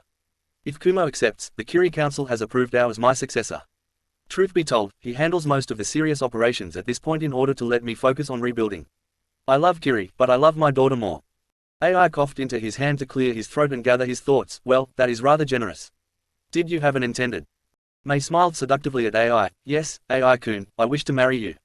The marriage of two Kage would create an inseparable bond between our nations, and any children we have would be powerful enough to protect our alliance. This statement earned a coughing fit from Kushina. Naruto looked at her with concern and AI reverted into his stone-faced, stoic mask. AI remained silent and Kushina looked at him expectantly for a couple minutes before she turned to address Mei. Mei-chan, this was rather unexpected. Please allow me a chance to talk with him and we will return in a few minutes. Kushina said in as steady of a tone as she could manage. She squeezed Naruto's hand before she walked out of the conference room with AI. Ruto-kun, did I say something wrong? Mei asked with confusion laced across her beautiful visage. Naruto offered a sincere smile and shook his head, no, Lady Mei, you did nothing wrong.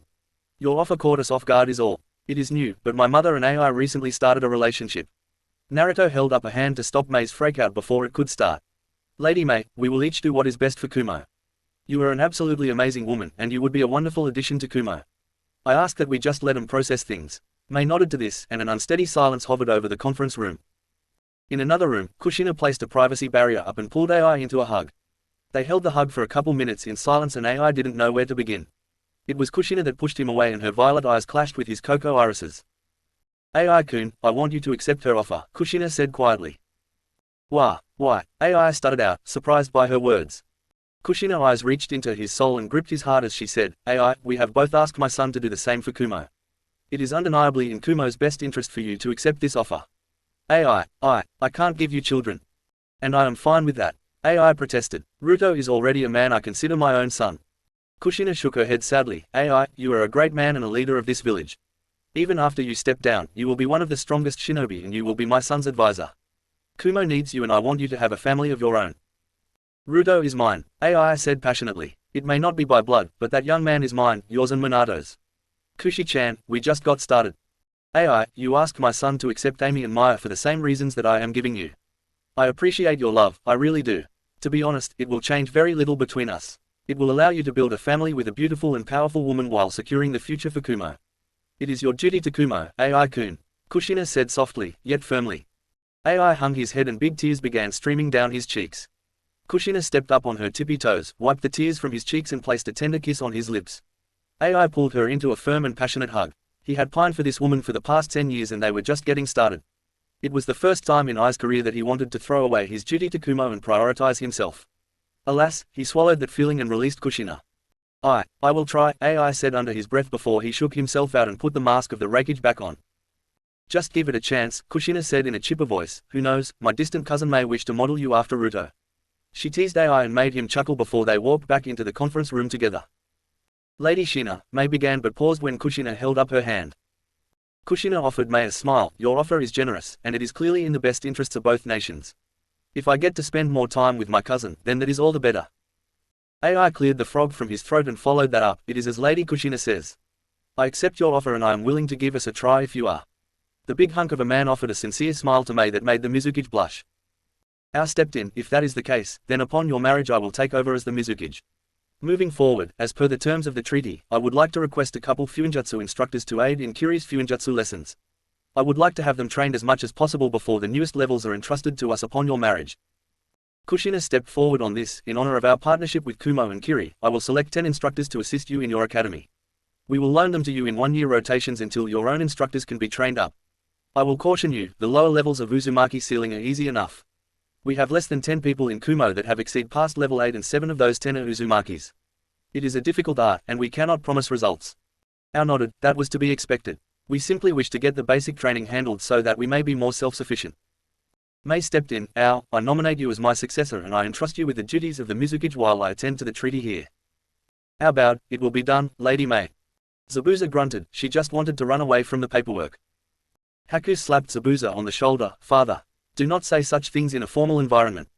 Ai laughed. Oh, Haku-chan, it is more than okay. We all understand the miserable foe that is paperwork. Kushina giggled, knowing the likely reaction to what she was about to offer. Hey, Ao, what would you offer for a technique that cuts your paperwork time into a third? Ao's uncovered eye widened, and he bowed into an L shape to Kushina. I would offer an open favor to Kumo and Uzu apiece. Kushina giggled and Ai belted out a laugh. It is called the Shadow Clone Jutsu. I will get you the Jutsu scroll before you leave. Mei stood up hesitantly and walked up to Ai and placed a slender hand on his chest. Are you sure you're okay with this? She couldn't stop her eyes from flicking to Kushina. She had thought that Ai was single and she had missed the fact that they were together during the Jonin exams. Truth be told, all Mei wanted was a good man to treat her right and give her the love she felt from her first lover before he left. Since that day, Mei had been denied the tender warmth of love's embrace. It is probably because of that she started thinking of Ai in a romantic manner while she waited in Kiri to come here. Ai smiled gently down at Mei. Why don't we talk about it over dinner? Me, you and Kushina can sort it out. Mei nodded before Kushina chirped. Sounds good to me. Ruto, since our parents are going out, would you? Maya lowered her eyes and fidgeted around nervously. Maya-chan, would you do me the honor of joining me for a private dinner tonight? Naruto took over for the nervous girl, which earned an excited nod and hug. As the group separated, the Kiri contingent was hosted in a dignitary guest house and Kushina returned to the Maki compound with Naruto. He pulled his mother into a hug and let her cry out her frustration. It took a lot for her to let her walls down and let Ai in. It felt like a sucker punch to the gut to let him go like that, but it was probably for the best. Kushina had always felt guilty about loving someone other than Minato and she felt terrible that she couldn't give Ai a child of his own. Alas, everything would be okay so long as she had her Sochi. The date with Maya was good, in Naruto's opinion. It was short of great and far from terrible, but the girl was so nervous around Naruto now that things were official, that Naruto spent most of the time tending to her needs and anxieties. It took over half of the dinner for her to mellow out and it wasn't until they were walking around Kumo at night that she settled into herself. Hikari had watched highly amused from within the seal, but the feelings she got from the girl were genuine. She decided to allow it for now, but the nervous, clumsy girl act would only remain cute for so long. With Kushina, Ai and Mei, the dinner was awkward. Mei genuinely appreciated Kushina, and she felt terrible for stepping on her toes in this manner. Ai didn't know how to act with his current girlfriend there and his now intended spouse sitting on the other side of the table. For a long time, he had thought that he would be jealous of Naruto. Now, he simply wished for the love of one good woman and the happiness of family. So, Mei-chan, what drew you to Ai? Kushina asked while stirring her straw in her girly, alcoholic drink. Mei shuffled some food around on her tray before looking up and addressing the question. Well, Kushi-chan, I saw the way he acted with Naruto during the Jonin exams. Kami's honest truth, the way he looks at that boy made me wish he was Mai's father. As soon as that thought sent in, well, it just stirred there until now. Kushina appreciated the answer and reached across the table and squeezed Mei's hand affectionately. That was a lot better answer than I was expecting. Look, I love this man, but I will step aside for the sake of our nations. I just ask that you take care of him. Mei offered a sincere smile and tears beaded at the corners of her eyes. She dabbed them with a napkin before she nodded. Ai didn't know what to say, but he added his hand to their two joint hands. We have the rest of our lives to get this figured out. There is no rush. The rest of the dinner was better and as the drinks started flowing, things came more naturally between the trio. A drunk Mei expressed her sorrow, but the Kiri Council had already approved of the motion, and it would create a sizable blowback if she were to change her intended now. Kushina repeatedly comforted the red-headed beauty, and she was emotionally exhausted by the time she returned to the Maki compound. Kushina checked in and saw Naruto drinking on the porch with Hikari and Karui. She went out and joined her family to vent her frustrations and lower her mask. Chapter 22. Messenger from Makai. After a long night of drinking, the Uzumakis remaining in Kumo woke up to the early morning sun and it didn't take Hikari long after waking to snap her head towards the gates of the compound. She immediately roused Naruto, who grumbled a bit but eventually gave in to the persistence of the beautiful kitsune. They left Karui grumbling in bed as they donned some clothes and went to greet their early morning guest at the gate. As Hikari got closer, her senses began feeling something she hadn't felt in nearly 100 years. Her hands clasped over her mouth and her usual confidence disappeared as her stride faltered. Naruto immediately noticed and caught his kitsune beauty in his arms. He noticed her eyes were locked on the front gate and he sensed something foreign, yet familiar, waiting for them there. Naruto reassured Hikari and they opened the gate and noticed a black blur slide into the compound. Naruto closed the gate before turning and taking a defensive stance in front of Hikari. He locked eyes with amber eyes with vertical black slits that were surrounded by midnight black fur. The kitsune's whole body was midnight black except for burnt orange tips on the ears and belly. "Who are you?" Naruto asked wearily, but he was promptly ignored by the shadow fox. Kitsune walked slowly forward to Hikari, sniffed twice quickly and then knelt into a bow in front of her with his head completely prostrated to the ground. "I have come for you, milady." Hikari looked over the fox, a figure she hadn't seen in well over a century, before she responded. "Kitsune, is that you?" "Yes, milady." "How are you here?" Hikari asked immediately. Minato-sama completed a temporary version of the portal with Fuinjutsu. He sent me with instructions for a stabilizing seal on this side that should be able to link Makai to the human realm. Kitsune said with his head still bowed. "Dad, he did it," Naruto asked in amazement. "That's amazing." "Raise your head, Kitsune. It is good to see you again. Now, come inside and share your story with us," Hikari said, having regained her composure, and it was the first time that Naruto witnessed her commanding presence. "Yes, milady," Kitsune replied before trailing right behind his mistress on her left flank. While walking, he was analyzing the human and his mistress. It was clear that something was different, and he had a feeling he wouldn't like the answers he would find. As they walked into the kitchen, Kitsune transitioned into a humanoid kitsune form with a slick black kimono and midnight black hair. He appeared to be in his early 20s by human standards, but that didn't say much. He was also much smaller than Naruto and he felt the difference in their power as he was surprised to see the human walking calmly with four kitsune tails flicking around behind him. "Tea, milk or coffee, Kitsune-san?" Naruto asked cordially. Kitsune looked hesitantly towards Hikari, and Hikari answered for him, "Let's go with coffee. The demonic realm doesn't have much in the way of luxury." As Naruto was pouring 3 cups of coffee, Kushina appeared in the kitchen in her nightgown, and she said to make it 4 cups before she was startled by the presence of the dark kitsune male. She sputtered out, "NN Naruto. What's going on?" "Relax, Shina," Hikari said blandly. "This is Kitsune, one of the scouts and messengers of the Kitsune clan." "Oh, okay then," she replied before acting like she received an electric shock. "Wait, so, the portals have been fixed?" she asked in a shout. "Relax, Ka-chan, we haven't gotten to that yet. Now, let me fix this coffee and we will hear him out," Naruto said while pouring coffee out of the coffee maker. A couple minutes later, Kitsune sipped pleasurably on his coffee before a cough from Hikari got him to share his story. "My apologies, milady. Where to start? Well, I guess I can start from when Minato arrived. You see, without you and the chakra blessings for the kids, we have had declining birth rates for the past 2 centuries. The problem has plagued the other lead clans as well. A little over 40 years ago, Minato showed up in our lands as a one-tailed kitsune. He was unique, like this Hanyu here. He was completely blonde with white tips. Unlike the rest of the one-tailed kitsunes, he knew how to use his yokai and he was a rapidly rising prodigy in the clan. When he was finally brought in front of the elders, he shared your story and his mission given to him by you, milady." Hikari nodded, clearly pleased that her plan had worked. She addressed the obvious questions of Naruto and Kushina first. "Ruto and Kushi, I had my speculations, but the time dilation in Makai is just over 2 to 1. So, 16 years here appears to be roughly 40 years there." She then turned to Kitsune. "Very good, I used the soul transference and transitioned him from human to kitsune. It was my hope that he would arrive in Makai, and my gamble paid off. So, how is the clan?" Kitsune's aura sobered. "Milady, without your leadership and chakra blessings, we are in danger of losing our lands. We have already lost our satellite territories." Hikari's aura flared at the news. "To who?" "The Orcs and Minotaurs. They have allied together, and they have been pushing back the great clans. They have already conquered the demon cats and tanukis." Hikari clicked her teeth. "Shikaku and Matadabi aren't going to like that. What of our clan, and who united 2 warmongering idiot clans? The Minotaur Lord and Orc Lord fought to a draw nearly 30 years ago and a shaky peace was reached. 15 years ago, after Minato defeated them soundly in battle, they allied together. My dad was able to defeat them as a one-tail." Naruto cut in. Kitsune shook his head. "I do not know how he did it, but he trained and is now a 3-tails. Normally it takes centuries to grow tails, but I see that you already have bested your father, as a Hanyu at that." Naruto took Hikari's hand in his. "Well, when a kitsune goddess is one's destined mate, one should do all in one's power to make oneself worthy of such a queen." Hikari looked fondly at Naruto and rubbed her thumb on top of his hand. Kitsune's head snapped to Hikari. "So, it is true. You chose a human as your mate." Hikari and Kushina each adopted proud smirks on their faces, but it was Hikari that spoke. Ruto is an absolutely amazing man and worthy mate. He is 16 and he is already on his way to his 5th tail. He has exceeded all expectations and our progeny will revitalize the Kitsune clan. Your progeny, milady? The Kitsune asked hesitantly. Hikari nodded. Although there are more important things to address, I am due for my mating cycle sometime in the next 5 or 6 years. However, Ruto is already siring kits and if we are able to restore the portal to Makai, then we will beat the pigs and cows back. It still amazes me that they were able to gain so much territory. Kitsune's head fell once more. With the heads of the prominent clans missing for nearly 200 years, they were able to breed, and their populations grew out of control.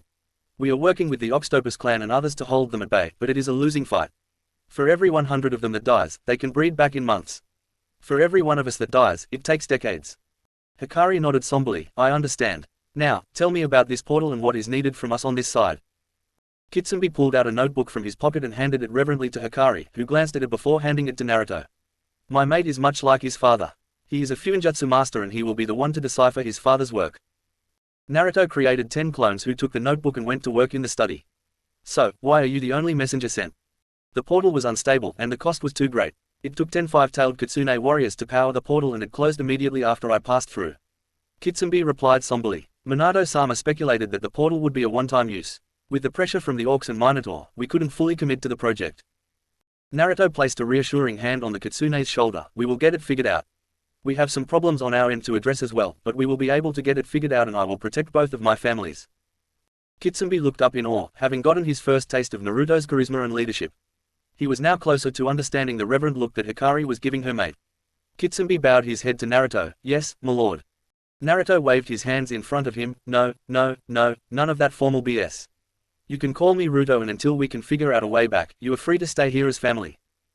Thank you, my lord, he answered reverently, despite Naruto's protest and the giggles of Kushina and Hikari. Hikari got back into serious mode and addressed the first clan member she had seen in a century. Kitsune, there are some things you should know. First, I am technically sealed into Naruto. I will need to remain in him until his 6th tail in order to leave him completely without killing him.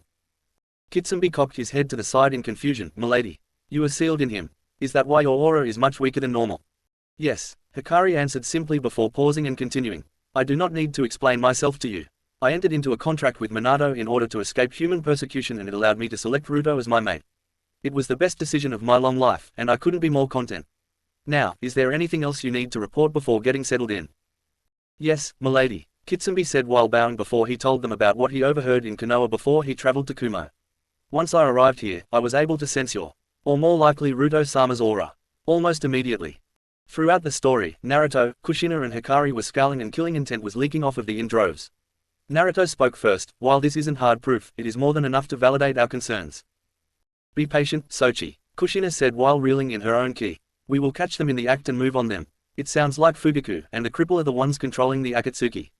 I doubt Konoha is entirely behind them, but they will fight if Fugaku can find a valid reason. Then they will be destroyed. Hikari growled before Naruto stroked her tails and changed her growl into a purr. Ka-chan, please take this to AI. I need to get back to the Eagles. If I am to deal with Konoha, Akatsuki and Makai, then I need to get stronger. Naruto said while forcibly calming himself. Kushina pulled Naruto into a hug and placed a kiss on his cheek. Okay, Sochi. Be careful, and please take care of him, Ri-chan. Hikari nodded. I will. Ruto, why don't you go say goodbye to Karui and Maya? It will be the last time in a while you will be able to see those girls. Kushi-chan, watch over the girls for us. Kushina giggled. Will do. Have fun with the Eagles. I will be waiting to spar with you upon your return. As Hikari and Naruto left the house in a reverse summoning, Kushina turned to address Kitsune.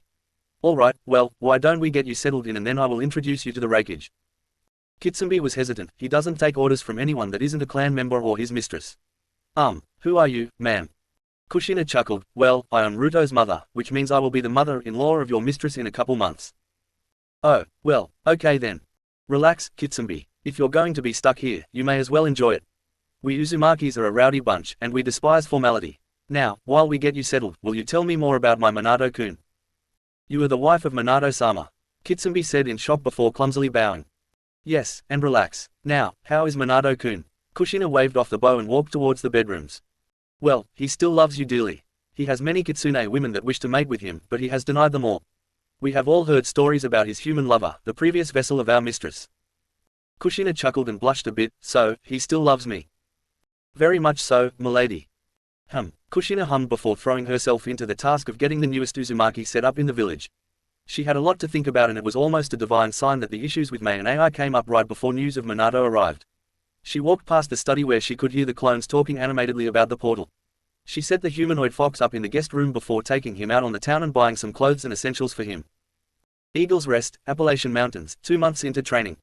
Virginia was flying around the peak of the highest mountain where she could see 200 clones practicing the Eagle clan's arts. The boy was a natural with the wind element, and he had taken to the training with gusto. Furthermore, he was adding in the wind and water elements, and the results could only be described as tempestuous. She knew it was because of the challenges that awaited the young man, but she also knew that he was more than ready to deal with them. Virginia veered away from the mountain and flew up into the clouds, where she left the real Naruto with Old York. As she cleared the cloud break to see the sunny sky, she flew over to the duo. Naruto was resting peacefully atop the clouds with his eyes closed in a lotus position. Cloud sitting was an advanced chakra control exercise, and it was mastered by Naruto within a week of his arrival. It was also the first step of weather control and an essential for any sage trainee. Virginia could sense the natural energy present in the currents of air gathering around her summoner, and the feeling grew stronger as she approached.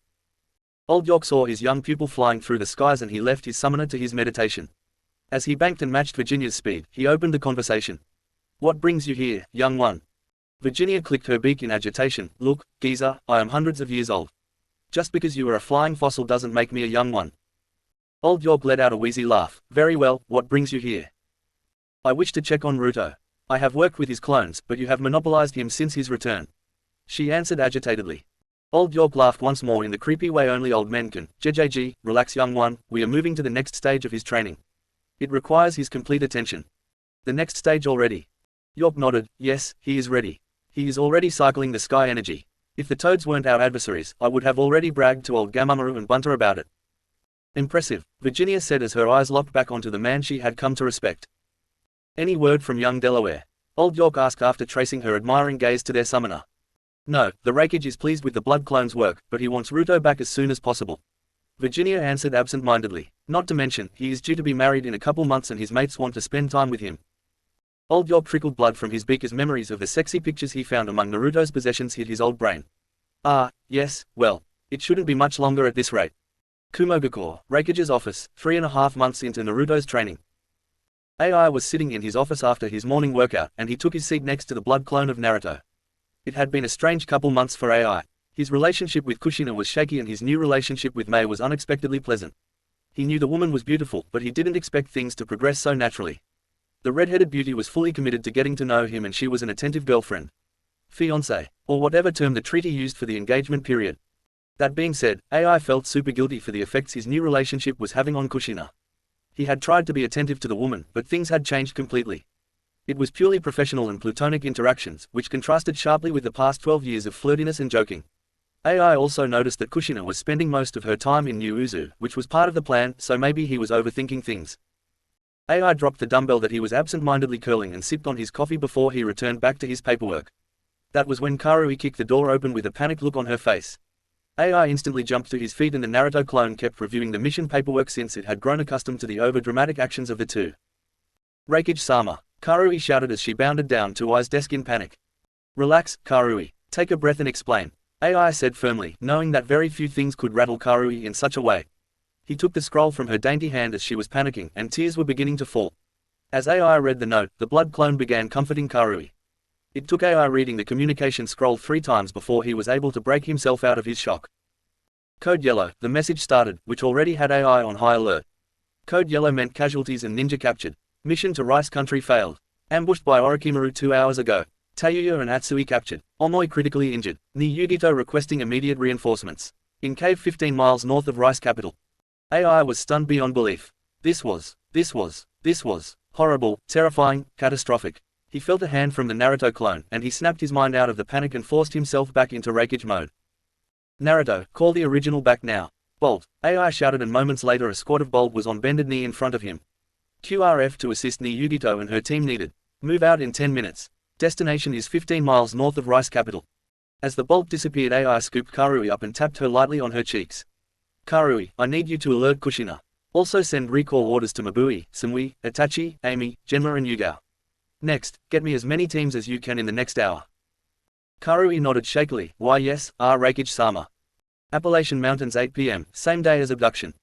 Naruto was running atop the clouds of the Appalachian Mountains and dodging left and right as wind blades sheared fluffy holes in the cloud base he was running on. 3 eagles the size of fighter jets screeched as Naruto dodged to the right in a barrel roll. Before Naruto could recover from the barrel roll, he was forced to put his hands out in front of him and create an air wall to stop his progress as Virginia's beak flashed in front of him before the rest of her body passed as well.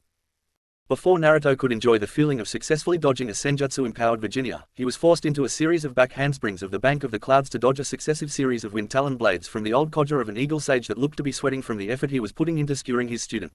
Having had enough, Naruto encased his arms in wind and slung them in front of his body. This sent 2 supremely sharp wind blades at the hovering eagle sage. Old York squawked agitatedly and sent 2 powerful wind blasts from his wings to dispel the incoming wind blades. "Oi, Sonny, this is a dodging and sensory exercise." Naruto scoffed as another flight of eagles whizzed past him with deadly talons posed to shred him. Naruto ran towards them, slid on his knees on the cloud bank and bent backwards.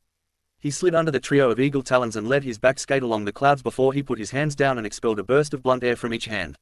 This allowed him to vault and flip over Virginia before she could tackle him out of the air. As he landed on his feet, he heard the crazy old eagle screech, and the exercise came to a halt. Naruto walked back along the top of the clouds and approached the 10 eagles that were formed up in front of Old York. He didn't understand why they respected the crazy old codger so much, but it was probably because the old bat was a sage. He admitted that he had gotten stronger and faster from his senjutsu training. Sage mode was pretty much the same power-up as Stage 3 lightning armor, except his sensory abilities were far better. As Naruto closed the distance, the blue and white markings that looked like tactical slashes across his face began fading. His eyes reverted to their normal azure blue as the electric look faded. The chakra coating his hands, arms and back began dispersing, which caused the overlaid plume of chakra to fizzle out of existence. With the last of the natural energy returning to the airstream, Naruto looked up to Old York and Virginia. Old York huffed and turned his beak away from Naruto, petulant youngster. Attacking your own elder in the middle of an exercise. Stupid old bat, you were launching so many wind talons that I had to distract you. Naruto scoffed with a playful smirk on his face. I mean, seriously, it still amazes me how quickly you can throw those things out still. Old York huffed in defiance before he let out one of those chuckles unique to ancient, old crones. Virginia watched her summoner with fond reminiscence as he interacted with her sensei. Ruto, cut the old goat a break. You were dodging the screaming eagle battalion with ease, and he needed to create an opening for us. Ginny, Naruto protested, last time I took one of his wind blades, I was nearly torn in half before I crashed into the mountains below. Do you know how bad it hurts to fall from over 1,000 feet up? Virginia laughed and Old York chuckled. You were already adept at absorbing natural energy, young one. I knew you could take it. Naruto rubbed the phantom pain in his chest where the wind blade had attempted to rip him in half. Alright, is that it for the day? Sun is getting low, and I know you struggle with your night vision, old bat. Old York scoffed, ungrateful brats. Fly into the mountain one time and suddenly I can't see at night. Everyone was forced to wipe up their sweat drops before Virginia muttered something under her beak. One time. Once a month you crash into the mountain at night, you old bat. Old York cackled like an old loon. Oh, is that so? My bird brain memory isn't what it used to be. I only remember the last time. Alright, well, I am going to go get some rest and settle down for the night. Cloud walking all day really takes it out of me. Naruto shot into the conversation, which got a nod from the eagle sage.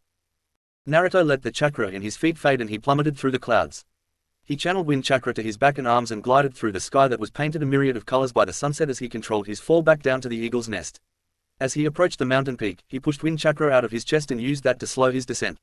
He leaned upwards and landed in a skip in front of his temporary home. Naruto opened the door wearily and headed to the kitchen to get some food on the camping equipment that he had been using for the last 3 months. The eagles had no need for homes or cooking equipment since they ate everything raw. Naruto had tried the raw fish and he admitted that raw salmon sliced into sashimi was delicious. However, trying to eat uncooked goat, antelope, ram, bear or any of the other mammals on the mountain was an absolute no-go. For the night, Naruto put a fillet of Atlantic cod in the pan, and he went to the field shower that he used to clean off. Naruto didn't know what he would have done if he didn't have his Fuinjutsu field camp with him when he trained with the eagles. Outside in the nest was beautiful, but there was something nice about the cover offered by his modest shelter. After the shower, Naruto switched into a fresh uniform before he returned to the fish. While eating, Naruto noticed that his communication scroll was blinking, which meant he had a message from the Refuge waiting for him. AI had confiscated his communication scrolls with his girls because he said that if he was losing his best ninja for months, then Naruto should focus solely on his training. He sorely missed his girls, and he would give anything to cuddle up next to them at night. Lucky blood clone, he knew the blood clone was probably doing just that right about now. After shoveling another piece of cod into his mouth, Naruto got out of his chair and walked over to the communication scroll. Without another thought, he opened the scroll and began reading. As he read, his eyes lit red with fury and his aura flared. His tail swished agitatedly around him and he ran out of his shelter before letting out an ear-splitting shriek. Within minutes, most of the Eagle clan was formed up in front of him and they all made way for America to land in front of him, followed shortly after by Old York and Virginia. "Ruto, what is going on?" America asked as the leader of her clan. Naruto dipped his head to the clan head of his summons. "Lady, America, I need to return to Kumo, and I humbly request the assistance of the Eagles when I return." "What is going on, young one?" Old York asked seriously, cutting his clan head off and acting as a true leader of his kin. Naruto's aura flared further as the thoughts of his family being taken raced to the front of his mind again. "My family is in danger, and it is reported that Atsui was killed in action." Penny stepped forward. "Oh no. Not young Atsui-chan." This sentiment was mirrored in squawks from the other Eagles. "Calm down, Ruto. Tell us what happened," Virginia said calmly as she nuzzled her beak into his neck.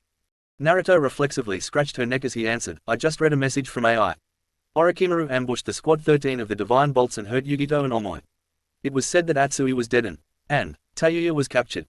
The Eagle clan squawked in defiance of what they just heard. The flight, the term for a family of eagles, was the most important thing to each eagle and they counted each of the Divine Bolts as members of their flight. They had each flown with, trained with and bonded with each individual member of the Divine Bolts. This news was too much for them to take in. Alas, it was America that took control. "We will send you back immediately. What do you need from us?" she asked in a soothing and confident voice. They don't know where Tayuya is. The beacon tags that we all carry. There is no way Orochimaru would miss that. But I gave each of my girls a Hiraishin beacon. If I get close enough, I can feel her. I can save her." Naruto struggled to get his thoughts in order from the feelings of rage that threatened to overwhelm him. "Take a deep breath, Ruto. We will find her," Hikari soothed from the mindscape. She herself had been losing herself to rage before she saw how much her mate needed her and she was able to reel in her own emotions. "And when we do, that snake is going to die. I am with you always," Virginia said passionately out in the real world. This statement earned a bunch of confirming squawks from the Eagle clan. "Virginia is right. I will summon every flight of the Eagles and we will wait for your summons." America backed up her daughter.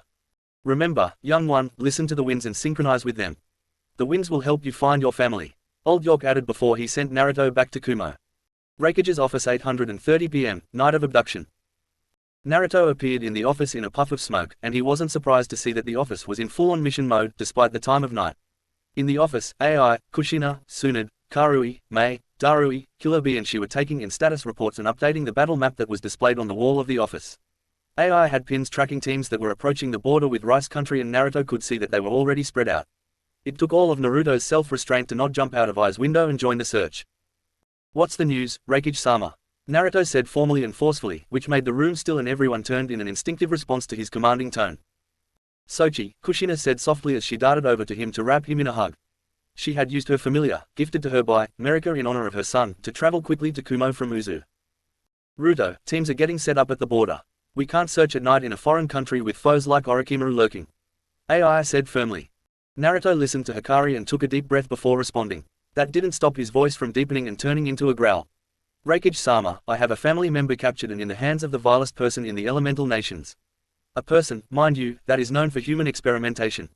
A person that Ka-chan said was interested in Tayuya's abilities during the Chunin exams." Naruto's tone was so saturated with menace that many of the Bolt and other shinobi were subconsciously backing away slowly. AI stood and put two firm hands on Naruto's shoulders. "And you look like you have nearly trained yourself to death all day. You need your rest, and we will start the search at first light tomorrow." Naruto began to protest when Kushina wrapped him from behind in a hug. "Sochi," she whimpered, which instantly made Naruto place her needs and feelings above his own. "Fine, at least tell me what you know so far."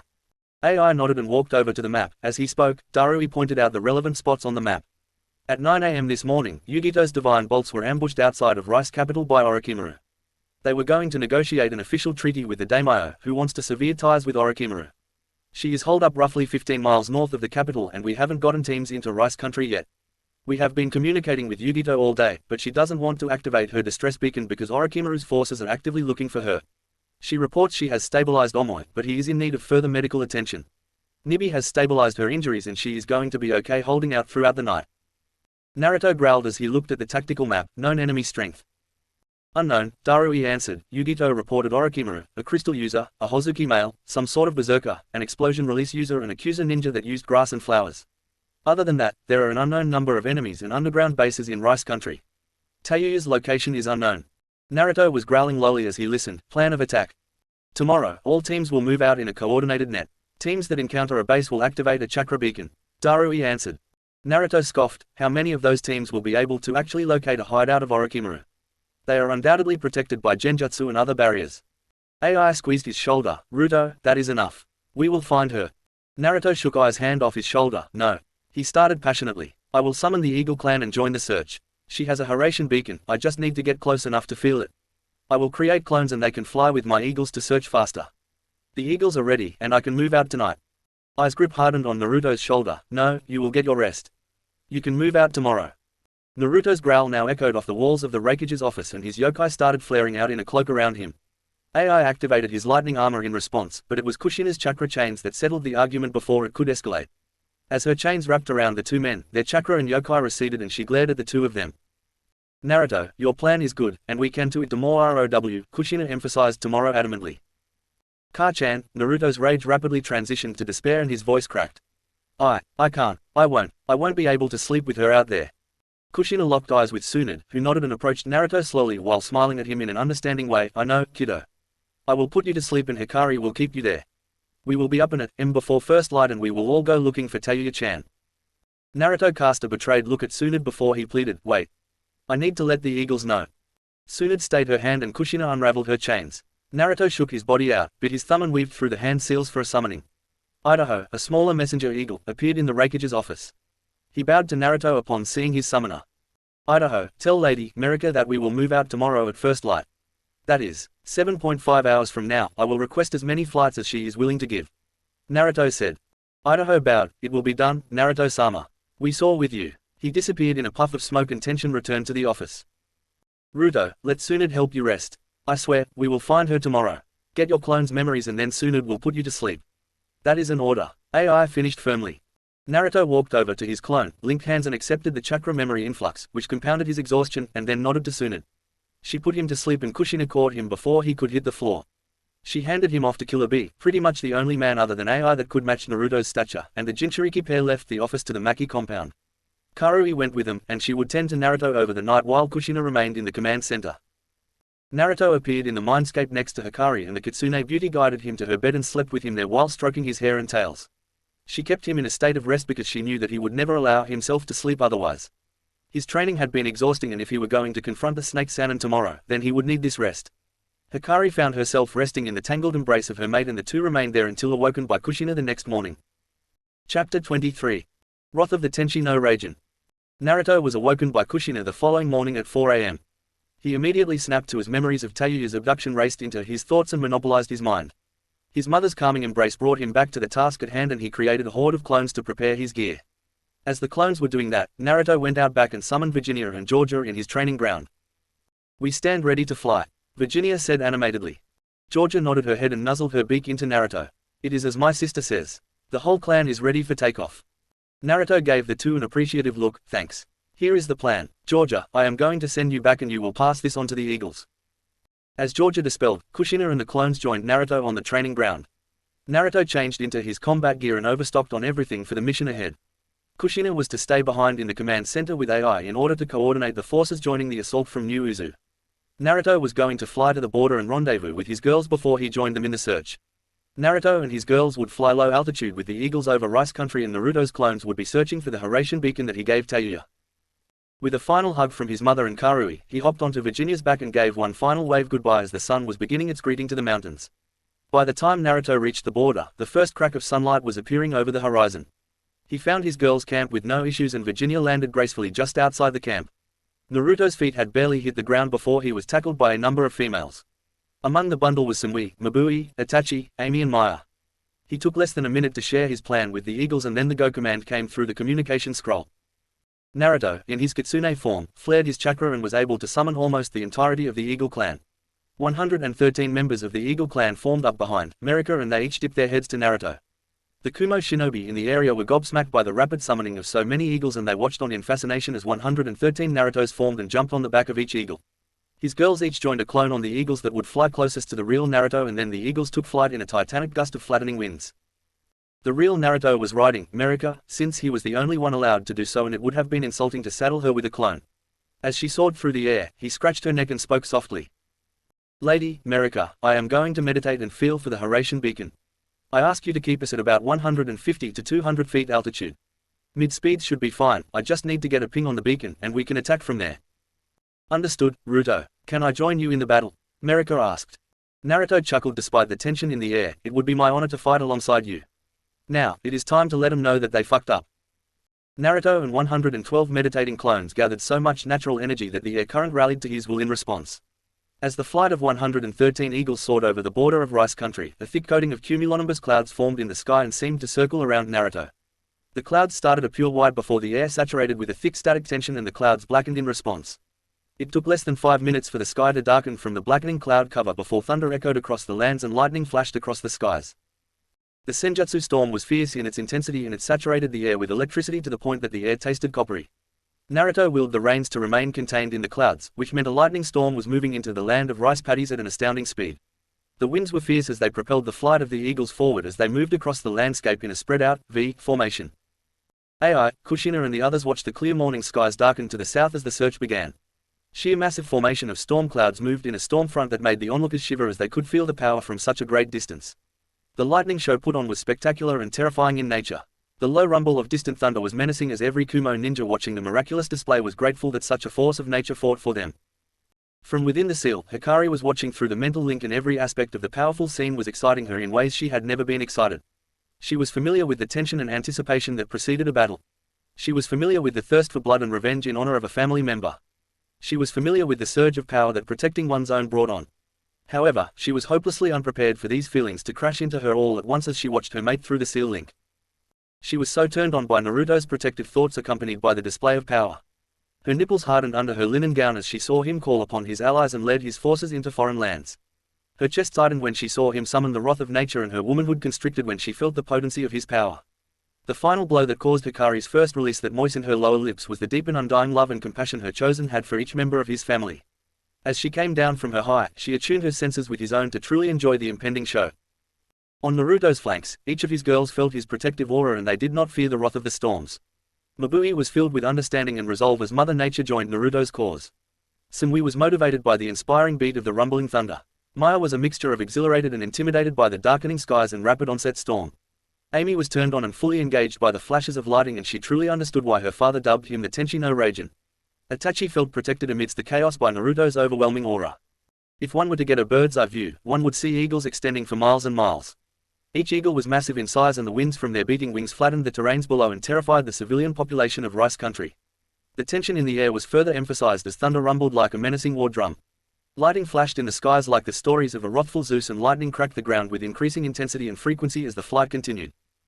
As Marika approached the rice capital, Naruto could sense the panic of the population of the capital and he got the first ping from Yugito's Horatian beacon. With only a thought, Kansas dove down with his Naruto clone and Mabui and they went to reinforce and provide relief to Yugito and Omoi.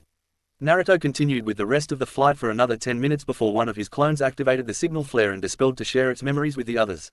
Marika responded to the guiding touch of her summoner, and she banked sharply in air as the formation of eagles turned toward the beacon. Marika closed the distance to the flare that was 10 miles away in under 3 minutes. By the time they arrived, there were already 50 eagles circling in the skies around their prey and Naruto watched as Texas and Nevada dive-bombed a squad of Oto shinobi. He was pleased to see their bodies shredded by wind blades and the terrified screams of Oto shinobi filled his ears and ignited the vengeful side of his Hanyu blood. After the brief distraction, Naruto felt the Horatian beacon within the base and he told Marika to take command as he flashed into the base. Naruto appeared in a dingy underground room in a blue flash and crackle of lightning. His enhanced senses soaked in everything around him at lightning speeds and he unleashed the potent aura of his kitsune form on the decrepit bastards in the room. Tayuya was stripped naked and she was tied down to a medical exam table. It was clear that she had put up a fight and her body didn't have time to recover from the wounds she suffered yet. Naruto's aura flared further when he saw the cursed seal of heaven on Tayuya's neck, and the increased aura cracked the floors and walls of the small exam room. There were 2 people in white lab coats that were reviewing charts and notes who were frozen in place as Naruto appeared in a flash. Before the 2 could react, they were impaled by chakra chains sprouting from Naruto's back and then their bodies were immolated as a potent mixture of wind, water and lightning chakra ripped them apart. Before the intruder alarm could be sounded, Naruto had severed the bindings holding Tayuya down, he covered her in a blanket, dropped a Horatian kunai and then flashed to Sunwi's Horatian beacon. Sunwi was surprised when she saw Naruto appear on the back of Georgia, but she breathed a sigh of relief when she saw Tayuya in his arms. She was surprised when he handed Tayuya off to his clone and she closed her eyes in prayer when she saw him flash away without a word. The menacing feeling of his aura sent a shiver up her spine, and she knew that every man and woman in that base was basically a walking dead. Naruto appeared in the medical exam room once more and he took a calming breath to let himself think clearly. He would need any notes that they had on Tayuya to know exactly what they did to her. He created a couple clones before he walked forward and kicked the sliding door off of its hinges. Out in the hallway, Naruto sensed the panic of hundreds of shinobi and a sadistic smile cracked upon his face. He crackled into his stage 1 lightning armor as he darted down the hallway towards the strongest chakra signature he could sense. Orochimaru was enjoying a nap in his throne room when he was awoken by the alarms blaring throughout his main base. This location of his was his most protected and he had the most experiments here. He had fought off numerous ANBU teams from Konoha and each time he ensured that there were no survivors. As he was about to rise from his throne, his loyal servant Kabuto showed up and knelt in front of him. "Report," Orochimaru said in an almost bored tone. Kabuto pushed his glasses up on his nose and dipped his head. "We are under attack. Every man we send to the surface is killed almost instantly, but we have identified that we are being attacked by eagles. Their number is unknown." "Eagles?" Orochimaru asked in confusion. "Yes, the eagle summons of Rutomaki, or Naruto Uzumaki as we now know." Kabuto answered promptly. Orochimaru hissed at that information. "Why is Kumo attacking us now? Is it all for that one girl?" "I believe so, my lord." Kabuto answered hesitantly. "I have sent men to secure her so that we can use her as a hostage." Orochimaru nodded. He had taught this one well. "Good thinking. Let Jugo out of his cage and tell Gurren and Sugetsu to greet our guests." Naruto was getting frustrated by the pitiful resistance of these puny humans. Not a single one had lasted longer than 10 seconds as his claws slashed, tails swatted, chains shredded or greetsword bisected. He had already disposed of over 50 pins when he finally encountered a worthy foe.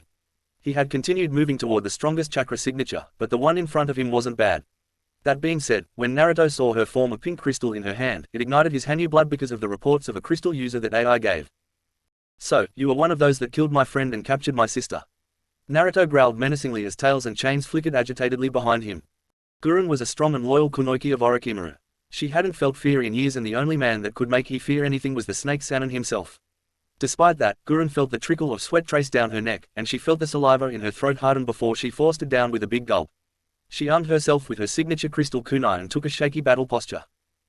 "What of it? We are shinobi. Some live, most die, and it is all for the glory of Orochimaru-sama." Naruto growled at that and lowered his posture as he took Heaven's blessing in a two-handed grip. "Try not to die too quickly, I am going to rip you apart. Peace by fucking peace." Naruto upped his lightning armor to stage 2, and he lunged into a stab with Heaven's blessing. Gurren was barely able to dodge the sword that was coated in a light blue, humming sheen of chakra. The kunai Gurren used to parry the blow were each disintegrated as the Tempest chakra overpowered them in milliseconds. Gurren was further surprised as a blonde tail smashed into her side and sent her flying through the hallway wall and into one of Orochimaru's test chambers. Gurren stood from the blow and was relieved that she was instinctively able to reinforce her body with her crystal release. She winced as pink crystal fragments clattered on the ground amongst the new rubble and her eyes were drawn to the spot of impact. Her crystalline armor was cracked to miniature pieces and she had to concentrate her chakra to repair the damage. That was how she used her moment's respite before she was forced to lunge to the side and roll to her feet as the glowing Hanyu broke through the wall with a spinning sword strike. Naruto quickly recovered from the missed blow, and he saw Gurren starting a hand seal sequence. He disappeared in a flicker of lightning, and he caught Gurren with a lightning lariat before she was able to finish her sequence. Naruto used his speed and momentum to drive her through the wall, into the hallway, through that wall and into another room that stored dead bodies of past experiments. Gurren screamed in pain and coughed out blood as her back impacted on the wall and cratered her nearly 3 feet into the wall of hardened earth. She stumbled out of the crater and tumbled onto a pile of dead bodies. Gurren heard an escalation in the chirping from the lightning and she raised her head to see 4 chains wreathed in 2 different shades of blue along with white chakra sparking off of it. Before she could push herself off the pile of corpses that represented Orochimaru's failed experiments, she joined a dead and failing Lord Orochimaru. 4 chains with Tempest chakra tore through her body that was coated in pink crystalline shards and the electricity cooked her from the inside out. Naruto turned out of the doorway with a growl and sheathed Heaven's blessing on his back before running off deeper into the base. He could feel Orochimaru, and he knew that the Sannin was preparing for him. He felt another familiar chakra signature running on a lower floor and he created 10 shadow clones to go deal with that. He had his target, and he was going to commit himself to that. Within the seal, Hikari was getting seriously hot and bothered. Naruto's Hanyu blood was pumping full steam and there was very little in the world sexier to the Kitsune beauty than watching her mate defend his family. The wrath she was feeling was controlled and aimed squarely at his enemies. This was proven when Naruto took 30 seconds to shred the cages holding some prisoners and created a clone to escort them out.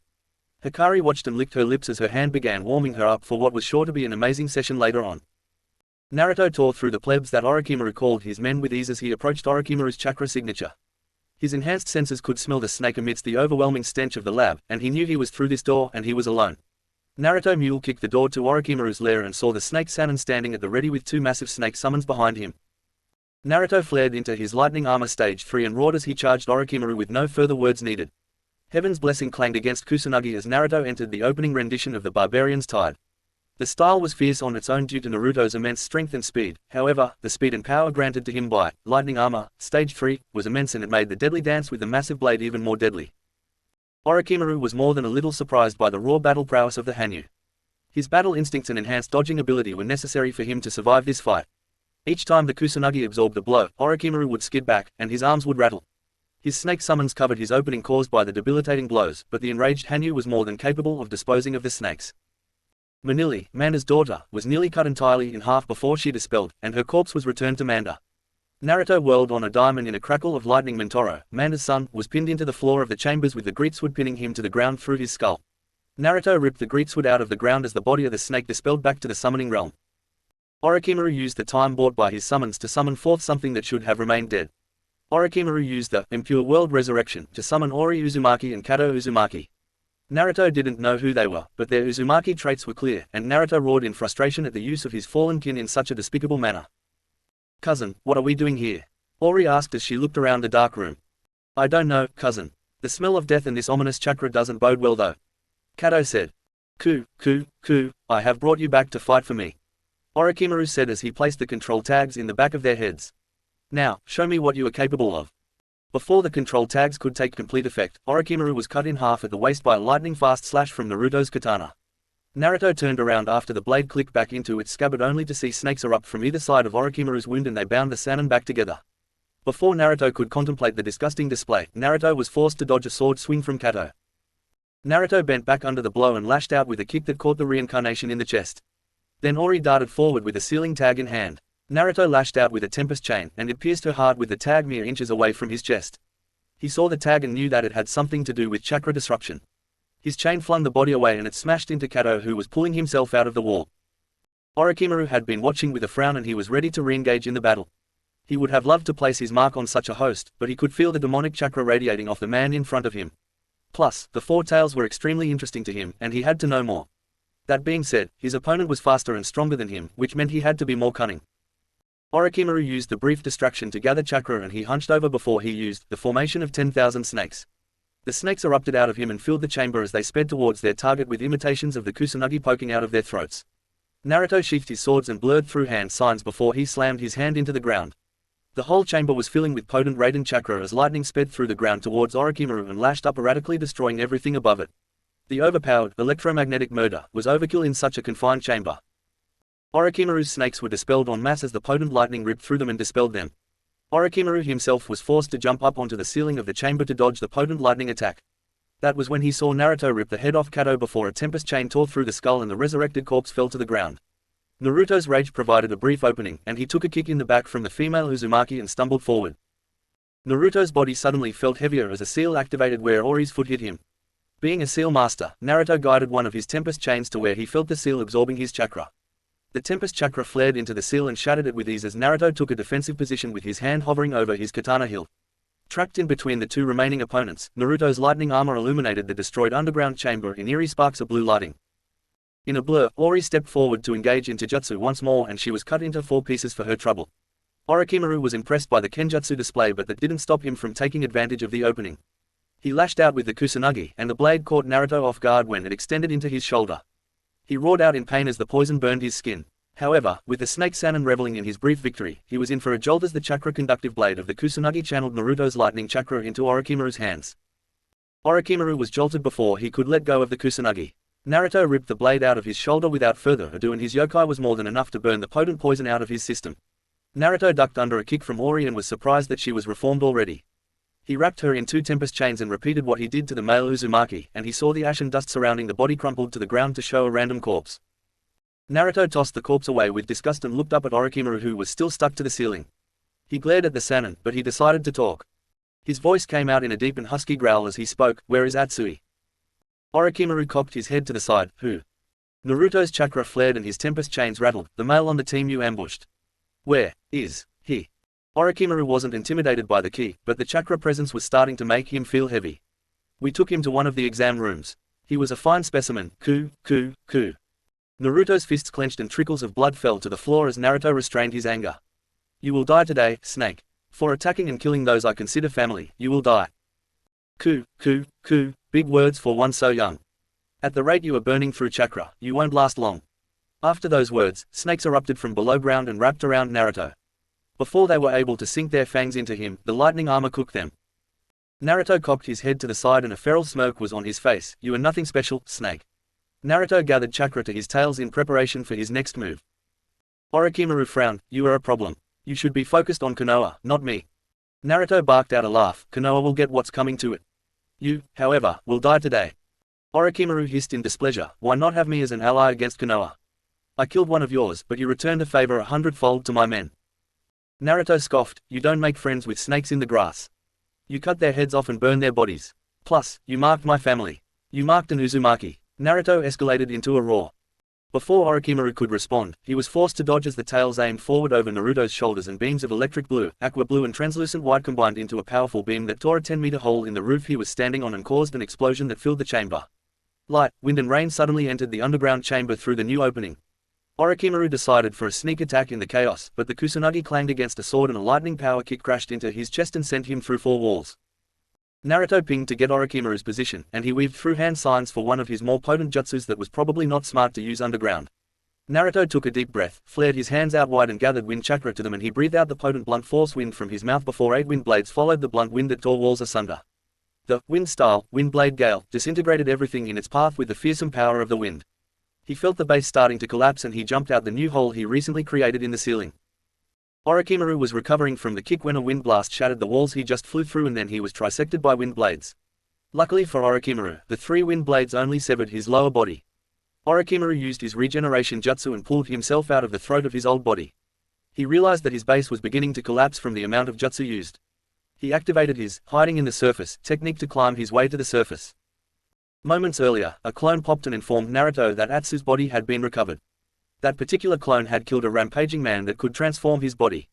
The man fought like a wild beast and the clone had trapped him in a lightning cage before he severed the berserker's head. That was when the clone found a room that contained Atsu's damaged body. The clone used the Harasshan to escape, handed off Atsu's body and then dispelled itself to inform its creator.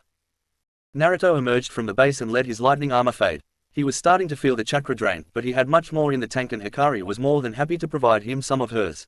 She was greatly enjoying the show and with Atsu's body recovered, she knew he would no longer hold back. Plus, he was now back on the surface and in the middle of a storm. She knew exactly how much more powerful that made him. Naruto whistled and jumped into the air. Merika dove under him and caught him before climbing into the sky. Naruto closed his eyes and clapped his hands together. He felt the wild winds, the powerful thunder and he felt the static electricity in the air ready to respond to his beck and call. He went through a few hand signs as he continued to perfuse the air with his chakra. Moments later, his eyes snapped open, and he was holding a vibrant blue orb of chakra. Naruto had Merika climb up high into the sky and he released the orb. Moments later, Merika dive-bombed the ground that covered Orochimaru's underground base. The eagles that were circling dispersed knowing that they didn't want to be anywhere near what was coming. A giant flash of lightning illuminated the sky as thunder roared into the heavens. The lightning gathered around Naruto and Merika as they continued their dive towards the ground. The lightning shaped into the head of an eagle and moments later a wide wingspan composed of lightning appeared behind it. Merika sharply leveled out her dive when they were 50 feet from the ground and the screaming eagle of lightning crashed into the ground. The explosion that followed was incredible as the power of lightning empowered by natural energy easily dove into the depths of the chamber and vaporized everything within.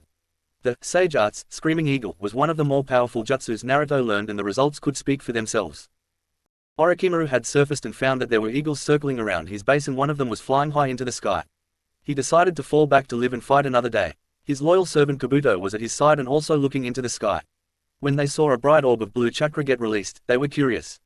When they saw a head of an eagle form out of lightning and plummet towards the ground, they both decided to get the fuck out of Dodge. When they saw the brilliant explosion of Raiden chakra that decimated their base, their jaws fell. Mabui was circling the base atop the back of Virginia and both of them had sensed the immense release of chakra throughout his rampage through the base. When he surfaced, Mabui was going to join him, but Virginia advised against it. When the two watched Naruto used Sage Art, Screaming Eagle, they were blown away by the display. Then, the brilliant blue explosion nearly blinded them as the roar of the explosion threatened to deafen them from well over a mile away. When Mabui's vision cleared, her jaw dropped as all that remained of Orochimaru's base was a 500-meter wide crater that was nearly 100 meters deep. Naruto circled low over the base, and he pinged his chakra. Orochimaru felt the ping and immediately ordered the retreat. He didn't want to fight all of these eagles out in the open. When Naruto's head turned towards where he felt Orochimaru, he saw the snake and his assistant disappear in a puff of smoke. Naruto roared in frustration before Mirika spoke and calmed him down. Naruto, that was a reverse summoning. He is now in Ruchi Cave licking his wounds. Mirika said. Can you get me there? Naruto asked, trying to suppress his anger to make sure he was showing his summon the proper respect. Mirika thought about it for a moment. Snakes were natural enemies of the eagles, but going into Ruchi Cave would be an open declaration of war on the snakes. With a summoner, and a sage at that, on their side, they would likely win. Especially if Orochimaru were killed. Plus, from what she remembered, the snake summons were divided into 6 different tribes. With her mind made up, she answered Naruto's question with her own question. Will you promise to fight alongside us should we declare war on the snakes? Naruto growled, you are family. I will fight and die for my family. That is what today is all about. Mirika nodded her head and her big mouth cracked into a smile. You are truly a worthy summoner. Very well, we will assault Ruchi Cave together. Mirika shrieked loudly, and the eagles formed around her. She led her eagles back to the Kumo border and they dropped off their passengers. Naruto told Mabui, Sumui and Itachi what he was about to do. It was a testament to the trust his girls had in him that they didn't attempt to talk him out of it. With hundreds of puffs of smoke, the eagles returned to their nest. Assault on Ruchi Cave. The summoning realm was a world populated by sentient animal species that each governed a piece of land. The land was decided by the summons and there were many wars in the past over clan territories. The eagles had a large chunk of land that included a mountain range and their territory extended to the Eastern Ocean. They had abstained from many of the wars that occurred over territory expansion in the last 2 centuries, but their summoner was calling them to war. Mirika talked to her clan and the elders of the Eagle clan decided to back her decision. With a summoner and a sage, the Eagle clan was ready for a fight. They were ready to let the summoning world know that they would fight once more. For the first time in centuries, the summoning realm would hear the screaming eagles. Naruto sat on Mirika's back as they flew over the domains of various clans. He was calming his chakra and eating to restore lost energy. Within the seal, Hikari was refilling his reserves and speaking to him animatedly. She was all revved up from the fighting and she was looking forward to the carnage he would wreak. The fact that he would fight a war for his family was another thing that she told him that she valued in her mates. The summoning realm reminded her of how the demonic realm used to be. It was so vibrant and full of natural energy. It was beautiful, majestic and hummed with the vibrant life force of nature. The vibrant colors of various landscapes blurred into a swirl below the flight of eagles. The flight contained every warrior in the Eagle clan, and they now numbered 212. They would be vastly outnumbered by the snakes, but they had air power, and that advantage could not be understated. It took 3 hours for the eagles to arrive at the domain of Ruchi Cave. Mirika and Old York shrieked as the skies filled with lightning and thunder. The rapid onset storm announced the sages of the Eagle clan, and it took mere moments for a great white snake to emerge. The snake was easily 450 meters long and it was clad in vibrant white scales. It was a majestic-looking albino cobra and the black slits on the golden irises of the white snake sage looked into the air in confusion at the flight of eagles. Mirika circled the great snake and saw that many much smaller snakes of all kinds were forming up around their leader. Mirika used the wind to project her voice. Snake Sage Yamada, we, the Eagle clan, demand recompense from your summoner, Orochimaru. The long tongue of Yamada flickered out of his massive head and he glared into the sky. What do you claim my summoner has done? Naruto stood on Mirika's back and projected his voice. I am Uzumaki Naruto, sage and summoner of the Honorable Eagle clan. Orochimaru placed his cursed seal on one of my kin and killed a friend. I demand the right to fight, or war will rain down from the skies. Yamada groaned internally. He did not like the man his son selected as a summoner, and he knew that man was in his caves right now.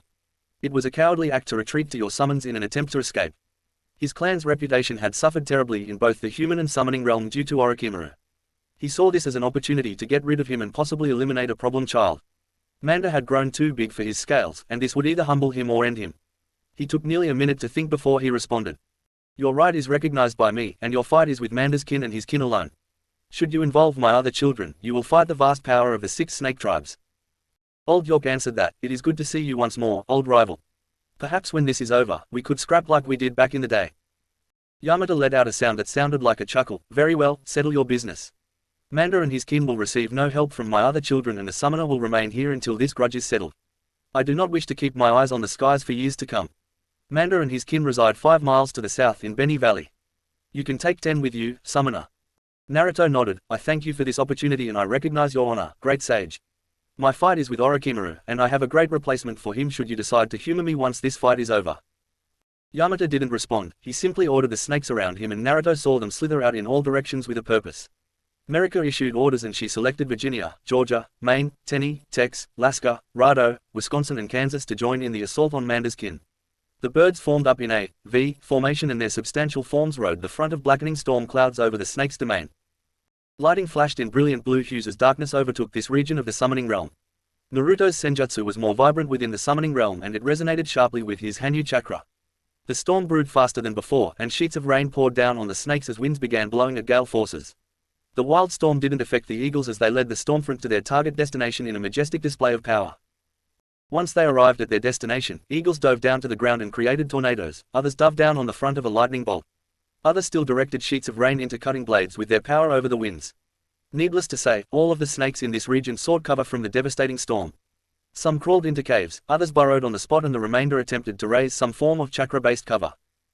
Orochimaru had been recovering within the safety of the summoning realm. He had given the storm clouds an idle glance before returning to his business within the shelter of Beni Valley that was part of the much larger Ruchi cave. He had one of his labs set up here per the agreement with Manda and he often used this place to escape from a pinch. As he caught his breath, he had been reflecting on his fight against Naruto. That boy was much more than he first appeared and Orochimaru had been wondering how he possessed actual tails. He knew of other Jinchuriki being able to summon a cloak made of their Biju's chakra and he knew that wasn't what he saw. That boy had actual tails and the amount of power displayed made Orochimaru drool. He wanted that power. He needed that power to accomplish his objectives and he could use that power to destroy Konoha. He just needed the boy to calm down first. It was only one girl and all he did was give her his cursed seal. As he was stewing within the cover of a cave, an intense storm kicked up and Kabuto ran into the room with a panicked look on his face. That alerted Orochimaru because his servant never looked scared. When Orochimaru snapped to his feet and hissed at him, Kabuto took a knee and reported to his master. The eagles are here and they have summoned this storm. It is much worse than the one in our world. Kabuto blurted out. Orochimaru hissed and spread his senses. He could feel the intense chakra power and his minimal senjutsu training allowed him to feel the potent natural energy that were embedded in the storm. He knew that this wasn't where he wanted to fight, and he just needed to let the boy vent his anger. Once he calmed down, Orochimaru could use him against Konoha. Orochimaru shrugged. Oh well, looks like we will need to return. We can reverse summon to the southern base. Kabuto nodded and rose shakily as he approached his master. Orochimaru put his hand on Kabuto's shoulder and went through the hand signs. Then, nothing. They remained in place looking like the fools they were. Orochimaru tried again to get the same result and that was when Manda entered his chamber in a rage. Damn you Orochimaru. Manda hissed and lashed out with his tail. Orochimaru was fast enough to dodge, but Kabuto wasn't as lucky. The massive tail sent him flying into the wall of the cave before the bespectacled young man cratered into the wall. Orochimaru looked down impassively at Manda from atop the cave. Why are you throwing a tantrum now, Manda? I have provided sacrifices every time I summoned you. Manda's eyes snapped up and the slitted orbs glared at Orochimaru. You have brought war to my kin. The eagles are here for you and the white snake sage has left us to fend for ourselves. Orochimaru's eyes widened in concern as he understood why he couldn't use the reverse summoning jutsu. The damned great white snake abandoned him. Of course, his relationship with the white snake was never good, especially after Orochimaru dropped the sage training. It was too risky for him to continue, and the risk wasn't worth the boost in power. Ever since then, his relationship with the snakes had been tenuous at best. Orochimaru hissed in displeasure. Then we must fight. Why are you attacking me? Manda shook his head in disgust. The eagles rule the skies. We cannot even be outside in such a storm. Orochimaru snarled at Manda. Coward. Manda snarled and spit venom at Orochimaru. You are the coward. You ran from your fight and brought it to my home. Before the arguing could continue, both entities covered their ears and closed their eyes as a gigantic lightning bolt disintegrated the cave roof. The rains poured down and cut into Orochimaru's skin while the winds blew his long hair wildly in every direction. Their argument would have to wait if either of them wanted to survive. That became more obvious as eagles began dive-bombing their position. Orochimaru was rattled enough by the lightning bolt that exploded at his feet. The residual electrical energy still numbed his legs, and he was forced to dodge as Naruto descended from the sky. However, he wasn't expecting the explosion of power that resulted from the landing. Orochimaru's lower body was disintegrated by the cutting wind blades and his torso bounced off the cave wall. Naruto had been searching for Orochimaru's chakra signature and it became apparent where he was when the roof of the cave was shattered by the wonderful power of lightning. The light from the majestic clash of lightning illuminated the pale form of Orochimaru and the giant purple form of Manda. Naruto jumped off Merika's back and used his sage chakra wings to dive-bomb Orochimaru. He gathered the power of the storm behind him and formed it into Sage Art, Wrath of Heaven. As Naruto plummeted from the clouds, a dragon made from the raw power of the storm formed behind him and chased him down. As he was 100 meters over the ground, the dragon's maw engulfed him and as he landed, he released his control over the energy in a majestic explosion. The explosion encompassed the whole of the former cave and it dug into the ground nearly 100 meters deep.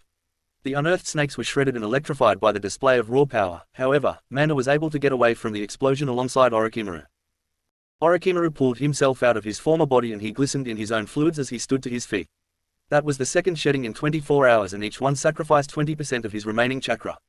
The snake Sannin was furious that the boy had pushed him this far and he was now trapped in a battle by his summons. A battle that was clearly not in his favor. He looked over at the boy that was basically glowing in the dark as vibrant blue lightning chakra encased his body. The bright blue was framed by ominous black thunderclouds and violent clashes of thunder and striking flashes of lightning filled the background. The electric blue eyes glared at him with enough ki to make him shiver. The stare down continued while Manda was in a fight against Merika until a flash of lightning struck nearby and the battle was on. Unlike the fight in the dank underground of Orochimaru's base, Naruto was in his element now. He was empowered by the storm and his Hanyu body vibrated with the potent and violent energy of nature. His vindication pushed him forward and Naruto unsheathed Heaven's blessing and carried it in his right hand. He pulled his katana with his left hand, and he held them splayed out to either side while he crouched them into a ready stance. 9 chakra chains sprouted from his back and glowed with the magnificent combination of Tempest chakra as 5 of them wrapped around his body. 2 formed into gauntlets after snaking around his arm. 2 chains wound down his legs and wrapped into greaves. The final chain wrapped around his torso and formed into an armor that created a Tempest plate on his chest. That left 4 chains waving in a wild, yet controlled, manner behind him. Orochimaru's eyes narrowed, and he hissed as he drew Kusanagi. He was at a severe disadvantage in Kenjutsu, and he knew it. The fact that the boy had the lightning armor and chakra chains did not make this a fair fight. Before Orochimaru could seize the initiative, Naruto blurred forward in the same moment of the lightning strike. The series of blows landed on Orochimaru, but the body dissolved into mud. Orochimaru raised out of the ground behind Naruto and lashed out with the Kusanagi in his right hand and his left arm turned into venomous snakes. The sword was blocked by a Tempest chain and the snakes shriveled from the lightning chakra before they could even strike. That armor put Orochimaru at a serious disadvantage. Orochimaru leaned back to duck the great sword that lashed out in a powerful horizontal swing and Kusanagi blocked the katana. That was where Orochimaru's luck ran out. Merika shrieked as Manda's tail lashed out and clipped her wing. Despite that pain, her talons were clamped around Manda's neck. She rose into the skies with the writhing snake in her talons and he called out the winds to assist her. The tail of Manda was lashing out before blades of concentrated wind slashed into the tail. The massive chunk of snake flesh fell through the air and slammed into the ground while Manda shrieked in pain. Before Manda could do anything else, lightning struck. The lightning struck Manda in the head and coursed through his body. For Merika, she kept her talons insulated with wind to keep the lightning at bay. She took joy in watching the snake writhe in pain and she knew that this was the end of Manda. She let out a battle cry that merged with the thunder and rallied her flight. The shriek of the eagle leader earned screams from her kin. The screaming eagles would see victory today. Orochimaru screamed in pain as a Tempest chain pierced his torso. The shocking effects of the chain made it impossible for him to dodge the other 3 chains. The combination of water, wind and lightning began shredded his body at a cellular level and destroying his chakra pathways. Orochimaru attempted to use his shedding jutsu, but he got a chain through his newly forming head for his efforts. That left him too weak to do anything and the jolting combination of chakra removed any further options. Naruto knew he had the slippery snake now and he instructed his chains to pull apart. The lightning burns charred his body and the wind shredded his cells. The chains ripped Orochimaru apart and the head was still pinned by a chain. Amidst the gore, Naruto's sharpened senses caught something slithering away. Naruto dashed towards the little white snake before it could burrow into the ground. Naruto plucked the snake up and his claws pierced into the snake's body. The ugly and deformed head of Orochimaru wriggled in defiance as Naruto's electric blue eyes glared into it. Naruto didn't waste words or do anything extra. He amped up the lightning funneling through his fingers and the snake was cooked by lightning chakra. The snake hissed and the deformed head shriveled as the lightning electrolyzed the water in the body and shriveled the skin of the little white snake. And that, dear reader, is how Orochimaru died. Not in some grandiose fashion, but rather in a shriveled disgrace and whimper. Naruto looked over and saw that Merika was pecking the eyes out of Manda. Far be it from Naruto to judge the victory celebration of his summons. He looked to Virginia and saw her eating the corpse of Kabuto. Good riddance. He saw that the other eagles, all 8 of them, were devouring the remains of Manda's kin. Naruto knew why. Of course, he knew why. The eagles were majestic hunters, and they would never waste the bounty of their prey. Naruto let his lightning armor fade and he let the natural energy return to the charged environment. With his rage sated, Naruto took a deep breath, and the words and calming phrases of Hikari entered his mind. With the bloodlust sated, everything became clear once more and Naruto's anger faded. It was a trip for him. He had always been protective of his family and his anger had always bubbled right under the surface, but that was the first time it had ever taken control of him. Just take a deep breath, Ruto. Just breathe, my love. Hikari said as she was helping him come down from the mania. She had thoroughly enjoyed the show, but that berserker was not the man she loved. She wanted her Naruto back. Deep breath in, hold, deep breath out, all through the nostrils. Naruto forced his body to calm and his blood to still. He concentrated on his rapidly beating heart and convinced it to simmer down to its normal rhythm. He felt his tense muscles and he unclenched his fist to let them rest. His red-hot chakra coils were burning and he concentrated on letting them simmer down as he slowed the rampaging chakra. Deep breath in, hold, deep breath out.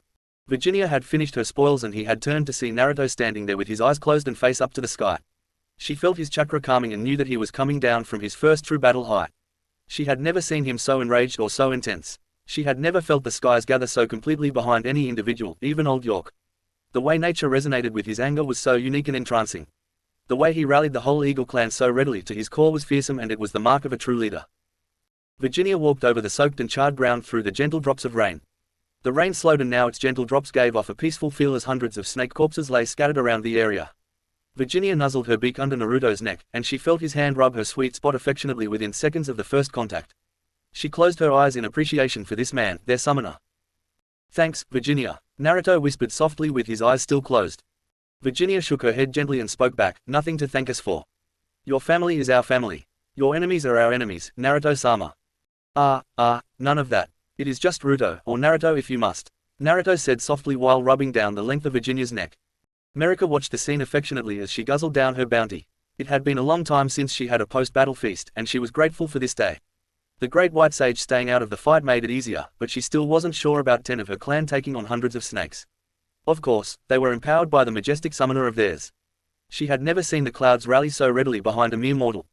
She had never seen her clan rally so readily behind their summoner. She had never seen one so great as Uzumaki Naruto. Chapter 24. Konoha Council, 1 week later. Fugaku didn't know whether to be happy or angry at the news Jiraiya recently shared with him. Orochimaru was supposed to be his kill. Orochimaru was his prey, and he should have been the one to end him. His Uchiha pride demanded that he end the one responsible for killing his family. He wanted to look the snake in his eyes and enjoy the life leaving those snaky orbs. Of course, he had his shinobi looking for the snake and hunting him since the Chunin exams, but they had no luck. There was also the fact that he had lost over 40 shinobi in those recon missions into Rice Country. Then there was the matter of who killed him. If reports were to be believed, then it was Uzumaki Naruto, Ruto Maki, leader of the Divine Bolts. The root shinobi in the area reported supernatural storms unlike any they had ever seen, and eagles occupying the darkened skies. The battle left scars on the land, and the pictures of the remains of Orochimaru's labs were jarring. To think that the boy, the Kyuubi Jinchuriki, had grown that strong. That should have been his asset. It should have been his loyal weapon. That boy belonged to Konoha, and the damned Uzumaki woman stole him. To make matters worse, that same Uzumaki woman made Kumo into a terrifying threat that felt nearly insurmountable. To make matters worse, 3 of his targets were in that country, and it made the task he accepted seem terrifyingly daunting. Fugaku tabled his thoughts as he sat down into his Hokage seat in the council chambers.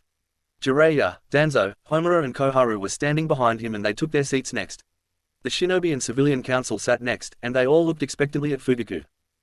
"I have called this meeting today because Jiraiya has provided a report that is relevant to the safety of Konoha. Jiraiya, if you would share what you found." Fugaku spoke in a disciplined monotone. Jiraiya, fresh off another bender, stepped forward and spoke in an uncertain manner. "Well, the Toads told me that the Eagle summoning clan assaulted Ruchi Cave. The White Snake Sage let the Eagles attack Manda and his kin.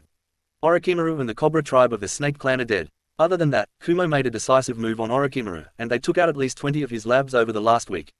Orochimaru retreated to the summoning realm to escape one of those attacks. If witnesses are to be believed, then it was the Eagle clan and Inhuman Storms that did this, which means that it was Uzumaki Naruto." After some stirring from the council, Shikaku spoke, "Isn't this good news? The troublesome traitor of Konoha that attacked us a couple years ago is now dead. Why do you sound so morbid?" Fugaku coughed. "The rise of Kumo and their alliance with Kiri, Wave and Uzushio makes them a threat we can no longer ignore. In addition, it appears as if they have made an official non-aggression treaty with Iwa." Inoki spoke next. "That is still not bad news. We knew we were falling behind Kumo, and they have made no acts of aggression towards us. In fact, they took out one of our greatest enemies." Danzo clicked his cane on the ground. "The problem is that Kumo is now too strong. It is only a matter of time until they turn their sights on us." Sum growled, "I am no fan of the Uzumaki boy, but I am not following. We have a non-aggression pact with Kumo that has gone pretty well. We have had minimal clashes on the border with them and even fewer overlapping missions." "What aren't you telling us, Hokage-sama?" Hayashi asked. "The Uzumaki boy avenged my fallen wife and daughter. I know their souls can rest easy now that the snake is in the ground." The Civilian Council had been watching this and also thinking similar things. They were glad that the traitor was dead and that he no longer posed a threat to the village. They hated the Uzumaki boy, but he had left the village well enough alone. They didn't understand the shinobi balance or how the scales of war were tipping. However, Mibuyuki would always back her husband. It was her duty as his trophy wife. "Dear, what are we missing? Clearly, you know something that we don't, and it is bothering you." Mibuyuki's naturally loud voice cut above the rest. Fugaku cleared his throat, actually surprised that the Haruno woman was useful for once. On the surface, this looks like a good thing. However, it is upsetting the power balance too greatly. Kumo is too great of a power now, and with 3 of the major 4 daimyo on its side, it is only a matter of time until they turn their sights on us. Shikaku cocked his head to the side. Why would they? We have done nothing, and they have done nothing. I understand the board being set for a stalemate, but what possible reason would they have to attack us? The Uzumaki's grudge. Danzo growled out for Fugaku. If their power is so much greater than ours, then AI will likely destroy us to appease them. That does not compute. If AI wanted us dead, then he could have joined the invasion and tipped the scales. Inoki said, there is something else going on here. Homura stepped forward. The balance of power is disrupted, and we are going to the court of daimyo to get the Kyubi Jinchuriki back. Hiruzen scoffed loudly. Oh, so that is why you are upset. You think the daimyo will agree to hand the boy over? Is he even the Kyubi's Jinchuriki anymore? Do you have your facts set? Fugaku pounded his fist on the desk. The Uzumaki woman is a traitor, and her son is the rightful property of Konoha. This is the only route that doesn't lead to direct war. Hiruzen crossed his arms and let the council speak for him. Sure enough, Hayashi spoke up. Hokage-sama, on the contrary, this route will likely lead us to war. Making demands of Kumo when they have placed such high value on the Uzumaki family will necessitate a war. Furthermore, if Uzushiogacore has been revived, then it is likely that Kushina is the leader. That would make her a daimyo and cage in her own right. Your play at punishing her will only backfire because the daimyo are each trying to curry her favor to gain access to her seals. Koharu stepped forward. We must succeed. Konoha was the one that distributed the biju to establish the balance of power. The treaty that the villagers signed by Hashirama have maintained the power of balance for the past century. Kumo has no rights to our weapon. Hiruzen laughed and fiddled with his prosthetic arm. Let's say that is true. What is the likelihood that Kumo will concede to your demand? The boy is the heir apparent to the Refuge, and the man sees him as his own son. Kumo idolizes the family, and they have the support of the Lightning Daimyo. Regardless, Fugaku shouted, if we let the current situation play itself out, then it ends with the fall of Konoha. Inaction cannot be tolerated. Shikaku groaned. Weren't we going to attempt negotiation with Uzushio? Why skip that and go to the daimyo's court? I agree with Shikaku. We should negotiate directly with them rather than risk this matter in the daimyo's court. Inoki said, and Chusa nodded. Why can't we just leave the boy alone? Or at the very least have someone assassinate him? Otoru, a civilian counselor that Brown knows the Uchiha, asked. Danzo answered this. We have already said that leaving the situation alone is untenable. The boy is now firmly in the S ranks, and it makes assassination nearly impossible. Then, allow us to take a team to wave and request negotiations. We were friends with Kushina, and she should grant us an audience. Hayashi said, she was close with my wife, which is likely another reason that her son attacked Orochimaru. She lost her 2 closest friends during the invasion. Shikaku perked up. Let us try diplomacy first. We cannot afford a war. We have not recovered from the invasion, and war would put us against Kumo, Kiri, and possibly Uzu. Fugaku sighed. Let's take this to a vote. Keep in mind that Kumo has shinobi stationed in Wave, and Wave is a protectorate of Kumo. Rumors say the daimyo is in a relationship with somebody prominent from Kumo as well. Family time. After Naruto's assault on Ruchi Cave and the death of Orochimaru, he reappeared at the reverse summoning beacon in the Maki compound. He was passed out in bed within hours, and he slept for 2 days straight without so much as flinching awake. Kushina had brought almost every battle-ready shinobi she had to join Kumo in cleaning up Orochimaru's labs. While that was ongoing, Kushina and the rest of Naruto's girls attended to him, but he was just out like a light for 2 whole days. When Naruto shifted awake, he awoke surrounded by curtains of red hair. The Uzumaki girls had undone the chakra dye when they returned to Uzushiogacore, and the lustrous red hair now coated his chest. He felt Ria snuggled in closely to his right, and he could feel her baby bump pressing into his side. She was somewhere around 5 months pregnant now, and he was excited for the first of the Uzumaki children to be born on Uzu. Karen was on his left, and his clumsy researcher was drooling on the left side of his chest. He appreciated them both and placed tender kisses on each of their foreheads. Of course, this action stirred him awake, and they didn't waste time asking if he was okay. His performance in the session to follow would be all the proof needed that he was okay. Naruto enjoyed ravaging Karen and making love to Rias. Despite Ria's protest, he couldn't go all out when she was pregnant. That being said, he enjoyed her heavenly warmth, and he made her very happy while making sure not to give his son or daughter head trauma from repeated blows to the still-forming cranium. While the two were recovering from an hour-long session, Naruto hopped into the shower to clean off. It was only then that he noticed when he was going through the process of rinsing off his tails. 1, 2, 3, 4. 04 was ticklish. 5. Wait, 5. Naruto spun around and chased his tails in excitement before Hikari's giggles broke him out of that instinctive action. He walked calmly to the mirror and had his blonde tails wrap around his torso. He counted the 5 white tips and couldn't stop the gigawatt smile from breaking out over his face. The smile reflecting in the mirror made Hikari's heart skip a beat, and she was more than excited. His growth had been so accelerated. He repeatedly surpassed her wildest hopes for him, and she was ready to truly jump his bones. They were already mated for life, and the weddings were coming soon. She had no delusions of being fully released in time, but she knew that truly didn't matter. If he continued at this rate, then she would be fully released by the time her mating cycle arrived. That was what truly mattered to her. Naruto's cheers drew the girls into the bathroom, including Kushina. When he turned around and showed them his tails, it took him a minute for the group of women to get it, but when they did. Holy kami, Ruto, Rias cheered. Kushina shook her head with a big goofy grin. Sochi. Congratulations. Yay, more tails to cuddle with. Maya squealed like a fangirl.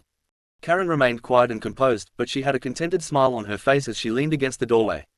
Congrats, Ruto. I am not surprised after the fight you had. She is right, Ruto. The amount of demonic chakra you used spurred this forward. I thought you were away from your fifth tail, but your sage training and your rage made you pull on some of my power. Regardless, you earned it. Congrats my love, Hikari said through the mind link. Naruto scratched the back of his neck sheepishly. Thanks ladies. Hey, where is Tayuya?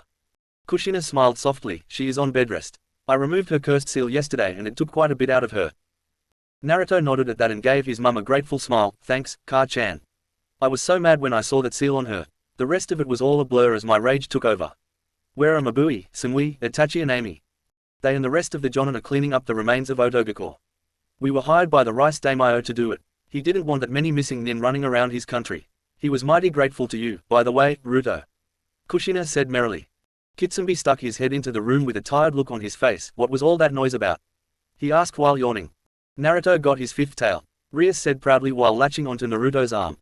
Kitsunbe's eyes widened. Oh, wow. That's impressive. How old are you again? 16. Naruto replied simply. 5 tails in 16 years, Kitsunbe muttered in disbelief, which made Hikari laugh out loud in the mindscape. She would have come out, but Naruto's body was still recovering. Naruto joined the family for breakfast before going to the Rakuge's office with Kushina. He had to check in with his master and give him an update. It had been quite a while since he checked in with the Rakuge and there was quite a bit that he would have to update him on. Thus, Naruto, his blood clone, Kushina, B, Yugito, Darui and Karui were gathered in the office for a meeting. Naruto explained his sage training to them, and he explained exactly what happened in the summoning realm. So, the Great White Sage just let you fight Orochimaru, Manda and the Cobra tribe? AI asked in disbelief. Yo, the Snakey didn't want to catch hands, it was clear who was the man. Sage or no, nobody messes with Ruto.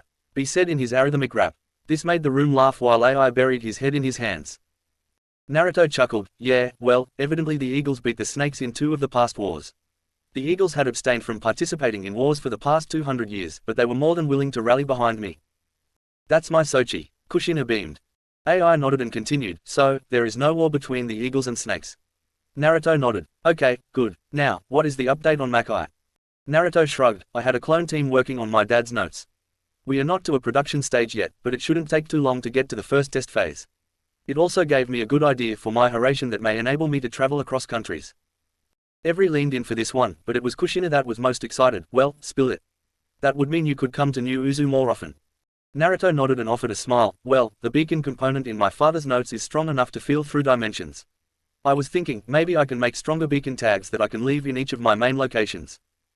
Kushina nodded and got into a thinking pose. Okay, so you put more power into the beacon so you can feel it from further away. Makes sense. How will it affect the formula? Naruto shrugged. The formula is a 3-layered seal already. I could just alter the beacon summoning seal and make it bigger.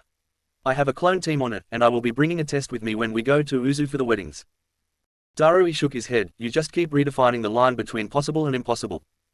It's what the Uzumaki do. Kushina chirped excitedly while smiling broadly. AI kept the conversation moving forward. Speaking of the wedding, how exactly are we going to do that? There isn't really a template for marrying 7 women at once. Yugito scoffed. That isn't even including the Uzumaki girls. Geez, Ruto, if I didn't know what a great guy you are, I would have used Nibi's power to castrate you on behalf of the women of the world. B held one hand over his crotch and used the other to add motion to his rapping. Hey, little kitty, don't be like that, Ruto will put you on the mat. Ruto isn't the one to blame, all the ladies hold in the flame. My boy didn't ask for it, it just happened that the ladies are smit.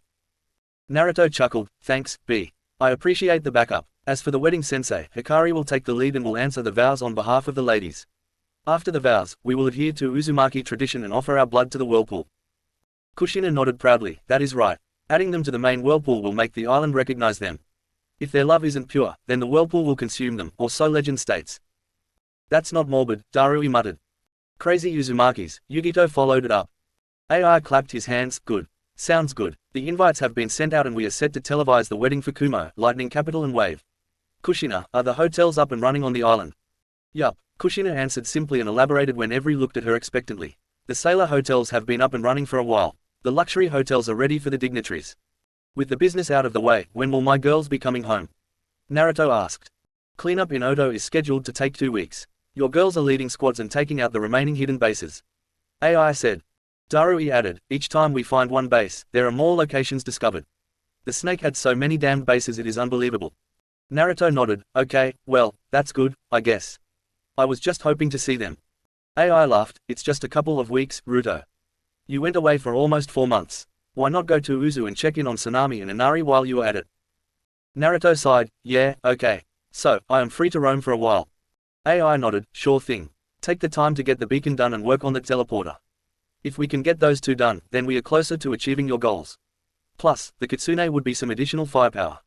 Naruto cut that off, it will most likely be the other way around, sensei. The situation over there didn't sound great. That being said, it is still one of my priorities. For now, I will go to Uzu and get some dedicated seal work in.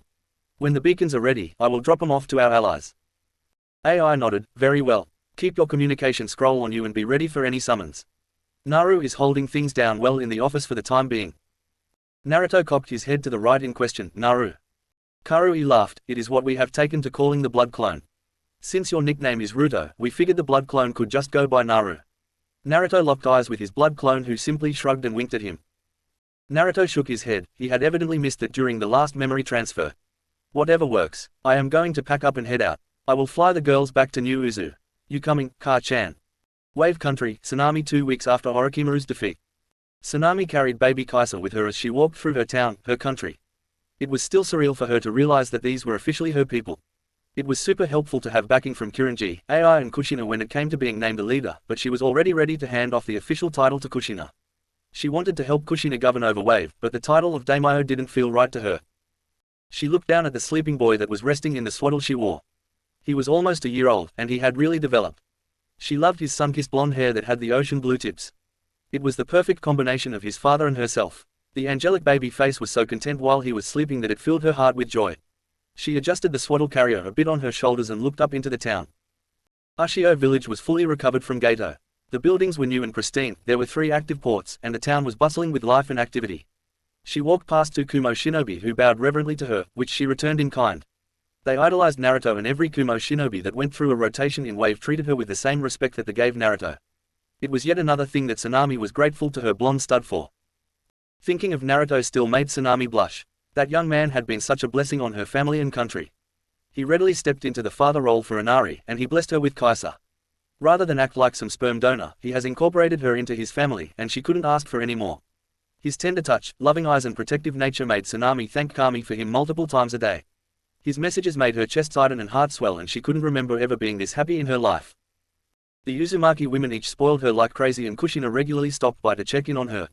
It helped that the island was only 2 hours away by boat, but it was still unexpected and greatly appreciated. The alliance with Uzushio was give and take, but Sanami was fully willing to admit that Wave got more of the benefits. The protective seals, the increased business from the ports, the shinobi that was stationed on Wave. All of these things helped Wave prosper like never before, and the people of the island knew exactly who to thank. That being said, Wave's citizens knew to keep their traps shut and lips tight when it came to interacting with the sailors.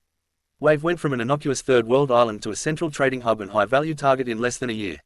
Each person that entered Wave was screened by the shinobi with the help of seals, but that didn't mean that it was safe to talk in the open.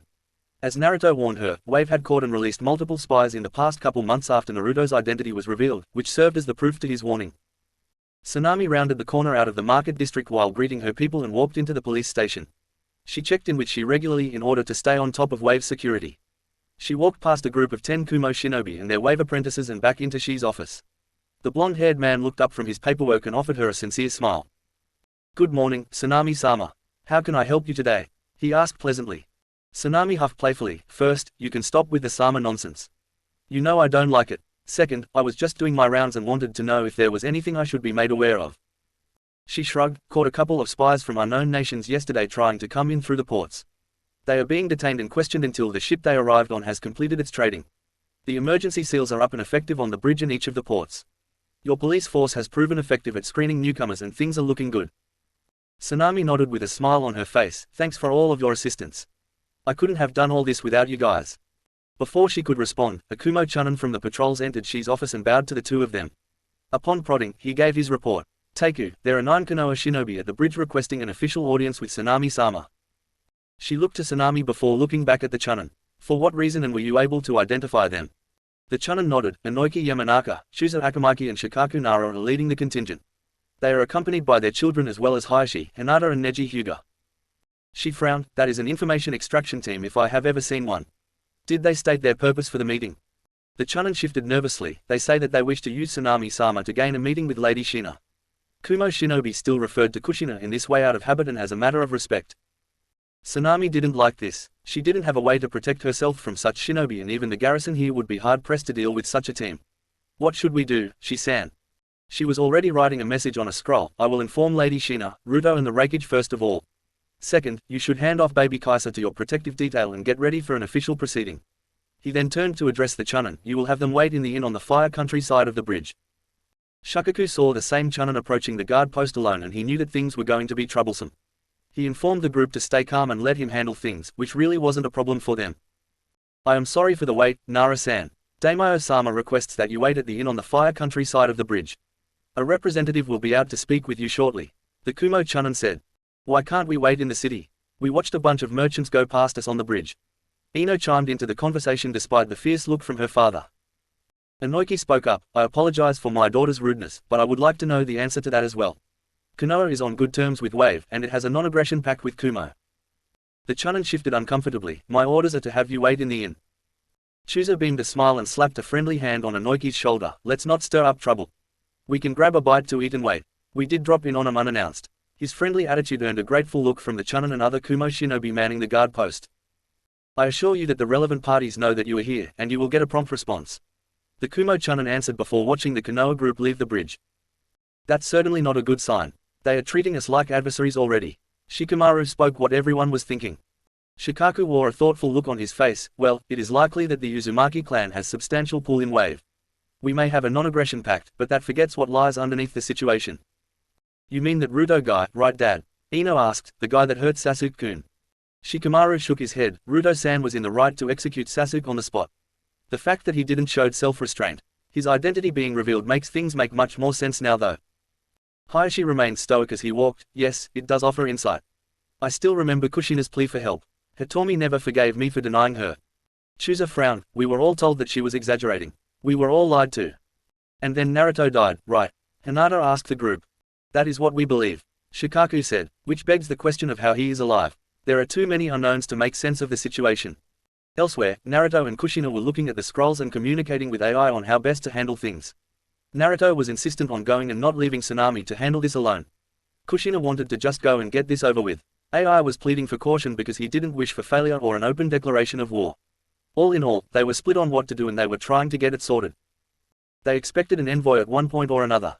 Honestly, they expected it to come sooner than it did. That being said, they were still hiding a great many secrets from Konoha, and they were already making preparations to move against them. Kitsumi's information that confirmed the Akatsuki missing nins working for Fudoku was more than enough reason to treat them as hostiles. Thus, Naruto made the decision that he would go and stand by Sanami. He would play gate guard for his mother, and she would only meet with him if he deemed it safe. That led to a mid-afternoon meeting between Naruto Uzumaki and the Konoha messengers. He picked them up from the inn and laid out some ground rules. Any use of jutsu would be considered an act of hostility. Any activation of the Byakugan would be taken as an act of hostility. Any snooping or leaving the group would be taken as an act of hostility and cut off all future communication attempts. The Konoha group agreed, and they trailed the massive and intimidating figure of Naruto Uzumaki. As they walked, everyone noticed the prosperity of Wave and the substantial safety measures that were in place. There were at least 3 barriers on the bridge they crossed. There was another guard post and defensive barrier on the Wave side of the bridge. There were buildings protected by seals that they had never seen before, and there was an obvious police and shinobi presence. One thing made itself clear to the Konoha group: they were expecting intruders and they were ready to handle them. So, Naruto-san, what can you tell us about Wave Country? Shikaku probed lightly. Naruto didn't even turn his head. He kept walking and answered the question. After our mission to eliminate Gato, Wave hired Kumo as a defense and training force. He kept his answer short, sweet and obvious. Ino stepped forward. Ruto-san, can you tell me why you left Konoha? The adults cringed at the question and Inoki restrained the urge to facepalm. Other than dying, Ino nodded. No, Naruto answered harshly. So, you did die? Hayashi asked. Don't feel much like talking about it. You guys had my body in the morgue, did you not? Naruto answered. Then how are you back here? Alive? Shikamaru asked with his mind racing at the implications. Naruto shrugged, it's a mystery. Everyone translated that to, I am not fucking telling you assholes. Shikaku sighed, I apologize for the rude questions. So, are you going to be partaking in the talks? Naruto nodded. In what capacity? Naruto shrugged. Do you consider us hostile? Naruto stopped walking and turned around with his poker face in full effect. You are a smart man, Shikaku-san. Do you believe it is polite, proper or decent to ask such a question directly? Everyone could feel the power starting to break free from the seals on the combat uniform Naruto was wearing. Chooser stepped forward to defuse the situation. He held up his hands and offered a disarming smile complete with pudgy eyes closed. We apologize, Naruto-san. You are a mystery, and you know how the Naras are with their puzzles. Naruto turned around and kept walking. He remained silent until they entered a beautiful building that was labeled Ushio Town Hall. Naruto guided them back to a conference room where 12 chairs were sat in front of a longer table that would normally contain Ushio's council. The Konoha group sat and noticed that the shinobi guarding the room didn't even bother hiding themselves. They also noticed that Naruto took a seat that would indicate he was Sanami's equal. Thank you for waiting. Sanami began politely. Your visit was unexpected, and I was busy with other duties. Welcome to Ushio Village, capital of Wave Country. Hayashi, the more familiar with official proceedings, spoke for the group and bowed. Thank you for having us, Sanami Dono. We hope the recovery of your nation is going well. Sanami offered a small smile. It is. So, how may I help the shinobi of Konoha?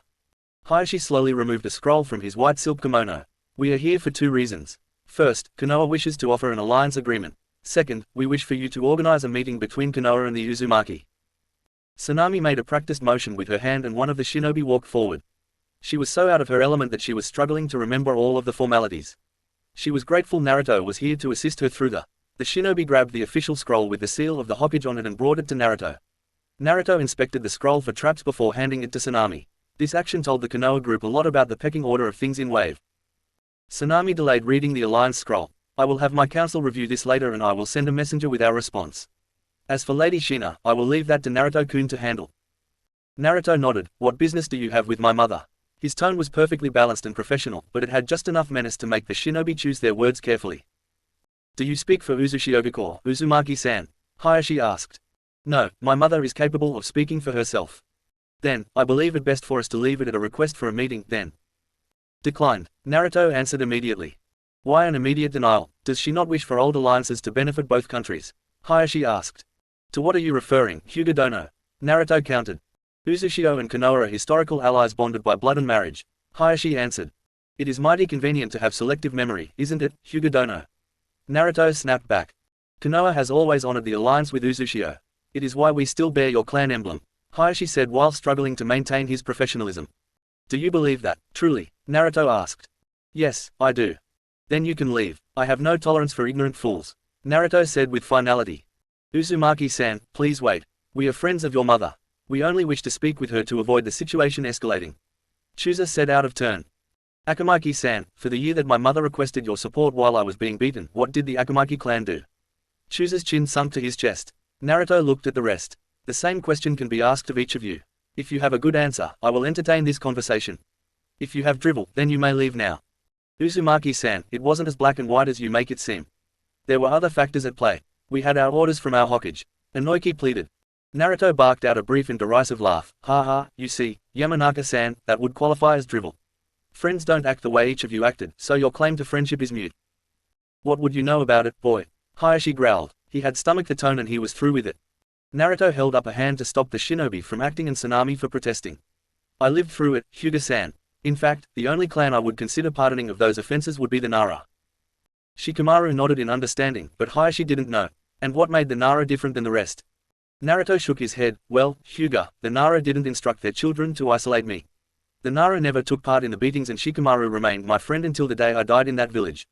You see, it wasn't like I was setting a high bar. Just don't be a dick and treat me and my mother like a human being. But you were a demon. Ino shouted out of turn. Naruto barked out a laugh. Oh, is that what you were told? Then you are as ignorant as the rest of the fools. Enjoy your trip back to Konoha. Sanami tossed the alliance scroll to Hayashi, and I see no need to read that. Good day. Do you wish for war, boy? Hayashi growled after shaking off Chooser's hand. Because that is what you will get if you continue on this path. Naruto rose to his feet at that. Do you think you could win a war, Hyuga? Do you think even this group here could survive me alone? Do you think that we are scared of war? Speak carefully, Hyuga, for your words may go down in history. Naruto's threatening growl was accompanied by a key that frightened the Konoha group to its core. Shikaku immediately stood up. Naruto, we are here to avoid a war. We are here to avoid needless and senseless loss of life. So, you walk into foreign lands with demands from the once mighty Konoha. You expect me to grant you an audience with a woman that Fugaku and Danzo undeniably tried to murder for the express purpose of isolating me and making me their weapon. Ask yourself, Shikaku, am I the one being unreasonable? Naruto's tone escalated throughout. That is enough, Sochi, a soft and serene voice called. I will take it from here. Every head in the room turned to Kushina where she walked out in a majestically beautiful red kimono that was modeled after the one Hikari wore. It accented her beauty and feminine wiles, but the two swords at her hip reminded everyone that she was a mother first, warrior second, leader third and finally a diplomat. It was clear that she prioritized them in that order too. KK Kushina, Hayashi muttered in shame. Kushina turned a hardened gaze on Hayashi. You are not the man that was Minato's best friend. You have led your family to ruin, and I forbid you to speak to me again. The only one allowed to speak is Shikaku. Should you ignore this demand, then you will be thrown out of Wave Country. Her voice was firm and broached no arguments. Shikaku stood forward. Are you the leader of Wave Country? Kushina softened her features into a placid and impassive visage. I am the Uzukage and Daimyo of Uzushio. We have assigned Sanami Dono as the governor of Wave and the country is under my protection. Shikaku gulped. Are you open to an alliance with Konoha? Not at this time, Kushina responded resolutely. Why not? Shikaku followed up with, your friends are back in Konoha. Kushina's impassive visage cracked, and her hair started flaring. Friends. I believe my Sochi already addressed that presumption. As for why not, Fugaku tortured my Sochi for a full year and it ultimately killed him shortly after he attempted to have me assassinated. Shikaku stirred. What makes you think he tried to assassinate you? Other than back-to-back, rank missions with no break. Kushina asked with a cocked eyebrow and Shikaku nodded. That's easy, and Uchiha planned and 20 root shinobi showed up to kill me. I faked my death and when I returned to Konoha, my Sochi was dead. Now tell me, Shikaku, does that sound like an ally to you? No, Shikaku answered sadly before he raised his head. Where does that leave us? Keep your nose and business where it belongs. I do not wish anything of Konoha other than to leave me and my family alone.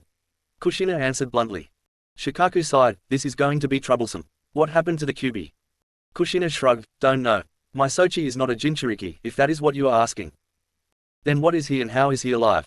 Shikaku countered while the rest of the Konoha group was completely enraptured by the conversation. He is none of your business. Take this message to Fugaku and tell him verbatim. If he moves on my family or any of our allies, then I will not leave Konoha standing. If he does anything that fucks with those I love, then I will castrate him and force-feed him his own testicles. If any of his spies poked around Uzu, Wave or Kumo, then they will be sent back to him in pieces. We are not scared. Shikaku gulped at the key in the direct threat. His eyes took in Kushina in all of her majesty, and they flickered to the man that towered over her protectively. Understood. We will take our leave. Kushina called and she appeared bowing.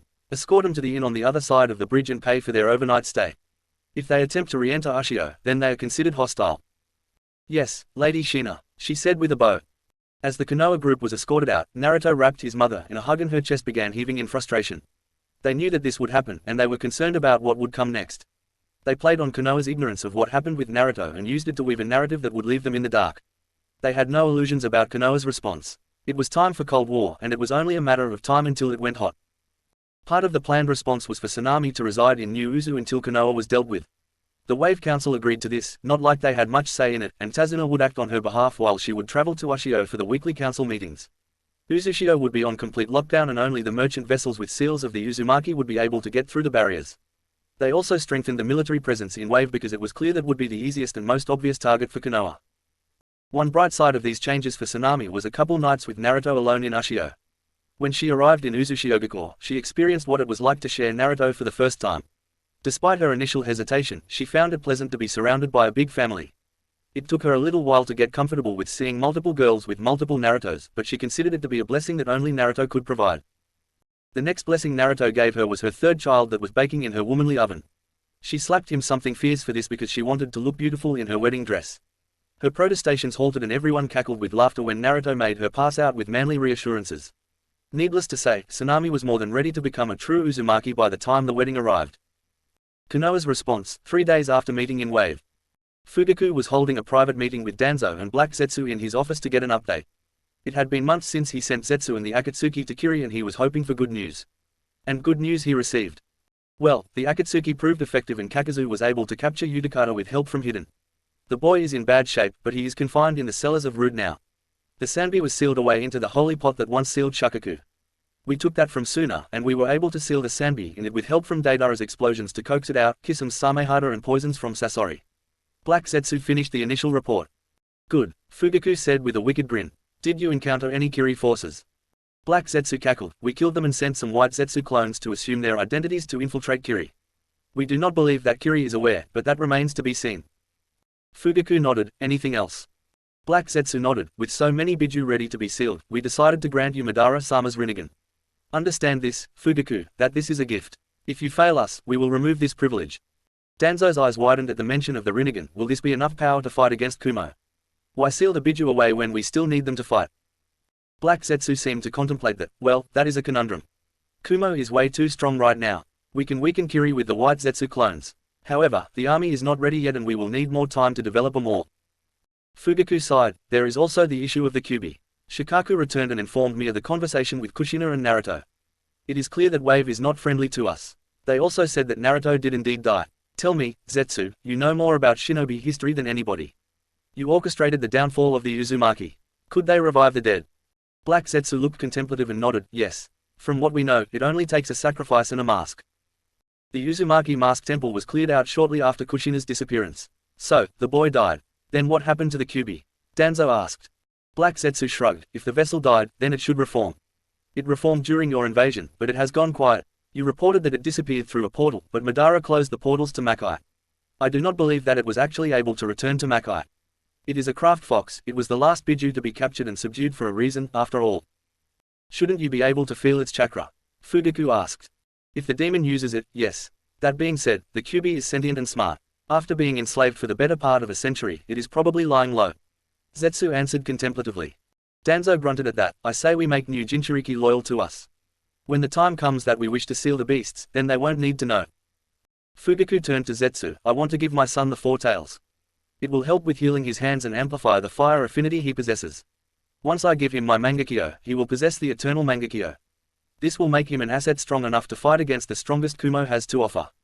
Zetsu and Danzo nodded. Will the Rinnegan allow me to spare his life when it is time to seal the demon? Zetsu honestly didn't know, but it would be easy enough to manipulate the stupid mortal. Yes, those eyes are the eyes of God. Fugaku nodded with an evil smirk on his face. Good, then that is what we will do. We will leave Kumo be for now until our Jinchuriki can get trained up. Now, it is time for this damnable council meeting. Fugaku watched the reaction of the council as he let Shikaku and Hayashi complete their report. He needed to use this to stir them to action, but he also needed to delay it for now. He wanted his new Uchiha Jinchuriki warriors and he wanted them to have time to acclimate to their demons. Thus, he would play the merciful leader now and he would construct some evidence later when his Jinchuriki were ready. Hokage-sama, what are we going to do about the traitors? Atomba shouted. He was the representative for foreign trade and Kumo's rise had hit him the hardest. Nothing, for now, Fugaku answered calmly with his hands clasped and head resting on his hands. Shikaku raised an eyebrow. I appreciate you not being troublesome, Hokage-sama, but might I inquire as to the abrupt change in mentality? Fugaku eyed Shikaku carefully, because we are at a distinct disadvantage at the current time. We cannot afford to go to war, but we can still put political pressure on them. While the pressure is applied, we will ramp up our shinobi training and prepare for war. Hiruzen sighed. Why is war inevitable? The way I see it, all they want is to be left alone. There is still plenty of benefit in letting the past lie where it lay. Danzo clicked his cane. Does it seem like the Uzumaki clan is doing that? They cut off talks before they began. They have a military port with a land bridge into Fire Country. They have 2/3 of the elemental ocean under their naval control. And we have Fire Country, Wind Country and River Country is soon to pledge allegiance to us to benefit from our trade. The raw materials from Wind Country and the missions are more than enough to keep us occupied. Shikaku countered Danzo. How would you plan on outpacing Kumo's growth?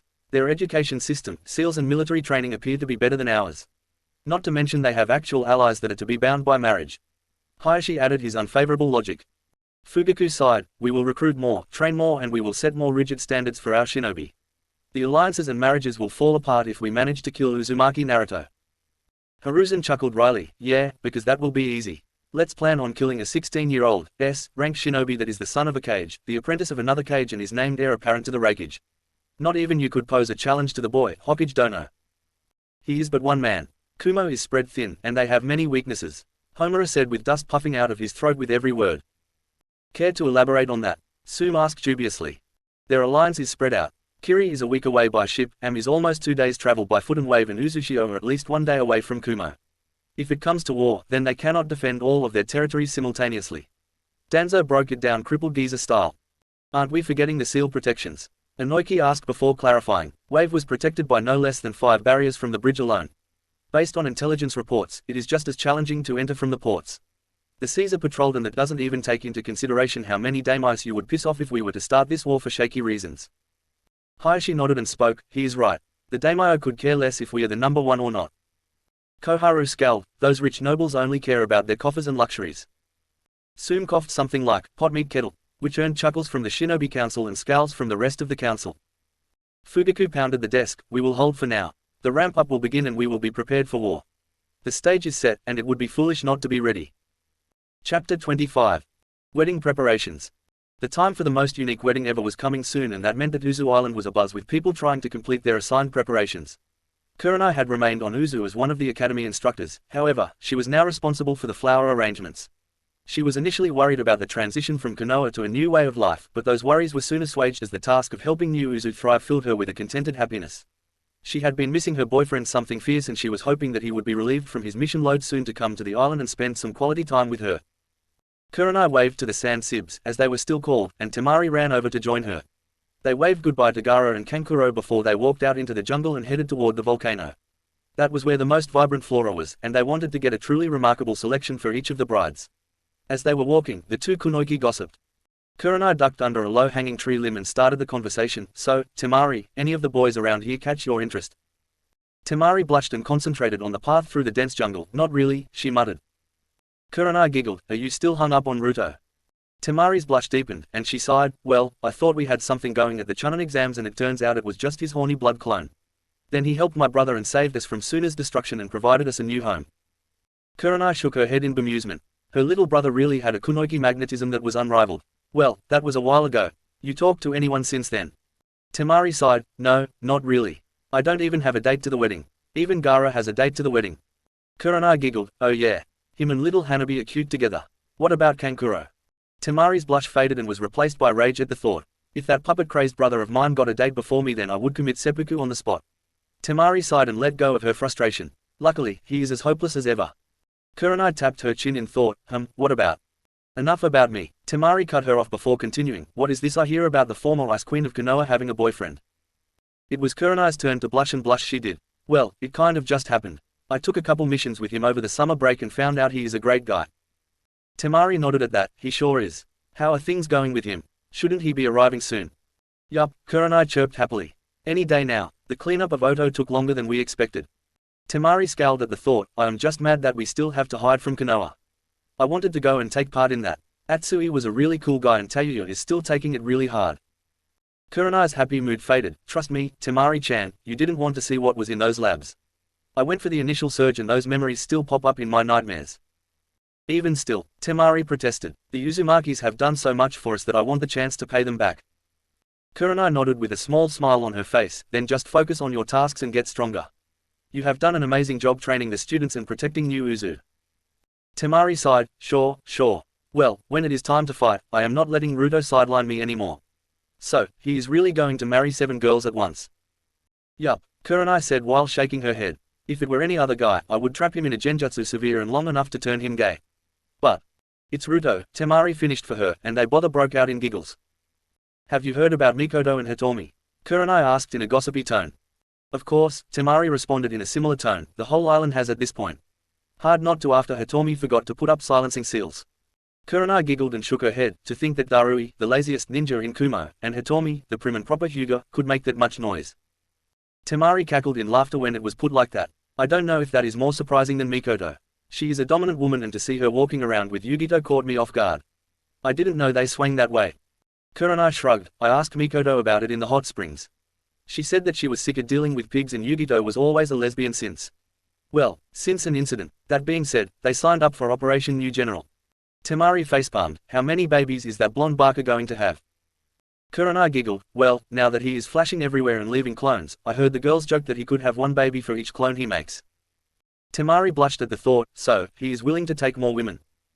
Not really, Kurenai answered, but Naruto could never deny his precious people. I think Yugito and Mikoto are just planning to guilt trip him into it.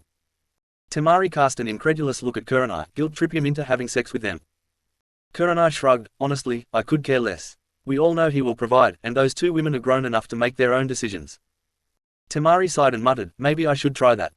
There are plenty of fish in the sea, Temari-chan.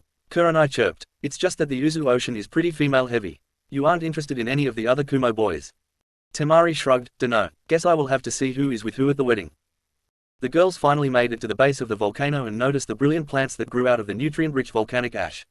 They grabbed what they needed and returned to the village. After dropping off their cargo to Kushina, who was quarterbacking the wedding planning with Hitomi and Mikoto, they made their way to a dango diner. When they arrived at the diner, Kurenai was surprised when she was grabbed from behind. Guess who? A calm male voice said. Kurenai didn't guess, she simply leaned back into his embrace. It's about time you arrived, Barker. The man chuckled, sorry, I would normally say I got lost of the road of life, but I was on a mission. Turns out I didn't even need an excuse. Kurenai spun around in his arms, pulled down his mask and placed a tender kiss on his lips. You will never change, she sighed out contentedly after the kiss ended. Kakashi shrugged, why change what is already perfect? Kurenai giggled and placed another kiss on his lips before pulling his face mask back up. Temari watched the intimate scene jealously, but that changed when she looked into the diner and caught a wave from Kumo's most popular man and his friends. They waved her over and she went to join the not-so-small group. Heya, Temari-chan, how are things going for you here? Mabui chirped and patted the seat next to her. Hey guys, I am good. So, y'all ready for the wedding? Temari asked as she looked around the table. Naruto shrugged, just another day. I simply get to make things official and call these beautiful women my brides. 7 blushes adorned the truly stunning women that surrounded the table. Omoi shook his head, you get 7 and I don't even have a date. Calm your tits, Whitey, I don't have a fucking date either. Tayuya said in false bravado, which earned her arms of comfort from the ladies around the table. Or, stop it you cunts. This isn't about my single sexy ass or my dead boyfriend. Tayuya tried maintaining the brave visage, but she could never fool her closest friends, especially not Naruto. Naruto pulled her onto his lap and pulled her into a firm and reassuring hug. His massive frame let her cuddle into him and hide her tears while he tenderly rested his chin atop her head. Naruto didn't have to say anything, he just held her in front of everyone. A minute later, Tayuya rebounded and shook off the gloominess. So, Kakani, you asked Kurenai to be your date to the wedding yet? Naruto asked while still holding Tayuya in his lap. Kakashi waved him off, she is my girlfriend. Of course, she is going with me. This comment earned his scowls from the women at the table and a bonk on the head from Temari's fan. Look, you lazy fucktard, sometimes ladies want to be treated like they are fucking appreciated. Stop being a lazy twat and do something special for that dime piece that agreed to settle for a cunt like you. She is so fucking beautiful she could make my rosebud shine and my shitty mouth spew fucking rainbows. Tayuya said through a scowl. Her mood swings were something terrifying since Atsu's death and the removal of the curse mark. Kakashi was rubbing the back of his head sheepishly with a nervous eye smile showing. He had the wherewithal to remain silent and he just wrapped an arm over Kurenai's shoulder. After goodbyes, the two left Temari with the group fresh from Kumo. So, when did you all get in? Temari asked after ordering a plate of dango. Flew in an hour ago. The Eagles are going to let us become summoners once we are officially married to Naruto, so we each have our own familiars. Maya said enthusiastically. Well, Itachi-chan is going to stick with the crows, Amy has the salamanders and Hikari is out, but the rest of us will sign the eagle contract. Tsunami said. Temari looked at her dumbly, you were going to sign. I didn't know you had enough chakra. Tsunami giggled, oh, I don't. Luckily, I have a man that is gifted with seals and is the pride of the Screaming Eagles. And Tsunade-chan agreed to help me out. This earned giggles from the girls at the table. Omoi sighed but before he could speak, Naruto pulled him to get some drinks for the girls at the table. With the boys gone, the girls got down to it. Tayuya kicked off the conversation in her usual crass manner. So, you beautiful cunts, you all waxed up and ready to ride the shithead. Sunwi giggled, yup, I am cool and ready to go. Tsunami blushed, well, girls, how will the wedding night go? Hikari got a foxy grin on her face, we share in all things. It is time for us to share in each other. Amy and Maya blushed fiercely. They were the only 2 virgins at the table. Amy spoke softly, so, my first time is going to be an orgy. Hikari snapped her fingers, oh, I almost forgot that you 2 were still innocent. I am impressed that you were each able to resist the temptation. Well, maybe we will let you have him first and we can watch. Itachi let a perverted grin pull on the edges of her lips, I can keep you entertained while watching, Hikari-chan.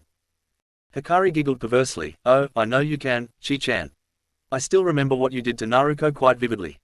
Jaws fell at this revelation, but it was Maya that asked, Naruto. Naruto's female transformation. Kitsune illusions and dense chakra make his transformations real. Itachi explained. And Chi-chan took full advantage of that, Hikari finished, which made the girls at the table blush crimson. No fucking way, Tayuya gasped. You plowed shithead. Itachi nodded sheepishly and Hikari started dribbling blood from her nose. Temari summed up the thoughts for the girls at the table, that is. Crazy. I am so jealous. Mabui giggled like a schoolgirl in a sex store. Just wait until he ties you up. Sumui moaned. He has gotten so good at that. When he tied us together. Sumui's nose trickled blood and she licked it instinctively with her tongue in a sexy manner. Hikari nearly lost it. I wanted to come out of the seal and join you for that one. You two didn't even last an hour though. Maya was redder than an atomically hot thermometer. What do you mean? TT together. Mabui shook her head to clear her thoughts. We were bound face to face and dangling from the ceiling. All of our erogenous zones were linked by chakra-sensitive metal clamps and she trailed off as the memory clouded her mind. And we had a dildo joining us, Sumui added before joining Mabui in a faraway state. And Naruto took them both from behind. Hikari giggled as the finishing blow made steam pour out of the girls' ears and multiple heads hit the table with goofy grins on their faces. Naruto and Omoi walked back up to the table with a dubious look on his face. What did you do, Hikari-chan? Hikari giggled, just a bit of girl talk. So, is he in? Omoi blushed a bit and nodded, yes, I am in. I will ask her tonight. Hikari stood and patted Omoi on the shoulder. Confidence, young man. Women are attracted to it, and you are a fine young man. Just make sure to take care of her. Omoi bowed stiffly, yes, ma'am. Later that night, Naruto walked into the lab to see Kushina and Karui hard at work on the teleporter that they were building. Karui had thrown herself fully into the project and Kushina had a vested interest in seeing Minato again. Kitsumi appeared out of the shadows and bowed to Naruto. Good evening, Naruto-sama. He said formally. Naruto sighed, but he had given up on trying to talk the kitsune out of the formalities. Sup, Sumbi, how are you ladies doing? Kushina turned and beamed a smile at him while Karui dashed over to Naruto and jumped into his arms. She placed a fiery kiss on his lips and ended with a little nibble. Ruto looked at her expectantly, as if asking for an explanation. She smiled seductively at him. Once you are done tending to your wives, I am ready to go. Little Kaisa is so cute, and I have finally caught the baby fever. Plus, things are more settled here now so it feels safer. She explained in a husky whisper. Naruto smiled at that and pecked her on the lips. Okay, good to know. The girls are having their bachelorette party tonight and I knew you two would be so wrapped up in this that you would forget. It is time for you to get ready. Kushina smiled at her thoughtful son. Of course, Sochi. Thanks for that. We are close to ready. We need to integrate the Senjutsu power source and work on stabilizing the dimensional flow still, but we should be finished soon. Your adaptation of the Horatian beacon really helped. Naruto smiled at that. Seal talk later, Ka-chan. Go have fun tonight. Sumbi, can I trust you to watch over them? Kitsumi nodded. If any of the sailors get handsy, they will be dealt with. The shinobi already know better, so we won't have to worry about them. Kushina scoffed. We don't need a watcher. Ka-chan, the last time you went out drinking with Tsunade there were 4 bars and 2 clubs that sent AI another bill. It is as much for others' protection as it is for your own. Naruto said in a chastising manner. The next morning when Naruto woke up to complete his morning workout, he walked into the hallway and was instantly able to sense that something was off. It wasn't wrong, but it was definitely weird. He could feel his girls and a couple more, but it was as if something in his senses were pinging alarm bells. However, he had to pee, so he went to the bathroom first and that was where he found his first casualty of the night. Naruto saw Maya curled up in a ball by the toilet and he could smell the residue of vomit and sake on her. He chuckled and shook his head when he saw a number of perverted markings on her face and the pink penis ears that she wore through the night were lying on the floor next to her head. Naruto saw her face covered in glitter-covered penis tattoos and it was clear that she had tried to remove her clothes at some point in the puking process. Naruto drew up a warm bath, stripped off her clothes and picked the unconscious girl in a princess carry. As the real Naruto sank into the warm bath with Maya, he created a couple clones to go check on the rest of the girls.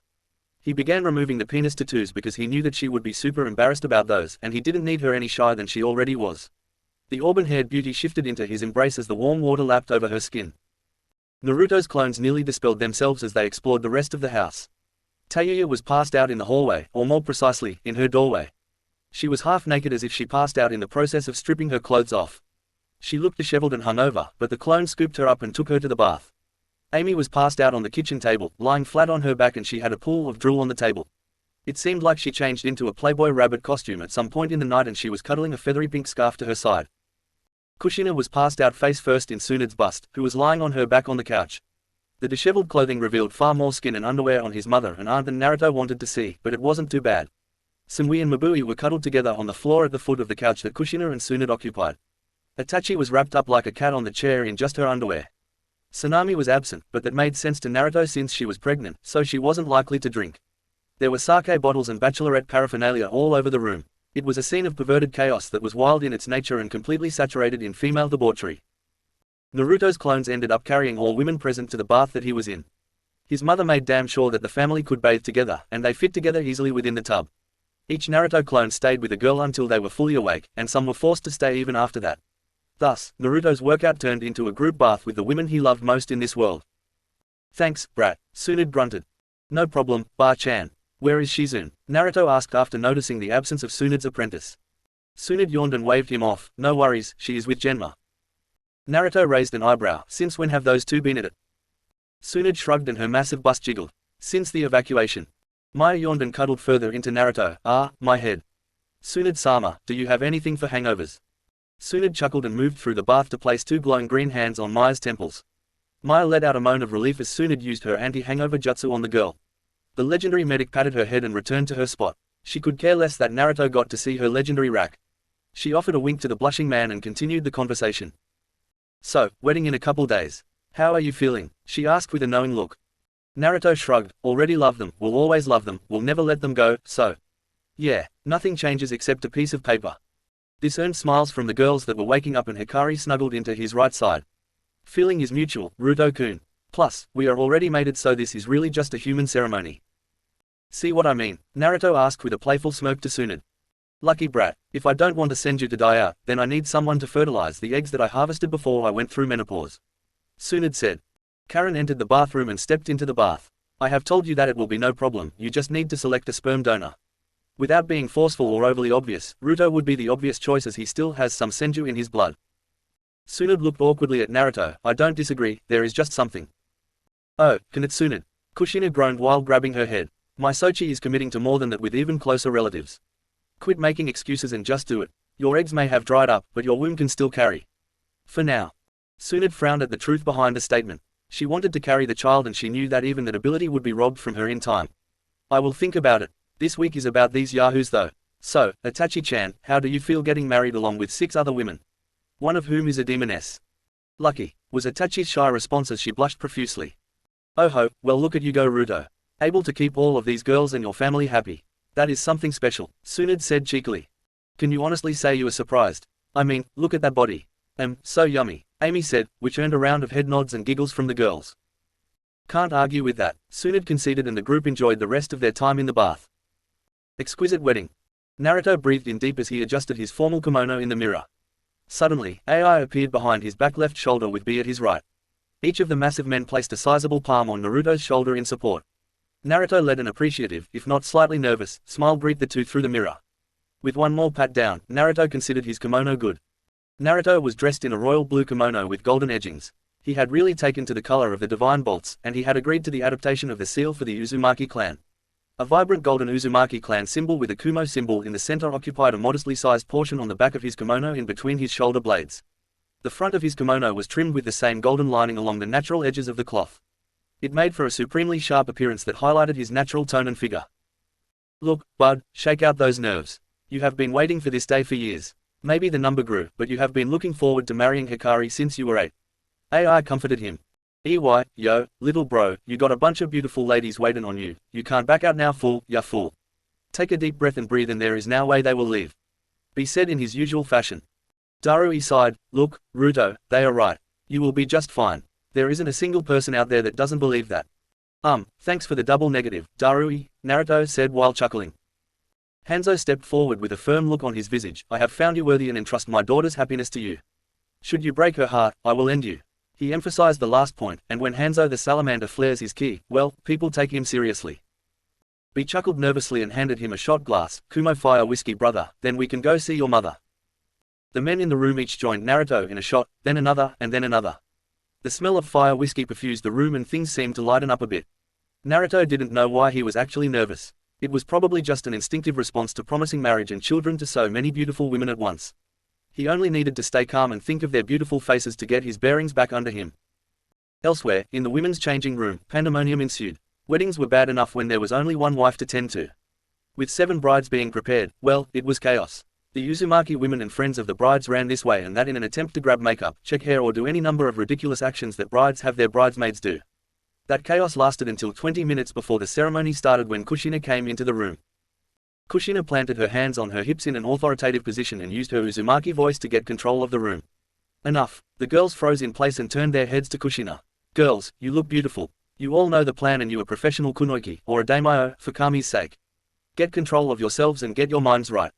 A silence settled over the room and movement continued at a much less frantic pace. The girls got their final preparations completed and they used the last 10 minutes to sync up and get in the mood. Kushina joined the huddle of beautiful women and joined them in the Uzumaki marriage ritual. The ritual was initially intended for a mother and bride, but hey, adapt and overcome.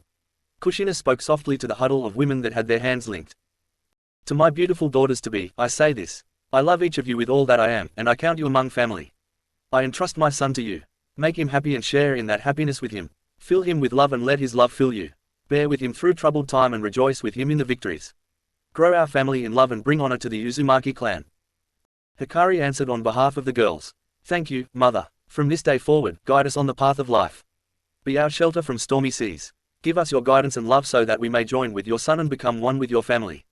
We will lean on you, listen to you and love you for the rest of our lives. This sentiment was confirmed by the rest of the girls.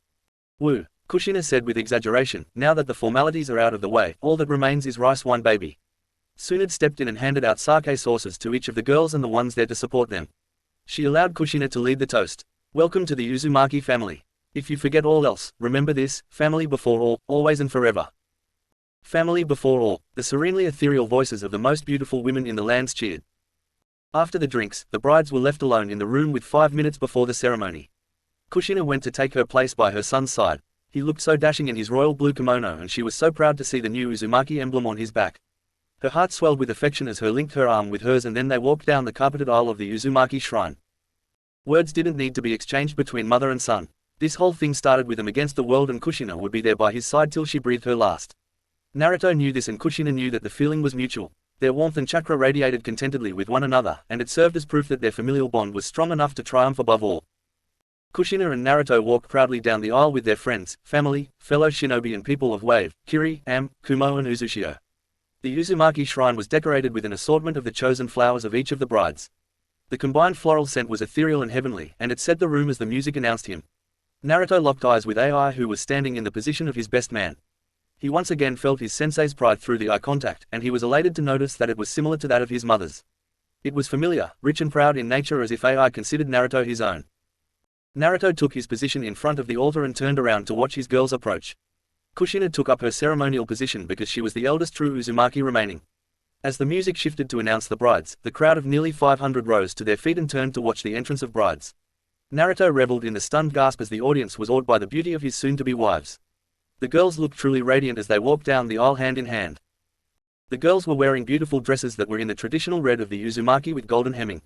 Each dress was nearly identical as it adorned the beautiful and curvy figures of Naruto's girls. Each dress was strapless and dipped down in a beautiful, curved V-cut to expose a sensuous, yet modest, amount of cleavage. The backs of the dresses exposed each of their upper backs and allowed the audience to see their well-toned back. Their legs were covered in the same red silk all the way down to their ankles that exposed golden-heeled dress shoes. Kurama led the assortment of women with Sumui on her left and Mabui on her right hand. To Mabui's right was Amy and Maya. To Sumi's left was Sanami and Itachi. Each of the girls looked truly radiant as they wore contented smiles on their faces and moved in perfect harmony down the aisle. The slow approach allowed the audience to get a full view and appreciation of their beauty. Kushina watched her daughters-in-law approach with her heart swollen with love. Karen, Rias, Kin and Tayuya watched the approach with happy smiles and modest amounts of jealousy. They each wanted to experience this with Naruto. Ai, B and the Kumo shinobi watched with happy and proud smiles as they watched the pride of Kumo. Mei, Maria, Mikoto and the other moms watched the serene approach with happy grins on their faces. The men of the audience appreciated the beauty and were simmering with jealousy. The women of the audience were filled with similar emotions for completely inverse reasons.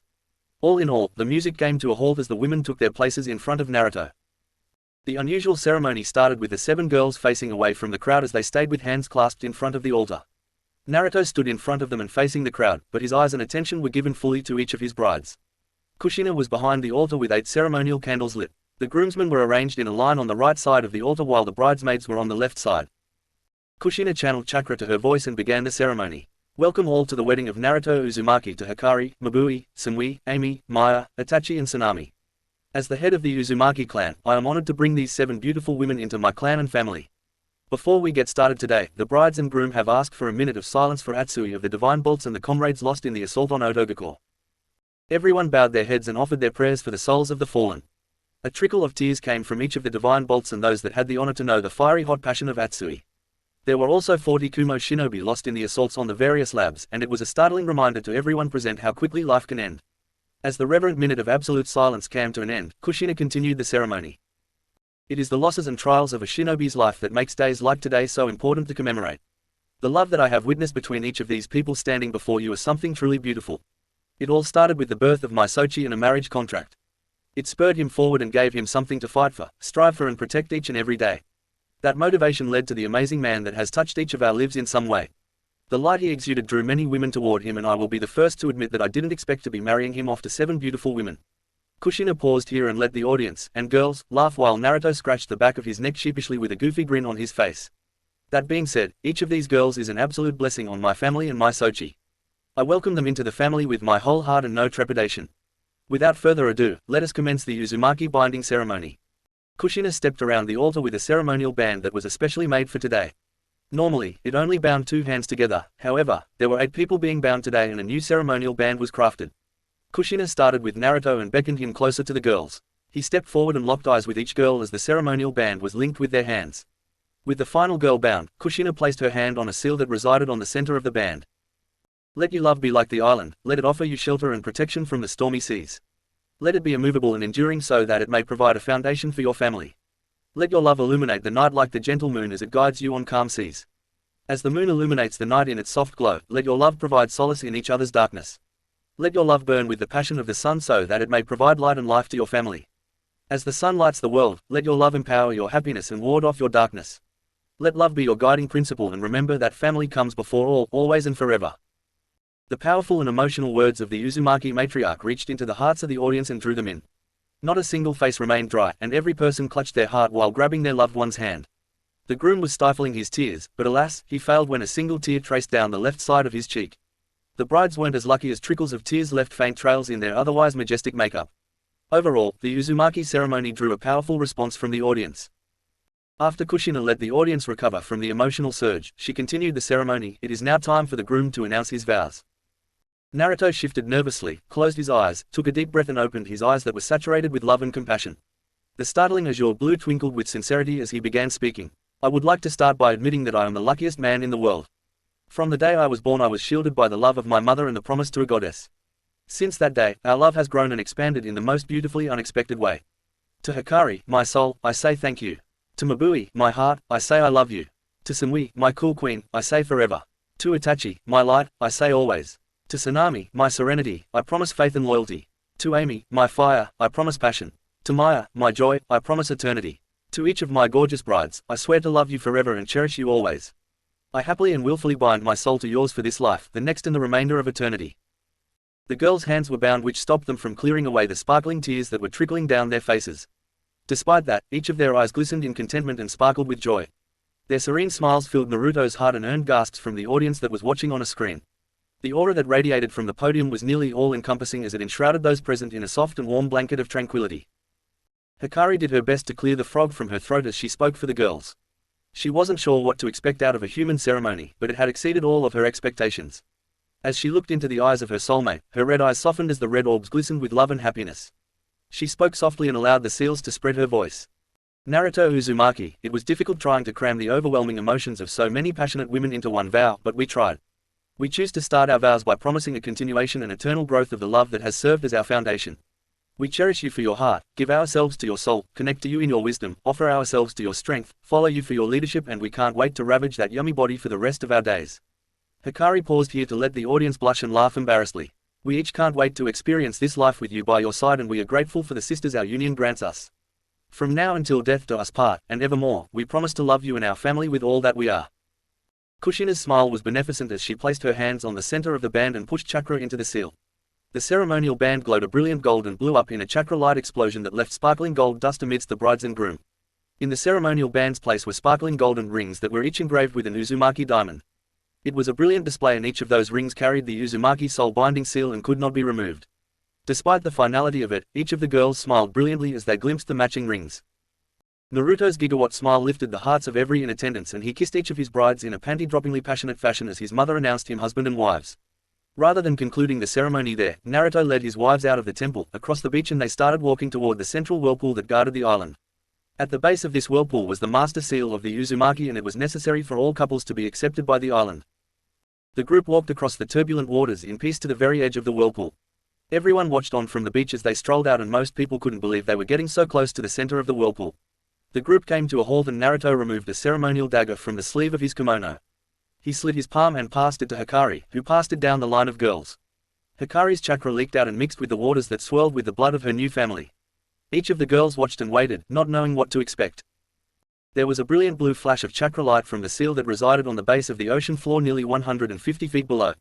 It made the whole whirlpool glow, and everyone watched in amazement as the swirling waters slowed down. Within a minute, the whirlpool came to a peaceful rest and serenity settled over the ocean waters on that side of the island. Once that happened, Naruto turned the group around and they walked back onto the beach amidst the cheers of everyone present. With the ceremony officially over, the partying began. Raucous reception. What does a wedding party look like when it is thrown on essentially a private island that is owned by the family throwing the party? Well, it looks like drinks, shouting, laughing, dance floors bumping and couples hooking up. That much is pretty standard, but have you ever seen a wedding party with 7 copies of the groom running around? What about 7 brides? Yeah, I thought not. Naruto and each of his hulking copies wore massive, contented grins on their faces as they stood next to their brides and greeted the guests. The High Lords and other important people went through the greeting line while Naruto kept the drinks flowing. Once the self-designated important people went through the line, it was time for friends of the family and fellow shinobi. It was awesome for Naruto to see how his friends were pairing up. Genma and Shizune were the first couple to come through and Genma offered Naruto a sincere hug. The man had gone out on a limb for him, and Naruto wished that he had more time to get to know his father's former guard. Shizune was essentially another sister and Naruto was just happy to see her happy with Genma. Next came Mikoto and Yugito, who were walking proudly hand in hand. It was strange in the shinobi world to see a lesbian couple, but not in New Uzu. Naruto easily made Yugito blush and slap his shoulder when he guessed that it was Mikoto that played the male role in the relationship. It was Mikoto's knowing wink that made Naruto break out in a fit of laughter. Mabui squealed in surprise when Temari and Omoi walked in together. Naruto was just happy to see Omoi happy and he hoped that one of his best friends would grow on the sand kunoichi. Temari seemed happy with the white-haired fella, but it was clear that the feelings would take time to settle and sink in. Then came Tayuya in her usual flamboyant manner, walking arm in arm with Rias, who was ready to pop in a month. Tayuya had fun throughout the wedding, convincing the many guests that Rias' baby was actually between the two of them. Nobody tried to stop her. If she needed the entertainment to get over her loss, then so be it. Naruto even got in on the joke and provided some backup on the claim, which made more than a few of his friends and wedding guests blush. Kakashi brought Naruto one of the few mementos of Minato that he had left. He gave Naruto one of the original 3-pronged kunai that Minato had given him during a mission all those years ago after first completing the technique. Kurenai just let the guys do their thing and squealed loudly as she wrapped each of the girls in a hug. After that, Yugo and Hayate came through the line to offer their congratulations. It was truly great to see all of his precious people pairing up. Naruto then greeted Gaara and Hanabi, truly a quiet and pleasant couple. Gaara's new relationship with Shukaku left him as a quiet, fly-on-the-wall sort of guy. Hanabi, after being freed of the caged bird seal, was mostly the same. It made it so that the hand-holding couple just appeared, offered a sincere, if not formal, congratulations and made their way. It was quite the contrast to Anko and B that made their way boisterously into the line. Ayo, little bro, Anko started flamboyantly while raising a glass in the air. 7 beautiful bitches all at once. Naruto chuckled sheepishly as he stood next to Hikari, who was sending a sexy smoke combined with a raised eyebrow to Anko. B stepped in and linked an arm around Naruto's shoulder. B rapped playfully for Naruto. My not so lil man, cashin' in on a master plan. 7 beautiful brides, my man making strides. Try not to sleep tonight, ya need ta tend to your lady's plight. Hikari licked her lips seductively. Damn straight he does. Hikari said while pulling a chuckling Naruto closer into her. She snaked a hand down to his ass and gave it a firm squeeze. You hear that, mister? No sleep tonight until each of our plights attended to. Naruto placed a chaste kiss on Hikari's lips. Can do, Ri-chan. Just try to keep up. He returned the ass grab and added a little jolt of lightning to get the desired reaction. The blushing and purring Kitsune informed him that he got the desired response. Anko just downed her drink, pumped her empty glass into the air and cheered loudly. Damn straight, you hear that, bullykins? You have a lot to live up to tonight, she said seductively into B's ear before licking it. As the blushing bee walked away, Ai and Mei stepped up to offer their congratulations. Naruto didn't hold the relationship against the two. In a way, he was glad that Ai would be an official dad. Sure, he lamented his mother being respectfully set aside, but the almost immediate arrival of Kitsunbe made it easier to handle. It was almost as if some deity, cough, Mr. Author or Kami, had some master plan. Thus, there was no damage done to Ai's relationship with any of the Uzumaki, even if there were some sexual tensions. Congrats, bud, couldn't be prouder of you, Ai said softly into Naruto's ear as the two massive men hugged. Naruto slapped Ai's back in a passionate, bro hug manner. Thanks, Pops. I love you.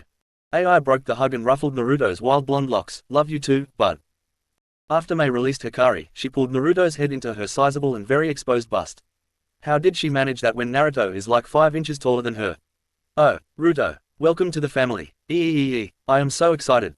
Naruto pulled himself out of the heavenly valley and offered her a sincere smile. Thanks, mama. Take care of Pops for me and remember your silencing seals tonight. AI broke out in a laugh and pulled Mei further down the line with his hand on her lower back.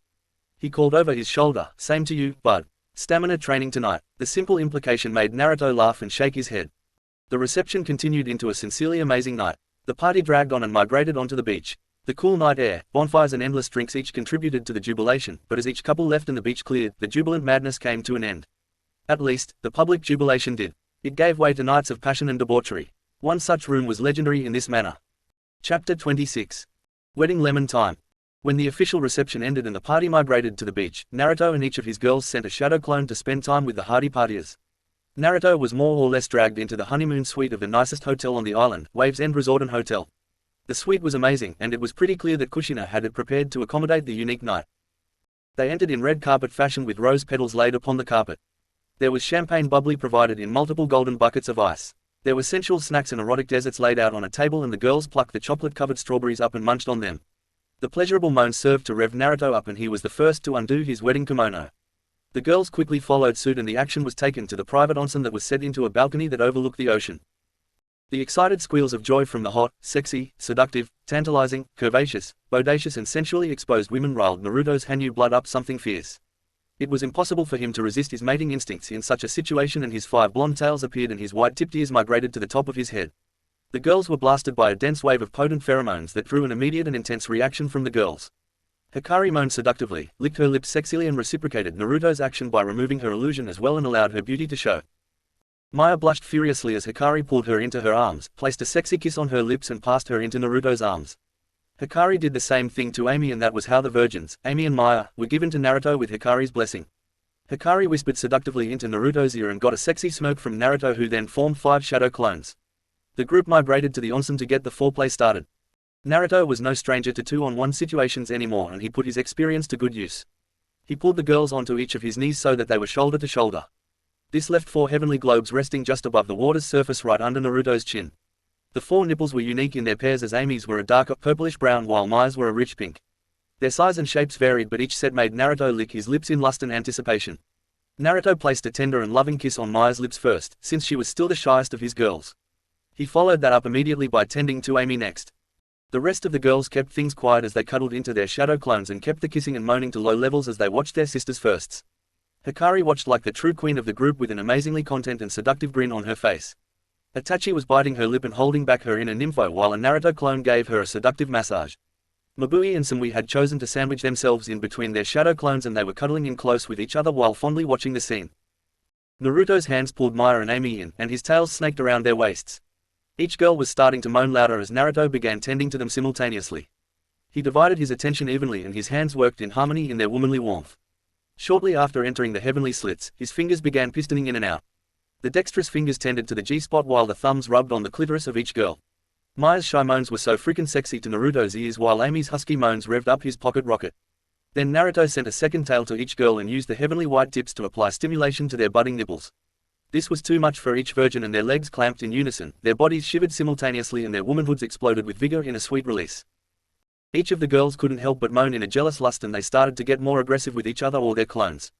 They still kept it respectful to let the 2 virgins be the main show, and it didn't take long for that to happen.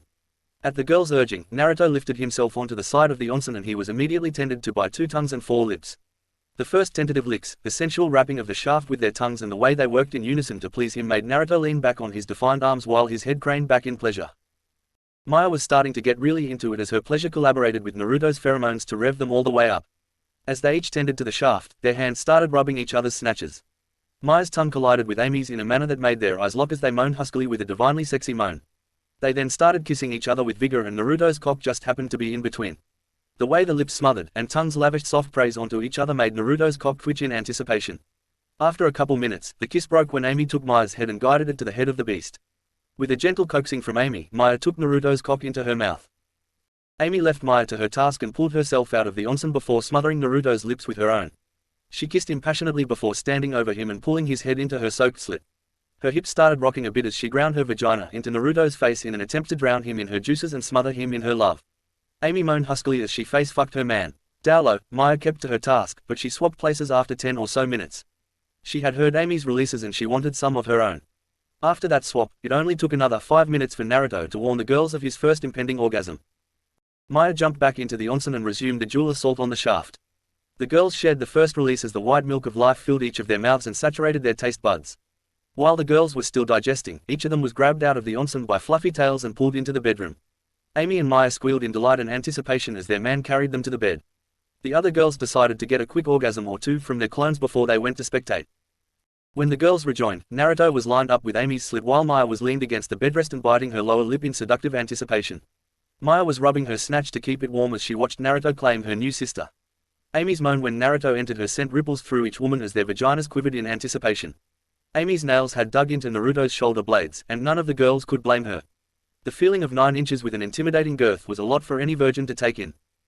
Amy's hands moved from Naruto's shoulder blades, and they clamped around fistfuls of high-quality satin sheets as her lover guided her through her first time. It only took a minute for Amy to start tentatively rocking her hips, which coaxed Naruto to start pumping. After a couple minutes, the pain abated and gave way to fluffy clouds of pleasure. Naruto had tended to her before, but something about this was different. Something about Naruto's cock filling ever available millimeter of her inner canal hit different. Her mind clouded as Naruto's rocket pounded into her with vigor and flew her above and beyond cloud 9. Amy's womanhood was warm, tight and pulsating as her repeat orgasms built up pressure. When Naruto flipped her onto her hands and knees, the new angle that doggy style provided made her bury her face in the pillows as she screamed out her pleasure. As she screamed, a torrent of sexual fluids exploded on Naruto's groin and splattered onto the bed. The extreme explosion tipped Naruto over the edge, and he attempted to rehydrate Amy's snatch with a load of thick, white whole milk. The release inside the pulsating womb was too much for Amy and she slumped to the bed in a pleasure coma with a goofy grin on her face. Maya could no longer hold herself back and she tackled Naruto onto his back, which ripped Naruto's cock out of Amy with a sloppy pop. His cock was still rigid, and it was Maya's turn to ride. She had waited for years, and it was finally her turn. She dug her nails into his pecs as she lowered herself onto the rocket. She started biting her lip as the head of his cock began entering her. Naruto didn't want her to fear the pain, so he pulled her down into him and placed a searing kiss on her lips. With a decisive thrust, Naruto impaled Maya and the surprise forced the girl's legs to give out and she collapsed down on him for a minute. It didn't take long for Maya to regain her legs and she got back into a proper riding position. The cheers of "Ride him cowgirl" spurred her forward and she began rocking her hips. Rocking, cratering, flesh-smacking love-making echoed across the room and stirred the pots of each woman present. The waving and flailing of long, auburn hair obscured the pleasure-stained face of Maya, but it did little to stifle the erotic groans. Moans could no longer be restrained, and the restraints were nearly undone for the rest of the girls before Maya could fully savor her first time. Hikari shut it down with a sexy whisper and narrowing of the eyes, but she still bit her lip as her hands gripped the Naruto clone's hair and drove the clone's tongue further into her snatch. Maya was allowed to ride the Kitsune Hanyu for a couple minutes before Naruto's hands fixed themselves on her hips.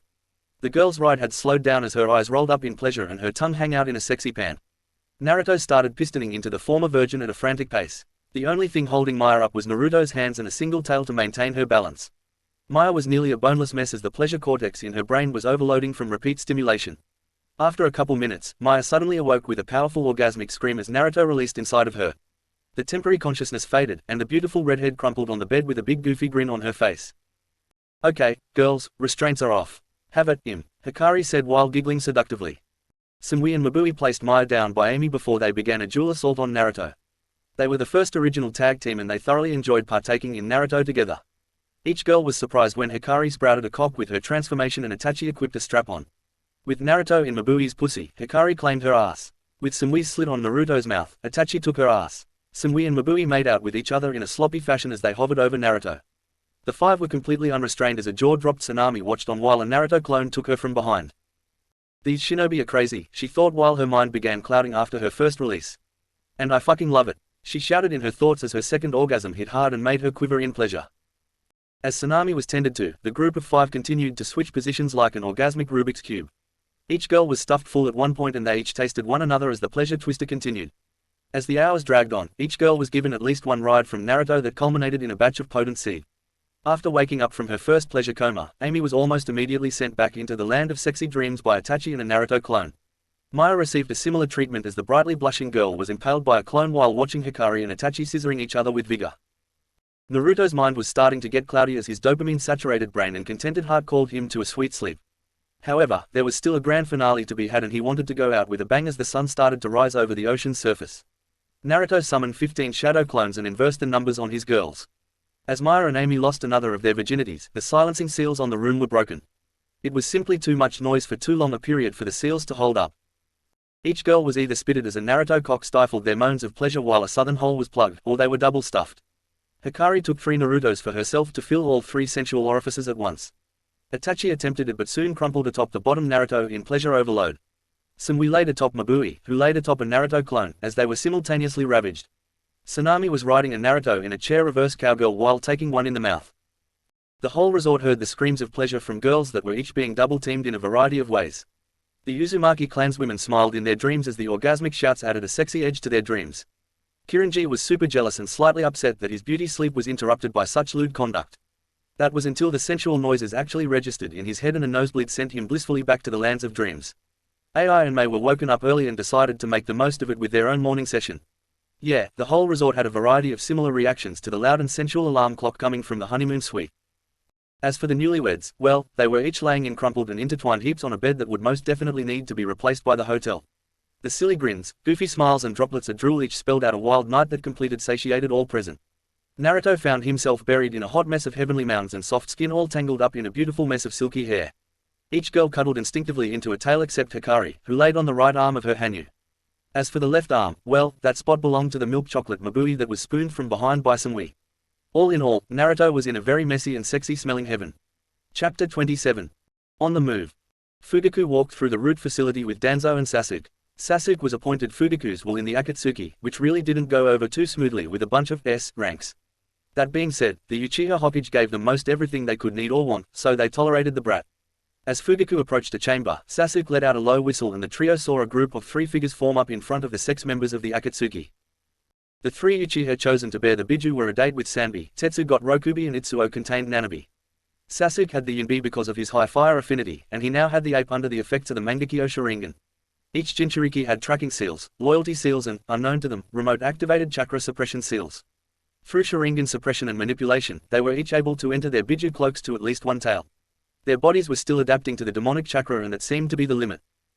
As for the Akatsuki, Deidara the Mad Bomber, Sasori of the Red Sands, Kisame Hoshigaki the Tailless-Tailed Beast, Zetsu the Infiltrator, Hiden the Immortal Jashinist and Kakazu of 5 Hearts. They were each interested to wrap things up and collect their pay.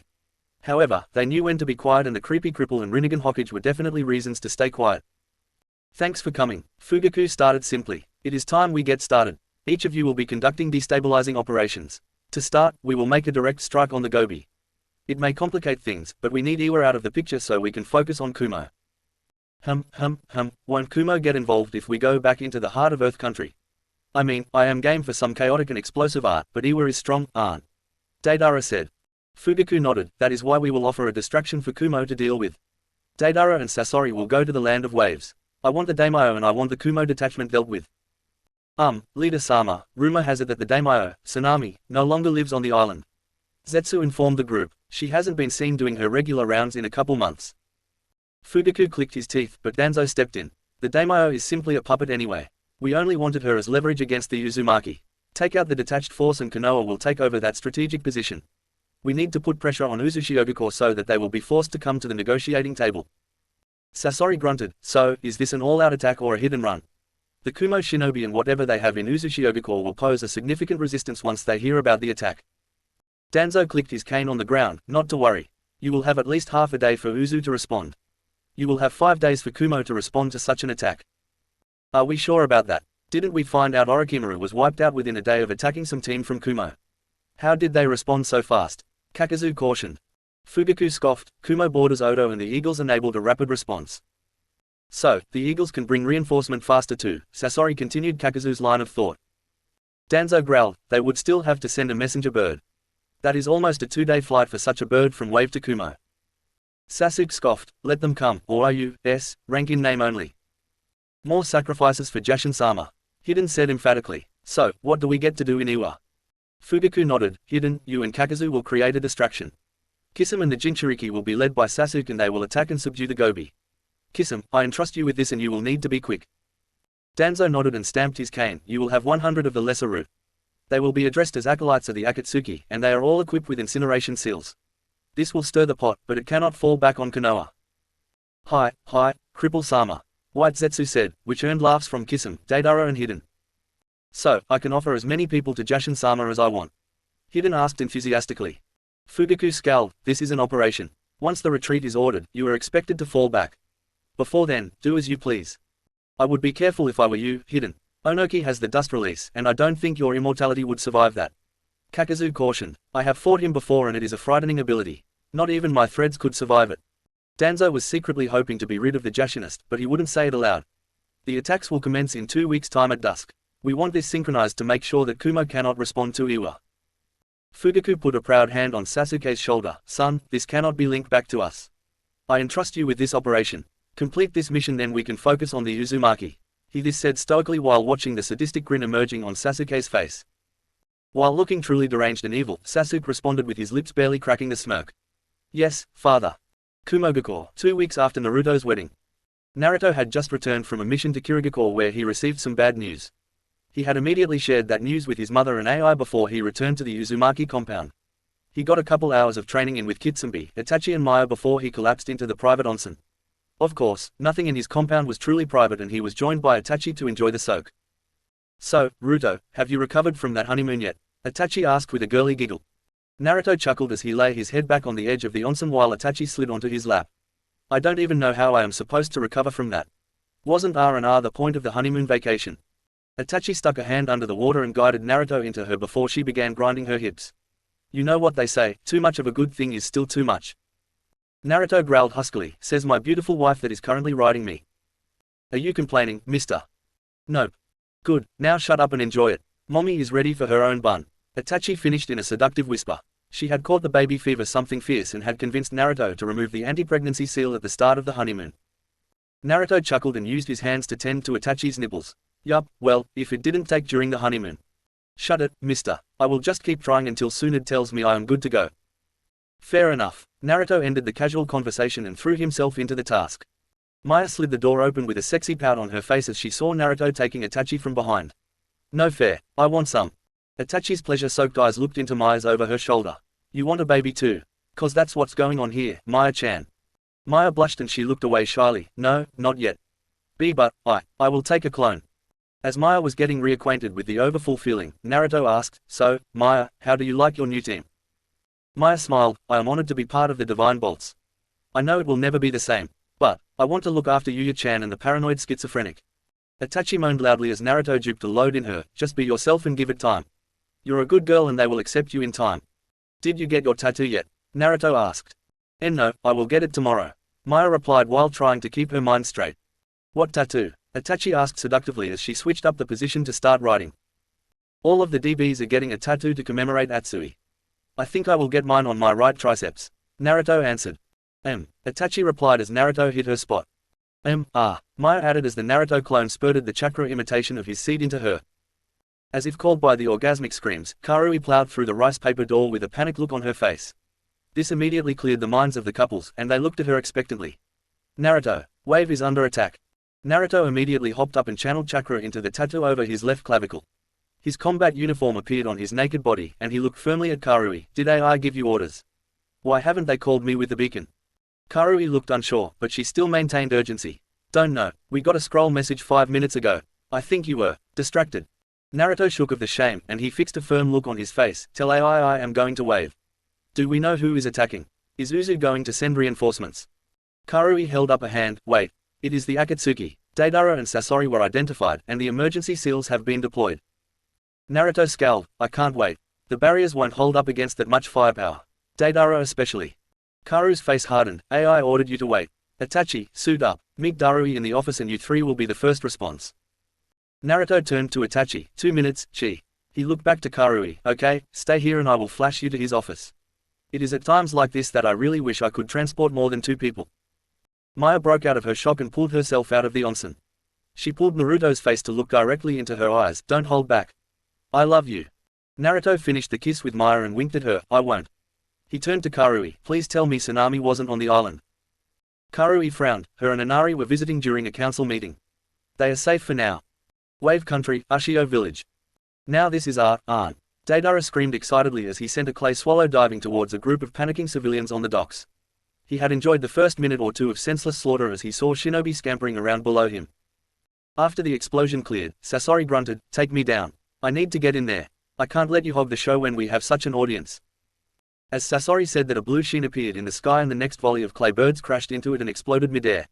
Deidara clicked his teeth. "I hate barriers." He dug his hands into his clay pouch to form something to deal with this pesky barrier. Sasori growled, "Hurry up and break the damn barrier so I can get in on the show." It should be noted that after the artistic conversation with Deidara that Sasori became far more bloodthirsty. The realization that his puppets were only art when there was an audience hit him hard, and there was no greater audience than a village under attack. Deidara had pulled a sizable chunk of clay from his pouch and his palms were chewing it, shaping it, and within a minute they spewed the clay out and it formed into a clay dragon. Deidara cackled madly as he hugged the dragon that was the size of a big teddy bear. Sasori watched Deidara toss the clay into the air, and it grew to the size of a true dragon after a puff of chakra smoke. Sasori couldn't help but let out a low whistle. "Ahahaha. Now this is art, Deidara cackled loudly as the dragon dove into the barrier. The explosion that rocked Wave Country Wave truly terrifying. The barrier only absorbed a percentage of the explosion, and the dusky sky was illuminated with a second sun. From a distance, the explosion looked to be nearly 300 meters in diameter, and the brilliant chakra light made it difficult to see the pixelation of the barrier that had collapsed in the presence of the raw force. Luckily, Wave had done drills and the shinobi were ready for an attack. The emergency barrier was always a delaying action, and the people of Wave were trained to seek shelter during the time the barrier bore. There were multiple shelters that were much more durable and reinforced with seals and barriers scattered around the village. These shelters were now going to be put to the test. Sasori and Deidara hovered until the smoke from the massive explosion cleared.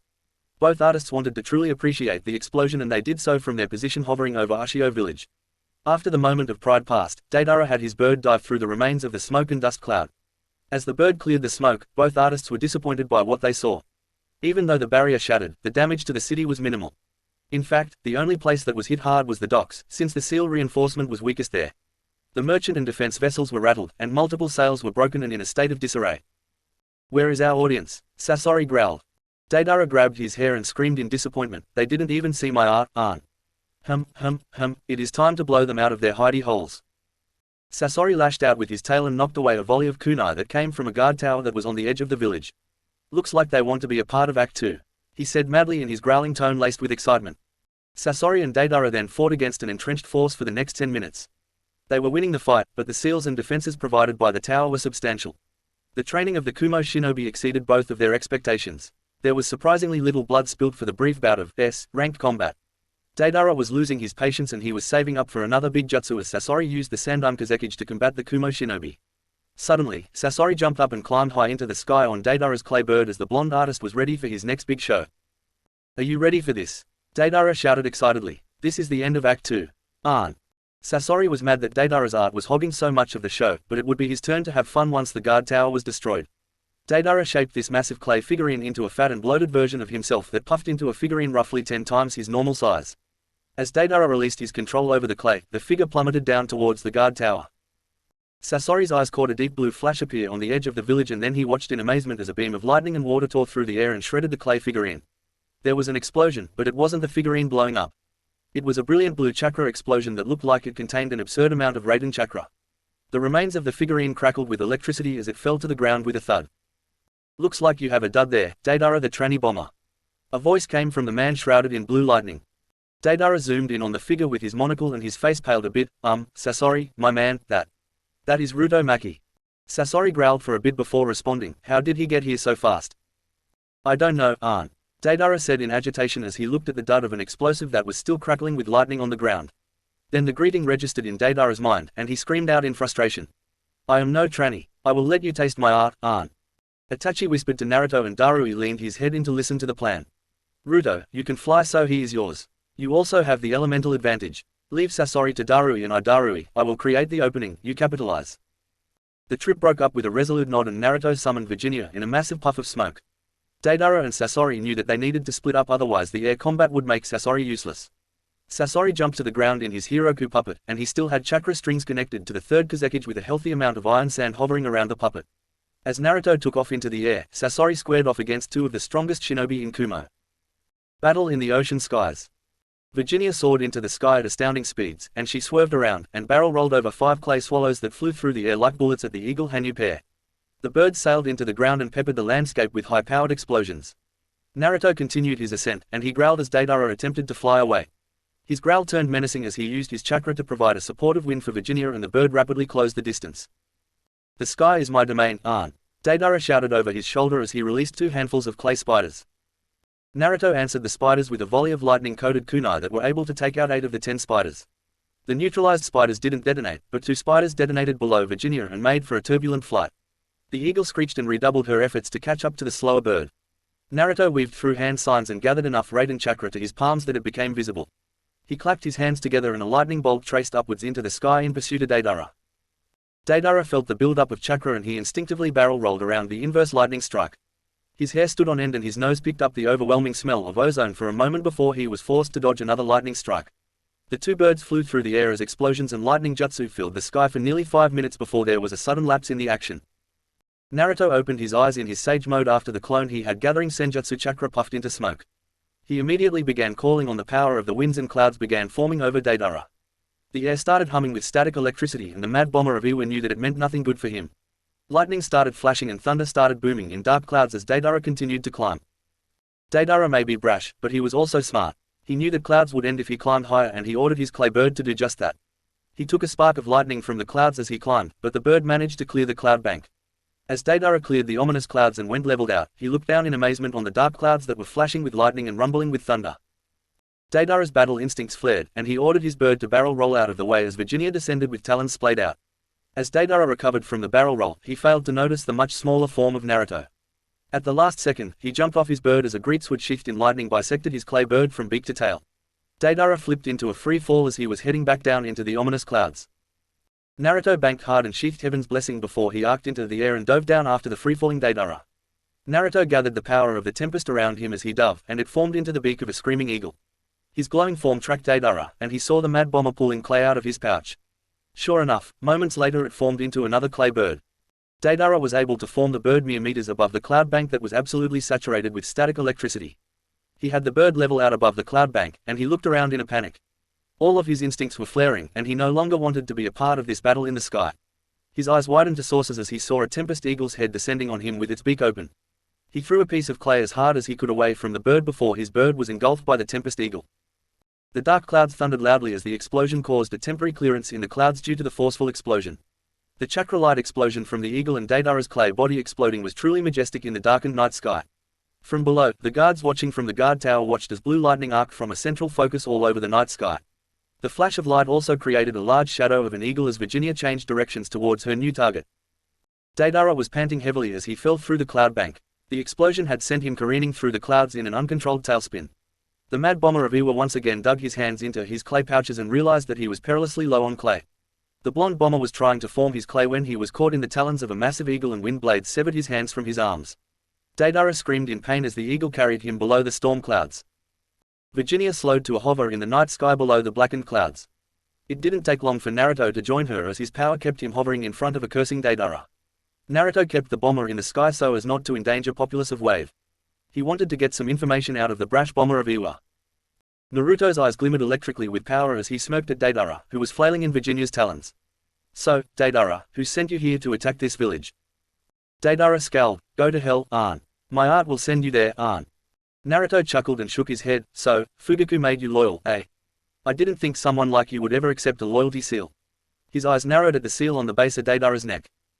Deidara cocked his head in confusion and Naruto pointed to the back of his neck. "Damn it. That is so unartistic, Arn." Deidara started cackling madly as his heart started emanating chakra and his shirt disintegrated as a mouth over Deidara's heart appeared. "Nobody can control art, Arn. For you see, art is a blast." Deidara's body started glowing brilliantly and Naruto's eyes widened in slight panic. The amount of chakra gathering at the primary chakra core was insane and neither he nor Virginia would survive it. He forcefully unsummoned Virginia and he put his hand into a half-ram sign when a brilliant chakra light emitted from Deidara. The explosion that followed was the biggest explosion in recorded history that pushed cloud cover back nearly 3 miles. As light flashed all over the land of waves, the rain halted, clouds cleared, and noise deafened the inhabitants of the island. The brilliant white chakra light was blinding, and it halted the ongoing battle between Sasori, Itachi and Darui. The air pressure that followed the blindingly white light was intense and it flattened the trees to the ground. Any unstable or unprotected structure was flattened, and the many barriers flashed a brilliant blue as the air pressure collided with them. As Naruto took off into the air to chase Deidara, Itachi and Darui unsheathed their blades and squared off against Sasori and his puppet. The hunched-over body of the Hiroku puppet had its tail writhing in anticipation behind it, and the Sandime Kazekage hardened the iron sand into a shield. A tense standoff ensued and Darui started a dialogue. Yawn. It looks like you were surprised to see us here, Sasori of the Red Sands. Mind telling us who sent you? Darui said lazily as he slung his cleaver onto his shoulder. Sasori in the Hiroku puppet glanced between the two attackers with anticipation. He knew how strong these two were and he wasn't sure that he would survive the ensuing fight. As doubt kicked in, a seal flared to life within the Hiroku puppet's body, and his doubts were halted in their place. Sasori growled, "You will die to my art this night." Itachi's Sharingan caught the chakra flare within the puppet body and clicked her teeth. "No use talking to a drone, Darui. Let's get this over with." Itachi closed the distance with Hiroku and was forced to dodge a lance of iron sand. She slid under the iron lance as Darui used laser circus to distract the Sandime puppet. Itachi coated her katana in lightning and lashed out with a stab at the body of the Hiroku puppet. The steel tail blocked the katana and was pierced by the blade, but it was able to yank the katana out of Itachi's hands. Itachi let go of the katana rather than get flailed around by it, and she flipped over the body of the puppet. Itachi spun in midair and loosed 2 braces of shuriken. The 20 shuriken tore through the air until they were encompassed in fireballs. The fireballs surrounded the Hiroku body before Sasori decided to just eat one of them to dodge the rest. The scorch mark on the puppet's chest set the Akatsuki cloak on fire before chakra strings removed the inflamed cloak. Sasori lashed out at the recently landed Itachi and Darui blocked the steel tail with his cleaver. Before the loud clang even reached Sasori, Itachi was already engaging the Sandime Kazekage. The two battle danced in unison as they swapped between opponents for the next 5 minutes. The dance ended when Itachi was able to set the Sandime on fire with the flames of Amaterasu. The black, heavenly flames began to disintegrate the puppet's torso and it burned out the puppet's core, which erased its control over iron sand.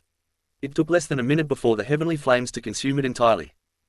The Hiroku puppet was in rough shape and the Senbon launchers were empty for the most part. The iron tail was shredded to a third of its normal length and there were many holes in the protective body.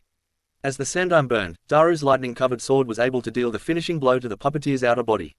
He severed the front third of the body, but his keen senses were able to detect the blur that escaped from the body. Darui jumped back to Itachi's side to reset the fight. "That seal on his back is a loyalty seal. We won't get anything out of him," Itachi said with her M spinning. She could see so much clearer after she swapped eyes with her mother, and this was the first high-class battle to test this out. Darui grunted, "That's bothersome." Before he undid the lightning on his blade and his eyes darted to the skies as he picked up the Tempest Eagle. "Looks like Naruto is wrapping things up." Itachi glanced briefly into the sky and nodded with a smile on her face. "I love when he uses that jutsu." The brilliant blue glow of the Tempest explosion illuminated the angelic smile with blinding light as Itachi closed her eyes and reinforced her eyelids with chakra. Sasori unsealed a scroll from his real body. It was a chakra wood body that took the appearance of a small, red-headed teen. The scruffy red hair looked like Gaara's, but the wooden face was unnatural. While the Tempest Eagle detonated, he tossed the scroll into the air and over 100 puppets appeared in the clearing in front of the tower.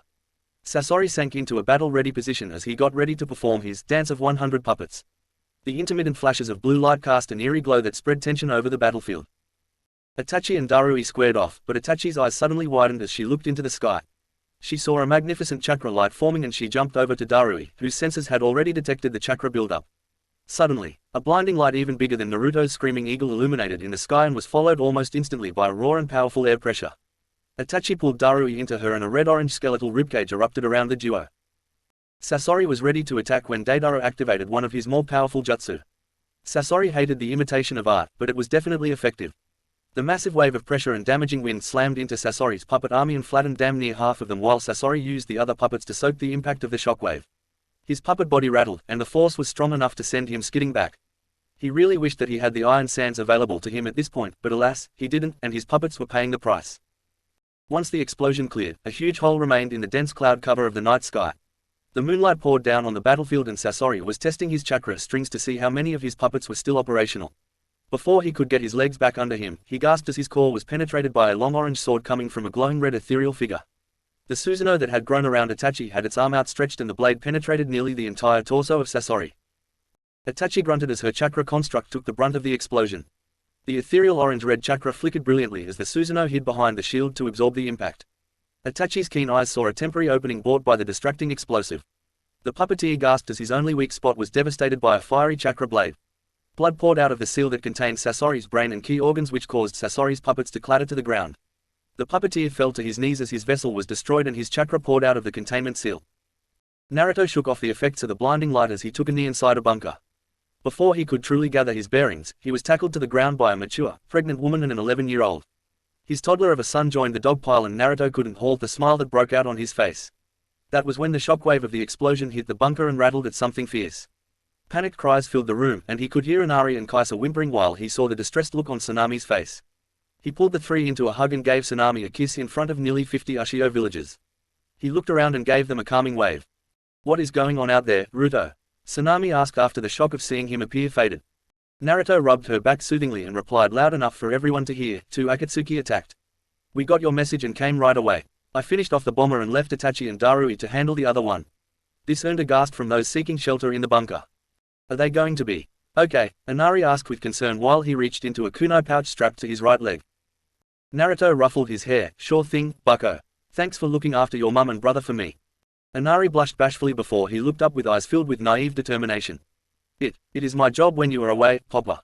You can count on me." This earned coos from the women in the bunker and the men looked on proudly while nodding their heads. One more ruffle of the hair and Naruto stood up. "Good, well I am counting on you. I must go check on your Aunt Itachi and Uncle Darui. Hold it down in here." Inari snapped off a salute as Naruto placed a parting kiss on Tsunami's lips. Naruto disappeared in a blue flash and arrived at Itachi's side. All his women had Haracian markers and Naruto arrived at the base of the tower next to Itachi. Darui jumped into a combat position, but Itachi remained with her arms crossed as the last of her Susanoo faded. She looked over her shoulder at him with a small smile on her face. "He went out with a bang, didn't he?" Itachi said wryly. Behind Naruto, the door to the guard tower opened and the Kumo shinobi formed up around the three elites while cheering. Naruto responded to Itachi's jab. "Yeah, crazy fucker turned our fight into a dogfight. If I didn't have the eagles, I don't know how we would have finished him off." Once Virginia caught him, he activated a suicide jutsu. "How big was the explosion?" Darui scoffed and pointed up into the night sky where there was still a massive circular parting of the clouds. "Get the picture?" he asked in a lazy and deadpan tone. Naruto chuckled sheepishly while the shinobi laughed around him. "Yeah, well, he started glowing and shit and I dipped out. I felt the blast in Tsunami's bunker though. Pretty strong considering how high up we were." Itachi giggled. "It sure was. The chakra build-up was nearly blinding with my Sharingan active, and it took stage 2 Susanoo to not be crushed." Naruto whistled lowly. "So, I take it that was why so many of these puppets look like they just got out of a junkyard compressor." Darui scratched the back of his neck. "Without Itachi, that really woulda hurt. Anyway, who is commanding officer here?" A bald man of average height with a round face stepped forward. "I am, Darui-sama." "Report, Saitama-san," Darui said with authority. "Well, they attacked from above first at 801 p.m. and there were multiple dead and multiple casualties. The barriers were up by 805 p.m., and we used the time that bought us to evacuate the casualties and get people into the bunkers. Most were able to get to shelter before the bomber blew the barrier up. According to reports collected thus far, there are 70 wounded with 33 dead. The worst damage was done to the docks and the ships," Saitama reported. Naruto stepped in. "What time did we arrive?" 812 p.m., Saitama answered. Naruto nodded. "All right, begin cleanup operations. Backup is on the way from Uzu and Refuge-sama is sending another battalion to assist in cleanup and lock the island down. Itachi and I are going to scout towards Fire Country. This has Konoha written all over it even though it was only the two Akatsuki that attacked the island." Refuge's office, 5 days after attack on Wave. Naruto, Itachi and Darui reported into the Refuge 5 days after the attack on Wave Country. After chasing off the battalion of Konoha shinobi with storms and lightning strikes, Naruto returned to Ushio. They spent the week helping the citizens of Wave repair the docks and other damage to the city. Deidara's explosions were fierce, and it was implausible to cover every building in barriers. Cleaning out the harbor was probably the hardest part, but it paid to have a shinobi with a water affinity in the group.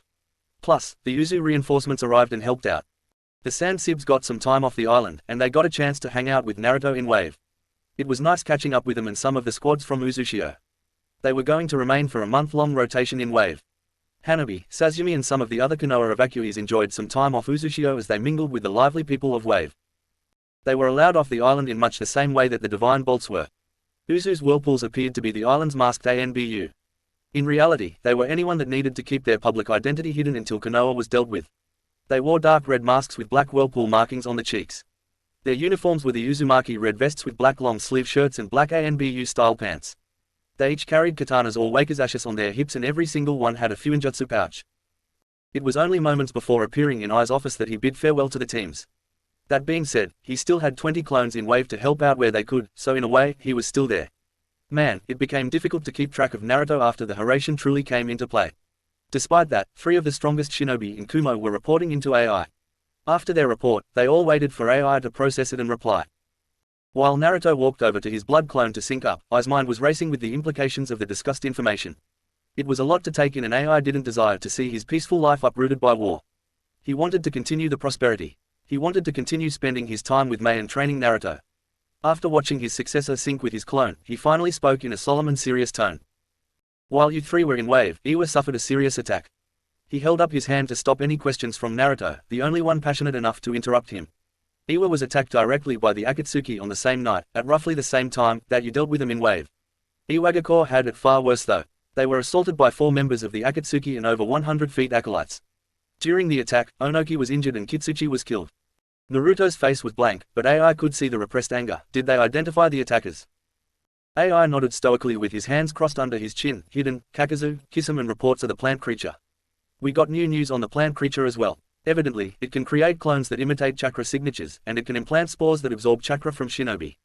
The other 3 we already have dossiers on, so we will review those. The acolytes were just high chunin to low jonin level shinobi. What was the damage, boss?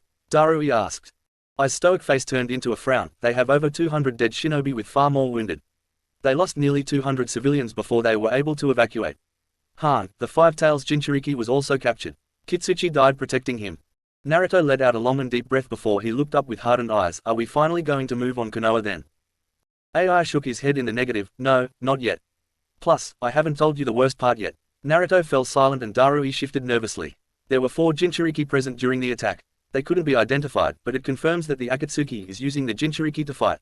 This statement earned a stunned silence from the trio, so AI continued. None of them used any more than 1 tail, but that is to be expected of a new Jinchuriki. Naruto scowled as Hikari growled inside his mind. No, that shouldn't be possible. Sure, the 3 tails and maybe the 4 tails could be sealed into an adult, but the 6 and 7 tails shouldn't be able to. That is far too much yokai for a developed chakra system to get attuned to. AI shrugged his massive shoulders. B said the same thing. That being said, Onoki reported 4 Jinchuriki and I have no reason to doubt him. Hikari had a eureka moment. It might be possible if they have the Biju controlled by the Sharingan, Ruto. Naruto frowned deeply at that added bit of information. Refuge-sama, Hikari thinks that it is likely due to the influence of the Sharingan that it would be possible. AI scowled at that since he hadn't thought of that possibility, so, we are going to have to deal with supped-up Sharingan eyes. Great, just great. Naruto scoffed, I am not scared of that. If they can only access 1 tail and they are new Jinchuriki, then they could never stand up to be Yugito or myself. Gaara is coming along well too ever since he went to Turtle Island and the Sage's Temple. Hell, even Shukaku has mellowed out. We can match them blow for blow on the Jinchuriki front. To me, it seems like if we play this passively then all we do is hand them the initiative. Itachi followed Naruto up. Ruto is right, Refuge-sama. Right now, they are counting on us not calling their act. They are expecting the world not to blame Konoha just because the organization of Akatsuki seems to be composed of newtonins. Darui mumbled, bothersome, change her name from Uchiha to Uzumaki and she becomes so bothersome. Naruto slugged Darui in the shoulder, bothersome or not, she's right. So, what's the plan, old man? AI scowled, I ain't that old, youngblood. Maybe it is time for another match to prove that to you. Naruto laughed at that. Oh yeah. Are you going to enforce handicaps on me again? Oh Ruto, you can't use your yokai. Oh Ruto, no Tempest chains. Oh Ruto, Naruto had to duck a lightning lariat from AI, and he turned to square off against his father figure. AI scowled as his lightning armor stage 1 flickered around his body. Look here, brat, I held back my killing moves when we sparred as well. Naruto raised out of his combative stance. Yeah. Well, I mean, I pretty much only have moves that would kill you if they hit you. You were the one that trained me that way. AI raised out of his combat-ready stance and let the lightning fizzle out. Yeah, I know. Plus, you have Sage mode now. Anyway, times are too serious for us to risk injuring each other.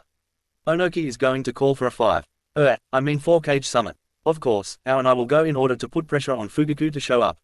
You and Darui will come with me. What about Uzushi-Ogakure? Why not make it 5 again and extend the invite list? Konoha has beef with all of us, so let's just throw it in their face. Naruto suggested. AI thought about it for a bit and nodded. I will talk to Onoki and Ao about it. Ruto, I need you to be alert at all times, bud. B and Yugito will be teaming up with Anko and she as a permanent team. I can't afford to shelve them, so I created an S-rank team. I know that you, Mabui and Samui are at that level, but I am going to put Itachi with you to round it out. All Jinchuriki are going to be protected at all times. Naruto suppressed his growl and nodded. What about Gaara? Temari and Kankuro are strong, but they are not S-rank. I am leaving that up to Kushina. For regular operations, the sand sibs are still off the radar. The chakra masking seals make it so that we don't have to worry about Shukaku being detected. The sensing and barrier seals make it so that they have a safe home to go to. Until open war is declared, Gaara will remain a trump card. Naruto listened to his Refuge and he wanted to say something on behalf of his Jinchuriki brethren. You know that we are not weapons. You know that we are assets. The only thing I ask for is your trust. Let us be a part of this fight. As of right now, it looks like Kumo and Konoha are due for a duel. Let us slug it out and I promise you we won't have to worry about those baby Jinchuriki. Chapter 28. Konoha, 7 days after assault on Iwagakure. Fugaku couldn't help but smile when he was alone in his office with Black Zetsu. He may have tipped his hand, but his force just assaulted one of the great villages and made a powerful statement. The Akatsuki were a fearsome force and he had it at his disposal. The results they provided, other than Deidara and Sasori, were nearly perfect. The premiere of Akatsuki's 4 Jinchuriki also went well and Sasuke, his son, was becoming a true Uchiha warrior as the leader of the Akatsuki. The reports that Hiden took over 100 fatal blows in 1 hour made Fugaku inclined to believe in the man's immortality. Kakazu's acquisition of Kitsuchi's Earth Heart made Fugaku believe that the man would be an unstoppable juggernaut. Kisam's power combined with Samehada made him seem unstoppable and Zetsu was the ultimate spy and infiltrator. It was almost time for the Akatsuki's public debut as an asset of Konoha. You are doing well, Fugaku. Only 4 more and our mission will be complete, Black Zetsu said in genuine praise. Thank you, Zetsu. Your guidance has been appreciated, Fugaku replied placidly. How are you adapting to your eyes? Zetsu asked while looking into the ringed eyes of the Rinnegan. Fugaku frowned. Every time I believe I have learned something, their limitless power shows itself and humbles me. I have only gained a grasp over 3 of the 6 paths, and I am far from mastery. Zetsu's planned head nodded in a creepy fashion. It took Madara-sama many years to understand the eyes. That being said, are you ready to confront Kumo yet? Fugaku folded his hands and rested his chin. I do not know. The fact that Sasori and Deidara were so easily dispatched gives me pause. The fact that your clones were destroyed by the storms makes me uneasy as well. All I have are the reports from the shinobi that was stationed miles away. Black Zetsu half frowned while the white Goofy half smiled. It was a truly odd sight. The fact that my clones were destroyed means that it was either the boys or Deidara's wide-scale attacks. Regardless, the power of the Rinnegan should be enough to compensate. Fugaku nodded. I do not disagree. I miss my Sharingan, but these eyes hold so much power. Did Madara know how to deactivate them? You will not be able to. They do not belong to you. Since they are transplants, they will remain in an activated state, Zetsu informed the Uchiha Hokage. That is why we provided those contacts for you. They will shield the Rinnegan and make it appear as if you have your Sharingan until you actually use them. Very well, what do you think of this 5-cage summit? Should we take the opportunity to attack? Fugaku asked. Zetsu shook his head. If you attack now, then we can no longer deny the Akatsuki is working for Konoha. I agree with Danzo that it is not yet time. We need to locate the Aikibi and the Kyubi before we can make our true debut. Should I even attend then? We stand much to lose if it goes south. Fugaku asked sincerely looking for advice. Zetsu remained silent and thought over his options before responding. I agree with Danzo, we need to make an appearance. If they draw us into war, then we move and crush the weak links. Kiri is not a true threat, and we could divert Kumo's attention to their ally. Iwa is recoiling from the attack and the successor to the cage title is dead. Wave, while defended, would fall to an all-out assault. Their alliances make him weak if we attack without restraint. Fugaku nodded before he rose up out of his seat. In the event I do attend, please go and scout the designated meeting place in Iron Country. I must attend another meaningless council meeting filled with sniveling whiners. Zetsu snickered as he phased into the floor. Enjoy your wife. Ever since she confirmed the pregnancy, she is even more of a banshee. This comment made Fugaku freeze and flinch. He really despised that woman and her daughter. Both of his son's wives were truly useless kunoichi. He shook off the thoughts and regained his composure. At least the other concubines that were with his children weren't so annoying. Danzo simply gave him women that proved they could be powerful kunoichi that would provide a more powerful generation of Uchiha. That was, at least, something. Within the council chambers, Fugaku told the council about the Akatsuki's attacks on Wave and Iwa. He maintained an impassive visage and wanted to simply monitor how the clan heads responded to the events. It was their analytical eyes and skepticism that made him nervous, but he hid this behind his impassive mask. As he concluded his report, he opened the floor for discussion. Hokage-sama, we must attend the summit and denounce this organization. The fact that they have 4 Jinchuriki, now possibly 5, makes them a dire threat. Shikaku said lazily while his ingenious eyes watched Fugaku's reaction. Homura drew the attention to himself. I agree. We can use this time of unrest to stake our claim on the Jinchuriki. The Uzumaki boy should have been ours and this presents the proper forum to state our demands.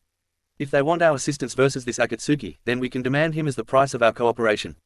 This seemed to stir the greedy minds of the civilian council while the shinobi council looked dubious. Kushina would sooner cut your head off and throttle your body before she let her son return to Konoha. Tsume said sarcastically. I would highly advise against that demand, Hokage-sama. Chusa chuckled at Tsume. Indeed, that would be more likely to cause war than avoid one. Danzo clicked his cane. Konoha is in need of such strength. I do not find it unreasonable. We can tie his inheritance to his return. Hayashi raised an eyebrow. What inheritance? The Uzumaki and Namikaze compounds were destroyed. The Hokage vault was raided. There is no inheritance, other than money, that we can offer. They don't know that, Koharu said snidely. Do you believe them stupid or incompetent? Shikaku asked. Because I see a formidable enemy that has raised Kumo to the strongest and most influential hidden village. They didn't do this by power or fear, but by entrepreneurial spirit and by redefining the status quo. No money, power, women or anything you dangle in front of him would make the Uzumakis or Kumo accept that offer. Shikaku was done with this foolish line of thought and he wanted to lay it to rest already. Fugaku listened to Shikaku and agreed with his assessment. The man may be lazy, but he is an absolute genius. Maybe he could use it as something to rile the cages up when he needed a distraction. I agree, let's move on from that line of thought. What are your thoughts on the Akatsuki and what should our response be? Mibuyuki stood up. Husband, I may be a civilian, but I don't see any need for us to get involved. We are free of our demons, and it is not our problem. The civilians muttered their agreement to this statement. Chusa posed something. If we do not partake, then we further ostracize ourselves from the other villages. The Akatsuki is a universal enemy that could unite the great villages. This could be something that could move us past old grudges. Shibi Aburame pushed his glasses up. Chusa-san is right. This is an opportunity for Konoha to gain standing as a leader in the shinobi world once more. Logic dictates that any rogue organization using the power of the Biju is a risk to Konoha. Fugaku nodded his head. That would be the case if he weren't the head of the organization. This is why he could never trust anyone outside of the most loyal Uchiha with this secret. Your logic is solid, Shibi. However, I do not see the need to risk our strength and the lives of our shinobi for a fight that isn't ours. Hiruzen's eyes narrowed at the thin line that Fugaku was walking. The man was clearly up to something and Hiruzen trusted him less and less with each passing day. We are shinobi, we risk our lives every day. What do we know of the Akatsuki, and do we have any intelligence on where they reside? Jiraiya stepped forward to play his part as the spymaster. After everything that happened with the Uzumaki, and a subtle and repeat influence of the Sharingan, Jiraiya was in Fugaku's camp. Intelligence points to a megacore. Back after the Second War, I trained 3 children that were opposed to Hanzo. They led an organization by the same name, Akatsuki. The Jonin sensei of Am's teams during the Chunin exams were actually those children grown up. I recommend we put pressure on Am in an attempt to draw them out. Isn't Am allied with Kumo? Koharu asked. Didn't we get intelligence about Hanzo's daughter, the girl from said Chunin exams, marrying Naruto Uzumaki? Jiraiya nodded. That is confirmed. There seems to be an unspoken alliance there. Wouldn't it mean that those two nations have all but the Aikibi? Could they possibly have the Aikibi too? Shikaku asked while sitting fully alert in his seat. His eyes were wide with the implications. The council responded to this in a nervous fashion too. Fugaku didn't think of that angle, but it served as a distraction. However, if that were the case, then Konoha would be doomed. He didn't realize that the implied threat created may be too great for people to willingly stand against. The looks of fear made Fugaku think that this was a step too far. We do not know this for sure. Am is still isolationist and we have never been able to penetrate their borders. For now, we can point the finger at Am, Fugaku said with finality. Meeting of Am, Kumo and Uzushio, 3 nights before Cage Summit. Naruto used his Hiraishin to make a meeting possible that could easily slide under the radar. Hanzo, being the pragmatist and fearsome leader he was, knew of the invaluable resource that the Hiraishin represented.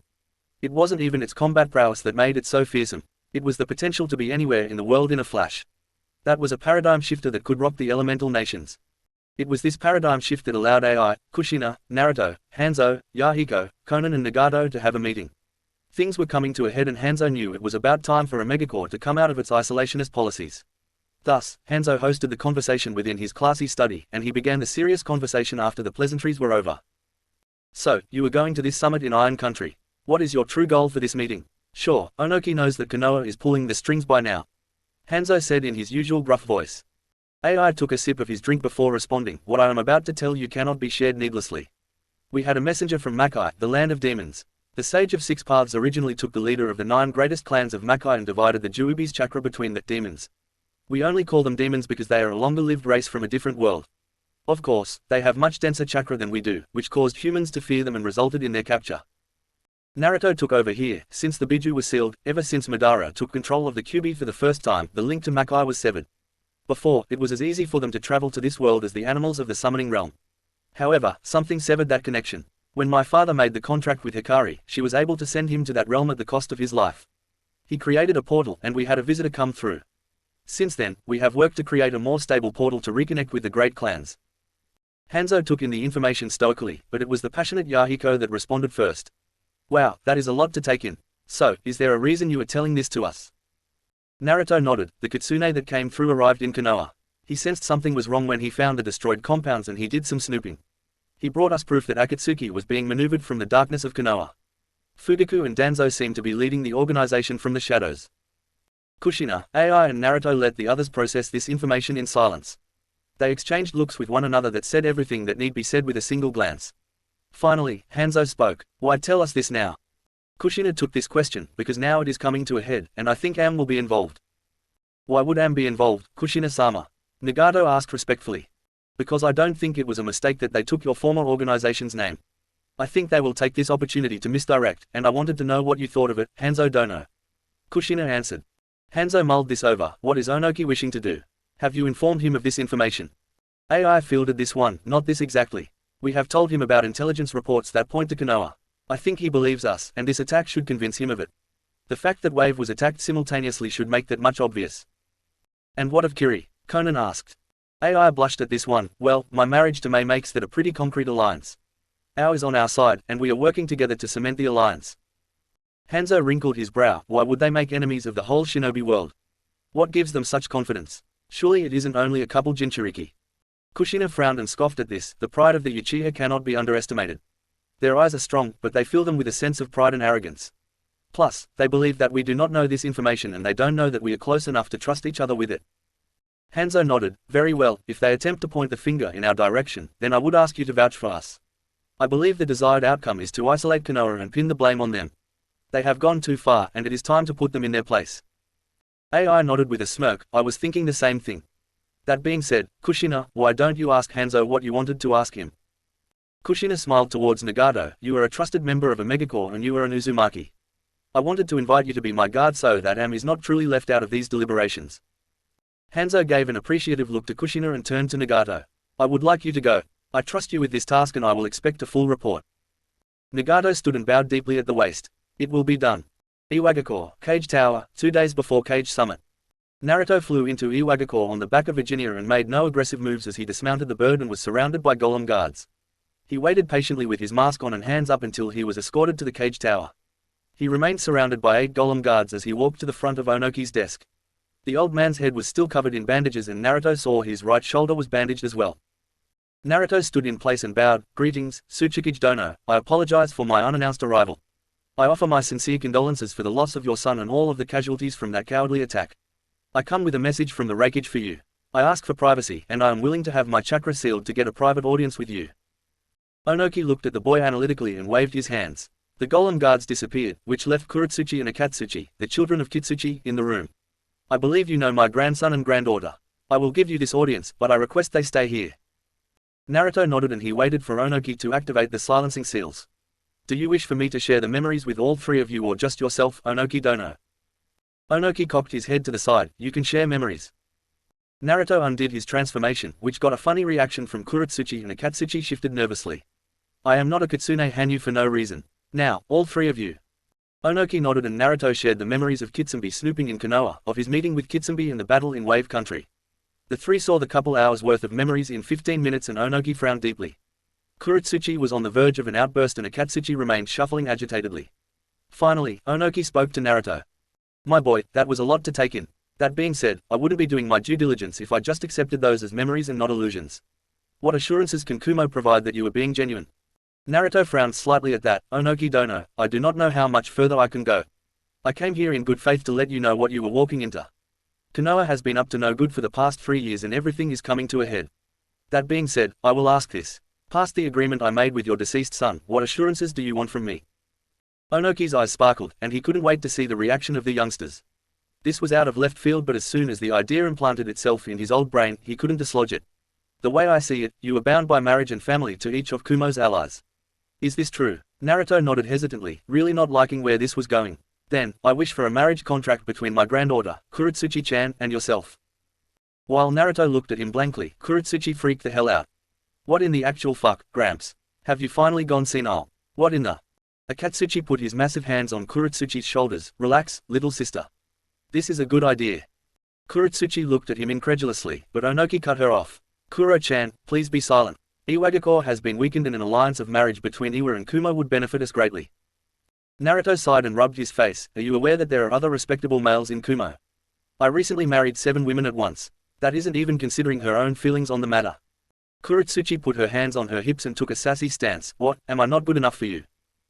Naruto looked at Kuretsuchi with weary eyes while Hikari laughed her ass off within the mindscape. Of course, the kitsune opened the link to let him hear her laughter. Princess, do you know that I recently married 7 beautiful women? Do you know that, as the heir of the Uzumaki clan, that my mother asked me to repopulate the Uzumaki with my clan sisters? Do you know how, even with my Hanyu blood, do you know how exhausting it is to keep so many women pleased? Kuretsuchi's, Onoki's and Akatsuchi's jaw dropped. While Onoki burst backward with a nosebleed and Akatsuchi toppled over, Kuretsuchi looked at Naruto incredulously. Are you serious?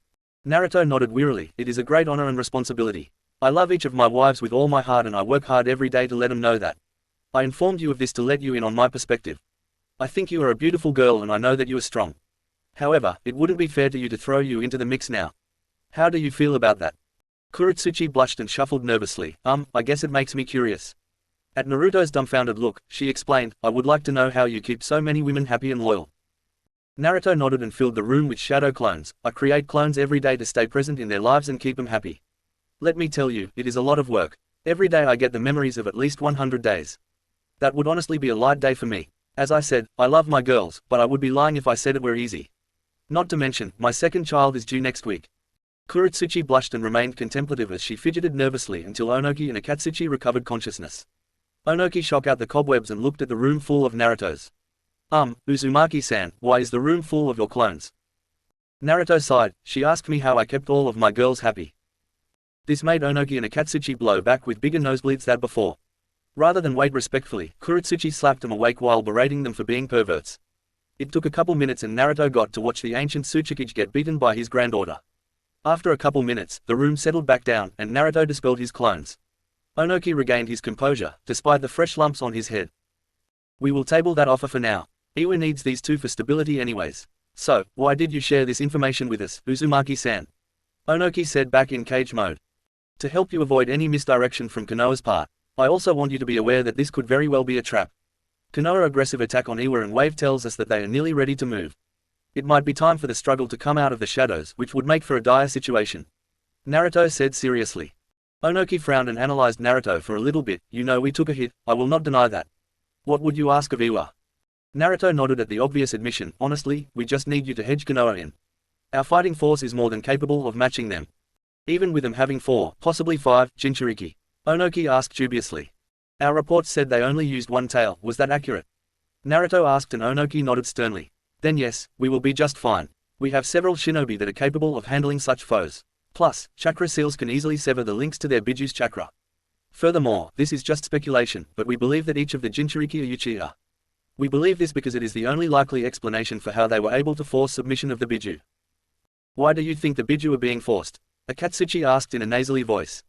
Because the 3 of us in Kumo have perfect relationships and partnerships with our Biju. Not to mention, one of my wives is the Kyubi no Kitsune. I believe that qualifies me to speak on this. Naruto answered plainly, which earned more dumbfounded reactions. Oh, okay, we will take your word for it, Onoki said dubiously. Naruto beamed a smile. Good, now, I will return to Kumo. Y'all have a great day. With a goofy smile and casual wave, Naruto disappeared from the Tsuchikage's office in a blue flash. This, of course, caused the 3 in the Tsuchikage's office to faint in unison.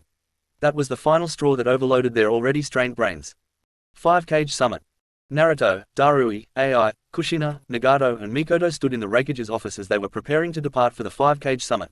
Unlike the other villages, they had a much easier trip that would only last a couple hours with the aid of the Eagle Summons. Thus, they were getting themselves together and planning out their final approach to the meeting. The meeting would start tomorrow morning, but everyone was expected to check in by sundown. As Virginia and Montana flew through the air, the 2 trios talked and mingled. It was a pleasant journey and Naruto got the chance to catch up with Nagato and Ai. He honestly needed the time to catch up with the old man because the only interaction Naruto really had with Ai were through the blood clone. As they flew, Nagato a chance to see the interaction between the 2. Hey Pops, how are things going with Mei? Enjoying the married life? And while we are at it, Nagato, what's the sitch with you? Naruto asked. Ai chuckled and ruffled Naruto's hair. Mei is a beautiful woman and we are happy together. Your mother has been more than gracious with our situation. And I would like to know as well, Nagato-san. I mean, my boy here was left alone to repopulate the clan, so, what's the deal with you? Ai added at the end to razz the other Uzumaki. Nagato blushed and shifted nervously on Virginia's back. Well, it's not standard but it is all I have ever known. Yahiko, Conan and I share everything together, including our love. They were my best friends since we were 3 and all we ever had was each other. Naruto shrugged. Meh, no judgment there. I am surprised the Hattori girls aren't all over you. Oh, Nagato said blankly. They are. This made Naruto and AI break out in laughter. So, Pops, when can I expect a little brother or sister from you? Naruto asked to give his cousin a break. AI shrugged his massive shoulders. I don't know, Bubba. It's not for a lack of effort, I will tell you that much. Naruto elbowed AI in the gut. I can imagine. She is very much like her daughter. Naruto ended in a perverted giggle. AI smirked at that. You know the rumors about your treatment of the girls is fast surpassing legend status and putting you in the realm of the gods. Your blood clone has admirers stalking it whenever you are out of the village. I know, Naruto deadpanned. I get the memories. Then, the old fence sitter has the audacity to throw his granddaughter at me. AI laughed loudly and Nagato chuckled. Nagato spoke on behalf of the two. Well, he did raise a good point. You have marriages linking you to each ally except Iwa. Naruto huffed while Hikari laughed internally. They aren't allies. They are a neutral and non-aggressive state. AI shrugged. Not if you married the girl. You already have 7 wives, 4 sisters, multiple women in need of a sperm donor, and I am sure it won't end there. What's one more? AI finished with the cheekiest grin he could muster. Naruto slugged AI in the shoulder hard enough to dislodge him from Virginia. The middle-aged cage plummeted through the air until Virginia swept below him and he landed unceremoniously on her tail. He scowled at the laughing Uzumakis and the laughs coming from Georgia. Naruto returned Ai's cheeky grin at this point. Naruto's grin fell and he began his tirade. Maybe it is time someone else took one for the team then. I barely know the girl and I am more than happy with what I got. While you only have to keep May happy, I have memories and exhaustion from no less than 20 orgasms each night. Think about that before you carelessly throw another one into the mix, Pops. AI sighed. Very well, Bubba. I can manage that. Alright, business mode, we are here. Naruto nodded and his face turned to marble. Got it. Nagato, you are a good censor, right? Nagato nodded. Yes, it was one of the gifts of our blood. I will keep my senses open. I will back you up with Sage Mode, Naruto said as he focused on the winds and the energy in the air. Virginia, can you prepare the scouts when you return to Appalachia? I want eyes in the air at all times while we are here. Sure thing, Ruto-sama. Virginia replied cheekily to razz her summoner. As they entered the land of iron, Nagato, Naruto and the rest kept their senses up to look for anything off. They couldn't sense any shinobi chakra signatures at this time, which was slightly reassuring. Virginia descended to the outskirts of Senkato village, and everyone dismounted in front of a platoon of samurai guards. AI and Kushina checked in the entourages and were informed that everyone else was already checked into the hotel. Konoha opted to stay in a separate hotel in order to avoid any conflict before the official proceedings could begin. Zetsu was watching the village and he had clones all over the place. The 400 clones were stationed underground as a last resort. Zetsu believed it wasn't time to tip their hands, but with the operation in Kiri it might come to that. Zetsu believed that it was a bad idea for Fugaku to agree to this meeting because he stood very little to gain from it.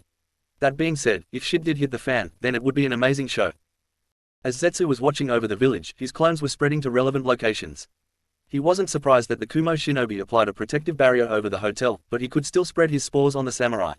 As the clones were working, Zetsu needed to phase in the ground to avoid 2 sets of wind blades that soared down from the sky. This drew Zetsu's attention upwards, and he saw roughly 15 smaller-sized eagles hovering in the air over the village. This would create issues. After Arkansas ran off the planned creature, Delaware notified Naruto about the presence of the creature. This was the first indication that things weren't what they seemed, and it meant that the Akatsuki scout was here. This didn't spell good things and he notified the cages of it. He took a minute to greet Haku and Chojuro who were escorting out to the summit. After leaving the meeting, Naruto returned to his room and attempted to get some sleep. The night's rest was uneasy, and everyone agreed that tomorrow would be interesting. Naruto spent the night within the mindscape with Hikari. She could always calm him down and reassure him. With her by his side, Naruto feared almost nothing. The only thing he ever feared was the loss of a loved one, and each of his allies qualified as a precious person to him. The two kitsune cuddled into each other and intimately intertwined her tails as they fell asleep. Within the presence of one another, nothing could ever go wrong. The group awoke at 8 AM and enjoyed a nice breakfast provided by the Samurai Hotel before the set-off for the fort that was on the outskirts of Senkato village. As the group passed squads of samurai, they marveled at the 3 wolf-head mountains that provided the backdrop scenery for the quaint samurai town. Despite the beauty of the wintry country, everyone noticed that the samurai were on full alert. They counted no less than 200 patrolling the town, and that wasn't even counting the full battalion that was stationed at the fort. After checking in with the samurai captain, the group of cages and their escorts were guided to a meeting room on the top floor of the tower. Before entering the room, each person was greeted by Mifune, and it was clear that the samurai general was a man of great stature and power. Upon entering the room, everyone saw 6 distinct banners hovering over the 6 seats that would be represented in the summit: earth, lightning, fire, water, whirlpool and iron. Behind the main seats were 2 seats for the guardians to sit behind the banners. Konoha was not present yet, but Onoki, Kuretsuchi and Akatsuchi were already in their places. They gave the newcomers small and respectful bows as they took their places. They had to wait another 20 minutes for Fugaku to walk into the room with Jiraiya and Sasuke Uchiha. Figures the bastard would only bring those loyal to him. He must not want the dirt getting out into the open air of Konoha. Mifune entered the chamber and stood in front of his chair with his arms folded behind his back. Thank you all for coming. I am Mifune, samurai general and leader of Iron Country. I will act as the impartial mediator of this summit, and I ask that you respect my calls. Any acts of aggression will result in expulsion from my countries and sanctions will be enforced. Any activation of jutsu will result in the same. Are there any questions? Mifune looked around the room and saw nobody speaking up. Very well, Tsuchikage Dono called for this meeting after the terrorist attack on Iwagakure no Sato. I now yield the floor to Onoki, Sandime Tsuchikage of Iwagakure. Onoki stood up and looked with stern eyes around the room. He provided a summary of the attack that included all relevant information on the Akatsuki and included the total fatality list. His eyes locked on Fugaku's impassive gaze multiple times throughout the recounting, and when it came to an end, Onoki was starting to get heated. He paused briefly, cleared his throat and glared at Fugaku. We have reason to believe that the Akatsuki organization is being controlled by Konoha. The venom in the word Konoha was enough to make Mifune flinch. Fugaku remained impassive and weaved his fingers together.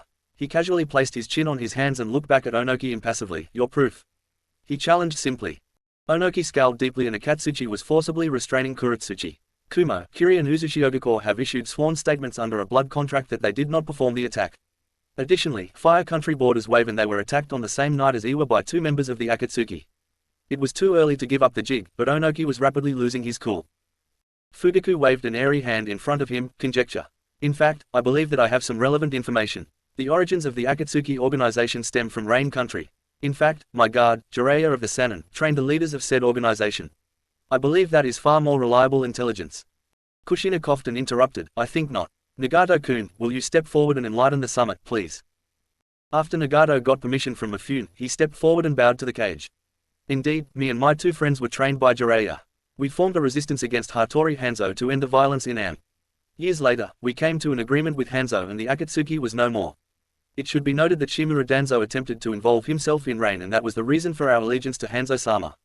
For the past 12 years, we have each trained under Hanzo. Your baseless accusations will get you nowhere. With that, Nagato bowed and returned to his position behind Kushina. Fugaku waved it off. Well, unless anyone has proof, then we are just diddling with our kunai. However, I have real and substantial business with Kushina Uzumaki and Naruto Uzumaki. Both of them are traitors to Konoha and I demand justice. Ai and Onoki silenced themselves at a mere look from Kushina. Mifune sweat down the back of his collar at the pressure that suddenly enveloped the room, and he simply bowed his head to allow Kushina to speak. You have no claim to me, my son or my village. You are a coward and a cheat. Should you push this any further, Kushina left the threat hanging. Then the non-aggression pact with Kumo will be nullified and we will release the information we have withheld. Ai finished the threat and spelled it out. Mifune looked to Fugaku, whose impassive gaze had just cracked slightly. I have every right. The boy stole our Biju.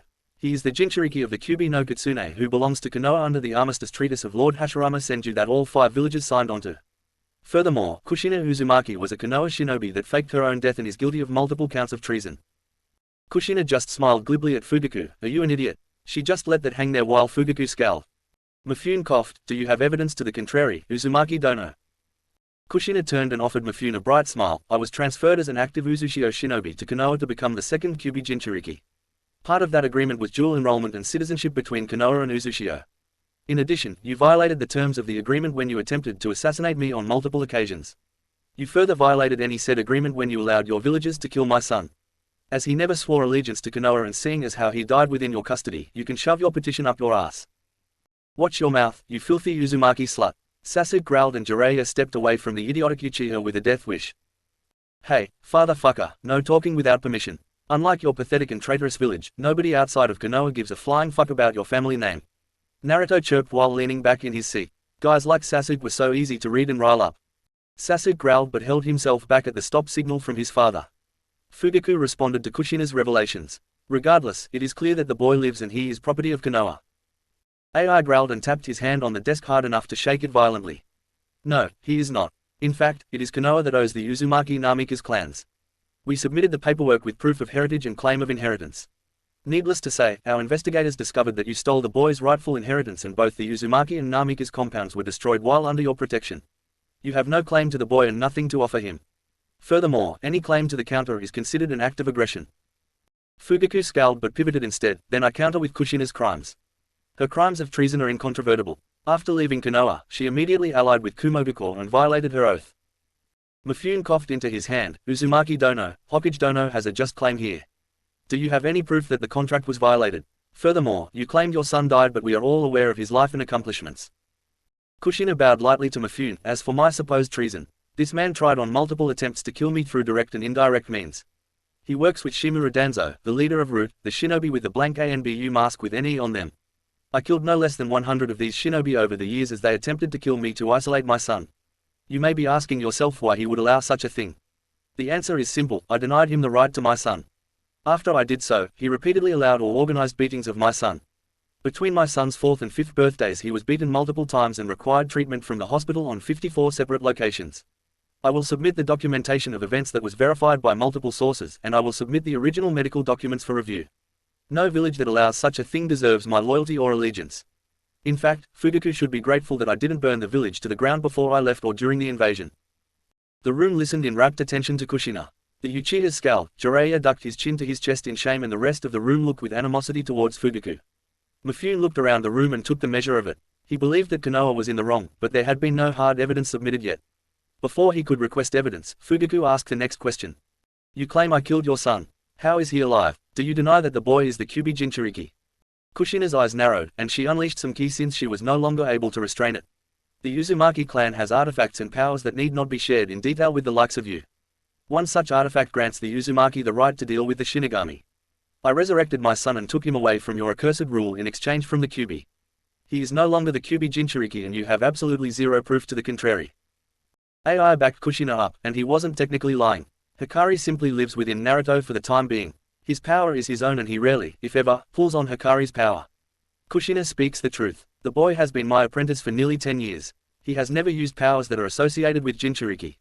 Mifune sighed and rubbed his temples. I would like to petition for a 2-hour break. I will meet with each cage in private and allow submission of any evidence that could back up your claims. Onoki coughed. Mifune Dono, I do not believe it wise for you to meet with Sharingan users alone. I recommend taking guards with you and additional precautions if you wish to move forward with this. I concur with Tsuchikage Dono, Ao said plainly. I concur, Kushina added. As do I, AI said. Agreed, Fugaku growled. The 2-hour break went by without many disturbances. Everyone avoided the Uchiha, and Jiraiya was turned away by the Kumo and Uzumaki contingents. He took it hard when Nagato glared at him and called him a traitor to his own teachings. It was yet another crack to Jiraiya's confidence and ego. When Haku returned his perverted comments with Ice Senbon, Jiraiya's spirits were completely broken once more. After the allotted time period ended, the cages and their escorts returned to the chamber. Mifune cleared his throat after everyone settled down and silence settled over the chamber. Before we discuss evidence, does anyone wish to form a temporary alliance and task force with the dedicated purpose of countering the Akatsuki? AI raised his hand. Kumo will participate. Iwa will offer its support. Uzushiogacore will offer a team. Kirigacore will participate in the alliance. Everyone's head turned to Fugaku. Konoha will abstain. We have no Jinchuriki, and I see no need to shed my shinobi's blood for such a purpose. Mifune stood. Very well, as leader of Iron Country, I will offer my support to this alliance. Once our business with Konohagakure is finished, we can commence planning. He got nods from heads around the table, and it looked like Jiraiya had enough wherewithal to realize this was a bad decision from Fugaku. As for the matter of the Uzumaki's betrayal of Konohagakure, I find him not guilty. After reviewing the evidence, it was clear that the agreement between Uzushiogacore and Konohagakure was violated. In regard to the Kyuubi, there was no evidence provided that Uzumaki Naruto is the Kyuubi Jinchuriki. Fugaku scowled and slammed his hands on the desk, which caused the room to tense up. This summit is a sham. It is clear that they have allied against Konoha's interests.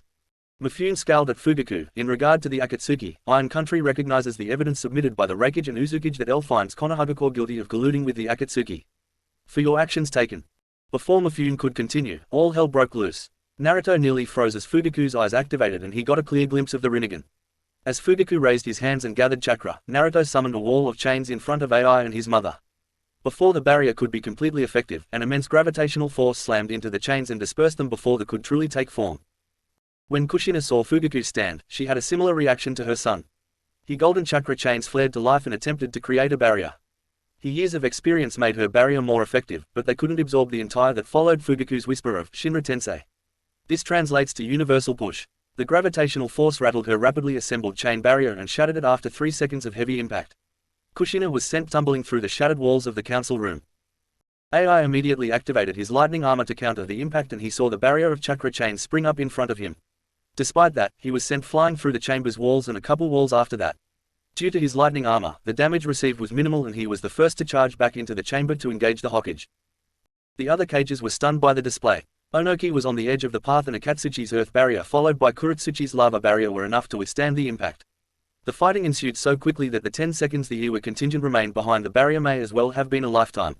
Despite that, they would be more than happy to get into the fight and extract their pound of flesh. Sasuke followed up his father's decisive action by unsheathing his Chikudo and attacking the Kiri guards. He remembered his grudge against Haku, and he wanted nothing more than to prove himself against 2 members of the 7 Swordsmen. His initial strike was countered by the Haramekure as a determined Chojuro stopped the blow meant for Haku. Jiraiya pulled Sasuke back before he could be skewered by the Nuibari wielded by Haku. Out-engaged Jiraiya despite knowing he was outgunned. AI charged into the chamber encased in his stage 3 lightning armor, and he tore through the wall on a direct path for Fugaku within 5 seconds of the initial attack. He was moving so fast that he wasn't ready for Fugaku to hold a hand up towards his charge. His momentum no longer remained in his control as he was pulled by a powerful pull that followed the whisper of Bansho Tenon. AI flew towards Fugaku's outstretched hand at blinding speeds, and eyes widened when he processed a black chakra rod materializing from Fugaku's palm. Kushina recovered quickly and saw Ai's predicament. Her chakra chains lashed out. 2 blunted chains pushed AI and altered his trajectory, while 2 chains attempted to skewer Fugaku. Fugaku jumped backwards amidst the debris of the shattered council room. As he was still in the air, the first Zetsu clone emerged from the floor and added to the chaos of the fight.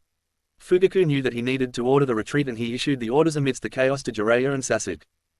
Naruto recovered quickly and crackled into his lightning armor as Hikari rapidly told him about the Rinnegan that they just saw. Naruto could care less. He had precious people in that room, and he needed to protect them. He dashed back into the chamber to see Fugaku fleeing with Jiraiya and Sasuke on his heels. He saw his mother chasing Jiraiya, and he saw the white plant creatures emerging from the floor in astounding numbers. He also saw spore-like growths coming from Akatsuchi's shoulders and Ao's back. Mifune was practically swallowed by the pale white growths. Making a split-second decision, Naruto stopped in the middle of the council chamber and pierced the ground with 5 chakra chains. He used the chakra chains to channel controlled amounts of lightning chakra into the shattered chamber. If he were right, and he was, then the plant creatures would be weak to lightning and fire due to their earth nature. As he ramped up the power, the lightning caused the emerging plant creatures to shrivel into prunes rapidly. However, the spores seemed to soak in the chakra. That was until Kuretsuchi got her act together and began decimating the growing spores with globs of lava. After the first wave of Zetsus were dealt with, the group was caught off guard when a bunch of samurai ran into the room. That wasn't the strange part though. The strange part was how the samurai attempted to kill Onoki. That was until Naruto's speed interfered, and once the samurai was killed it reverted into a plant creature. Unfortunately, that was a mixed bag, and some of the humans were genuinely confused when their supposed comrades attacked. This led to a stalemate where Naruto said fuck it. Samurai and plant creatures alike were impaled by a chakra chain apiece, and lightning coursed through the chains. This tactic proved effective, and it left the humans unconscious and the plant creatures wilted. The shinobi present were all highly trained and adapted fast. They understood the tactic and followed along while assisting in the neutralization of the enemy. The sheer number of the attackers kept him occupied, and Naruto felt like he needed to move on. They were distracting him for a reason, and his mother and Kage were not present. Naruto knew that Darui was with him, but Naruto couldn't shake this ominous feeling. Fugaku had blown people away and enjoyed the sensation of the power coursing through his eyes. He knew there was a cooldown period, but thus far he was able to utilize the Rinnegan quite well. On top of that, this high-class battle was rapidly developing his prowess with the eyes. Perhaps that was why he was indulging in this battle with the Refuge rather than simply running away to follow the escape plan. Plus, he knew that the Refuge was much faster than him, and running away wasn't a realistic option. Fugaku felt the cooldown on Shinra Tensei reset. It was instinctual. He just knew when he could use it again, and it wasn't a moment too soon. The lightning-fast Refuge was mere meters away and glowing with lightning. He held out his right palm and blew the maniacal Refuge through the tower walls and out into the snowy environment. Fugaku took the reprieve to collect his bearings and assist Jiraiya and his son.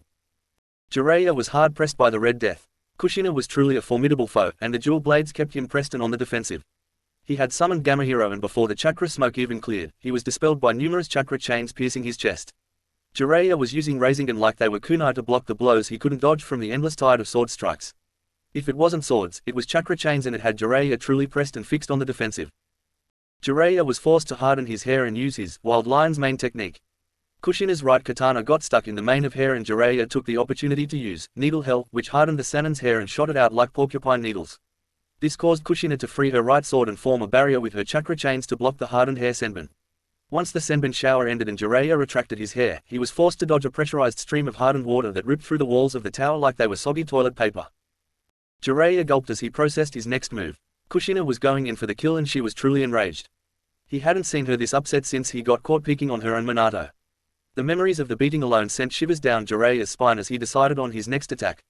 Kushina dropped the water jutsu and flung her left blade as if it were a throwing dagger at the airborne opponent. He formed a rasengan and blocked the blade, but Jiraiya wasn't ready for a chakra chain to grab her previously discarded sword and lash out with it. Jiraiya cried out in pain and held his side as Kushina's katana, Benihime, found purchase. Sasuke had been fighting Darui and he was being pressed in Kenjutsu, speed and jutsu period. The Kumo shinobi's repertoire of jutsu was more than enough to counter Sasuke's fire and even his lava. That was his trump card, and it was countered by a storm release jutsu. It was clear to Sasuke that the opponent was better than him so long as he didn't use his Mangekyo Sharingan or the power of his Biju. That being said, Sasuke decided he was going to use that power. AI was struggling against Fugaku, but he wasn't a Refuge for no reason. He had caught on to the fact that there was a cooldown period in the gravity attack and AI was getting used to being flung around. After the third time, AI recognized that he could probably dodge. Thus, he was charging Fugaku once more. As Fugaku aimed his hand at AI veered right in a 90-degree high-speed pivot and dodged out of the area of effect. A wicked grin appeared on the Refuge's face as he pivoted once more and launched a full-powered lightning lariat at the Hokage. Fugaku watched the Refuge coming at him in what appeared to be slow motion. Despite the slow motion, Fugaku knew that his body wasn't fast enough to dodge the impending attack and panic started to seep into his brain. Time seemed to slow as he watched the bent arm of the Refuge near his neck and his hands were going to barely make it in time. As his hands made contact, the words, "Predator Path," appeared in his mind. AI crashed into Fugaku with a lightning lariat, and he drove his arm downward.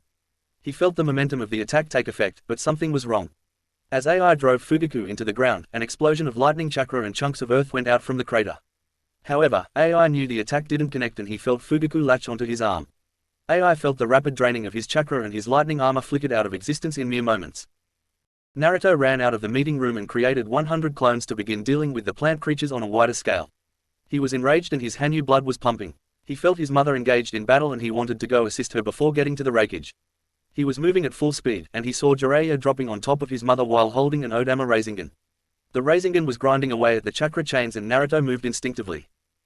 After pushing off the ground, Naruto channeled an absurd amount of Raiden chakra to his right shoulder as he caught the unaware Sannin in the side. Jiraiya only saw a blue blur at the last moment before a lightning explosion crashed through him and sent him flying through every wall of the tower and out into the snowy environment. There was a boom that echoed across the mountains as Jiraiya's unconscious body tore into the hard and frozen earth of Iron Country. He stopped quickly to check in on his mother's condition before he rapidly moved on to find the Refuge. Mikoto had followed Kushina out of the room, but she had been forced to deal with a number of the plant creatures and multiple creatures were impersonating samurai. Mikoto didn't care, she disabled them indiscriminately as she waltzed through them with a lightning-covered blade. The brief distraction only took 2 minutes, but she could feel the battle raging and she could feel her son's tainted chakra. Mikoto appeared in the middle of the fight and stopped a downward slash from Sasuke who was encased in a one-tailed Biju cloak. The filters over the eye slits on her mask stopped his Sharingan from detecting her own, but she felt the buildup of chakra behind Sasuke's eyes and she ducked out as black flames roared out of his eye sockets. She knew that technique left the user's vision temporarily blurry, so she pushed his sword aside and lashed out with a seal tag that she placed on his forehead. Sasuke was frustrated that his kill was denied by a new adversary and that caused him to lash out with the flames of Amaterasu. He couldn't believe the woman dodged and before he could react, he was sent off kilter by the weight of his sword. The next thing he knew, his world went dark as a sealing tag was placed on his forehead. The abrupt disruption of the vast quantities of chakra jarred his consciousness and left him in a crumpled heap on the snowy floor. Fugaku enjoyed the surge of power from absorbing the Refuge's chakra. This new ability was astounding and Fugaku was drunk on the power of the Rinnegan. He transitioned his grip into a chokehold and he was grinning madly as he held the life of a powerful man in his hands. He felt the sudden disruption of his son's Biju chakra and he held out his hand.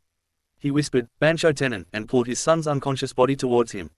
He saw Jiraiya fly into a hill in the distance and he could tell that the Sannin was incapacitated. He also saw the blue blur that was Naruto in his lightning armor appear through the shattered hole in the outer wall of the tower. Fugaku cast a wicked grin in Naruto's direction as his chakra rod pierced the Refuge's heart through his back.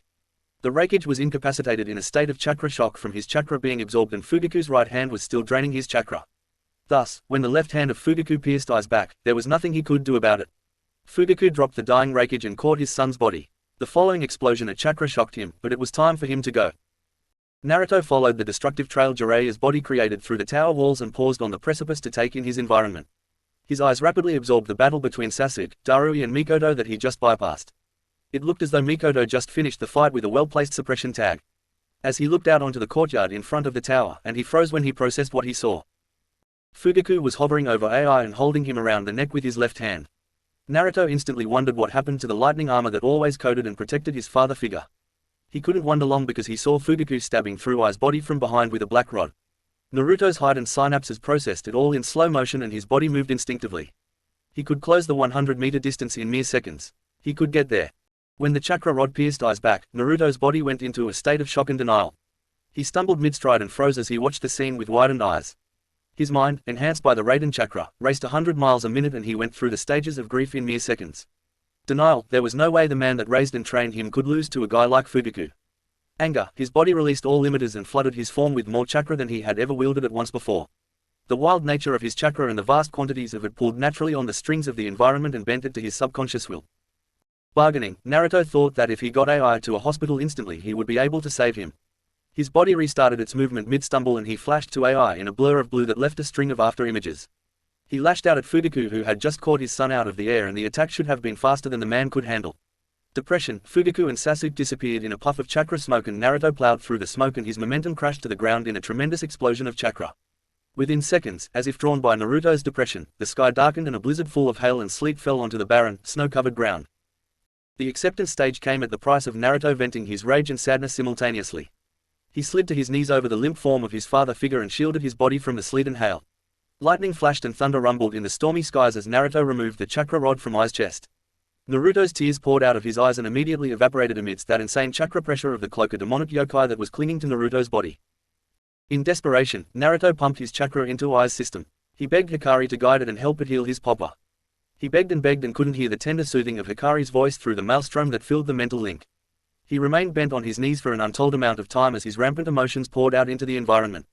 The storm's intensity increased, and snowy tornadoes began forming in the sky while lightning lashed out with unchallenged impunity across the snowy lands of Iron Country. Kushina had followed Naruto out of the hole in the tower's wall and she had seen Ai fall. She had fallen to her knees in a state of shock and denial as she processed the loss of the second man she ever loved. Her hands covered her mouth and tears poured out freely as she remained on the precipice of the tower's edge that looked out over the courtyard. The only thing that broke her out of her sadness was the sight of her son losing control. Her motherly instincts pulled her up onto shaky legs and she went to comfort her son. She approached him slowly and deliberately and she could sense the others coming out of the tower as they gawped at the insane winter storm. She closed the distance to him in less than a minute, but she could get no closer due to the chakra pressure of his yokai cloak that was mixing with out-of-control natural energy. She fell to her knees and began speaking to him. Sochi, Sochi, Sochi, her pleading fell on deafened ears that couldn't hear anything other than the remorse that consumed her son. Sochi, please, Kushina whimpered in a distressed tone. Naruto's head snapped up and slitted red eyes looked into the imploring and wet eyes of his mother as frozen rain, sleet and hail pelted the ground around them. His eyes wavered with rampant emotions and implored the woman for help. Kushina slowly extended her chakra chains that they began wrapping around him tenderly. As the chakra pressure faded, Naruto's hearing cleared from a muted hum into a high-pitched ring as if he were recovering from a close encounter with an explosive tag. Finally, his mother's words reached him, and tears fell as the chakra pressure faded. Sochi, please, please calm down. Please Sochi, we need you, Kushina implored through her own sobs as his eyes remained fixed on the unmoving form of Ai. These words broke Naruto out of his trance as he realized that his mother needed him. His family needed him. Hikari needed him. With a deep, raspy breath, Naruto shook off and suppressed his raging emotions.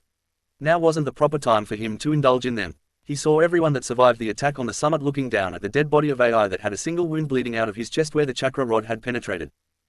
Naruto reverently bent down and collected Ai's body into his arms while the impromptu storm started fading as he regained controls of his emotions. He looked up and saw that despite some wounds, Ai was the only fatality among the shinobi. Even Mifune was there, and it looked like the samurai general didn't appreciate the involuntary trip through the walls of his own tower. Naruto cleared his throat and looked to Darui. Darui, I entrust Refuge-sama's body to you. I will summon Virginia and she will fly you back. Inform the council that there will be a meeting tomorrow at 9 AM. Call for a full assembly at noon. I need to remain here with our allies and figure out the next steps. Darui took a knee and bowed his head. Hi, Refuge-sama. The words were saturated with respect and carried the solemnity that honored the situation. Naruto struggled to keep his mind clear and thoughts productive as he looked to Mifune. Mifune Dono, is there another location where we may discuss our next actions? I believe that we have much to discuss. Mifune nodded with a sad and slight frown on his face. Yes, Refuge Dono. We have much to discuss. May I be the one to schedule the audience with the daimyo? They will need to be notified of such egregious acts and I am sure we will have their blessings for war. Naruto nodded and Onoki spoke. Young man, you have my condolences, and you have my support should you need it. Kushina broke decorum and hugged Naruto after he handed Ai's body off to Darui. The two remained wrapped up in a firm hug for quite a while and everyone just remained in a reverent silence. The silence was broken by Kushina. Sochi, we need to recover Jiraiya. He will know what we are up against. Naruto's eyes flashed red, and he looked to Nagato and Mikoto. Go and collect him. He is still unconscious. Seal every chakra point he has and get him in a stasis scroll. Bring him to me and I am going to let Anko play. Naruto looked to Onoki and Ao. Please contact your nations and check in with them. If they made such a brazen move here and they didn't have any of the core members of the Akatsuki, I am worried about our nations. Onoki nodded. That is wise thinking, young Refuge. It will be done. Ao followed suit. I agree. Mifune Dono, where will we reconvene this meeting? I believe urgency dictates that we complete our business this day, no matter how late into the night it takes us. After completing their tasks, everyone met and ironed out the details of the alliance. Unfortunately, more problems plagued the new alliance. Kirigakure was infiltrated by the white plant creatures and the Akatsuki hit Kirigakure hard. Zabuza was grievously wounded in defense of Kiri and the casualties have yet to be totaled. It was confirmed that the Akatsuki retreated, but the damage to Kiri was substantial enough to take him out of the fight for the most part. Despite losing a strong ally, the alliance did secure a promise of Kiri's fleet. Control over the elemental ocean would be the strength of the alliance and Kiri would be able to provide that. Hanzo immediately replied that Am would fully commit alongside Kumo, and the borders of Am were already further strengthened. Iwa would commit 1,500 shinobi, but the rest were needed for the defense and recovery of Iwa. Uzushio was all in and Kumo was all in. On that night, the tiding bells of war rang across the elemental nations. Chapter 29.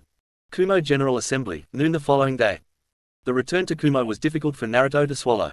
Darui had returned the previous night and the city was already in high tensions from the rumors spreading. Naruto arrived in a blue flash in the Refuge Tower with Kushina, Nagato and Mikoto.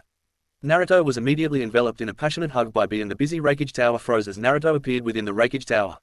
Naruto returned the embrace by Bee and let his emotions show for this brief instant before he recomposed himself and focused on the tasks at hand. Naruto hardened his heart and stifled his emotions as he felt the rampant negative emotions of the shinobi in the tower. A stoic nod and greeting from the Tenshi no Raijin revitalized the distressed shinobi and they returned to their tasks. Naruto immediately went to the council chambers and he was unanimously approved as the Godime Refuge.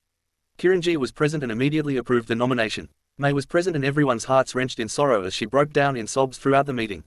Naruto informed the council of what transpired, and they spent 2 hours assigning initial tasks for the war effort. At noon, Naruto followed the Kumo elders out onto the balcony of the Refuge Tower that overlooked the mountain. He was flanked by Kirinji, Bee, Yugito, Mei, the Divine Bolts in their ceremonial garb, the council in the fancy kimonos and the Uzumaki clan behind him. The Eagles scattered to the allied nations and provided rapid transport for a number of people that were close to Naruto. All non-essential shinobi missions were cancelled, and the shinobi were formed up in front of the tower. The rapidly growing civilian population of Kumo formed up behind the shinobi and looked up at the tower reverently. Speakers and screens were erected to make it easier for people to watch the ceremony. A complete silence encompassed the main mountain of Kumogakure as the inauguration ceremony began. Kirinji led the ceremony and opened with his address. People of Kumo and Kaminari no Kuni, I thank you for taking time out of your busy schedules to attend today. This ceremony was always meant to be a joyous occasion that would represent Kumo moving forward into a brighter future. Alas, that joy was robbed by the greedy and evil hands of the Hokage of Konoha.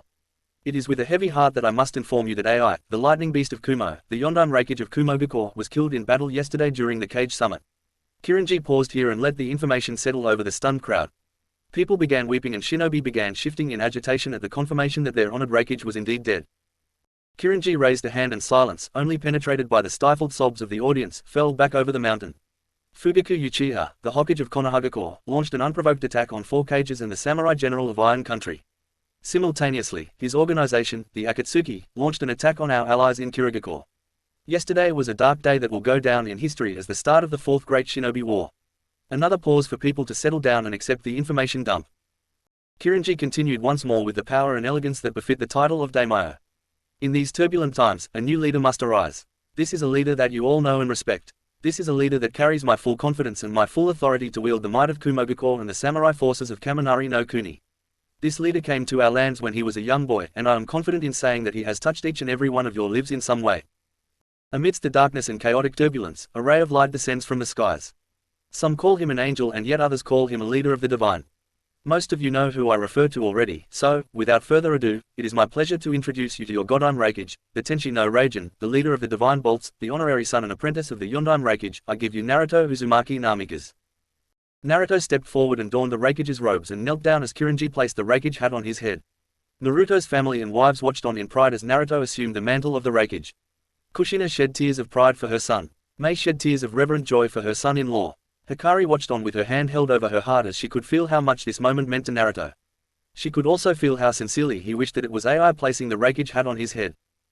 Naruto rose and strode forward to the rail of the balcony. His visage was strong, and his voice was inspiring as he spoke. I always envisioned that AI would be the one placing this hat on my head. He was a great man, a father, a sensei, a master, a leader and a role model to me. I will always remember AI, the Yondan Refuge, as a legendary hero of Kumo that led Kumo and the elemental nations into a new age. May you rest in peace, Pops. Naruto stopped here as his voice cracked and he wiped away a few tears. It was a gut-wrenching moment and it hit the audience hard. Stifled sobs gave way to open wailing and gnashing of teeth as everyone processed their grief differently. AI had done so much for the land and village and so many lives were touched and blessed by his rule. Naruto took enough time to temper his emotions and smooth out his tone before he continued in a firm voice. Do not be afraid. That is my message for you today. Do not be afraid. The desperate actions of an evil man have united the elemental nations against a common enemy. Our enemy can no longer hide behind anonymity. Our enemy can no longer slink around in the shadows. Our enemy will answer for their evil deeds. I swear to you here today that I will bring Konoha no Sado to heel. We are not alone in this venture. In their greed, Konoha has lashed out against each of our allies and we stand united against them. I ask my shinobi to train hard and prepare for the fights to come. I ask my civilians to understand that some sacrifices will need to be made. I ask for your assistance and understanding in this effort. I ask my daimyo to give me guidance and support as we figure our way through this. I ask each and every one of you to work as a team and a united nation to stamp out the threat to our lands. The audience could no longer be contained as Naruto undid his transformation and flared his aura for the whole of Kumo to feel.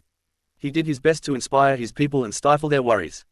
Overall, it was a great success. Yes, very nice. Naruto motivated his people to move forward into a turbulent and uncertain future. Konoha's council reaction, fun times ahead. Fugaku returned to Konoha still drunk on the power of the Rinnegan. He couldn't believe how good it felt to suck the chakra out of the Refuge. One hold, one chakra rod and the Refuge was at his mercy. It was such an exhilarating thought, and it was a brief, yet exhilarating, fight. He needed more fights like that to unlock the deeper depths of the Rinnegan.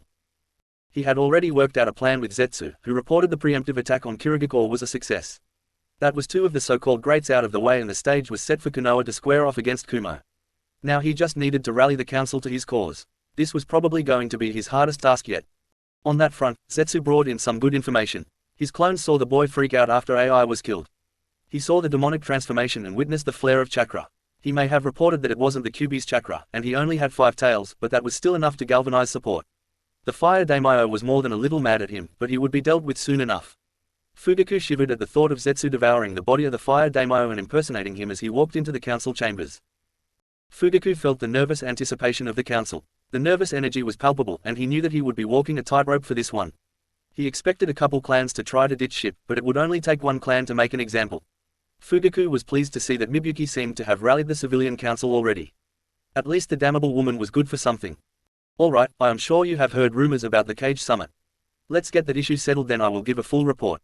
Fugaku proceeded to tell his version of the Cage Summit, including Naruto's supposed manipulation of Mifune and the loss of Jiraiya. The Shinobi Council was more than a little nervous and quite agitated while the civilian council was baying for the demon's blood. Hiruzen stood up and put a damper on the mood and message Fugaku said, "So, let me get this straight. You didn't like the ruling that was decided, so you initiated hostilities against an alliance of half the elemental nations. Not only that, but you killed the Refuge. I hope you have a good reason for this, Fugaku, because you were going to cost Konoha shinobi and citizens their weight in blood." Fugaku made a lazy hand gesture and Hiruzen was flanked by 2 ANBU that had their tantos at his neck. Fugaku channeled chakra to his Rinnegan eyes and let him show to the council. "I am the leader of this village now, Hiruzen. I have attained the Rinnegan. I have been assigned the task of collecting the Biju and I will place the elemental nations under Konoha's rule. In order to do this, I formed the Akatsuki and used them to acquire 5 of the 9 Biju. I have raised Konoha's station, and I will bring Kumo to heel. ANBU, please escort Sarutobi to ANBU holding." The clan heads stood up in protest to this decision while the civilian council watched on stunned. More ANBU appeared behind the clan heads, but they didn't draw their blades. Finally, Hayashi Hyuga was able to speak clearly. "Hokage-sama, I would like to know why you are incarcerating Sandaime-sama." Fugaku scrutinized the clan council with his Rinnegan eyes, "Because I have no doubt that he will attempt to undermine my efforts. Understand this, Konoha is now in a state of war. As such, I am the sole authority within this village. I will no longer tolerate dissent." Shikaku Nara scrutinized the Hokage with narrowed eyes. This was all much too troublesome for him to deal with. The Hokage just admitted that he authorized acts of terrorism and aggression on multiple villages. That being said, there was a more important question that needed to be asked. For what purpose are we gathering the Biju? He kept his tone cautious and calculatedly lazy. Fugaku turned to the Nara clan head. In order to end all wars, we will collect the biju and use them to power a genjutsu. This genjutsu will pacify the other nations and ensure that Konoha rules over the elemental nations. Shikaku groaned internally and kept his external features schooled before responding. And what genjutsu is it? How will it work? Forgive me, Hokage-sama, but that sounds difficult to believe. Fugaku maintained eye contact with Shikaku. You do not need to worry about the details. Believe in your leader and follow my orders. Tsume's instincts were flaring out of control, and she knew that she should keep her mouth shut. However, she was a fiercely loyal person and the Sandaime held her trust and loyalty. Hokage-sama, please forgive Sandaime-sama. It would demoralize many people and shinobi should he be incarcerated for merely questioning your actions. Chusa also felt the need to play this carefully. I agree, Hokage-sama. If you do not wish to deal with him, then I move to remove him from his council seat so that he may enjoy a well-earned retirement. Fugaku knew that was likely the better option. He could have rude watch the old monkey and stop him from spreading dissent. He made a motion with his hand and the two ANBU stood down. He looked firmly at Hiruzen and spoke sternly. Very well, Hiruzen, you are removed from your position as head of clan Sarutobi. You are confined to your clan compound until I say otherwise. Should you leave your compound or attempt to sow dissent, Fugaku let the threat hang in the air for a couple seconds. Let's just say I won't be so forgiving next time. Hiruzen bowed silently and walked with his head held high out of the council chambers. It left the council in a state of quiet discontent and many people felt fear settling into the cores of their beings. The rest of the meeting was the council listening to the mandates and orders of Fugaku. Konoha was going to war whether they liked it or not. Daimyo Conference, 1 week after summit. The many daimyo of the elemental nations and their advisors came together to attend an emergency summons. Luckily for the daimyo, this was to be an electronic conference. Nobody felt safe traveling when war was in the air. Thus, 12 daimyo appeared on the screens that were assembled while their own images were projected to their fellow daimyo. There were 5 more screens added that contained the visages of the 5 cages that were involved in the dispute. Kirinji kicked off the conference. My fellow daimyo and respected Kage, I asked you here today to explain what has happened recently and to give our reasoning behind the war that will soon ravage our lands. Kenji, played by Zetsu, broke into the pause, the war that your people instigated by stealing a legendary clan and historical ally of the Leaf and Fire country. Sachimaru stepped in here. Enough of that, Kenji. We have received and reviewed the testimony of Mifune, Lord of Iron Country. We know what transpired during the Cage Summit and we know that Konoha has attacked 4 of the Great Five. Kirinji stepped in here. It is as Sachimaru Dono says. The Uzumaki clan left Konoha and Fire Country of its own volition after they suffered unjust treatment by the Hokage and Konohagakure as a whole. Regardless, the reason for this war was the unprovoked attack on the Reikage, Tsuchikage, Mizukage and Uzukage by the Hokage of Konohagakure during official proceedings. This resulted in the death of AI, the Yondaime Reikage. As such, Kumogakure declares war against Konohagakure with the full blessing of myself and the people of Kaminari no Kuni. The daimyo stirred and waited for Kenji's response. If that is how you wish to play it, then I will order my samurai to protect my lands. I, Sachimaru, daimyo of Earth Country, offer my support to Kaminari no Kuni. I, Uzumaki Kushina, daimyo of Whirlpool Country and Uzukage of Uzushiogakure, offer my support to Kaminari no Kuni. Kushina said stoically while glaring into the screen. I, Hattori Hanzo, Kage daimyo of Rain Country, offer my support to Kaminari no Kuni. Hanzo said stoically. Fugaku barged in here. Then you will all fall to the might of Konohagakure. I have attained the eyes of God. Should you resist me, then death awaits the people of your nations. This earned an uproar from the daimyo. Each of them petitioned Kenji to remove Fugaku from his post and try him in an international court. This plea fell on deaf ears because Zetsu had assumed the identity of the daimyo. The clone of the plant creature hated dealing with these people and he declared his backing for Fugaku. The meeting concluded with most of the elemental nations abstaining from the war so long as it did not affect their lands. Before the meeting ended, Naruto spoke for the first time and silence was all that returned from each of the daimyo. Fugaku Uchiha, you are a coward hiding in the shadows. Before this war is over, I will send you and every other Uchiha to the pits of Yami.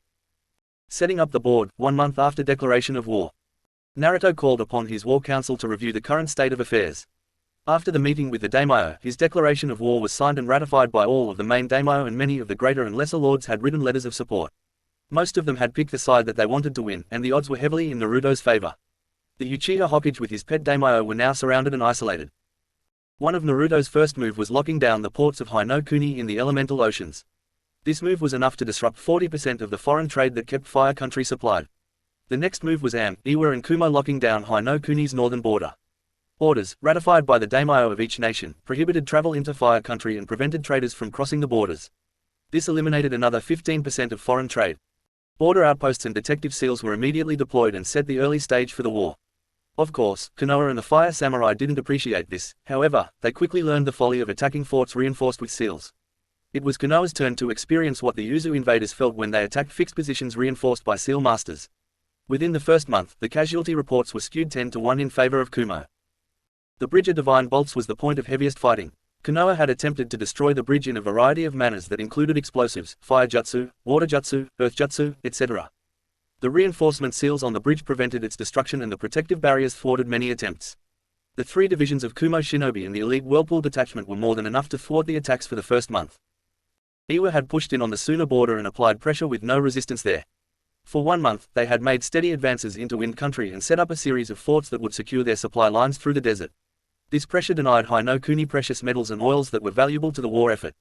Iwa wasn't overextending and Iwa wouldn't be the primary focus of Konoha, but the pressure they applied would make Konoha choose where to prioritize and decide what to sacrifice.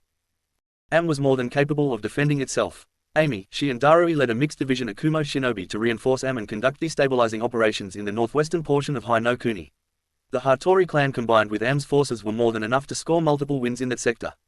During the check-in this morning, Hanzo declared that no further support was needed and he was going to hold position until Stage 2 was activated. The southern border of Kumo was another hotspot in the war. It was hilly, well defended and the southern border was reinforced with seals. The only thing holding the stalemate in this sector was the presence of hidden Kakazu and at least 2 Jinchuriki. That made destabilizing operations more difficult, but they were more than capable of holding the line. Naruto entered the war room flanked by Karui and saw that his council was fully assembled. In Daru's place was a messenger that would write orders and convey any questions from Darui. Messengers that linked to Kiri and Iwa were also present. Kushina had traveled with Rado, her assigned familiar from the Eagle clan, to be present for the meeting in person. B, Yugito, Anko, C, Itachi, Mabui, Sumui, Kakashi, and Z, the ANBU commander, were present alongside the Shinobi Council. Naruto took his position in front of a hovering chakra globe that provided a view of the elemental nations. This globe rested in the center of the circular table with markers all over it.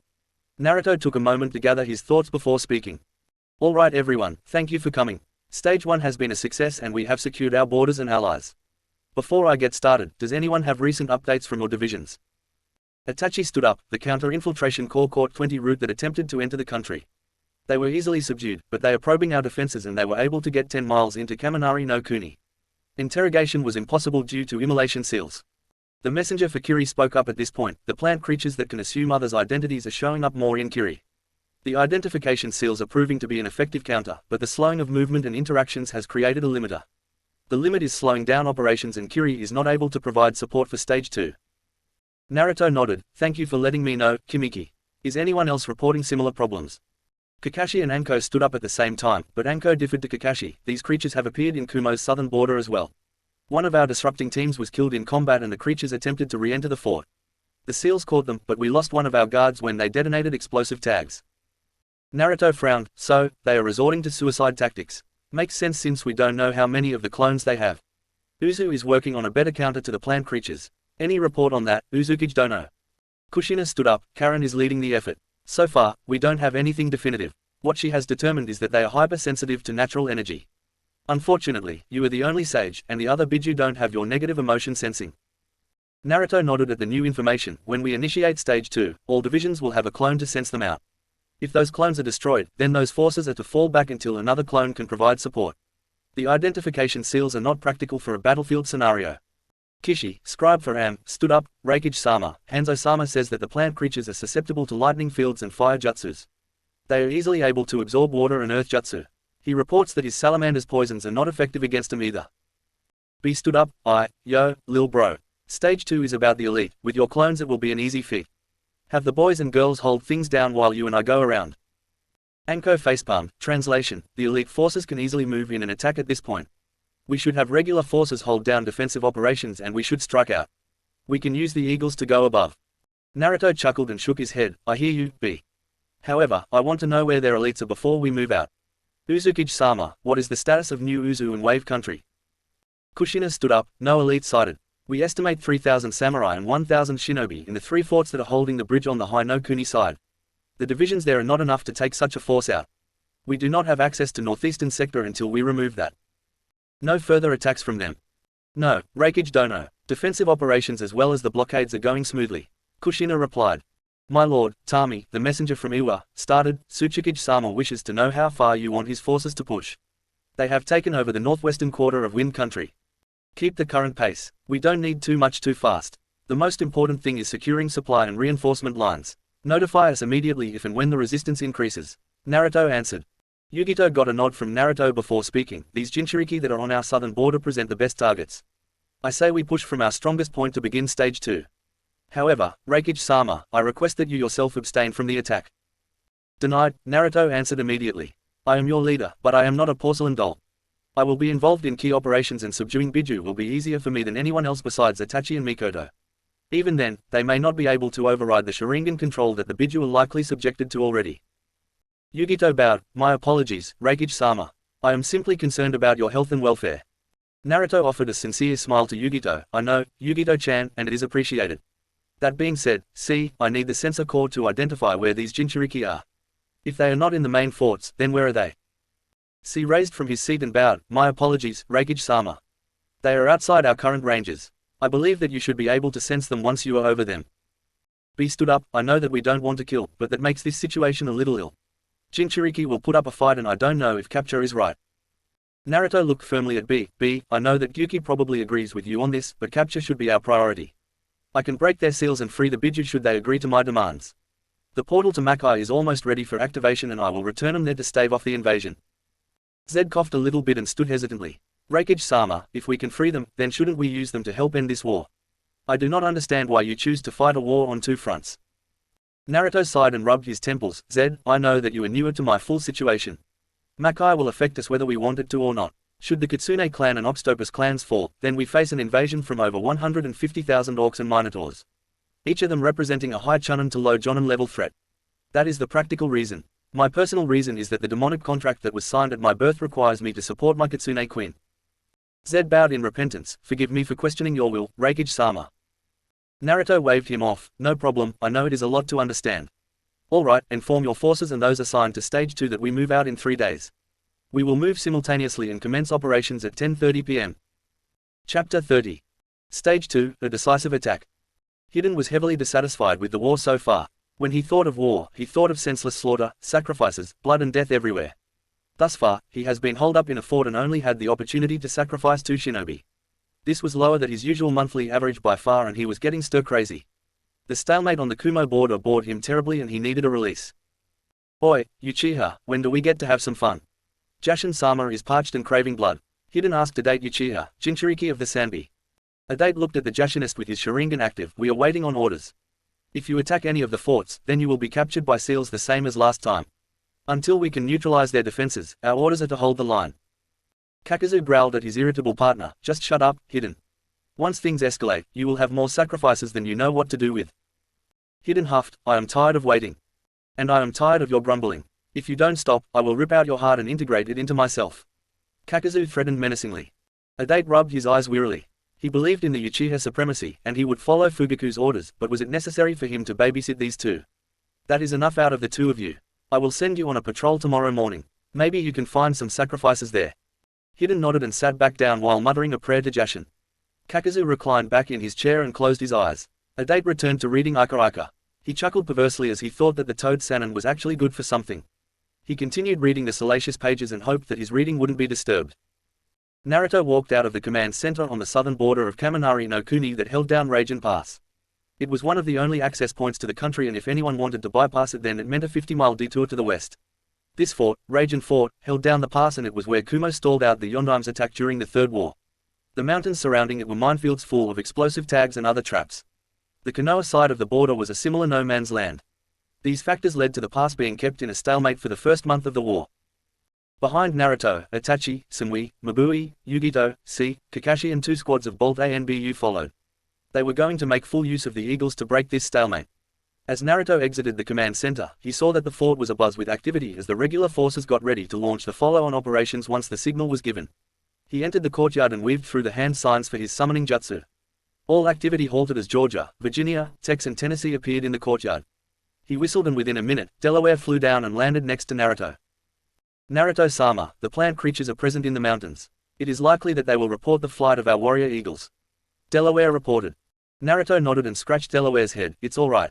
Itachi's crows have narrowed down our search area and we should be able to strike before they can properly raise defenses. Virginia was jealous of Naruto's attention to Delaware, and she nestled her head into his chest. Naruto, we are ready. We can cross that distance in 5 minutes. Naruto chuckled and scratched under Virginia's beak. Thanks, Ginny. Alright, everyone knows their assigned tasks. He got confirmation. Good, if you were forced to dismount for any reason, then you are to activate your beacons. This is just a bombing run for most of you. If you are engaged by the Jinchuriki, you are to use your Harassing kunai. If there are multiple Jinchuriki, I will send a clone for support.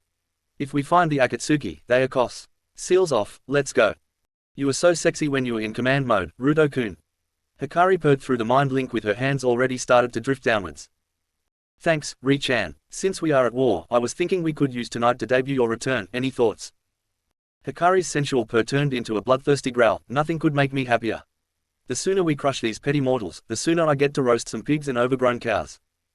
Naruto chuckled. Alright, well, I am looking forward to it. Naruto answered as he hopped onto Virginia's back in front of Samui, Mabui and Itachi. Let's do this, ladies. 5 minutes later, Virginia, Tex, Rado and Tennessee circled the Konoha-held fort on the other side of Raijin Pass. Naruto was gathering natural energy while everyone else was raining down explosive hell on the forts. The panicked screams, burning fires and smell of death filled the night air and carried into the skies. Virginia dodged a bolt the size of a person before she screeched loudly and sent a series of wind blades at the emplacement.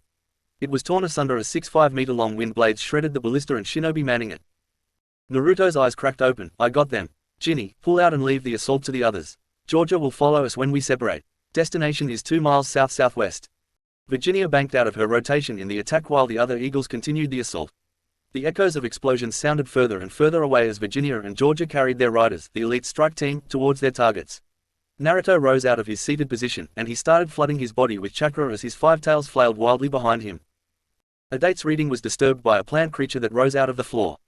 The Zetsu clone reported in immediately. The fort at Raijin Pass is under attack by eagles. The Kumo shinobi are preparing an attack. You are to get ready and move to reinforce the fort. Reinforcements from other locations will follow you. Yes, Hidden cheered as he jumped out of his chair and slung his 3-bladed scythe over his back. Finally, I get to sacrifice some Hiddens to Jashin-sama. Kakazu wasn't so rearing to go. Do we know who is involved in the attack? Have we quantified the attacking forces? Kakazu's instincts were flaring. He was only in this for the money, and he honestly didn't have a good feeling about this war.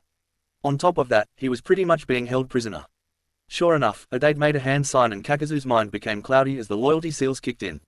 From the back of his mind, Kakazu wondered when the bastards were able to get such a seal on all 5 of his masks. That's what he got for working with a lunatic with aspirations of world domination. Adate smirked as one of the most powerful shinobi in the world was subdued. The power of the Uchiha is absolute. Let's go, Adate ordered dispassionately. The Zetsu clone chuckled and shook his head. Stupid humans, slaves to their own ambitions. Just hope they don't die. The Zetsu clone chuckled as it sank into the ground to take an overwatch position. As Hidden, Kakazu, Adate and 2 platoons of reinforcements, 1 shinobi and 1 samurai, were running toward the sounds of distant explosions, Kakazu and Adate jumped aside as 6 massive wind blades tore into the ground. Hidden just took the hit, picked up his detached arm and started cussing up into the sky as he flailed his detached arm wildly. He was then forced to do the survival dance as a volley of kunai and shuriken pelted the ground around him. After the volley ended, 6 figures dropped in front of the Konoha reinforcements. Yugito, Kakashi, see, you guys are on mob cleanup with my clones. Keep 'em off of us. Itachi and Samui, you guys take Kakazu. Don't let your guards down. Samui, handle the religious fanatic. Remember that conventional means won't be enough to kill him. Naruto ordered. Sure thing, babe. Go get them, Mabui said in a sexy tone. Yugito growled aggressively and cracked her knuckles. If they don't put up a fight then you will have to give me a proper challenge, Refuge-sama. Naruto's sweat dropped. We have this in a fort to clean up, Yugi-chan. Yugito scoffed, says the man taking all the big fish for himself. Oi, heathens, what the fuck are you chit-chatting about? Hidden shouted as Kakazu sewed his arm back on with his threads while the Jashinist plucked kunai and shuriken out of his chest. Kakazu felt the trickle of sweat going down his back turn into a steady stream. Hidden, shut up. This is the Refuge we are dealing with. Adate stepped in. Shut up you two and just deal with your targets. Internally, Adate had just demanded more chakra from the Sanbi than he ever had with the influence of his Mangekyo Sharingan. He understood why the Hokage had him murder his wife. Sacrifices were needed for the power to change the world. Adate felt his body enveloped and for the first time he had 3 tails of the Sanbi's chakra waving behind him. He felt his mind go on autopilot as his feral instincts took over. Oi, Kakazu, dose that blonde brat have fucking tails. Hidden shouted as the battle began and drew every eye of the Konoha forces to Naruto, who was in his kitsune form. Kakazu's eyes widened, and fear gripped his heart as he saw the Refuge casually waving 5 tails behind him. Hidden, don't underestimate any of these people. If we want to survive this, go all out from the start. Hidden gripped his scythe and rolled out the newly reattached arm, for the glory of Jashin-sama. He charged at the 6 people that were 50 feet away. That was when 6 became 60 as 54 kitsunes formed out of Naruto's chakra and the battle was on. After summoning his clones, Naruto wasted no further time as his Sage mode was amplified by the power of his lightning armor. Clouds filled the sky as Naruto disappeared in a loud crackle of blue lightning. The blue blur, accompanied by the hum of potent electricity, appeared in front of a date who was in his chakra cloak. A fist crashed into the Jinchuriki's face and sent his glowing form plowing through trees for nearly 100 meters. That punch would have killed any normal man, but the Biju's yokai was a potent defense, especially the Sanbi's. Despite that, Adate was jarred by the impact of the fist on his face and the subsequent impacts of his back on multiple trees. As he skidded to a halt, he was forced to roll out of the way as a lightning-covered foot dropped and created a crater nearly 30 feet wide. Adate was forcibly rolled by the pressure created by the impact, but he was able to right himself and get back on his feet. Adate unsheathed his tanto and activated his mangekyo. The normal Sharingan would never be enough to track the immense speed of the Refuge.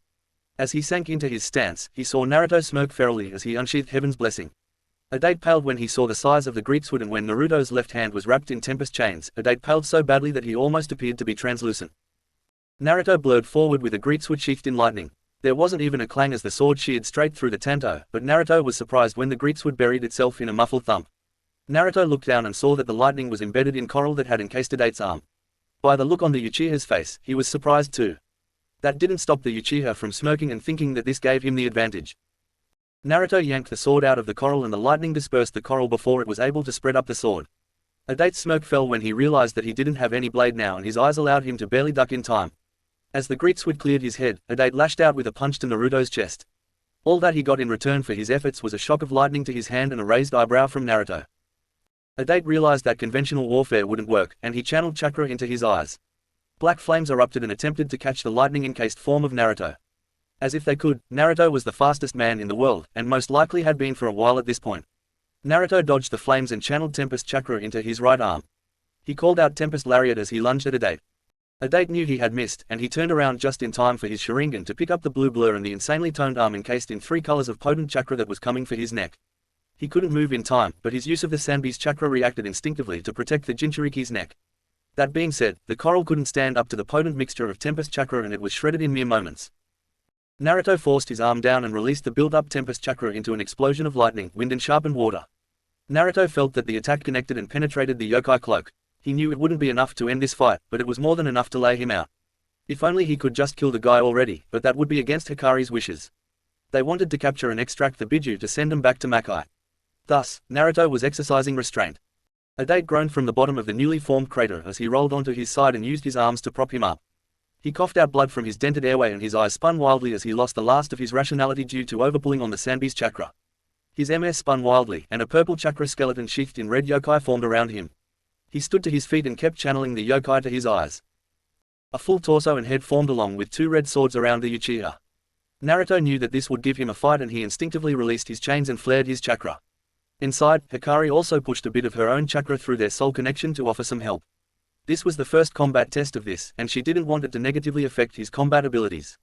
3 taels worth of power enhanced Naruto's own potent yokai and it had some interesting effects. First, Naruto naturally started channeling wind chakra along with his lightning shroud. The combination of wind and lightning was a known bloodline called swift release. This would increase Naruto's already insane speed even further. Second, his tempest chains each crackled loudly with the potent release of their chakra. The shrouds now extended a full foot off of each chain and Naruto's tails crackled vibrantly. Finally, Naruto's eyes turned a deep aquamarine blue as Hikari's yokai deepened the normal lightning color of his orbs. Naruto disappeared with tempest chains wrapped around both fists. Within 5 seconds, there were 10 cracks all around the Susanoo form. The speed with which it happened made it impossible to track. In fact, Naruto tripped after the final blow and went flying nearly 100 meters away from the shattering skeleton. This gave Adate enough time to scream in frustration as his chakra repaired the damage to the Susanoo. Hehe, Ruto-kun, that was funny. Be careful and wrap this up though, Itachi and Mabui need some help.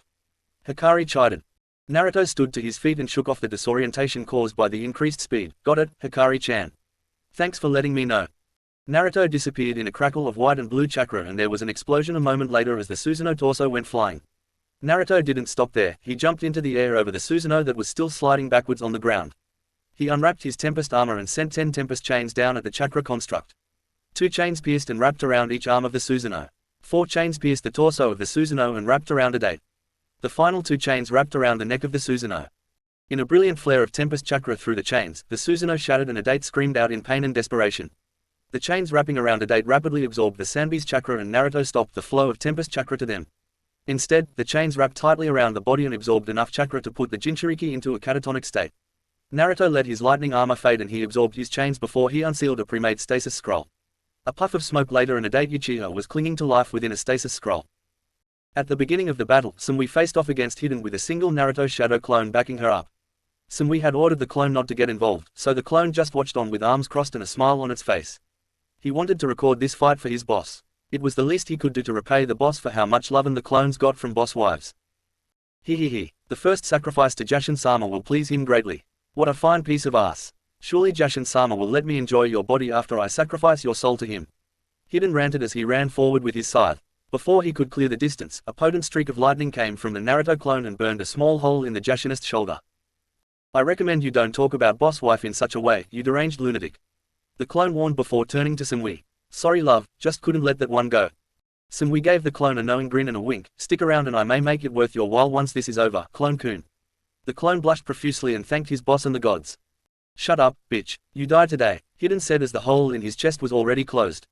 Hidden lashed out with his three-bladed scythe, which was parried easily by an Uzumaki katana that was sheathed in lightning chakra.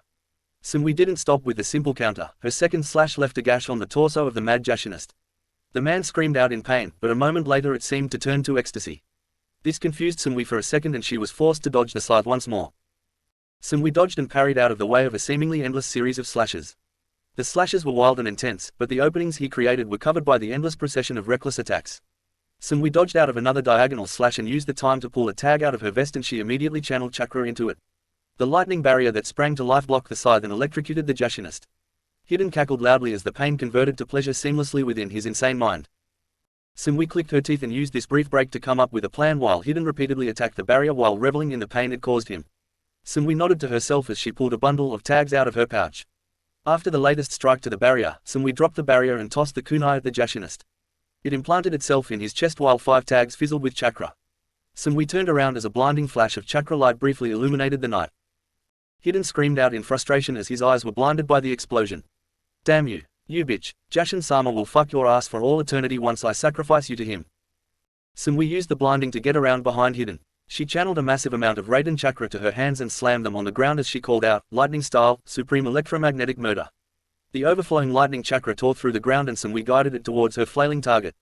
Hundreds of millions of volts tore through Hidden and caused his body to glow blue with electricity. The voltage burned his hands to his scythe, stopped, restarted and stopped his heart again before it burned Hidden's eyes out of their sockets. The false immortality repaired the damage, but it wasn't fast enough. Sumui recovered from her electromagnetic murder and dashed forward with her katana. The lightning chakra severed the Jashinist's head from his body, which earned more cursing from the lunatic. Sumui couldn't begin to fathom how he could still scream when he was just ahead. Nor could she understand this immortality. What she did know was that there were now so many ways to torture the S-class criminal. Sumui sauntered over and casually picked up the head that alternated between trying to bite her and cursing at her. Sumui put the head down and faced it towards the Jashinist's body. She smiled at it and spoke in a cheery tone as she sealed the body into a scroll. Okay, so, batshit crazy asshole that worships a murderous god, here is the thing I want to test. I am going to seal your body and burn the scroll. Will you start regrowing your body then, or are you just going to be a cursing head? Hidden's eyes widened in fear at the thought. Don't you dare, you insane bitch. Oh, I dare, Sumui said as the body disappeared in a puff of smoke. She laughed at Hidden's rambling before she pulled out a blank tag and wrote a seal on it. Now, you see, I am not as good as the other DBs at Fuinjutsu, but I am still a master. Now, Lunatic-kun, this is a chakra disruption seal. Can a talking head survive without chakra? Hidden attempted to bite Sumui as she placed the tag on his forehead. The energy immediately died down and Hidden started mumbling, I will regrow my body and destroy every hole you have before I sacrifice you to Jashin-sama. Sumui frowned and pulled out another blank tag. That's just unreal. Your immortality is something interesting. Now, spend your eternity without being able to talk. Now, you are just ahead. She finished as she placed the second seal on the bottom of his chin. She stood and sealed the head into a storage scroll. She didn't want to waste a stasis scroll on the insane bastard. Let's see if he could survive a pocket space without oxygen. Itachi and Mabui had the hardest fight of the battle by far. Kakazu was a fearsome and experienced opponent that had access to 5 chakra natures and a good mastery over them. Not to mention, through the Earth Grudge Fear, Jongju, bloodline he could use multiple elements at once. The thread-like beings that composed his body were semi-sentient and they allowed him to steal his enemies' hearts to use them as his own. The first 5 minutes of battle was spent with Itachi frontlining against Kakazu while Mabui played support with Fuinjutsu. Her barriers absorbed more than one fire style, piercing migraine, the preferred fire jutsu of Kakazu.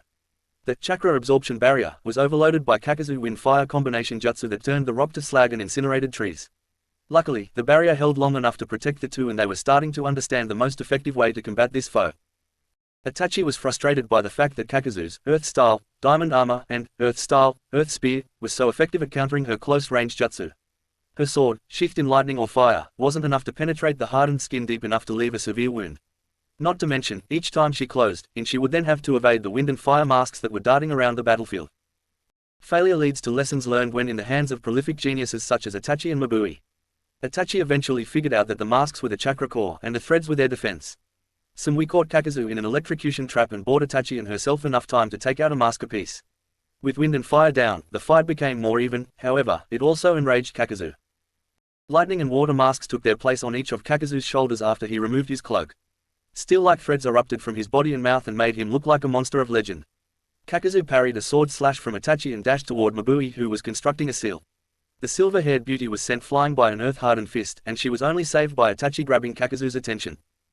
Mabui was recovering from the blow when Kakazu made his move. A water-style, water-colliding wave was combined with a lightning-style, electromagnetic murder. The tidal wave was aimed at Mabui, and Itachi acted instantly to protect her sister wife as much as she could as she appeared in front of her, and her Susanoo absorbed most of the impact of the impromptu tidal wave. The shock of the lightning in the water tickled Itachi, who was used to fighting against Naruto potent lightning chakra. However, the chakra construct couldn't fully protect Mabui, who let out a bone-chilling scream. Kakazu had a mere moment to enjoy the scream before his whole body erupted in pain. A blue blur hit him hard enough in the head to turn his head 540 degrees. The Jongju threads were the only reason the bastard was alive, but the stunned state cost the Taki missing nin. Naruto's katana pierced his back and exited his chest through his earth heart. The enraged Hanyu that was operating on instincts to protect his mate didn't stop there. Tempest chakra overwhelmed the sword and began disintegrating the body. The steel threads couldn't hold up against the potent and destructive mixture of chakra. Kakazu's body went slack as the earth heart was pierced. The electricity coursing through the body prevented the other masks from shifting into place. The call from Itachi to destroy the masks was the only cue Naruto needed for chakra chains to pierce the two masks on Kakazu's shoulders. One flare of Tempest chakra later and the masks crumpled to nothing, and the threads went slack. Without the chakra cores, the Jongju bloodline died and left the former Taki missing in a crumpled mass of threads. After enjoying the death of his opponent, filled with moans of ecstasy through the soul link from Hikari, Naruto looked up to see Itachi applying a medical seal to Mabui, who was still twitching on the ground. Naruto's chakra flared in concern for his mate, and he was by her side an instant later. Mabui offered him a weak smile, which earned her a hug and a trip via Horizon to Fort Raijin. Naruto handed her off to medics there and flashed back to Itachi to finish the fight with the reinforcements. "Oh, Kakani, it is just 100 reinforcements." Kakashi growled sarcastically as he dropped another samurai off his blade. "Stupid honorary little brothers. Stupid rakeage." Yugito, covered in her two-tailed cloak, just laughed as her extended claws ripped out the throat of a Konoha chunin. "Ha, quit your bitchin'. The position of laziest genius shinobi in Kumo is already occupied by Darui." Wait, a Konoha jonin begged. Is that Kakashi?" He stuttered out, which caused a noticeable flinch from Itachi, Yugito and the clones. Sure, Kakashi may have sun-kissed blonde hair now, but the gravity-defying nature of his hair combined with a sealed eye patch over his left eye was enough to give him away. Kakashi blurred forward with his hand encased in blue lightning. The stunned shinobi was never able to confirm it before a chirping hand pierced his heart. "You just had to say it out loud." Kakashi groaned as the 20 surviving shinobi formed up and began muttering.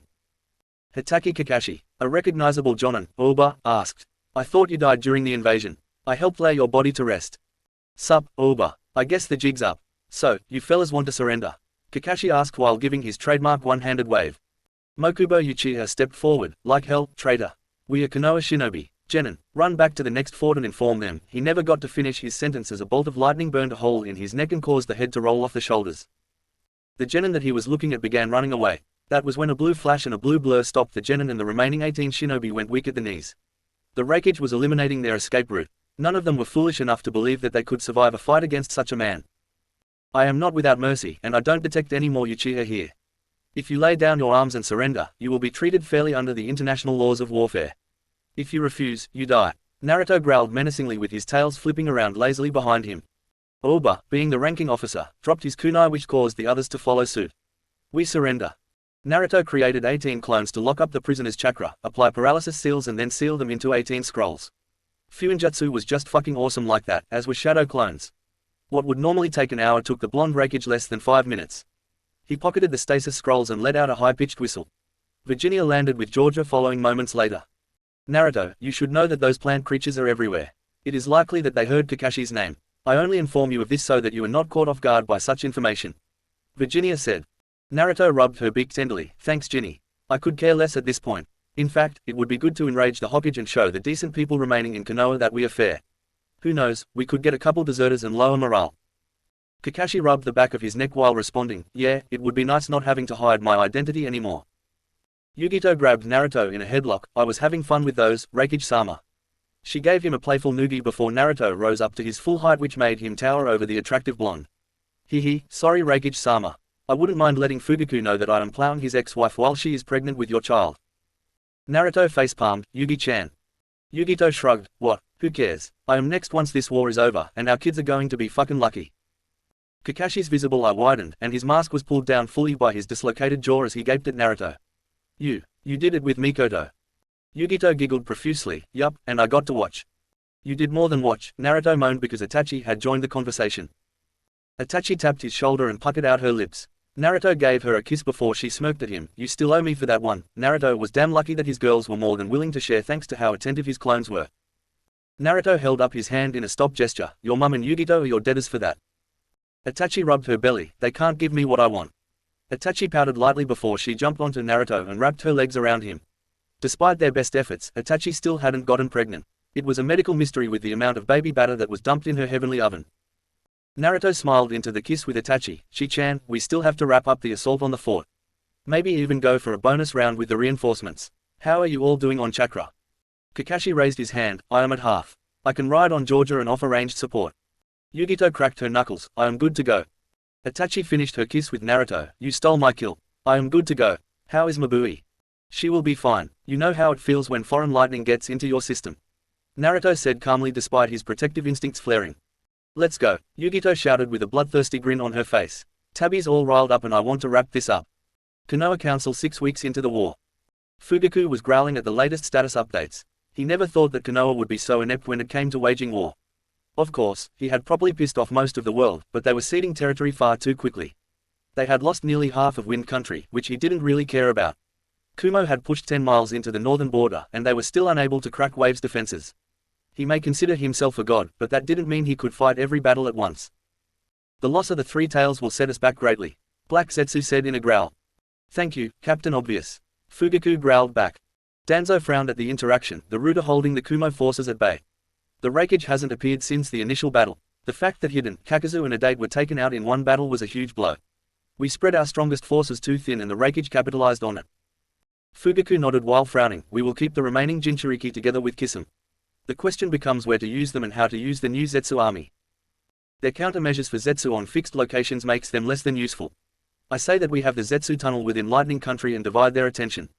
I still believe Wave is the most important linchpin. We could launch an all-out attack on Wave to get a footing within the elemental ocean. Danzo offered. Meanwhile, my route will conduct guerrilla warfare against the Iwa forces to halt their advance. We use the samurai and shinobi forces to counter Am and Kumo. So far, they have proved unwilling to slaughter vast numbers. Fugaku growled and nodded. I think I need to get involved. If they are going to resist, then they need to learn to fear a god. Where should I go? Black Zetsu offered his opinion. Hanzo the Salamander is a legend, and he is the key leader for Am. If they lose him, then that will alleviate the pressure from the northwest. Fugaku got a bloodthirsty grin on his face. I have mastered the Rinnegan. Danzo, use your route in Wind Country. Zetsu, can you tunnel me into Am? Black Zetsu frowned. They will know we are there as soon as we surface. The rain detects foreign chakra signatures all throughout the nation. Fugaku waved him off. I just need you to get me in and extract me. I want to test my new Rinnegan powers. Danzo nodded. Hit and run. Why not do that against Kumo? Zetsu answered in a pout. The seals along their border prevent any tunneling. I have not been able to get my clones in ever since they analyzed the clones I sent to Kiri. Fugaku grimaced at that. We counted on the Zetsu clones being able to inflict more damage than they have. Their impact has been minimal. I told you the risk of picking a fight against a seal master. Black Zetsu chided. Whatever, let's go deal with the sniveling fools on the council. Fugaku ended the only tactical discussion he cared about. The council meeting was a chaotic mess of bitching and groaning. Luckily for Fugaku, the Uchiha had an iron grip over Konoha now. He didn't need to care what any of them said. He was a true military dictator in times of war, and he easily dismissed their bitching and moaning. It also helped that he had stationed most of his dissenters on the front lines under the command of the Uchiha. It made the meetings far more tolerable that way. Chapter 31 The Battle for Wave. Unlike Fugaku's intelligence network, Naruto now had a string of dissenters promised amnesty should they provide intelligence to him. Oba was the first dissenter, then Chusa Akamaki, then Asuma Sarutobi. Asuma offered his allegiance and only asked that the Sarutobi clan be spared Naruto's wrath. After hearing about the treatment of the Sarutobi by the Uchiha, Naruto easily agreed to that. Long story short, crows, eagles and dissenters using communication scrolls made Naruto's intelligence nearly absolute. Things were going well on all battlefronts. The only one to truly stall out was Am, but that was only because that was the plan. The terrain between Am and Fire Country made it difficult to advance the battlefield. Even the salamander summons had difficulty penetrating the mile of no man's land that was saturated with traps. Thus, Hanzo was content to stall things out and let the other fronts advance. The greatest gains were made along Kumo's border. The air attacks by eagles and crows were supremely effective for the first month, but every fort now had a multitude of anti-air ballista. Naruto didn't want to needlessly risk his clan. The eagles were family and Naruto had already talked to Mirika about it. The eagles were and always will be warriors, but Naruto didn't need them winning his war for him. So, eagles were being withdrawn from airborne assaults and they were providing scouting reports and transportation of key members. Naruto's plan was to use Yugito and Gaara to launch debilitating attacks with the Biju to crack the fort's defenses. However, those plans had to be delayed in light of new intelligence. The massive swell of troops towards Wave Country demanded his attention and he was meeting the shift in troop movements piece for piece. He was also going to join in this battle. Wave counted as a home of his and he loved the people of Wave. Thus, if Fugaku wanted a decisive battle, then Naruto would give him a crippling defeat. The best part about controlling the elemental ocean was the ease with which troops could be moved. Marine travel was far quicker than travel by foot, especially when samurai were being moved. Thus, Naruto was easily able to deploy forces to counter Konoha and he was truly going to make this a battle to remember. His Hanyu blood prevented him from feeling too sorry for the vast quantity of lives that would be snuffed out. The only thing that mattered was Naruto's precious people, which now that he was Refuge, was every shinobi and ally of Kumo. What is the plan, Refuge-sama? Yugito asked on behalf of all those listening. Naruto stood and let loose a truly feral smirk. I think their camp is in for a truly stormy night. Their defenses are composed of 3 main forts that are all within 5 miles of the bridge. Their bases are not big enough to house the number of troops he has stationed there, much less the influx of troops. I am going to let loose. Truly let loose. If the fool believes himself a god, then I will show him how mortal he is. Sochi, Kushina whined, I don't want that on your conscience. Naruto looked around the room after acknowledging his mother's statement. Let me make this clear.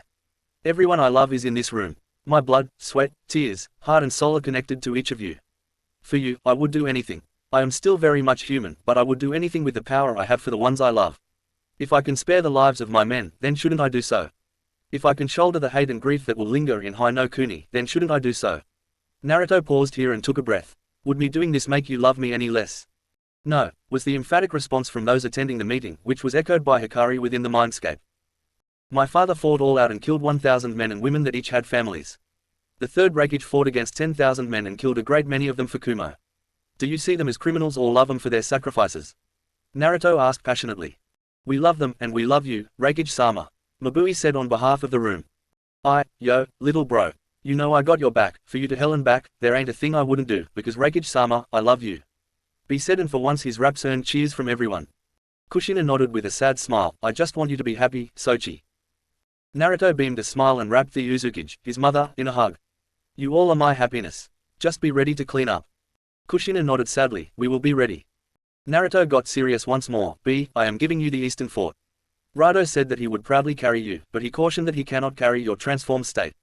Yugito and Gaara, Georgia said she is your girl and offered the same warning. Each of you are to hit and run.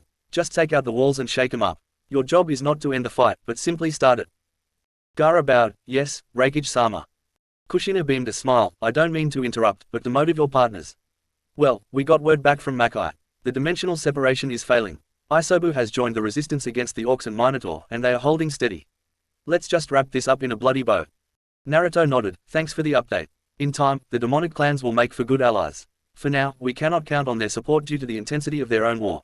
One step at a time. Supposed time of attack is in 3 days. That means 2 nights from now we will strike first. For all handlers of dissenters, tell them to get the hell out of Dodge on that night.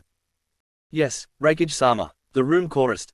Kushina walked up to Naruto after the meeting and embraced him in a hug. Your father says he is proud of you, Sochi.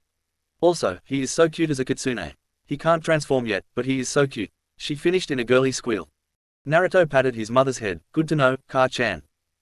I sent him the pictures of our grandchildren with Kitsunbi. Sunbi said that Minato cried for hours. I can't wait for the rest of them to pop out. Naruto chuckled. How is Rias doing after the birth? Will she forgive me for only sending a shadow clone? Kushina nodded. Baby Lena is so cute. Just like her mama. She has your whisker marks as well. Hikari formed next to Naruto and hugged Kushina. Yes, well, I am pleased with our family. It has gotten a little out of hand, but he still has a way to go to best King Solomon. Naruto blushed abashedly. Re-chan.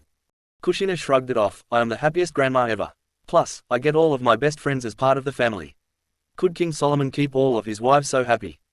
Hikari blushed this time. No, he could not. Your son is just that special. By the way, Ruto, if you encounter another Jinchuriki there is a good chance that you could finish off your sixth tail. The chakra chains drain the yokai astoundingly fast and that pathetic Uchiha provided about a third of your sixth tail. Isobu said it was a fair price to pay for his freedom too. Naruto beamed a smile at that. Then let's go hunt them down. You said with 6 tails that you could be freed permanently. Hikari shook her head. It would lay you out for weeks, Ruto.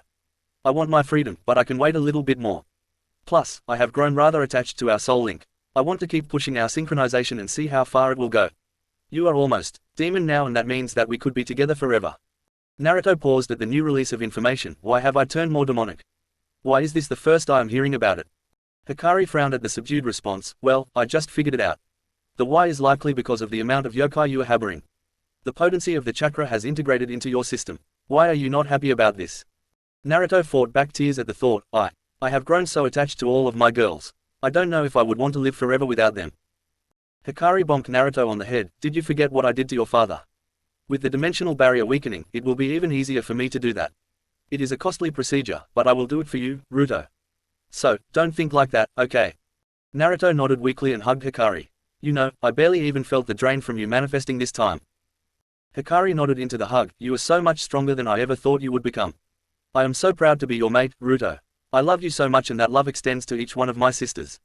We will find a way, my love, just like we always do. Kushina joined the hug. I will be with you all the way as well, Sochi. The next day, Naruto flashed to Wave Country. The citizens were all evacuated to Uzushio at the start of the war. They readily agreed to it, which made turning Wave into a true military outpost easier. The ports were full of military ships from Kumo, Kiri, Uzu and even a couple ships had Iwa and Am banners. It was proof of the international cooperation occurring. As Naruto arrived, murmurs spread rapidly through the island and soon the command headquarters was surrounded by off-duty shinobi and kunoichi that wanted to catch a glimpse of their raikage. Naruto walked out onto the balcony to address his troops while flanked by the divine bolts. He didn't have a speech planned, but he figured he may as well inspire his forces. After silence settled over the island, Naruto projected his voice with chakra and began his impromptu address. Hello everyone, ain't this a beautiful sight? I see Kumo, Uzu, Kiri, Am and even some Iwa here. That was what I wanted to see. Our alliance is a blessing, and our just war is our righteous cause. Naruto stopped as chanting began, and overwhelming positivity flooded the area. Once it calmed down, he continued, this impending battle will be a decisive moment in this war. Once we break through this border, the death bell begins tolling for Konoha. I will say the same thing I said at the beginning of the war. Our enemies are the shinobi, samurai and corrupt politicians of Hino Kuni. We will not sink to their level, we will not rape and pillage, we will not burn and destroy needlessly. We will prove to every citizen of Hino Kuni that we are the better men. Tonight, I will lead the charge. Tonight, we will cripple their forces and break their will. Use this time to harden your resolve and sharpen your weapons. Look to the men and women all around you. They are who you fight for. They are who you live for. I do not ask you to die for my cause. I implore you to fight, live and protect those around you. Prepare yourselves and know that I cherish each of you and the sacrifices you have made for our countries. The following 30 minutes was full of raucous cheers that shook the island. He hoped the barriers would be able to hold and mute all the increased activity. That being said, even Fuinjutsu had its limitations. As the day dragged on, the tension grew as men and women prepared themselves for combat.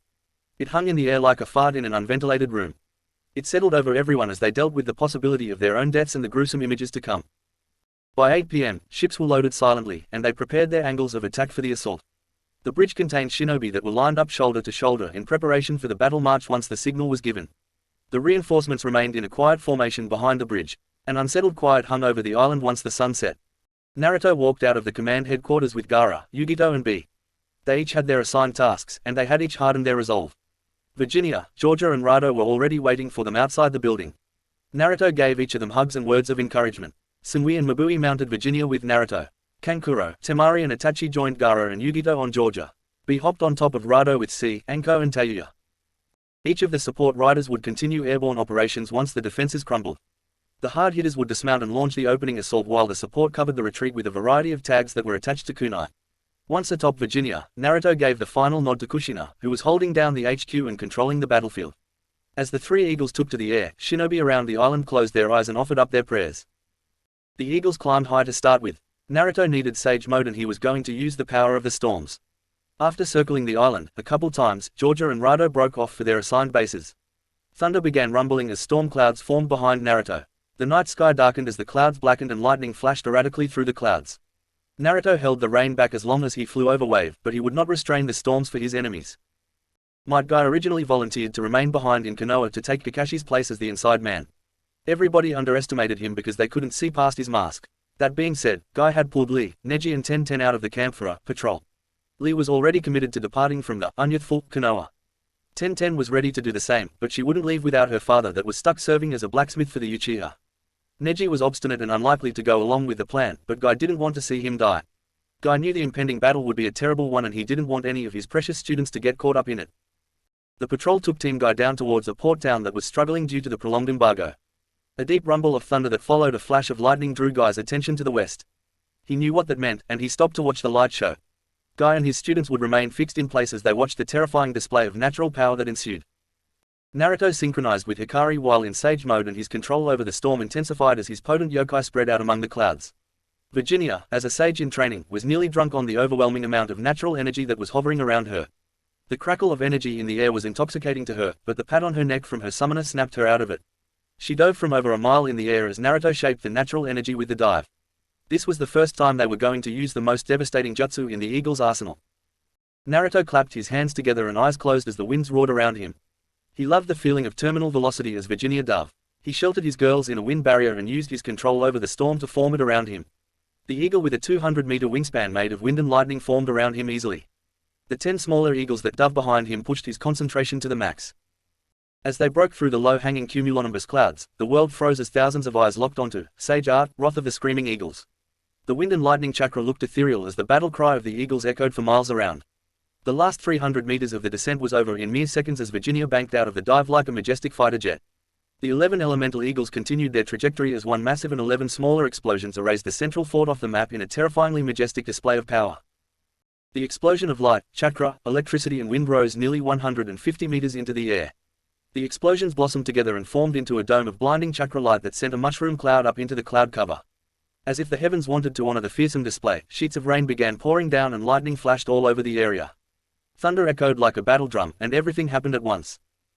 3 Bijudama impacted 2 forts as 3 perfect Jinchuriki wielded their deadly power with practiced ease. Shukaku and Matarabi were determined not to be outdone by Naruto while B was just letting Gyuki cut loose a bit.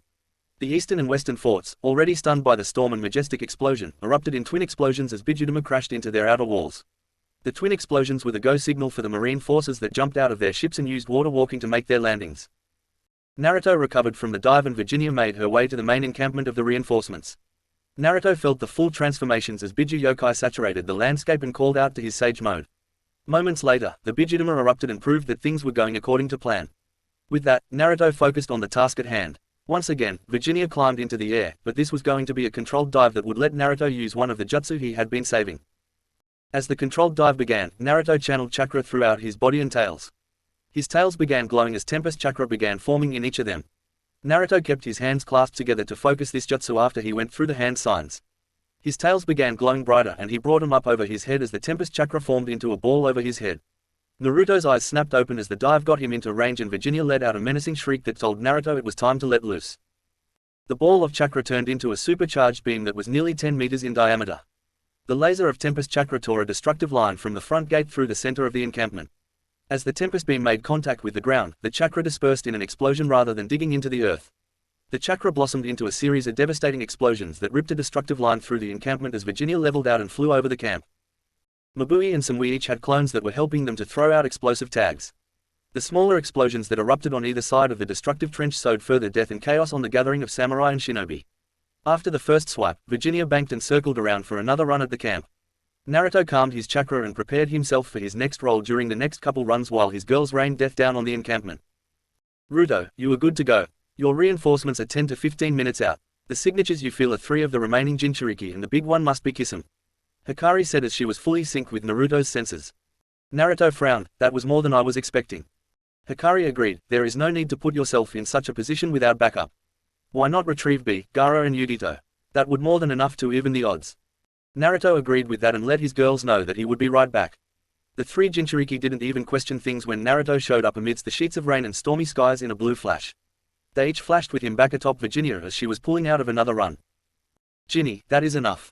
They are starting to form up and it seems like they have a plan for the Eagles now. Drop us in back of the camp and we will go on foot from there. Sammy and Mabui, stay with Ginny. The high altitude tags will work until reinforcements arrive. You three, on me. Yes, Reikage-sama, the chorused. B, I have you against Kisame. Be wary of Samehada and you should be fine. Gaara, I want you on crowd control. I know it is harder to control your sand in the storms, but I have faith in you. Yugito, you are with me on the Jinchuriki. Sasuke was scowling at the current state of affairs. His father was smart not to put him and his men within the forts. He could already tell that the forts were a lost cause. Nothing could survive those explosions.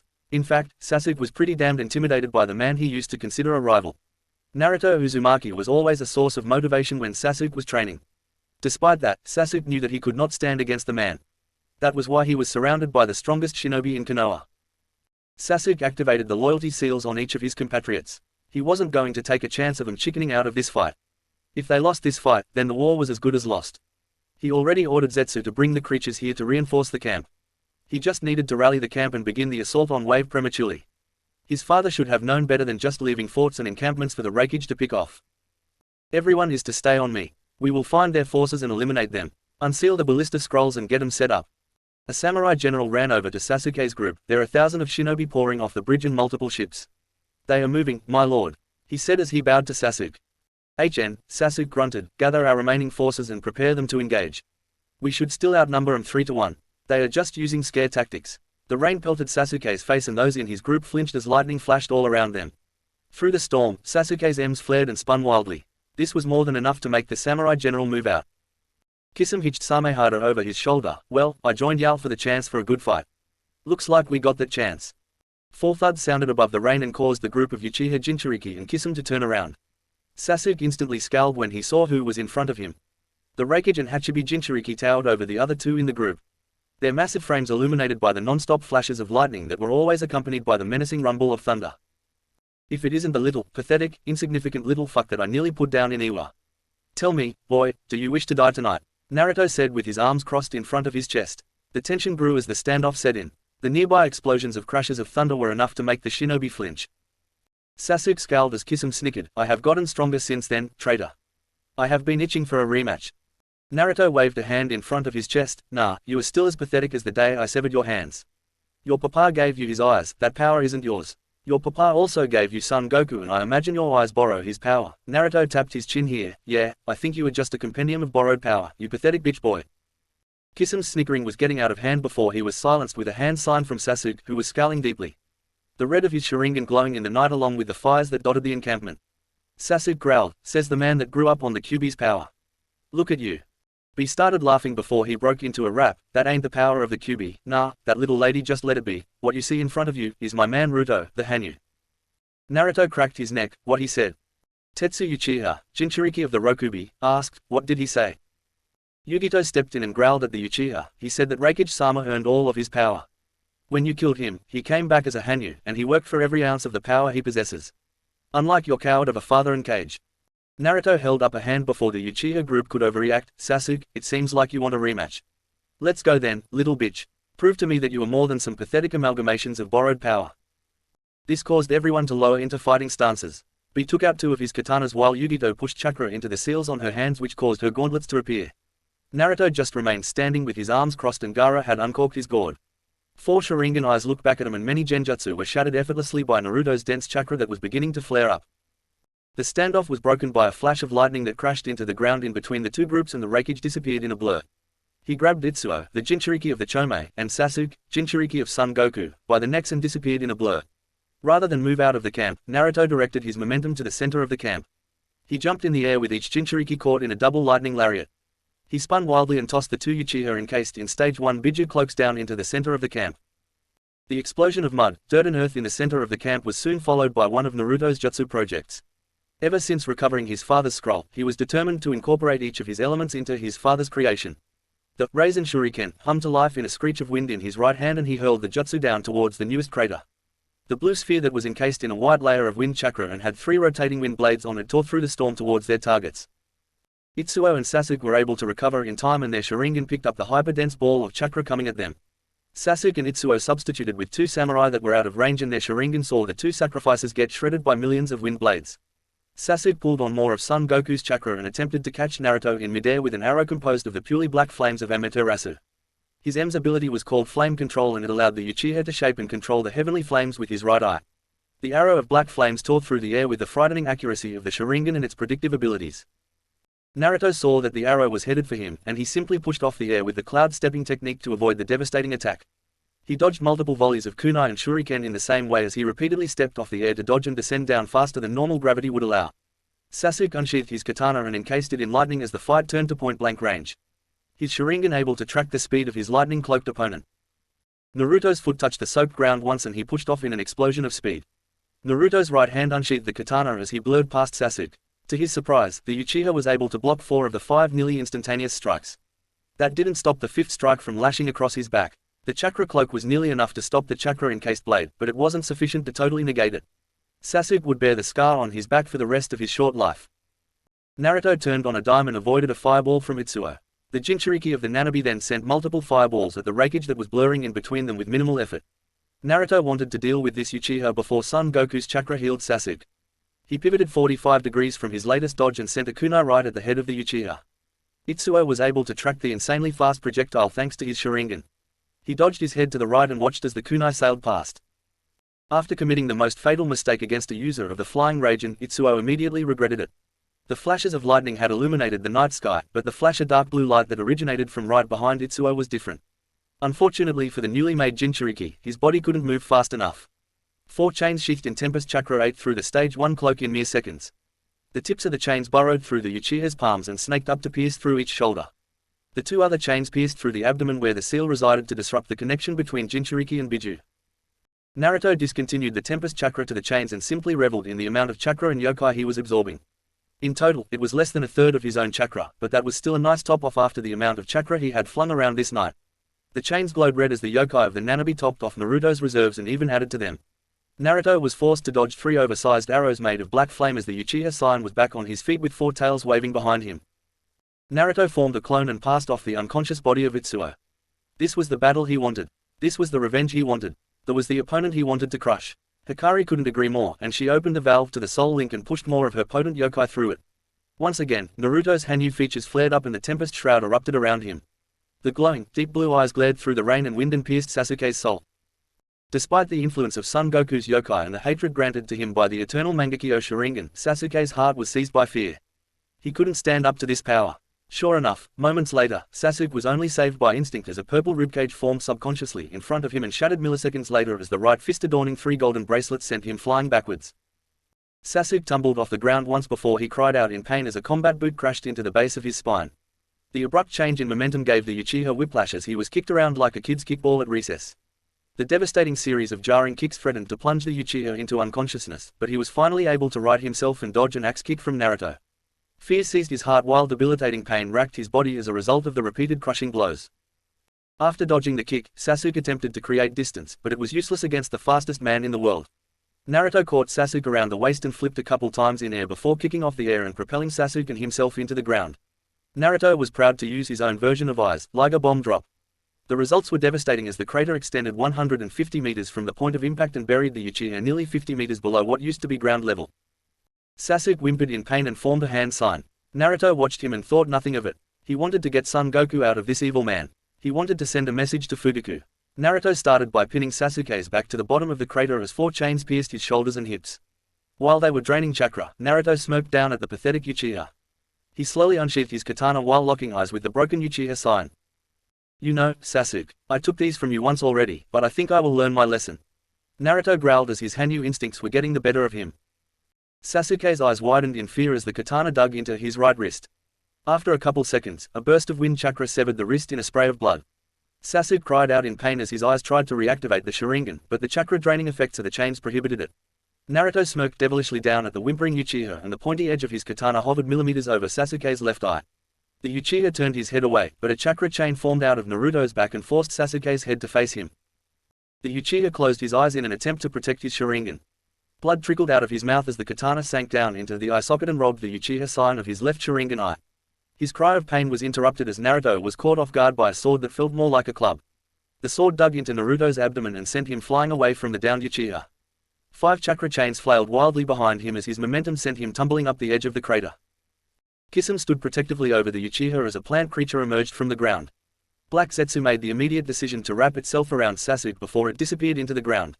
That whole process took less than 10 seconds, in which time B appeared in a tornado of flashing katanas as he used his Akurobuto Kenjutsu style to put Kisame on the defensive. B blurred in and out on the attack as he used 8 high-quality katanas simultaneously to keep the pressure on Kisame. The many shallow wounds on Kisame's body served as proof that B's attacks were landing. Naruto pulled himself out of the crater and channeled Hikari's yokai to heal the gash on Naruto's torso. The chakra-draining effects of the sword sapped a portion of his chakra while wounding him, but it was nothing he couldn't shake off. Rather than throw himself into the fight against Kisame, Naruto looked around the edge of the crater to see hundreds of angered shinobi and samurai. As if him standing up was the signal to charge, the samurai and shinobi let out a war cry and charged down the edges of the crater. Naruto sighed and knew that B was fully immersed in his fight against Kisame. Thus, he formed 20 shadow clones to form a defense perimeter around B and Kisame's fight before he blurred into motion. Naruto was able to reel in his bloodlust and he decided that enough people had died today. He unsealed 2 great sword-sized bokken, wooden training swords, that were reinforced with seals before he engaged the shinobi. The following 10 minutes were filled with rumbling thunder, flashes of lightning, torrents of rain, blue blurs and screams of injured men. Despite the dull nature of the bokken, they still weighed nearly 50 pounds apiece and such weight shattered whatever it encountered when it was moving at such high speeds. The shattering of bones cracked through the air louder than the thunder and each crack was followed by a bone-chilling scream of one of the lucky victims. Naruto was halfway through the forces that surrounded the crater when his own shinobi forces arrived. The battle screeched to a halt as the remaining forces in the camp realized that they were completely defeated. It was mere moments after the battlefield froze that the samurai bugle sounded the surrender. The Konoha shinobi hesitated, but as the clattering of hundreds, if not thousands, of katana rang out through the stormy skies, the shinobi realized what was going on. Katanas were followed by kunai, shuriken and many other steely instruments of war. Naruto whistled and Virginia landed amongst the crumpled forms of shinobi and samurai within the crater. Naruto hopped on her back, and she hovered into the sky. He used his connection to the storm to silence it and the rain ended abruptly, followed by the thunder and lightning. A disturbing calm encompassed the decimated encampment. Naruto used his chakra to project his voice. Shinobi and samurai of High no Kuni, if you drop your arms and cease your resistance, you will be treated humanely as prisoners of Kumo under the international laws of warfare. Enough blood has been spilled and far too many souls have been sent to the Shinigami on this night. Let this be the end of this battle. A battle cry from the allied forces rocked the night air as loud as any of the thunderclaps that had accompanied the devastating storm. The night ended with 2,200 prisoners of war taken. It would later be determined that thousands of shinobi and samurai lost their lives on this night. It was the single bloodiest night of battle in shinobi history with 4,800 lives lost, 4,400 of which were on High no Kuni's side. The nearly 400 allied casualties were honored by the Refuge himself presiding over the international funeral. The heroes' cemetery in Wave Country would later be visited by shinobi of all nations to pay respects to the lives lost in the most decisive battle of shinobi history.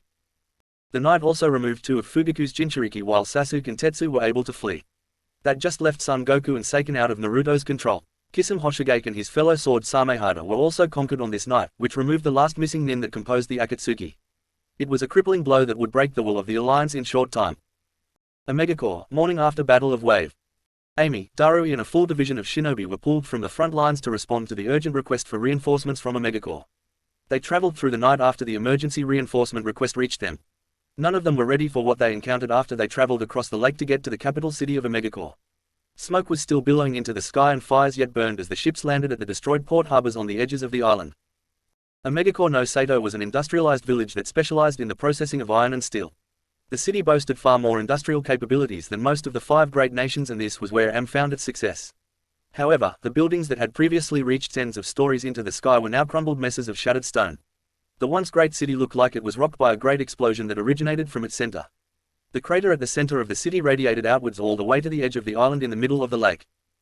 Amy ran through the shattered cityscape and jumped over the piles of rubble as she made her way to the Hattori compound.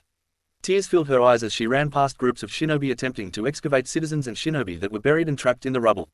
Wails escaped her mouth as she approached the destroyed walls that surrounded her family's compound. She fell to her knees in tears when she saw the sobbing form of her mother sitting on a pile of rubble. She looked around and couldn't see her father anywhere, she couldn't feel her father's chakra anywhere, and that thought filled her with fear. Amy picked herself off her knees and dashed to her mother. Mother and daughter wrapped themselves in each other's embrace as tears poured freely out of their ducts. The survivors of the Hattori clan surrounded the heads of their clan, and the scene garnered the attention of some of the surrounding shinobi. Amy was so overwhelmed by her emotions that she didn't process the blue flash of light, and it wasn't until she felt the warm embrace of her loving husband that she realized he was there. Naruto looked around in amazement and abject horror at the shattered cityscape of his allied village. He forced his emotions down and stowed them away for later processing so that he could be there to support his wife. She desperately needed him now more than ever. Naruto continued to envelop his wife and mother-in-law in a tender embrace as he looked around for a commanding officer. Sure enough, Konan appeared in a flutter of paper sheets and gave him a solemn look. Naruto left the mother and daughter to their mourning to get briefed on what happened. Konan bowed her head to Naruto. "Thank you for responding so quickly, Refuge-sama. Please come with me to the command tent and we will provide a full report." Naruto nodded and followed along. He paused briefly to create nearly 1,000 shadow clones to aid in recovery of the trapped and wounded. Konan simply offered him a soft, grateful smile before she continued her walk towards the command tent. Upon entering the tent, Naruto saw that Yahiko and Nagato were laid up in bed, and it appeared like the two suffered some broken bones and other injuries during the attack. Konan came to a stop next to their beds and Darui appeared silently behind Naruto.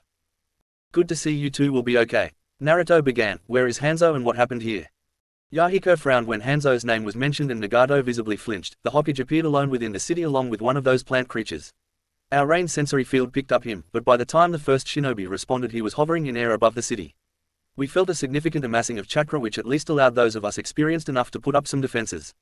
Moments later, a wave of gravity exploded and did most of the damage to the city.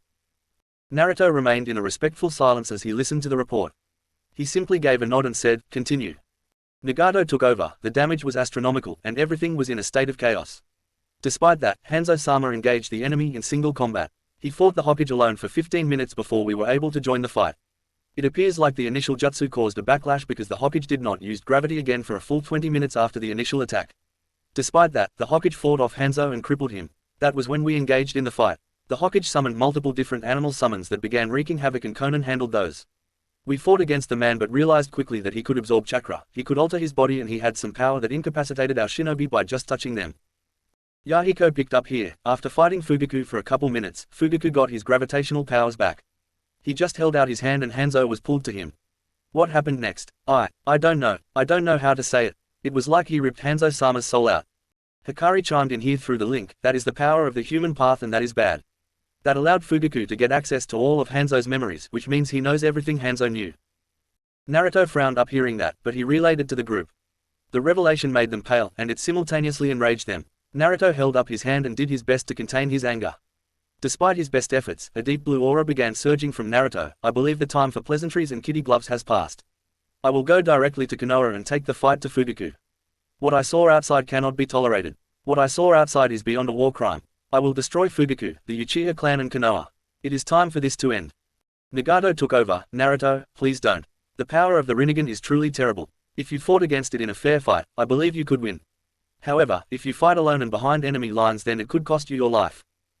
Naruto took a deep breath as he sensed the genuine concern among his friends. "Fine. I have news from Wave. We have eliminated the obstacles in our way. We have full access to Northern Fire Country. We will rally, get am help, and then we will press. The time for defensive operations has passed. We have captured 3 of their Jinchuriki and removed the Akatsuki from the board. I will issue a demand for a final surrender, and if they disregard that, then I will decimate the Hidden Leaf village." "That seems fair," Konan said simply as she sat down in between her two lovers and took each of their hands. "I would ask you to wait so that we could be part of that offensive." Naruto frowned at that. "I don't know about that. If Fugaku is going to resort to these tactics, then waiting could cost us thousands of lives. After he learns about the defeat in Wave, he will get even more desperate." Chapter 32. Hokage's office, morning after attack on Am. Fugaku had been in a great mood as he was transported back to Konoha by Black Zetsu. He had killed a living legend in the shinobi world and devastated his village single-handedly. On top of that, he got the overwhelmingly vast knowledge of Hanzo Hattori. He could watch the legend's memories as if they were his own. He could see the troop layouts, battle plans, and phased plans for the war. With this knowledge, he would be able to crush his opponents. That was when Fugaku returned to the Hokage's office. That was when his glorious plans began crumbling down around him. Zetsu provided reports of the nearly complete defeat of his forces. Zetsu reported the storm that wiped out almost a third of his army. Zetsu reported the crippling of his son and loss of Kisame and 2 Uchiha Jinchuriki. Zetsu reported that the Refuge wielded power comparable to that of the gods. Fugaku slammed his hands on his desk. "Damn it. Damn it. Damn it. Kami, damn it all." Black Zetsu just watched the temper tantrum with a placid look on his face. Focus, Fugaku. I have felt the loss of the Biju as they were sent to the demonic realm. That means that we need to access it in order to retrieve their power. We would have been better off locking them away in the Gedomazo after all. Fugaku growled, we should have given them more time to train, but our plans got ahead of us. How do I access this realm? Black Zetsu nodded, let us go to the Gedomazo. Madara-sama had used it to create a dimensional block. We can remove that and then use the power of the statue to create a portal. I will warn you, the forces there are strong. They are not to be underestimated. With that, Fugaku and Zetsu traveled to the Gedomazo. Fugaku was so set on getting power that he didn't even check in on his son that was in the Konoha hospital. He didn't even leave a clone to calm the panic that was beginning to set in over Konoha. He wasn't there when the Sarutobi clan, Nara clan, Aburame clan and Akamaki clan left in the dead of night. He wouldn't return until 2 days later to find that his village was in a state of panic with Danzo attempting to hold things down with his root by brute force. Uzushiogakure, 1 week after Battle of Wave. Naruto shook out his shoulders as he appeared within the clan compound on the island sheltered by whirlpools.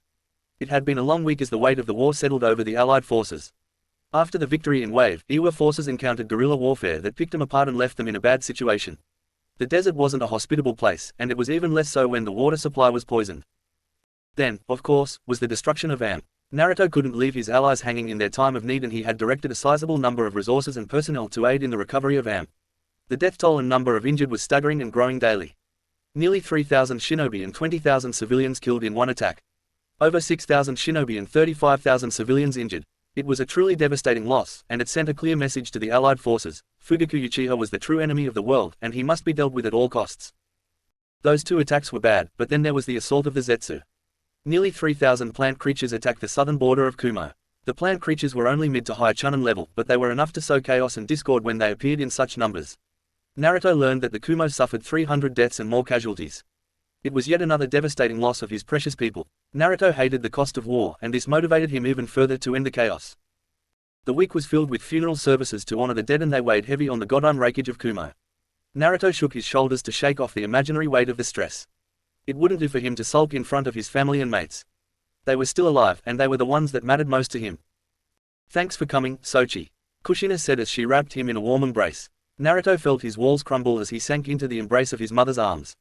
Her warmth penetrated his cold, stoic exterior and he felt the full weight of the losses suffered this week hit him all at once. His arm tightened around his mother, and he buried his face into the crook of her neck as she rubbed her hands through the base of his ponytail. After a minute, Naruto pulled himself out of his mother's shoulder and greeted Karen and Rias, who had been leading the portal project. With the pleasantries out of the way, Naruto's face hardened as he waited for the report.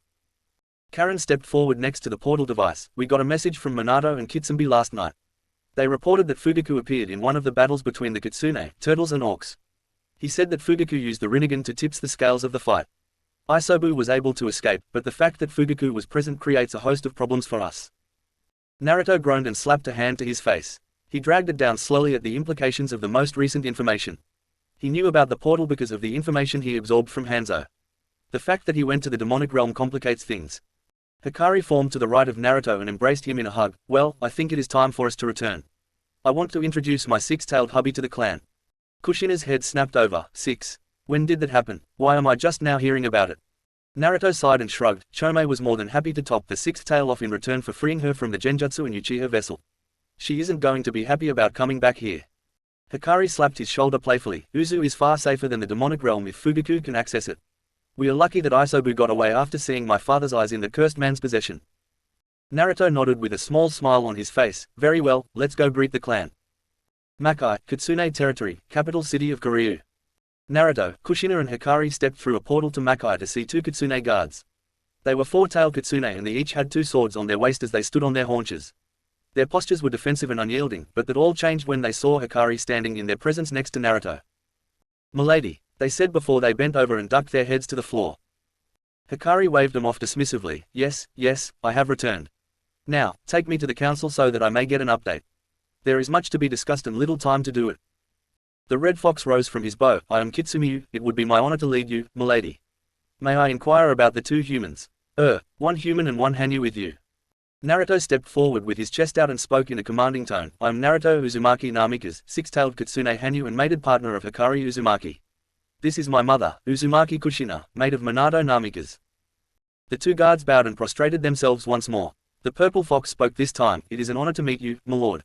I am Kiruma and I wish to offer my gratitude to you and your kin. Naruto waved him off. We have the rest of our lives to catch up. Now, we are fighting a war in 2 realms and that requires some urgency. Could you please escort us to the council? Naruto reiterated to break the 2 guards out of their shock. Kiruma opened the door to the outside and Naruto got his first view of the Kitsune village of Koryu. The building was newly constructed, and it was formed into the base of a mountain that overlooked a forest with trees that were bigger than anything Naruto had ever seen. The trees were anywhere from 50 to 300 meters in diameter, and wooden ramps and bridges linked massive tree to massive tree. The quaint wooden architecture was homely, and it really fit the whole fox vibe. The trees had holes that were wide enough to fit a fully grown elephant comfortably through the entrances. These holes pocketed each tree and allowed the housing of the kitsune. Kitsumiyu guided the group to the biggest tree in the center of the village. It was truly massive, nearly 500 meters in diameter, and the tree rose hundreds of meters into the air and it towered over the rest of the forest. Naruto climbed the large wooden ramp that spiraled up the great tree while looking around at the kitsune that had frozen in place to gawk at the group. He couldn't blame them. It had been nearly 2 centuries since they had seen their queen and leader. The kitsune were truly unique as they had a variety of fur colors, tails and sizes. The group continued the march to the main council room, and the 4-tailed guards bowed reverently to Hikari as she passed through the doors that they opened for her. The activity in the council room froze as every fox head turned to the main door as the aura of the Kyuubi flooded the area. It was accompanied by a potent power exuding from Naruto that was fearsome and nearly as strong as Hikari's own. The combined presence demanded attention, and it took less than 10 seconds for the kitsune in the room to form up and bow their heads to their returned queen. Raise your heads, it is good to see you all again. Hikari said regally before continuing, who is in charge and who can get us up to date on the current state of affairs? A 7-tailed grey fox stepped forward and bowed while on all fours. It is truly good for this old soul to see you again, milady. I would be more than happy to assist you. Hikari smiled in her Hanyu form. Kitsumaga, it is good to see you again, old friend. Let us get this dealt with and my mate will go issue a warning to the pigs and cows. A collective gasp sounded through the room and Kitsumaga asked the question on everyone's mind, mate, milady. Hikari took Naruto's hand with her right hand and pulled aside her auburn locks to show the mating mark on her collarbone. This is Naruto Uzumaki Namikaze, 6-tailed kitsune Hanyu and my chosen mate. He is hailed as the Refuge of Kumo and has earned the title of Tenshi no Raijin. He has the loyalty of many nations and is the sage of the honorable eagle clan of the summoning realm. The kitsune bowed their heads and chorused in unison, Hail, Lord Naruto. Naruto chuckled sheepishly and waved them off. Enough of that. Let us conduct business and end these senseless wars. I look forward to getting to know each of you in time. Hi, Naruto-sama, the kitsune chorused before breaking formation and returning to their work. At least, all kitsune except one returned to their duties. A blonde kitsune with wide tips that mirrored Naruto's Hanyu form remained frozen in place as his slitted, blue eyes locked onto the red-headed beauty standing beside Naruto. The kitsune flinched when Naruto's electric blue eyes locked onto his own. Moments later, the violet orbs of Kushina locked on as well and tears began falling shortly after. Business was delayed for a family reunion that was long overdue. Naruto thanked Hikari for honoring their agreement. Kushina hurled herself at the blonde 3-tailed fox and wept into his neck. Naruto just approached calmly and waited for his mother to have time with his estranged father and her estranged husband. He pulled Hikari into a one-armed hug and the married mated couple just watched the reunion with smiles on their faces. It was moments like this that made the tortures of war manageable. Kushina grabbed Minato by either side of his snout and planted a kiss on his nose. Oh, Minato, it is so good to see you again. You need to hurry up and get strong enough to transform like Ruto does. She teased him as she peppered kisses all over his face. Minato chuckled abashedly while he was soaking in the warm presence of his wife. It is good to see you again, Kushi-chan. Minato nuzzled into her neck once before his gaze locked onto Naruto. Son, I am so proud of you, he said softly. Naruto stepped forward and ruffled his father's ears, knowing damn well how sensitive the ears are. Thanks to San, I hear you have been holding it down on this side of things. How is it as a full kitsune? Minato continued cuddling Kushina as he replied, it was interesting. Completely new chakra system, new balance, new tactics. You know what stayed the same? Minato asked with a foxy smirk. Speed is still king. I trained that up and this body is even faster than my human body. Naruto belted out a laugh at that. We will have to see who is faster. I'll bet you a tail that I am faster than you. For some reason, this comment made the room freeze. Naruto looked around in confusion until Hikari coughed to get his attention with a disappointed look on her face. Ruto, a kitsune betting tails is a serious challenge. It would be the equivalent of you placing Kumo as a bet. She chastised him. Naruto scratched the back of his neck sheepishly. Whoops, my bad. I take it back, but we should definitely race. The room around returned to normal motion after a collective breath out. Minato nodded with a pleased smile on his face. Alright, let's go get our war update. If you are able, the turtles are in dire need of help after Fugaku's attack. Naruto nodded and asked Hikari, what did we estimate the time dilation as? Was it 2.15 to 1? Hikari nodded, that is the most recent estimation. It is unknown if the dimensional barrier weakening will affect that though. Naruto shrugged. I handed things off to Darui, Sumui and Yugito for a week. Let's clean up as much as we can on this end before we return. Hikari glommed onto Naruto. I am so blessed by you, my Kitsune king. Naruto leaned his head into the embrace, as I am blessed by you, Haim. The Kitsune watched this interaction with fond reminiscence. To see their queen back and returned with a mate that appeared to be worthy made the Kitsune yip in approval. The yipping broke the two lovers out of their own little world as they approached a command table that was made of yokai and held the chakra replication of the world on its center. It was a Kitsune illusion that allowed them to represent anything the Kitsune at the controls envisioned. There was a round of introductions as the Kitsune reintroduced themselves to Hikari and each of them added their respects for Naruto. There was a slight bit of ass-kissing, but it wasn't anything that Naruto wasn't used to from his own people back in Kumo. Naruto introduced himself and informed the Kitsune council of his other mates. This slightly derailed the conversation a little bit. Kyombi, an elder seven-tailed Kitsune, spoke first. My lord, I mean no disrespect, but why do you have so many mates when you are Hikari-sama's chosen? Naruto chuckled and waved a palm to Hikari, who was blushing profusely. Hikari coughed to clear her throat and got back into her regal mode. I arranged the mating contract for my mating cycle that is coming in 3 years. As such, I finished his transition to Hanyu when he was still a kid. We all know that no kids should be plagued by adult matters, but Naruto was. He insisted on remaining faithful to me, but every female Kitsune knows how demanding it is to keep a full-blooded male satisfied. The human aspect in him made that even more intense. I had no desire to deny him love nor to be left in such a sorry state from his passion. I insisted on him finding human mates and it has become the greatest blessing of my life. Let's just say that even with 7 wives and 11 mates that he still keeps all of us sated. That is all I will say on the topic. Kyufin, a 6-tailed warrior Kitsune, puffed out his chest. I wish to challenge him to determine whether he is worthy. He was cut off by a potent flare of killing intent from Hikari, who was calmed by a hand on the shoulder from Naruto. Naruto's electric eyes lit up as he glared down Kyufin. You may accompany me on my first mission. If you are able to best my kill count, then I will entertain a direct challenge from you. Kyufin snorted. You are but a Hanyu. Us Kitsune are masters of yokai. Hikari burst out in laughter. You fool, do you see those 6 tails? Naruto's tails are equal to the tails of power granted to the Biju by the sage. Hikari paused as she saw Naruto hold up a hand or wink. As I said, Kyufin, once I understand the situation, you may accompany me for my first mission. You will understand the clear difference between you and I then. Furthermore, I am no longer a half-demon. It is more like I am mostly demonic, and I have developed my own yokai core. Surely you know what that means. Naruto said with a smirk and the Kitsune recoiled. How is that possible, Naruto-sama? Kyombi asked. Only the 8-tailed Kitsune have ever done that and Hikari-sama is the only one to perfect it. Naruto simply shrugged. So Hikari took over. My core is still residing within Naruto-kun. He trained from a young age and pushed his body to the brink. He earned his first 3 tails by the time he was 14, all on his own effort. On top of that, he has defeated many of the tailed beasts within their human hosts. Upon defeating them, I realized that he could absorb their yokai. I funneled this into a core and it has been generating yokai and growing his reserves since. He will be my equal in a matter of years and he has the potential to surpass me. The room froze in shock and denial. The implications of this were revolutionary for the Kitsune, the strongest clan in Makai, to imagine. There were many questions racing through their minds, but they would have a long time to contemplate it later. As the room remained frozen, it was Minato's laughter that broke him from his musings. Minato's laughter continued to escalate as tears of pride trickled into his fur. Mind filling us in on the joke, Minato-kun? Kushina asked with her lips tugging upwards into an amused smile. Minato used a tail to wipe the tear from his eye. Oh, I just trained my ass off for the past 30 years in this realm and my son was my equal in half the time. I am so proud of him. Kyombi slammed a tail on the table. Minato-kun, you are one of the most prolific Kitsune of all time. Hikari-sama's presence within the child has made him into the Kitsune Hanyu he is. There is no shame in your achievements, child. Hikari scoffed. After completing his transition, I have done very little to further Naruto's power. Only my excess aura did anything. Do not devalue my mate's achievements. Kyombi bowed. My apologies, Kyubi-sama. Naruto stepped forward. Look, time is counting down. I want to make the most of my time here. Can you fill me in and point me in the right direction? An hour later, the sun was setting over the Kitsune forest. Naruto went to Minato's comfy home and Minato pulled out a couple extra mats for his guests. They spent the night catching up over some fire whiskey, the preferred drink of the Kitsune. Hikari decided to return to the seal in order to help prepare Naruto for tomorrow's mission. She wanted to see how much stronger the pigs and cows had gotten. She couldn't begin to imagine how the orcs and minotaurs were actually pressing the major clans. The two cuddled inside the privacy of the mindscape and Hikari made the most of the time they had alone. She was so content when she was with Naruto that she lost herself to pleasure and lust. She let Naruto take her in any way he wanted and every way he could imagine.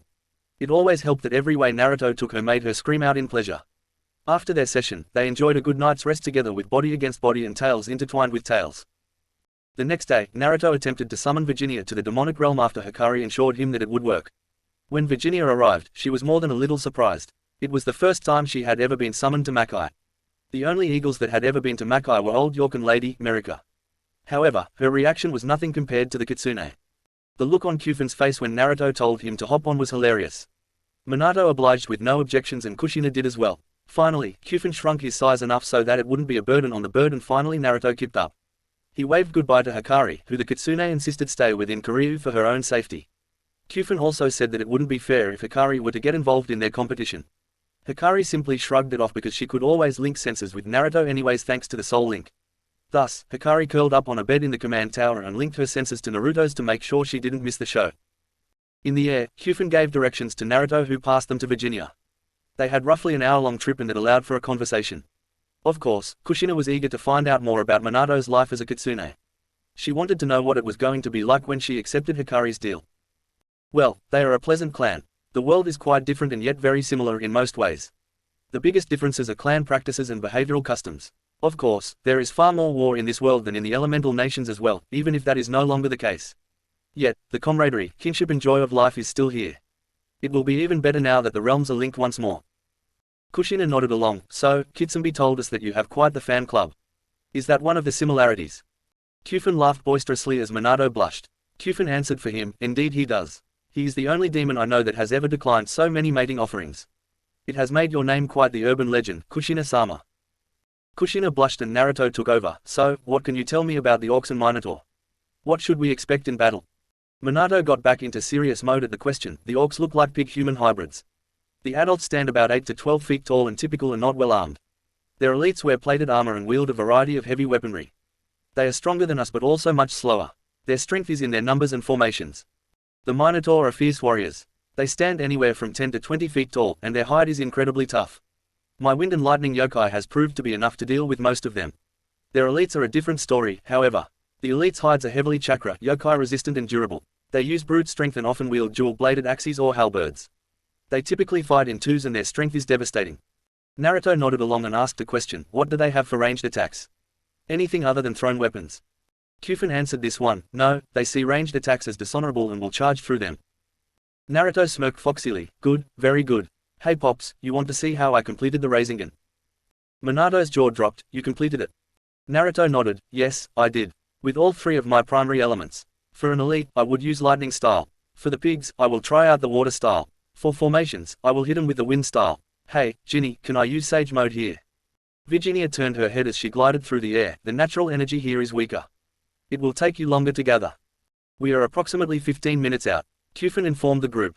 Naruto immediately sank into a lotus position on Virginia's back. Minato could feel the gathering of natural energy and he couldn't miss the cloud cover that began to settle over the region and the winds that stirred at their backs. The darkening of the clouds and the increased static electricity made Minato's and Kufin's hairs stand on end.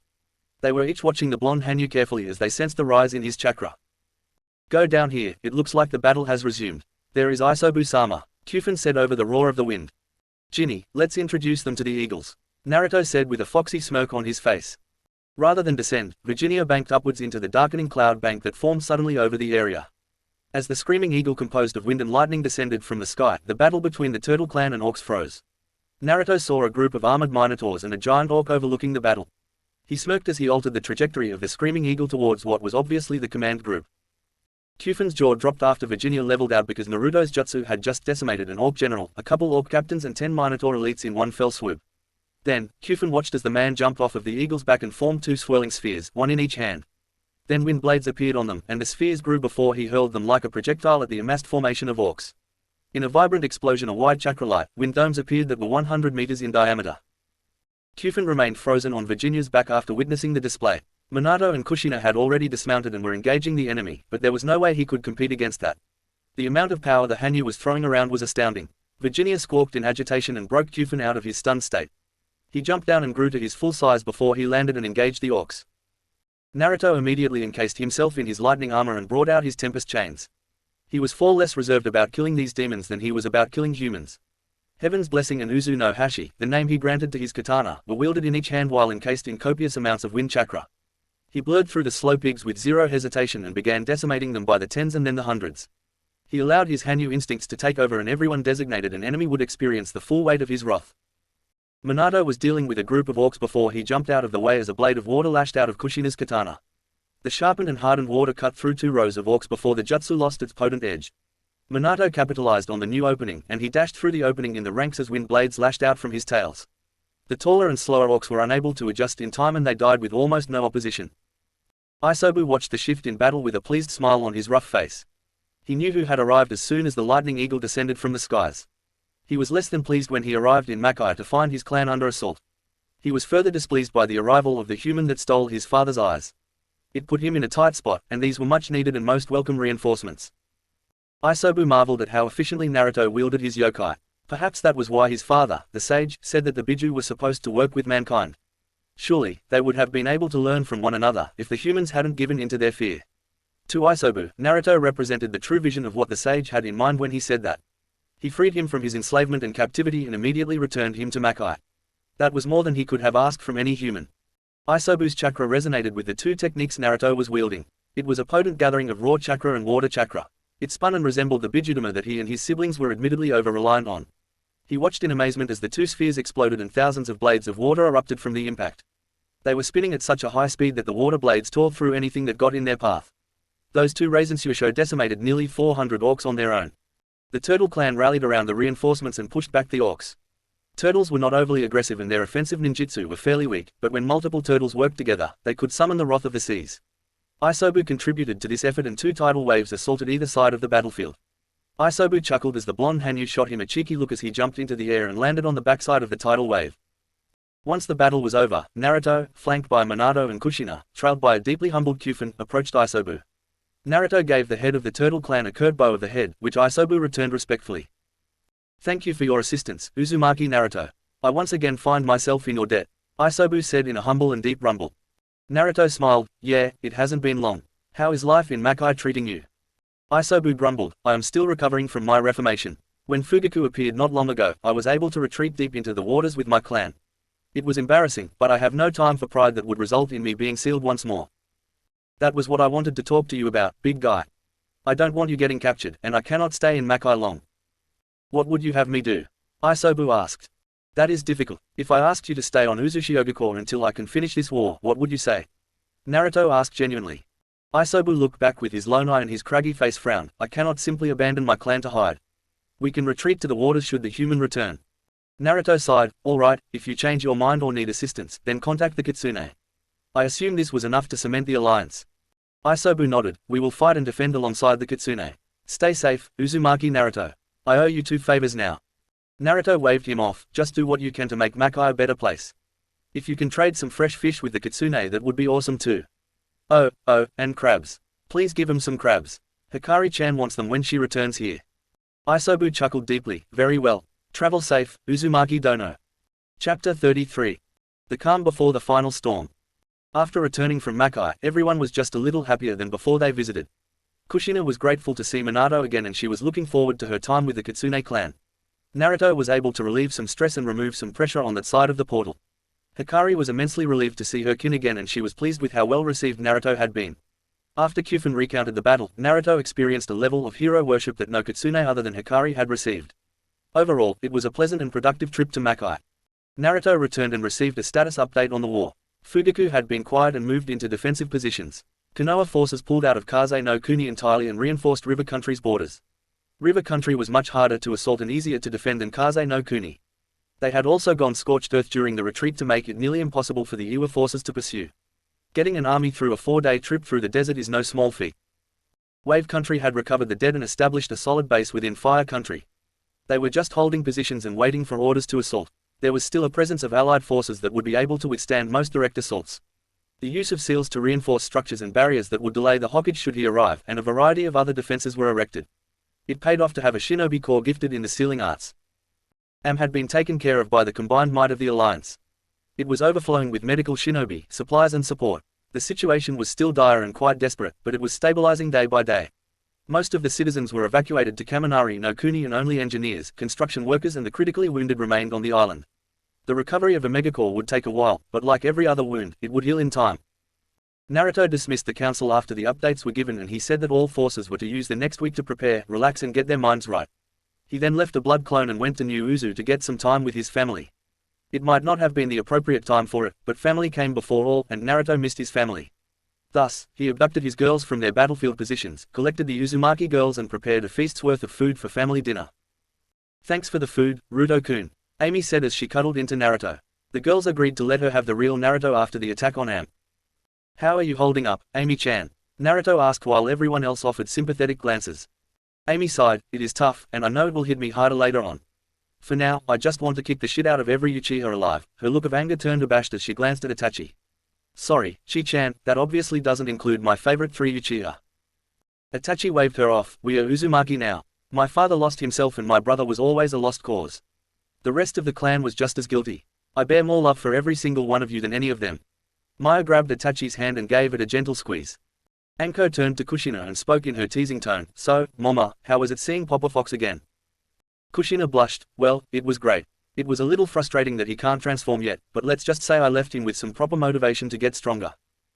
"Ow, ow," Mabui cheered. "Go get it, Mama." Which made Kushina blush tomato red like her old nickname at the academy. "Speaking of Mama, how are you holding up with the baby, Amy-chan?" "War can't be good for that," Simui asked. Amy rubbed her stomach affectionately. "Well, it wasn't too hard initially. Now that my belly is growing it is more difficult. I just don't want it to take me out of the final assault." Naruto frowned despite Hikari rubbing the back of his neck affectionately. "Amy, don't lose yourself to revenge. The fucker will die, but that is not the important thing. Your health and the health of the baby are far more important to me." Amy looked down at the table. "I know, Ruto, but..." Kushina rose from her chair and wrapped Amy up from behind. "We share in all things, Amy-chan. Revenge will never be as important as family. Plus, Am needs you right now and your people should be more important than any thoughts of revenge." Amy nodded silently. "Tayuya, never the one to get stuck in the mud, change the topic. So, shithead, when are we going to bend those bastards over the barrel and fuck Am in the ass?" Naruto ignored the crass nature of the statement and thought for a bit. "Early next week. I want Iwa, Am and a third of Kumo's forces to take the fire capital. I have a feeling that Zetsu has been imitating Kenji since the start of the war. No daimyo worth his salt would have backed Fugaku the way he did. Then, the main force from Wave is going to wrap and flank the Am border. Once everyone is reunited, we move on Konoha." Itachi chirped. "That simple, eh?" Naruto shrugged. "I think so. I am going to be involved the whole way. I am done with this bullshit and I am not going to let Fugaku lash out at another one of our villages again. Yeah, the reports of him using a bird summon to move around the way we do are unsettling. The damned Rinnegan is a cheat code." Kushina pouted. "We have the crows and eagles watching the skies. If he travels that way, we will know about it," Naruto said.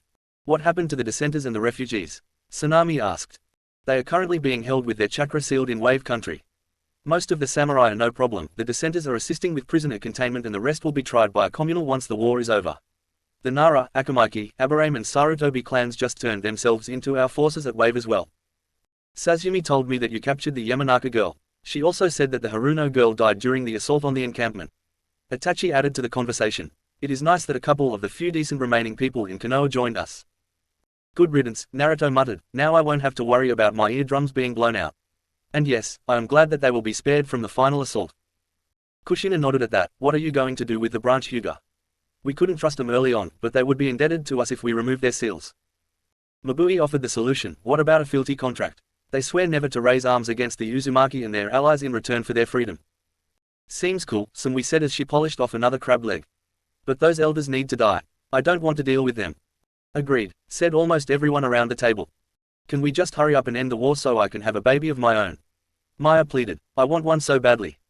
Kushina laughed merrily and Tayuya couldn't let that one go. "Get in line, Princess Lava. Just because you're sexy, smoking hot mama is knocked up doesn't mean that you're next in line for the shitheads come dumpster. If shithead doesn't plow my ass into next week before the end of the war, then I will just fucking give up and start playing for the other team. A lot of sexy cunts running around the island now." "Oh, how bold, Yuya-chan," Karen teased. "Or shut the fuck up, shithead already knocked you up. Jesus, you look like a fucking whale now. I heard that those little parasites ripped you up on the way out. Think shithead likes throwing hot dogs down hallways." Yuya, the family chorused. Everyone was used to chastising Tayuya into submission when her verbal diarrhea crossed the line. Tayuya dipped her head and apologized. "Sorry, I can only listen to stories of shithead's prowess for so long before I go insane. Kami dammit, now I need another fucking change of panties. Thanks a lot, shithead." Everyone shook their heads at the most animated member of the family's antics. Hikari decided to take over. If you just want a ride, then go find someone else. If you love our man, then that is a different matter entirely. Rias giggled. Oh, she loves him, Ri-chan. She can just never come out and say it straight. Or, little Sunda-chan. Having trouble being honest with your feelings. Itachi teased. Every girl knew of Tayuya's connection to Naruto, even before Atsu's death. The only thing holding Tayuya back was the whole social stigma, which wasn't even real. They weren't even directly related, second cousins thrice removed. Shit, according to Hyuga standards that was practically like marrying a foreigner. Tayuya lost most of her piss and vinegar as embarrassment took over. Go fuck yourselves. You cunts were just lucky I didn't turn him into my own sex slave when we were younger. Naruto chuckled at that. Even then, Ri-chan had my heart. It wouldn't have worked. Or, fuck you in your sexy fucking ass, shithead. Tayuya pouted before slamming her head on the table. Dinner continued in the lively and familiar manner of the Uzumaki. It was a good break from the war, and it set the stage for a wild night. It wasn't an orgy like the wedding night, but it was a whole lot of Naruto laying a whole lot of pipe. Naruto went one round personally with every one of his wives while his clones covered for him in the meantime. He went extra hard on Tayuya and left her in a crumpled and cum-covered mess with the biggest, goofiest and most contented grin on her sleeping face. Converging the war fronts. Fugaku knew that he was losing the war and he took advantage of the decisive defeat that the Orcs and Minotaur clans suffered against the Turtle clan due to Naruto's intervention. He convinced the Orc Lord and Minotaur Lord that they could wreak as much havoc as they wanted on the humans of the elemental nations as long as they finished Naruto. He even promised them parts of Kaminari no Kuni as payment for their assistance. That was how 10,000 Orcs and 3,000 Minotaur found themselves formed up in front of Konoha.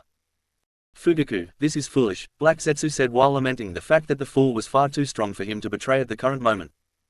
Fugaku scoffed, this is what they get for opening the portal. These Orcs and Minotaur races have never seen so much lavishness as this world has. They will serve me so long as they can have access to this world. Black Zetsu shook his head, they will betray you and bring this land to ruin. I am a god. With these eyes, they cannot begin to defy me. I killed 2 of the strongest shinobi alive by my own hands and power. Once I kill the Uzumaki brat, I will have achieved victory over this world. The Orc and Minotaur races will just be more servants for my ascension. Deranged bastard, Zetsu thought, who thinks that getting eyes makes him a god? He is no more a god than I am a human. Minstro, the Minotaur Lord, and Kerchak, the Orc Lord, approached Fugaku. They each towered over the man but they each knew that they couldn't kill the man. A moment of silence passed between the four and Minstro spoke in his deep, rumbling baritone. Hokage, when will we move out? We have our own war to win once we are done here. Then, we will unite the 2 dimensions under our rule. Fugaku looked placidly at the nearly 22-foot-tall Minotaur. The enemy is coming to us. Take this time to have your men get acquainted with the area. Make no mistake, the fight is coming to us. It will be interesting to see how they hold up against shinobi of our world. Kerchak snorted, they will fall to the horde. We will consume their bodies and devour their chakra. Minstro looked to Kerchak, who was 4 feet smaller than him, but still a staggering 18 feet tall. My partner is right, they will not be ready. What is the battle plan and what will your forces be doing? Will the one who summons storms be here? Fugaku nodded, my shinobi will be the main attraction and we will meet them in this field. Your hordes are to hide in the U-shaped forest that surrounds the field. My friend's clones will lock the enemies into a fight from behind. Root forces will target the medical and supply caravans. That will allow your forces to charge. Minstro pounded his defined and diamond-hard chest with his fists before shouting, I like it. The roar of battle calls to me. The blood of battle calls to me. Kerchak roared. The hordes behind the Minotaur and Orc Lord clattered their weapons and answered their call. March on Konoha. After flanking the forts and eliminating the resistance on the Am border, the forces of Kumo, Am, Uzu, Iwa and even Kiri marched towards Konoha. Kiri decided to commit 1,000 shinobi and 2,000 samurai for the final battle. Iwa marched through Suna and north of river country, which bypassed the entrenched defenses. They brought 2,000 shinobi and 4,000 samurai with them. They linked up with the allied forces just south of the Am border and the meeting of the allied leaders began. Naruto clapped his hands together to quiet the room full of influential people. All right everyone, I have something to share with you that is going to be a lot to take in. For those of you who are unaware, there are multiple parallel dimensions to ours. The most commonly well-known dimension is the summoning dimension. What is not as well known is that the dimension called Makai also exists. This is the dimension that the Biju originated from before the Sage of 6 Paths divided the power of the Juubi into 9 parts. The sage imbued these creatures referred to as demons with the potent chakra of the Juubi and created the 9 Biju. Before Hashirama sealed the Biju, the link between these 2 dimensions was open. After Madara tampered with the husk of the Juubi, the dimensions closed. It appears like Fugaku undid this block and he has called on the demonic enemies of the Biju to support his cause. Onoki was rubbing his temples as his granddaughter interrupted, what nonsense are you spouting? Naruto sighed and pointed to Chomei and Kokuo, who were shrunken down to fit in the command center. Allow me to introduce you to Kokuo and Chomei, better known as the 5 Tails and 7 Tails to the people of this realm. I freed them from the Uchiha, and they have agreed to fight against the orcs and Minotaur with us. Chome, could you please explain? Chome used her 6 wings to hover in the air and had a single blue-silver tail hanging down. What Naruto-sama says is true. We biju never wish to mingle with humanity. We simply return to this realm every now and then to check over our realms to honor our father's wish. Makai is our home and each of us biju are leaders of our own demonic clans. Yo, what Miss Dragonfly says is true. Now listen for what to do. Instructions Naruto will give, listen if you wish to live. B spoke in a slightly ominous rap. Naruto sighed once more and rubbed his temples. Thanks B, I can take it from here. What you need to know is that we are going against 4,000 remaining shinobi, unknown number of plant creatures, 10,000 orcs and 3,000 Minotaur if my eagles are to be believed. Spoiler, you should believe them. Yahiko, recently recovered from his injuries, frowned and asked, what are these orcs and Minotaur? Naruto explained what he knew to the room. Holy shit, Yahiko gasped after hearing the explanation. Our frowned before speaking, if they are each chunin to jonin level, then we will suffer absurd amounts of casualties once the fighting starts. Naruto smirked, they possess no range jutsu. When I went to Makai, I was able to slaughter nearly 1,400 orcs in a single hour and I killed a Minotaur general in my opening attack. So, they are beatable for you. Naruto, you do realize that most shinobi don't possess your speed or firepower, right? Mei asked. She may have been pregnant with Ai's child, but she was still a respected figure and worked from the command center on the war front. Naruto shrugged, they are able to work in teams and use combination jutsu to compensate. Kiri can bring the water while Kumo supplies the lightning. Iwa can entrap them in earth and Am can bury them. What I am saying is do not be afraid. My lust for battle draws me in. I feel the call to avenge my predecessor and father figure. I feel my blood boil when the cows and pigs dared set foot in my realm. I only ask that your men support me and cover me should I fall. Refuge-sama, I know you are strong, but you cannot fight against the whole army by yourself, Onoki said. Plus, it is the job of the old folk to lead the charge. Naruto put a hand on Onoki's shoulder as he floated, I would be honored to fight by your side. However, I am already more of a demon to those in Konoha than my father ever was to Iwa. Let me shoulder this hatred, Onoki. You clean up my opening act. Our frown, Naruto, we all appreciate how much you have shouldered, but this is asking too much. Naruto shook his head, no it is not. I will bring the might of Makai's greatest clan with me. You see, the Kyubi no Kitsune, my wife, is the leader of that great clan. When they heard about the orcs getting involved, they readily offered their support. I am not saying that I will take the whole fight alone. I simply say that I do not wish for my allies to get caught up in my wrath. Hikari took this moment to manifest next to Naruto, my mate is right. Let us open the door and disorient them. Even the cows and pigs will learn to fear. Yahiko sighed, very well, how would you format the attack? Naruto used the Kitsune illusion art to project the estimated battlefield. He went through the battle as he envisioned it stage by stage that were broken down by timestamps. Once the presentation was over, the room remained silent for a while as they each formatted their questions. The first to start was Kushina. Reikage Dono, why don't you fall back after the opening assault? Allow the main forces to engage and draw out the Hokage, Orc Lord and Minotaur Lord. Hikari answered for Naruto, the Orc Lord and Minotaur Lord will charge out during Naruto's first assault. They are each easily on cage level. Conventional weapons and jutsu will not be able to fell them. Even the most potent weapons of Jonin level would barely scratch them. They need to be removed from the battlefield before my mate would risk those he loves. And what if Fugaku gets involved right away? Onoki challenged. He won't, Naruto replied simply, he is a coward. Onoki belted out a laugh at that, very well, I request to be part of the emergency forces on your eagles. As do I, Kushina said. And I, Sumui and Mabui said simultaneously. I will stand ready, Itachi said calmly. Chojuro, Haku and Zabuza stood up, we volunteer. The demon of the hidden mist volunteered. We are in on this. Yahiko smirked as Konan, Nagato and Amy rose beside him. Fight with my brother from another mother, wouldn't rather have Anutha. B said. Yugito groaned, count me in. Kokuo grew to the size of a large dog and stood beside Naruto, I will be in the second stage of the attack. Should you need me, there is nobody faster. Naruto cocked an eyebrow at the horse, I think we need to race then, Kokuo. He then stroked the mane on the dolphin horse's head. Kushina facepalmed as her Sochi ruined the touching moment. Alright, well, there is nothing left to do other than march and fight. Agreed, Onoki said stoically. Let's get this shit over with. Tayuya shouted. Once this bothersome war is over, I am taking a nap. Darui said through a yawn. Beginning of the battle and start of the storm. Naruto was flying at high altitude above his forces while he had a shadow clone accompanying each battalion. He closed his eyes and focused on his breathing as the wind blew through his hair while he soared above the clouds. The whole of the Eagle clan flew beside him carrying people that he had come to love and trust. With them, he could conquer the world, with them, he feared no evil. He rode atop America while flanked by Virginia and Georgia with Old York at the tail. He went into the mindscape and embraced Hikari in a hug. They were going to push their link further than it had ever been pushed in this battle and he wanted to take a moment to pay homage to his maiden first source of strength. His massive arms flexed as they wrapped around the kitsune beauty and pulled her warmth into him. Eyes locked within the embrace. The unshakable strength of the electric azure blue locked with the passionate blood-red eyes of the kitsune goddess. Their lips touched lightly in a sincere exchange of meaning that let each partner know how much their bond meant to the other.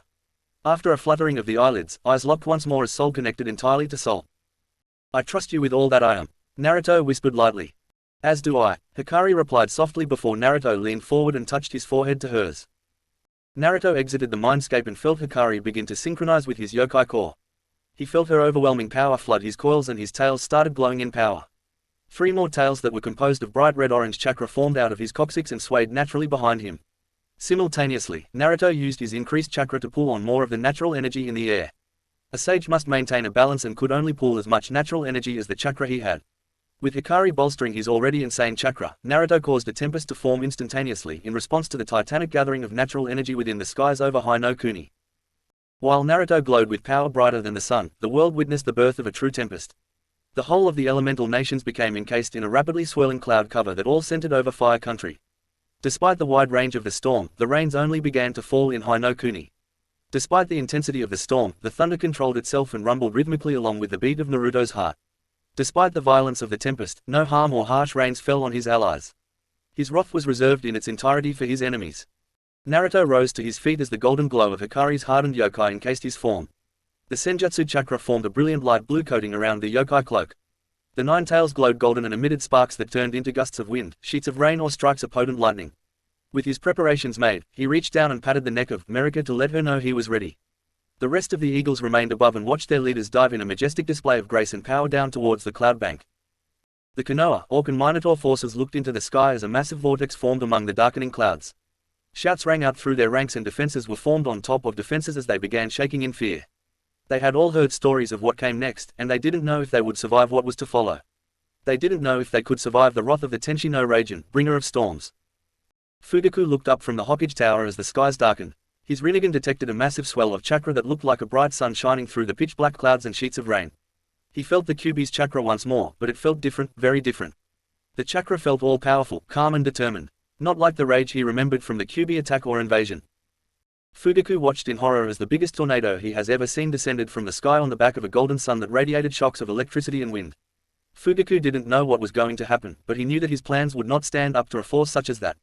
He watched in disbelief as streaks of lightning fired from the sky like a machine gun and rained down electric hell onto the positions of his forces. The thunder rumbled into a terrifying cacophony of sound that pressed down on the mortals below in the form of air pressure alone.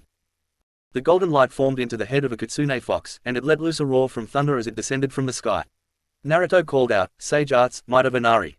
Merika banked out of her dive, but Naruto jumped off her back and led the charge of copious amounts of chakra to the ground at terminal velocity. Naruto's whole body was flooded with his chakra, natural energy and Hikari's yokai as he was mere meters from the ground. In the next millisecond, the world knew the newest definition of destruction.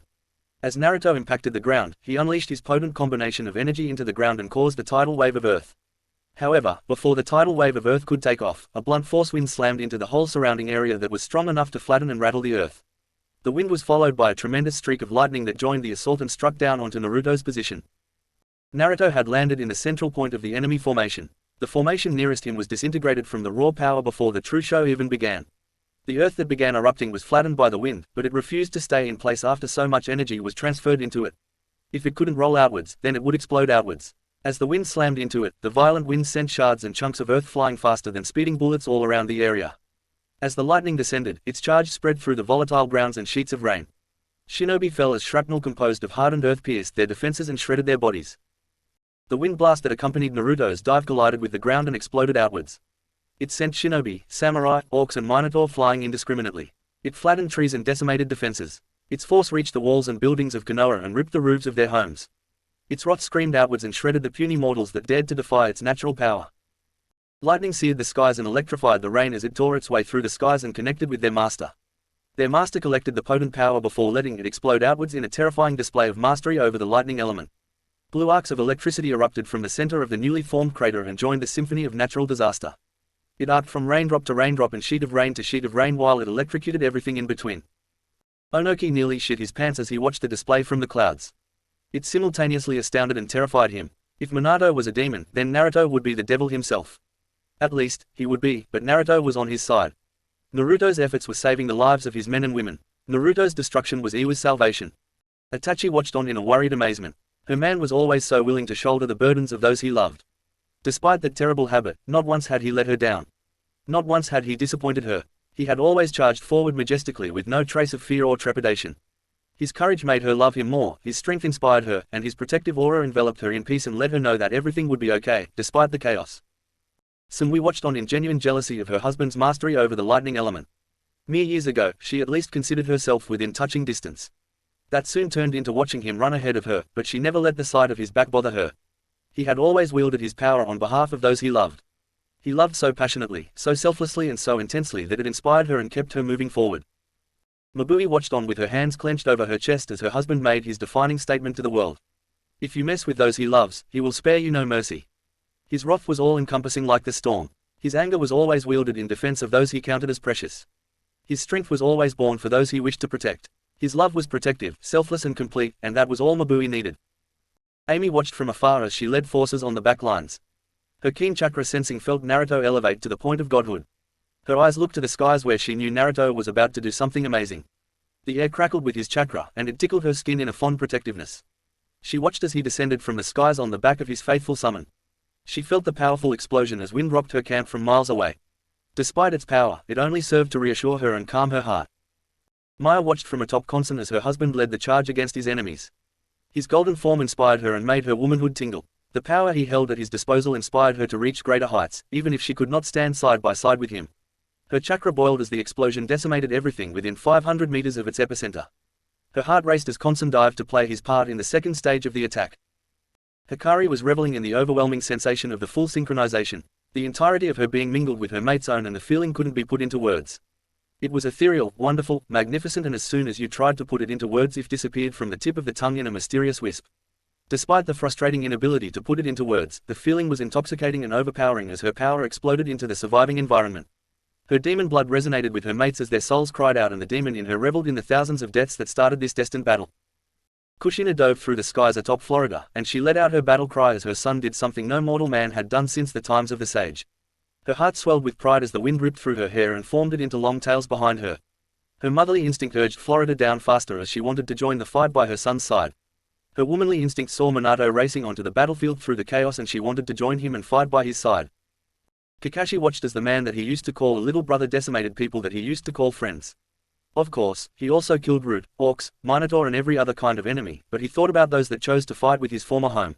He surprised himself when he realized he no longer cared. He was happy to realize that he was proud of the man Naruto became. He was honored to join the battle by his side. The fallout from the wrath of heaven was immaculate in its entirety and deafening in its silence. The wind pressure had pushed the rains away, and all of nature paid homage to the incredible display by encompassing Hinokuni in silence after the explosion completed its roar. The screams of 100 eagles descending from the heavens spurred the world back into motion. The rains fell in sheets, the lightning struck with violent precision, the winds roared once more while being interrupted by the pounding of thunder that continued to increase in intensity. Naruto recovered from the recoil of the attack after hearing the screaming of his summoning clan. He was still encompassed in a golden form with wisps of white and bluish-black chakra emanating from his form. 9 tails glowed powerfully behind him, and his senses pinpointed the strongest surviving chakra signatures. Naruto's feet blurred into motion as he began climbing the mile-in-diameter crater that was nearly 300 meters deep.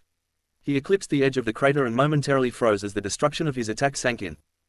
Alarm bells rang throughout Konoha as citizens were evacuating through the sheets of pouring rain and flashes of lightning. Citizens ran in a panic as the winds threatened to lift them off their feet. The terror inspired by the explosion and violent storm made them rue the day that they treated the Kyuubi Jinchuriki the way they did. While the children were innocent, the adults and young adults remembered and rapidly came to regret their actions. Their feet carried them in a disorganized chaos to the shelters that would hopefully protect them against this madness. Fugaku shook off the shock of the explosion. If he didn't want to lose everything, he needed to get involved in the battle now. He needed as many of his forces as he could save to topple the might of the Tenshi no Raijin. He heard the screams of battle erupt over the roar of the storm, and his heart raced as he appeared in front of his remaining elite forces. They would join the battle, and Fugaku would prove that he was a god once and for all. Opening assault and birth of chaos. The screaming eagles descended from their skies and launched blasts of blunted wind that scattered and disorganized the enemy before they dropped off their charges. The strongest shinobi of the alliance dismounted and led the charge into the target-rich environment. The initial minutes of the battle were heavily in their favor as their enemies were still rattled by Naruto's opening attack. Kakashi dismounted and sheathed his katana in purple lightning as he found himself in the middle of an orc army. His training with Naruto granted him a higher control over lightning, and the seal on his sword condensed his already potent lightning to the point that it turned purple. His experienced mind told him that the difference in size meant nothing when speed was his thing and his Sharingan could predict their attacks. The purple lightning cut through their weapons, bodies and armor indiscriminately as the copycat ninja used speed and kenjutsu to cut down his enemies. He just finished severing the arm of an orc before he spun and stabbed his blade backwards through the orc's back and heart. He spun once more to dodge a charging Minotaur and lashed out with his blade and removed one of the Minotaur's horns. He disappeared in a blur and cleared the immediate battlefield of 5 orcs before he turned to face the Minotaur once more. The creature was intimidating as its nose ring glistened in the lightning and rain. The creature roared and charged once more. Kakashi replaced himself with a shadow clone and the Minotaur charged right through it. When it came to a halt and turned around, there was the slightest shift in the earth before Kakashi erupted from it with his hands holding his purple katana. Senin Garashi, Kenjutsu style, Kakashi called out as he plunged the lightning blade up the Minotaur's ass. The creature let out a demonic roar before it died due to internal electrocution by purple lightning through anal penetration. Maya cackled maniacally as she melted 3 orcs' faces off at once. She couldn't use the boil release in this rain, but she could damn well use her lava. The orcs were so slow that they made great targets. With Sumui and Mabui at her back, Maya kept launching globs of lava from her mouth while cackling in between mouthfuls and lungs full of lava. Her first lava jutsu was more than enough for her potent bloodline to melt the faces off the pigs. She was grateful that she was fighting demons because it made it easier on her conscience for her to go all out. Kushina was screaming out in pleasure as she fought side by side with Minato in his fox form. She was lucky enough to fight against the remaining shinobi that survived Naruto's attack. She spun wildly and cut the heads off an Uchiha Jonin before her chakra chains impaled a Chunin attempting to attack her from behind. She rose from her crouch and slashed with her katana without looking at the Chunin she beheaded. She dashed forward to her next target, intent on keeping up with Minato. Their charge continued unabated until Kushina ran into an orc general. The thing was massive, and it towered over her while it wielded a cleaver that made the Kubokiriboko look small. The thing let out a scream and swung down with its cleaver. Its arm halted before its blow could land as several chains pierced its forearm. Kushina used the momentary surprise to slide underneath the orc's legs, and she lashed out with her 2 katanas and severed the tendons in the orc's ankles. The creature began toppling forward and Kushina ran up its back before she coated her katanas in hardened water and used that to penetrate the orc's hide. Moments later, a geyser of blood flooded the battlefield as it erupted in spurts from the severed neck. Minato used the wind blades on his tails to keep Kushina's battle with the orc general from being interrupted. However, a new opponent appeared in a charge as a Minotaur general appeared. Its double-bladed axe tore violently into the earth while Minato dodged with a jump. His powerful hind legs lashed out at the Minotaur's chest, and he pushed off to reset the battle. A Minotaur general was a lot for a 3-tailed kitsune to handle, but Minato wasn't a typical kitsune. He was still Minato fucking Namikaze. Minato dodged a series of powerful and coordinated attacks from the Minotaur that towered 12 feet over him. The Minotaur roared in frustration as Minato dodged once more, and it cried out in pain as Minato's wind blades managed to do some real damage to its legs. With the creature's movement crippled, it was now Minato that was at the complete advantage. Minato disappeared in a blur of speed that followed a flash of lightning. The kitsune appeared behind the Minotaur general and used 2 of his tails to slam twin rasengans into the creature's lower back. The creature was tossed forward unceremoniously onto the muddy earth and Minato ran up its back. His 3rd tail slammed a rasengan in the back of the creature's skull and scattered brain matter and bits of bone everywhere. Sumui and Mabui worked in tandem to cover Maya's back. However, unlike Maya, they were fighting against shinobi. They dropped into the juncture between orcs and Konoha shinobi, which meant that they had the unpleasant task of taking human lives. Sumui played the front line while Mabui started whipping out her pre-made tags. Explosions dotted the landscape around them, and each explosive roar was accompanied by screams of Konoha shinobi. Sumui felt a presence behind her and saw a Hyuga Jonin sliding into position for his 8 trigrams 64 palms. She slipped on the mud and was unable to avoid the attack. The first 2 jabs hit her tenketsu in her shoulders. Sumui screamed in pain, but she was surprised to see that the attack was discontinued. She looked towards the Hyuga and saw that he was trapped and being electrocuted in an electric cage. Mabui was holding up a half-rat hand sign to keep the electric cage powered while her free hand kept throwing out tags. Sumui repaid the favor to Mabui by throwing 3 kunai into the head of a Jonin that had managed to take her back. They were starting to get surrounded and Maya was getting uncomfortably far away. Before they could panic, Hayate, Yugao and a squad of Bolt appeared to fill in the gaps. With the reinforcements, the battle continued its bloody tempo as the blood price was paying in full for this war. Naruto was feeling more powerful than ever as he left destruction in his wake. Heaven's blessing glowed golden in power as it synchronized with Naruto's yokai cloak, and its edge was sharpened by senjutsu atop a dense layer of wind. It sliced effortlessly through the hordes and never lost its edge. Naruto continued his charge unchallenged and nearly unabated as he approached the Minotaur Lord. He wanted to topple the Titan and repay it for taking the lives of his kitsune kin. Naruto skid to a halt in front of the Titan and the creature roared, which caused its minions to clear the battlefield. "So, you are Naruto Stormbringer. I expected you to be taller, Minstrel said dismissively as he heaved the golden halberd off the ground. Naruto cocked his head to the side and spoke just as dismissively, "You are uglier than I expected. You shouldn't have come here, fucker." Minstrel snorted in amusement, "Demons speak in combat. I see that you are part demon, so do your best to amuse me, boy."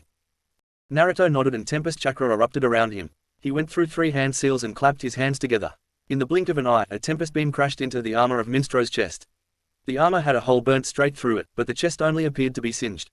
Minstrel roared out a laugh before he charged with the halberd. Unlike his Minotaur comrades, Minstrel's attack were graceful and didn't leave many openings for the human to exploit.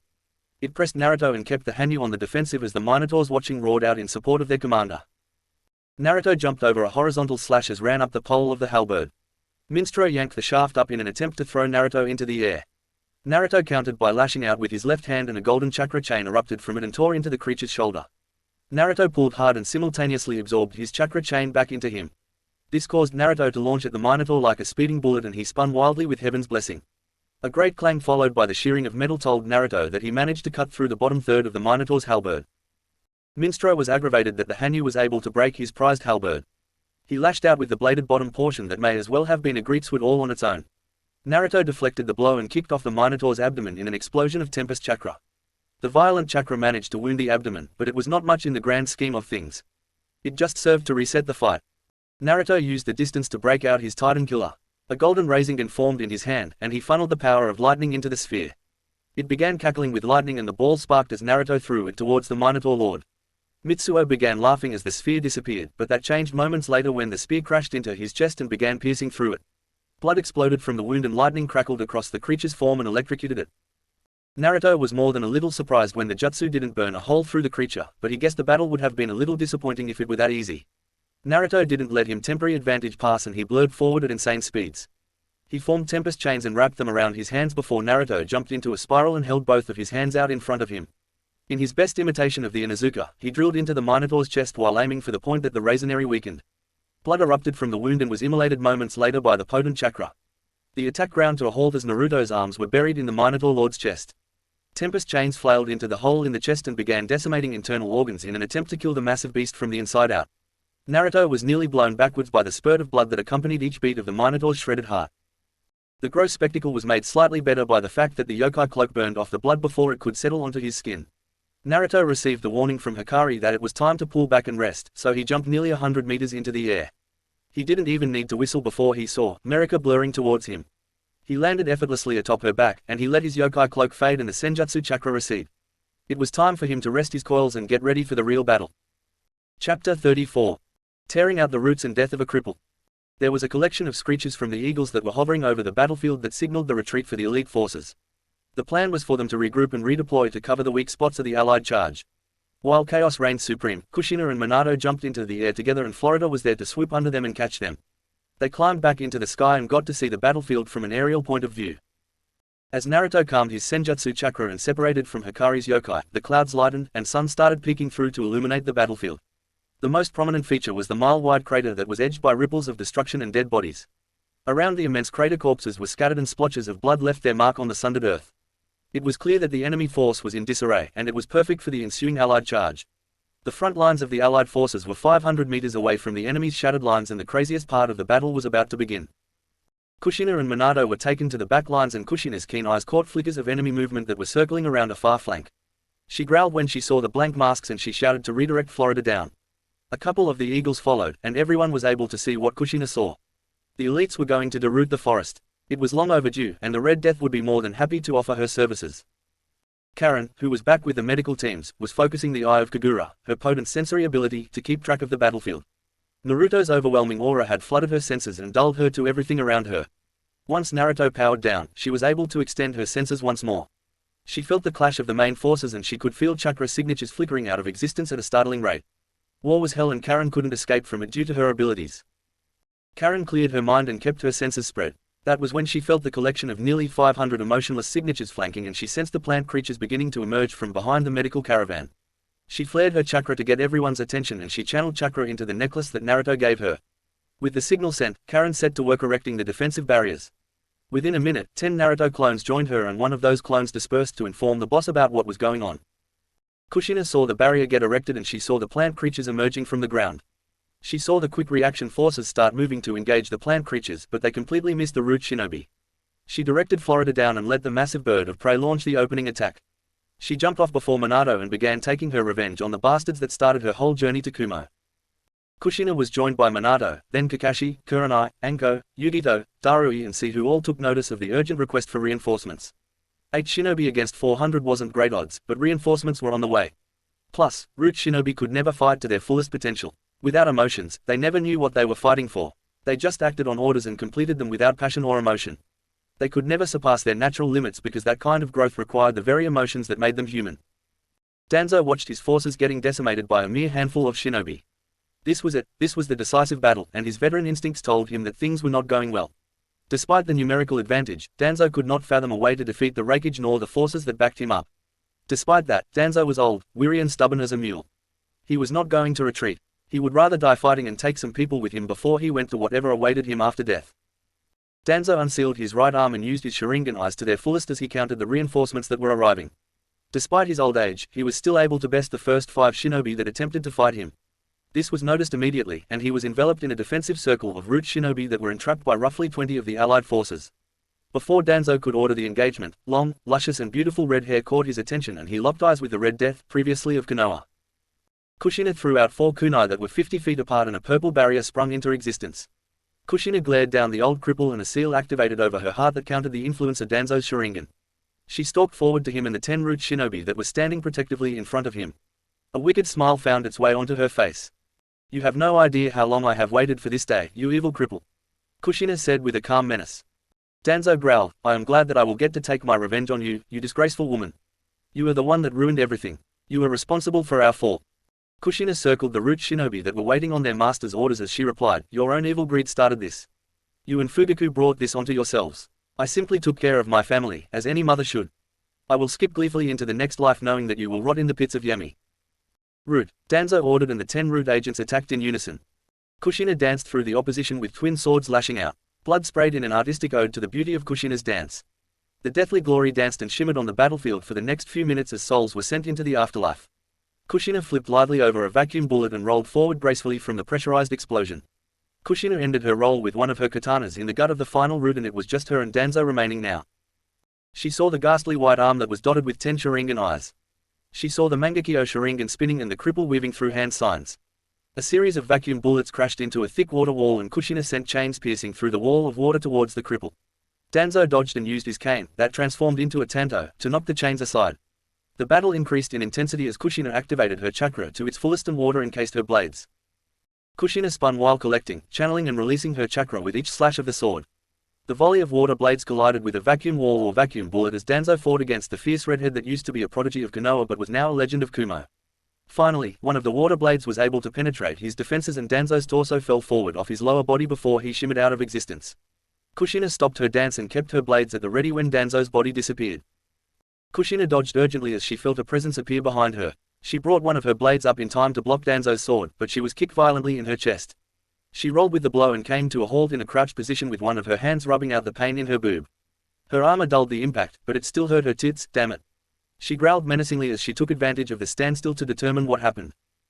The fight continued like this for 3 more killing blows that should have ensured Danzo's death, each time ended with the cripple shimmering out of existence.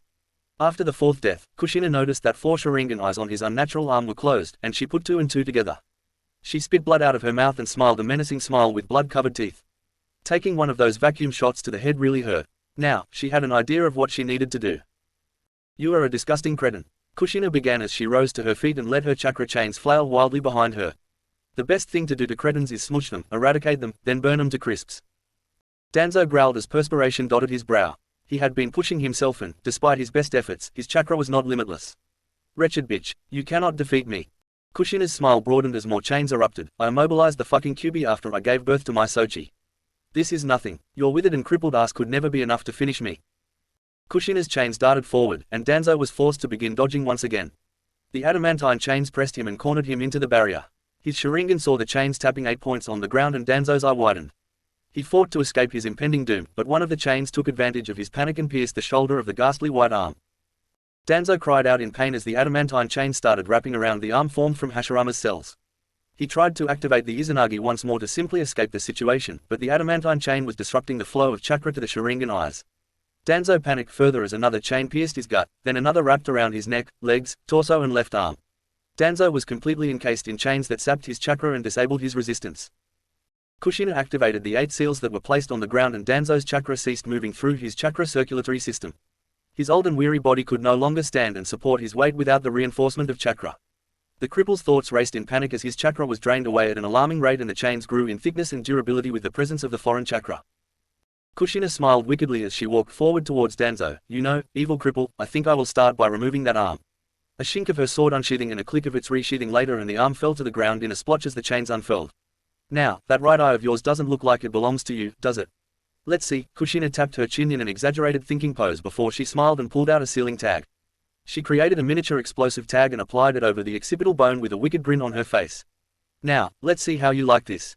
I hope it doesn't kill you, so that I can enjoy torturing you."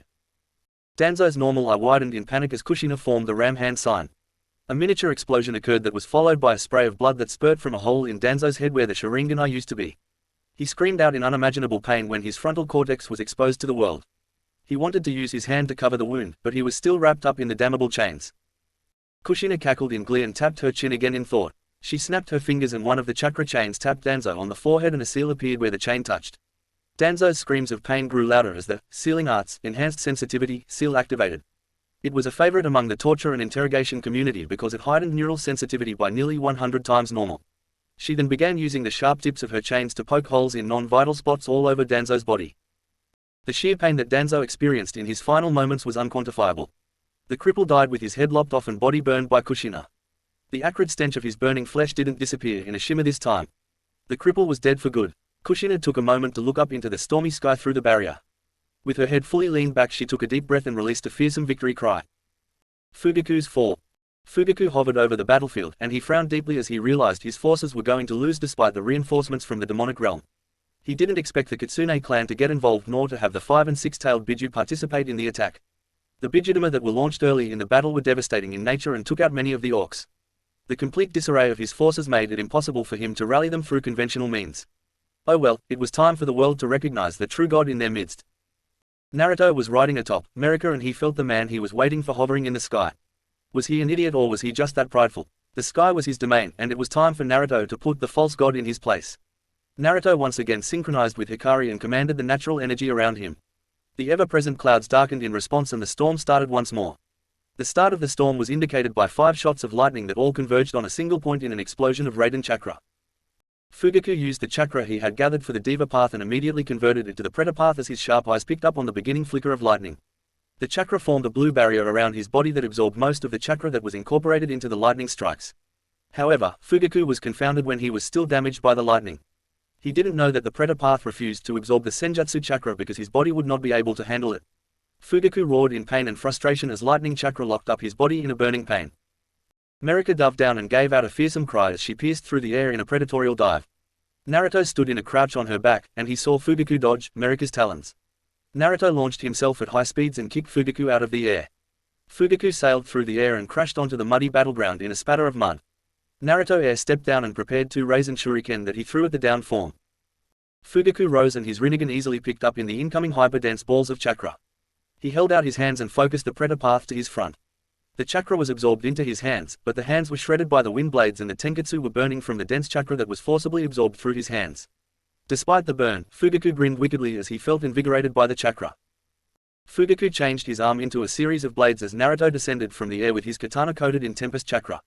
The blades stood up to the volatile chakra for a few attacks, but Fugaku winced in pain as the Asura Path's creations were shredded by the chakra.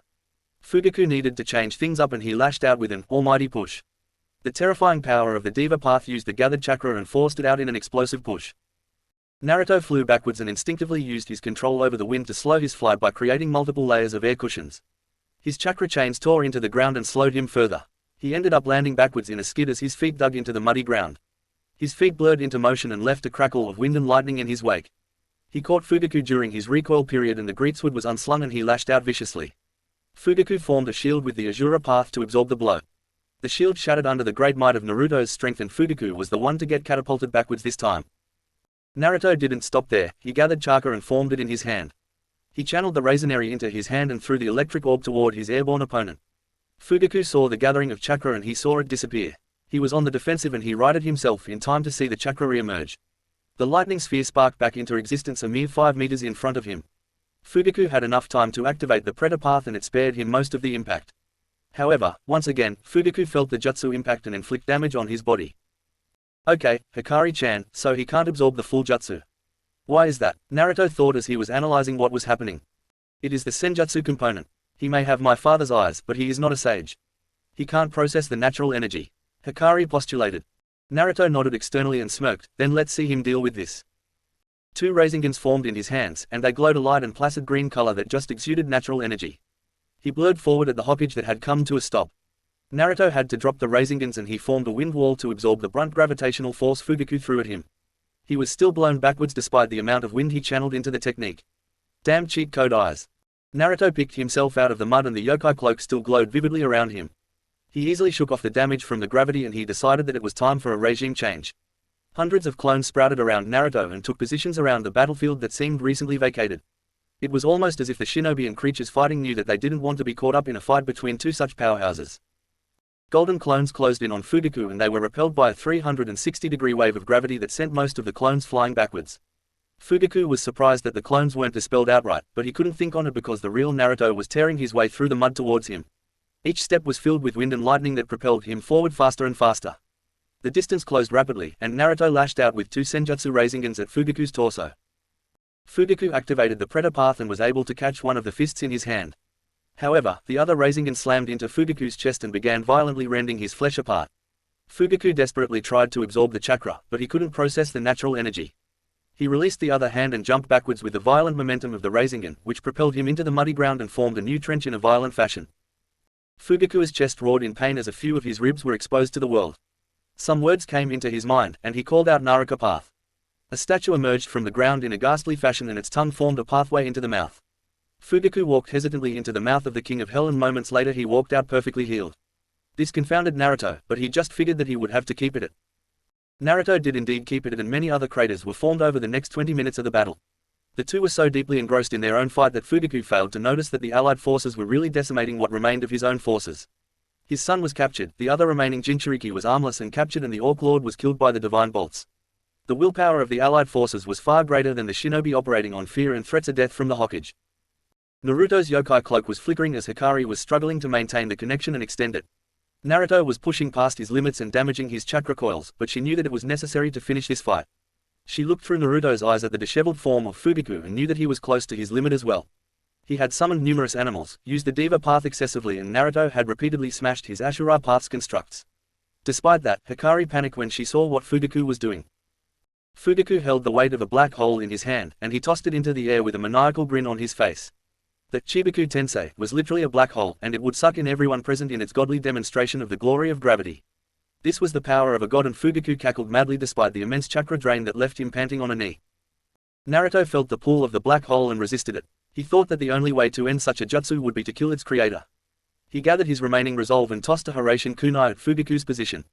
The pull of the black hole caused the kunai to miss high, but Naruto appeared in a golden flash over the exhausted form of Fugaku. He lashed out with tempest chains and was surprised when they were able to penetrate Fugaku's defense.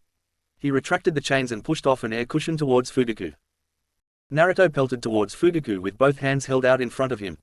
He used both hands to gather and spin more of the natural chakra than he ever had before. The Odama Senpo Rasengan crashed into Fugaku Uchiha, the Godime Hokage of Konoha, and violently shredded him. The power of the Rinnegan attempted to resist by absorbing the chakra, but Fugaku's body was at its limits. The eyes didn't belong to him, and they had taken a great toll on the mortal form that dared to use them in such a reckless fashion. Fugaku's arms were shredded first, then his head followed by his torso and finally his lower body. Bit by bit the Hokage was disintegrated into nothingness by the power of nature and Naruto finally knew that this battle was over. Or at least it would have been if it weren't for the rampant black hole sucking up chunks of earth, trees, corpses, enemies and allies indiscriminately. Naruto's chains dug into the ground and kept him anchored as he thought of a way to counter the insanity of the black hole. Hikari, pour everything we have left into this. We cannot hold back because too many of our allies will die if that thing continues to grow and destabilizes. Naruto said through his exhaustion. He could see and feel the forms of his own allies being sucked into the black hole already. Hikari frowned but nodded with a determined look on her face. Okay, Naruto. I am with you to the end. Naruto used his chains to keep him anchored, but 9 foxtails folded over his shoulders while 2 hands focused in front of him. Orbs of wind, water, lightning, positive and negative chakra began gathering in front of Naruto at the tips of his tails. His hands held up the immense weight of the dense chakra and orbs continued gathering into a ball. The orb started as the size of a basketball, then it grew to a wrecking ball and Naruto's feet cracked into the earth when it grew to nearly 10 meters in diameter. Naruto roared and used his remaining chakra to launch the Bidudama Tempest style towards the black hole. Naruto's chakra chains began disintegrating as he no longer possessed the chakra to maintain them. He collapsed to his knee before he began getting lifted into the air. He barely had the strength to keep his head looking into the sky when the Tempest bomb collided with the center of the black hole nearly 500 meters in the sky. The resulting explosion disintegrated Earth, bodies and wood indiscriminately as it expanded further and further. The expansion culminated in an explosion of black, red, blue and white energy as the black hole destabilized and exploded. The pressure, shrapnel and explosion blossomed in the sky and rained down hell on the Earth. Those with enough wherewithal erected defenses. Those near Uzumaki were shielded by barriers. Those unfortunate enough to be caught in the backlash faced an untimely death. All that could be said is that the explosion rained down hell on Earth after the culminating clash of 2 mighty powers. The fallout inflicted casualties indiscriminately and left scars on the lands and hearts of many shinobi. Chapter 35. Recovery and Stabilization. Why does hell appear on Earth so much more frequently than heaven? Why are people so tempted by the evil and resistant to do what they know is good? Why is it that people are inclined to remember the negative more than the positive? Why does man see the need to control and dominate other man? Why does war never change? Why do the gods let man run amok and sow such havoc? There were no happy answers to the questions that seemed to simmer in Naruto's mind as he lay in an unconscious state. His mind wasn't all there as he floated within the void of chakra exhaustion. Each time he began attempting to answer the questions, his exhausted mind blanked and the question flitted away into the void only to be replaced by the next existential question. Time was undefined as Naruto's weary mind hovered in the void for what seemed like eternity. Through the darkness, a vast ocean of chakra that looked like a brilliant orange galaxy reached out and searched for the figure floating in the void. Warmth filled the emptiness and drew Naruto's form into it as if it was pulled to it as if by gravity. Life filled the void and Hikari's voice followed it. The reassuring feeling of the soul link reconnecting let Naruto know that everything was going to be okay. He closed his eyes and took a deep breath once he realized that he was back within Hikari's cabin and wrapped in the warmth of her tails. On the outside, Naruto's body was kept safe within the sealed defenses of Uzushiogakure. None of the girls wanted to risk another plant creature devouring their Refuge, lover or mate. Sumui and Mabui were close enough after Naruto launched his final attack that Sumui was able to paralyze the black and white Zetsu. Mabui had enough wherewithal to lock it in a chakra-absorbing barrier. Then the two watched the white Zetsu dissolve and leave a black mass of insane chakra. Mabui took her time making a molecular disintegration seal that she had learned from Mido Uzumaki's notes. Needless to say, Black Zetsu, unknown sun, chakra parasite of Kagaya, was no more. As Naruto recovered within his ancestral homeland, Kushina tore apart Konoha's council. She took great enjoyment alongside Minato in his kitsune form when they cornered the civilian council within the bunker. They exposed all of their sins before Kushina's chains and Minato's wind blades left them in chunks. After the obvious targets that wronged Kushina, she calmed down and thought things out more rationally. Merika, Minato, Chomei, Kokuo, Kuritsuchi, Ao and Yahiko watched along as Kushina tore apart the council and they held their own war council that determined the fates of the guilty. After the unconditional surrender, the allied forces moved in and occupied Konoha.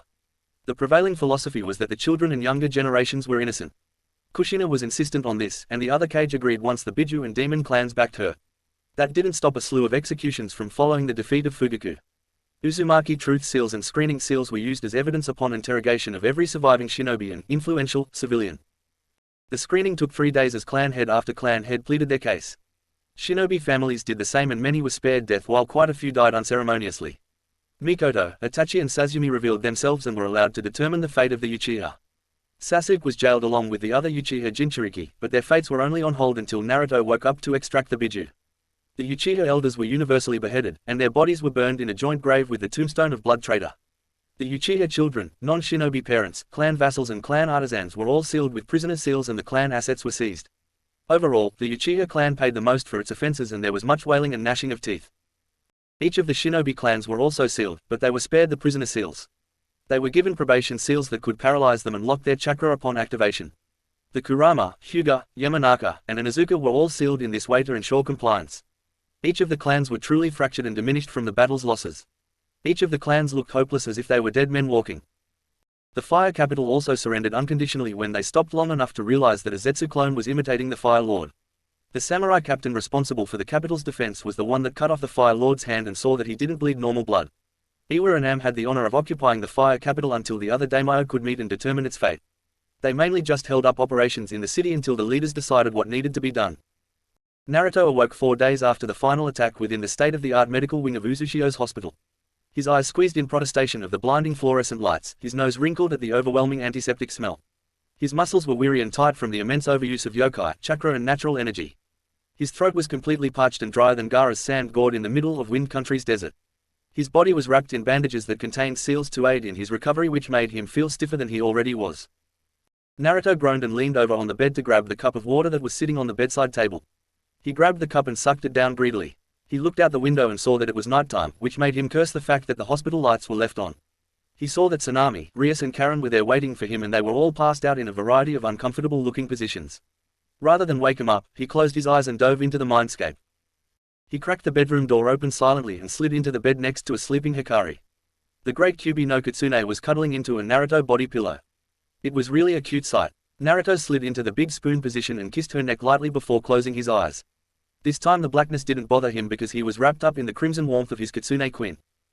When morning came, the reunion filled with hugs and kisses began. The children were there as well, and Naruto waved off the bulb officers to spend an hour with his family. It was heartwarming and much needed because Naruto knew the morbid duties of a Refuge would call upon him soon.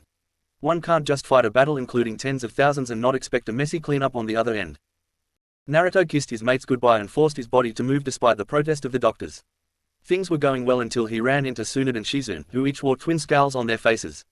Despite Tsunade cracking her knuckles, Naruto convinced her to let him go. It was hard to argue against the advanced healing factor of a Hanyu that had the Kyuubi sealed into him. Plus, duty was most definitely calling, and Naruto didn't want to miss the cleanup.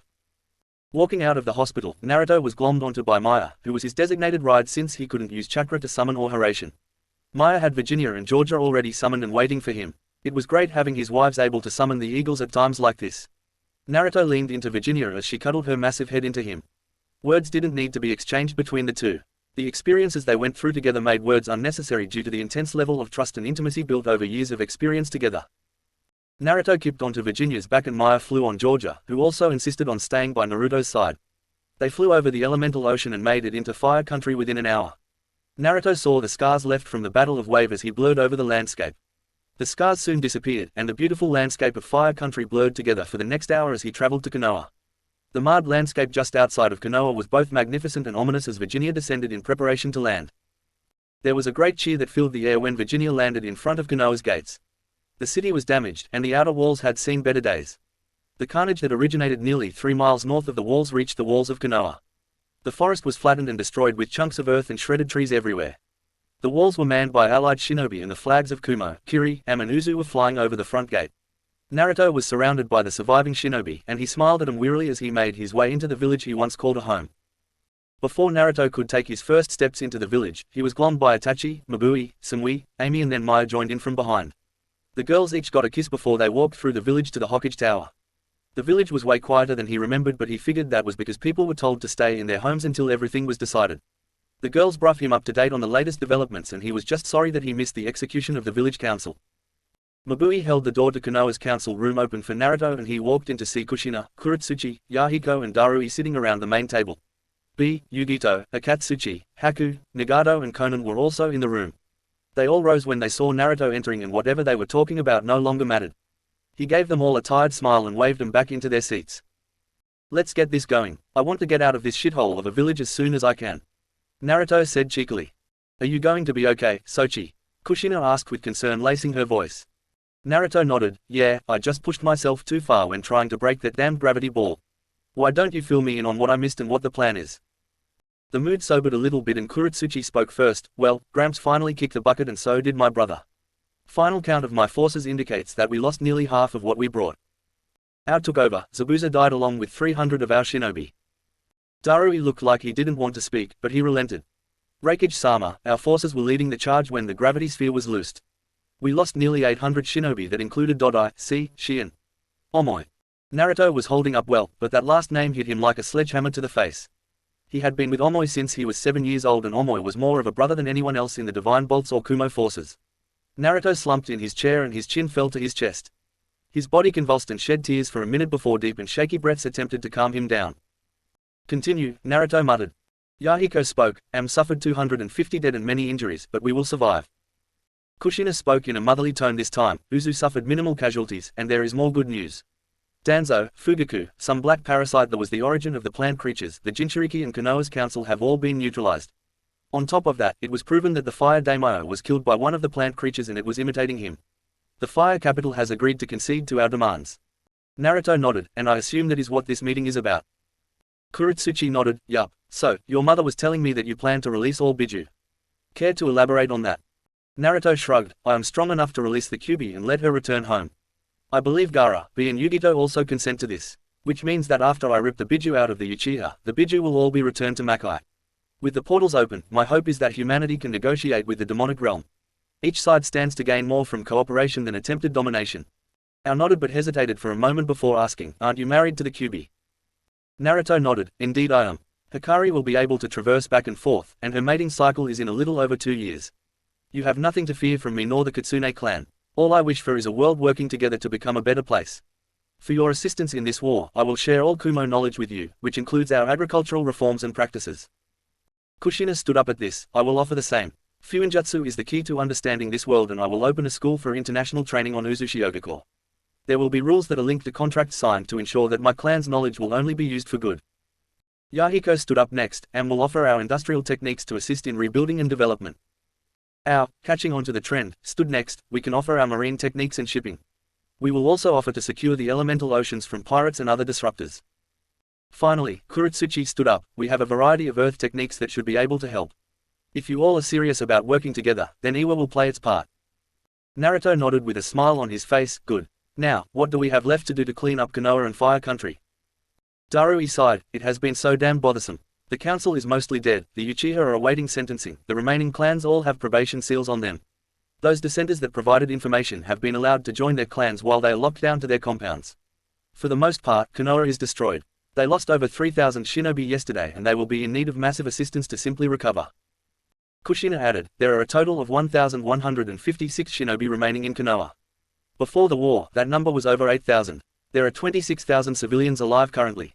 The Bank of Konoha and Fire Capital have a total of 18 billion ru and that doesn't count their assets. The question becomes how to divide the assets and what we should do with Fire Country.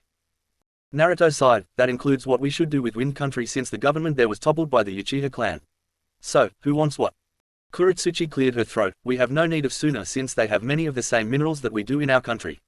We really need more agricultural capabilities. Kushina shrugged, I don't need land. Uzu has a next wave, so I would like to claim the northern region of Fire Country so that I can secure land trade routes from the bridge. Ao nodded, we would like some of the port cities to make trade easier and avoid tariffs. Everyone looked to Am and Yahiko rubbed the back of his neck sheepishly. Well, we could expand Am's border and take the northwestern region of Hai no Kuni and the northeastern region of Kaze no Kuni. That would be a natural expansion of our borders and grant us access to resources we don't have. Naruto nodded at that, so, we would essentially be taking away most of the northeastern coast from Hai no Kuni. That sounds fair to me, but I don't think Hai no Kuni will like it. We can divide up the missions and regulate what missions Konoha gets. How do we want to handle the appointment of a new cage? This question caused everyone to pause. Kushina volunteered an option. We put our conditions into a blood contract and allow them to select a cage.